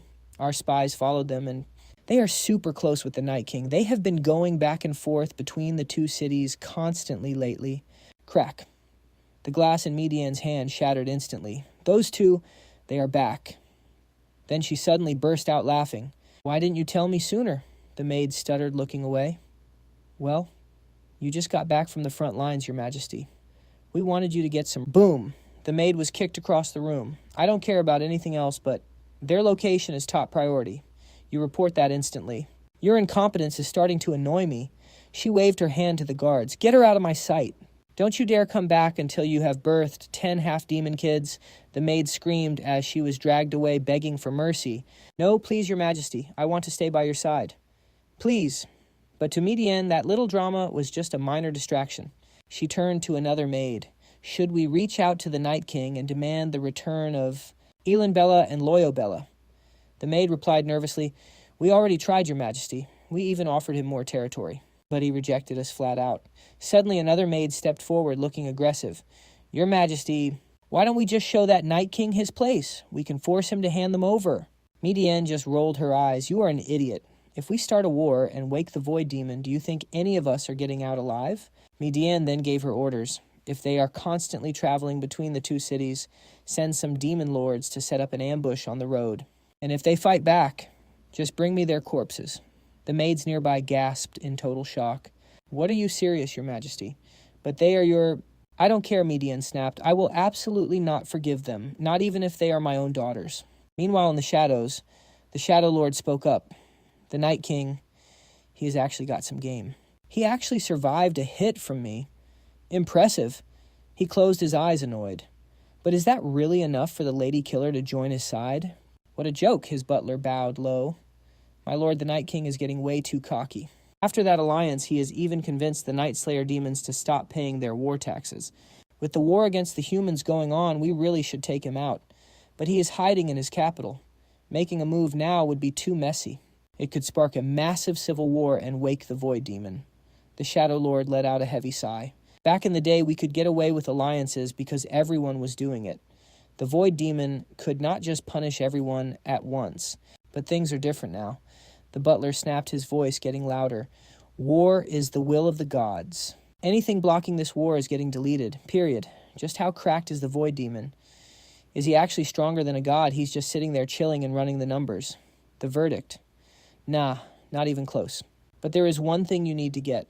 The Shadow Lord knows the situation. Even a god cannot catch the Void. But the Void, it can definitely kill us. Scene shifts to a dreamy mystical realm. The Dark God speaks up. The human world is going to be swallowed by mine. You won't hold out much longer.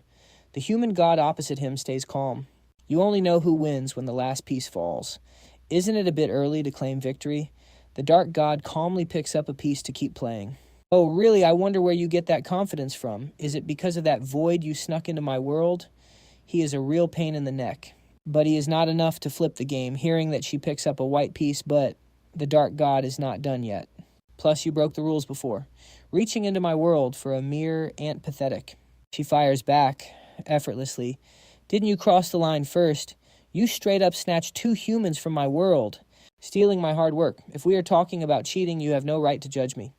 The Dark God was finally speechless. Then he slowly asks, So what is this trump card you are counting on? That loyal dog living comfortably in my world?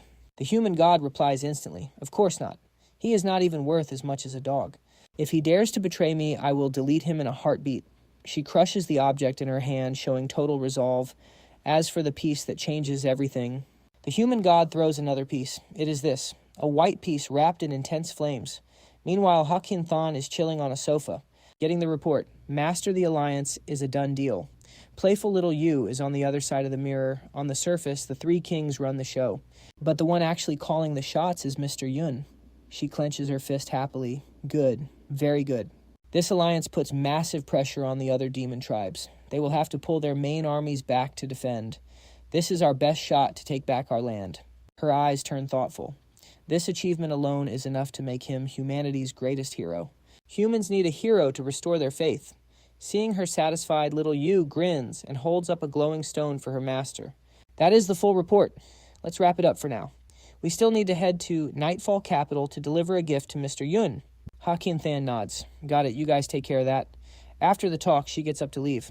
Kin Than walks out to the balcony, soaking in the fresh air and stretching happily. My disciple has worked so hard, I cannot just sit around either. She looks into the distance. It is time to begin. Suddenly, the calm atmosphere turns dark and chaotic. A deep red vortex begins to swirl in the sky. Everyone starts panicking. What on earth is happening? Even someone out in the desert is confused. This pressure is unbearable. Is it going to rain? Even in the snowy mountains, the sky is filled with weird signs. A group of forest tribespeople kneel down in prayer. Finally, this moment has come. Back to a stunned Kin Than. According to the records, the last time a world phenomenon like this happened was 70 years ago, when the game and the real world merged into one. A pop-up appears above her. The human world is about to face another massive change. The system displays a huge notification, unlocking the final version mythic rank. Even those in the desert can see it. Everyone in the city sees the text too. Meanwhile, little Yu is cheering. I cannot believe we collected this much. Everyone really respects Mr. Yun-he. Xiaoling follows behind, unable to hide her smile. I am shocked too. We just said it was for the king, and the people did not just search for stuff. They even gave up their family heirlooms. She happily lifts the stone. It would be so awesome if Mr. Yun praised us. Suddenly, the smile vanishes from little Yu's face. Down below the cliff, a fight is breaking out. Jiolin screams in anger. Who would have thought I would run into a demon lord on the way my luck is absolute trash? Vera glares at them, clearly annoyed. Talk about bad luck. That is us. We are on a mission, and we have to deal with a filthy human. She thinks to herself, plus this human is insanely strong, only a 3rd tier yet. She can stand against a demon lord like me. She even managed to wound me, not to mention the other high-level demons. Behind her, Lucy keeps squirming and wiggling around. Big sis Jiolin, please let me go. If I help, I can totally wipe them all out. Jiolin snaps, shut up, I don't trust you yet, so don't call me big sister. Lucy pows, feeling hurt. Mean big sis is a bully. Then Jiolin steps forward and asks softly, hey gorgeous, can we talk this out? Charm demons are not built for head-on fights. If we keep going, we will both just end up hurt. You guys have your own quest anyway. Why don't we just pretend we never met? You do you, we do us. But Vera charges forward. Both sides hurt. She waves her hand arrogantly. Don't overrate yourself. Even if I take a hit, you are the one who is definitely going to die. Pathetic, but you're definitely going to die. Suddenly a voice rings out, making Vera freeze in her tracks. Not so fast. Tio Lang calls out with a heavy tone, with us here, you're not winning this. A battered Jiolin speaks up, Tio Lang, what are you two doing here? Vera's thugs shout out aggressively. It's Loyabella and Aaron Bella. Finally found you. Come back with us right now. The queen has been fuming for years. Vera's long hair hides her expression as she mutters, Loyabella Olimbella. Don't tell me you're actually siding with the humans. You've caused enough trouble these past 200 years. Just come home. Apologize to the queen and maybe she'll forgive you. Jiolin thinks to herself, confuse the queen of the enchantment tribe. If I remember correctly, that's Queen Mi Dian, one of the 7 pillars of the demon lords. Weren't Tu Yu and Tu Long demons before? The lords of the Black Knight demon race. How are they connected to her? And they seem pretty close with these witches too. She watches in confusion as Tu Yu and Tu Lang step forward. What's going on? Are they siding with the enchantment tribe? Weren't they supposed to be Master Ha's maids? Why are they in the Dark Realm? Did something happen to Master Ha? Did they take the chance to run away? Tu Lang and Tu Yu both have a trace of pain in their eyes. Mother, are you still looking for us? The two sides stand frozen, eyeing each other warily. Jiolin feels a wave of anxiety after hearing that. Mother, what is this Tu Yu and Tu Lang are the daughters of Queen Mi Dian? This is bad. Compared to an outsider like me, they'll definitely side with their own mother. The sisters are clearly getting tense too. Vera seizes the moment to manipulate them. Her Majesty has missed you every day since the humans captured you. She never stopped sending search parties to the front lines to find any trace of you. She gently reaches out her hand. She has already forgiven you. Her love for you is greater than anything else. Just come back home with us. Out of nowhere, Tu Long bursts out laughing. Love don't make me laugh. Tu Yu coldly adds, seems like you know nothing about that old hag. Even though she always talks about love, her version of love is both the deepest and the fakest thing ever. She truly understands her mother better than anyone. Her mother was one of the first demons of the dark world. She symbolizes fertility. To her, the love for the legacy is higher than everything, even more important than her own children. The sisters look at the enemy with pure determination. We really do miss Mother. But if we actually followed you back, even having 100 children wouldn't be enough to pay for our sins. Tu shuts it down for good. That's right, want to fight? Then fight, if not get lost. Only an idiot would follow you. Those rejections make Vera click her tongue, grinding her teeth in a total rage. So hard to trick. Finally, she has no choice but to give up and retreat. Consider yourselves lucky this time. It won't be this easy next time. Let's go. Before flying off, they still grumble. Having 100 kids isn't even that bad. Everyone knows what us succubi like, right? So stubborn. What's wrong with a little fun? The queen is so weird. Once they're gone, Diolin finally relaxes and collapses onto the ground. Yeah, it's finally over. Tu Lang rushes over to help bandage her up. Diolin says, I heard from Master Van that you were going undercover. You were in the Advent organization, so why are you here? She admits, of course I have something to discuss with him. She slowly explains the urgent situation. But the problem is that now both the Black Knight demons and the Triple Alliance both belong to Van Than. I was on my way, but didn't know whether to go to the Broken Knight capital or Black Knight. I was hesitating between the two places to find him. I didn't expect to be ambushed by those witches. Total trash luck. Tu Lang gives a forced smile. They were probably waiting to ambush us. Then Diolin suddenly remembers. By the way, does Van Than know about your real identities? Tu Yu happily replies he's known for a long time. After all, those witches once tried to strike a deal with Master Van to trade for us, but he didn't care at all. She clearly remembers how helpless they felt back then. Go if you want, stay if you want, no amount of territory. Can trade for them. You decide for yourselves. Diolin laughs. That's exactly Van Than's style. The younger sister gets curious. Diolin, sis, what do you need to see Master for? But she doesn't say a word.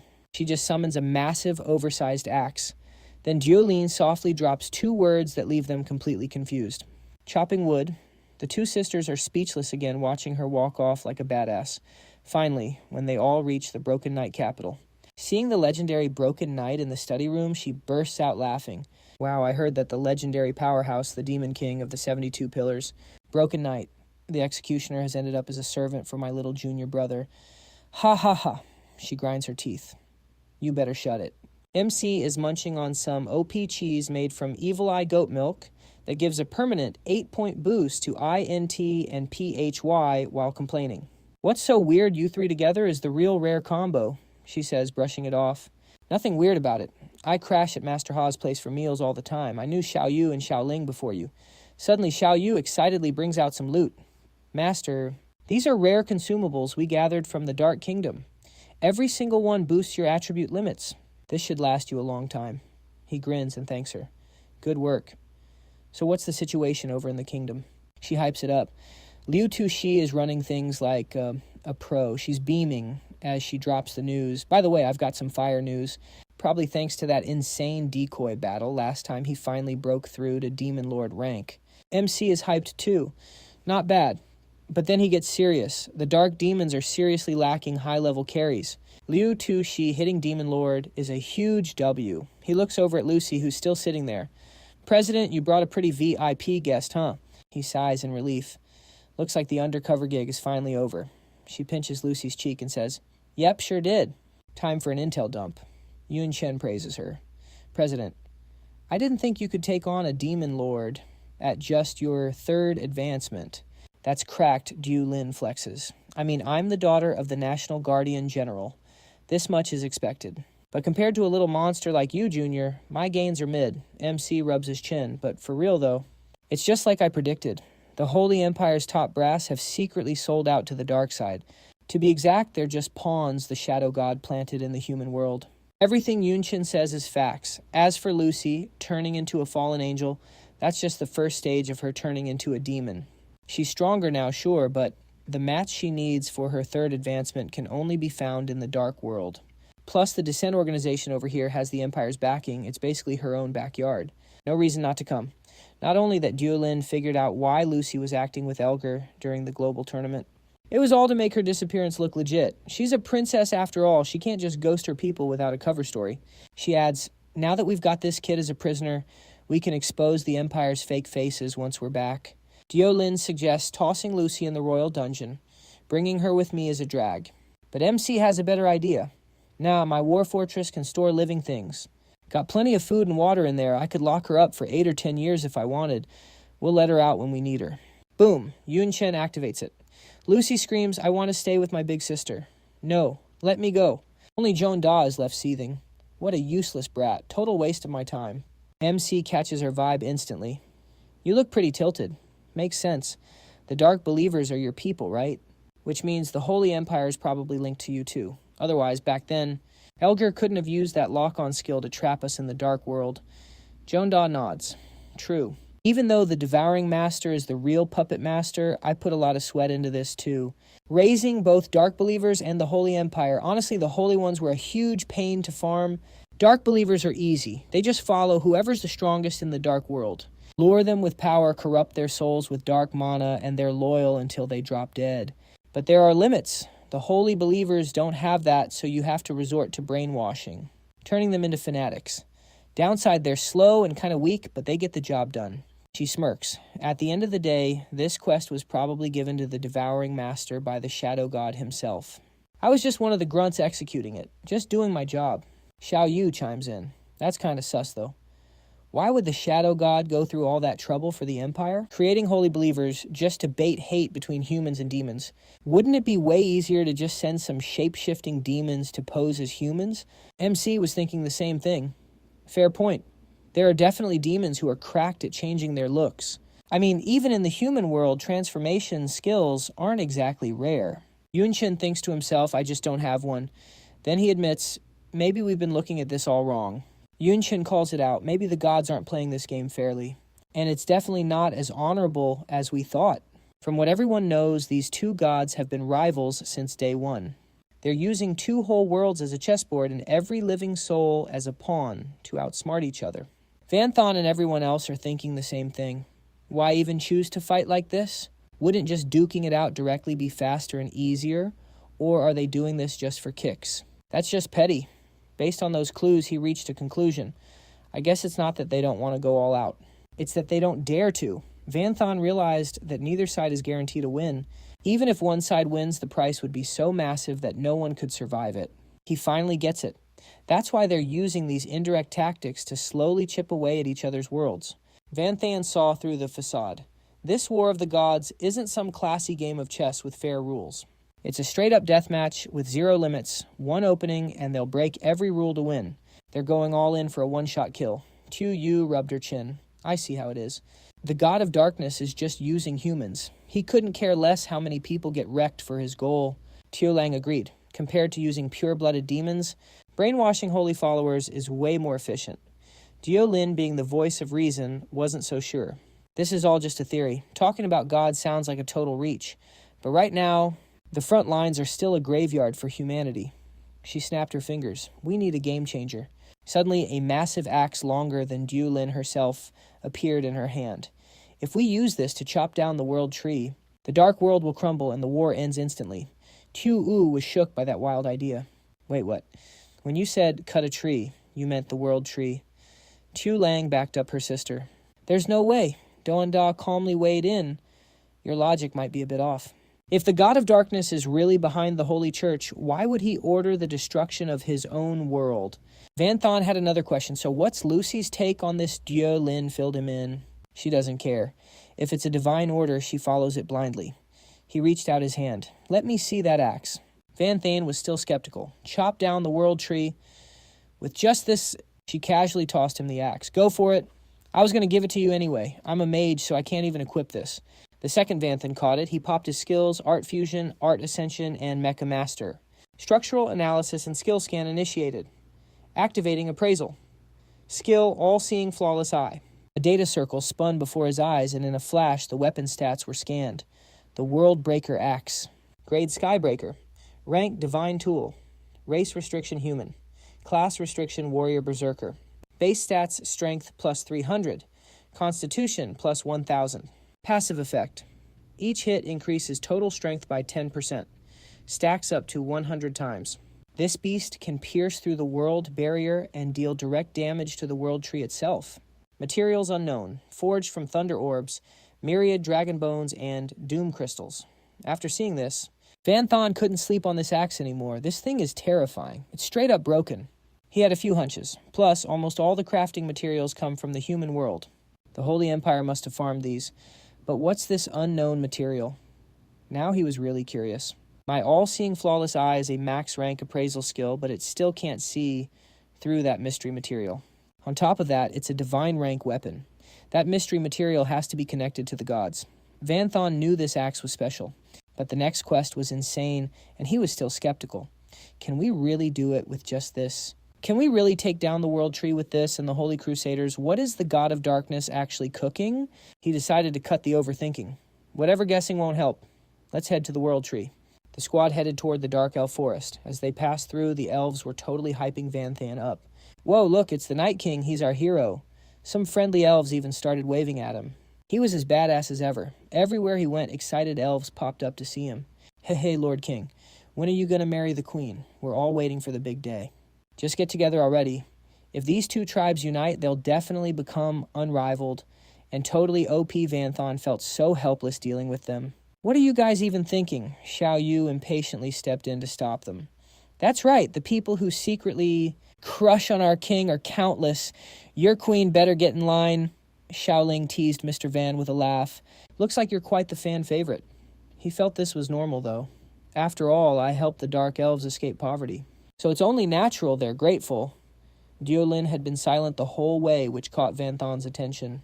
President, if the Dark World is destroyed, these innocent elves will die a tragic death.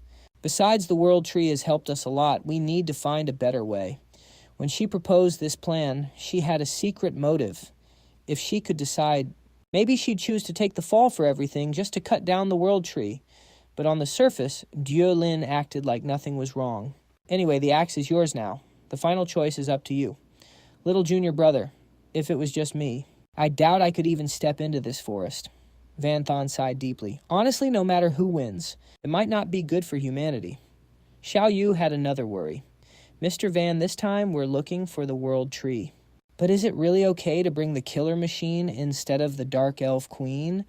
He didn't seem to care. Much. Someone's got to guard the base. Van Thon glanced back. The reason I brought Xiao Ye is simple. Since forming our contract, her performance has been perfect. In fact, way too perfect. No matter how I provoked or tested her, Xiao Ye never fought back. He couldn't just trust Xiao Ye like everyone else. Even during the meeting of the 72 Pillars, when she clearly had a chance to secretly signal other demons for help and I had a backup plan ready, Xiao Ye still didn't do it. Van Thon kept guessing her true goal. There's definitely a hidden catch, and it's definitely not out of loyalty. Xiao Ye must be plotting something.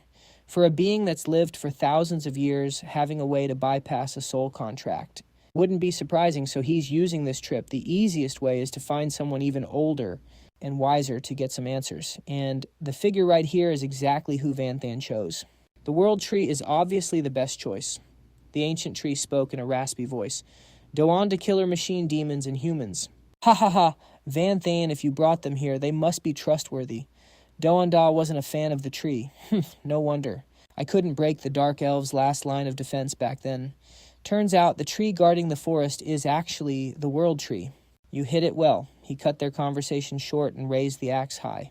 Let's get straight to the point. We got this from the holy believers. He then held the axe up to the ancient tree's gaze. You should know what this does. The tree used its roots to grab and inspect it. I see. I am the root of this world. So I can't be destroyed by anything from the dark world. That's why the dark god used materials from the human world to make this axe. One touch was enough for the ancient tree to understand.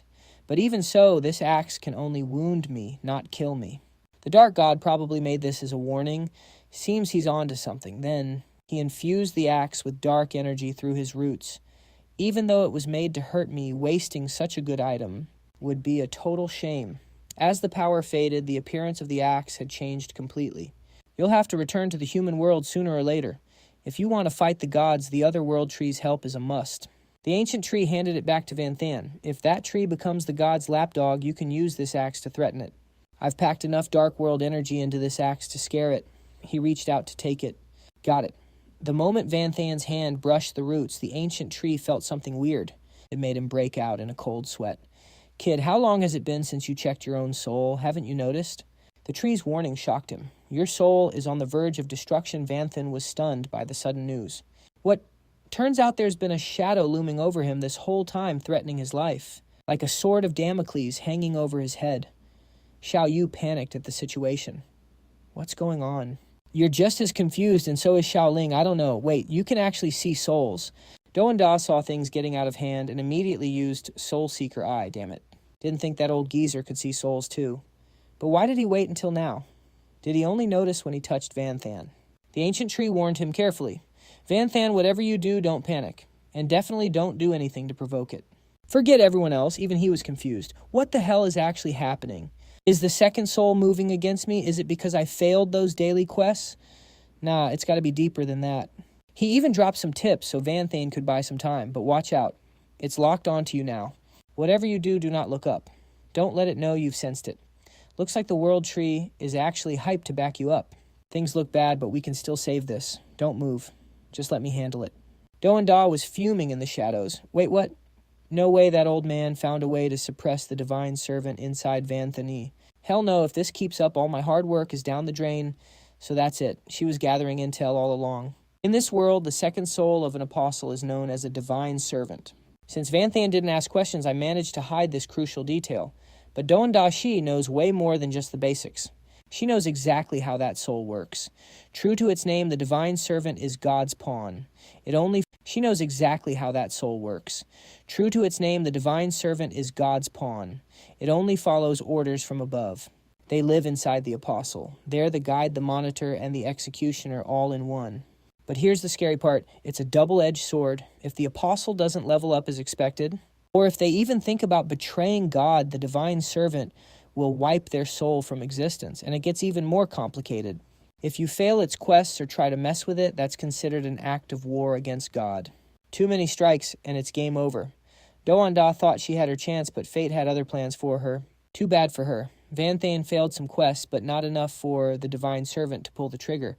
So she came up with a way better plan. While Hackdaw was training me, he'd secretly mess with the divine servant, making it think Van Than was resisting to speed up his execution.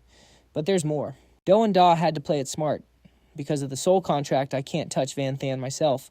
If he dies, I'm toast too. But a soul contract is basically an unfair bond between two souls. If I use the divine servant to wipe out Van Than's soul, the bond snaps and I'm finally free.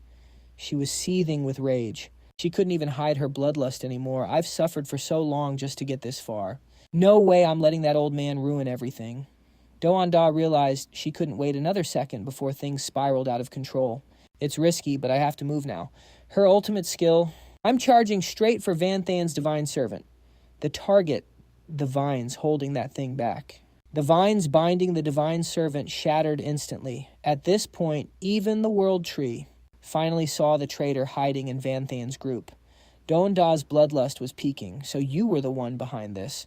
Before the blade could fall, he managed to scream, "Look out, Tiu, you and Jiulin were perfectly synced as they charged in with their skills." She moved before she could even think. Even though she couldn't see what was happening, she knew her junior brother was about to be attacked. Right, Jiulin wasn't the only one who cared. Don't you dare touch Master Van. Two hands wrapped in red and black magic slammed into the divine servant's back to stop it. But what happened next left them both completely stunned. They didn't see this coming. Wait, we missed. There was nothing left to stop the divine servant's ruthless blade. It was aiming straight for Van Than's head. Rebels shall be executed at that exact moment. He suddenly unleashed an aura so dangerous it hit the ceiling. You're just a stray dog. Van Than dodged it with perfect precision. He grabbed a random branch and cheated death. Van Than held it high. It was just a tiny branch, but his confidence was through the roof. Don't get cocky. You'd think the weapons would make it a one-sided fight, but that ordinary branch was actually holding its own. It was clashing evenly with a sword, neither side was backing down, and the intensity was off the charts. The pressure was so insane that space itself started to rip and tear around them. Void sensed something was wrong and rushed over. Oh no, that kid. I did give him a nudge, but he's being way too reckless.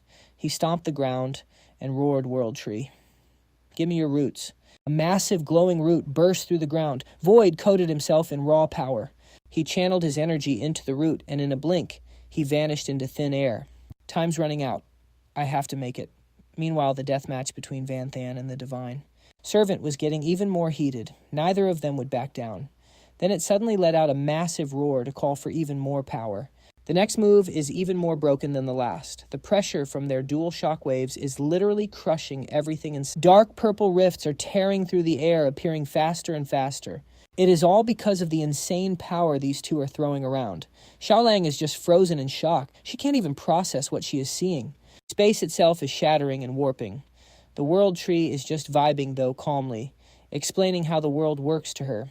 The Divine Servant's moves are basically a god interfering with nature.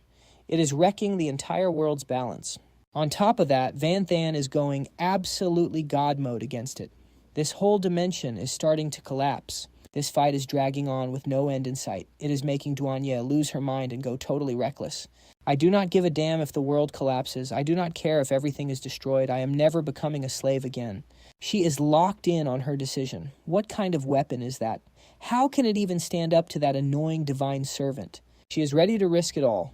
But there is no way she can hide her moves from the world tree. He instantly drops more roots to shut Duanye down. No more distractions. Miao Ling is getting super stressed now. She is frustrated because they are all stuck on the sidelines. Old man, stop wasting time on Duanye and that other loser.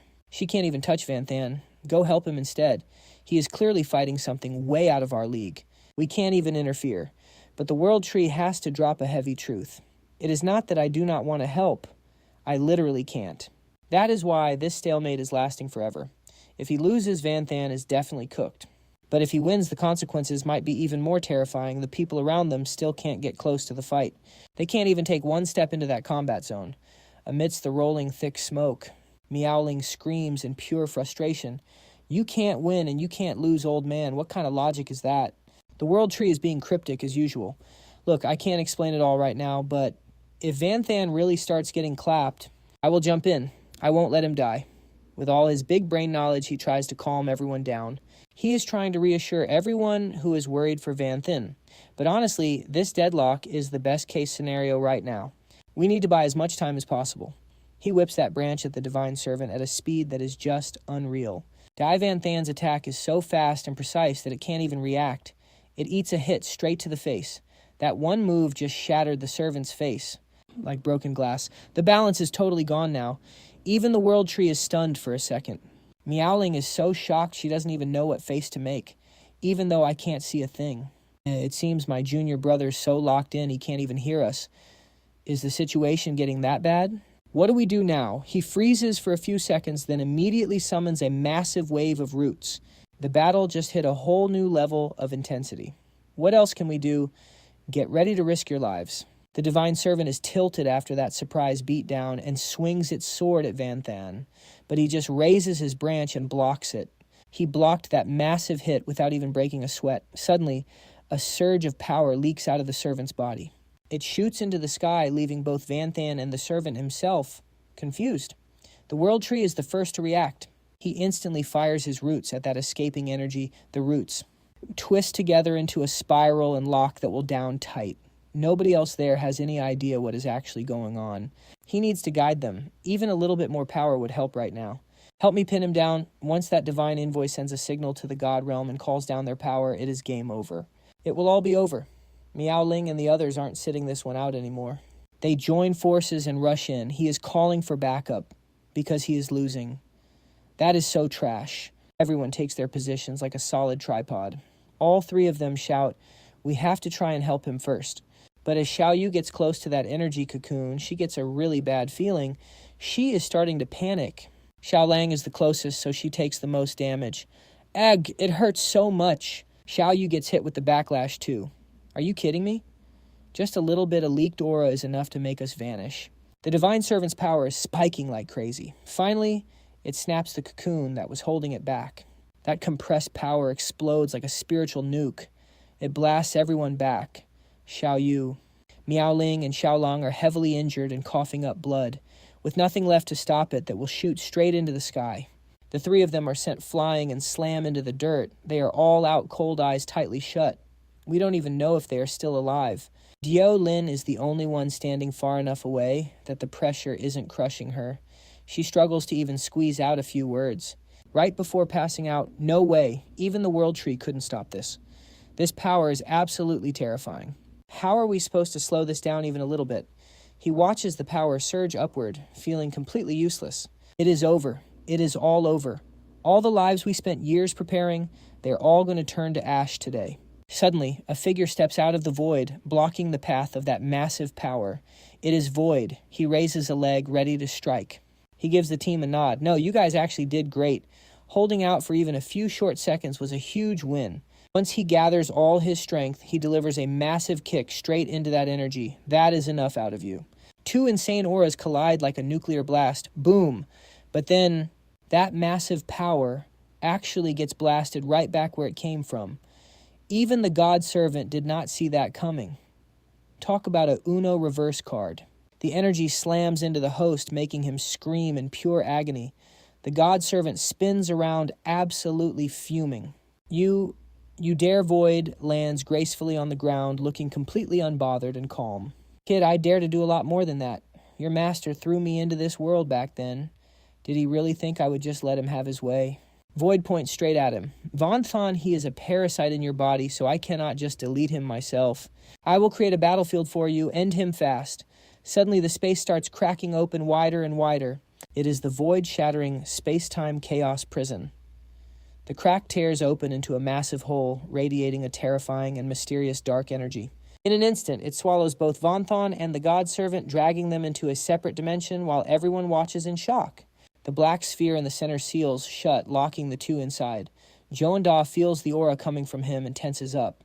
His look changed a lot, but this aura, there is no way I am wrong. That guy, he is the demon. Void Dieu Lin limps forward one step at a time. Junior brother. Even though she is badly hurt, Chu Yu crawls forward with everything she has left. Mr. Vaughn, I will help you. But Void raises a hand, stopping their reckless move and explaining the situation. That is a gateway to the space-time chaos flow. It cuts off all signals and battle vibrations from the outside. Even gods cannot find you in there, but honestly, it is way too dangerous for people with your level of strength. Step in there and you are dead, period. He continues the breakdown. That second soul does not have a physical body, so the chaos flow won't hurt him, but Vonthon might be cooked. I have to stay here to keep the gate open. The World Tree is already rooted to this world, so it cannot go in. If there is anyone left who can help, Void looks straight at Joanda. It is you. Your power is the only thing strong enough to handle that chaos. She scoffed at his words. Me save him. Don't make me laugh. If he dies, my soul contract breaks. I would be the first one celebrating. Void immediately shuts down her dream, only if he dies by the God Servant's hand. He decides to give her a reality check. When a God Servant executes a target, they erase the soul too.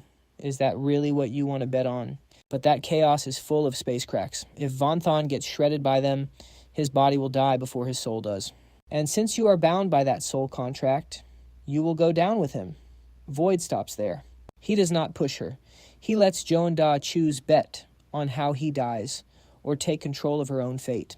You know what you have to do. Looking at it that way, she only has one choice. Fine. You win, I am in.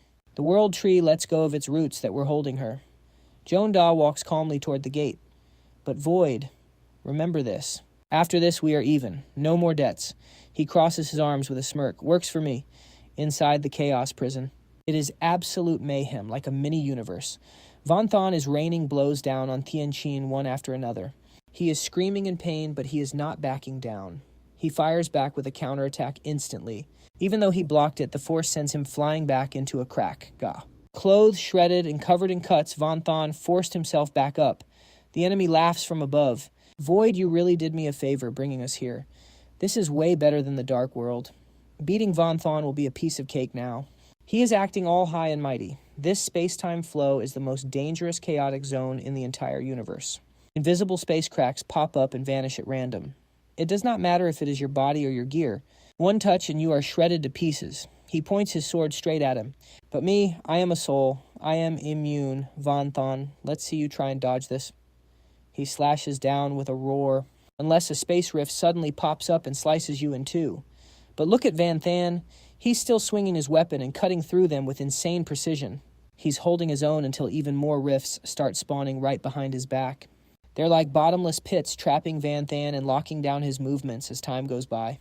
They keep multiplying, tearing into his body. Tian Qin seizes the chance to attack. Can't you move any faster? At this rate, your arm's going to get ripped off right here. Facing that arrogance, Van Than just raises his hand and shouts, Ignis Origin Fusion. He points his finger and triggers a massive fireball spell. The extreme flames cause a massive explosion aimed right at the enemy. Too bad, though. Those space rifts appeared out of nowhere and shredded the fireball to pieces. Thanks to them, Tian Qin is still standing there without a single scratch. He laughs mockingly. Heh, you're so stupid. I can't believe you're this trash at handling soul advantages, Van Than. Tian Qin gets even cockier. You can't even imagine how many space rifts are standing between us. Your long-range attacks get sliced and erased before they even land. Hey, Tian Qin is still yapping with total confidence. He has no clue what the MC is actually doing. You can't even see where the rifts are located. You don't even dare to attack. Aside from being a living punching bag for me, you've got zero options. Van Than doesn't say a word. He puts all his strength into his legs and lunges forward. He's completely ignoring the rifts and charging straight in.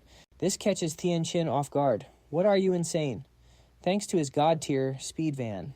Van lands a brutal strike on him. Tian Qin is missing half his face, and he still can't process it. How can you attack me without getting hurt? Is it just dumb luck? No, that's not it. Your luck potions are clearly all used up. Then it hits him. Wait, you didn't use that fireball to hit us. Did you only use that massive fireball to scout the location of the space rifts along the path? The MC doesn't say a word. He just grabs Tian Qin by the throat with his bare hands. Only then does Van Than speak with a cold gaze. In the end, you're nothing but a lapdog for the gods. Aside from hiding in other people's bodies to backstab them, what else can you even do? He strikes back without any mercy. With that pathetic combat experience, you're just following a textbook formula. You have no way of handling the unpredictable chaos of a real fight. Right at that moment, a small black hole appears behind Van Than. Da, who just got her bindings removed, suddenly pops out. Looks like she was just watching him crush the guy. Guess I don't need to jump in and save the day. Tian Qin is being pinned down by Van Than. He's shrunk down to a tiny size and is struggling to break free. Seeing him like that, the MC stomps even harder. So that's how it is. You don't have a fatal weak point. You can survive even if your head gets crushed. But the price you pay is that every time you take damage, your body shrinks. You'll keep getting smaller until you can't exist anymore and just fade away. Suddenly, the wooden staff in Van Than's hand transforms. Your life still has some value, so I'll keep you around for now. Fresh green branches suddenly sprout from the tip and wrap around him. Basic druid skill. Entangling vines. Doanda watches and asks in confusion, You're not killing him. What if he sneaks off to call the human gods for help? Van Than just snaps back annoyed. Are you trying to tell me how to do my job? Don't forget we still have a debt to settle. I'll deal with you once we get back. Anyway, we need to get out of here first before he can even finish his sentence. Van Than freezes. Da gasps. The gate that brought her here suddenly flickers and vanishes in an instant. Van Than lunges forward and grabs Da by the throat. Did you mess with the entrance? She struggles to speak. How could I? There's no benefit for me if the entrance disappears. She forces out every word. Besides, the entrance is controlled by the Void Demon. Without his permission, it's impossible to get in or out. If you don't believe me, fine. But don't you even trust him, Van Than quickly catches on. So you're saying the Void sent you to help? And what exactly can you do? Da quickly shoves his hand away and yells, I can do this. It turns out she just saved Van Than's arm from a space rift that appeared out of thin air. Da explains urgently, I can sense the spatial fluctuations whenever they appear. That's how I know where they're going to form. If I hadn't pushed your hand away, you'd be a cripple by now. Hearing that he frowns and stares at Tian Qin deep in thought. Then Van Than makes his decision. You're actually pretty useful in an environment like this. Now I see why he sent you in. Then he looks uneasily at the fading black hole. But the entrance vanished so suddenly. Did something happen on the Void's side? Van Than is now trapped in the chaotic space prison? Void was just chilling against a tree, totally clueless about what happened 3 minutes ago in the outside world. Using an axe made of human world materials on purpose. So that is how it is. It wants to force stop your ability to move. The world tree agrees with him, and so do I. Dragging the entire demon clan into this right from the start, that is definitely going to attract way too much attention. Void sighed, but little you felt like it was not even enough yet. Is she really the legendary demon Void? She looks like a literal little girl.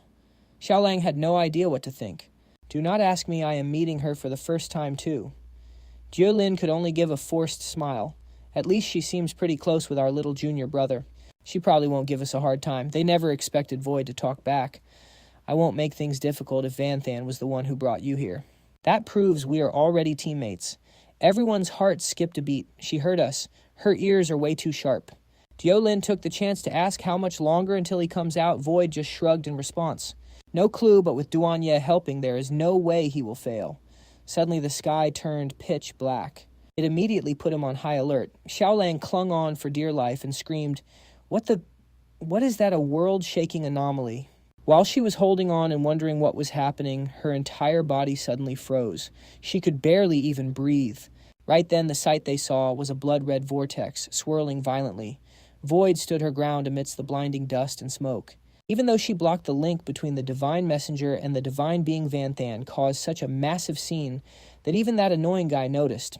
When the giant face in the center of the vortex appeared, Void called out his name. The god of shadows has been disturbed too. After that majestic and terrifying entrance, he immediately found the person he was looking for. That handsome face was instantly replaced by an ugly, twisted rage. Void and the two sisters could only stand there and take it. Their bodies were literally falling apart. It is because he is furious, and that rage is not even aimed at us. Yet he still managed to smirk. It has been a while since we saw a familiar face, so do not be so salty. If you make this world collapse, then you lose the duel, and you know what happens to the loser, right? His eyes turned stone cold with pure killing intent. You die. The vortex swirled around him and turned into a cluster of long arms. But before you die, you are going down first. In an instant, they stretched out and slammed down right where Void was standing. That power did not just wreck the ground. It grazed the world tree, causing him massive pain. Even as those arms trapped her, she just smiled and left a message. Sorry, Vanthan, I do not have the strength to keep the gate open anymore. The rest. Void sent her final words out into the void. It is all on you now, Vanthan. Inside the chaos prison, he suddenly asked little Ye, Do you have any other way to get back? She replied, There is, but I am pretty sure you do not want to wait any longer. He voiced his thoughts. The entrance vanished without a trace, which means Void must have run into some serious trouble. From now on, we can only rely on ourselves. Duanye got curious. So you are not worried about those 3 girls? Vanthan calmly replied. Void will protect them. She immediately scoffed. Wow, you really trust her way too much. Then he asked her back. Why wouldn't I? If even Void cannot handle it, then me being there would not change a thing. But then tiny Tianqin burst out laughing. Void protecting you out of trust. That is hilarious. Void is just using you. Only the divine being would side with a mere human like you. Vanthan grabbed him by the ear and lifted him up, using such a cheap trick to turn us against each other. Looks like you were out of moves. Do you even know why I spared your life? The guy shouted back confidently. Just kill me already. The divine being will realize everything and you will definitely be erased from existence. Little did he know Vanthan was about to spit facts. Void chose this place as the battlefield specifically to cut you off from the divine being. Killing you now will not leave any loose ends. As soon as he finished, Vanthan added, And the reason I kept you alive, I want everything your system has to offer. Little Yes stood behind him and got annoyed. This kid has some serious guts. Among all the divine messengers, it is incredibly rare to even sense a divine deputy, let alone dare to fight and beat one, and now he is even thirsty for the resources that the divine being's deputy is holding. Tianqin screamed, You think that is even possible? But then he felt a hand grip his face. Your name was Divine Deputy, right? Let's see what happens if I do this. Even with his face being crushed, Tianqin was not scared. It is useless. I am just a soul, a tool. I do not have a body and I cannot feel pain. Torturing me is a waste of time. Besides, I have a real name. Divine Deputy is just what they call me because of my rank. Vanthan immediately questioned him. A tool cannot have a conscious mind like yours. The fact that you have a name actually surprises me. So what is it? He snapped back. Don't even try to get it out of me. I will never betray my... But it is just a name, right? Telling you probably won't hurt. My name is Tianqin's Bloodlust. Suddenly it felt like he had been doused with cold water. He started to panic. Wait, what was my name again? I know I have a name. What the hell was it? His confusion says it all. The name is definitely the breakthrough we need, but I still have no clue what it actually is. Let's try another angle. He's so loyal to that god, he must have been promised something big. As for what that is, Vanthan drops an offer. I can build you a body, give you actual life. I can even give you the freedom to stop being a lapdog, money power. I've got it all. He's not buying it, though. You giving me stuff? Don't make me laugh. Tianqin gets even cockier. You only made it this far because of my hard work, kid. Giving me everything is a given. Now you're trying to bribe me in your dreams. Without me, you're literally nothing. Vanthan is stumped. A body, freedom, cash, power. He's not biting. Is killing him really the only option left? That would be a huge waste. This system is way too useful. There's got to be another way. Suddenly, Doada, who had been dead silent, finally speaks up. Come to think of it, this servant looks human, but he feels familiar. It's like I've seen this face before. He's instantly curious. Where did you see him? But Doada hesitates. I can't quite remember, but I'm certain I saw this face on a demon. Why is he a human now? Vanthan repeats her words slowly, one by one.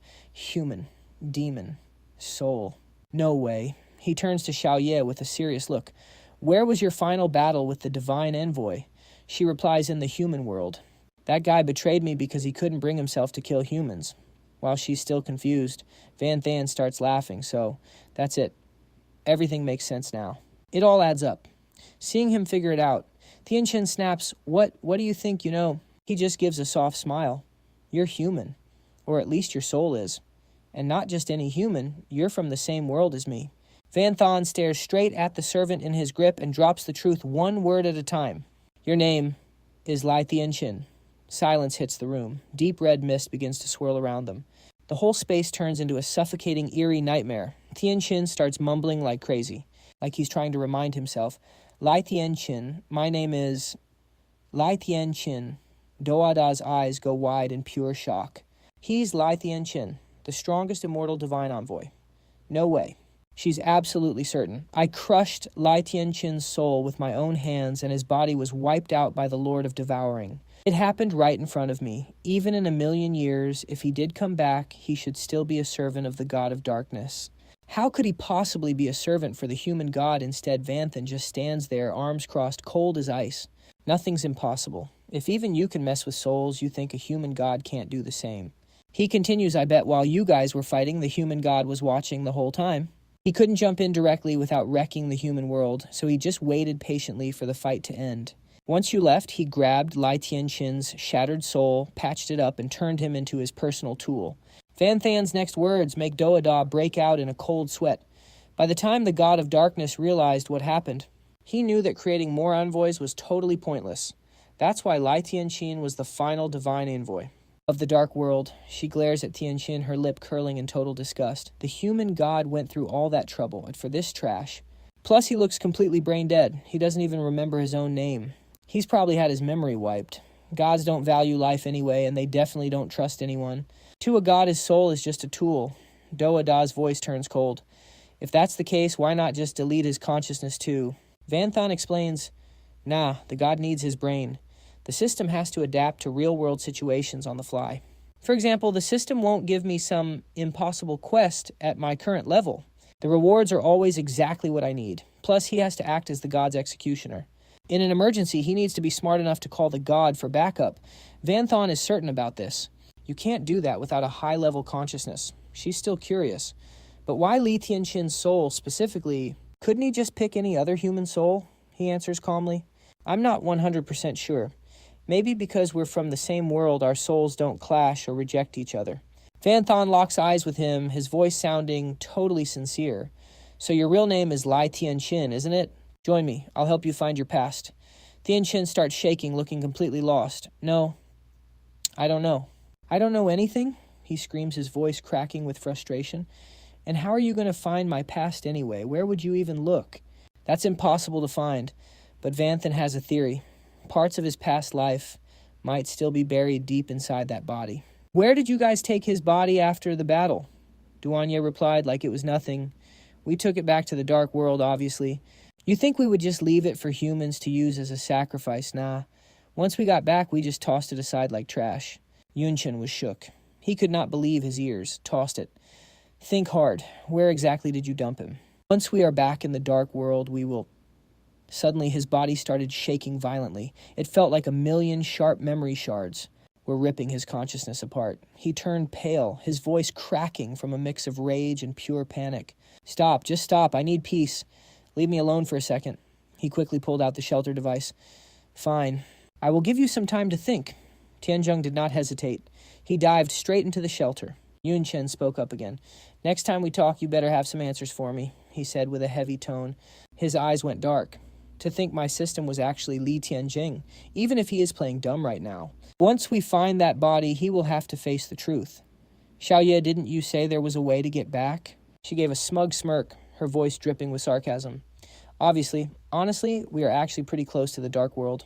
Duanye explained, "See, this chaotic space-time rift we are in does not belong to any specific world. It is a gap between worlds. Time is a mess here, and space is totally unstable. Seeing weird stuff is normal." She laid out the plan. "To get back to the dark world, we need to find an unstable portal and smash it.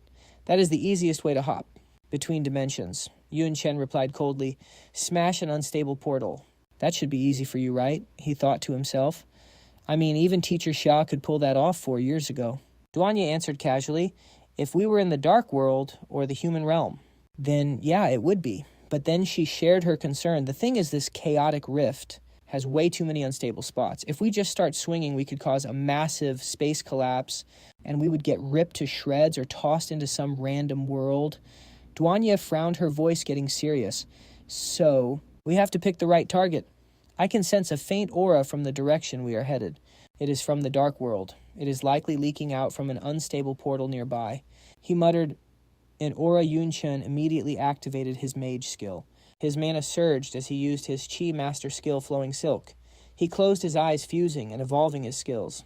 In a split second at his command, Yun Chen could feel waves of spiritual energy rushing in from every direction surrounding him. Breath of the universe. He thought to himself, "No way. I can sense every kind of aura. It is not just the dark world." Yun Chen's eyes snapped open, totally stunned.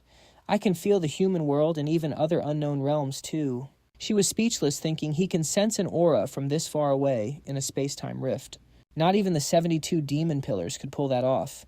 This kid is way more cracked than I thought. How many skills is he hiding? Suddenly, wings erupted from his back. Yun Chen took off, launching himself into the air. They maneuvered through the tangled energy, cutting through the space-time chaos to find the right path. He muttered, "Xiaoye was right.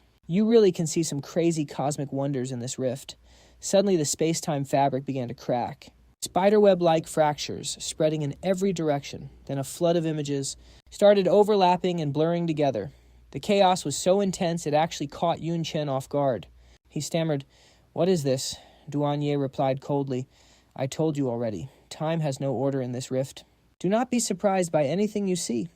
She explained, "These are just random events from different worlds and times all mixed up. You might even see a past version of yourself here, since time leaves a mark on everything." Yun Chen said, "So basically, it is like a bunch of different movie clips edited together." Duanye spoke calmly. "You could say that. But they are just echoes of the past, nothing more." He froze. "So you are saying anything that has ever happened could show up here?" She nodded. "Exactly. But with countless things happening in every world, seeing one specific moment is not impossible. But the odds are like 1 in a trillion." Yun Chen sighed. "Then it is basically impossible." But suddenly, he shouted at the top of his lungs, "Wait!" Duanye stopped instantly and asked, "What is wrong? You see someone you know?" Yun Chen went pale, unable to believe his eyes. Why his voice was trembling with worry. Why is Yun Tang here? Right now, Van Duong lay motionless, her whole body wrapped inside a sphere of spirit energy. Van Thon rushed over his voice, trembling with panic. "Van Duong, right." Then Doan Da grabbed his arm, holding him back. "Don't be reckless. There's time energy surrounding her. It's extremely dangerous," she said, trying to calm him down. "Besides, this isn't her real body. It's likely just a time remnant, an echo of something that happened to her in the past." Doan Da was puzzled, but the weird thing is other remnants usually vanish after a few seconds. Hers is staying solid. What kind of power does this human girl have to affect the space-time flow like this? He explained that Van Duong was born with time-based abilities. It all clicked for her then. So that's it. A time-type ability. Even in the dark realm, that's one of the strongest powers there is. Dwanda rubbed her. If I'm not wrong, her body must have passed directly through the space-time turbulence, she continued. She didn't get here the way we did. Her powers probably went berserk, warping the space around her. It must have briefly linked with the time flow, locking her time remnant right here. Doanda's words hit Van Thon like a truck. Her powers went berserk. He felt a surge of rage and regret. Damn it. How could I be so stupid? Van Than remembered. That year, the global tournament was live-streamed. Van Duong definitely saw everything. I vanished right in front of the whole world. What a nightmare for her. How could she handle that? He slumped, covering his face. All those years in the dark realm. I just assumed Principal Deep was taking care of her. I didn't even check on her. I didn't even know her powers spiraled out of control. She panicked and tried to soothe him. Don't lose it now.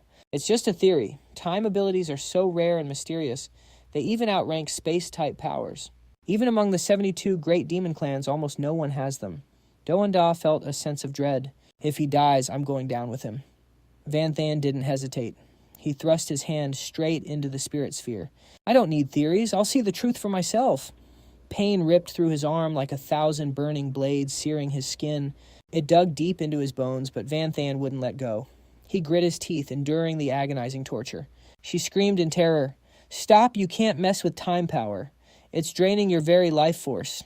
Van Thon's gaze was ice-cold and unwavering. Compared to his sister's safety, his lifespan meant nothing. Ignoring her pleas, he pushed forward. I have to know the truth. After a brutal struggle, he finally grabbed Van Duong's hand. Suddenly, the sphere exploded with massive spiritual energy. It surged in every direction, the light so bright it felt like the world was tearing apart. Visions of the past flashed before him. People were screaming and running for their lives. Someone yelled, "Run now. One touch from that power and you'll age to death." Instantly, they ran like hell faces, pale with pure terror. The entire arena was in chaos, like a hurricane was ripping through. Debris from buildings flew everywhere. The spiritual energy was so intense, the whole place felt like it was collapsing. Van Duong wailed in agony, "Brother, don't leave me." Amidst the falling debris, 2 small vortexes suddenly appeared, spinning in the air. The vortexes vanished, and Naka and Anfuk stepped out. They were shielded by a glow that swatted away the flying rock. She gasped, "How is this happening?" Nasha stood there completely shocked. "Just a power berserk, and it's this scary. She's only level 10. She had just finished her class change. He replied calmly, "That's the terror of a time-based class." And Fuck didn't waste a second and pulled out an item. To save her, we have to wake her up first. The fastest way is to cut through that time energy she's putting out and splash her with ethereal crystal fluid. It was an A-rank consumable item. It clears all distractions and temporarily wipes out negative emotions like rage, fear, or grief. It forces the user into a calm state and even cures hangovers. Description: 1 sip and you're sharp as a tack. She didn't hesitate and reached for the crystal. "Let me do it." And Fuck shut her down immediately. "Hell no, you're not strong enough. You'd age to death before you even got close." He stepped forward without a hint of fear. "I'll go." Haha screamed in terror. "Don't do it, Principal Deep. With the tiny bit of life you have left, how can you endure this torture? I'll go find other rank 4 powerhouses to help." It's too late to say no. Van Duong is too weak. In less than 5 minutes, her own power will erase her from existence. Suddenly, a small vortex erupts, lifting and Fuck into the air. Before leaving, he tells her to handle everything from here on. She screams out in total despair, tears streaming down her face. Principal Diep and Fuck just mumbles to himself as he drifts away. "Little Van Duong, I was the one who told Van Than to bring you here. He's not here anymore, but I'm still responsible for taking care of you." And Fuck gives a gentle smile. "I don't have many years left anyway, but your future is full of infinite possibilities. Trading my life for yours. Totally worth it." His voice keeps echoing, "I really wanted to see you and Van Than too. To watch you 2 siblings grow up together. You guys are the best students I've ever met. I really wanted to see just how far you 2 could go." And Fuck quickly pours the void crystal over her. Sadly, he won't be there to see the end. At that exact moment, Van Duong's entire body emits a blinding light, slowly spreading and covering the entire sphere. Not long after the void, crystal suddenly splits into powerful vortexes wrapping tightly around her. In an instant, her eyelashes flutter and her eyes slowly open. It was like he was struggling just to wait for this exact second. Finally, he lets go. His silhouette falls back before vanishing completely. And Fuck forces out his final words, "Goodbye, kids." His body begins to wither away, becoming a blur that's hard to recognize. In a heartbeat, his body turns to dust, silently dissolving into the air. Watching it all happen, Van Than is in agony, tears falling like rain. Principal Deep, I'm sorry. Van Duong, I'm sorry. Doanda stands behind him, awkward and lost for words. He grits his teeth, trying to suppress the sobs rising in his chest. Van Thon wipes his tears, and his gaze suddenly turns ice-cold and determined. New objective, move out to the human world. Then Van Than quickly activates his super recovery skill. Doanda frowns, her voice dropping low. Vitality can be restored, but lost lifespan is gone forever. To see the truth, you were eroded for way too long. You've burned through at least 20 years of your life. He just smirks, looking chillingly calm. I know, but so what? Van Than's expression turns dark. Change of plans. We're going to the human world. Hearing this, she gasps in shock. Doanda questions him. What about our alliance? He answers calmly, his voice steady. With the Shadow Elf Queen guarding it, it'll be fine. With the three-race alliance, not many demons would dare get close. A cold, killing intent flashes in Van Than's eyes. Don't make me say it twice, let's go. Then he vanishes like a bolt of lightning. She calls out after him. Hey, don't be in such a rush. Right after Doanda quickly chases after him, not daring to fall behind. A powerful, suffocating obsession rises in his heart. His only relative is missing, and Principal Deep sacrificed himself for that girl. Van Duong is so young, how can she handle all this? Move faster, I have to see her right now.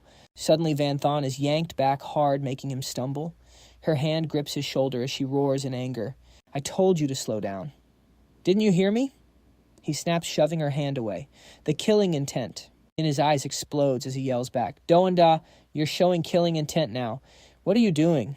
You think I won't kill you. Doanda points right at his face and curses. I should be asking you that. If I hadn't pulled you back, you'd be cut in two by now. Van Thon freezes. Only then does he sense the danger lurking right behind him.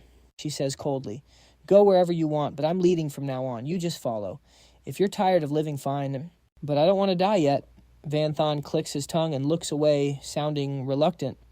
Fine, I get it. Scene change to the dark world, the forbidden mountains. Jagged rocks hide the light, making the cave look even more ominous. A demon? Asks curiously. Lord Kalada, what exactly happened? The one next to him shakes his head. No idea. Ever since he got back from the royal city, he's been like this, hugging that coffin all day. I don't know what he's planning. Kalada laughs like a maniac, drool dripping from his mouth. Perish. Let it all perish. He continues. I can feel your desire. You're desperate to be free, aren't you? Kalada sighs, his breath carrying a twisted sense of regret. But sadly, with my current power, I can only open a tiny crack like this. He slits his own wrist, and blood sprays out instantly. I'll give you exactly what you want. Kalada reaches out his hand, letting the fresh red blood flow down like a waterfall onto the coffin. You'll definitely break out, right? If it's you, you can do it. In a heartbeat, the coffin shakes violently. Heavy thuds ring out. He screams with hype. Come out, Kalada's eyes are glued to the coffin. A flash of insane greed. Devour everything. Slaughter. Everyone destroy this trash world. Boom! The coffin explodes and the lid shatters. A deep red aura shoots straight into the sky. In the middle of the red smoke, a figure slowly appears. His raspy voice sounds like a final judgment, unbeatable immortal. Kalada screams with joy, his voice cracking from the hype Rupert. The demons watching are absolutely shook. One of them screams, "The corpse is alive." Another stares in shock, his voice trembling. No way. The one in front panics. Lord Kalada has lost it. He actually dared to open the only coffin that ever showed life. Tien Chin's eyes are empty and lifeless. His dry lips move, whispering broken words, hungry kill. Kalada looks at his summons standing there. A chilling thought crosses his mind. This is the massive discovery I was going to report. To the slaughter engine. He calculates silently. This power is enough to move our Nightbreak demon tribe up the ranks. We could even crack the top 10. If I control him, I have a terrifying puppet. Powerful enough to face the 10 pillar gods. Kalada covers his face, his expression turning dark. But I didn't expect that bitch, the slaughter engine, to get caught by the Shadow Sovereign. She's not fit to be my queen anymore. Fine then. The power I was going to offer her, I'll just take it for myself, he says firmly. I'll use this power to wreck the Shadow Sovereign and take everything. I'll make the slaughter engine crawl at my feet. She'll pay for what she did. Tien Chin hunches over, begging like a beast. Kill, kill, hungry. Kalada chuckles, pressing his palm until the skin rips and blood pours out. You're hungry, aren't you? Good boy, crawl down like a dog in front of me. He whispers like a doting owner. Be a good boy. Here's what you crave most, fresh blood. Tianqin falls to his knees in a panic, licking the warm blood off the stone floor. Hungry, so hungry. Kalata smirks, his eyes flashing with sick pleasure. Who would have thought even you, the unbeatable immortal legend, have ended up this broken and twisted like a brainless wild beast? But it's fine. I, Kalata, will help you. He opens his hand, spirit energy swirling violently. That blood was just the appetizer. I'll give you a whole barrel of blood to recover, Kalata declares. Now let me carve the soul-tracking seal into your brain. From now on, you're my slave, Rupert. Suddenly, Tianqin grabs his hand and stops him. Kalata gasps. Tianqin snaps back. No. He stands up abruptly and screams in his face. I am Lai Tianqin. My name is Lai Tianqin. Not enough. Not enough hungry. Kill. He grabs his head. In an instant, his red aura explodes, completely engulfing the man in front of him. He spits out one bone-chilling word. Die Kalata is terrified. Hey, what are you doing? I'm the one who saved you. You're my slave. You have to obey me. Stop. Quickly, his buff body starts withering away. He collapses to the ground, his voice raspy. Stop. Tianqin looks at the other demons, drooling with hunger. Not enough.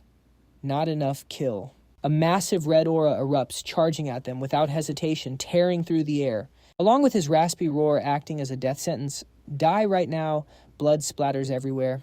Demon corpses pile up in the cave. It's a total bloodbath, absolutely terrifying. Meanwhile, with Van Than, the two of them stop in front of a flickering spatial rift. Doan Da speaks up, we're here. She continues, her eyes fixed on the distorted space. There's a human aura coming from here. This is an unstable rift connected to the human world. Breaking it will open a temporary portal. Van Than frowns and objects immediately. No, that's not right. There are other energies mixed in there.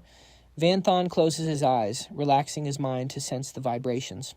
The blue aura is thick and familiar, smelling like basic magic. It's definitely from the human world. He thinks to himself, but the other two are different. The golden aura feels foreign and dangerous. Definitely not something good. The green aura feels vaguely familiar, but also very strange. Van Than turns to leave without hesitation. This spot's no good, let's find another. Doan Da grumbles in annoyance. I seriously don't know if you're in a hurry or not. The entrance is right there and you won't take it, he replies calmly. The human world is massive. If the entry point is too far, we could end up in a secret realm or a monster's nest. No clue how long it'll take to escape. My mind's racing. I need to find a landing spot with a familiar vibe. Somewhere in the Huyan Long Kingdom would be peak. Thoughts were swirling through Van Than's head like crazy. Luckily, the next spatial rift isn't far, and it radiates a familiar aura. Definitely worth checking out. Just then, as red streaks of energy shot toward him, her face went pale as a ghost.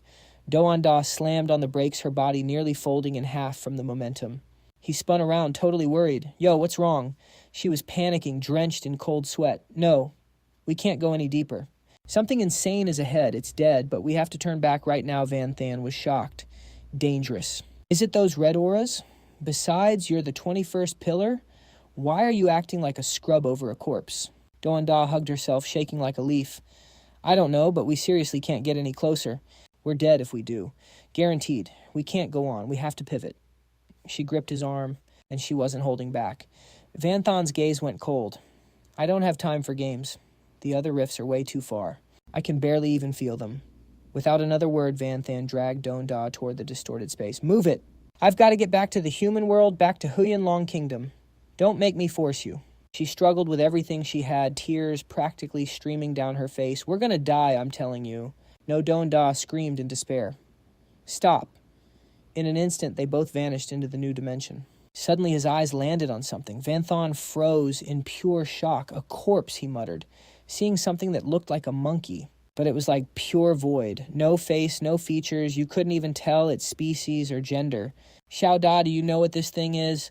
Her face was white, her head shaking in a frantic no. I don't. But just looking at it, I can't breathe. I can't move. It's like my blood has turned to ice. Van Than stared at the girl beside him, his mind racing. Wait, this reaction is way too familiar. Xiao Da right now is exactly like he thought the way I was when I first saw God. But he quickly shook it off. No, it's not quite the same. At least her body isn't literally falling apart like mine did back then. This faceless thing, what the hell is it? His eyes flashed as he caught a trail of the truth. Hold up. Faceless. Paralyzing fear. Van Than rubbed his chin deep in thought. Void. once told me. I can't see his face because our life levels are worlds apart.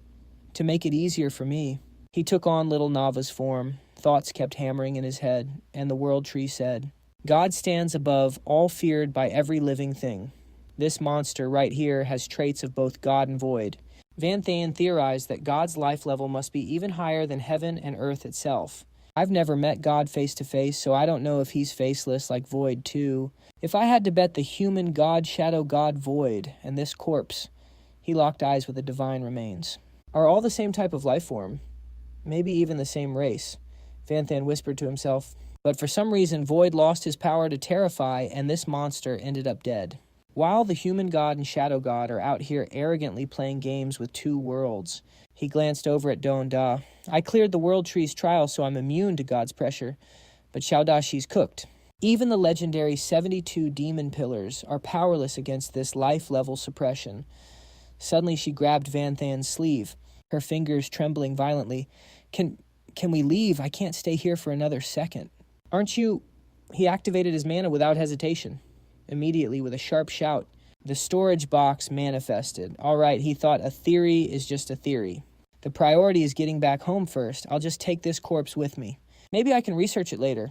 Do and Da let out a massive sigh of relief. But then, Van Thaen suddenly blasted a wave of mana straight at her. Do and Da panicked and swatted it away, screaming in rage, "What are you doing?" He just shrugged. Relax, just an experiment, he thought to himself. Xiao Da isn't like I was at the start. She doesn't have that can't fight trauma. Makes sense. After all, she just saw a corpse. It's not like God actually attacked her. Then Van Thaen lunged forward, shouting, "Let's go back in the human world, somewhere in the Huyan Long Kingdom." Dead bodies were scattered everywhere. Looks like a total war zone. Donggu has Qinthan by the throat, hoisting her into the air. Cold as ice she speaks. Great Emperor Donggu, I Qinthan will never let a single one of you off. He sneers. That is hilarious. Donggu taunts, and that includes those ancient spirit underlings of yours. I have personally slaughtered you 31 times already. I wonder if you can even respawn after this 30-second death. His eyes turn tan-jock and terrifying. Golden spiritual energy erupts around his arms, swirling like a cyclone. In a split second, Qinthan's body is completely pulverized, leaving nothing but a mist of blood in the air. Cut to an underground bunker. The entrance is locked down tight. Dim lights make the air inside feel heavy and suffocating. Every eye is glued to Qinthan. Everyone's heart skips a beat. Suddenly she coughs up a mouthful of fresh blood, staining her lips crimson. Every drop falls like a grim omen. A man screams in terror, "General, General." The woman beside her is speechless. A scream caught in her throat. Qinthan calmly wipes the blood from the corner of her mouth.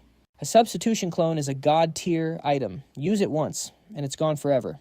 Ngao Thuong curses, damn it. Connection to the 30-second clone has been severed, and that clone had the original's full power. Cold sweat drips down his pale face. For 3 months, General Ha has tried everything, assassinations, ambushes, and frontal assaults, but nothing works against the Great Emperor. Basically, the Emperor has already killed General Ha 32 times. The woman's voice shakes with fear. What are we supposed to do? Even General. Ha, our strongest in the base, is no match for him. How are we going to rescue him? The man next to her mutters, if he dies. The spirit of the Huyan Long Kingdom is done for. She tries to stay positive. Don't lose hope. Those 32 deaths weren't for nothing. I'm slowly adapting to his bloodline suppression. Next time I can hit him with at least 70% of my power. Plus, I've still got some trump cards.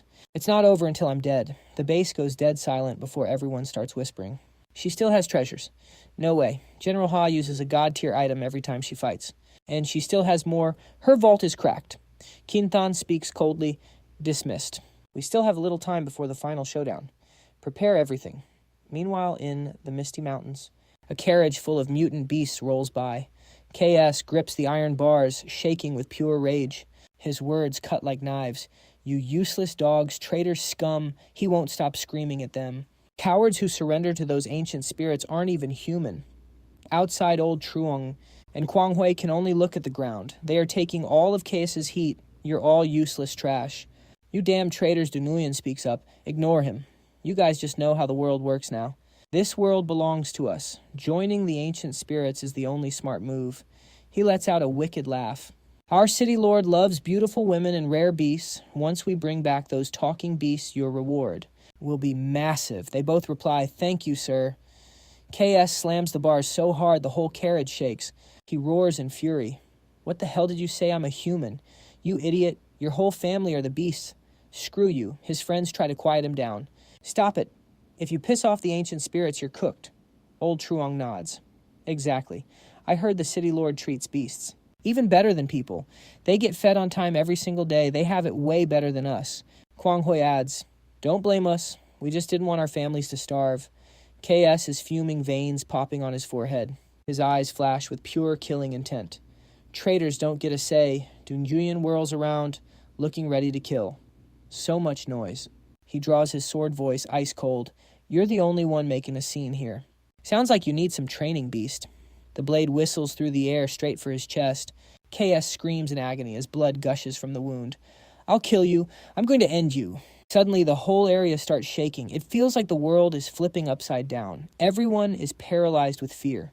He's in shock, pointing a shaking finger. My lord, look, something is coming. The sound came from over there. A pitch-black rift tears open in the middle of the sky. Du Nguyen narrows his eyes, his voice dripping with ice. No hesitation. Might be a new beast. Go grab it for me now. The rift keeps growing space itself, screaming as it shatters. Then Yun Chen and Duan Ye come flying out. He takes a deep breath of the familiar air. No doubt about it. I am finally back in the human world. Yun Chen pulls back his wings and lands softly. Finally. No more acting like a demon. She waves her hand. Coughs. This air is trash. Mana is non-existent, and it's literally hard to breathe. This damn lower world is pathetic. Only low lives can stand this place. He frowned, and his voice went cold. Watch your mouth. Don't forget our old beef isn't settled yet. Switch forms now. That demon look is a total drag. Duan Ye clicked his tongue annoyed. Tish, fine. But you'd better remember this too. I can only use 70% of my power in this world. Don't expect me to carry you. Van Than was shocked. 70%. That's only because I've adapted many times. Most demons coming to the human world for the first time can't even hit 50% power. Otherwise, your human world would have been wrecked by us long ago. He mocked her. Bro, you're just a low-tier demon under the 72 pillars. Literal human slave behavior, and you're talking big to me. Duan Ye gave Van Than a deadly glare. Van Than took charge. I know this area. We're close to my hometown, Dong Van City. It's the perfect spot to lay low for a bit. First, we hit Dong Van City, then use the city's teleport array to warp to Jiangnam University. I need to find Van Duong. Suddenly, a shaky voice called out from behind, making him jump. Van Than Q. Van Than, is that you? Old Truong couldn't believe his eyes and rushed over. Is it really you, Van Than Q? You're actually alive. Van Than's voice was ice cold. Van Than Q. If you're asking if I'm Van Than, then yeah. Kwang Hui beamed. Thank God. The brightest star of Dong Van City. The genius who wrecked the dark cultists in the global championship, Van Than. He was crying tears of joy. You're really, really alive. Then Kwang Hui's face suddenly dropped. Pure sadness hit his face, his voice going low. Did you hide here? I've got bad news. Dong Van City. It's been taken. It fell. You need to bounce before the ancient spirit clan finds you. Move now. Old Truong barked back. Run where... Dongvan is his home. He obviously came back for a reason. If he just surrenders to the ancient spirits, someone with Van Than Q's potential would get S-rank treatment. He froze, eyes wide with total shock. Ancient spirits fallen. What are you guys even saying? None of this makes sense. They both looked at him stunned. Van Than, you seriously don't know? Van Than asked, know what they said. Sadly, the Huyan Long Republic is just a name now. It's over. The country is gone. He was completely shook. What Van Than couldn't believe his ears. What did you just say? Huyan Long is gone. He lunged forward and grabbed Old Truong's shoulders. Tell me everything. What happened? What about Jiangnam? The university is Van Duong. Okay. He started stammering, panicked. I don't know about Jiangnam Uni. Everything went south about 1 year ago. Old Truong began the story. The sky just changed. It was an anomaly on a scale we haven't seen since the world merged with the game. That was 70 years ago. Then the announcement dropped. The world was entering its final stage, the mythical version. He remembered everyone's shocked faces. At first, most people were actually hyped. They were optimistic. The demon army was at the gates, and we were losing territory fast. Everyone thought this update would be the turning point for humanity. Old Truong looked serious as he laid it all out for Van Than. And honestly, there was a turning point. The monsters suddenly pulled back into the Dark Realm. We took back huge chunks of land without even trying. According to the demon prisoners, the retreat had something to do with some Shadow Monarch alliance thing. Duanye's eyes widened as she put the pieces together. She looked at him and said, "So that's it. You pushed for that 3-tribe alliance not just to protect the demons and elves, but to force the monster retreat." Van Than nodded. "Exactly. It actually worked better than I expected." Suddenly he caught a weird detail. Wait a second. Van Than practically jumped out of his skin. "What did you just say?" "The monsters pulled back 1 year ago." "Are you absolutely sure you're not mixing up the dates?" Old Truong nodded firmly. "I'm positive. How could I forget something that big?" Van Than rubbed his chin, thinking fast. "As far as I know, the monsters started pulling back right after the alliance was formed.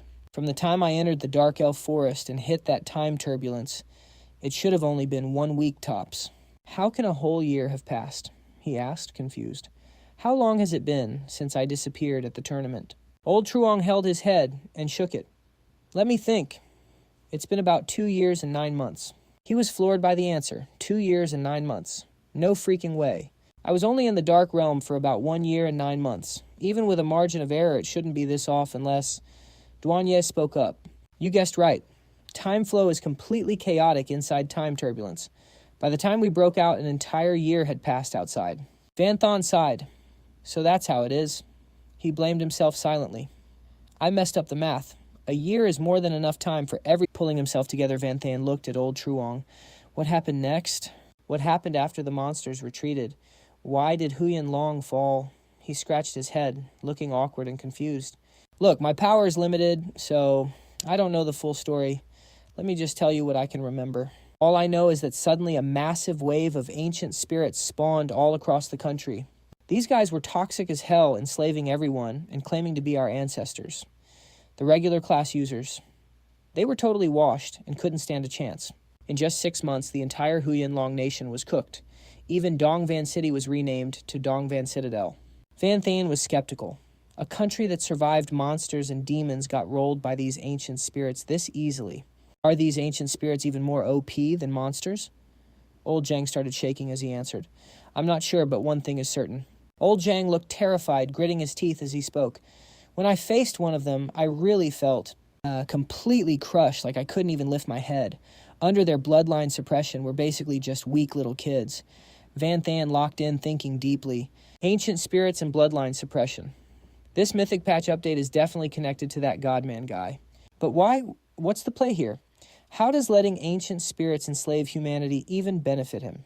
Quang Hui, who was standing behind them, leaned in and whispered to Old Zhang, "Hey, we've been out here way too long.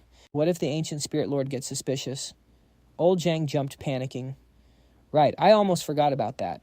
He quickly bowed to Van Than. He gave a frantic warning. "Listen, Van the Prodigy, if you want to run, do it now.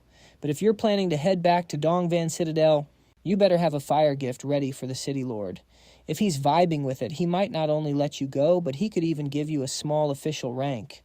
Van Than's eyes turned sharp. He glared at the man and asked coldly, "I need a gift just to go to my own home." "Fine, what should I give him?" To his surprise, Old Zhang pointed straight at Doan Da standing behind him and made a serious suggestion. "How about that girl?" Her face went dark as her killing intent flared up. She tilted her head and asked, "I'm a gift?" The man was completely oblivious to the death flags. He just kept yapping with his trash take. "Exactly. The city lord lives for baddies and rare beasts. Your maid's face and body are absolute peak. He'll definitely be satisfied with her." Hearing that, Doan Da finally snapped. Her power exploded as she screamed. "You want to die?" Vanthan put a hand up to stop her. "Chill. He doesn't know who you really are." He hit her with a heavy, threatening gaze. "This isn't the underworld anymore. This guy isn't a monster. If you start killing people for no reason, I won't let it slide." With Vanthan stepping in, Doan Da finally calmed down and pulled back her power, though she was still annoyed. Old Zhang was shaking in his boots, stuttering after what he just saw. That, he thought in a panic, was that an illusion? I felt like I almost got deleted just now. Vanthan waved it off. "Ignore her. Keep talking about those ancient spirits." Old Zhang panicked and replied, "I can't say any more. Time's literally running out. Van the Prodigy, are you running away or entering the city? I gotta move. Before he could finish his sentence, a voice spoke up that turned both of them to ice. Done yapping yet. A carriage suddenly appeared out of thin air. Du Nguyen sat there yawning. Slacking off is a bad look, guys. Old Zhang looked at him and started stuttering. An ancient spirit Lord Van Thon watched closely, immediately using his skill to scan him. Sky Eye activated. So that's an ancient spirit. A system board for Du Nguyen popped up. Name Thien Do Nguyen. Race Ancient Spirit. Level 37. Huyen. Strength 317. Constitution 298. Agility 319. Intelligence 301. Stamina 295. Skills Lightning and Gold Element. Chi. Special Skill Bloodline. Suppression Rank B. Van Thon made a mental note. His base stats are cracked. They're almost 1.5 times higher than a rare class user at the same level. Not sure what that Huyen rank means, though. And what's with that bloodline suppression skill? The man hopped off his horse and spoke. 1 minute. You've got exactly 1 minute to explain yourselves. Old Zhang and the other guy instantly hit the deck, begging at his feet. Lord, we didn't see any beasts, just these people. Kwang Hui, trying to save his own skin, bowed deeply. This baddie with him is enough to make the city lord very happy. This is a massive win for you, Lord. That's why I was with him. Du Nguyen gave a friendly smile and asked, Is it possible that you were wasting time yapping to him, trying to convince him to run away? Old Zhang denied it instantly. No way, Lord. I was literally telling him to get into the city. He pleaded, You've got to believe me. Before he could finish, a cold blade flashed across his neck. Fresh blood sprayed into the air as the Lord watched with cold eyes. This sudden move made Van Than's eyes go wide. In total shock, everyone watched as old Zhang's body collapsed. Du Nguyen calmly wiped his blade, like nothing had even happened.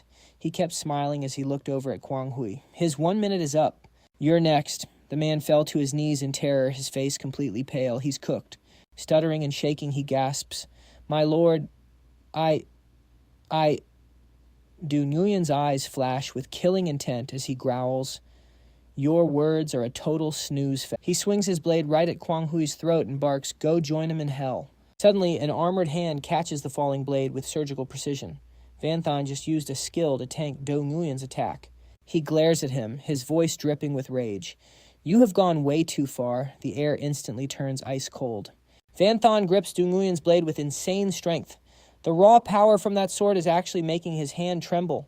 Van Than's face hardens. So this is the true power of a bloodline. He stares deep into the source of that strength. He analyzes it seriously. It triggers a primal fear in humans, making them only able to use 1/10 of their actual power. Du Nguyen is shook that he cannot pull his sword back. He thinks, wait, this brat actually blocked my strike head on. Without that bloodline suppression, just how much raw power does this guy have? Seeing the chaos ahead, Ahoa frowns. What is going on? Who is still brave enough to defy the Gu Ling people these days? Are they suicidal? Abil stands behind them, squinting. Hold on a second. That guy looks familiar, like one of the fighters from that tournament. He shouts in total shock.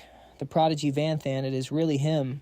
It was him all along. He could not believe his eyes and yelled out, No way Van Than is actually still alive. Locked in the cage, Lu Tu is stunned too.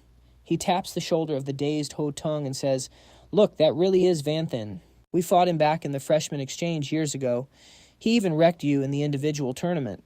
He silently remembers the arrogant things he used to say, even if we look like monsters.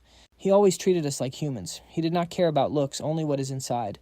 A guy like that, he is the ultimate goal. Hua Tung looks down at his own broken, battered body. Being locked up like a stray dog, he feels he is no longer worthy of looking up to him. But suddenly, a wave of pure determination hits him. Hua Tung grits his teeth, telling himself that Van Thon cannot end up like this too. He points at Van Than and screams at the top of his lungs, Run, Van Than! Get out of here! You cannot stop him alone. The high-ranking military officers at the front lines have already found ways. To fight the Gu Ling, just stay alive and find them. As long as you are breathing, you will get the chance to wipe these monsters out. Du Nguyen is absolutely livid at this rebellion. His killing intent turns the air freezing as he roars, You want to die that bad. He snaps his head back and hurls a massive energy ball at Ho Tung. Shut your mouth, you freakish beast. Golden Thunder Art. But once again, Van Than steps in and shuts down the attack. He coldly grips the enemy's fingers and says, Do not worry. I am not running anywhere. This fight goes until the very end. His fingers are crushed until they are totally deformed. Dunguyen screams in agony and rage, I will kill you. You are dead, you lowly slave. His sword gets wrapped in a massive surge of energy. He swings it straight at him. Golden Thunder. Heavenly Slash. Facing that pure rage, Van Than stays calm. He raises his skill-enhanced hand and effortlessly cancels out the move. Du Nguyen starts swinging like a madman. He chases after Van Than, who is dodging everything, and snarls, no matter who you are to these humans or how strong you think you are to me, you are just a pathetic slave. I have slaughtered countless trash like you since I awakened. Du Nguyen leaps into the air, charging up his power as he dives at Van Than. And you are no different. After I finish you, I will turn your entire family into slaves for the rest of their lives. A massive wave of energy blasts forward. Du Nguyen is so pissed off he has started talking to himself. They need to learn what happens when you mess with the Gu Ling. Seeing the attack coming, Van Than just narrows his eyes. But Ho Tung panics and screams, you cannot tank that head on. Run, at least try to dodge it. But a split second later, Van Than spins around and shatters both the move and the sword with a single strike. The two powers collide, sending a shockwave through the air. Du Nguyen looks at his broken blade in pure horror. Abil and Ahoa are completely speechless. Hoa Tung watches the scene in total disbelief and gasps. No way. What just happened? He points a mangled finger at Van Than in shock. Meanwhile, Van Than begins focusing all his power into his palm. He aims it straight at Du Nguyen and says, compared to the fear of a god, your little bloodline suppression is a joke. I wonder how many hits a Gu Ling like you can actually take when a human goes all out. A terrifying blast of energy shoots out like a massive cannonball. Van Than continues with a cold stare. Let us see how you handle this head-on. Du Nguyen lets out a blood-curdling scream of pain. Just a few seconds later, Du Nguyen's body is literally turned to dust. Ahoa asks in shock, Did he actually win? A Gu Ling actually got killed, Abil asks, his voice trembling with fear. One slap, and he's gone. Not even a bone left. Bro is literally dust. Douanier gives him the biggest side-eye ever. Took you that long to clear out mid-tier demon trash, Van Than just shrugs. I was just limit testing his skills, chill. He looks at his cracked-out, transformed arm. You're a demon spawn, so you don't get it. For us humans, this bloodline pressure's no joke. Seriously, though, it's broken. Second-tier power, but he's out here wrecking third and fourth-tier players easily. MC Diff is real. Van Than steps toward the carriage. For normal humans, this is a straight-up apocalypse. Abel is literally shaking, can't even get a word out. Van Tien Q, his aura flares up, and man, he is pissed. What are you guys just standing there for? The Gu Ling trash is dead. Open the cages. He treated them like animals, but you know damn well they're players. They're humans. The two guards hit the ground terrified. We're sorry, we didn't dare do anything. If the city lord finds out we're cooked, we're dead meat. Ahua starts sobbing. Our families are all slaves. We have no choice. Not everyone is a beast like you, who isn't scared of the Gu Ling. Van Than snaps. He grabs Abel by the collar and loses it. Are you kidding me? The city lord isn't even here. What's the problem? Abel stammers back. I know, but I just can't. Please don't do this to us. Someone in the back gathers their courage and yells, we can't lie to the city lord. Everything that happened here is going straight to him. He'll send a hit squad by tomorrow at the latest. Van Tien Q, you gotta get out of here. Run. Duanya just scoffs. What a bunch of cowards. Total trash. He wonders what kind of trauma made them this pathetic. Van Than just sighs. Their fear goes bone deep. Once you've spent your whole life on your knees, it's hard to stand back up. Boom. Van Than slashes the cage open. He looks at the prisoners. What about you guys? Same as them, I'm heading to East Cloud City. He figures having a squad would be useful for intel. Lu Tu is shaking like a leaf. I'm sorry, Van Than, we can't. We're just refugees. We got caught on the road and we're done. We can't handle the Gu Ling anymore. We just want to live. We just want to run away. Van Than waves them off, totally disappointed. Fine. Get lost then. All of you. Van Than watches them leave. They're technically class holders, but their pride is gone. No fighting spirit. Just empty shells. Suddenly a voice stops him in his tracks. Wait, I'm not like those weaklings. Hua Tung is fired up. Van Than, teach me how to break this bloodline suppression. Right now. I want to wipe out every last Gu Ling with you. He stands tall while everyone else is still groveling. He's dead serious. Forget those losers. Show me how to fight the suppression. I'm going to help you end the Gu Ling for good. One guy with monster blood size. Yeah, we're useless. So what, we just want to stay alive. We only left the academy to find safety, but we got caught halfway. It is what it is. Vanthon scans the crowd. Wait a minute, these guys look familiar. Have I seen them before? Then it hits him. I remember now, you guys were my opponents back in the freshman tournament. The hybrid team with the monster bloodlines. And you're Ho Tung, the one with the black dragon bloodline. The savage one. Ho Tung stomps his foot, pointing right at him. Took you long enough to recognize me, huh? I knew who you were the second I saw you. Now fix this bloodline trash and let's go kill some Guling. Vanthon just turns his back. Cold, not interested. He's got a dangerous path ahead and no time to babysit. Hey, if you don't help me right now, Ho Tung is getting desperate. Suddenly he's in tears. Vanthon, you know how it is. 70 years ago, the game and reality became one. The players who picked the monster race actually turned into monsters. They're kids. Same thing, we're born like this. I used to hate my family, even though they were amazing to me. He looks devastated thinking about them. If they hadn't just picked a random race 70 years ago, I wouldn't have been born looking like a freak. I spent my whole life being bullied for it, but they're still my family. He drops to his knees, begging. My grandparents, are they just supposed to be toys for the Guling? Are they going to die like dogs? He slams his head on the ground. Vanthon, I'm not asking you to get revenge for me. Just give me the power to do it myself. Covered in tears and snot, he screams, I'll pay any price you want, just please. The air goes still. Seeing how real he's being, Vanthon finally gives in. Hua Tung looks like he just won the lottery. Fine, I'll help you. Vanthon gives him a heads up. But my method is brutal. You're going to be in a world of pain. Thank you, I don't care. I'll take anything. Vanthon just turns to the rest of the silent crowd. I'm taking Hua Tung with me. As for the rest of you, go wherever you want. I'm done here. Suddenly a loud shout rang out, grabbing everyone's attention. Hold up. Quang Hoi, who was at the very back, suddenly stood up. Van Tien Kyo y Trio, Quang Hoi want to follow you. The guy next to him chimed in, me too. I Ton Min want to follow you as well. Quang Hoi's aura was pure fire as he You saved my life from those ancient soul bastards. I'd rather die for you than keep being a dog for them. Ton Min quickly added, I have a family, an older brother, but the ancient soul freaks beat him until he was crippled. He can't even take care of himself. He held back his emotions as he told his story. I only surrendered to them to get enough food to keep him alive. Ton Min remembered his brother's rage. I'd rather starve to death than eat anything bought with surrender. He could only speak out of helplessness. He used to be a guard for East Cloud City. He absolutely despises the fact that I surrendered. To this day, he still hasn't forgiven me. The resentment in his heart flared up into a blazing fire of anger. Ton Min roared. Today I'm going to be a man for once. No more surrendering. Lord Van, please lead us. Teach us how to wreck those ancient soul guys. Quang Min beside him added, we know East Cloud City like the back of our hands. We can definitely be useful. Seeing their determination, Vanthon finally agreed to take them along. He looked down at the others and asked, all right, what about the rest of you? A coward stuttered, sorry. We just want to stay alive. Lu Tu awkwardly added, just act like we don't exist and let us go, please. Knowing their choice, Vanthon didn't linger. He gave a sharp wave of his hand. We're moving out. Scene change. Somewhere in the dark world, Void was gasping for air, being chased for 7 days and 7 nights. That guy's freaking insane. If he wasn't afraid of nuking the world, he probably wouldn't have stopped by now, in the gloomy atmosphere.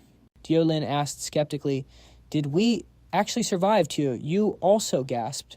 God, what kind of existence is Void anyway? Even the dark god couldn't catch him, and he was even carrying the 3 of us. Feeling like baggage, she spoke up hesitantly. What about that world tree Void? Sat on a rock and answered coldly, he definitely won't die. If he dies, this dark world is toast, but he's definitely getting cooked by the dark god's punishment. Jiolin stood before him looking serious. Why did you save us because of Vanthan? Let me tell you, I will never betray humanity. I won't work for a devil like you. Void just shrugged indifferently. Who said anything about betraying? Besides, with your pathetic power, you're too weak to even be meat shields. She grit her teeth and screamed. Yu Chu Long quickly grabbed her wrist to pull her back. She desperately tried to de-escalate. Miss Lu, he's right. We really are way too weak. Tu Yu also accepted reality. Forget the devil Void. Even Mr. Vaughn has already surpassed us by a mile. If I could, I'd want to fight by his side, not just admire his back from afar. Don't you guys feel the same? After those words, the air went dead silent. Void seemed to understand and quickly spoke up. So that's how it is. Since you're his comrades, I guess I can do you this one little favor. He raised his hand as if it was no big deal. I'll give you power so you can actually be an asset to Van Than. Back with Von Than's group, the squad was still on the road. He spoke as they walked. We'll use a tight disguise to sneak back into East Cloud City. I get that it's safer that way. Van Than looked at the cloak he was wearing. He was full of questions. Bok Hoa-tung and Tu Da definitely need to hide. One looks weird, and the other is too beautiful. They'd attract too much attention, but do I really need to wear this? I even have to hide my face. Ton Min heard this and turned around, his eyes sparkling as he explained, No way, Lord Von. You totally don't realize how much of a big deal you are. Forget other places in East Cloud City. You're a straight-up legend. He remembered Von Than's peak achievements. He told the story with pure hype. In the global tournament, you crushed the Dark Believer Angel in front of the whole world. You gave everyone hope. A lot of people started believing that we don't need devils, that humans can be strong enough on our own. Even the military of the Huyen Long Nation gave you the honorary title of the Pride of the Clouds. Ton Min said with pure worship, the principal of your old school, East Cloud Academy, even put up a massive gold-plated statue of you. It's right in the city center, so people can admire your badass face whenever they want. Even 3-year-olds know you're the pride of our city. Von Than was speechless. Statue. Kwang Hoi nudged him hard. Bro, why'd you have to mention the statue? Ton Min covered his mouth in embarrassment. Sorry slipped out. He quickly changed the subject. Kwang Hoi turned to Von Than and asked Lord Von, what's the plan in East Cloud City going back to check on your old place? He calmly replied to the question. I'm just passing through. I need the teleport array in the city to reach Jiangnan University. My sister Yun Tang should be there. Suddenly his expression shifts and he starts stuttering. This makes the MC lose his patience. Spit it out. Kwang Hoi warns him that to stop humans from escaping, the teleport array is crawling with ancient spirits, plus Jiangnan province fell long ago, even with top-tier professors. They might be cooked. Van Than snaps. He grabs the guy by the collar and hoists him up. He's losing it. What did you say? Kwang Hoi is shaking. I don't know the details. Maybe the students escaped with the professors. Hua Tung chimes in. Van Than, when they were hauling me away, I saw spirits hunting a group of survivors. They were heading for Dongvan City, probably captured by now. One of your old teammates was with them. He remembers the old days, that little Taoist girl with the fire skills. She was absolutely cracked. If we find her, we find the truth about Jiangnan University. The squad moves out. Van Than is locked in, thinking about the team match and that girl. He's digging through his memories. He remembers her skills. Is it Diep Than Lin Man? It's been a minute. Wonder where the OG squad is now. Hua Tung drops a theory. Before the ancient spirits showed up, the monsters retreated due to internal strife. The frontline students headed back, so she definitely left the university. She's the key to finding your sister. MC's eyes go cold. Full speed. We hit Dongvan before sunset. Priority 1, save Deep Thang Lin. Location swap Dongvan City, or what's left of it. This clown Vuong Ni is chilling while survivors starve. Work harder, trash, he barks. Maybe I'll toss you 1 kilo of rice if you're good. If not, you're done. Even though they're starving, they've got no choice but to bow. Yes, sir. Then Vuong Ni spots our squad. He walks up with a nasty smirk. Ooh, look at this fat prey coming our way. Ton Min looks at the MC. Hey, Van Prodigy, you got any gold or flashy loot on you? I need a bribe for the spirit guards to let us in. Van Than just gives him the cold shoulder. I'm just going back home. Why do I need a hall pass from this trash MC keeps walking? Let's move. Today, Dongvan City returns to human hands. Vuong Ni is fuming. This kid has zero respect. Where did you brats come from? Know the rules. Pay up to the Spirit Lord or get ready for the slave life. MC just looks at the guy's energy. The myriad phenomena aura is surging. It's about to go down. Yellow aura, just like I thought. That's the second one. Ever since that rift in space-time. He knew that yellow energy belonged to the spirits. He closes his eyes. Radar activated. 127 yellow signals. Only 100 of these guys, and they think they own the city. MC is ignoring him. Vuong Ni is losing it. EY, Brad, I'm talking to you. Pay up or else. He walks right past him like he's an ant. Doan Da just smirks. He knows what's coming. Boom, instant combustion. The guy gets torched. The crowd is stunned. What just happened? I don't know. He looks closer and screams, the Spirit Lord. He's nothing but ash. Kwang Hoi gives them a warning look. You saw nothing, understand. The guy immediately folds. Got it. I saw nothing. As the squad walks away, people start whispering. Something's different. I think tonight, everything changes. Suddenly, The smell of food hits them. Hunger takes over. They start scrapping for the leftovers. Downtown Dongvan, under a wrecked statue, a total eyesore is happening. A mother and child are on their knees, begging this Lord Thien Fong. This isn't enough for a month. My kid is growing. Please, just a little more. His face goes dark. You're asking me for more. He loses it. Slap right across the face. Know your place. The rice bag bursts. Food is everywhere. Everyone's watching.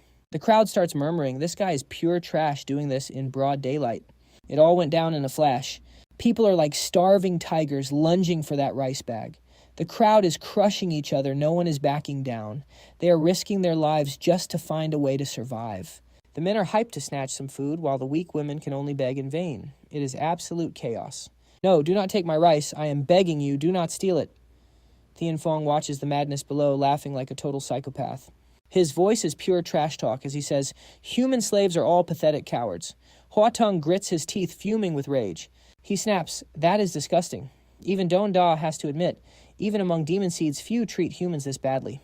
Kwang Hui is used to this. He calmly explains, this is just life in Dongvan City now. The roads and signal towers all trashed.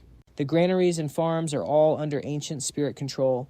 They even want to tear Dongvan down and rebuild it their way. Watching the chaos unfold, he says gloomily, morals and civilization. Those are just luxuries from peaceful times. Once survival is on the line, everything crumbles. Looking at a completely wrecked statue, Kwang Hui chokes up. Even the statue that used to be our pride, it is gone. Hearing all this, Van Than's face goes pale. Suddenly a loud shout snaps him back to reality. What are you standing there for? Move it.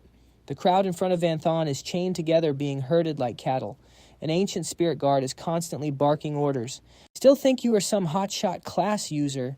Keep it up and I will break your legs. Van Than looks at the crowd and thinks, what is this now? Maybe I am tripping, but some of these people look familiar. Ton Min sees his confusion and quickly answers, those are just professionals who refuse to submit. I used to be one of them. Noticing the gloom around the group, he says bitterly, after taking Dongvan the ancient spirits, lock up the stubborn ones who are still useful. Besides daily torture, they parade them around just to crush their dignity and force them to give in. Suddenly, Lun Guyan looks back from the crowd and gasps, wait, who is that? She stares straight at Van Than. No way.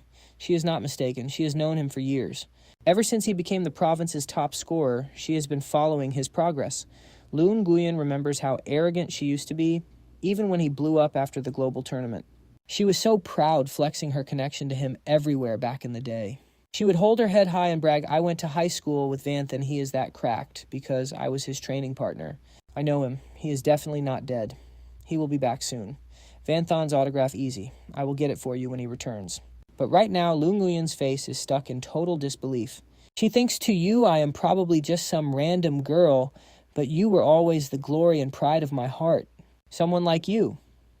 Seeing how healthy Van Than looks right now, a bunch of dark thoughts start racing through Lun Nguyen's head. Why is he so calm? Why are there no signs of hunger or torture? How can he just stand there? The ancient spirits are not even watching him. Is there really only one answer? Her eyes turn bloodshot as she screams in a rage. Traitor! Van Than, you are a traitor. You sold out to the ancient spirits. You deserve to die. In the middle of the ruins, the workers are suddenly shocked by Lun Nguyen's screams. Van Than, you are a dirty traitor. Go to hell. A guy carrying a metal bar looks over stunned. Van Than, you mean the top-tier prodigy from back then? Another person gasps, he is still alive. Despair starts to sink in with every word. If even he surrendered to the ancient spirits, what hope do we have? Left Van Than finally remembers who the person in front of him is. He thinks, oh, I remember now. That is a guy from my days at Dongvan Academy. He was so flexy about being a mage. Looks like he has got the wrong idea. Lun Nguyen keeps screaming, totally losing it. Anyone else can be a traitor, but not you, Van Than. You can't surrender. Even if it kills me, I will take you down. Suddenly, Lam Nhu rushes up from behind. She slams Lun Nguyen to the ground with an elbow and snaps Lun Nguyen. What the hell are you doing? Have you lost your mind? She says angrily, you are not the only one who knows Van Than. I was his #1 fangirl back then. I recognized him first. Lam Nhu grabs Lun Nguyen's head and forces her to look. Look closer. Seeing his unfazed expression, she explains calmly. Even when he looks at the ancient spirits, there is zero respect or submission in his eyes. None. He is probably from a sector that has not fallen yet, or some far-off military front. Lamnu gets up and continues patiently. If he is actually a military plant sent to help us from the inside or on a top-secret mission, you are going to get him killed. Hearing this, Lu Nguyen starts shaking, then I just messed up big time. Suddenly, Tien Phong appears out of nowhere, picking his ear and acting all cocky. Van Thon, is that some prodigy name? What a joke. A lowly slave calling himself a prodigy that is trash. If that brat dares to show his face in Dong Van City, I will slap him into the afterlife. Kill him and the city lord will be thrilled. Ngan Van grabbed her hair and yanked her up again. With a deadly smirk, he asked, "Which one is Vanthan? You seem to really hate his guts." "Just talk, and I might lighten your sentence, maybe even set you free." Lu Nguyen didn't hesitate and turned his head away. He spat right in his face and barked, "Freedom, my ass. You actually believed that crap I was rambling about." Van Thon vanished 3 years ago. There is no way he would show up at Dong Van City. She gloated, looking at her handiwork. "Even if he did show up, I would never tell a brainless ancient spirit like you." "Oh, really?" Ngan Van exploded with rage and lunged at Lu Nguyen, screaming, "You got a death wish." But before his hand could touch her, a stray fireball zipped in and erupted. The flame spread instantly. It engulfed Ngan Van's entire body, leaving him screaming in pure agony. His 2 lackeys stood behind, frozen in shock. One gasped, "What just happened?" The other guy was also stunned and said, "That fire is terrifying. I can't even sense the limit of the power hidden inside it." Then they both shrieked together, "Ambush, we are under attack." Van Than lost his patience and tossed his mask and cloak aside. He muttered in annoyance, stealth, and disguises. Turns out they were totally useless. Wiping out these ancient spirits solves everything anyway. Lu Nguyen watched in total awe. "Oh my god, he's still a beast?" Lam Nu was moved to tears, whispering just like back then, "He's truly peerless." Tien Fong's goons started panicking like they were bankrupted. One yelled, "That kid looks exactly like the statue before it was wrecked." "It really is Van Than." Another guy, acting more composed, turned to give orders. "It's fine. That fire was just a cheap sucker punch. As long as he is human, our bloodline suppression will crush him to death." Van Thon stayed stone cold. He ordered the 3 of them, Hua Tung Trio, Quang Hui, and Ton Min, to go and end them all. Hua Tung, who had been holding back, finally snapped. He charged in first, laughing like a maniac. "I have been waiting for you to say that Quang Hui stood behind, trembling and stuttering. We're actually doing this." Ton Min panicked. "We can't Vanthan Q if we don't break this bloodline suppression. Then we are dead meat." Vanthan gave them a cold, sharp glare. "If you don't even have the guts to pick up a weapon, then forget about ever fighting back against the ancient spirits. You'll spend the rest of your lives rotting in fear." Right then, their fighting spirit spiked instantly. Quang Hui cursed under his breath.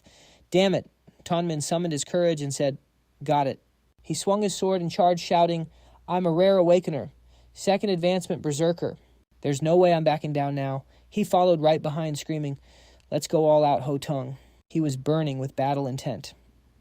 Die Black Dragon's breath. A sphere of dark energy surged toward Tien Phong, but the old man just watched it approach, completely unfazed. With a casual flick of his wrist, Tien Phong swatted the attack away. He sneered, "What a bold little beast. You think that puny trick is enough to start a rebellion?" Ho Tung spat back, "You're just second advancement trash, acting all high and mighty. If it wasn't for this damn bloodline suppression, I'd crush you with one finger." Tien Phong just smirked. "Is that so?" In a flash of insane speed, he was already standing behind him. Tien Phong raised his mace, mocking him. "Too bad for you, I've got the upper hand. Time to turn your head into mush. Your corpse will make a fine gift for the city lord." Hua Tung couldn't even react. He just stood there, eyes wide, staring back in terror. He thought, "I'm dead." But right then, a dark shadow blurred in and blocked the strike, saving his life. Hua Tung looked at the figure hovering in the air and cheered. "It's Van Than's clone looking at the backup." His confidence hit the ceiling. Hua Tung realized the plan. "I get it now. Van Than is making sure we don't die, so we can go all out in this fight." Fueled by fresh hype, he lunged at Tien Phong again, shouting at the top of his lungs. "Then I'm not holding back. Let's go," watching the chaos unfold. Van Than began to calculate his next move. The best way to kill fear is to fight it, even if that fear is hardwired into your DNA. The group fought with everything they had.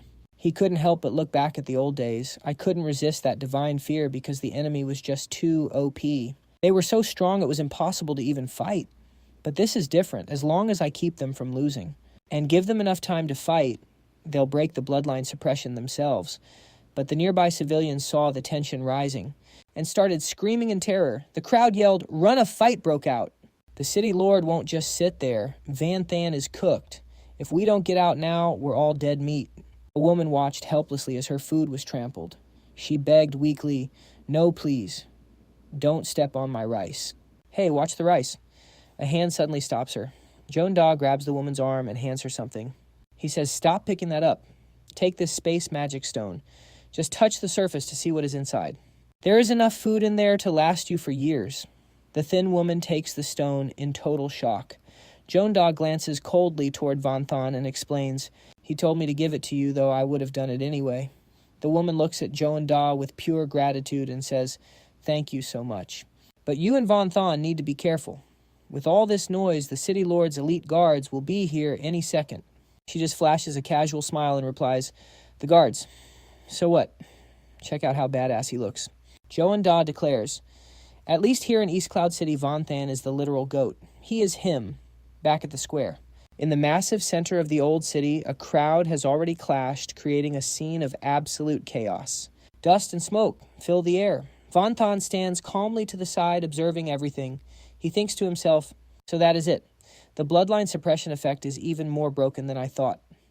Van Than shifts his gaze toward Hoa Tung and Tien Phong. They are facing off as he starts to analyze. Even the long-range attacks from the powerhouse Hoa Tung. While at full power, his attacks get weakened the moment they get close to the ancient spirit human. Throughout the whole thing, the opponent did not even move. It is clear that bloodline suppression is a passive skill. This means even a sneak attack would barely do anything, he wonders. There's one more thing that bothers me. Besides the suppression, that chi condensation skill is a common ability for all ancient spirit humans. But I have not seen any of them use it yet. Suddenly, several system screens pop up in front of Van Than. Name, Ngon Von level, 21 dark element. Strength, 213 stamina, 247. Agility, 211 intelligence, 201. Endurance, 203 skills. Blood Python, strike, chi condensation. Special skill, bloodline, suppression, rank. C, name Chu Tien Phong, level 26 dark. Attribute strength, 231 stamina, 249, agility 261. Intelligence, 247. Endurance, 209 skills. Lightning dash, chi condensation. Special skill. Bloodline. Suppression. Name, Trio 2, do level 24, dark element strength, 221. Stamina, 227. Agility, 251, intelligence, 257. Endurance, 211 skills. Cloud drifting art. Chi condensate. Special skill bloodline. Suppression rank C. One of Van Than's eyes glows with the light of the flawless inside eye. He mutters to himself, maybe it is not a combat skill. Suddenly, Tien Phong leaps into the air. He launches a massive strike at Hoa Tung and screams, "Die Hoa Tung," uses both arms to block the hit. Then with a single shove, he sends Tien Phong flying backward. A system panel appears. Name Ba Hoa Tung. Class Dragon Flame. Warrior level, 71, current strength attribute 201. Out of 1,050, stamina 189 out of 945, agility 167 out of 910. Intelligence 109 out of 630, endurance 159 out of 870 skills, Black Dragon Breath, Dragon Flame Punch, Dragon Roar. Special skill, Black Dragon Transformation. Ho Tung looks at his slightly scratched arms and lets out a mocking laugh. You ancient spirit trash, your attacks do not even hurt anymore. Is that all you got? Hitting like a toddler? Ha ha ha. Van Than analyzes silently, even though Ho Tung is still suppressed. His stats have climbed back to over 10% of his original power. Just as I thought. The best way to kill fear is to fight. He looks at those raised arms and whispers. Plus, he has got that special talent in his hidden class. Ho Tung grins like a maniac. He extends his sharp claws toward Tien Phong. Get lost. You piece of trash, just die already. He slashes right through Tien Phong. Van Than watches the scene and thinks, that was enough to instantly wreck a second rebirth level ancient spirit human. Tien Phong lets out a blood-curdling scream. His entire body dissolves into black smoke. Once the smoke clears, a brown loot bag drops on the ground. The system screen shows name Ba Hoa Tung, class Dragon Flame Warrior, level 71. Strength attribute 871 out of 1,050, Stamina, 767 out of 945. Agility, 725 out of 910. Intelligence, 493 out of 630. Endurance, 635 out of 870. Skills: Black Dragon Breath, Dragon Flame, Punch, Dragon Roar special skill, Black Dragon Transformation. He curls his lip and shouts, "Not enough. Nowhere near enough. I need to kill more Vaughn," then frowns. He realizes that after taking down an ancient spirit human, the stats recover by a huge amount instantly. Ho Tung stomps the ground to build momentum. Then he lunges forward. More, kill more. Ah, Vaughn. Then just stands there watching Ho Tung's dark silhouette. He flies straight toward two other ancient spirit humans locked in battle. Ho Tung dives right in to take them both on at once. After a while, another brown item bag appeared on the ground in the distance. Van Than's high-top boots stepped closer to the bag. An item drop, he wondered. He knelt down and picked it up. The two ancient souls from earlier were wiped out too cleanly. I probably destroyed their loot by accident. Van Than's eyes glowed as he scanned the info. It was a special spatial pouch used by ancient souls. It worked like a spatial mana stone. The screen showed storage pouch, rank B, 10 cubic meters of space. It can store items but no living things. Then Van Than checked the contents. Item: alcohol. Description: human-made. Drink too much and you're wasted. Item: food. Description: human-made. Eat in small portions for health. Item: Yuan Severing Greatsword. Description: crafted by ancient souls. After 1 million years, it's rotted and unusable. He pulled the sword out and stared in shock. 1 million years. This weapon has been in here for 1 million years. Van Than stared at the blade. Thien Dong Nguyen said he was an awakener before he died. Ancient souls claim to be our ancestors. Does that mean they were actually humans from 1 million years ago? It turned to ash as soon as it hit the air. Suddenly he felt something and flinched. He looked up at the sky. A massive spatial gate had appeared. Blinding light shot out from inside. A moment later, a group of ancient souls appeared. They wore the Lord's Guard uniforms and hovered in the air. A guy with a mustache crossed his arms and sneered. A lowly human slave dares to rebel. You want to die. Below, the citizens saw the guards and bolted in terror.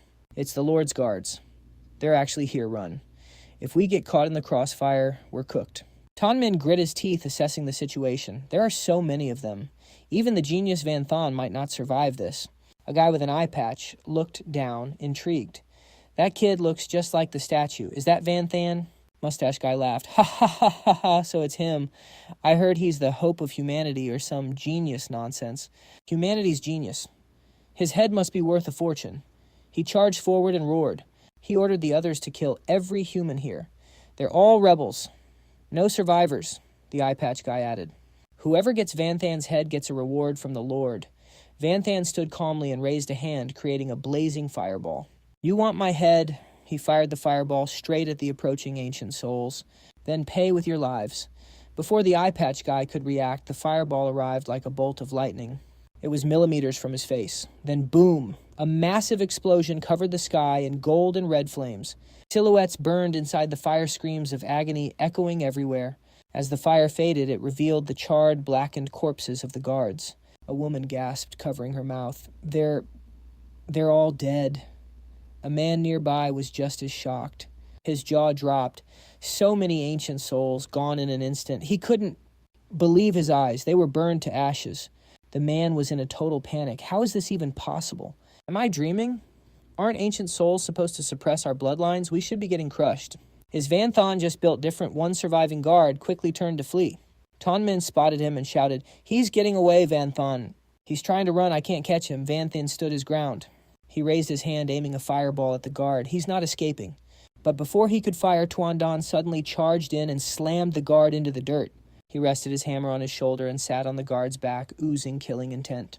Trying to run now? No chance, bro. The guard was a mess of tears and snot after that hit. Who's this guy, Van Than wondered. He's like me. He's not affected by the bloodline suppression either. Tramps in and a woman walked up. He shoved his hands in his pockets and grinned. Van Than, long time no see. Glad to see you're still alive. Van Than stood by Doanda stunned. Teacher Tan, he muttered. Memories flooded back. 1 month felt like years. He remembered when Teacher Tan advised him to change his class. It is all still burned into my brain.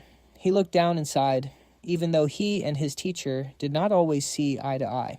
But there is no doubt the teacher was looking out for his future. Van Thon looked up and called out, "Teacher Tangia." Tramsin raised a hand to cut him off. Now is not the time for a trip down memory lane. He looked at Tuan Dan to give orders. "Commander Fan, take the ones wearing collars. If they want to leave, it is your job to save them." Tuan Dan thumped his chest confidently. "No problem." Then Tramsin grabbed Van Thon by the arm. He explained, "Vanthan, you took out one group of those ancient spirits, but reinforcements will be here any second." He pulled Vanthan along at a sprint. "Follow us back to the safe point first." Vanthan blinked, confused. Safe point. After who knows how long they reached a pile of ruins, Tramsin pointed at a massive gate ahead. He told Vanthan and the others, "We are here." In his hand was a cube emitting 3 streams of light. 3 different lights. Tramsin shouted, "Manifest." The cube floated into the air. A blinding light shot out, hitting the space behind the gate. Slowly, a massive, glorious building started to appear. A civilian nearby saw it and was floored. No way. Who would have thought a place like this was hidden in the ruins?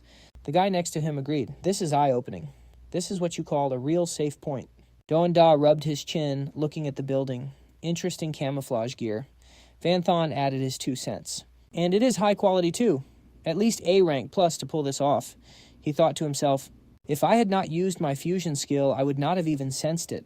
Van Thon looked at Tramsin and kept analyzing. Plus the building itself is an A rank architectural item. Who knew Teacher Tangia is actually pretty stacked? He bowed his head and replied, "It is just a legacy left by someone else." Suddenly Ton Min pointed at Tramsin and shouted, "I knew it. That battle back then was legendary. I should have guessed your identity sooner. You guys are the guerrilla army," he started explaining. "After the ancient spirits arrived and Dongvan City fell, some surviving players organized themselves into the guerrillas. Their motto, hit and run. They raid and harass the ancient spirits. It is mostly small scale, but it is enough to give the city lord a headache." Kwang Hui chimed in. "From what I know, the guerrillas are super cautious. They rarely save people. One wrong move or a traitor, and it is game over." Tramsin calmly adjusted his glasses and admitted it. "Correct. The only reason I saved you guys was because of Vanthan." He looked at Vanthan and smiled. "Vanthan has always been a careful kid. His friends must be trustworthy." Ton Min and Kwang Hui looked at each other in disbelief. They both yelled. "Careful," Ton Min whispered. "I literally saw him diving into a crowd and wrecking ancient spirits like a madman."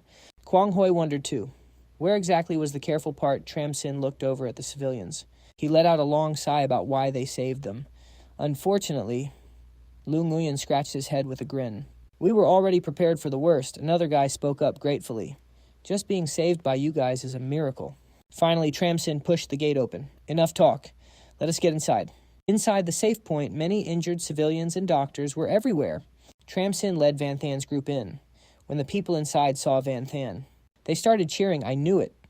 The pride of Dongvan City could not go down that easily. Good thing Tramsin went to save you, or we would have lost a total genius." Tramsin smiled. "Save him, I am not that OP." By the time I got there, Vanthan had already slaughtered all the ancient spirits. If I was any later, there would be nothing left. Immediately, the cheers erupted again. "No way, that is fire. This kid always does stuff that blows our minds. Good job, those ancient spirits need to be wiped out." A moment later, Vanthan closed his eyes and used echo magic to scan the base. Over 40 players left. That is the count. Tuan Dan gave Vanthan a quick rundown. "The guerrillas started with over 1,000, but the rest are gone. Even we do not know how much longer we will last. But thanks to them, we managed to break the bloodline suppression." He thumped his chest. "Right, the genius of Dongvan has not introduced himself yet. I am Fan Tuan Dan, a 3rd-tier heavy warrior. I used to be the commander of the Dongvan garrison. Now I am with the guerrillas." Tuan Dan crossed his arms and laughed. "I actually saw you once when the beast tide hit Dongvan City. But back then you were in such a rush to save your little sister that you took off. You probably don't even remember me." Vanthan rubbed his head and replied, "My bad." Then Tuan Dan dropped into a cross-legged position right on the floor. "Beds and chairs. Those are for the wounded first. If you're cool with it, sit and vibe with me on the floor for a bit." Vanthan sat down without a second thought. "Sounds good." But then Tuan Dan's expression went dead serious. "You probably already know this, but the fastest way to break that bloodline suppression is to get hands-on in a fight. We only figured it out after countless life or death battles.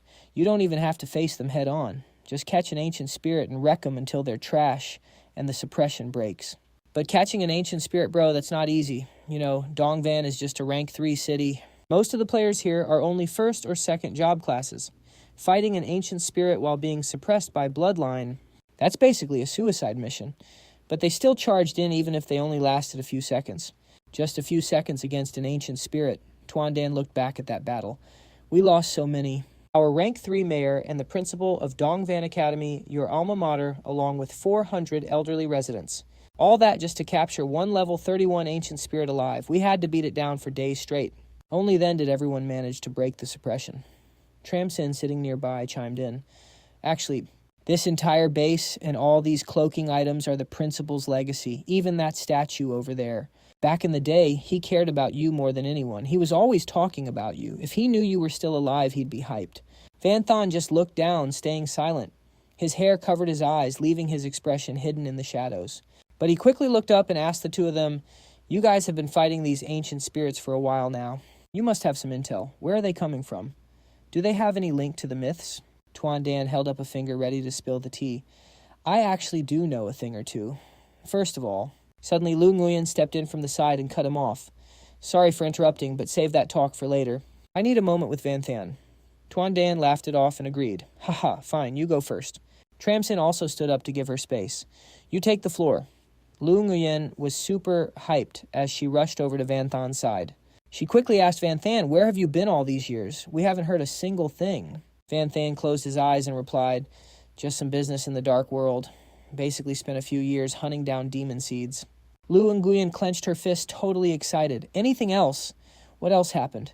I want the real tea from the source. With your personality, you must have done some legendary stuff. Oh, and give me an autograph. I promised a bunch of girls I'd get one. An autograph is seriously important, you know. Vanthan kept his eyes closed, sounding totally unfazed. You interrupted a serious meeting just to ask for this. We can do that later. Right now, I have something way more important too. Before he could finish, he sensed something weird, and his eyes snapped open. Vanthan looked up and saw the collar around Lu Nguyen's neck glowing with a bright blood-red light. Lu Nguyen lowered her head, her voice full of regret. Man, he moved too fast. I should have stepped in sooner. Tears started streaming down her face. I'm so sorry, Vanthan. In the end, I'm still the one holding you back. But I still really wanted that autograph. A sharp hiss echoed through the air, and then the collar on Lu Nguyen's neck exploded. Blood sprayed everywhere, staining Vanthan's face and clothes. Lu Nguyen's body collapsed straight to the ground. She lay there motionless, in a pool of bright red blood. Vanthan bolted upright, screaming her name, Lu Nguyen, but then every single collar on the other civilians started glowing with that same blinding red light. Terrified screams filled the air, and then a mysterious voice echoed through the chaos. If you need a more modern or traditional vibe for the script, just let me know. Vanthan and the others could only stare in shock at Lu Nguyen's lifeless body on the ground. Just like hers, the collars on the other citizens were starting to glow bright red. Cold sweat poured down Vanthan's face as he gritted his teeth. He turned to look at the people standing around him. Wait, you guys too. The bald man just smiled like it was nothing and spoke up. Looks like it's my turn next. Damn, the city lord got the news fast. Couldn't he have waited a bit longer? The young guy standing opposite him spoke calmly as well. At least I got to meet the legendary Vanthan in the end. Guess I'm lucky after all. As soon as he finished speaking, a series of hissing sounds erupted. The entire room was instantly painted in a gruesome shade of crimson. Vanthan watched as one person after another collapsed. He yelled out in rage, "There's something wrong with these collars. Damn it, I should have realized this sooner. Why didn't you guys say anything?" Lam Nu looked down at her hands and explained, "These are slave collars. Once they're on, only the city lord can take them off. It looks like he found out we escaped. Prodigy Vanthan, don't let this weigh you down. We knew the risk, so we came willingly." The collar on her neck starts glowing red as Lin Nu closes her eyes. "It's over for me. I'm cooked." As expected, that thirsty city lord didn't want to end me just yet. But even if I die, I'll never submit to him. At least I didn't let humanity down. She opens her eyes, tears streaming down her face. "Goodbye, Cloud God. Actually, I've been your #1 fan since the day you cleared the Goblin Dungeon." Suddenly, Vanthan reaches out, gripping the iron collar on Lin Nu's neck. He activates his skill, Infinite Eye, to scan the device. "It's too early for goodbyes," he says calmly. Lin Nu panics and tries to stop him. "No, don't stop. Cloud God, if you try to force it off, you'll get caught in the blast. Let go now." A system window pops up. Item, Slave Collar. Effect activates after a soul brand is placed. The wearer's life or death is controlled by the owner's thought. Description. Aside from the brand owner, anyone attempting to force it off will cause the item to self-destruct. Note, crafted by the ancient spirit clan with million-year-old technology. Van Than summons his weapon, the World Tree Branch. He analyzes the soul brand. If it's soul-related, then it's not impossible to handle. He spins the World Tree Branch a few times in the air and shouts, "Shatter." He swings it down with total precision, striking Lin Nu's collar with massive force. She stumbles back a few steps as a hand reaches out again, grabbing the collar. Van Than rips the iron ring right off her neck. A woman nearby screams in shock. No way! Cloud God actually broke the slave collar. A bald man stands there with his mouth wide open, pointing at the broken ring. There's hope for all the captured players. Now Cloud God is truly built, different. Lin Nu breaks down in tears, asking in disbelief, Am I really saved? This isn't a dream, is it? Even 4th rank classes. Tried and failed to remove this. Van Than glances at the collar in his hand. That was close. Just because those losers couldn't do it doesn't mean I can't. Next time, tell me about this stuff sooner. The iron collar suddenly transforms into a piece of paper. Van Than bites his finger, letting the blood flow. Tuan Dan watches him use his own blood to write something on the paper and calls out in shock. Cloud God Van Than drops to one knee, placing the paper on Lu Nguyen's chest while whispering, "Today is my first day back from the Dark World." There's still a lot I don't know about the Huyan Long Kingdom. He then turns and walks quickly toward the exit. But at least I know one thing I have to do. Tramsin watches his back and asks urgently, "Van Than, where are you going?" Van Than is radiating a dark, lethal aura. He glances back to take out the trash. Meanwhile, at the East Cloud City Hall, 2 rows of soldiers stand at attention, guarding the gates. Inside the massive hall, a man in noble robes stands in the center, hands behind his back, looking down at the citizens collapsed on the floor. The city lord of East Cloud, Thuong Jiao Vu, holds a collar in his hand and smirks. "I've already ended everyone who dared to resist me, including those prisoners who were rescued today. Diep Thang Lin, do you know why you're the only one I kept alive?" Thang Lin lies on the ground covered in blood, glaring at him. "I know exactly why. You're a shameless, thirsty creep. You just want my body, don't you? Well, I'd rather die than say yes." Jiao Vu lets out a loud, mocking laugh.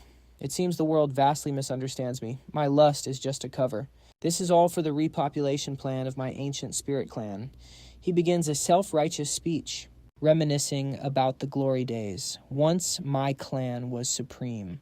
We ruled this world and even fought for the gods in the void. But now, our glory's gone. Our population is less than 1,000th of what it was. Isn't that tragic?" Jiao Vu concludes, "To restore our greatness, breeding is the top priority. You might be human trash, but your potential is huge. You'll definitely birth elite offspring. You're the perfect mate. Why else would I keep a lowly slave like you alive?" Than Lin's face twists in pure disgust. She sneers at him. "A mate my boyfriend has to be at least half as cool as Brother Vaughn, or at least 1/3. Compared to him, you're not even worth the dirt under his boots."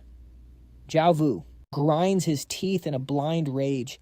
"That damn Van Than again." Thon Lin sits up and waves her hand dismissively, continuing to roast him. "But since you're so obsessed with your breeding plan, let me give you some advice. The monsters in high-level dungeons are way stronger than me. Go find some old monster to mate with. I bet the little freaks you produce would be way more OP." Jiao Vu raises the collar, slowly walking toward her. "You really have a sharp tongue for a slave. You really think I can't handle you? I put this slave collar on you 6 months ago. So let's see if you still have that big mouth." Than Lin didn't flinch. She just smirked and shot back a warning. "I'd suggest you don't do that. Otherwise, my big bro Van won't let you slide." Jiao Vu's hand slowly reached for her neck. "Hilarious, I've already gathered 80 ancient spirit elite guards outside. They're on standby. Once I'm done with you, I'll have them sweep the whole city and finish off that dead man walking Vanthan. In this life, don't even dream of seeing him again." Suddenly, Thon Lin's eyes shifted, staring behind him with a knowing look. "What did you say you think you need to go look for? Big bro." Her eyes locked onto a dark figure. He was sitting on a chair in the distance. She looked at Jiao Vu and asked, "Isn't he already here?" Cold sweat poured down his face the moment he heard that. Nobody knew when Van Than had entered the hall. He just sat there in silence. His gaze was terrifying as he watched everything unfold. Only then did Jiao Vu start to panic. He spun around lightning fast. What before he could utter another word, Van Than unleashed a devastating attack. A massive orange-red flame swallowed Jiao Vu's entire body in a single second. Boom! A massive explosion followed. A pillar of fire tore through the palace roof and shot straight into the sky. As the blast roared, a figure was sent flying through the air amidst the chaos and deafening noise. Panic erupted everywhere. What's happening? The Lord's mansion exploded. Is the Lord... Dao Vu was blasted away by the shockwave. He spun through the air as the crowd watched in horror. He got wrecked. He crashed down with a blood-curdling scream. In the chaos, Van Thon's urgent voice rang out. "Don't move around. Let me heal you." Even with a pale face, Than Lin gritted her teeth and replied, "Don't worry about me, big bro. Whatever you do, don't let that guy escape." Than Lin caught her breath and quickly analyzed the situation in a low, alert voice. The power of the ancient spirits isn't just about bloodline suppression. Some of them are monsters on par with the Guardian Generals. They're equal to the 72 demon pillars. If he escapes and tips them off, we're cooked. After a brief hesitation, Van Than's eyes sharpened with resolve. "Got it," one of the henchmen holding Dao Vu asked nervously. "My lord, are you okay?" Dao Vu growled in pure rage. "Damn it, Van Than. If he hadn't sneak attacked me, there's no way I'd be like this." Suddenly, one of them spotted something above. Before they could react, another scream rang out. "My lord! Someone else is coming down," Dao Vu panicked. What a figure descended from above. Like he was walking on air, Van Thon stepped down calmly as the dust and smoke settled around him. Only rank 3, and he's just got scratches. A wave of doubt hit Van Than as he checked his own power levels. Something's wrong. Every fire attribute attack I use now carries the essence of explosive flames. At his level, he should be dead or at least crippled. Unless... Data streamed in from an invisible interface. Name Thuong Dao Vu, race Ancient Spirit. Level 82, strength 1,735. Vitality 1,720. Agility 1,685. Intelligence 1,810. Stamina 1,625. Skills: Thunder, Spirit. Art: Blood Slaughter. Cultivation: Soul Manifestation. Soul Mark Chi Condensation. Skill. Special trait rank: a Bloodline Suppression. Right after that, Van Than's own status window appeared. Bloodline Suppression. Name Van Than. Race Human. Class None. Level 91. Looking at the data. Van Than quickly reached a conclusion based on experience. Turns out Bloodline Suppression has different ranks. He had cleared it before. He broke Thien Nguyen's rank B suppression, so anything rank B or lower is useless against him now, but this one is rank A. Looks like I'll have to deal with this again. Thinking deeper, it finally hit him. The brutal logic behind this power system. It makes sense if Bloodline Suppression was that easy to break. Any rank 4 expert could just use a rank 2 Ancient Spirit as a punching bag. Otherwise, major powers. Like the peak, Huyan Long Kingdom wouldn't have fallen so far. Dao Vu's urgent shout snapped his men out of it. What are you idiots waiting for? That's Van Than. I've already suppressed him with my bloodline trait. Attack him now. His subordinates roared and charged at Van Than with their morale peaking. Yes, sir, you dare sneak attack the Lord? You've got a death wish. Kill him facing the wave of attacks. Van Than just looked at them with pure contempt. Just you guys. A spearman charged in recklessly. Van Than dodged the strike with ease. To reward the man's stupidity, he delivered a cold, final blow. That strike was so heavy it sent him flying, smashing into the cliffs and shattering the rock. As for the rest of those trash mobs who don't know their place, their war cries rang out again, trying to drown out their own fear. Kill Van Than. In an instant, their power exploded, merging berserker skills, blood chi, and raw brute force. They unleashed a ferocious attack with insane momentum. Blood frenzy charge. A rain of flaming rocks crashed down on those subordinates. Agonizing screams of pain echoed through the air. An urgent voice barked out, demanding a change in tactics to avoid getting wiped out. That Van Than guy is a physical tank. Quit the close combat and stop trading blows with him. Use ranged attacks instead. Then a cold shout cut through the battlefield. Dwai. Facing that barrage, Van Than just raised his hand. He quickly channeled a high-tier seal, the Supreme Hand Seal. His seal blasted forward to counterattack. It happened so fast that no one could even react. What, in a split second, Van Than's giant hand snatched up every single one of those yapping idiots. He chucked them straight at the guards protecting Dao Vu. Pure terror hit them the moment they realized, but it was already too late. Monster. That guy's a straight-up monster. Dao Vu's silhouette emerged from the dust, and he let out a furious roar.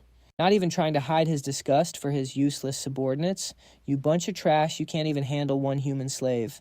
Even after I suppressed him with my bloodline, I guess the city lord has to do this himself. He unleashed a terrifying attack, crackling with lightning. Untouchable thunder spirit. But then Dao Vu's eyes widened in disbelief. He couldn't help but gasp what, having broken free from the suppression, Van Than coldly blocked the strike. He did it with just one hand. This rank A bloodline suppression is honestly a bit of a pain. It actually took me 5 seconds to break it. Dao Vu stammered 5 seconds. Van Than effortlessly crushed the energy blade right in his palm. Before Dao Vu could react, Van Than reached out and snatched him by the throat. "I'm just curious if you faced me at my full potential," Van Than warned in a low voice. "Do you think you'd even last 5 seconds?" The two stood amidst the wreckage. Dao Vu was frozen in place, a forced smile on his face. 5 seconds. His expression went dark, his voice dropping with pure, insulted rage. "You're really underestimating me." But before he could do anything, Van Than slammed him face first into the dirt. The impact was so massive the ground literally shattered. As the dust settled, Dao Vu looked absolutely wrecked. "Looks like he sneered with pure contempt. 5 seconds was asking way too much from you." Suddenly, a calm voice drifted from the distance. "Oh, really?" Dao Vu appeared again, but in a different form. "I wonder if I use this technique, how will you handle it?" Van Than felt a strange shift in the air. His eyes, showing a rare moment of seriousness. A soul form, separating the soul from the body and turning it into a physical entity. Even the night demons of the 72 pillars can't pull that off. And yet here is a low-level, third-turn, ancient spirit person actually doing it. Dao Vu let out a boastful laugh that echoed everywhere. "Exactly. For a lowly slave, you actually know a thing or two. I don't mind telling you. My kind, the ancient spirit people, are a tier above you humans. It's not just about bloodline suppression, but how we master soul energy." He kept on yapping, his voice dripping with the arrogance of someone who thinks he owns the world. "Since the dawn of time, we ancient spirit people were blessed by the gods, destined to rule this world. If we hadn't been forced into a deep sleep for some reason, there's no way you slaves would even be allowed to exist." His gaze turned ice cold, his words cutting like a blade. "When I first woke up and saw a human, I realized you guys are nothing but failed copies made to mimic us. You're not just naturally suppressed by our bloodlines, you can't even absorb soul energy, let alone actually use it." Dao Vu's voice got even more insulting, showing zero restraint in his hatred. "That's why, in our eyes, you don't even deserve to be called human. You're just a bunch of lowly slaves." Dao Vu gritted his teeth, his eyes full of rage. "And yet you slaves actually dared to take over this world while we were sleeping? This is enough to make every ancient spirit person so furious, we'll keep you as slaves until the day you die." Van Than listened quietly, then calmly fired back. His voice was laced with a cold sarcasm, "So that's why you think you're so superior. But I've seen other ancient spirit people, and they aren't like you. They can't manifest their souls like that. How can they say they're using soul energy?" Dao Vu slowly began to explain. "It's not that they can't do it, they just chose a different path similar to humans. Similar to humans, but way more advanced. They merge their souls directly into their bodies to reach absolute power. We ancient spirits are born with all kinds of natural talents." He snorted, explaining with total confidence. "Some control lightning, others fire, or even craft god-tier gear. Everyone chooses a path that fits their unique gift." His voice was full of pride. "My gift is a powerful soul. I focus solely on soul cultivation to reach this level. Someone like me is a master of soul power. Even among the ancient spirits, I am extremely rare. My body is untouchable. And a soul can't hurt another soul. Once my spirit manifests, I am invincible." Dao Vu charged straight at Van Than. With pure killing intent, he roared, "You lowly slave, open your eyes and watch as I erase your soul." The next second, Van Than's strike shattered his spirit arm into pieces, hit by a counterattack he didn't see coming. Dao Vu screamed in agony. His voice was pure terror. "Damn it! What did you do?" Van Than replied calmly, his voice cold and certain. "You spirit types think you're invincible. The last one I fought ended up the size of a palm. I wonder if an ancient spirit like you..." His gaze turned sharp. With every word, his killing intent rose as he landed another heavy blow. "Can you take a hit better than he did?" Van Than's brow furrowed. Dao Vu panicked and started begging, his voice trembling with zero pride left. "Stop, please, stop hitting me." The fear of death broke him. He wailed in despair. "I'm gonna die. I'm really gonna die." After retreating back into his body, Dao Vu bowed his head, his tone shifting to a pathetic plea. "Slave. Wait, no, my lord. Lord Van Than, I surrender. Please don't hit me anymore. I don't want to die." He desperately offered up everything he owned. Hoping for a single chance to live, he cried, "I'll give you everything I've saved up, just please spare my life." Van Thon looked at Dao Vu and snatched the items from his hand. He spoke slowly.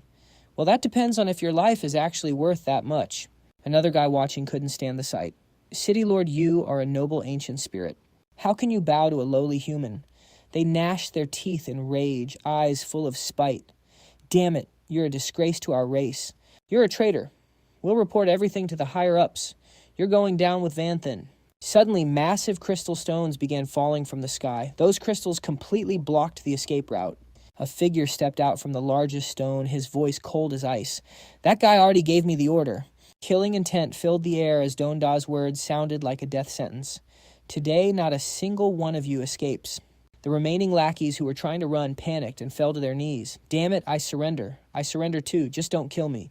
Footsteps echoed as Tramsin's familiar voice rang out from the distance, sounding worried. "Vanthan, don't be reckless. Dealing with ancient spirits takes a long-term plan. The City Lord isn't as simple as you think. Our guerrilla army will give it everything we've got to help you." The battlefield went quiet. Tramsin stood frozen. What is this?" he shouted in total shock. "You finished them all."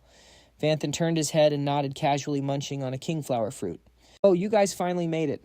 Eating this kingflower fruit permanently boosts intelligence by 15 and agility by 5. The crowd was stunned for a second, then eyes filled with awe and hype. Oh my God, Vanthan actually wrecked the City Lord. Just how strong is this kid? Our genius is really him. Humanity finally has hope. Tramsin stepped forward, sounding guilty. "Sorry, Vanthan, you're too fast. We pushed as hard as we could to catch up. In the end, we couldn't help you at all." Vanthan smiled, his voice softer than before. "It's okay, Teacher Tan. I'm just glad you showed up. Besides, I've got plenty of work for you next." He continued slowly. "My old teammate Diepthan Lin is still in the manor. I healed her, but she needs someone to look after her recovery. Plus, there are other humans being held captive. I need you guys to help rescue them. Dongvan City is just too big. I can't handle it all by myself." Tramsin immediately replied, his voice firm. "Leave it to us. From today, Dongvan City is officially liberated." Vanthan nodded. "Thanks, Teacher Tan. As for these ancient spirit prisoners and this guy, I'll handle them." A cold smirk played on his lips. He had a brilliant idea. That night, Tramsin spread the word. Vanthan has arrived and the City Lord is cooked. Ancient spirits were being rounded up all over the city. At first, people didn't believe it until they saw the footage of them being captured. Overnight, Dongvan City was freed. The people were finally safe and the oppression was over. The grain stores kept by the ancient spirits were thrown open to feed everyone who had been starving for so long. The good news spread like wildfire, lighting a spark of hope for other regions still under ancient spirit rule. Tramsin and his army began rebuilding the city, making sure everyone was safe and resources were fair. Vanthan stood on a high point looking down. He was already planning his next move for the epic challenges waiting ahead. The whole city's throwing a rager, everyone's celebrating all night long. But of course, plenty of people are taking in the dead of night, they see this piece as just a glitch. They want a new spot to hide out. The resistance, they didn't even try to stop them. Let them walk. The ancient spirit storage was busted open and now the whole city's feasting. It's a total vibe all night. Plenty of people use the chaos to pack their bags and vanish into the night. But elsewhere, someone's having a real bad time. Screams are echoing. Dao Vu is tied up tight, shivering in pure agony. He screams out in rage, "Damn it, you spared my life. That means I still have value, so why keep wrecking me like this?" Why Duanya just stands there cold as ice, but she's got a nasty smirk. She isn't even trying to hide. Getting thrashed is your value. Keep screaming. I was tortured exactly like this by that bastard before. She looks down at Dao Vu, who's taken the heat. She thinks to herself, but you're just low-ranked trash. One night of this is all he needs to get what he wants. Notification, new skill confirmed. Skill acquired. Soul mark. Skill acquired. Blood slaughter art. Vanthan lets out a sigh, feeling pretty good as he checks his haul. One night of straight-up looting and stealing. He got the skills he needed, plus some extras he didn't even ask for. But hey, more skills, more power. Can't complain about being broken. He locks eyes with Dao Vu. Then he snaps his fingers. Now, how do I use these? Dao Vu is finally released, letting out a massive sigh. Finally, it's over. But before he can even catch his breath, Vanthan hands him something, a heavy iron chain collar. He forces it onto Dao Vu's neck. Inside, Dao Vu is full of hate and schemes. He gives a shady smirk. Fine, I'll wear it. This slave collar is a high-tier item made by my ancient spirit clan. To work, it needs a soul mark. This idiot thinks just putting it on does something. He's already plotting his revenge, waiting for the right moment to flip the script. I'll act like his dog for now. The second he lets his guard down, I'm out. Once I reach the great Eastern Ancient Emperor, crushing this brat will be light work. But before he could even finish that thought, his whole body seizes up. Pure despair hits him. Wait, what? The collar's active. No way. Only Earth-rank ancients. Vanthon just looks at him totally chill, like it's no big deal. You mean the soul mark? If it's not an innate talent, I can steal it. Now that you know you're cooked, start talking. Tell me everything about the ancient spirit clan. Unless you want a one-way ticket to hell, Daovu's spirit finally snaps. It's over. There's no way out. Daovu bows his head, instantly voice shaking with pure terror. I'll talk. What do you want to know? Actually, if you want it all, I'll just start from the very beginning. He takes a deep breath. He tries to scramble his memories together. Just like you humans, the ancient spirits have a hierarchy. From strongest to weakest, it's Emperor, Heaven, Earth, Mystic, and Yellow rank. For your system, that's National Guardian. Fourth Awakening. Third Awakening, Second Awakening, and First Awakening. Daovu continues the ancient history, his voice dripping with pride. It's etched into his DNA. Since the dawn of time when the gods forged the world, the ancient spirit clan rose alongside them. We followed the gods to conquer the universe, wiping out ultimate enemies. Vanthon just laughs pure disrespect. With your trash stats, you actually think you were helping gods. What could you even do? Daovu glares at him. He keeps explaining the real role of the ancient spirits. Of course, we weren't frontliners. The ones the gods fought directly were eldritch monsters, twisted and nameless. They had their own worlds. We were mainly there to handle the trash mobs from those worlds. His voice is flat now. Like those things you call dungeon monsters. Goblins, ogres, zombies, and all that. They're just descendants of prisoners we captured from other realms. Thousands of years of evolution turned them into that. Daovu pauses, then gives his take. I'm guessing the violent ones were dumped into dungeons. Or danger zones for you to farm XP. The chill ones. You guys probably tamed them as mounts, pets, or summons. Vanthon narrows his eyes, asking the real question. So monsters are basically aliens from another world. So was this world originally just you, ancient spirits? Daovu shakes his head immediately. Not exactly. There were still weak animals like pigs, cows, chickens, and goats. No combat power, just straight-up food. Vanthon goes silent, thinking. There were still weak animals like pigs, cows, chickens, and goats. Zero combat power, just snacks. So the creatures in his world might have evolved into some kind of dungeon monster. Vanthon pushes further. Then why did the ancient spirits sleep for 1,000,000 years? And why the hell did you all wake up now? Daovu gives a bitter, helpless laugh. I'm not really sure about that, honestly. I just suddenly felt super sleepy. Next thing I knew, I was in Black Dragon territory. His voice slowed down. He looked confused. The moment I woke up, I started questioning the other ancient spirits. Turns out they were all the same. It was like the entire race just passed out at once. No clue if anyone stayed awake. I'm not exactly peak level yet, so maybe the Great Emperors know something. Vanthon's voice dropped. He was sensing a major plot twist. So how many ancient spirits are we talking about in this kingdom? And these Emperor rank monsters, how many of them are there? Looks like it's not just this kingdom. The whole human world is cooked. Daovu didn't hold back. Around 700,000. As for the Great Emperors, honestly, I have no idea. Maybe 4 at most. They call them the 4 ancient emperors. He gave a cold smirk. Compared to 10 billion humans, that's trash numbers. Vanthon repeated the number, eyes glowing with thought. Compared to 10 billion humans? Yeah, that's definitely not enough. Daovu cut in, sounding totally heavy. It was supposed to be 1 billion. Imagine that. It all started with a massive war. And Vanthon, I think you got it wrong. Humans weren't just ancient spirits back then. We were just one race among many. He dropped the lore. There were angels, giants, ancient orcs, the ancestors, you name it. Every race had their own turf. But in the end, they all ended up in a deep sleep just like us. This whole kingdom was the ancient spirits' land 1,000,000 years ago. His voice started sounding distant. Back when gods ruled everything, the places where other races are waking up now, those must be their old territories. Back then, God gathered every single race to conquer the universe. We wrecked worlds one by one. Every victory made our world even more OP. Resources and power went through the roof. It buffed the entire human race, making the next war even easier. Daovu's voice got real low just when we thought we were invincible. A nightmare enemy appeared. The demon wings, straight from the dark world, led by a god-tier Shadow Lord.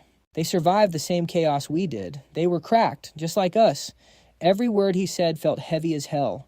Then, war broke out. A brutal war that lasted 1,000 years.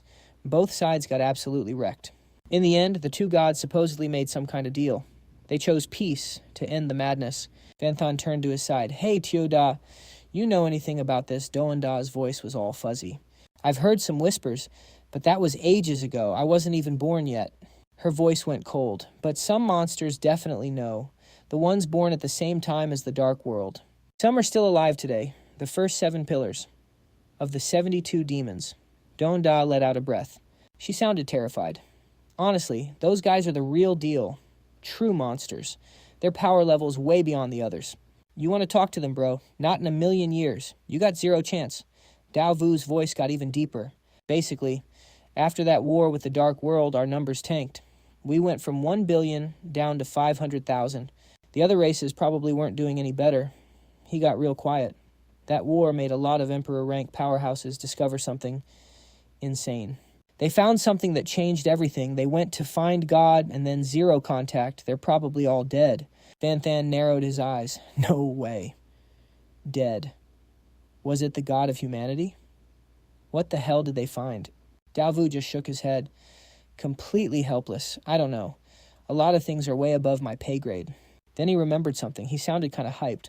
"Oh yeah, after we took over Dongvan City, I went through a ton of your books. Found something really interesting in your myths. Turns out your legends have a lot of info on my race." Dao Vu kept going. "Most of it is totally wrong, nowhere near the truth. But some parts actually match up. Like the names of those emperor-rank powerhouses. Pangu, Qi Yu, Huangdi, the Jade Emperor, you name it, and the other races. They have myths too. Zeus, Odin, Rama, Amaterasu. The list goes on. But in the end, after all those emperor-rank monsters went to find God, they all just vanished." Vanthan let out a long breath. His eyes looked like he was staring through time itself. "So that's how it is. If I'm right, even though those races from 1 million years ago disappeared, their traces stayed behind. Over time, they turned into myths and legends." He smirked. "Now that they're waking up and showing themselves, isn't this literally myths coming to life? That's why they call it the mythical version after dumping every memory he had." Dao Vu bowed his head. He was officially out of info. He sounded totally defeated. "Lord Vanthan, I've spilled everything I know. My status in the ancient spirit clan is nowhere near the top brass. My knowledge is limited." After hearing the confession, Vanthan went silent. His eyes narrowed. "This is weird. If he's telling the truth, why would those gods launch this mythic version? To deal with the demon seeds? Nah, no way. The demon seeds aren't even suppressed by their bloodline. Plus, those ancient humans might have peaked 1 million years ago, but their numbers are tiny now. They might not even be stronger than the billions of humans today." After a brief silence, he asked the final question. "I noticed your clan has a common skill called energy condensation. What's it for?" Dao Vu jumped to explain. "That's how we cultivate. Our way of getting stronger is different from you humans. It's split into 2 main types. Vanthan processed the info. One is energy condensation, absorbing world power into the body to buff oneself. He started connecting the dots. The other way is just like us, killing monsters and absorbing their power to get stronger. It's exactly like how you guys farm monsters for EXP to level up." Vanthan closed his eyes and tried the skill. He felt a strange new power swirling around him. World power, huh? Let's see. Condense. It felt familiar, but weird. He opened his eyes and started analyzing the vibe of the energy touching his body. "I can definitely feel some power gathering in me. This must be the world power you mentioned. It's like mana, but way more advanced and versatile. Compared to this regular mana, and even dark mana seemed like a demo version." While Vanthan was feeling it out, the world power suddenly vanished. He frowned. "Wait, what happened?" "The power I absorbed just vanished." Dao Vu sighed, revealing a fatal flaw. "In this world, the concentration of world power is way thinner than in our era. Even if you force it into your body, you can't keep it there. It just leaks out. That's why, for some reason, we woke up stronger than before, but we hit a wall. We can't level up anymore." Connecting the dots, Vanthan pondered the change. Thinner. The first thing Little Knight said, when she arrived, was that the mana here is too thin. Could the human world from 1,000,000 years ago be just like the dark world with super dense mana? He kept comparing the cultivation paths. Based on that, the ancient spirit clan's growth path is pretty similar to the demon seeds. But the demon seeds mainly rely on magic crystals absorbing dark mana from the air and then from the stones. Buff themselves. He showed a crystal to Dao Vu to let him check it out. This is a magic crystal. Look familiar. The old man looked closely but shook his head. Never seen it. But the world power inside is crazy dense, almost like the ancient human world. Maybe even higher. Suddenly he noticed something weird and corrected himself. Wait, no, the world power in this crystal is incomplete. It's missing that specific energy humans have. Soul power. Van Than caught the key point and dug deeper into the mystery. Incomplete. So both demon seeds and humans are missing soul power. Was this on purpose or just a coincidence? A knock at the door broke his train of thought. Come in. The door creaked open and Tram Sin walked in. Van Than, everything you ordered is ready. But we still need you to step in for one thing. He explained the problem. We can't get these slave collars off our people. We need you to work your magic. Van Than nodded and casually kicked Dao Vu. Fine, tell them to line up. His voice was cold as ice. This guy can be used to break high-level bloodline suppression. He's all yours now. Just don't kill him yet. We need to squeeze every drop of value out of him. Tram Sin laughed. Ha ha, say no more. We're pros at this. I'll make sure he can't even lift a finger against himself. His eyes landed on the collar. On Dao Vu, a slave collar. Wait, as that Van Than calmly confirmed it. Yep, I can use them too now. Plus this guy had 180 more slave collars in his storage bag. Plus the ones we're about to take off. A simple sentence, but it was a total game changer. It's our turn to enslave the ancient spirit clan. Over the next few hours, Van Than helped the human Awakeners removed their slave marks before slapping soul-marked collars on the ancient spirit clan. From this moment on, Dong Van City makes history as the first human city to flip the script and enslave the ancient spirit clan. This was something no one ever dared to imagine. Van Than, the man who pulled off this miracle, has naturally become a total legend. Countless players are begging to follow him. His fame is peaking and everyone is rallying behind his name. Desperate pleas for help are pouring in, full of hope and pain. Right now, in the Huyanlong Kingdom, so many humans are still being oppressed and enslaved. They're begging Van Than to lead them to wipe out the ancient spirits and save the kingdom. They're even willing to give their lives for him. Please, we're begging you. Another man steps forward, his voice low but sincere, putting all his faith in the man before him. Van Than, you're the only hope for humanity. Outside of you, I can't think of any way to save this nation. Please say yes. Van Than doesn't agree right away. He stays calm and replies, there are beings in the ancient spirit clan way stronger than me. I can't do this alone. Plus, I still don't know if my little sister is alive or dead. At the very least, I need to save her first, before I can worry about anything else. Meanwhile, Can Sin is making the most of Thuong Dao Vu. He's got players taking turns beating him for 24 hours straight, without stopping all to break that bloodline suppression. As soon as one group finishes, the next one steps in. They've even got 3 healers on standby the whole time. Their job, heal him when he's about to die. Once he's patched up, the beating starts again.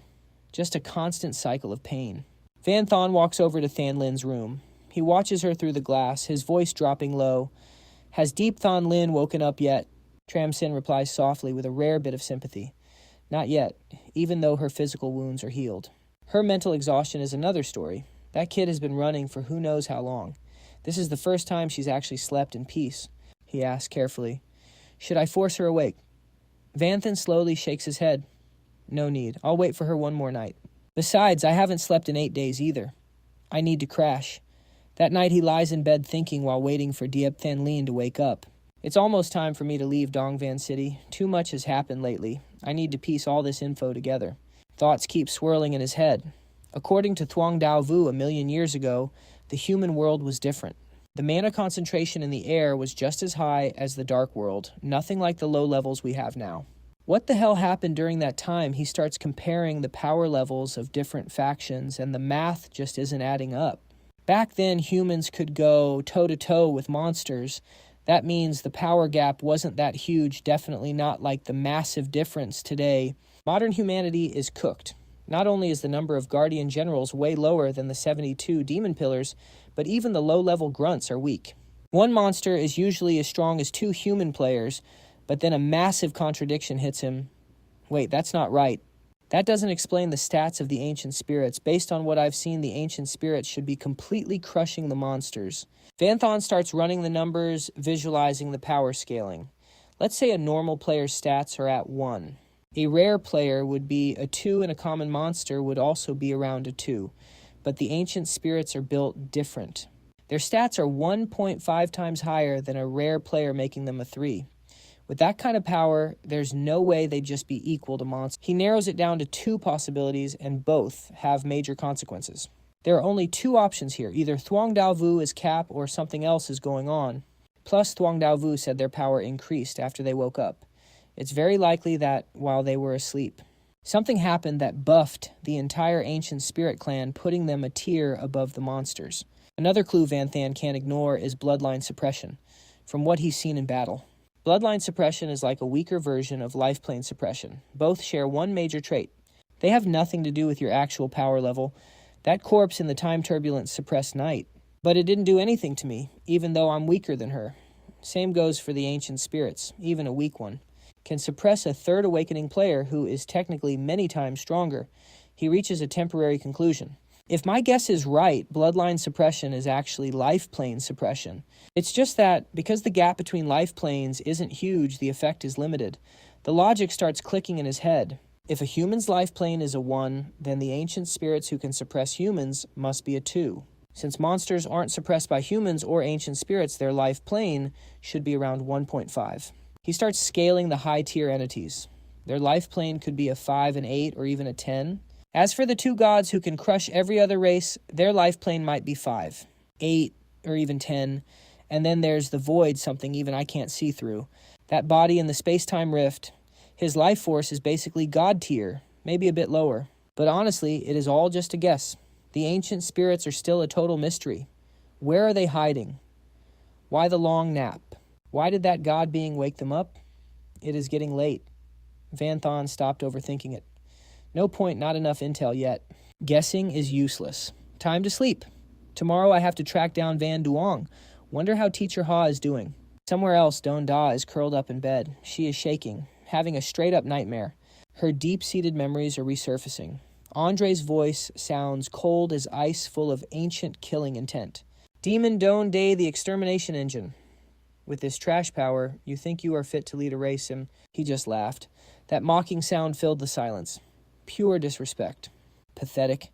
He looked down at her, dragging out his words just to twist the knife. Oh, man. My bad, I almost forgot. I am the one who killed the previous king. Your mother. Your father, too. And every demon close to you. He laughed like a true villain. Total winner vibes. I wiped out all the heavy hitters. No wonder they put a weakling like you on the throne. Ha ha ha!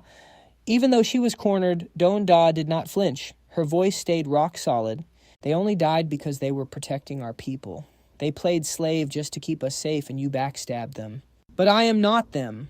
Her aura absolutely exploded. Every word was like a vow. I am Doan Da, the extermination engine. I will never be a slave. My life, my rules. Even if my race goes extinct, even if I die, I am taking you down with me. Andre just cut her off. Total game over vibes. You cannot do it, because you are dying right now. Boom! His killing intent peaked. He brought his massive foot down right on her. She snapped awake, gasping for air in the dark. But the nightmare, it was not over. Doan Da jumped up drenched in cold sweat. She sounded beyond pissed. Damn it. Dreaming about that scumbag again. Until he is dead, I am stuck in this loop. She clenched her fist. My life belongs to me. I do what I want. No one interferes. No one. Somewhere else, Thon Lin finally woke up. Vanthan was right there. You are finally up. Than Lin's eyes went wide. She jumped up and hugged him tight. Big brother Van, it is not a dream. I finally found him, and he is actually alive. Vanthan was just like, okay. Whoa, chill out first. He chuckled, low-key teasing her. You are acting like you saw me die or something. Then he got serious. What actually happened all these years? Why were the ancient spirits hunting you? And how did you get from Zhangdai to here? What is the word on Zhangdai? Than Lin sighed, her voice dropping. That place is gone.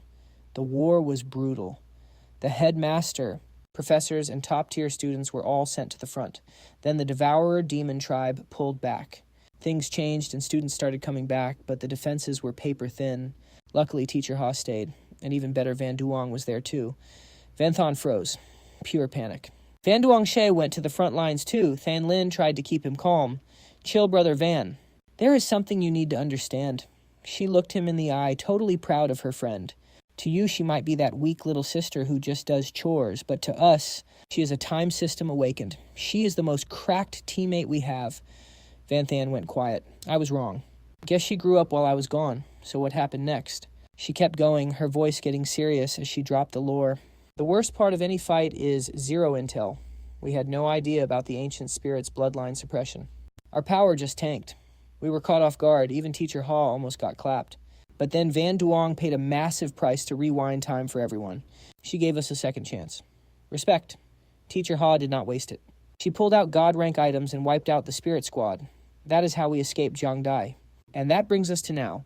The whole situation is finally clear. Miss Ha teamed up with the survivors at the base to build a massive underground facility at a secret spot in Jiangnan province. They stabilized the situation for now, but they're stuck in defense mode with no way to counter. Van Than frowned slightly. You're saying Van Duong paid a massive price to rewind time? Than Lin replied with a shaky voice. Exactly. Rewinding time for everyone is no joke. That skill is absolutely terrifying. It definitely has some severe side effects. Than Lin's eyes sparkled as she spoke. Luckily, Miss Ha is like a walking cheat code. She uses god-tier items like they're nothing to wipe away all the side effects.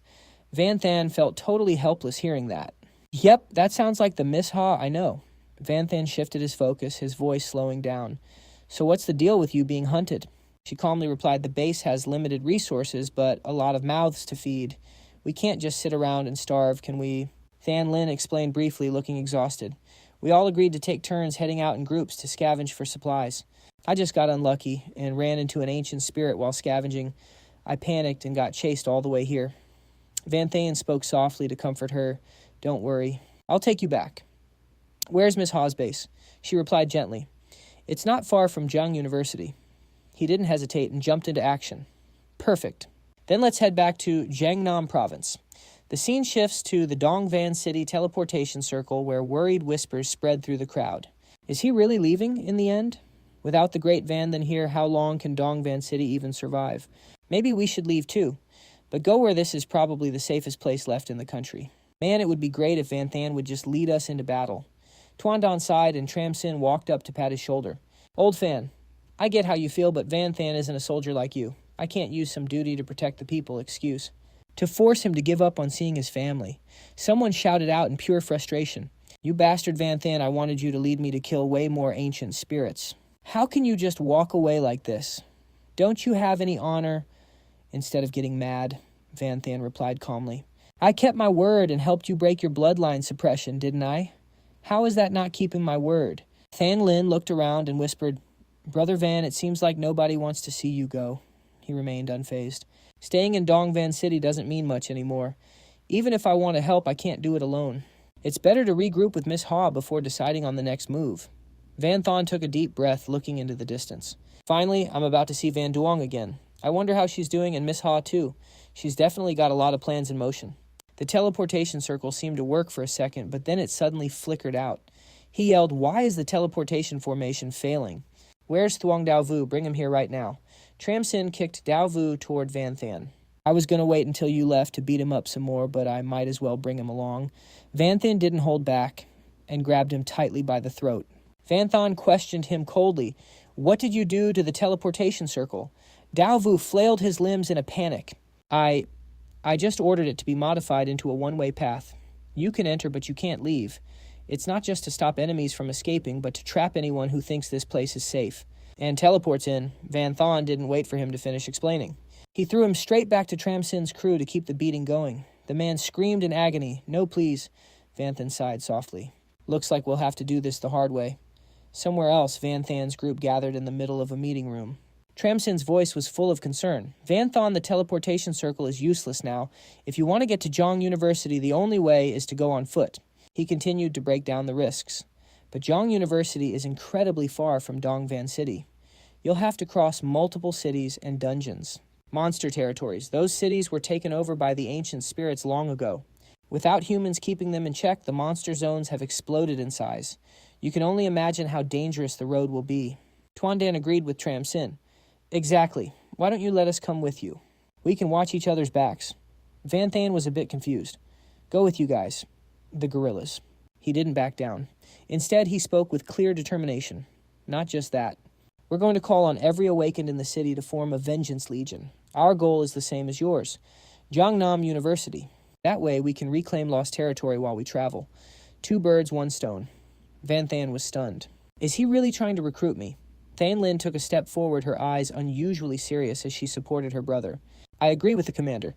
Director Ha's forces have been drained for a long time. There's not much left. If you can lead them there, it would be a massive boost to the base's strength. Van Than fell silent for a moment. Thoughts raced through his mind. The Huyan Long Kingdom has been taken over by the ancient spirits, even if I find Van Duong. Master Ha's base is still the safest spot. If there's a chance to buff its defenses, obviously I'm taking it. After 1 month of silence, Van Than finally nods, his voice steady now. Fine, let's go together. Besides, Van Duong will be safe under Master Ha's protection. I don't need to rush either. Tram Sin lets out a hearty laugh, looking totally relieved. Ha ha ha! With you coming along, we're chillin'. Tuan Dan stares straight at Van Than, his eyes full of hype. Van the Prodigy. The Revenge Legion hasn't picked a leader yet, and honestly, no one's more cracked than you. But he immediately shakes his head. I'm just a classless rogue. I can't carry the weight of all these players' lives. I'm just tagging along for the ride. Just pick someone else. The scene shifts to the central square of the Holy Empire capital. Chants break out, filled with wild obsession. Lord Angel. Lord Angel. The voices overlap. Lord Angel. Right in front of tens of thousands of followers. The angel stands tall and speaks. Our awakening is a blessing from God, a manifestation of his will. Born on this ancestral land, even if you have flaws, we will uphold the path of virtue. Protecting you from the fires of war? Her voice drops, sounding like she's delivering a sacred prophecy. And I will continue to fulfill the mission God gave me to grant blessings to you, my loyal followers. Let us begin today's prayer. Ask God to hear our hearts. The followers below slowly close their eyes. Voices rise like a ritual plea. But in that sea of fanatics, a cold voice rings out, sounding like it doesn't belong. If only you all had woken up sooner. The malice drips from every word. Now, it's already too late. The Pope asks calmly, how's the progress? The one summoned appears, the Grand Commander. The Grand Commander bows respectfully. Pope, sir, everything is ready. We can begin. The Pope's eyes suddenly turn terrifyingly sharp. Good. Then let's get it started. Elsewhere, black mist begins to swirl. A group of spirit folk appears. The air suddenly gets heavy. The angel's voice rings out. This is a holy war. Her face is twisted in pure horror and absolute fear. It's karma. It's a total disaster. Cut to another place, a dungeon inside the war fortress. Faint cries for help echo out. Please, send backup.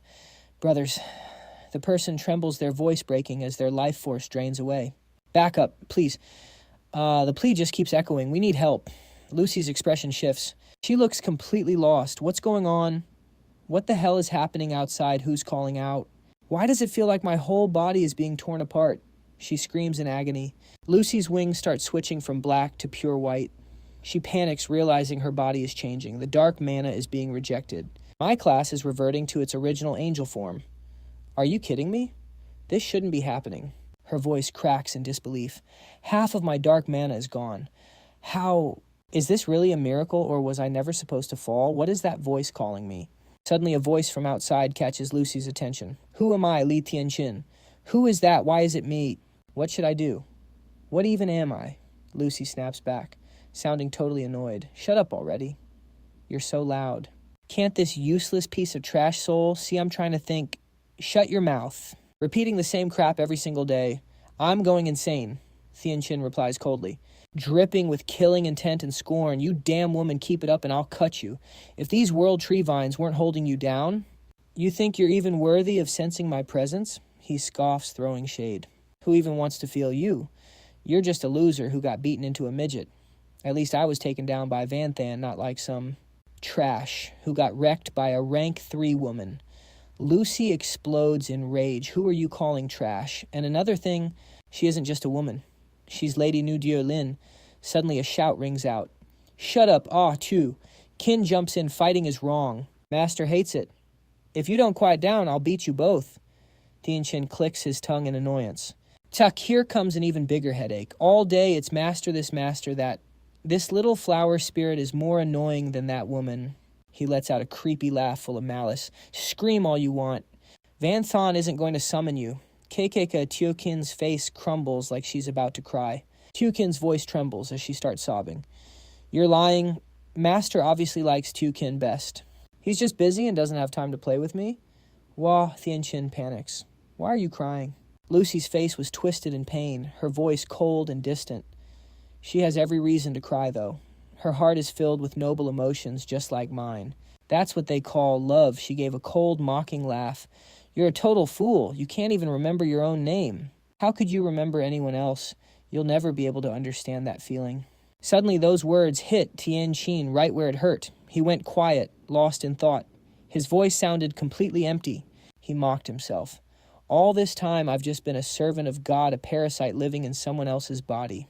I'm like a machine handing out quests and rewards, just an outsider, watching and manipulating people's lives. That's my only reason for existing. Tianqin's mood tanked, feeling a loneliness he had never known before. Now I've lost contact with God and can't finish my mission. I don't even know what I am anymore. A strange emotion started bubbling up. A massive void hit him hard, especially while watching those two idiots mess around. I'm actually feeling super jealous. Behind him, Lucy and Tiokin's goofy voices rang out. Jiu Lin, come pick us up. Master is summoning Tu Yo. Finally, Tianqin snapped out of it, his mind racing. God never promised me anything. Serving him was just a given, but since the link broke, that feeling is fading fast. Honestly, I don't even care what happens to that guy anymore. At least Van Thon gives me something back. If that's the case, making a deal with him isn't impossible. Back at the schoolyard, the vibes were peak as everyone lined up for their new gear. I wonder what our Vengeance Legion uniforms will look like. They better be fire. Gear stats are super important too. The female tailors were starting to lose their patience. The crowd was a total mess, so they screamed, everyone shut up. You're making us mess up the clothes. If they don't fit, don't come crying to us. Right, then Joan Da was watching everything from the corner. She was actually pretty hyped about the situation. Vengeance Legion. A war sounds like a great idea. I gotta seize this chance. Right, as she let out a super sinister smile, Than Lin accidentally spotted her. She definitely recognized Joan Da and felt a bit spooked. Wait, isn't that Van's maid? She always gives me bad vibes. Suddenly, Joan Da turned around with a big grin and called her over. You're Deep Than Lin, right? Get over here, I've got some questions for you. Back in the meeting room, the atmosphere was dead serious. Tuan Dan gave his report. The Vengeance Legion is fully recruited. We've got 4 players at their 3rd advancement, 51 at their 2nd advancement, and 67 ancient spirit slaves. According to him, these new members are absolutely cracked. Every single player has cleared A-rank bloodline suppression. Seriously, Thuong Jiao Vu is a top-tier sandbag. Tram Sin chimed in. Also, there are still a few 1st advancement players who want to join, but since their power level is trash, we're keeping them in the city for rebuilding. Von Thon agreed immediately. True. 1st advancement players are just logistics fodder. Rebuilding the city fits them much better. Then he asked, but you're bringing ancient spirits into battle. Aren't you worried they'll backstab us? Tuan Dan flexed his confidence. Don't sweat it. Those ancient spirits are soft. They value their lives way too much, he continued confidently. Plus, they have no problem killing their own kind. Apparently, they've been fighting each other for millions of years. Honestly, humans are the same. Killing each other just to survive happens way too much. Von Thon sighed at the thought. It's always been that way. Survival instinct is hard to beat for any creature, but deep down he thought, of course there are many who die, just to keep their soul clean, but they're a rare breed. With nothing left to discuss, Tramsin headed out. Von Thon figured the Legion would be ready in 2 days. We move out then. If that's all, we're heading back. Van Than agreed. Yeah. Watching his teammates leave, he felt a wave of anxiety. This mission is going to be filled with absolute monsters, and I only have A-rank bloodline suppression removal. Leveling up is becoming a real headache. Before I could clear Tien Zhongluyan's B-rank suppression in a heartbeat, but against Thuong Jiao Vu it took 5 seconds. If I run into S-rank or higher, how long will it take then? Just as he was spiraling, he heard a rustle. It was Tiokin. The 2nd soul owner wanted a word. Van Than gave the green light, pulling out the containment unit for Tianqin while wondering. Maybe the guy finally came to his senses. Without thinking twice, he quickly released Tianqin. As soon as he appeared, he rushed to ask Kid, I've been thinking a lot lately. Making a deal with you might not be so bad. If I give you everything I have, are you sure you can help me find my past? Van Than replied with total sincerity. Not sure. Your body's missing, and even if we find it, it might not even work. I can only say I'll do my best. You've been inside me long enough to know I'm a man of my word. These words made Tianqin give a mocking laugh. You really are an honest one, aren't you, kid? Do you even realize what I can bring to the table? He bragged with total confidence about the perks Vanthan would get if they teamed up. First off, stat points. I can give you 100 points to use however you want every single day. Strength +1 intelligence, +1 agility, +1 stamina, plus endless basic class skill books and skill points, and all sorts of rare materials up to S- rank. He declared with pure swagger, whatever you want, I got it right here. But Vanthan heard that and just looked down on him. Only 100. That attitude really ticked Tianqin off. You think 100 is low, a normal awakened only gets +5 to all stats when they level up. Plus another 5 free points to distribute. On top of that, he listed even more benefits. You know how it is. The further you go, the harder it is to gain experience. From level 89 to 90, an awakened might need months or even longer to level up just once. But at level 90 with my help, you don't even need to level up to get more stats than any of them every day. Of course, Vanthan wasn't that easy to convince. He coolly questioned him, I know, but your stash can't be that small. And why are the rare materials only S- quality? Don't you have S rank or S+? Facing his demands, Tianqin sighed in total frustration. Bro, what do you think I am?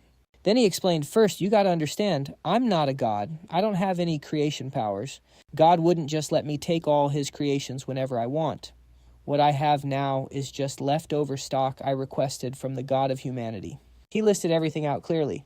The stat points, skill points, and materials. These were all part of the mandatory daily quest rewards, so I requested a massive amount from God beforehand. And the max material quality is S-. Because these are just daily rewards. You just have to move around every day to get them. So how could I give you S-rank stuff? He added, as for everything else, I can only give you blank weapon blueprints. Those were reward items I requested back when I issued the quest to slay the Eternal Annihilation. Right then, the system screen popped up with the blank weapon blueprint. The blueprint had 0 restrictions. Just throw in the materials and you can craft the corresponding weapon. The rank and effects depend entirely on the materials used. After listening to Tianqin's explanation and checking the system notification, Vanthan finally got the picture. So that's it. Everything you have is just quest rewards, and you even had to ask for them in advance. In his head, he thought it was just like using a company budget, where you need the boss to approve everything.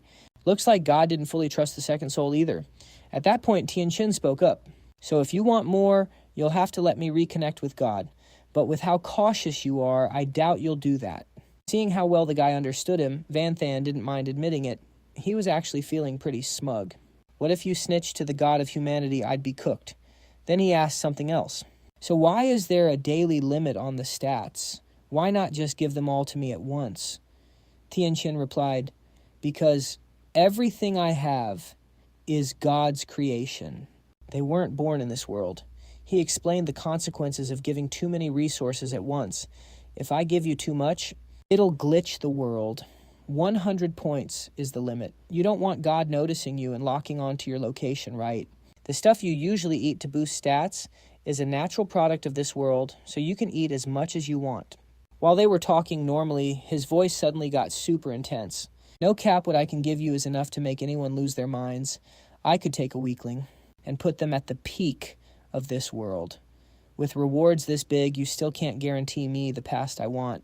With a totally chill attitude, Vanthan replied, I can only try. That hot and cold attitude made Tianqin rage. He roared, Kid, you better listen. I don't want to try. I want a guaranteed 100%. If not, the deal's dead. You won't get a single shred of help from me ever again. He walks up to Vanthan, trying to sell him on the idea. Without me, you'd be nothing today. You know better than anyone how OP I am. Right now, I just want a straight answer. It's that simple. There's 0 reason for you to say no. Hurry up and tell me what I want to hear. But clearly his pressure isn't working. And it actually makes Vanthan clap back. Save your breath. If it's a no, it's a no. If your corpse was already eaten by some gluttonous beast and turned into literal crap, there's no way I'm finding it, even if I bet my life on it. Vanthan's stubbornness makes Tianqin lose his mind. He screams, Dude, are you actually stupid? All I'm asking for is a promise. You can't even get this. Where is your brain even at? He goes off on Vanthan. You total idiot. You absolute clown. Deal's canceled. I must have been blind to come to you. All you had to do was tell one tiny lie and it's over. If you don't even know how to lie, you're not even on my level to negotiate. Since he's so annoyed by him yapping in his ear, Van Thon fires back. It's not that I can't, it's that I won't. Because you're Lai Tianqin, the man who was jumped by 72 demon lords for the sake of humanity. His voice gets low and serious. I'm not going to lie to you.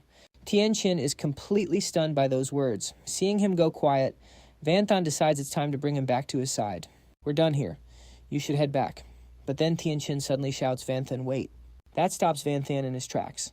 What now? Tianqin starts casually breaking out of his restraints, muttering to himself, damn it, this is such a bad deal. I'm totally getting scammed. But compared to working for the gods for free, you're clearly the one winning here. He holds his hand out to Van Thon, finally agreeing to the deal. Fine, I'm in. Van Thon doesn't hesitate and shakes on it. Nice. Deal's done. Suddenly, the system pops up. Final quest. Help the second soul find his past. Status failed. Penalty none. Reward none. Inside the meeting room, the deal is officially sealed. That's when Tianqin makes a request. Now that we're partners, we're basically family. How about you get these vines off me first? I can't really go all out like this. Of course, Van Thon lets him go, but he's not about to let his guard down around this guy. Not a chance I'm letting you go completely. I still don't trust you. He lets him move around, but he doesn't. Forget to give him a warning. This will keep your power in check so you don't go snitching to the Celestials. Plus, it'll make it easier for you to move. After Van Thon unties him and slaps 2 control rings on his wrists, Tianqin isn't even mad. Actually, he looks pretty hyped. Not bad at all.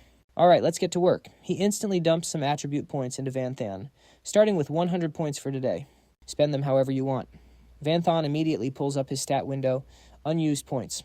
100. Seeing that number makes him lose it. 100 unused attribute points. Are you for real? He was prepared, but this is still straight up cracked. After thinking for a bit, he decides to go with his usual build. Dump it all into Constitution and Intelligence. More HP. An MP will let me hold Eternal Night longer and let me tank hits from the big bosses. Right then, Tianqin remembers something else. Oh, and that blueprint in your head, don't forget your promise. Wait, I think I still have some leftover loot. He digs around for a second and pulls something out. Found it. And what he pulls out is a straight-up talent. Space Mastery. Rank S+. Effect Space-type talent. This lets the user spam Space-type skills. Van Thon sees it and is absolutely shook. A Space-type talent.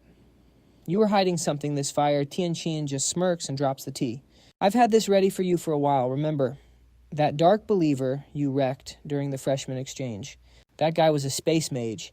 He looks a bit awkward, explaining why he's only bringing out the good stuff now. You picked up a basic space mage skill back then, but you couldn't learn it without the right talent. I was planning to set up a quest for it later, so I grabbed the reward from the Celestials early, but Tianqin tries to play it off. But then I saw you needed other stuff more, so I put it on the back burner and totally forgot about it. My bad. Van Thon is just done with this guy's goldfish brain. You are so unreliable, not wanting to waste any more time. Tianqin just shrugs. Anyway, I can't use it myself. Consider it a little bonus for you. He immediately flicks the space talent orb right into Van Thon's forehead. And just like that, the system chimes in. He just scored an S+ rank Space Mastery talent. No hesitation, Van Thon is ready to take this baby for a spin. Man, I just got some fire loot. I wonder what happens when I stack space skills with my other abilities. This is going to be cracked. After a few days of gearing up, the Vengeance Legion is officially on the move. Mission start. Their final target, Jiangnam University.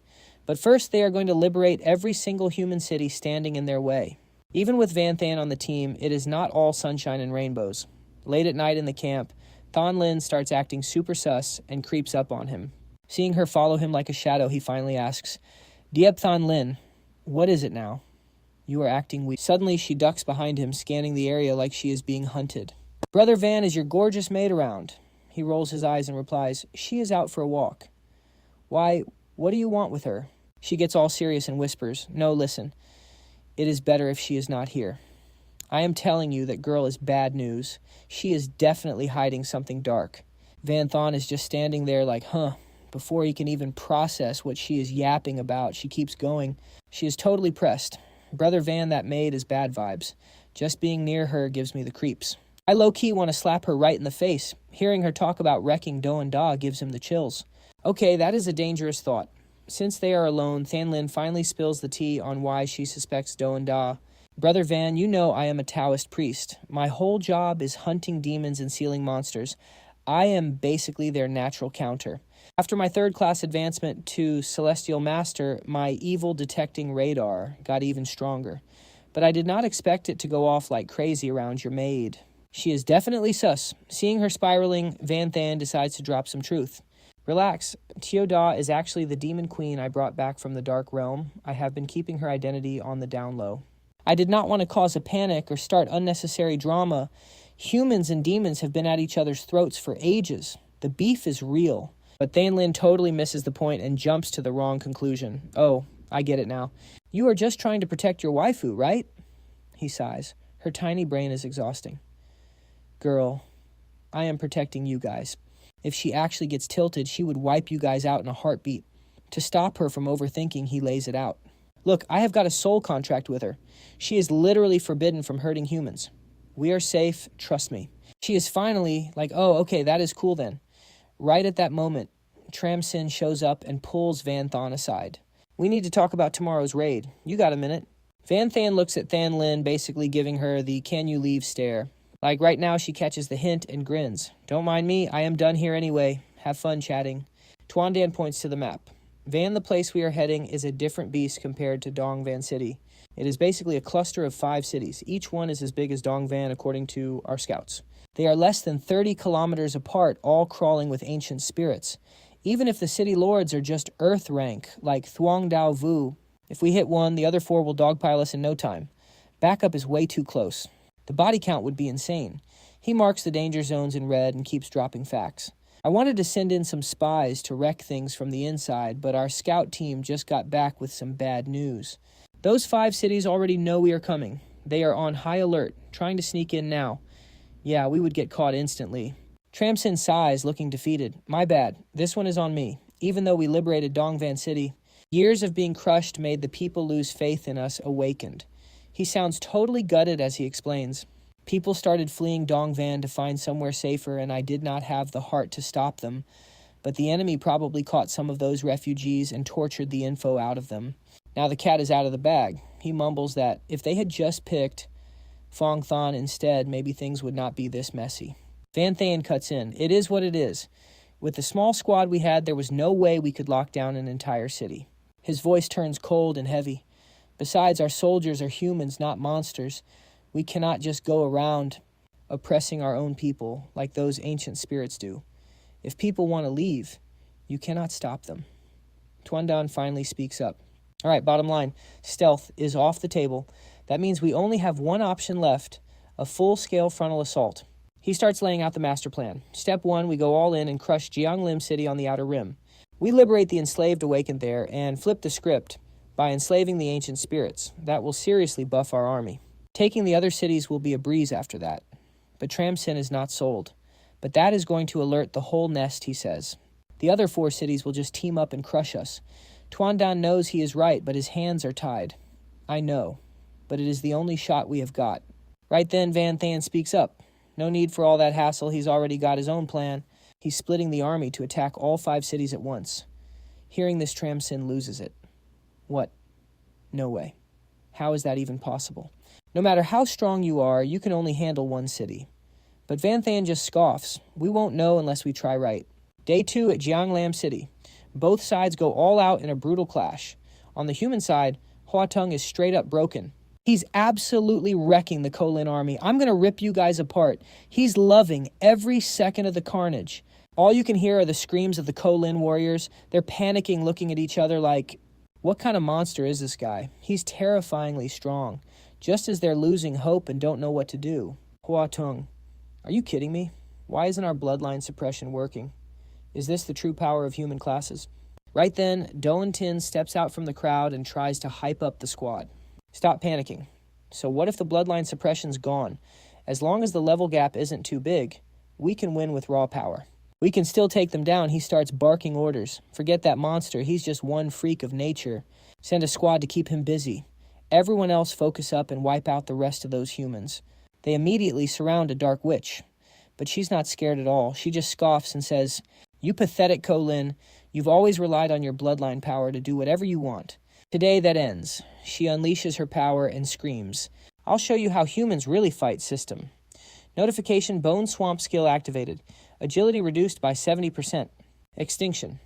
Wind skill activated. Enemy strength reduced by 50%. Talk about a debuff. The skills hit the Kholin warriors instantly. They start freaking out and screaming. What kind of skill is this, damn it? My body is so heavy I can barely move and my arms feel like lead. My strength just got cut in half. Seeing his men falling apart, Do Tin yells out, "Get it togethers." Long-range attacks blast them all to hell. They launch a massive volley, but things don't go as planned. The humans aren't even scratched. They swat away those attacks like they're nothing but flies. The Kholin army is losing their minds. Damn it, why aren't my attacks doing anything? This makes zero sense. What's going on? One of the humans steps up to set them straight. Unlike you, selfish Kholin creeps humans have something special. He breaks it down for them, so they understand why their attacks failed. These people aren't fighters. They can't even defend themselves.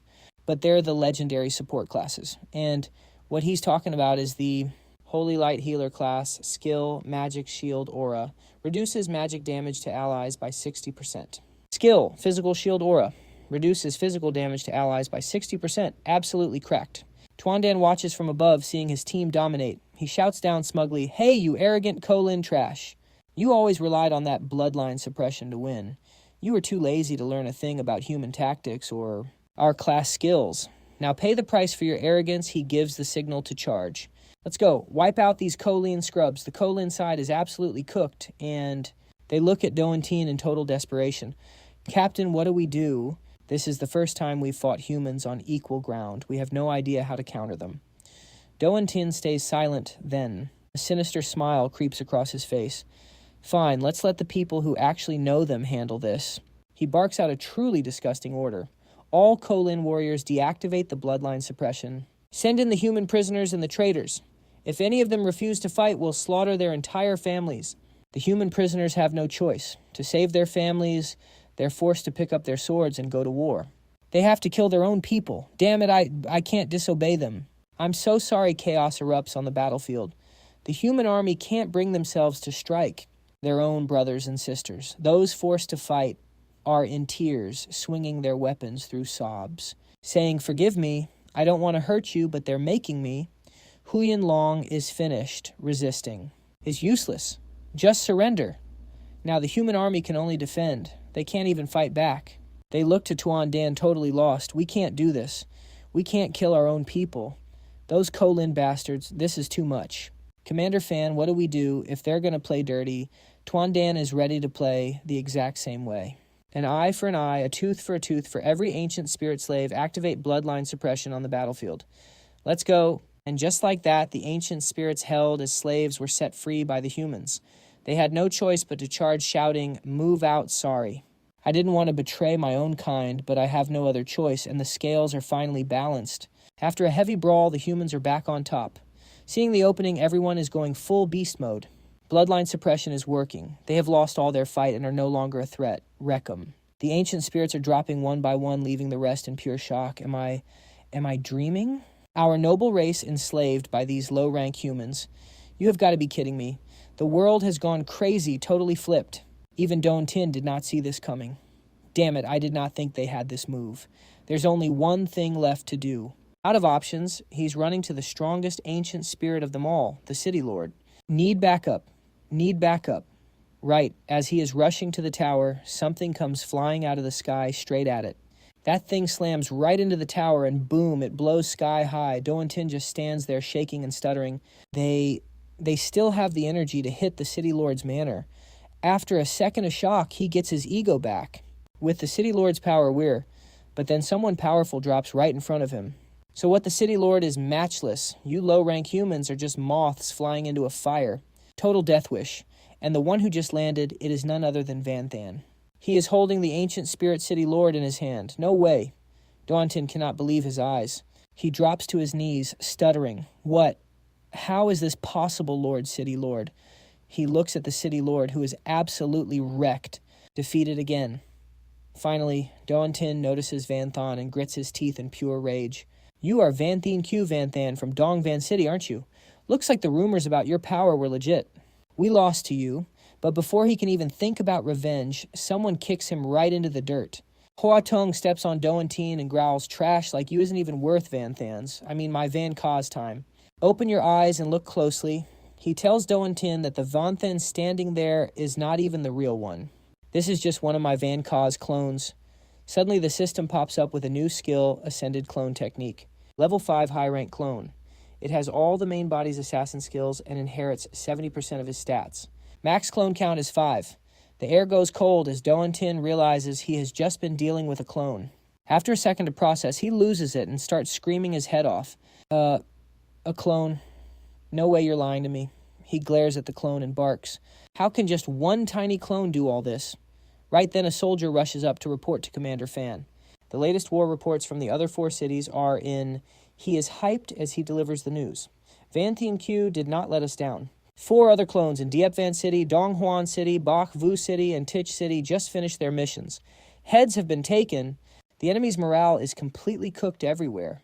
We are in the final phase, rounding up prisoners and counting the damage. It is a total sweep for Vanthan. Not only that, he has taken full control of the other cities. We actually captured 5 cities. Every single city lord has been taken out. Right then, the clone speaks up, mission complete. I am heading back now. Doan-tin, who has been silent this whole time, finally gasps out. That was just a clone. It's supposed to be way weaker than the real him. And it still pulled this off with the humans holding this massive W. Tuan Dan is so hyped he has actually moved. This is what you call total domination. Alright, let's start the cleanup. Suddenly, Doan Da appears out of nowhere. She gives a sweet smile and volunteers Commander Fan. I didn't get to do much in this fight. It wouldn't feel right to just enjoy the victory. Please let me help with the cleanup. But Tuan Dan just waves her off. No way, it is hard work. We are talking about moving bodies here. Is that really a job for a lady? But Doan Da isn't backing down. I want to do my part for everyone. Please let me. Seeing she won't take no for an answer, Tuan Dan gives in. All right then, thanks for the help. Everyone heard their convo and started whispering. Damn, she's gorgeous, and look at that figure.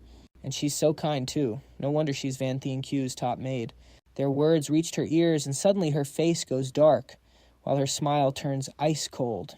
Only a girl like that is worthy of serving the goat Vanthan Q. Anyway, back to the human prisoners from the cities. A massive crowd of them is swarming Vanthan, making him groan in exhaustion. There are way too many. Tramsin sees him struggling and shrugs.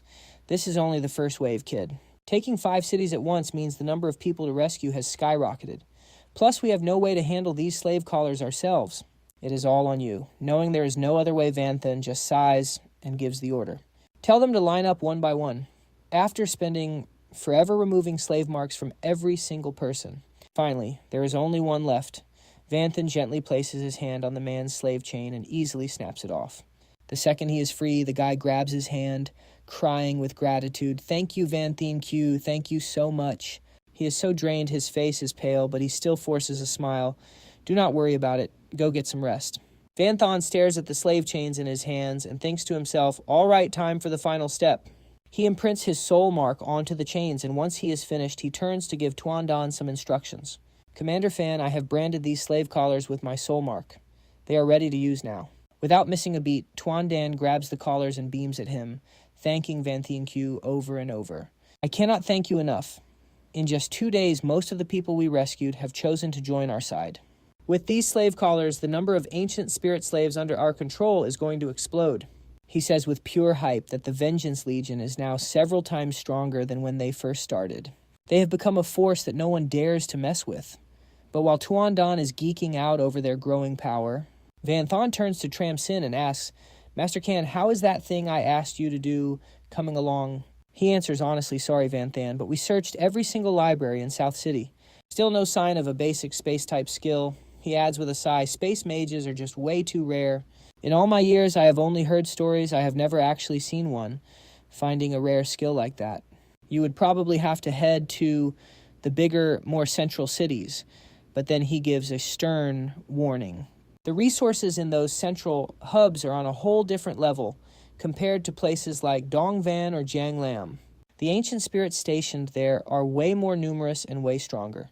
We might even run into Tier 4 ancient spirits. We might not be able to handle them yet. Vanthan gets it, but he is chill. It is fine. We were going to run into them eventually anyway. No point in hiding. Deep down, he is determined to find those space-type skills because they are absolutely cracked. He needs as many as he can get. Sensing his resolve, Tramsin nods firmly and says, understood. I will handle the rest. Vanthan, you have been working yourself to the bone. Go get some sleep. Trusting the old man, Vanthan agrees got it. A bit later on his way back, he stumbles across a mob, beating the life out of an ancient spirit who is, please stop hitting me. But the crowd keeps going. It turns out they are not just doing it for revenge. Do not kill him yet. Everyone. Our main goal is to break the bloodline suppression. Vanthan could not care less. He just walks right past the beatdown. Don't sweat it. He's not going to die. But crippling him is fine, right? I hate you ancient spirit bastards to the bone. You all deserve to rot. He basically just turns a blind eye. The ancient spirits are getting absolutely wrecked, screaming in despair. No, I do not want to be a slave. Go find someone else to take your revenge on. I never laid a finger on you humans. Exactly. I even sneaked food to you guys, but the humans just scream back in pure rage. Vanthan's cold expression says it all. He is totally with them. If it is an ancient spirit, it has got to go. Put it on if you want to live. Move again, and I will chop your hand off. After walking for a bit, Vanthan finally makes it home. The Vengeance Legion set up this place for him. He is feeling pretty drained with everything that is about to go down. Dealing with those slave collars was not hard, but the sheer number of them was just exhausting. Plus, who knows how many more cities he has to conquer, how many people to rescue, and how many collars he will have to burn through. As Vanthan walks past a painting in his room, he mutters, "Man, I might drop dead before I even reach Jongnam University. I need a better way to do this." Suddenly, the eyes in that painting move and follow him, feeling a malicious gaze. Cold sweat breaks out all over him as he gasps. What, realizing who it is, Vanthan quickly activates his insight eye skill. Look and scream. It's an ancient spirit. You're terrified to discover this guy is a beast. This intruder's power is the real deal, and you know it. He might even be stronger than Xiao Ye. The reason you're so sure is his status window. Name, Ancient Spirit Race. Rank, attributes, skills, everything is insane. Then the intruder casually says, "Don't be so tense. I don't actually like fighting. By the way, I'm really vibing with that book in your room. Mind if I take it as a gift? Facing an enemy." This OP Yunchen flips into high alert and growls. Last chance. Who the hell are you? The intruder doesn't even blink at the killing intent pouring out of him. He just says calmly, "If you're not talking, I'll take that as a yes. Not a bad first gift. As for who I am," a cocky smirk creeps onto his face as he drops his title. "You can call me the Flame Emperor of the West Ridge." The moment he hears the name, Yunchen shouts in total shock, "The Flame Emperor of the West Ridge." Then his voice drops low. "Calling yourself an emperor?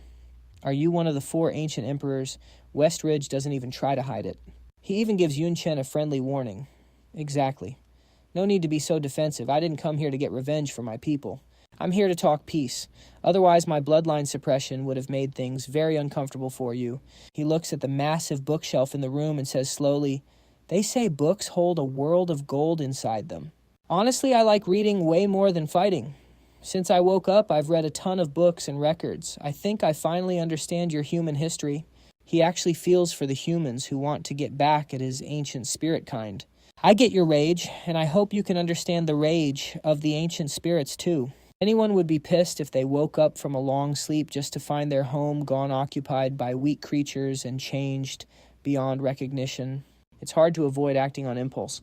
Sick of Westridge's lecturing tone, Yunchen snaps, "I should understand them. Did they ever care about the humans they tormented? Now that I'm wrecking them, you want peace. Where were you when they were bullying us? What did you do then?" Understanding his fury, Westridge explains calmly, "I had my own stuff to deal with. You probably don't know this, but the Mystic Dragon Kingdom has been split into 4 zones ruled by the 4 ancient emperors." He explains the situation in detail. Every zone is packed with people and ancient spirits, and the workload is insane. The area you're in belongs to the East Ancient Emperor. That guy is a warmonger, which is basically your worst nightmare. He adds one more thing. "You might not believe me, but in my zone, ancient spirits and humans actually live together in harmony. Not every ancient spirit is your enemy. Of course, Yunchen isn't buying any of this BS. If such a place existed, how come there's 0 news about it?"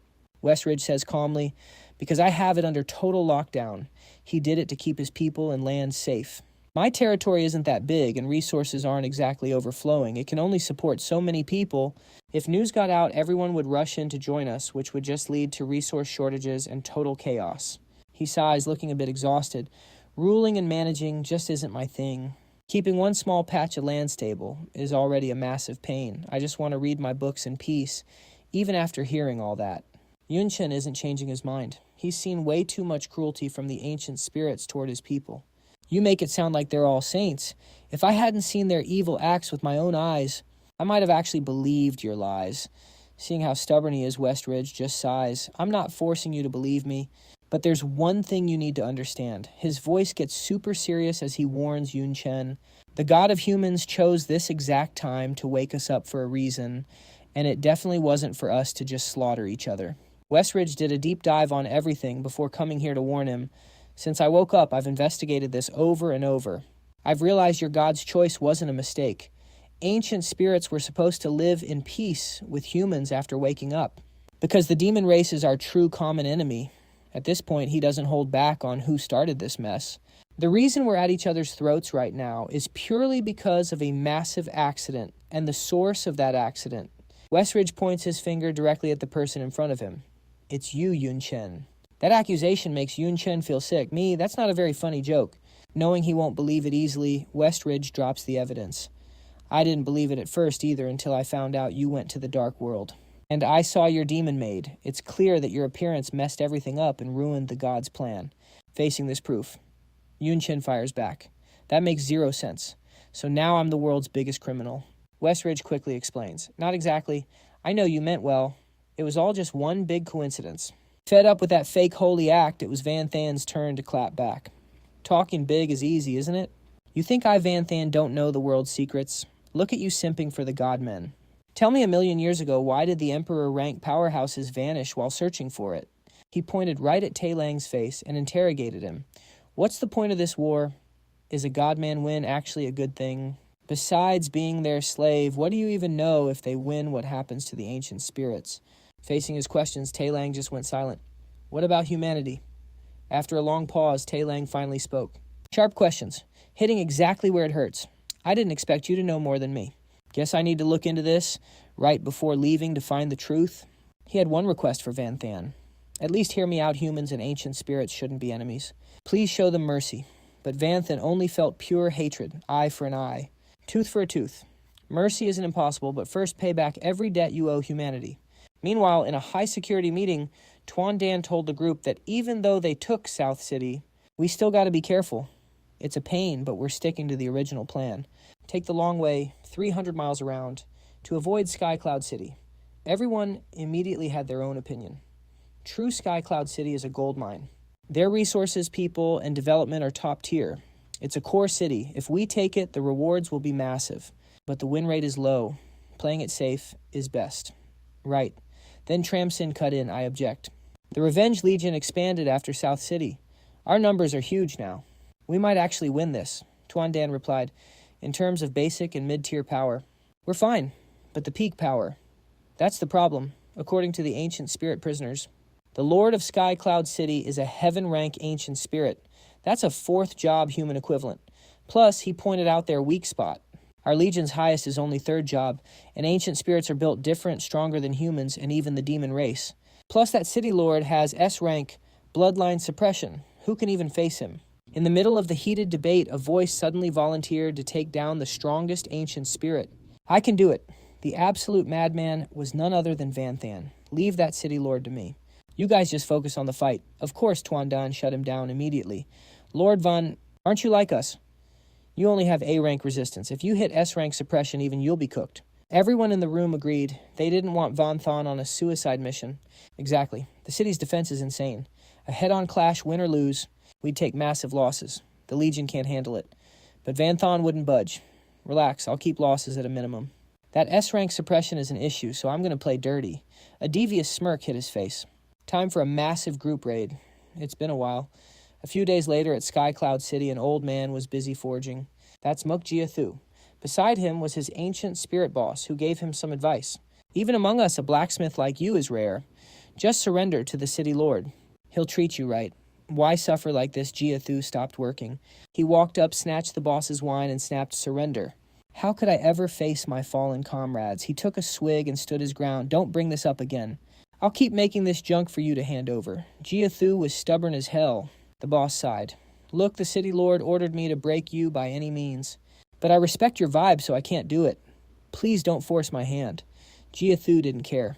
He just asked, yeah, I've heard that 100 times. My ears are bleeding. Anything new? Like what's happening outside the city walls? So the boss told him the latest gossip. Actually, there is. A beast just showed up at East Cloud City, leading an army, taking lands, and even snatched South City from us. They call him Lord Van Than. The second Jia Thu heard that name, he dropped his wine. He was shook. Van Than.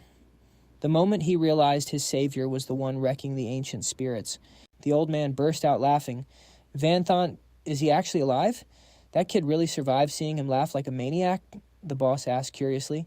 Wait, you know him? The man didn't hesitate. Know him, I'm the one who forged every single one of his weapons. Jia Thu whispered to himself with deep concern. I never imagined Van Than could actually threaten the ancient souls. Now he's cracked. Wonder what he went through while he was missing all those years. Just then, the ground started shaking violently. Jia Thu and the boss rushed outside to check. What the hell is happening? Jia Thu shouted. The boss replied that the defensive shield had automatically triggered. Someone was actually daring enough to attack Sky Cloud City. Even though the ancient Soul City was under fire, the boss stayed chill and confident. Don't sweat it. Our people upgraded the shield. It's strong enough to tank hits from the top pros. Even if 4 of your rank 4 experts attacked at once, it wouldn't budge. Meanwhile, outside the city, the humans were going all out. Inferno Blast. Ice Pillars. Every single attack slammed right into the city's barrier. Elemental Focus. Inside the city, the ancient souls began their counterattack. These lowly humans dare to attack Sky Cloud City. You're asking for death. Activate the heavy artillery, wipe them out. The ancient souls' firepower was way too much. The humans had to fall back immediately before they got wrecked. Plans changed. Fall back now, Tuan Min panicked. This is bad. According to the plan, the first wave should have cracked the barrier, but there's not even a scratch. What do we do now? Seeing the mess, Van Than decided to step in personally. It was a major city, so he wasn't surprised the defense was this buffed. Commander Fan let me borrow a spear, gold rank or higher. Tuan Min knew they had no chance if Van Than didn't carry. He handed over the weapon without a second thought. Here, take this diamond rank spear. Van Than gripped the spear tight. Than Lin looked at him and started teasing. Big bro Van, after all these years, are you really using that move? Van Than didn't mind the joke. He just calmly asked for a favor. Yeah, help me out with some buffs. Thang Lin smirked confidently. I'm not that little apprentice anymore. My support skills have leveled up crazy high. I'm finally ready to back you up. She began casting her magic array. Taiji and Yin Yang, 4 symbols and 8 trigrams. Essence of heaven and earth. Lightning heed my command. Watching them work together like that, Tuan Min was speechless. So this is the power of a hidden class. Absolutely insane. Just a rank 3, support stacking buffs, and the pressure is already this intense. With these buffs, even a regular rank 3 could probably 1v1 a Demon Lord. And she is buffing Van Than, he's already broken. Once the array was complete, Than Lin gave a cocky smile. By my decree, strike. The moment she finished, a massive bolt of lightning crashed down from the sky right onto Van Than. He wasn't hurt at all. Instead, his power surged. Not bad. It's not as strong as Eternal Night. But this boost is massive, and there are 0 side effects. Suddenly, the system pinged with his current status. Skill Fusion, Skill Ascension, Marksman Mastery, Common Skill Throw. After locking onto the target, Van Than hurled the spear. Heavenly Strike. The spear soared through the air straight at the city's barrier. Boom. The spear pierced through the barrier like it was nothing, shattering it completely. Inside, the ancient souls were freaking out. The shield broke in one hit. Did a great emperor just show up? They were trembling with fear. I don't know. Just run. But before they could even move, Van Than was already inside the city walls. Tuan Min immediately gave the order. Vengeance Legion. Ancient soul slaves. All units. Attack. Their fighting spirits skyrocketed. Everyone charged into the city screaming, die. Meanwhile, Hua Tong was still nagging Than Lin. Quick, give me some of those buffs too. I want to feel that rush. I'm ready to wreck some faces. Than Lin shook her head. No way, that kind of support is exhausting. But Hua Tong kept giving her those puppy eyes. Just a tiny bit. Please, I'm begging you. Seeing him like that. She finally gave in and pulled out 2 talismans. Fine. I feel bad for you.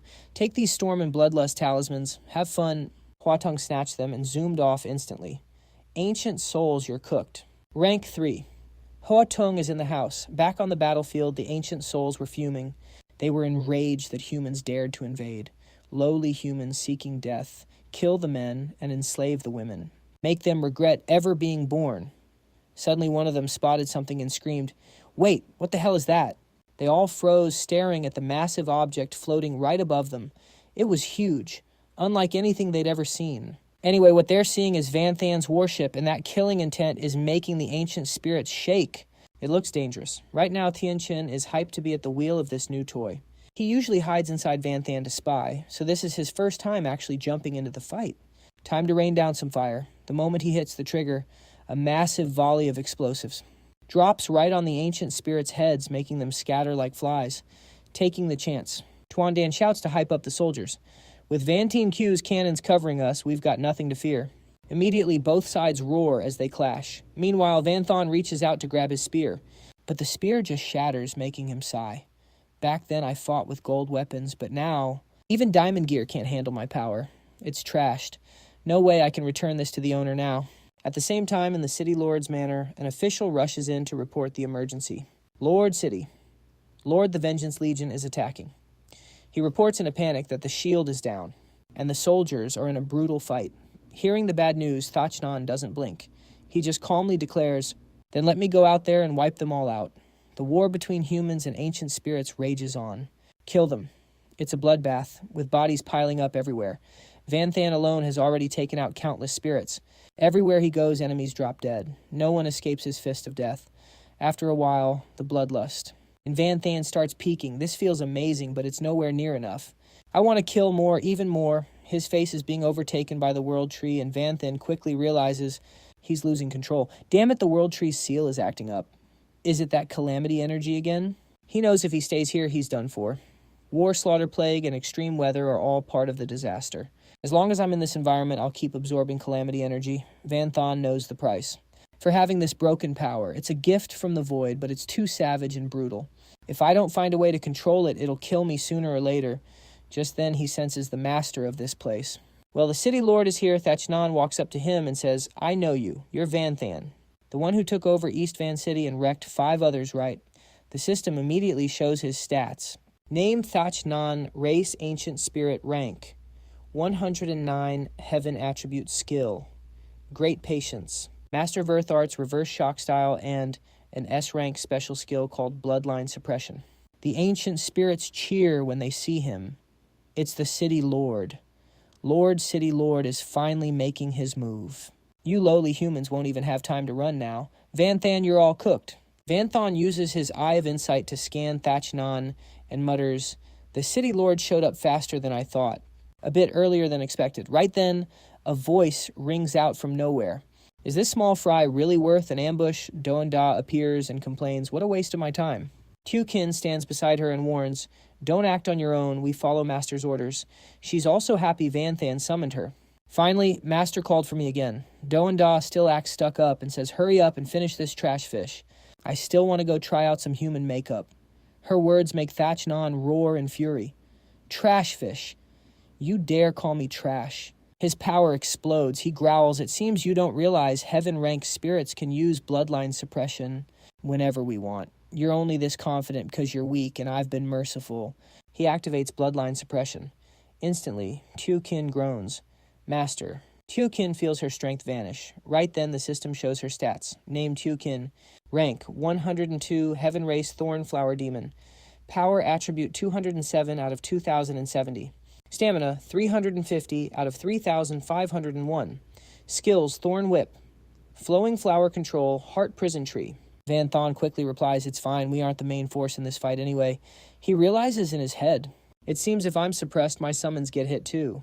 Seeing no one attacking him, Thachnan gloats. "What happened to all that talk? Scared of my bloodline already. Who should I kill first?"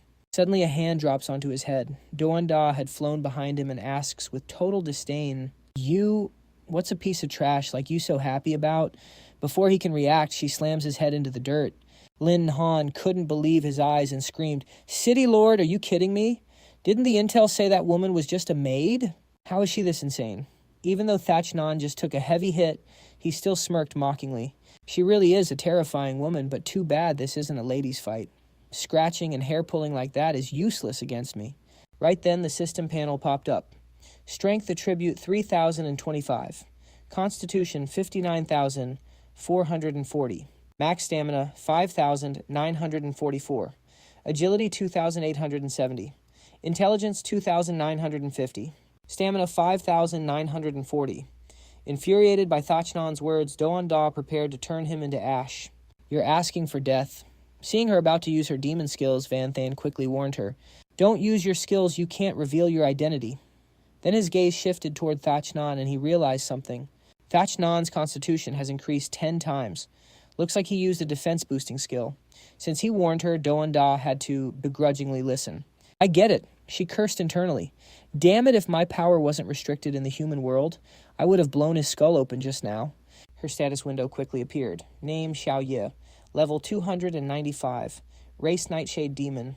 Strength attribute 73,500 out of 105,000. Constitution 109,000. Defense 690 out of 156,700. Agility 129,850 out of 185,500. Skills Annihilation. Crystal Eternal Demon Statue, Calamity, Lightning, and Destruction Scales. Special skills Soul Hunter Mark and Hooked Scales. Do-on-da raised her leg and thought to herself, but it doesn't matter. Even if close combat is my weakest point, she stomped directly on Thachnan's head and arrogantly declared, it's not like I can't even handle a trash-tier bottom feeder like you. Then she delivered a massive kick straight to his face. She sent him flying. Even though Thachnan was getting wrecked, he still acted tough and yelled, haven't you eaten today? That didn't hurt one bit. This time Do-on-da lunged at him and growled. Still acting tough, she started punching. She didn't stop for a second. Every single one of her hits created shockwaves that couldn't be ignored. But the more she beat him, the more. Thachnan went wild with the taunts. Great use, more force. Give me everything you've got. After a while, Do-on-da felt something was off. Is this guy, Seeing her stop, Thachnan gave a sinister smile and asked, done hitting me? He immediately used Peerless Shock Reflection to strike back at Do-on-da and roared, then it's my turn. At that moment, Do-on-da smirked as she realized, just as I thought, he's the type that endures and absorbs damage just to stack it for a counterattack. Seeing her get countered, it was Tiokin's turn to step in. His thorny vines caught Thachnan by surprise. As he got tangled in Tiokin's vines, he gasped. Right then Vanthan dashed forward using an entry-level Space Mage skill. Tearing through space, he prepared to give Thachnan a real beating. I wonder if that turtle shell of yours can actually tank space, Energy Vanthan charged at Thachnan and asked mockingly, stacking power for a counter. He directly used the Space Mage skill Void Tear and declared, if I just slice your head off, can you still counterattack looking at the move he unleashed? Thachnan cried out in terror. Space energy! Terrified that Vanthan would punch him to death, he immediately struggled and screamed, get lost, everyone get lost. He moved to dodge Vanthan's attack, his eyes full of hatred as he glared at him. Then he gritted his teeth and muttered, damn it. I didn't think that even with his bloodline suppressed, this kid would still be the most dangerous. Right at that moment, Do-on-da appeared behind Thachnan and asked, are you saying I'm not as good as him? Not only her, but Tiokin's vines also sprouted up, trapping Thachnan before he could even react. Do-on-da prepared to kick him right as Thachnan tried to chant his great endurance technique. Do-on-da's kick landed right on Thachnan's face, but luckily he had activated his protective barrier so he wasn't too badly hurt. Immovable like a mountain Don. Da immediately sensed something was wrong. Is it another damage reduction skill? No, it's not that simple. She looked down at the ground and realized he had anchored himself to the earth.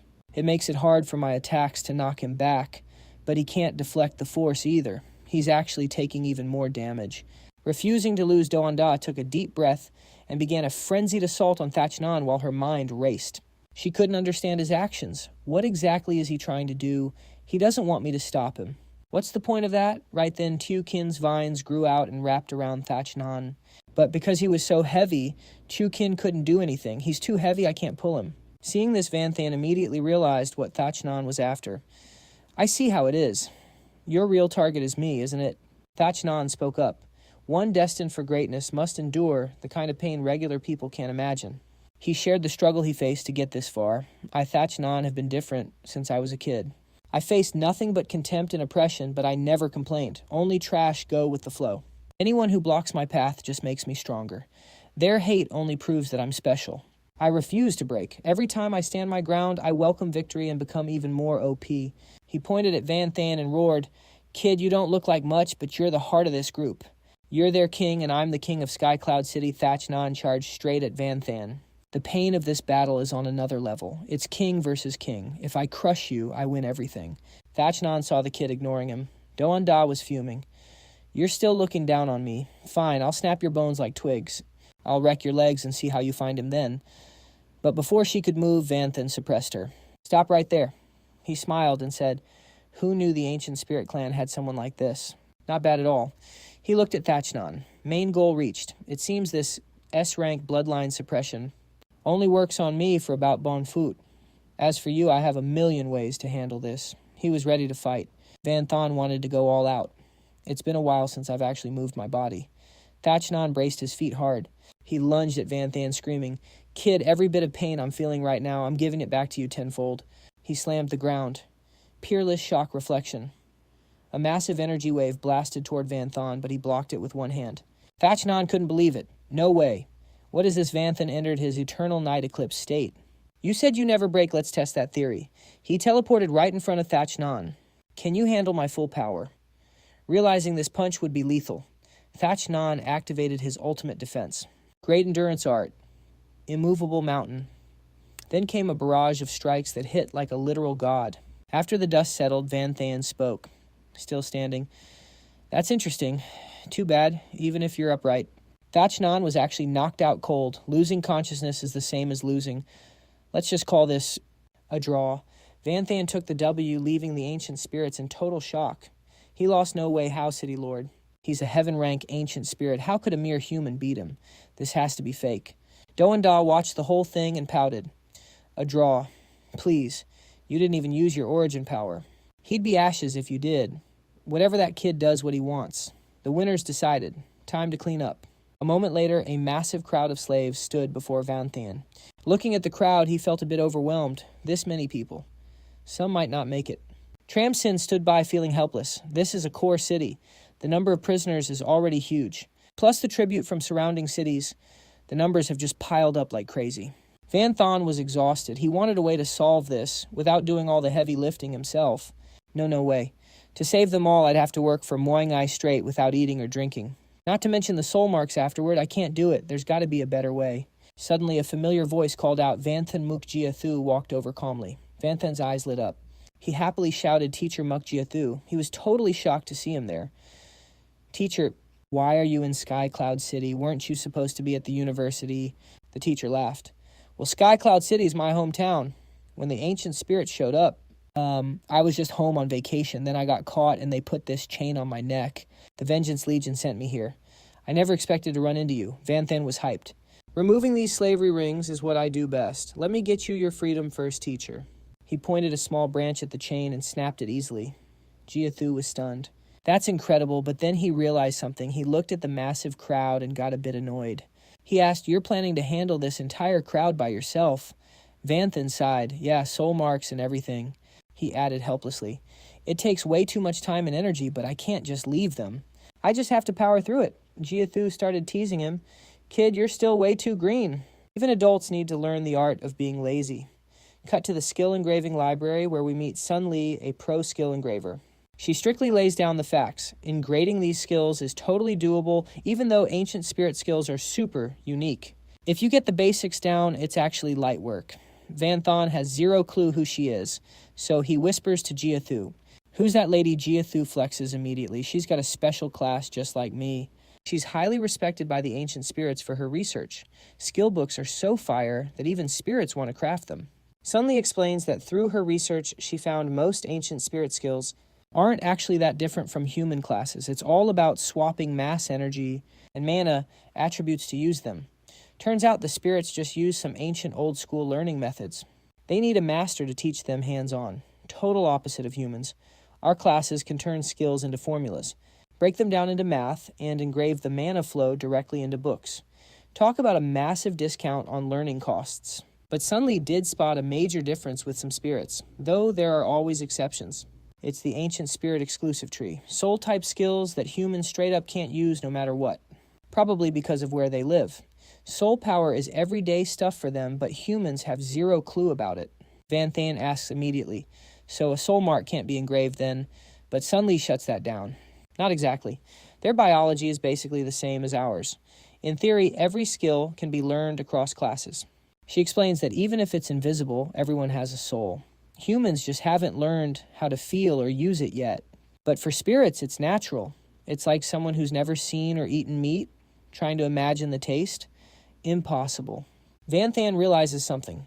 Just like the Lord of Dongvan City said space and time powers are already crazy strong in this world. So why is soul power the only thing missing? Then Sun Li drops the conclusion. Basically, if you have an external item to act as a medium, letting a class feel the soul's presence, even a tiny bit would be enough to learn it. After all, the soul mark is just a basic skill for Earth-ranked spirits. For a third advancement class, there shouldn't be any learning barriers without missing a beat. Van Than pulls out his item and says, I've got exactly what you need, and if you only need a tiny amount. Before he even finishes, he uses his origin skill to grow a branch, instantly from a dry twig. It grows into a tiny tree. The system pops up fake world tree fruit. Holding this thing gives you a faint sense of the soul. Plus, eating it restores 100 HP. Note, forced to ripen using mana. It's only 1% as strong as the real thing. Seeing this miracle tree, Sun Li is absolutely vibing, admiring it nonstop. This is fire. Even if it's limited, it's enough to guide a class to learn the soul mark immediately. She tells him to hurry up and engrave the mana flow onto it to craft the skill book. Van Than is feeling the hype, so he gets to work right away. Just then, Tramsin bursts into the room, screaming in excitement. A major city really is different. So much rare loot. Van Than finally, before he can even finish a bunch of stuff, comes flying at his face. Luckily, he catches them and asks, totally confused, what the heck are these Van Than stretches looking exhausted, and says soul mark skill books. Use these, and you can control ancient spirit slaves directly. Best part, I finally don't have to do all this boring grunt work anymore. He's already thinking lazily. And as for removing soul marks so clones can carry the world tree branch, I'm retiring from that. Tramsin hears this and screams, no way you actually pulled this off. Don't worry, I'll pick the user strictly. We're going to enslave every single spirit and maximize the value. Right then, Jia Thu speaks up for his old master. Can we make an exception? The spirit who guarded me was actually nice. He never hurt anyone. Tramsin looks a bit awkward. Well, Suddenly Van Than remembers what Tai Lang said and finally admits. Look, I'm not some bloodthirsty killer. Even monsters have good and bad sides, and these spirits are basically human anyway. Maybe what the Flame Emperor said actually makes sense. So he makes a call. Since he was your guard back then, I'm putting his life in your hands. You're responsible for him now. If he does anything messed up to humans, he's going to pay the price. He gave that order because every sin needs to be paid for, down to the last drop. Tramsin agrees. Yeah, that's for the best. Internally, he smiles. Van Than is still the same as always. Cold on the outside, but has a heart of gold. Jia Thu, full of gratitude, grabs Van Than's hand and makes a promise. Thanks a bunch. Tonight I'm pulling an all-nighter to forge your new morphing weapon. Trust me, you're going to love it. Seeing him so hyped, Van Than quickly declines. No need, man. Then Tramsin remembers something. Oh, right, Van Than here is a new space-type skill book. Took forever to find this. It is super rare. Suddenly the system pings with a notification. C-rank skill, spatial shift. Use effect. Can open short-range portals for instant teleporting. Holding the loot he has been waiting for. Van Than is feeling pretty good. This utility skill is a game-changer for tactics. Meanwhile, in the Dark World, a meeting is going down. Andre is fuming. What the hell, I called a meeting for the 10 pillars, so why are only 6 here? Where are the others sleeping in? Lekka starts the meeting. Skip the first pillar.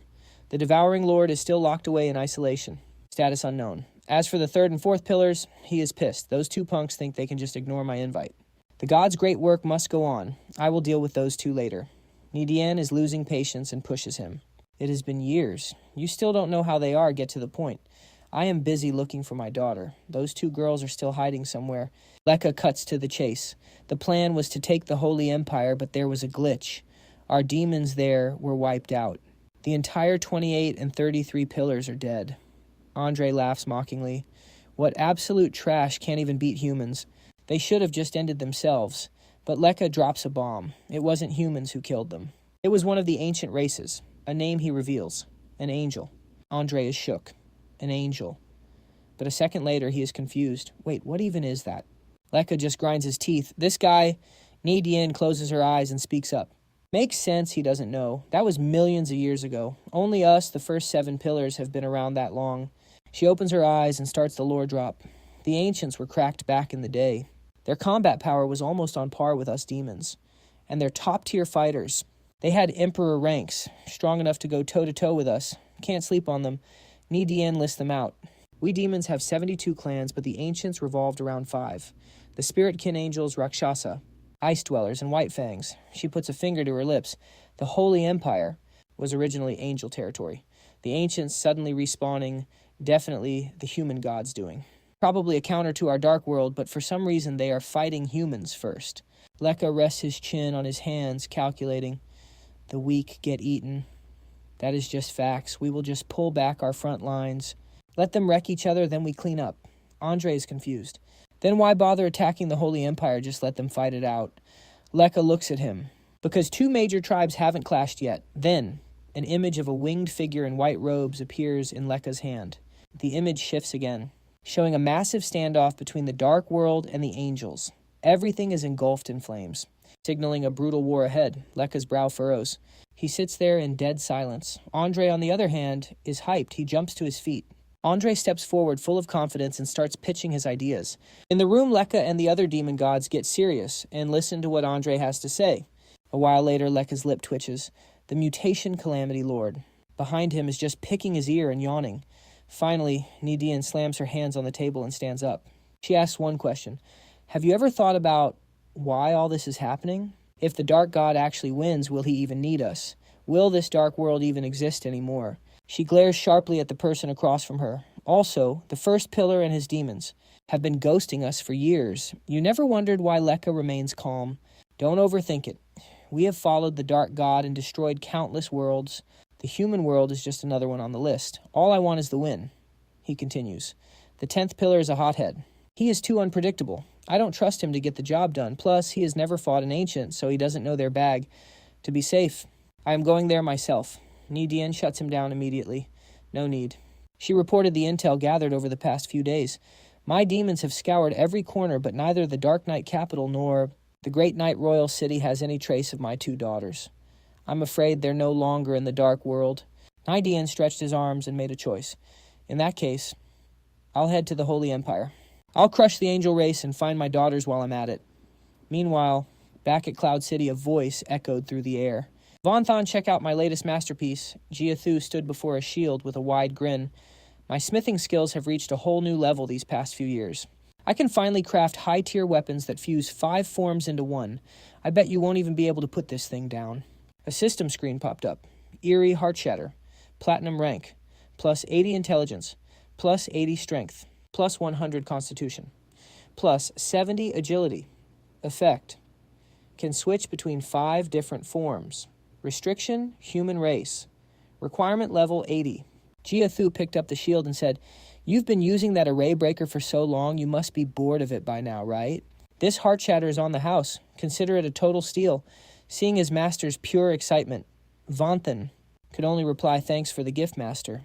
But he scratched his head and added, These days, even diamond rank weapons break like glass in my hands, let alone a platinum one.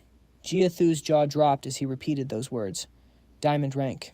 Vonthan pulled out a red gauntlet. Nguai Ra, Array Breaker, and Soul Shock are both trashed. Right now. This is actually the only weapon I have left that works. Looking at the gauntlet, Jiathu gasped. A legendary rank weapon? I couldn't craft something like this, even if you gave me another 100 years.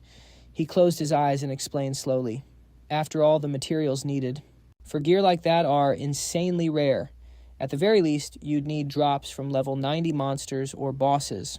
Those kinds of bosses are so scary that even players with 4 job advancements wouldn't dare mess with them. Even if you gathered the materials, you'd still need a god-tier blacksmith to forge it. Every requirement is brutal. And even if you pull it off, it's usually just a single-type weapon. That would make it hard for an unclassed drifter like you to shine, since many skills require specific weapons to even activate. Jiathu let out a long, heavy sigh. As for multiform weapons that suit you, barely anyone researches them. Aside from me, nobody cares. A blacksmith who perfectly fits your needs? Honestly, they probably haven't even been born yet. Vanthon rubbed his chin and thought for a second. We don't necessarily need a blacksmith. I have a special blueprint. I just need to throw in the materials and it generates the weapon. But the type depends on the core materials used. He started calculating, if I just use regular high-tier mats, it'll mostly result in single-type weapons. It's been a while since I used swords. Blades, staffs, or guns. I've even been casting magic without a wand. Hearing this, Jiathu perked up again. Is that so? Well, I know just the place. He pulled out a map and handed it over. 1,000 kilometers from Cloud City. There's a golden lake surrounded by countless unique wild beasts. Jiathu shared the intel he had. They constantly shift their shapes like slimes, but their power is cracked. Just an elite monster alone. Would take 3 players with 3 job advancements working together just to take it down. In a danger zone like that, the boss is usually stronger than someone with 4 advancements. You'd probably need a national guardian to even stand a chance. Beads of sweat rolled down Jiathu's face as he continued. The monsters there are absolute units, but they drop tons of rare loot. That's why people still risk it all to hunt there. The core material I used for that multi-form weapon, Flowing Heart, came from that very place. Vanthon was hyped. His eyes lit up as he looked at the old man. So if I take down the boss there, I can get the key materials to craft. The legendary multi-form weapon, Jiathu warned him again. Easier said than done. It's high risk, so you better watch your back. Vanthon took the map and checked it out while replying. It's fine. Even if it's dangerous, it's worth it. He thought to himself. A multi-form weapon will make my combat power skyrocket. I have to get it. Suddenly his eyes widened as if he'd seen a ghost. Vanthon pointed at a spot on the map. Silver Moon Forest. There's a Silver Moon Forest near the Golden Lake. Isn't that the territory of the Silver Moon Elves? The image of a familiar face flashed in his mind. Long time no see. I wonder how Nico is doing. Meanwhile, at the Silver Moon Forest, massive trees were blasted by a surge of power and collapsed instantly. Explosion after explosion rocked the forest. A scream echoed through the air. Kill them! The Queen's Tree Palace is right behind us. We have nowhere left to run. A male elf holding a spear shouted to the others. We must block this attack at all costs. On the opposite side, a mob of ancient spirits charged forward, screaming like maniacs. Ha ha ha. Silver Moon Elves are top-tier treasures. The Heaven-tier masters love them. Each one can be traded for a massive reward. Don't kill them. Capture them all alive, I said. Alive. One side of Nico's sleeve was already torn to shreds. Blood soaked her face in dark, crimson streaks. She gripped her sword tight, her knuckles turning white. Screaming at the ancient spirits, you want to pass over my dead body. Meanwhile, Tram Sin. Tuan Dan and the rest of the squad huddled up their eyes, all locked on Vanthon. Tram Sin waved his hands, clearly stressed out. Vanthon, are you seriously leaving us? Vanthon just smirked, hand on his hip. Drop the long faces, guys. I'll probably only be gone for a few days. I know the Avenging Legion is cracked right now, but you're worried the ancient spirits will send some top-tier boss while I'm out right. He laid out the plan to ease their minds. That's why I talked to Tiu Da. She's staying behind as insurance. You've seen what she can do. Unless an Emperor-ranked powerhouse shows up, she's not losing. One guy with an eye patch. Heard that and cheered. The maid lady is staying. Let's go. That's a huge relief. The girl next to him pumped her fist, feeling way safer already. Tuan Dan looked down, hesitant, then spoke up. Lord Vanthon, some weird stuff's been happening on the battlefield lately. I wasn't sure if I should bring it up. Vanthon nodded. Go ahead, speak your mind. Tuan Dan looked up and started explaining. Lately, reports are coming in that the body count on the battlefield doesn't add up. It's not just this fight at Van City. It happened when we wrecked the South City, too. He shared his doubts. We lost a lot of Awakeners, but the number of bodies recovered is way lower than the death toll. Enemies, human slaves, the stats are totally off. Vanthon rubbed his chin, analyzing the situation. Battlefields are messy. AoE skills could have just turned the bodies to ash. Stats being off is normal. Tuan Dan scratched his head. I thought so too, but the gap is just too massive this time. He palmed his forehead and sighed. Families of the fallen are losing it because there are no bodies to bury. They're asking questions. They think we're doing something shady with the remains. It's a total headache. Vanthon kept thinking. Bodies, who even needs those unless they're a necromancer or some weird class? Tramsin, who had been quiet, finally chimed in. Captain the Avenging. Legion is our job. If we bug Vanthon with every little thing like missing bodies, how's he supposed to focus on the big bosses? Tuan Dan felt bad. Sorry I talked too much. Vanthon pulled out a teleportation ship and gave them orders. Just keep investigating. Look for any weird awakeners or ancient spirits causing trouble. We'll deal with the rest when I'm back.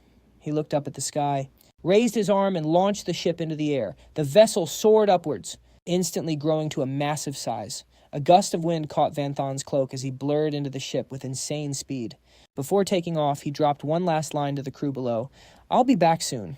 Meanwhile, in the eastern capital, the old heart of the Huyan Kingdom, the scene was pure chaos. Ancient spirits were chilling in the streets while humans were treated like straight-up pets. They were collared and forced to crawl. For the ancient spirits, humans were just toys, objects to torture while they chatted. At a tea shop, Eli sat cross-legged on a wooden chair. One hand gripped a beastman's leash as he reached out. "That silver moon elf slave of yours isn't bad. Want to trade for my beastman?" Aluk, sitting opposite him, didn't even blink before shutting him down. "In your dreams, a silver moon elf is worth way more than a beastman." Eli didn't give up. "What if I throw in 5 human awakeners? Third-rank ones?" Suddenly a Dai stormed in from nowhere, pointing at them and shouting his head off. "Forget that. If you ask me, we should just wipe out all human awakeners. They aren't even worth enslaving." Eli smirked at him. "Chill out. We heard about what happened when Thientan City fell." Aluk chimed in to calm him down. "Your older cousin was stationed at Thienvan City, right? I know you're worried about him. But there's nothing we can do." He stared at a distant tower, sounding dead certain. The Great Emperor definitely knows by now. Every human rebel is about to get erased. It's over for them. Inside the main hall, Dongko sat on his throne, looking down on everyone kneeling before him. He boomed, "Are you telling me even the heaven-rank ancient spirits lost and they got wrecked that hard?" A red-robed ancient spirit trembled as he looked up. "Yes, Your Majesty. Thienvan City is completely under the Avenging Legion's control." A guy in yellow added, "The Legion has already seized 7 cities. It is even starting to spread. Now only the Great Emperor himself, taking the field, can wipe them out." Donggu frowned. "I did not think humans had powerhouses like that. I will go personally," but before he could even finish, a voice cut him off. "Hold up." Out of nowhere, an orange fireball zoomed right in front of Donggu. As the flames split, Shiling appeared in the main hall. He casually fanned himself and asked, "Donggu, long time no see. How have you been?" Donggu crossed his arms and snapped back. "Shiling, shouldn't you be guarding your own territory? Why come to me? You trying to start a war?" Shiling waved his hand. Nah. I only came to talk, not to scrap." His face went dead serious. "Donggu, have you ever wondered? Why did we all awaken at this exact time, based on the intel I gathered our awakening time? It perfectly matches when humanity hit their lowest point." Donggu ignored the question and demanded, "Just spit it out. I hate riddles." Shiling closed his eyes. So impatient. It is actually pretty simple. The reason the god of humanity woke us. Ancient spirits up. He snapped his fan shut and faced Donggu, who was still on his throne, and dropped a bomb. It was actually to save humanity. Donggu completely froze the moment he heard that. The 3 lackeys kneeling behind him were shook eyes wide. "What? Am I hearing this right?" Donggu burst out laughing. "Save humans. That is the funniest joke ever. Humans are suppressed by our bloodline. Their life tier is a level below ours. They are just low-rank slaves. What is the point of saving them?" Shiling stayed serious. The bloodline suppression was just to stop civil wars, to force humans to cooperate with us. Our real common enemy is the Abyssal Fiends. He started bringing up the past. You know the deal. After the Great War between us following the God of Humanity and the Dark World, both sides were wrecked. To stop other worlds from invading the God of Humanity and the Dark God, called a truce for 1,000,000 years. Shiling turned to the side and continued. Then for some unknown reason, several Emperor-rank powerhouses went looking for the god and vanished. After that, without any explanation, we all fell into a deep sleep. Donggu pressed him.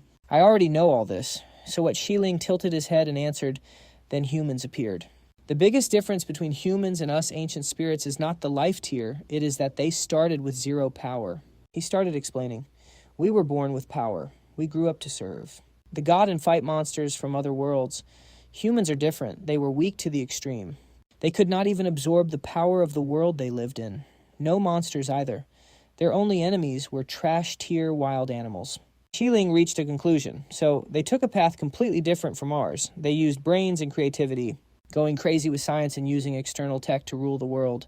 He added, "Until over 70 years ago, the god created a game and spread it to all of humanity. He merged that game with reality. That is how humans finally got world power, even if that power was a bit flawed, which is what they call mana." Donggu crossed his arms, confused. What is the god's goal then? Xiling smirked. Simple. To counter the dark god and wreck the dark world. The god of humanity wants humans to do what our race could not. Donggu laughed like it was a total meme. Xiling, you are killing me. From what I see, humans got clapped by the abyssal fiends. Their record is trash compared to ours. How are they supposed to win against the dark world? Xiling closed his eyes and countered. You are wrong. The ones who cannot beat the fiends are the current human players. Then he stated firmly, the very first batch of human players. Back when the game first merged, they were cracked. Xiling explained because their bodies were weak humans built up a massive amount of wisdom and creativity. Once they got mana, that intelligence and creativity just exploded, creating all sorts of wild and unique classes. He analyzed after all this game was not made by the god at first, but by humans. They put their imagination into the game, and the god just gave it a push, making their imagination become real power. Xiling guessed maybe the god should have kept waiting for humans to create even more before acting. But he could not wait any longer, because the moment the game merged was the exact moment the truce between worlds ended. He added just a few years after the merge. The Demonkin started a massive invasion. The first batch of players was blindsided, but once they adapted, their power was God Mode. They completely brick-walled the demon attack, especially the two strongest classes among them, leading a massive army of elite powerhouses to raid the dark world. They almost wiped out half of it. Hearing this, Dongko just grinds his teeth in total disdain. Barging into the dark world like that was straight up reckless. Looking at the results, they obviously caught a massive L. Tai Lang turns his back to him. He closes his eyes and confirms it. Humans paid a brutal price for their own recklessness. Not a single awakened who entered the dark world ever came back. He starts breaking down the situation. Fact is, human resources aren't infinite. The best loot usually comes from first clear rewards or slaying world bosses for the first time. Minerals, herbs, all those top-tier resources. The stuff mined first is always the highest quality. Tai Lang adds more. That's why the first generation of Awakened burned through most of the world's elite resources. They took all the most OP gear with them. When they all vanished, it was a massive blow to humanity. No cap. After that, because they lacked elite resources, the number of top-tier human experts plummeted. Their strength just kept falling every year. They couldn't handle the demon attacks anymore. That's why everything looked like trash when we finally woke up. Tai Lang drops the final conclusion. We awakened right when humans were about to be totally wiped out. The God-Man woke us up for a reason. He wanted us to team up with humans to stop the demons. Tai Lang closes his eyes and wonders, but for some reason, the moment we woke up, the demons suddenly decided to dip, without an external enemy to press them. And with their homes already in ruins, humans naturally turned their weapons toward their new enemies, the ancient spirits. Aiming weapons at us, Dongko waves his hand dismissively. That's total cap. The demons retreated because they felt our presence. They're terrified of our ancient spirit race. Tai Lang warns him. That's way too arrogant. He narrows his eyes and asks a real question. What about the ones from the dark world? The 7 original archdemons who were born with that world are all still alive. The first 7 pillars. You really think we can win against them alone? Can the ancient spirits actually win? Dongko's eyes flicker with doubt. He can't even answer the question. Instead, he fires back. Then why did the demons pull back? Tai Lang answers him straight up. Simple. Because of a human named Yun Shen. Word is he went absolutely God mode in the dark world and caused total chaos. He even brought back the current leader of the Night Sunder demons, one of the 72 pillars. The demons retreated because their own backyard was on fire. This has nothing to do with us. The God-Man wanted us to unite with humans to flip the script. But we woke up just as the demons fled because of Yun Shen. With no enemy to hold them back, the ancient spirits chose to hunt humans instead. Everything that's happening now, it's just one big tragic joke. Tai Lang gets serious. We need humans to fight the demons. Whether it's for our people or this world, you have to stop hurting them. Dongko gives a smug smirk, and if I say no, suddenly a massive explosion rocks the main hall. Giant flames engulf the entire space. A massive fire dragon erupts from Tai Lang, radiating insane pressure. As it circles above, Tai Lang narrows his eyes and declares, "Your territory, Dongko, is now under my total command." The ancient spirits behind him are crushed by the fire dragon's power. They're pinned to the ground, unable to even stand. They scream in terror. We're all heaven-rank spirits. Just the heat alone is almost melting my body. Another spirit gets blasted by the dragon's aura. His face is scorched black as he screams, "This is the power of the origin flame. This is the true strength of an emperor rank powerhouse." Dongko clenches his fists, releasing his own wild energy. "Taelang, I've wanted to scrap with you for 1,000,000 years. Looks like today I finally get my wish." Dongko's subordinate sees the tension and tries to stop them. "Great Emperor, you can't. If you two clash, the entire East Capital is cooked. You'll destroy every living soul in the city. We can still talk this out. Great Emperor, please don't be reckless." Taelang keeps his hands behind his back and asks again. "Dongko, give me your answer." Dongko thinks for a moment, then replies, "Fine, I'll give the humans a chance." "If that's not enough for you, Taelang, then we fight." Taelang closes his eyes and pulls back his flames. He thinks to himself, "That's probably the best deal I'll get from him. A civil war would just be a disaster." Finally, his body vanishes into the fire. Only 2 words echo through the hall. "Thank you," a confused spirit asks. He's gone. The one next to him sighs in relief. Thank God. If they actually fought, the consequences would have been insane, but right after, the other spirits start talking trash. What Taelang, the Flame Emperor, is capping. Since when were we ancient spirits scared of some archdemons? Who's he trying to scare? Does he think I'm a kid? Dongko stands up from his throne and just shakes his head at them. Unlike the original demons, these demon spawns are different. They were born from the dark world and naturally wield primal power. Their energy is beyond special. He explained that it's basically the manifestation of the world's birth. We're talking about the source of all evolution. This isn't some average primal force you can compare things to. Plus, their lifespan is literally tied to the world itself. As long as the dark world stands, they're immortal. Donggu stared down the ancient spirits and dropped the facts. We ancient spirits might be way stronger after awakening, but those 7, they've been around for over 1,000,000 years. Who knows how much power they've stacked up by now. Like Shiling Chuyan said, we're definitely going to need the humans. The subordinate looked up, totally panicked. Wait, so the Emperor wants humans to be on our level? Donggu shut him down immediately. No way. His face was cold, hidden deep in the shadows. He flashed a devious smile. All I need is human power and their absolute loyalty. I'm not letting a good tool go to waste. Meanwhile, Vanthon's transport ship is cruising through the air, heading straight into a thick mountain forest. Inside a room, Tianqin is losing it. He's whispering to himself, "This hurts so bad. This dark magic is absolutely cursed." He covers his face, groaning in pain. It's happening again. Meanwhile, Lucy is locked up in a cell. She's on the floor screaming her head off. All that dark mana I worked so hard for. Her face is a total mess of tears and sweat. She keeps howling. It's all leaking out. Vanthan stands outside the cell looking totally unfazed. How long has she been like this? Tianqin answers. Basically since the moment Master returned to the human world. Vanthan looks into the cell and gives the order. "Lucy, talk to me. Give me the details." Then he starts thinking. "From what I know, the angel race is ancient. Lucy's looking more and more like one every second, and her original class literally an angel. Is there a connection here inside the cell?" Lucy is shaking in pain. She's mumbling about voices calling her. They're begging for help. "I can feel them right there, but I don't even know who they are. This is crazy." Vanthon strokes his chin. Maybe she's hearing the angels that awakened from 1,000,000 years ago. The angel territory is in the Holy Empire. They're an ancient race, so why would they be the ones calling for backup?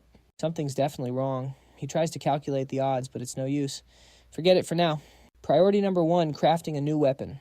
Vanthon checks the massive loot he snatched from the Night Demon and break Night Demon treasuries. "I've got tons of OP materials, but I'm missing a multi-form weapon core." Vanthan follows the map to find it. He lands in this deserted mountain area. Total ghost town. He's looking a bit lost, though. He mumbles, "I've arrived," but watch out. Vanthan has no idea those puddles on the ground are actually slimes. The slime spots an intruder and gets triggered. Creak, creak, another human wanting to get wrecked. It's been forever since I've had a fresh snack. I almost forgot what human meat tastes like. Come to daddy. Vanthan's so focused on the map, he doesn't even look down. One step and boom, he steps right on the slime.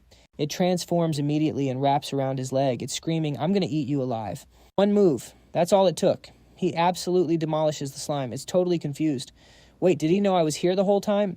Even after getting shattered, the pieces are trying to reform. Talk about stubborn. Even the tiny bits are crawling back together. But then more monsters spawn in. First up, the Rolling Elemental. Level 84, Diamond rank. Skills, rolling roar, rolling crash, liquefy, and camouflage. Next is the giant mutant slime, level 77, diamond rank. Got devour, swamp, corrosion, liquefy, and camouflage. They're literally pretending to be puddles to hunt. Vanthan's surrounded, but he's chilling. Oh, hiding in puddles. That's actually kind of cool. They all jump him at once, but Vanthan just drops a fireball. And he didn't even use a staff. That's cracked. In a split second, the fire slams into them. The monsters are actually shook, and the result... The elementals get roasted instantly. The slimes think they're smart and try to sneak him from behind. They don't even get close. Shadow Puppet spawns in and deletes them in one hit. Vanthan gives him the signal. Shadow Puppet, handle the rest. The surviving monsters lose their minds and charge in for revenge. It's a total brawl. Cut to Deep Fong. He's complaining like a diva. Can't believe we noble silver moon elves are doing this. Looking for help from these brainless monsters is a new low. Lu Thui tells him to pipe down. Don't underestimate them, bro. These monsters are high level and actually have some brains. If we can find the boss Jalador, we might actually pull this off. Lu Tran pulls out the Queen's order. No arguments. The Queen's word is law. We do this. But before he could finish... Wait, what's happening? Ye Feng screams, totally losing it. He just saw every single monster in the area get wiped out. He can't help but yell in shock. No way. They're all dead. Every single one. Without wasting a second, the trio books it out of there. Ye Feng's mind is racing. This is bad. Did an ancient spirit person sniff out our plan? He's got no clue. She doesn't have an answer either, so she just yells, whatever. Let's just find the boss fast scene shift. Vanthan follows the map to a massive lake. But he's not alone. A monster is already lurking below, ready to wreck anyone who steps into its territory. Suddenly, the beast shows its face. Meet Shadow, level 135. This thing has legendary potential. Its stats are cracked 24,725 strength and 21,025 constitution. Its kit is loaded: Devour, Berserk, Myriad Illusions, Rolling Crash, Self-Split, and Liquefaction. Fun fact, it started out as just a pathetic little slime. But after devouring a ton of players, it gained 100 different forms and became a straight-up regional tyrant.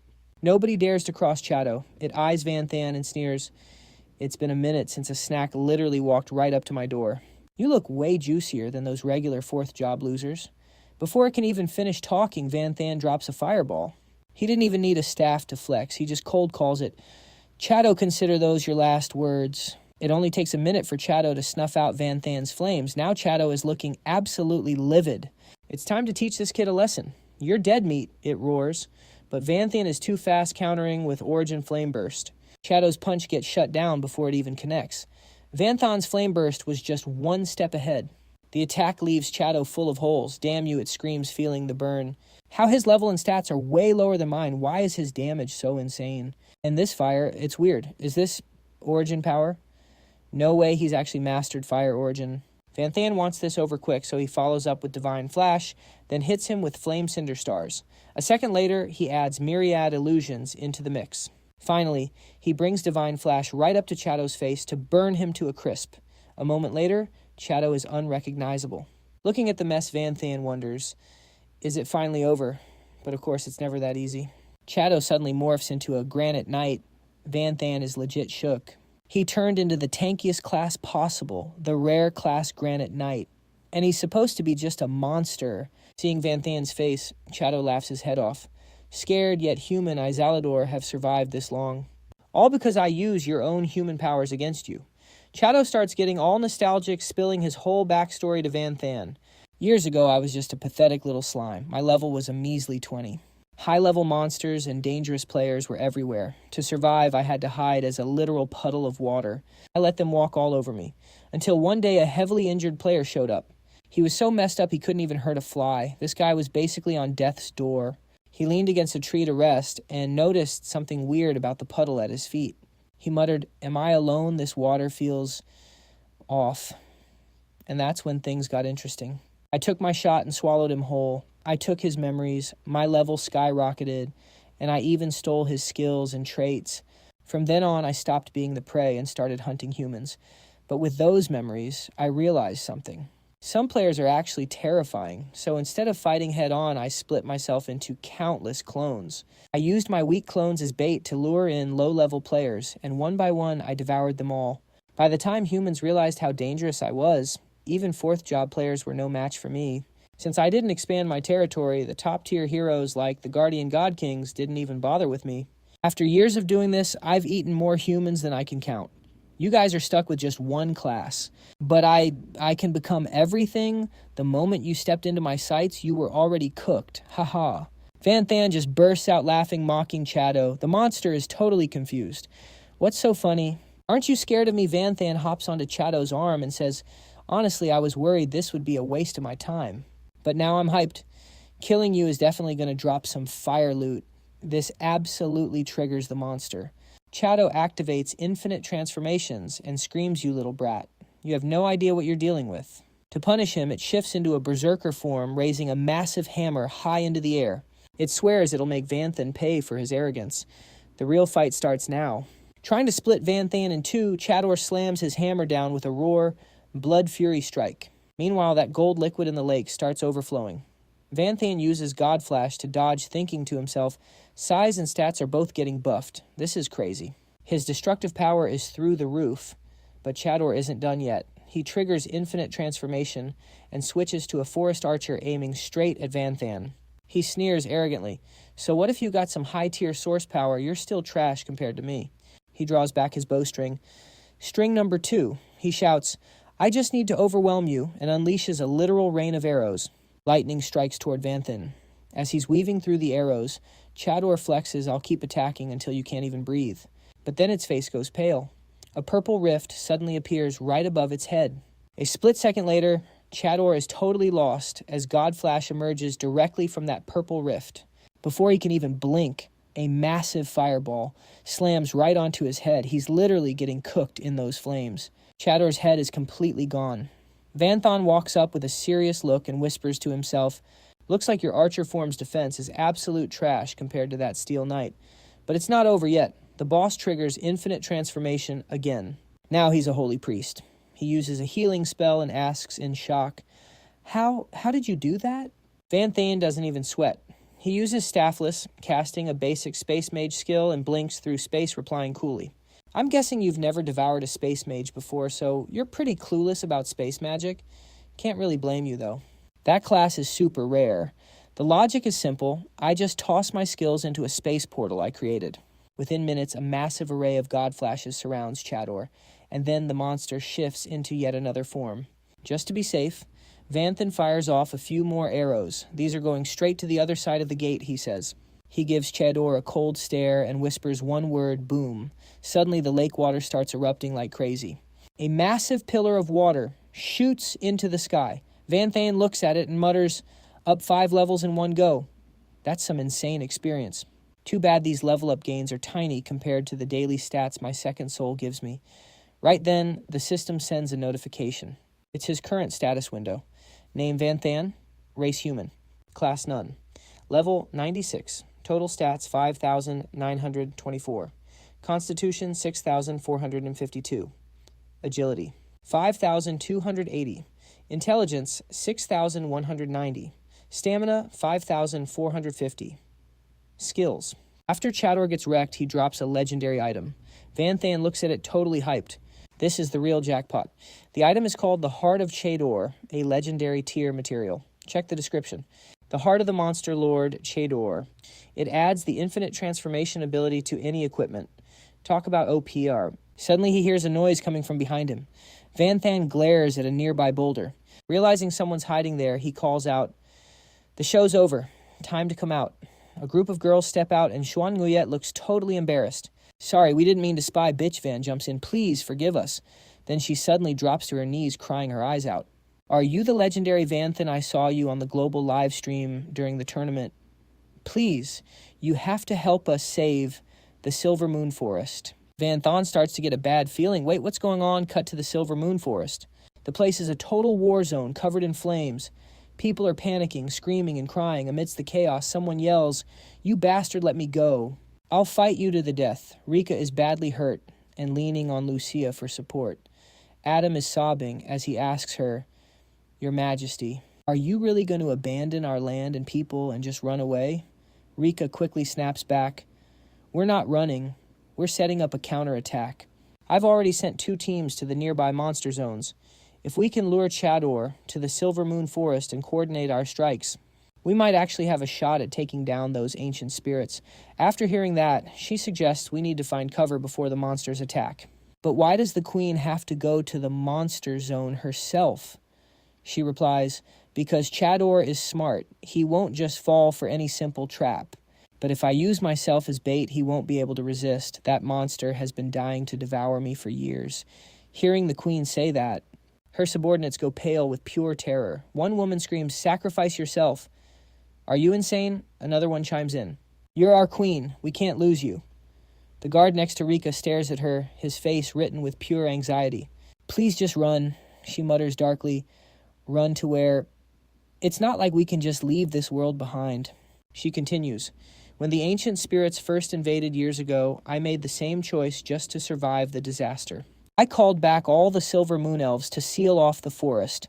I wanted to cut us off from the world just to stay out of the crossfire." Rika's voice trembles as she continues. "Once the ancient spirits conquered the mystic dragon empire, they immediately started hunting the smaller tribes. Dwarves and beastmen, they were all slaughtered. Our Silver Moon Elves couldn't escape either. Countless of our kind were dragged away as slaves. The forest was finally trashed," she said sadly. "Is being a beast a crime? If I had gone all out back then to help the humans fight the ancient spirits, maybe things would be different. Don't you guys think so too?" Her words left her subordinates stunned. They looked away, hit right in their secret shame. Suddenly Rika snapped her hand, her voice full of fire. "Running only makes the enemy more toxic. We have to fight to the death and wreck them. Then they'll know the Silver Moon Elves are no joke." Right then, a red aura swirled in from nowhere and surrounded her. At the same time, a mocking laugh echoed through the air. "No joke, huh? How so?" In the sky inside that red vortex, a figure stood tall in the void. Chip looked down at them, his lips curled into a smirk. "You think I don't know what's going on around here? Carador is just trash." Rika's jaw tightened in rage. She thought, damn it, this heaven-rank ancient spirit actually tracked us down. In a flash, his goons swarmed down from the sky, surrounding them. One guy laughed arrogantly. "We fought across worlds with the god humans back in the day. What monster haven't we seen?" his buddy sneered. "When I was slaying monsters, your ancestors weren't even born." Another one smirked. "You think a monster can stop us, son?" Chip spoke up. "Elf Queen, you've got it wrong. Our bloodline suppression isn't just for humans, or humanoids."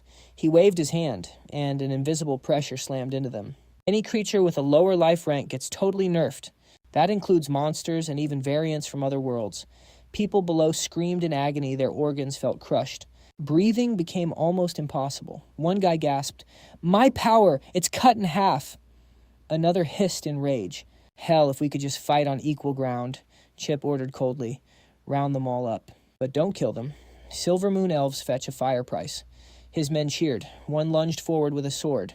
His face was hyped. "We're getting paid." He pinned an elf to the ground. The elf screamed, "Trash, let go." Another guy threw iron chains binding two more. They screamed in terror. "No, I won't be a slave." Help, another guy swung his sword. Someone fell back, coughing up blood. Seeing this, Rika pulled her bow, her eyes filled with fire. "I'll take you all down with me." But at that moment, her hand was snatched. Chip licked his lips, looking hungry. "Don't waste your energy. Surrender is your only play, but don't worry, I won't sell you." He pulled Rika close, crushing her with his aura. "Your face, your body, your vibe, you're worthy of me. From now on, you're my private toy." "It's your honor." She trembled, teeth clenched.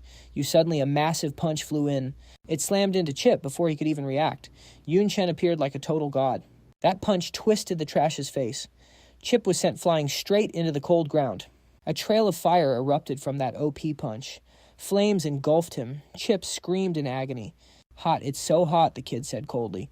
"Taking a punch from me, that's your honor." Rika's eyes went wide. She blurted out, Who are you?"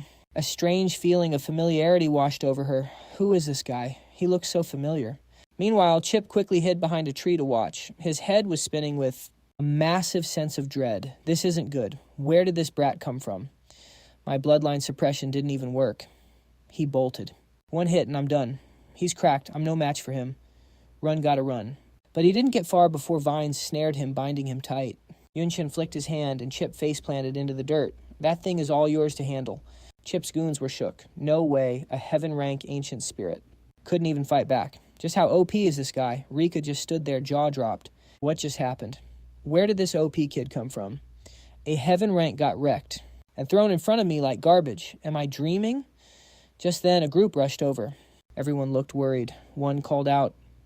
Queen Another asked, "Are you okay?" She frowned and asked coldly, "Didn't I tell you to go find Carador? Why are you back?" Rika pointed toward the kid. Desperately trying to explain, she said, "By the time we found the place, Yunchen had already finished Telarion. We had no choice but to ask him for help." Rika was stunned. "Telarion is dead. Wait, he's Yunchen. Yunchen is still alive." Rika's mind raced as the memories flooded back. I remember now. That global tournament years ago. My daughter and I watched the stream together. She was obsessed with him, so I kept teasing her about it. I was joking about her finding a husband, so I didn't even pay attention to the match. Yunchen cut in. "Where is Nico? Why isn't she with you?" She hung her head in sorrow, her eyes glistening with tears and her voice trembling. "To save me, Nico was captured by the ancient spirits." The second those words hit his ears, his energy absolutely exploded. Pure killing intent erupted as his eyes turned cold enough to kill. Rika felt the pressure and was paralyzed with fear, thinking this aura is insane. He's way beyond a 4-time awakener. He might even be close to a national guardian. Yunchen's voice was like ice. "Tell me where they took her." Scene shift. In a forest where bodies hung from the trees, a woman was being dragged across the jagged ground. Bleeding and broken, she begged. "Please, no." She clawed at the rope, tightening around her neck. Her voice was raspy with despair. "I won't be a slave. Someone please save me." Suddenly she froze. Through a blinding flash of spiritual light, a figure slowly appeared. She could just barely make out a man standing there. Yunchen focused his power into his palms. Tiny sparks of fire flickered to life, dancing in the air like they were alive. He sent them flying toward the thugs below. One of them looked up confused. "What the hell is this?" He sneered. "It just looks like a tiny flame." But in that exact moment, the fire exploded into a massive inferno. It swallowed him whole in a heartbeat. The rest of them didn't stand a chance either. The camp fell into total chaos as they screamed in agony. Ambush. It's an attack. Which powerhouse is doing this? At the same time, in another area, carriages filled with captured elves were rattling down a rough road. The guards were on high alert eyes, scanning for any sign of trouble. One of them spotted something off. He looked up at the sky, but it was already too late. Yunchen rained down fire like a god of destruction. Screams of despair echoed everywhere. "Where is this fire coming from? It won't go out. We're being burned alive." In seconds, the fire consumed them all, leaving nothing but ash. The elves were in total shock. They whispered through their shaking breaths, "Are we saved?" Yunchen didn't stop. He blurred through the air toward a nearby building. On the edge of the forest inside a house, a guy named Kuixia was bragging about his prize. Tong-an was grinning with greed. "A moon silver elf with royal blood is a rare find," he gloated. "She's going to sell for a fortune." Nico glared at them with pure hatred. "You filthy ancient spirit cowards. If you had any guts, you'd release the seal on my bloodline and fight me like men. I'd take your heads." He didn't hesitate and backhanded her with a brutal slap. "Get this through your head. Lowlifes like you are meant to be crushed. You think I'm going to turn myself into an ant just to fight one?" Kuisha's disgusting eyes crawled over her body. He smirked with a dark plan in mind. "With a temper like that, she'll be hard to sell. We need to teach her a lesson first." Just then, Zida came running and panting and holding a notice. "Wait, we have a problem." His voice was shaking with panic. "A new order from the Emperor. Capturing or killing any humans is strictly banned, including humanoids. And it starts today." Tong-an stared at the paper, completely stunned. "What, is the Emperor insane? Why would he give an order like that?" Kuixia growled, his face darkening. "He was the one who told us to enslave all of humanity." Zida frowned. "I don't know the details, I just got the order." Tong-an crushed the paper in his hand, his voice thick with rage. "Now what the slaves we caught today are worthless. All that work taking down the moon silver forest for nothing, but we can't defy the Emperor." He looked at Nico with a twisted, malicious grin. "Since we can't sell her, we might as well get some use out of her ourselves." A little reward for the boys, Nico started shaking, tears streaming down her face. What are you doing? The Emperor banned this. You wouldn't dare." Tong-an laughed, his filthy hands reaching for her. "The Emperor is all the way in the capital. As long as we don't report it, nobody will ever know." "Royal blood, huh? I've never tasted that before. I'm going to enjoy this." Nico completely lost it, screaming in pure terror. No stop, but right at that very moment. Boom! A massive explosion rocks the room. The ceiling shatters into pieces as a figure dives down from above like a lethal arrow. Van Thon instantly grabs the guy by his shoulder. His voice is ice cold. "So have you decided how exactly you want to die yet?" In a split second, massive flames erupt. The fire swallows him whole. He barely manages one short, terrified scream before being completely incinerated. Bro got cooked. Seeing the figure who just appeared, the puppet panics. "Oh no, it's him. I recognize that face." It's Van Thon Zidaw's face goes ghost white. He immediately turns tail and starts running like his life depends on it. He screams in pure terror as he bolts. Even the celestial rank ancient spirit lost to him. We're literally dead meat. "Run for your lives," another guy shrieks. But Van Thane is too fast. He unleashes a wave of spiritual energy, launching a massive blast of fire at the crowd. In the blink of an eye, they're charred to a crisp. Their bodies are so badly deformed, you can't even recognize them anymore. Total wreckage. Nico stares at the scene in total shock, unable to believe her eyes. She asks with a trembling voice, Is it really you?" Van Thon turns his head slightly, his voice softening. "Nico, it's been a long time." She's overcome with joy, tears flowing like a waterfall.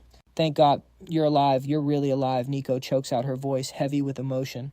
"Ton Kong Lam Hu Hook. So many of our teammates back then were murdered by the ancient spirits." He comforts her. "Don't worry, we'll talk later."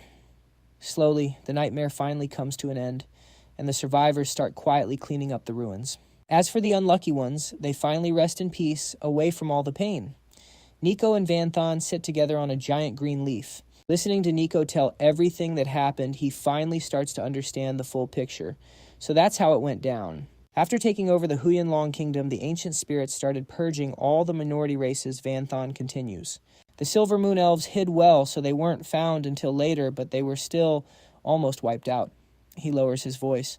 "But from what I know, the Black Elves in the Dark World have a mother tree to protect them from powerful enemies.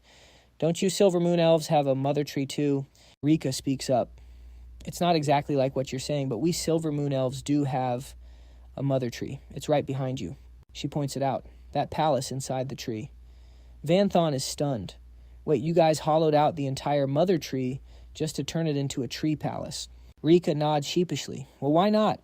It's the biggest and tallest tree around, right? Living there is just the most convenient thing." Van Thon frowns, looking a bit annoyed. "Fine, I guess I had the wrong idea. I thought your mother tree was a world tree like the one the Black Elves have." She thinks for a second. "A world tree that sounds familiar. 30 years ago, I saw an ancient mural in some underground ruins near here." Rika continues. "According to the mural, the world tree was originally in the Silver Moon Forest, but it seems God took it away 1,000,000 years ago." As Rika finishes her sentence, the air goes dead silent. Van Than and Nico just stare at her completely dumbfounded. They can't believe what they just heard. After a moment, he gasps. "What did you say?"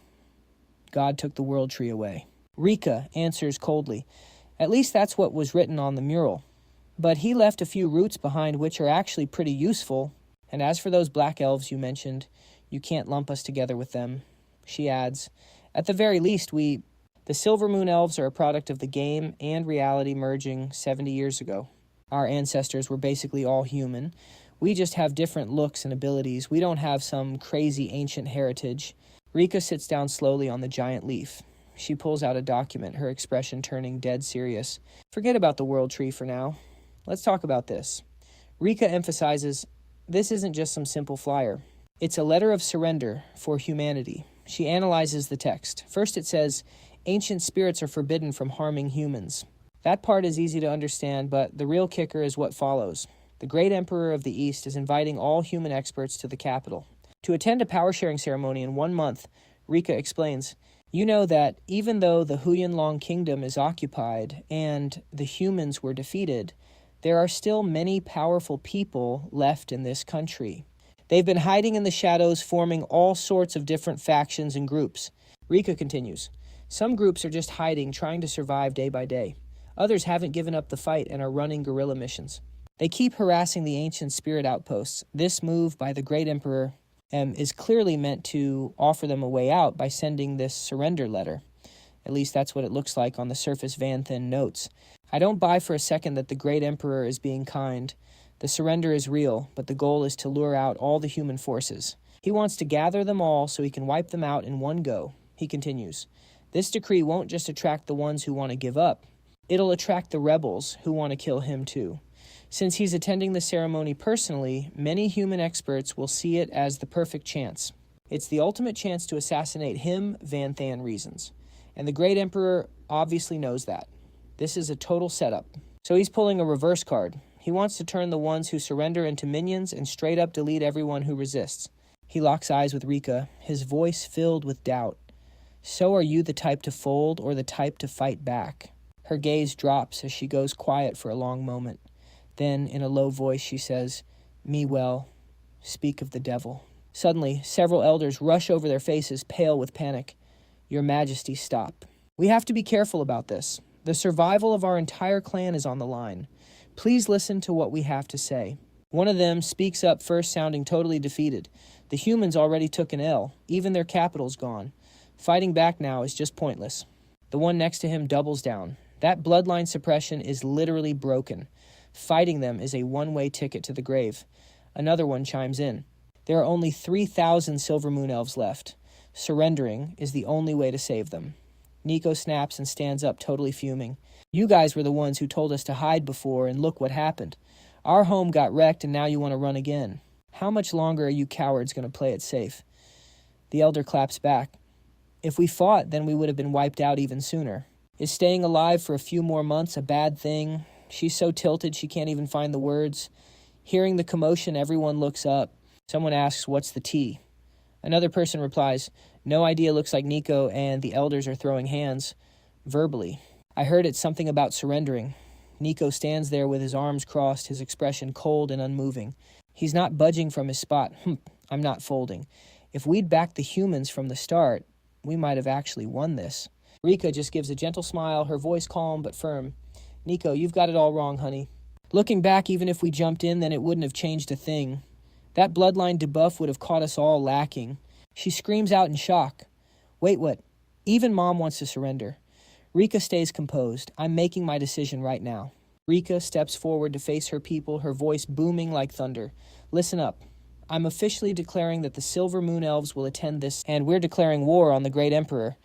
As soon as she says it, the elders are absolutely shook. They're literally grinding their teeth in rage. "Say what?" Nico shouts out, totally hyped. "That's my mom." Van Than just smirks. He clearly saw this coming. A grin plays on his lips. Classic Rika. One of the elders starts losing his mind. He's fuming with rage. "This is madness. You're going to get every single one of us killed." But she doesn't flinch.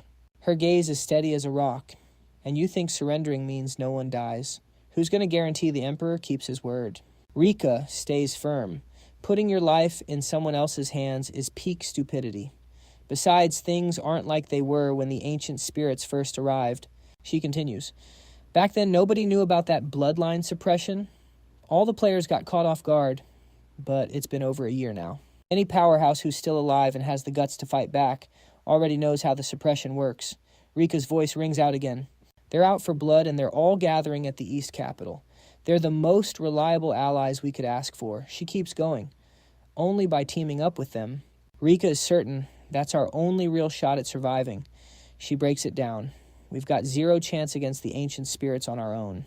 They could wreck our territory in a heartbeat. You really think we can win?" Rika suddenly flicks her wrist. A glowing green orb shoots into the sky. "We couldn't win before, but we can now, because Van Than just gave us a massive buff." She declares, "With this heaven-rank ancient spirit punching bag, everyone can finally break that bloodline suppression, right here, right now." The crowd below goes absolutely wild. Everyone is hyped up, their energy rising like a massive tide. "Wait, what? A heaven-rank punching bag. Let's go. Finally, we don't have to deal with that ancient spirit pressure anymore. Without that debuff, I'm going to wreck them." Rika, "Cheers, I protect my own, and I settle my own scores." All Silver Moon Elves prepare for war. The crowd roars back in unison. "War revenge." She turns to him and asks, "So Van Than, you feeling this result?" He just shrugs, totally chill. "This was all your call. I just provided the tools." Van Than makes a suggestion.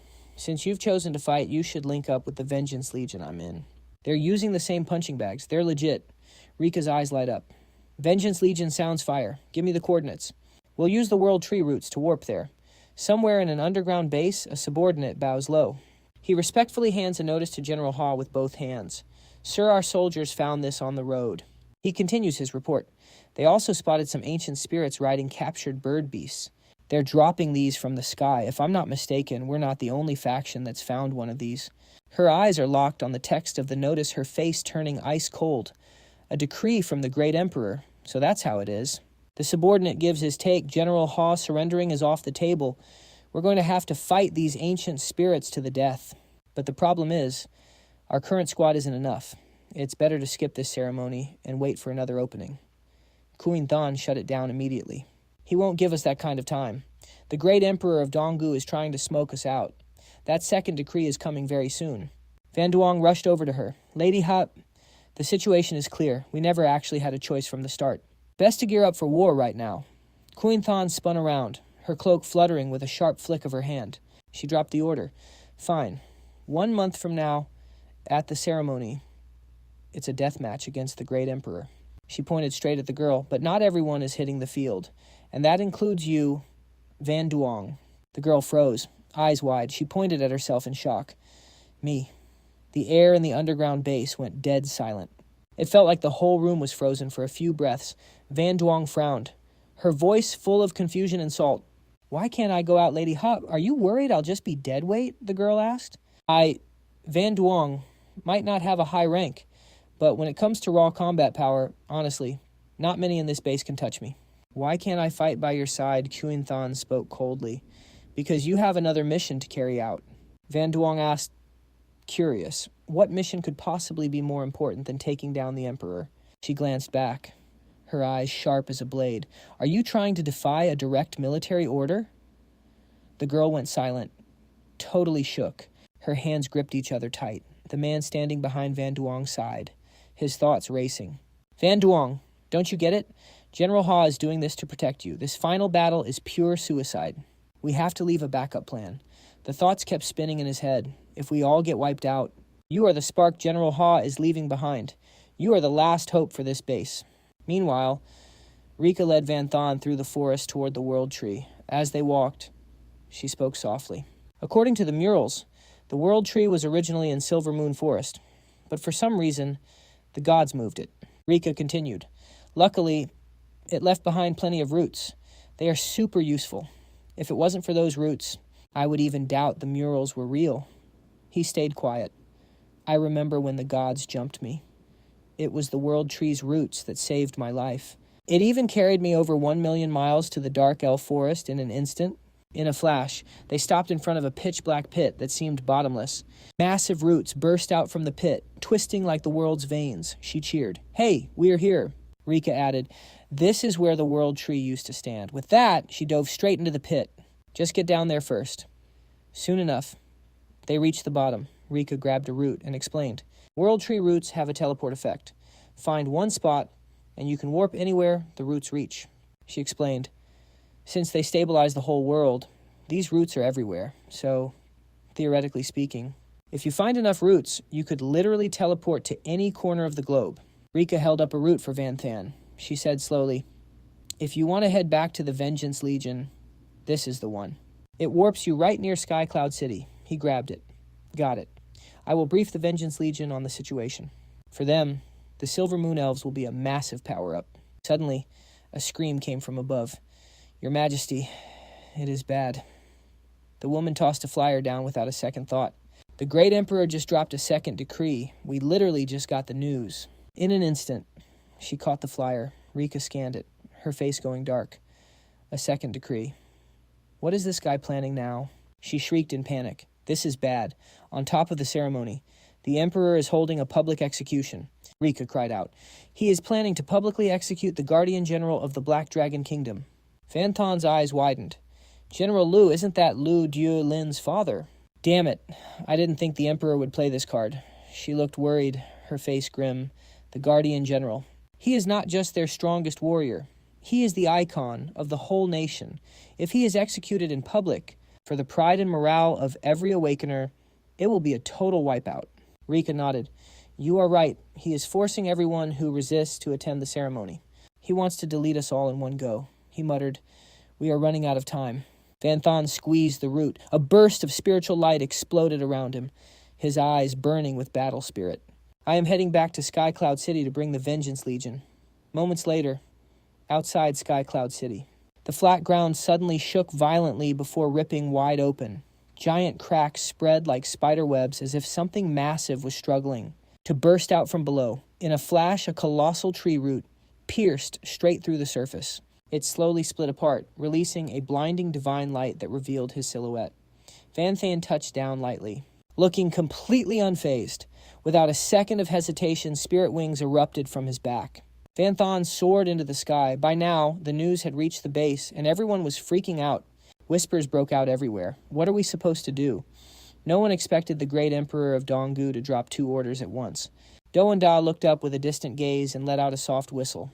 The situation was looking really bad. Right then, the door slammed open and he walked in. His deep voice echoed. So you guys heard the news too. Hearing that familiar voice, Tram Sin spun around in shock, his face lighting up. Van Thon, you are back. Than Lin couldn't help but shout, brother. Van Thon's expression was dead serious. He looked at everyone one by one and spoke slowly. About the great emperor's orders. What are your thoughts? The room exploded into a chaotic mess of shouting. We fight to the death. Obviously, any coward who wants to surrender can get lost. First off, General Liu has bled for the Huyan Long Kingdom fighting those 72 demon pillars. How can we just leave him? No matter what, we have to bust General Liu out. She spoke up, Brother Van Teacher. Ha has tried to take out the Emperor before. She is using a life-for-life method to adapt to the bloodline suppression. She won't miss this chance. Than Lin explained seriously. Plus, to dodge the ancient spirit's search, Teacher, Ha's base is always moving. Even if we get close to Jiangdai, we might not find her. It is better to link up with her at the power split ceremony. You can find the sub-branch through her too. Everyone in the base stood, united their voices, shaking the walls. That is right, Vanthan, let us fight. To the death against the great emperor. With you here, our win rate is massive. We have to save General Liu. Vanthan spoke. That was my plan all along. Also, I have already finished negotiations with the Silver Moon Elves. They are down to join forces with the Revenge Army. We move together when the time comes. This news gave everyone a massive morale boost. The base was buzzing with hype. The Silver Moon Elves. That is, Fire Vanthan really pulled through with some OP allies. I heard the Elf Queen is cracked. Even most 4th-ranked players can't touch her. Tramsin brought up a concern. If we are going to work together, we need to train first. But the Silver Moon Forest is miles away. With the travel and practice time, can we even make it to the ceremony? He reassured them, don't sweat it. There is a world tree root nearby that can teleport us straight to the forest. That is actually how I got here. Everyone was hyped after hearing that, their spirits hitting an all-time high. Everyone started rushing to get ready. Someone laughed. Is there really something that convenient in this world? Others shouted, move it. Pack your gear. We are heading out now. Another person added with a smirk. Don't forget to bring those ancient spirit slaves. They make pretty good cannon fodder. Only Don Da looked annoyed. She thought to herself, if this is the case, there won't be any war breaking out for at least a month. Damn it, my plans are going to be delayed. Soon enough, they set foot in the Silver Moon Forest. The crowd looked around in total awe. Lungoyan looked up at the blue sky through the lush canopy and sighed. That tree is massive. The person next to him gasped too. So this is the Silver Moon Forest. It is my first time here. In the distance, someone marveled. Look at all those elves. Vanthan gave out the final orders. I'm leaving the joint training between the elves and the Revenge Army to you guys. Trin-Nin thumped his chest and laughed. Confidently, say no more. I have plenty of experience with this. Rika smiled and promised Vanthan you can count on us.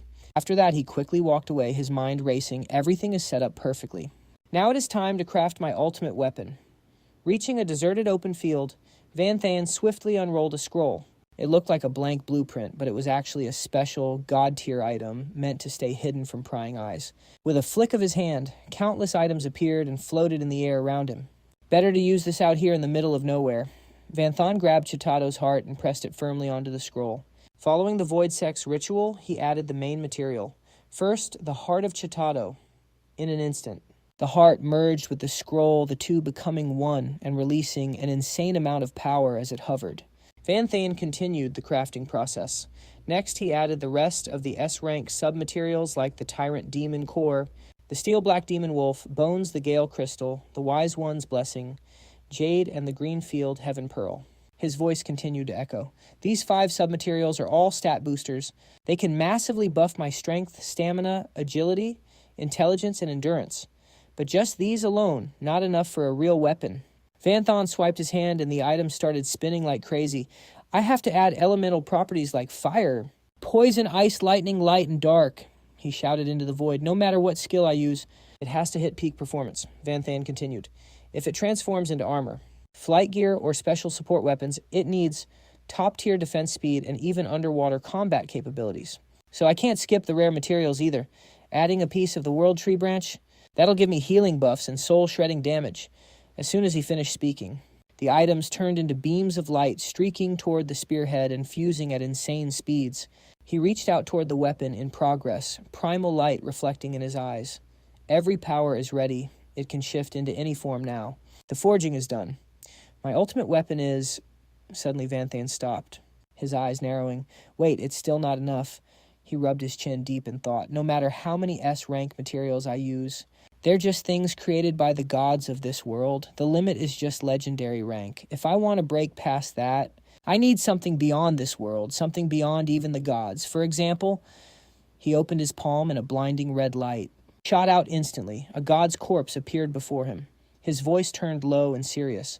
I found this body in the chaotic flow of space-time. Back then I didn't know what it was, but now it's likely a being like a god, the creator of some world. It just happened to lose and die. All the living things in its world probably turned into monsters in some dungeon. He grabbed the spearhead, his eyes flickering with a plan. If I use this corpse as a material, it might give this weapon power beyond my wildest dreams. Then Vanthan leaped up, thrusting the spearhead at it with lightning speed. Let's test this. This blank blueprint is already a divine creation, so maybe you can devour this too. The moment the spear touched the god's corpse, a blinding explosion of light erupted, lighting up the entire sky. Suddenly his consciousness was pulled away. Everything twisted. The world flipped upside down and gravity vanished. It felt like his soul left his body falling into a bottomless pit. Vanthan rubbed his temples, dizzy. My head hurts. What happened? Where am I? Am I back in the space-time flow? Of course not, a voice rang out. This isn't the space-time flow. He spun around, his whole body tense and on guard. Who's there? The sight before him left him stunned. You're that corpse, he thought to himself. Now that I see it clearly, it really does look like a monkey. The god's corpse spoke in a low voice. Calling me a corpse is fair. After all, I am dead. But the last shred of my consciousness inside that body pulled you into my mind space. Suddenly its eyes flashed with a cold light. I never thought the last person I'd see would be a human, the species I hate most. After all, the one who killed me back then was your human god. He asked curiously, You want revenge? Its face darkened, and its tone became gloomy. Don't worry, this remnant of my soul has no power. Even if I wanted revenge, I couldn't hurt you. I'm just frustrated. I thought whoever found me would be one of the beings from my own world. The god's corpse continued. If they aren't here, are they all extinct? Vanthan lowered his head in silence, not knowing how to answer. After a moment, he spoke up. Maybe. Or maybe they've all turned into monsters in some world. That's all us humans know. Besides, I wasn't there when you fought the gods. It let out a sorrowful sigh. I figured as much. Now leave. You don't belong here. A tiny little blank blueprint. Isn't worthy of fusing with my body. Give it up. He panicked. Wait. You said it's not worthy, not that it's impossible. In other words, if you're willing, it can still happen, right? The god's corpse glared at him, killing intent surging in its eyes. So what if it can? Your kind destroyed my world. Why on earth should I help you? If this soul fragment had any power, I would have ripped you apart and erased you by now. Vanthan's voice turned ice cold. Then we have something to talk about. To be honest, the human god is my enemy too. He tried to use a divine servant to control me. He almost destroyed me. Its suspicious gaze locked onto him. You think I'll believe you just because you said so? Vanthan immediately summoned Tianqin. I have proof right here. This second soul with the god-servant identity. I already severed the link between him and his god. You should be able to see it. He looked around in total shock and screamed out, What the hell's going on? Staring at the massive god corpse, Tianqin shrieked in terror. What the hell are you... Why is your life rank almost on par with a human god? What do you want? After observing for a moment, the entity spoke in a deep voice. It is just as you said. He is a god servant, and his connection has been cut. But that is not enough. Get lost. I have zero interest in the requests of mere humans. Even the fact that you can see my true face is only because I allowed it. A blessing from me. Van Thorn frowned, looking completely annoyed. A blessing? You think I am begging a damn monkey like you, Hilarious. I am talking about a trade, an equal exchange. Van Thorn shouted in anger. I, Van Thorn, have never begged anyone since the day I transmigrated here. Even against the attacks of a god, I never once bowed my head. Why the hell should I treat you any differently? The god of slaughter stood up in a rage, his massive body erupting with killing intent. Human, you dare insult me. Van Thane narrowed his eyes, his voice dripping with irritation. An equal trade is an insult to you, Typical. You are exactly like those other two gods. Arrogant to the core. I am sick and tired of you people who cannot even see your own true faces, he said coldly. To think the only one I could actually talk to normally was Void. The deal is off. Rot wherever you want.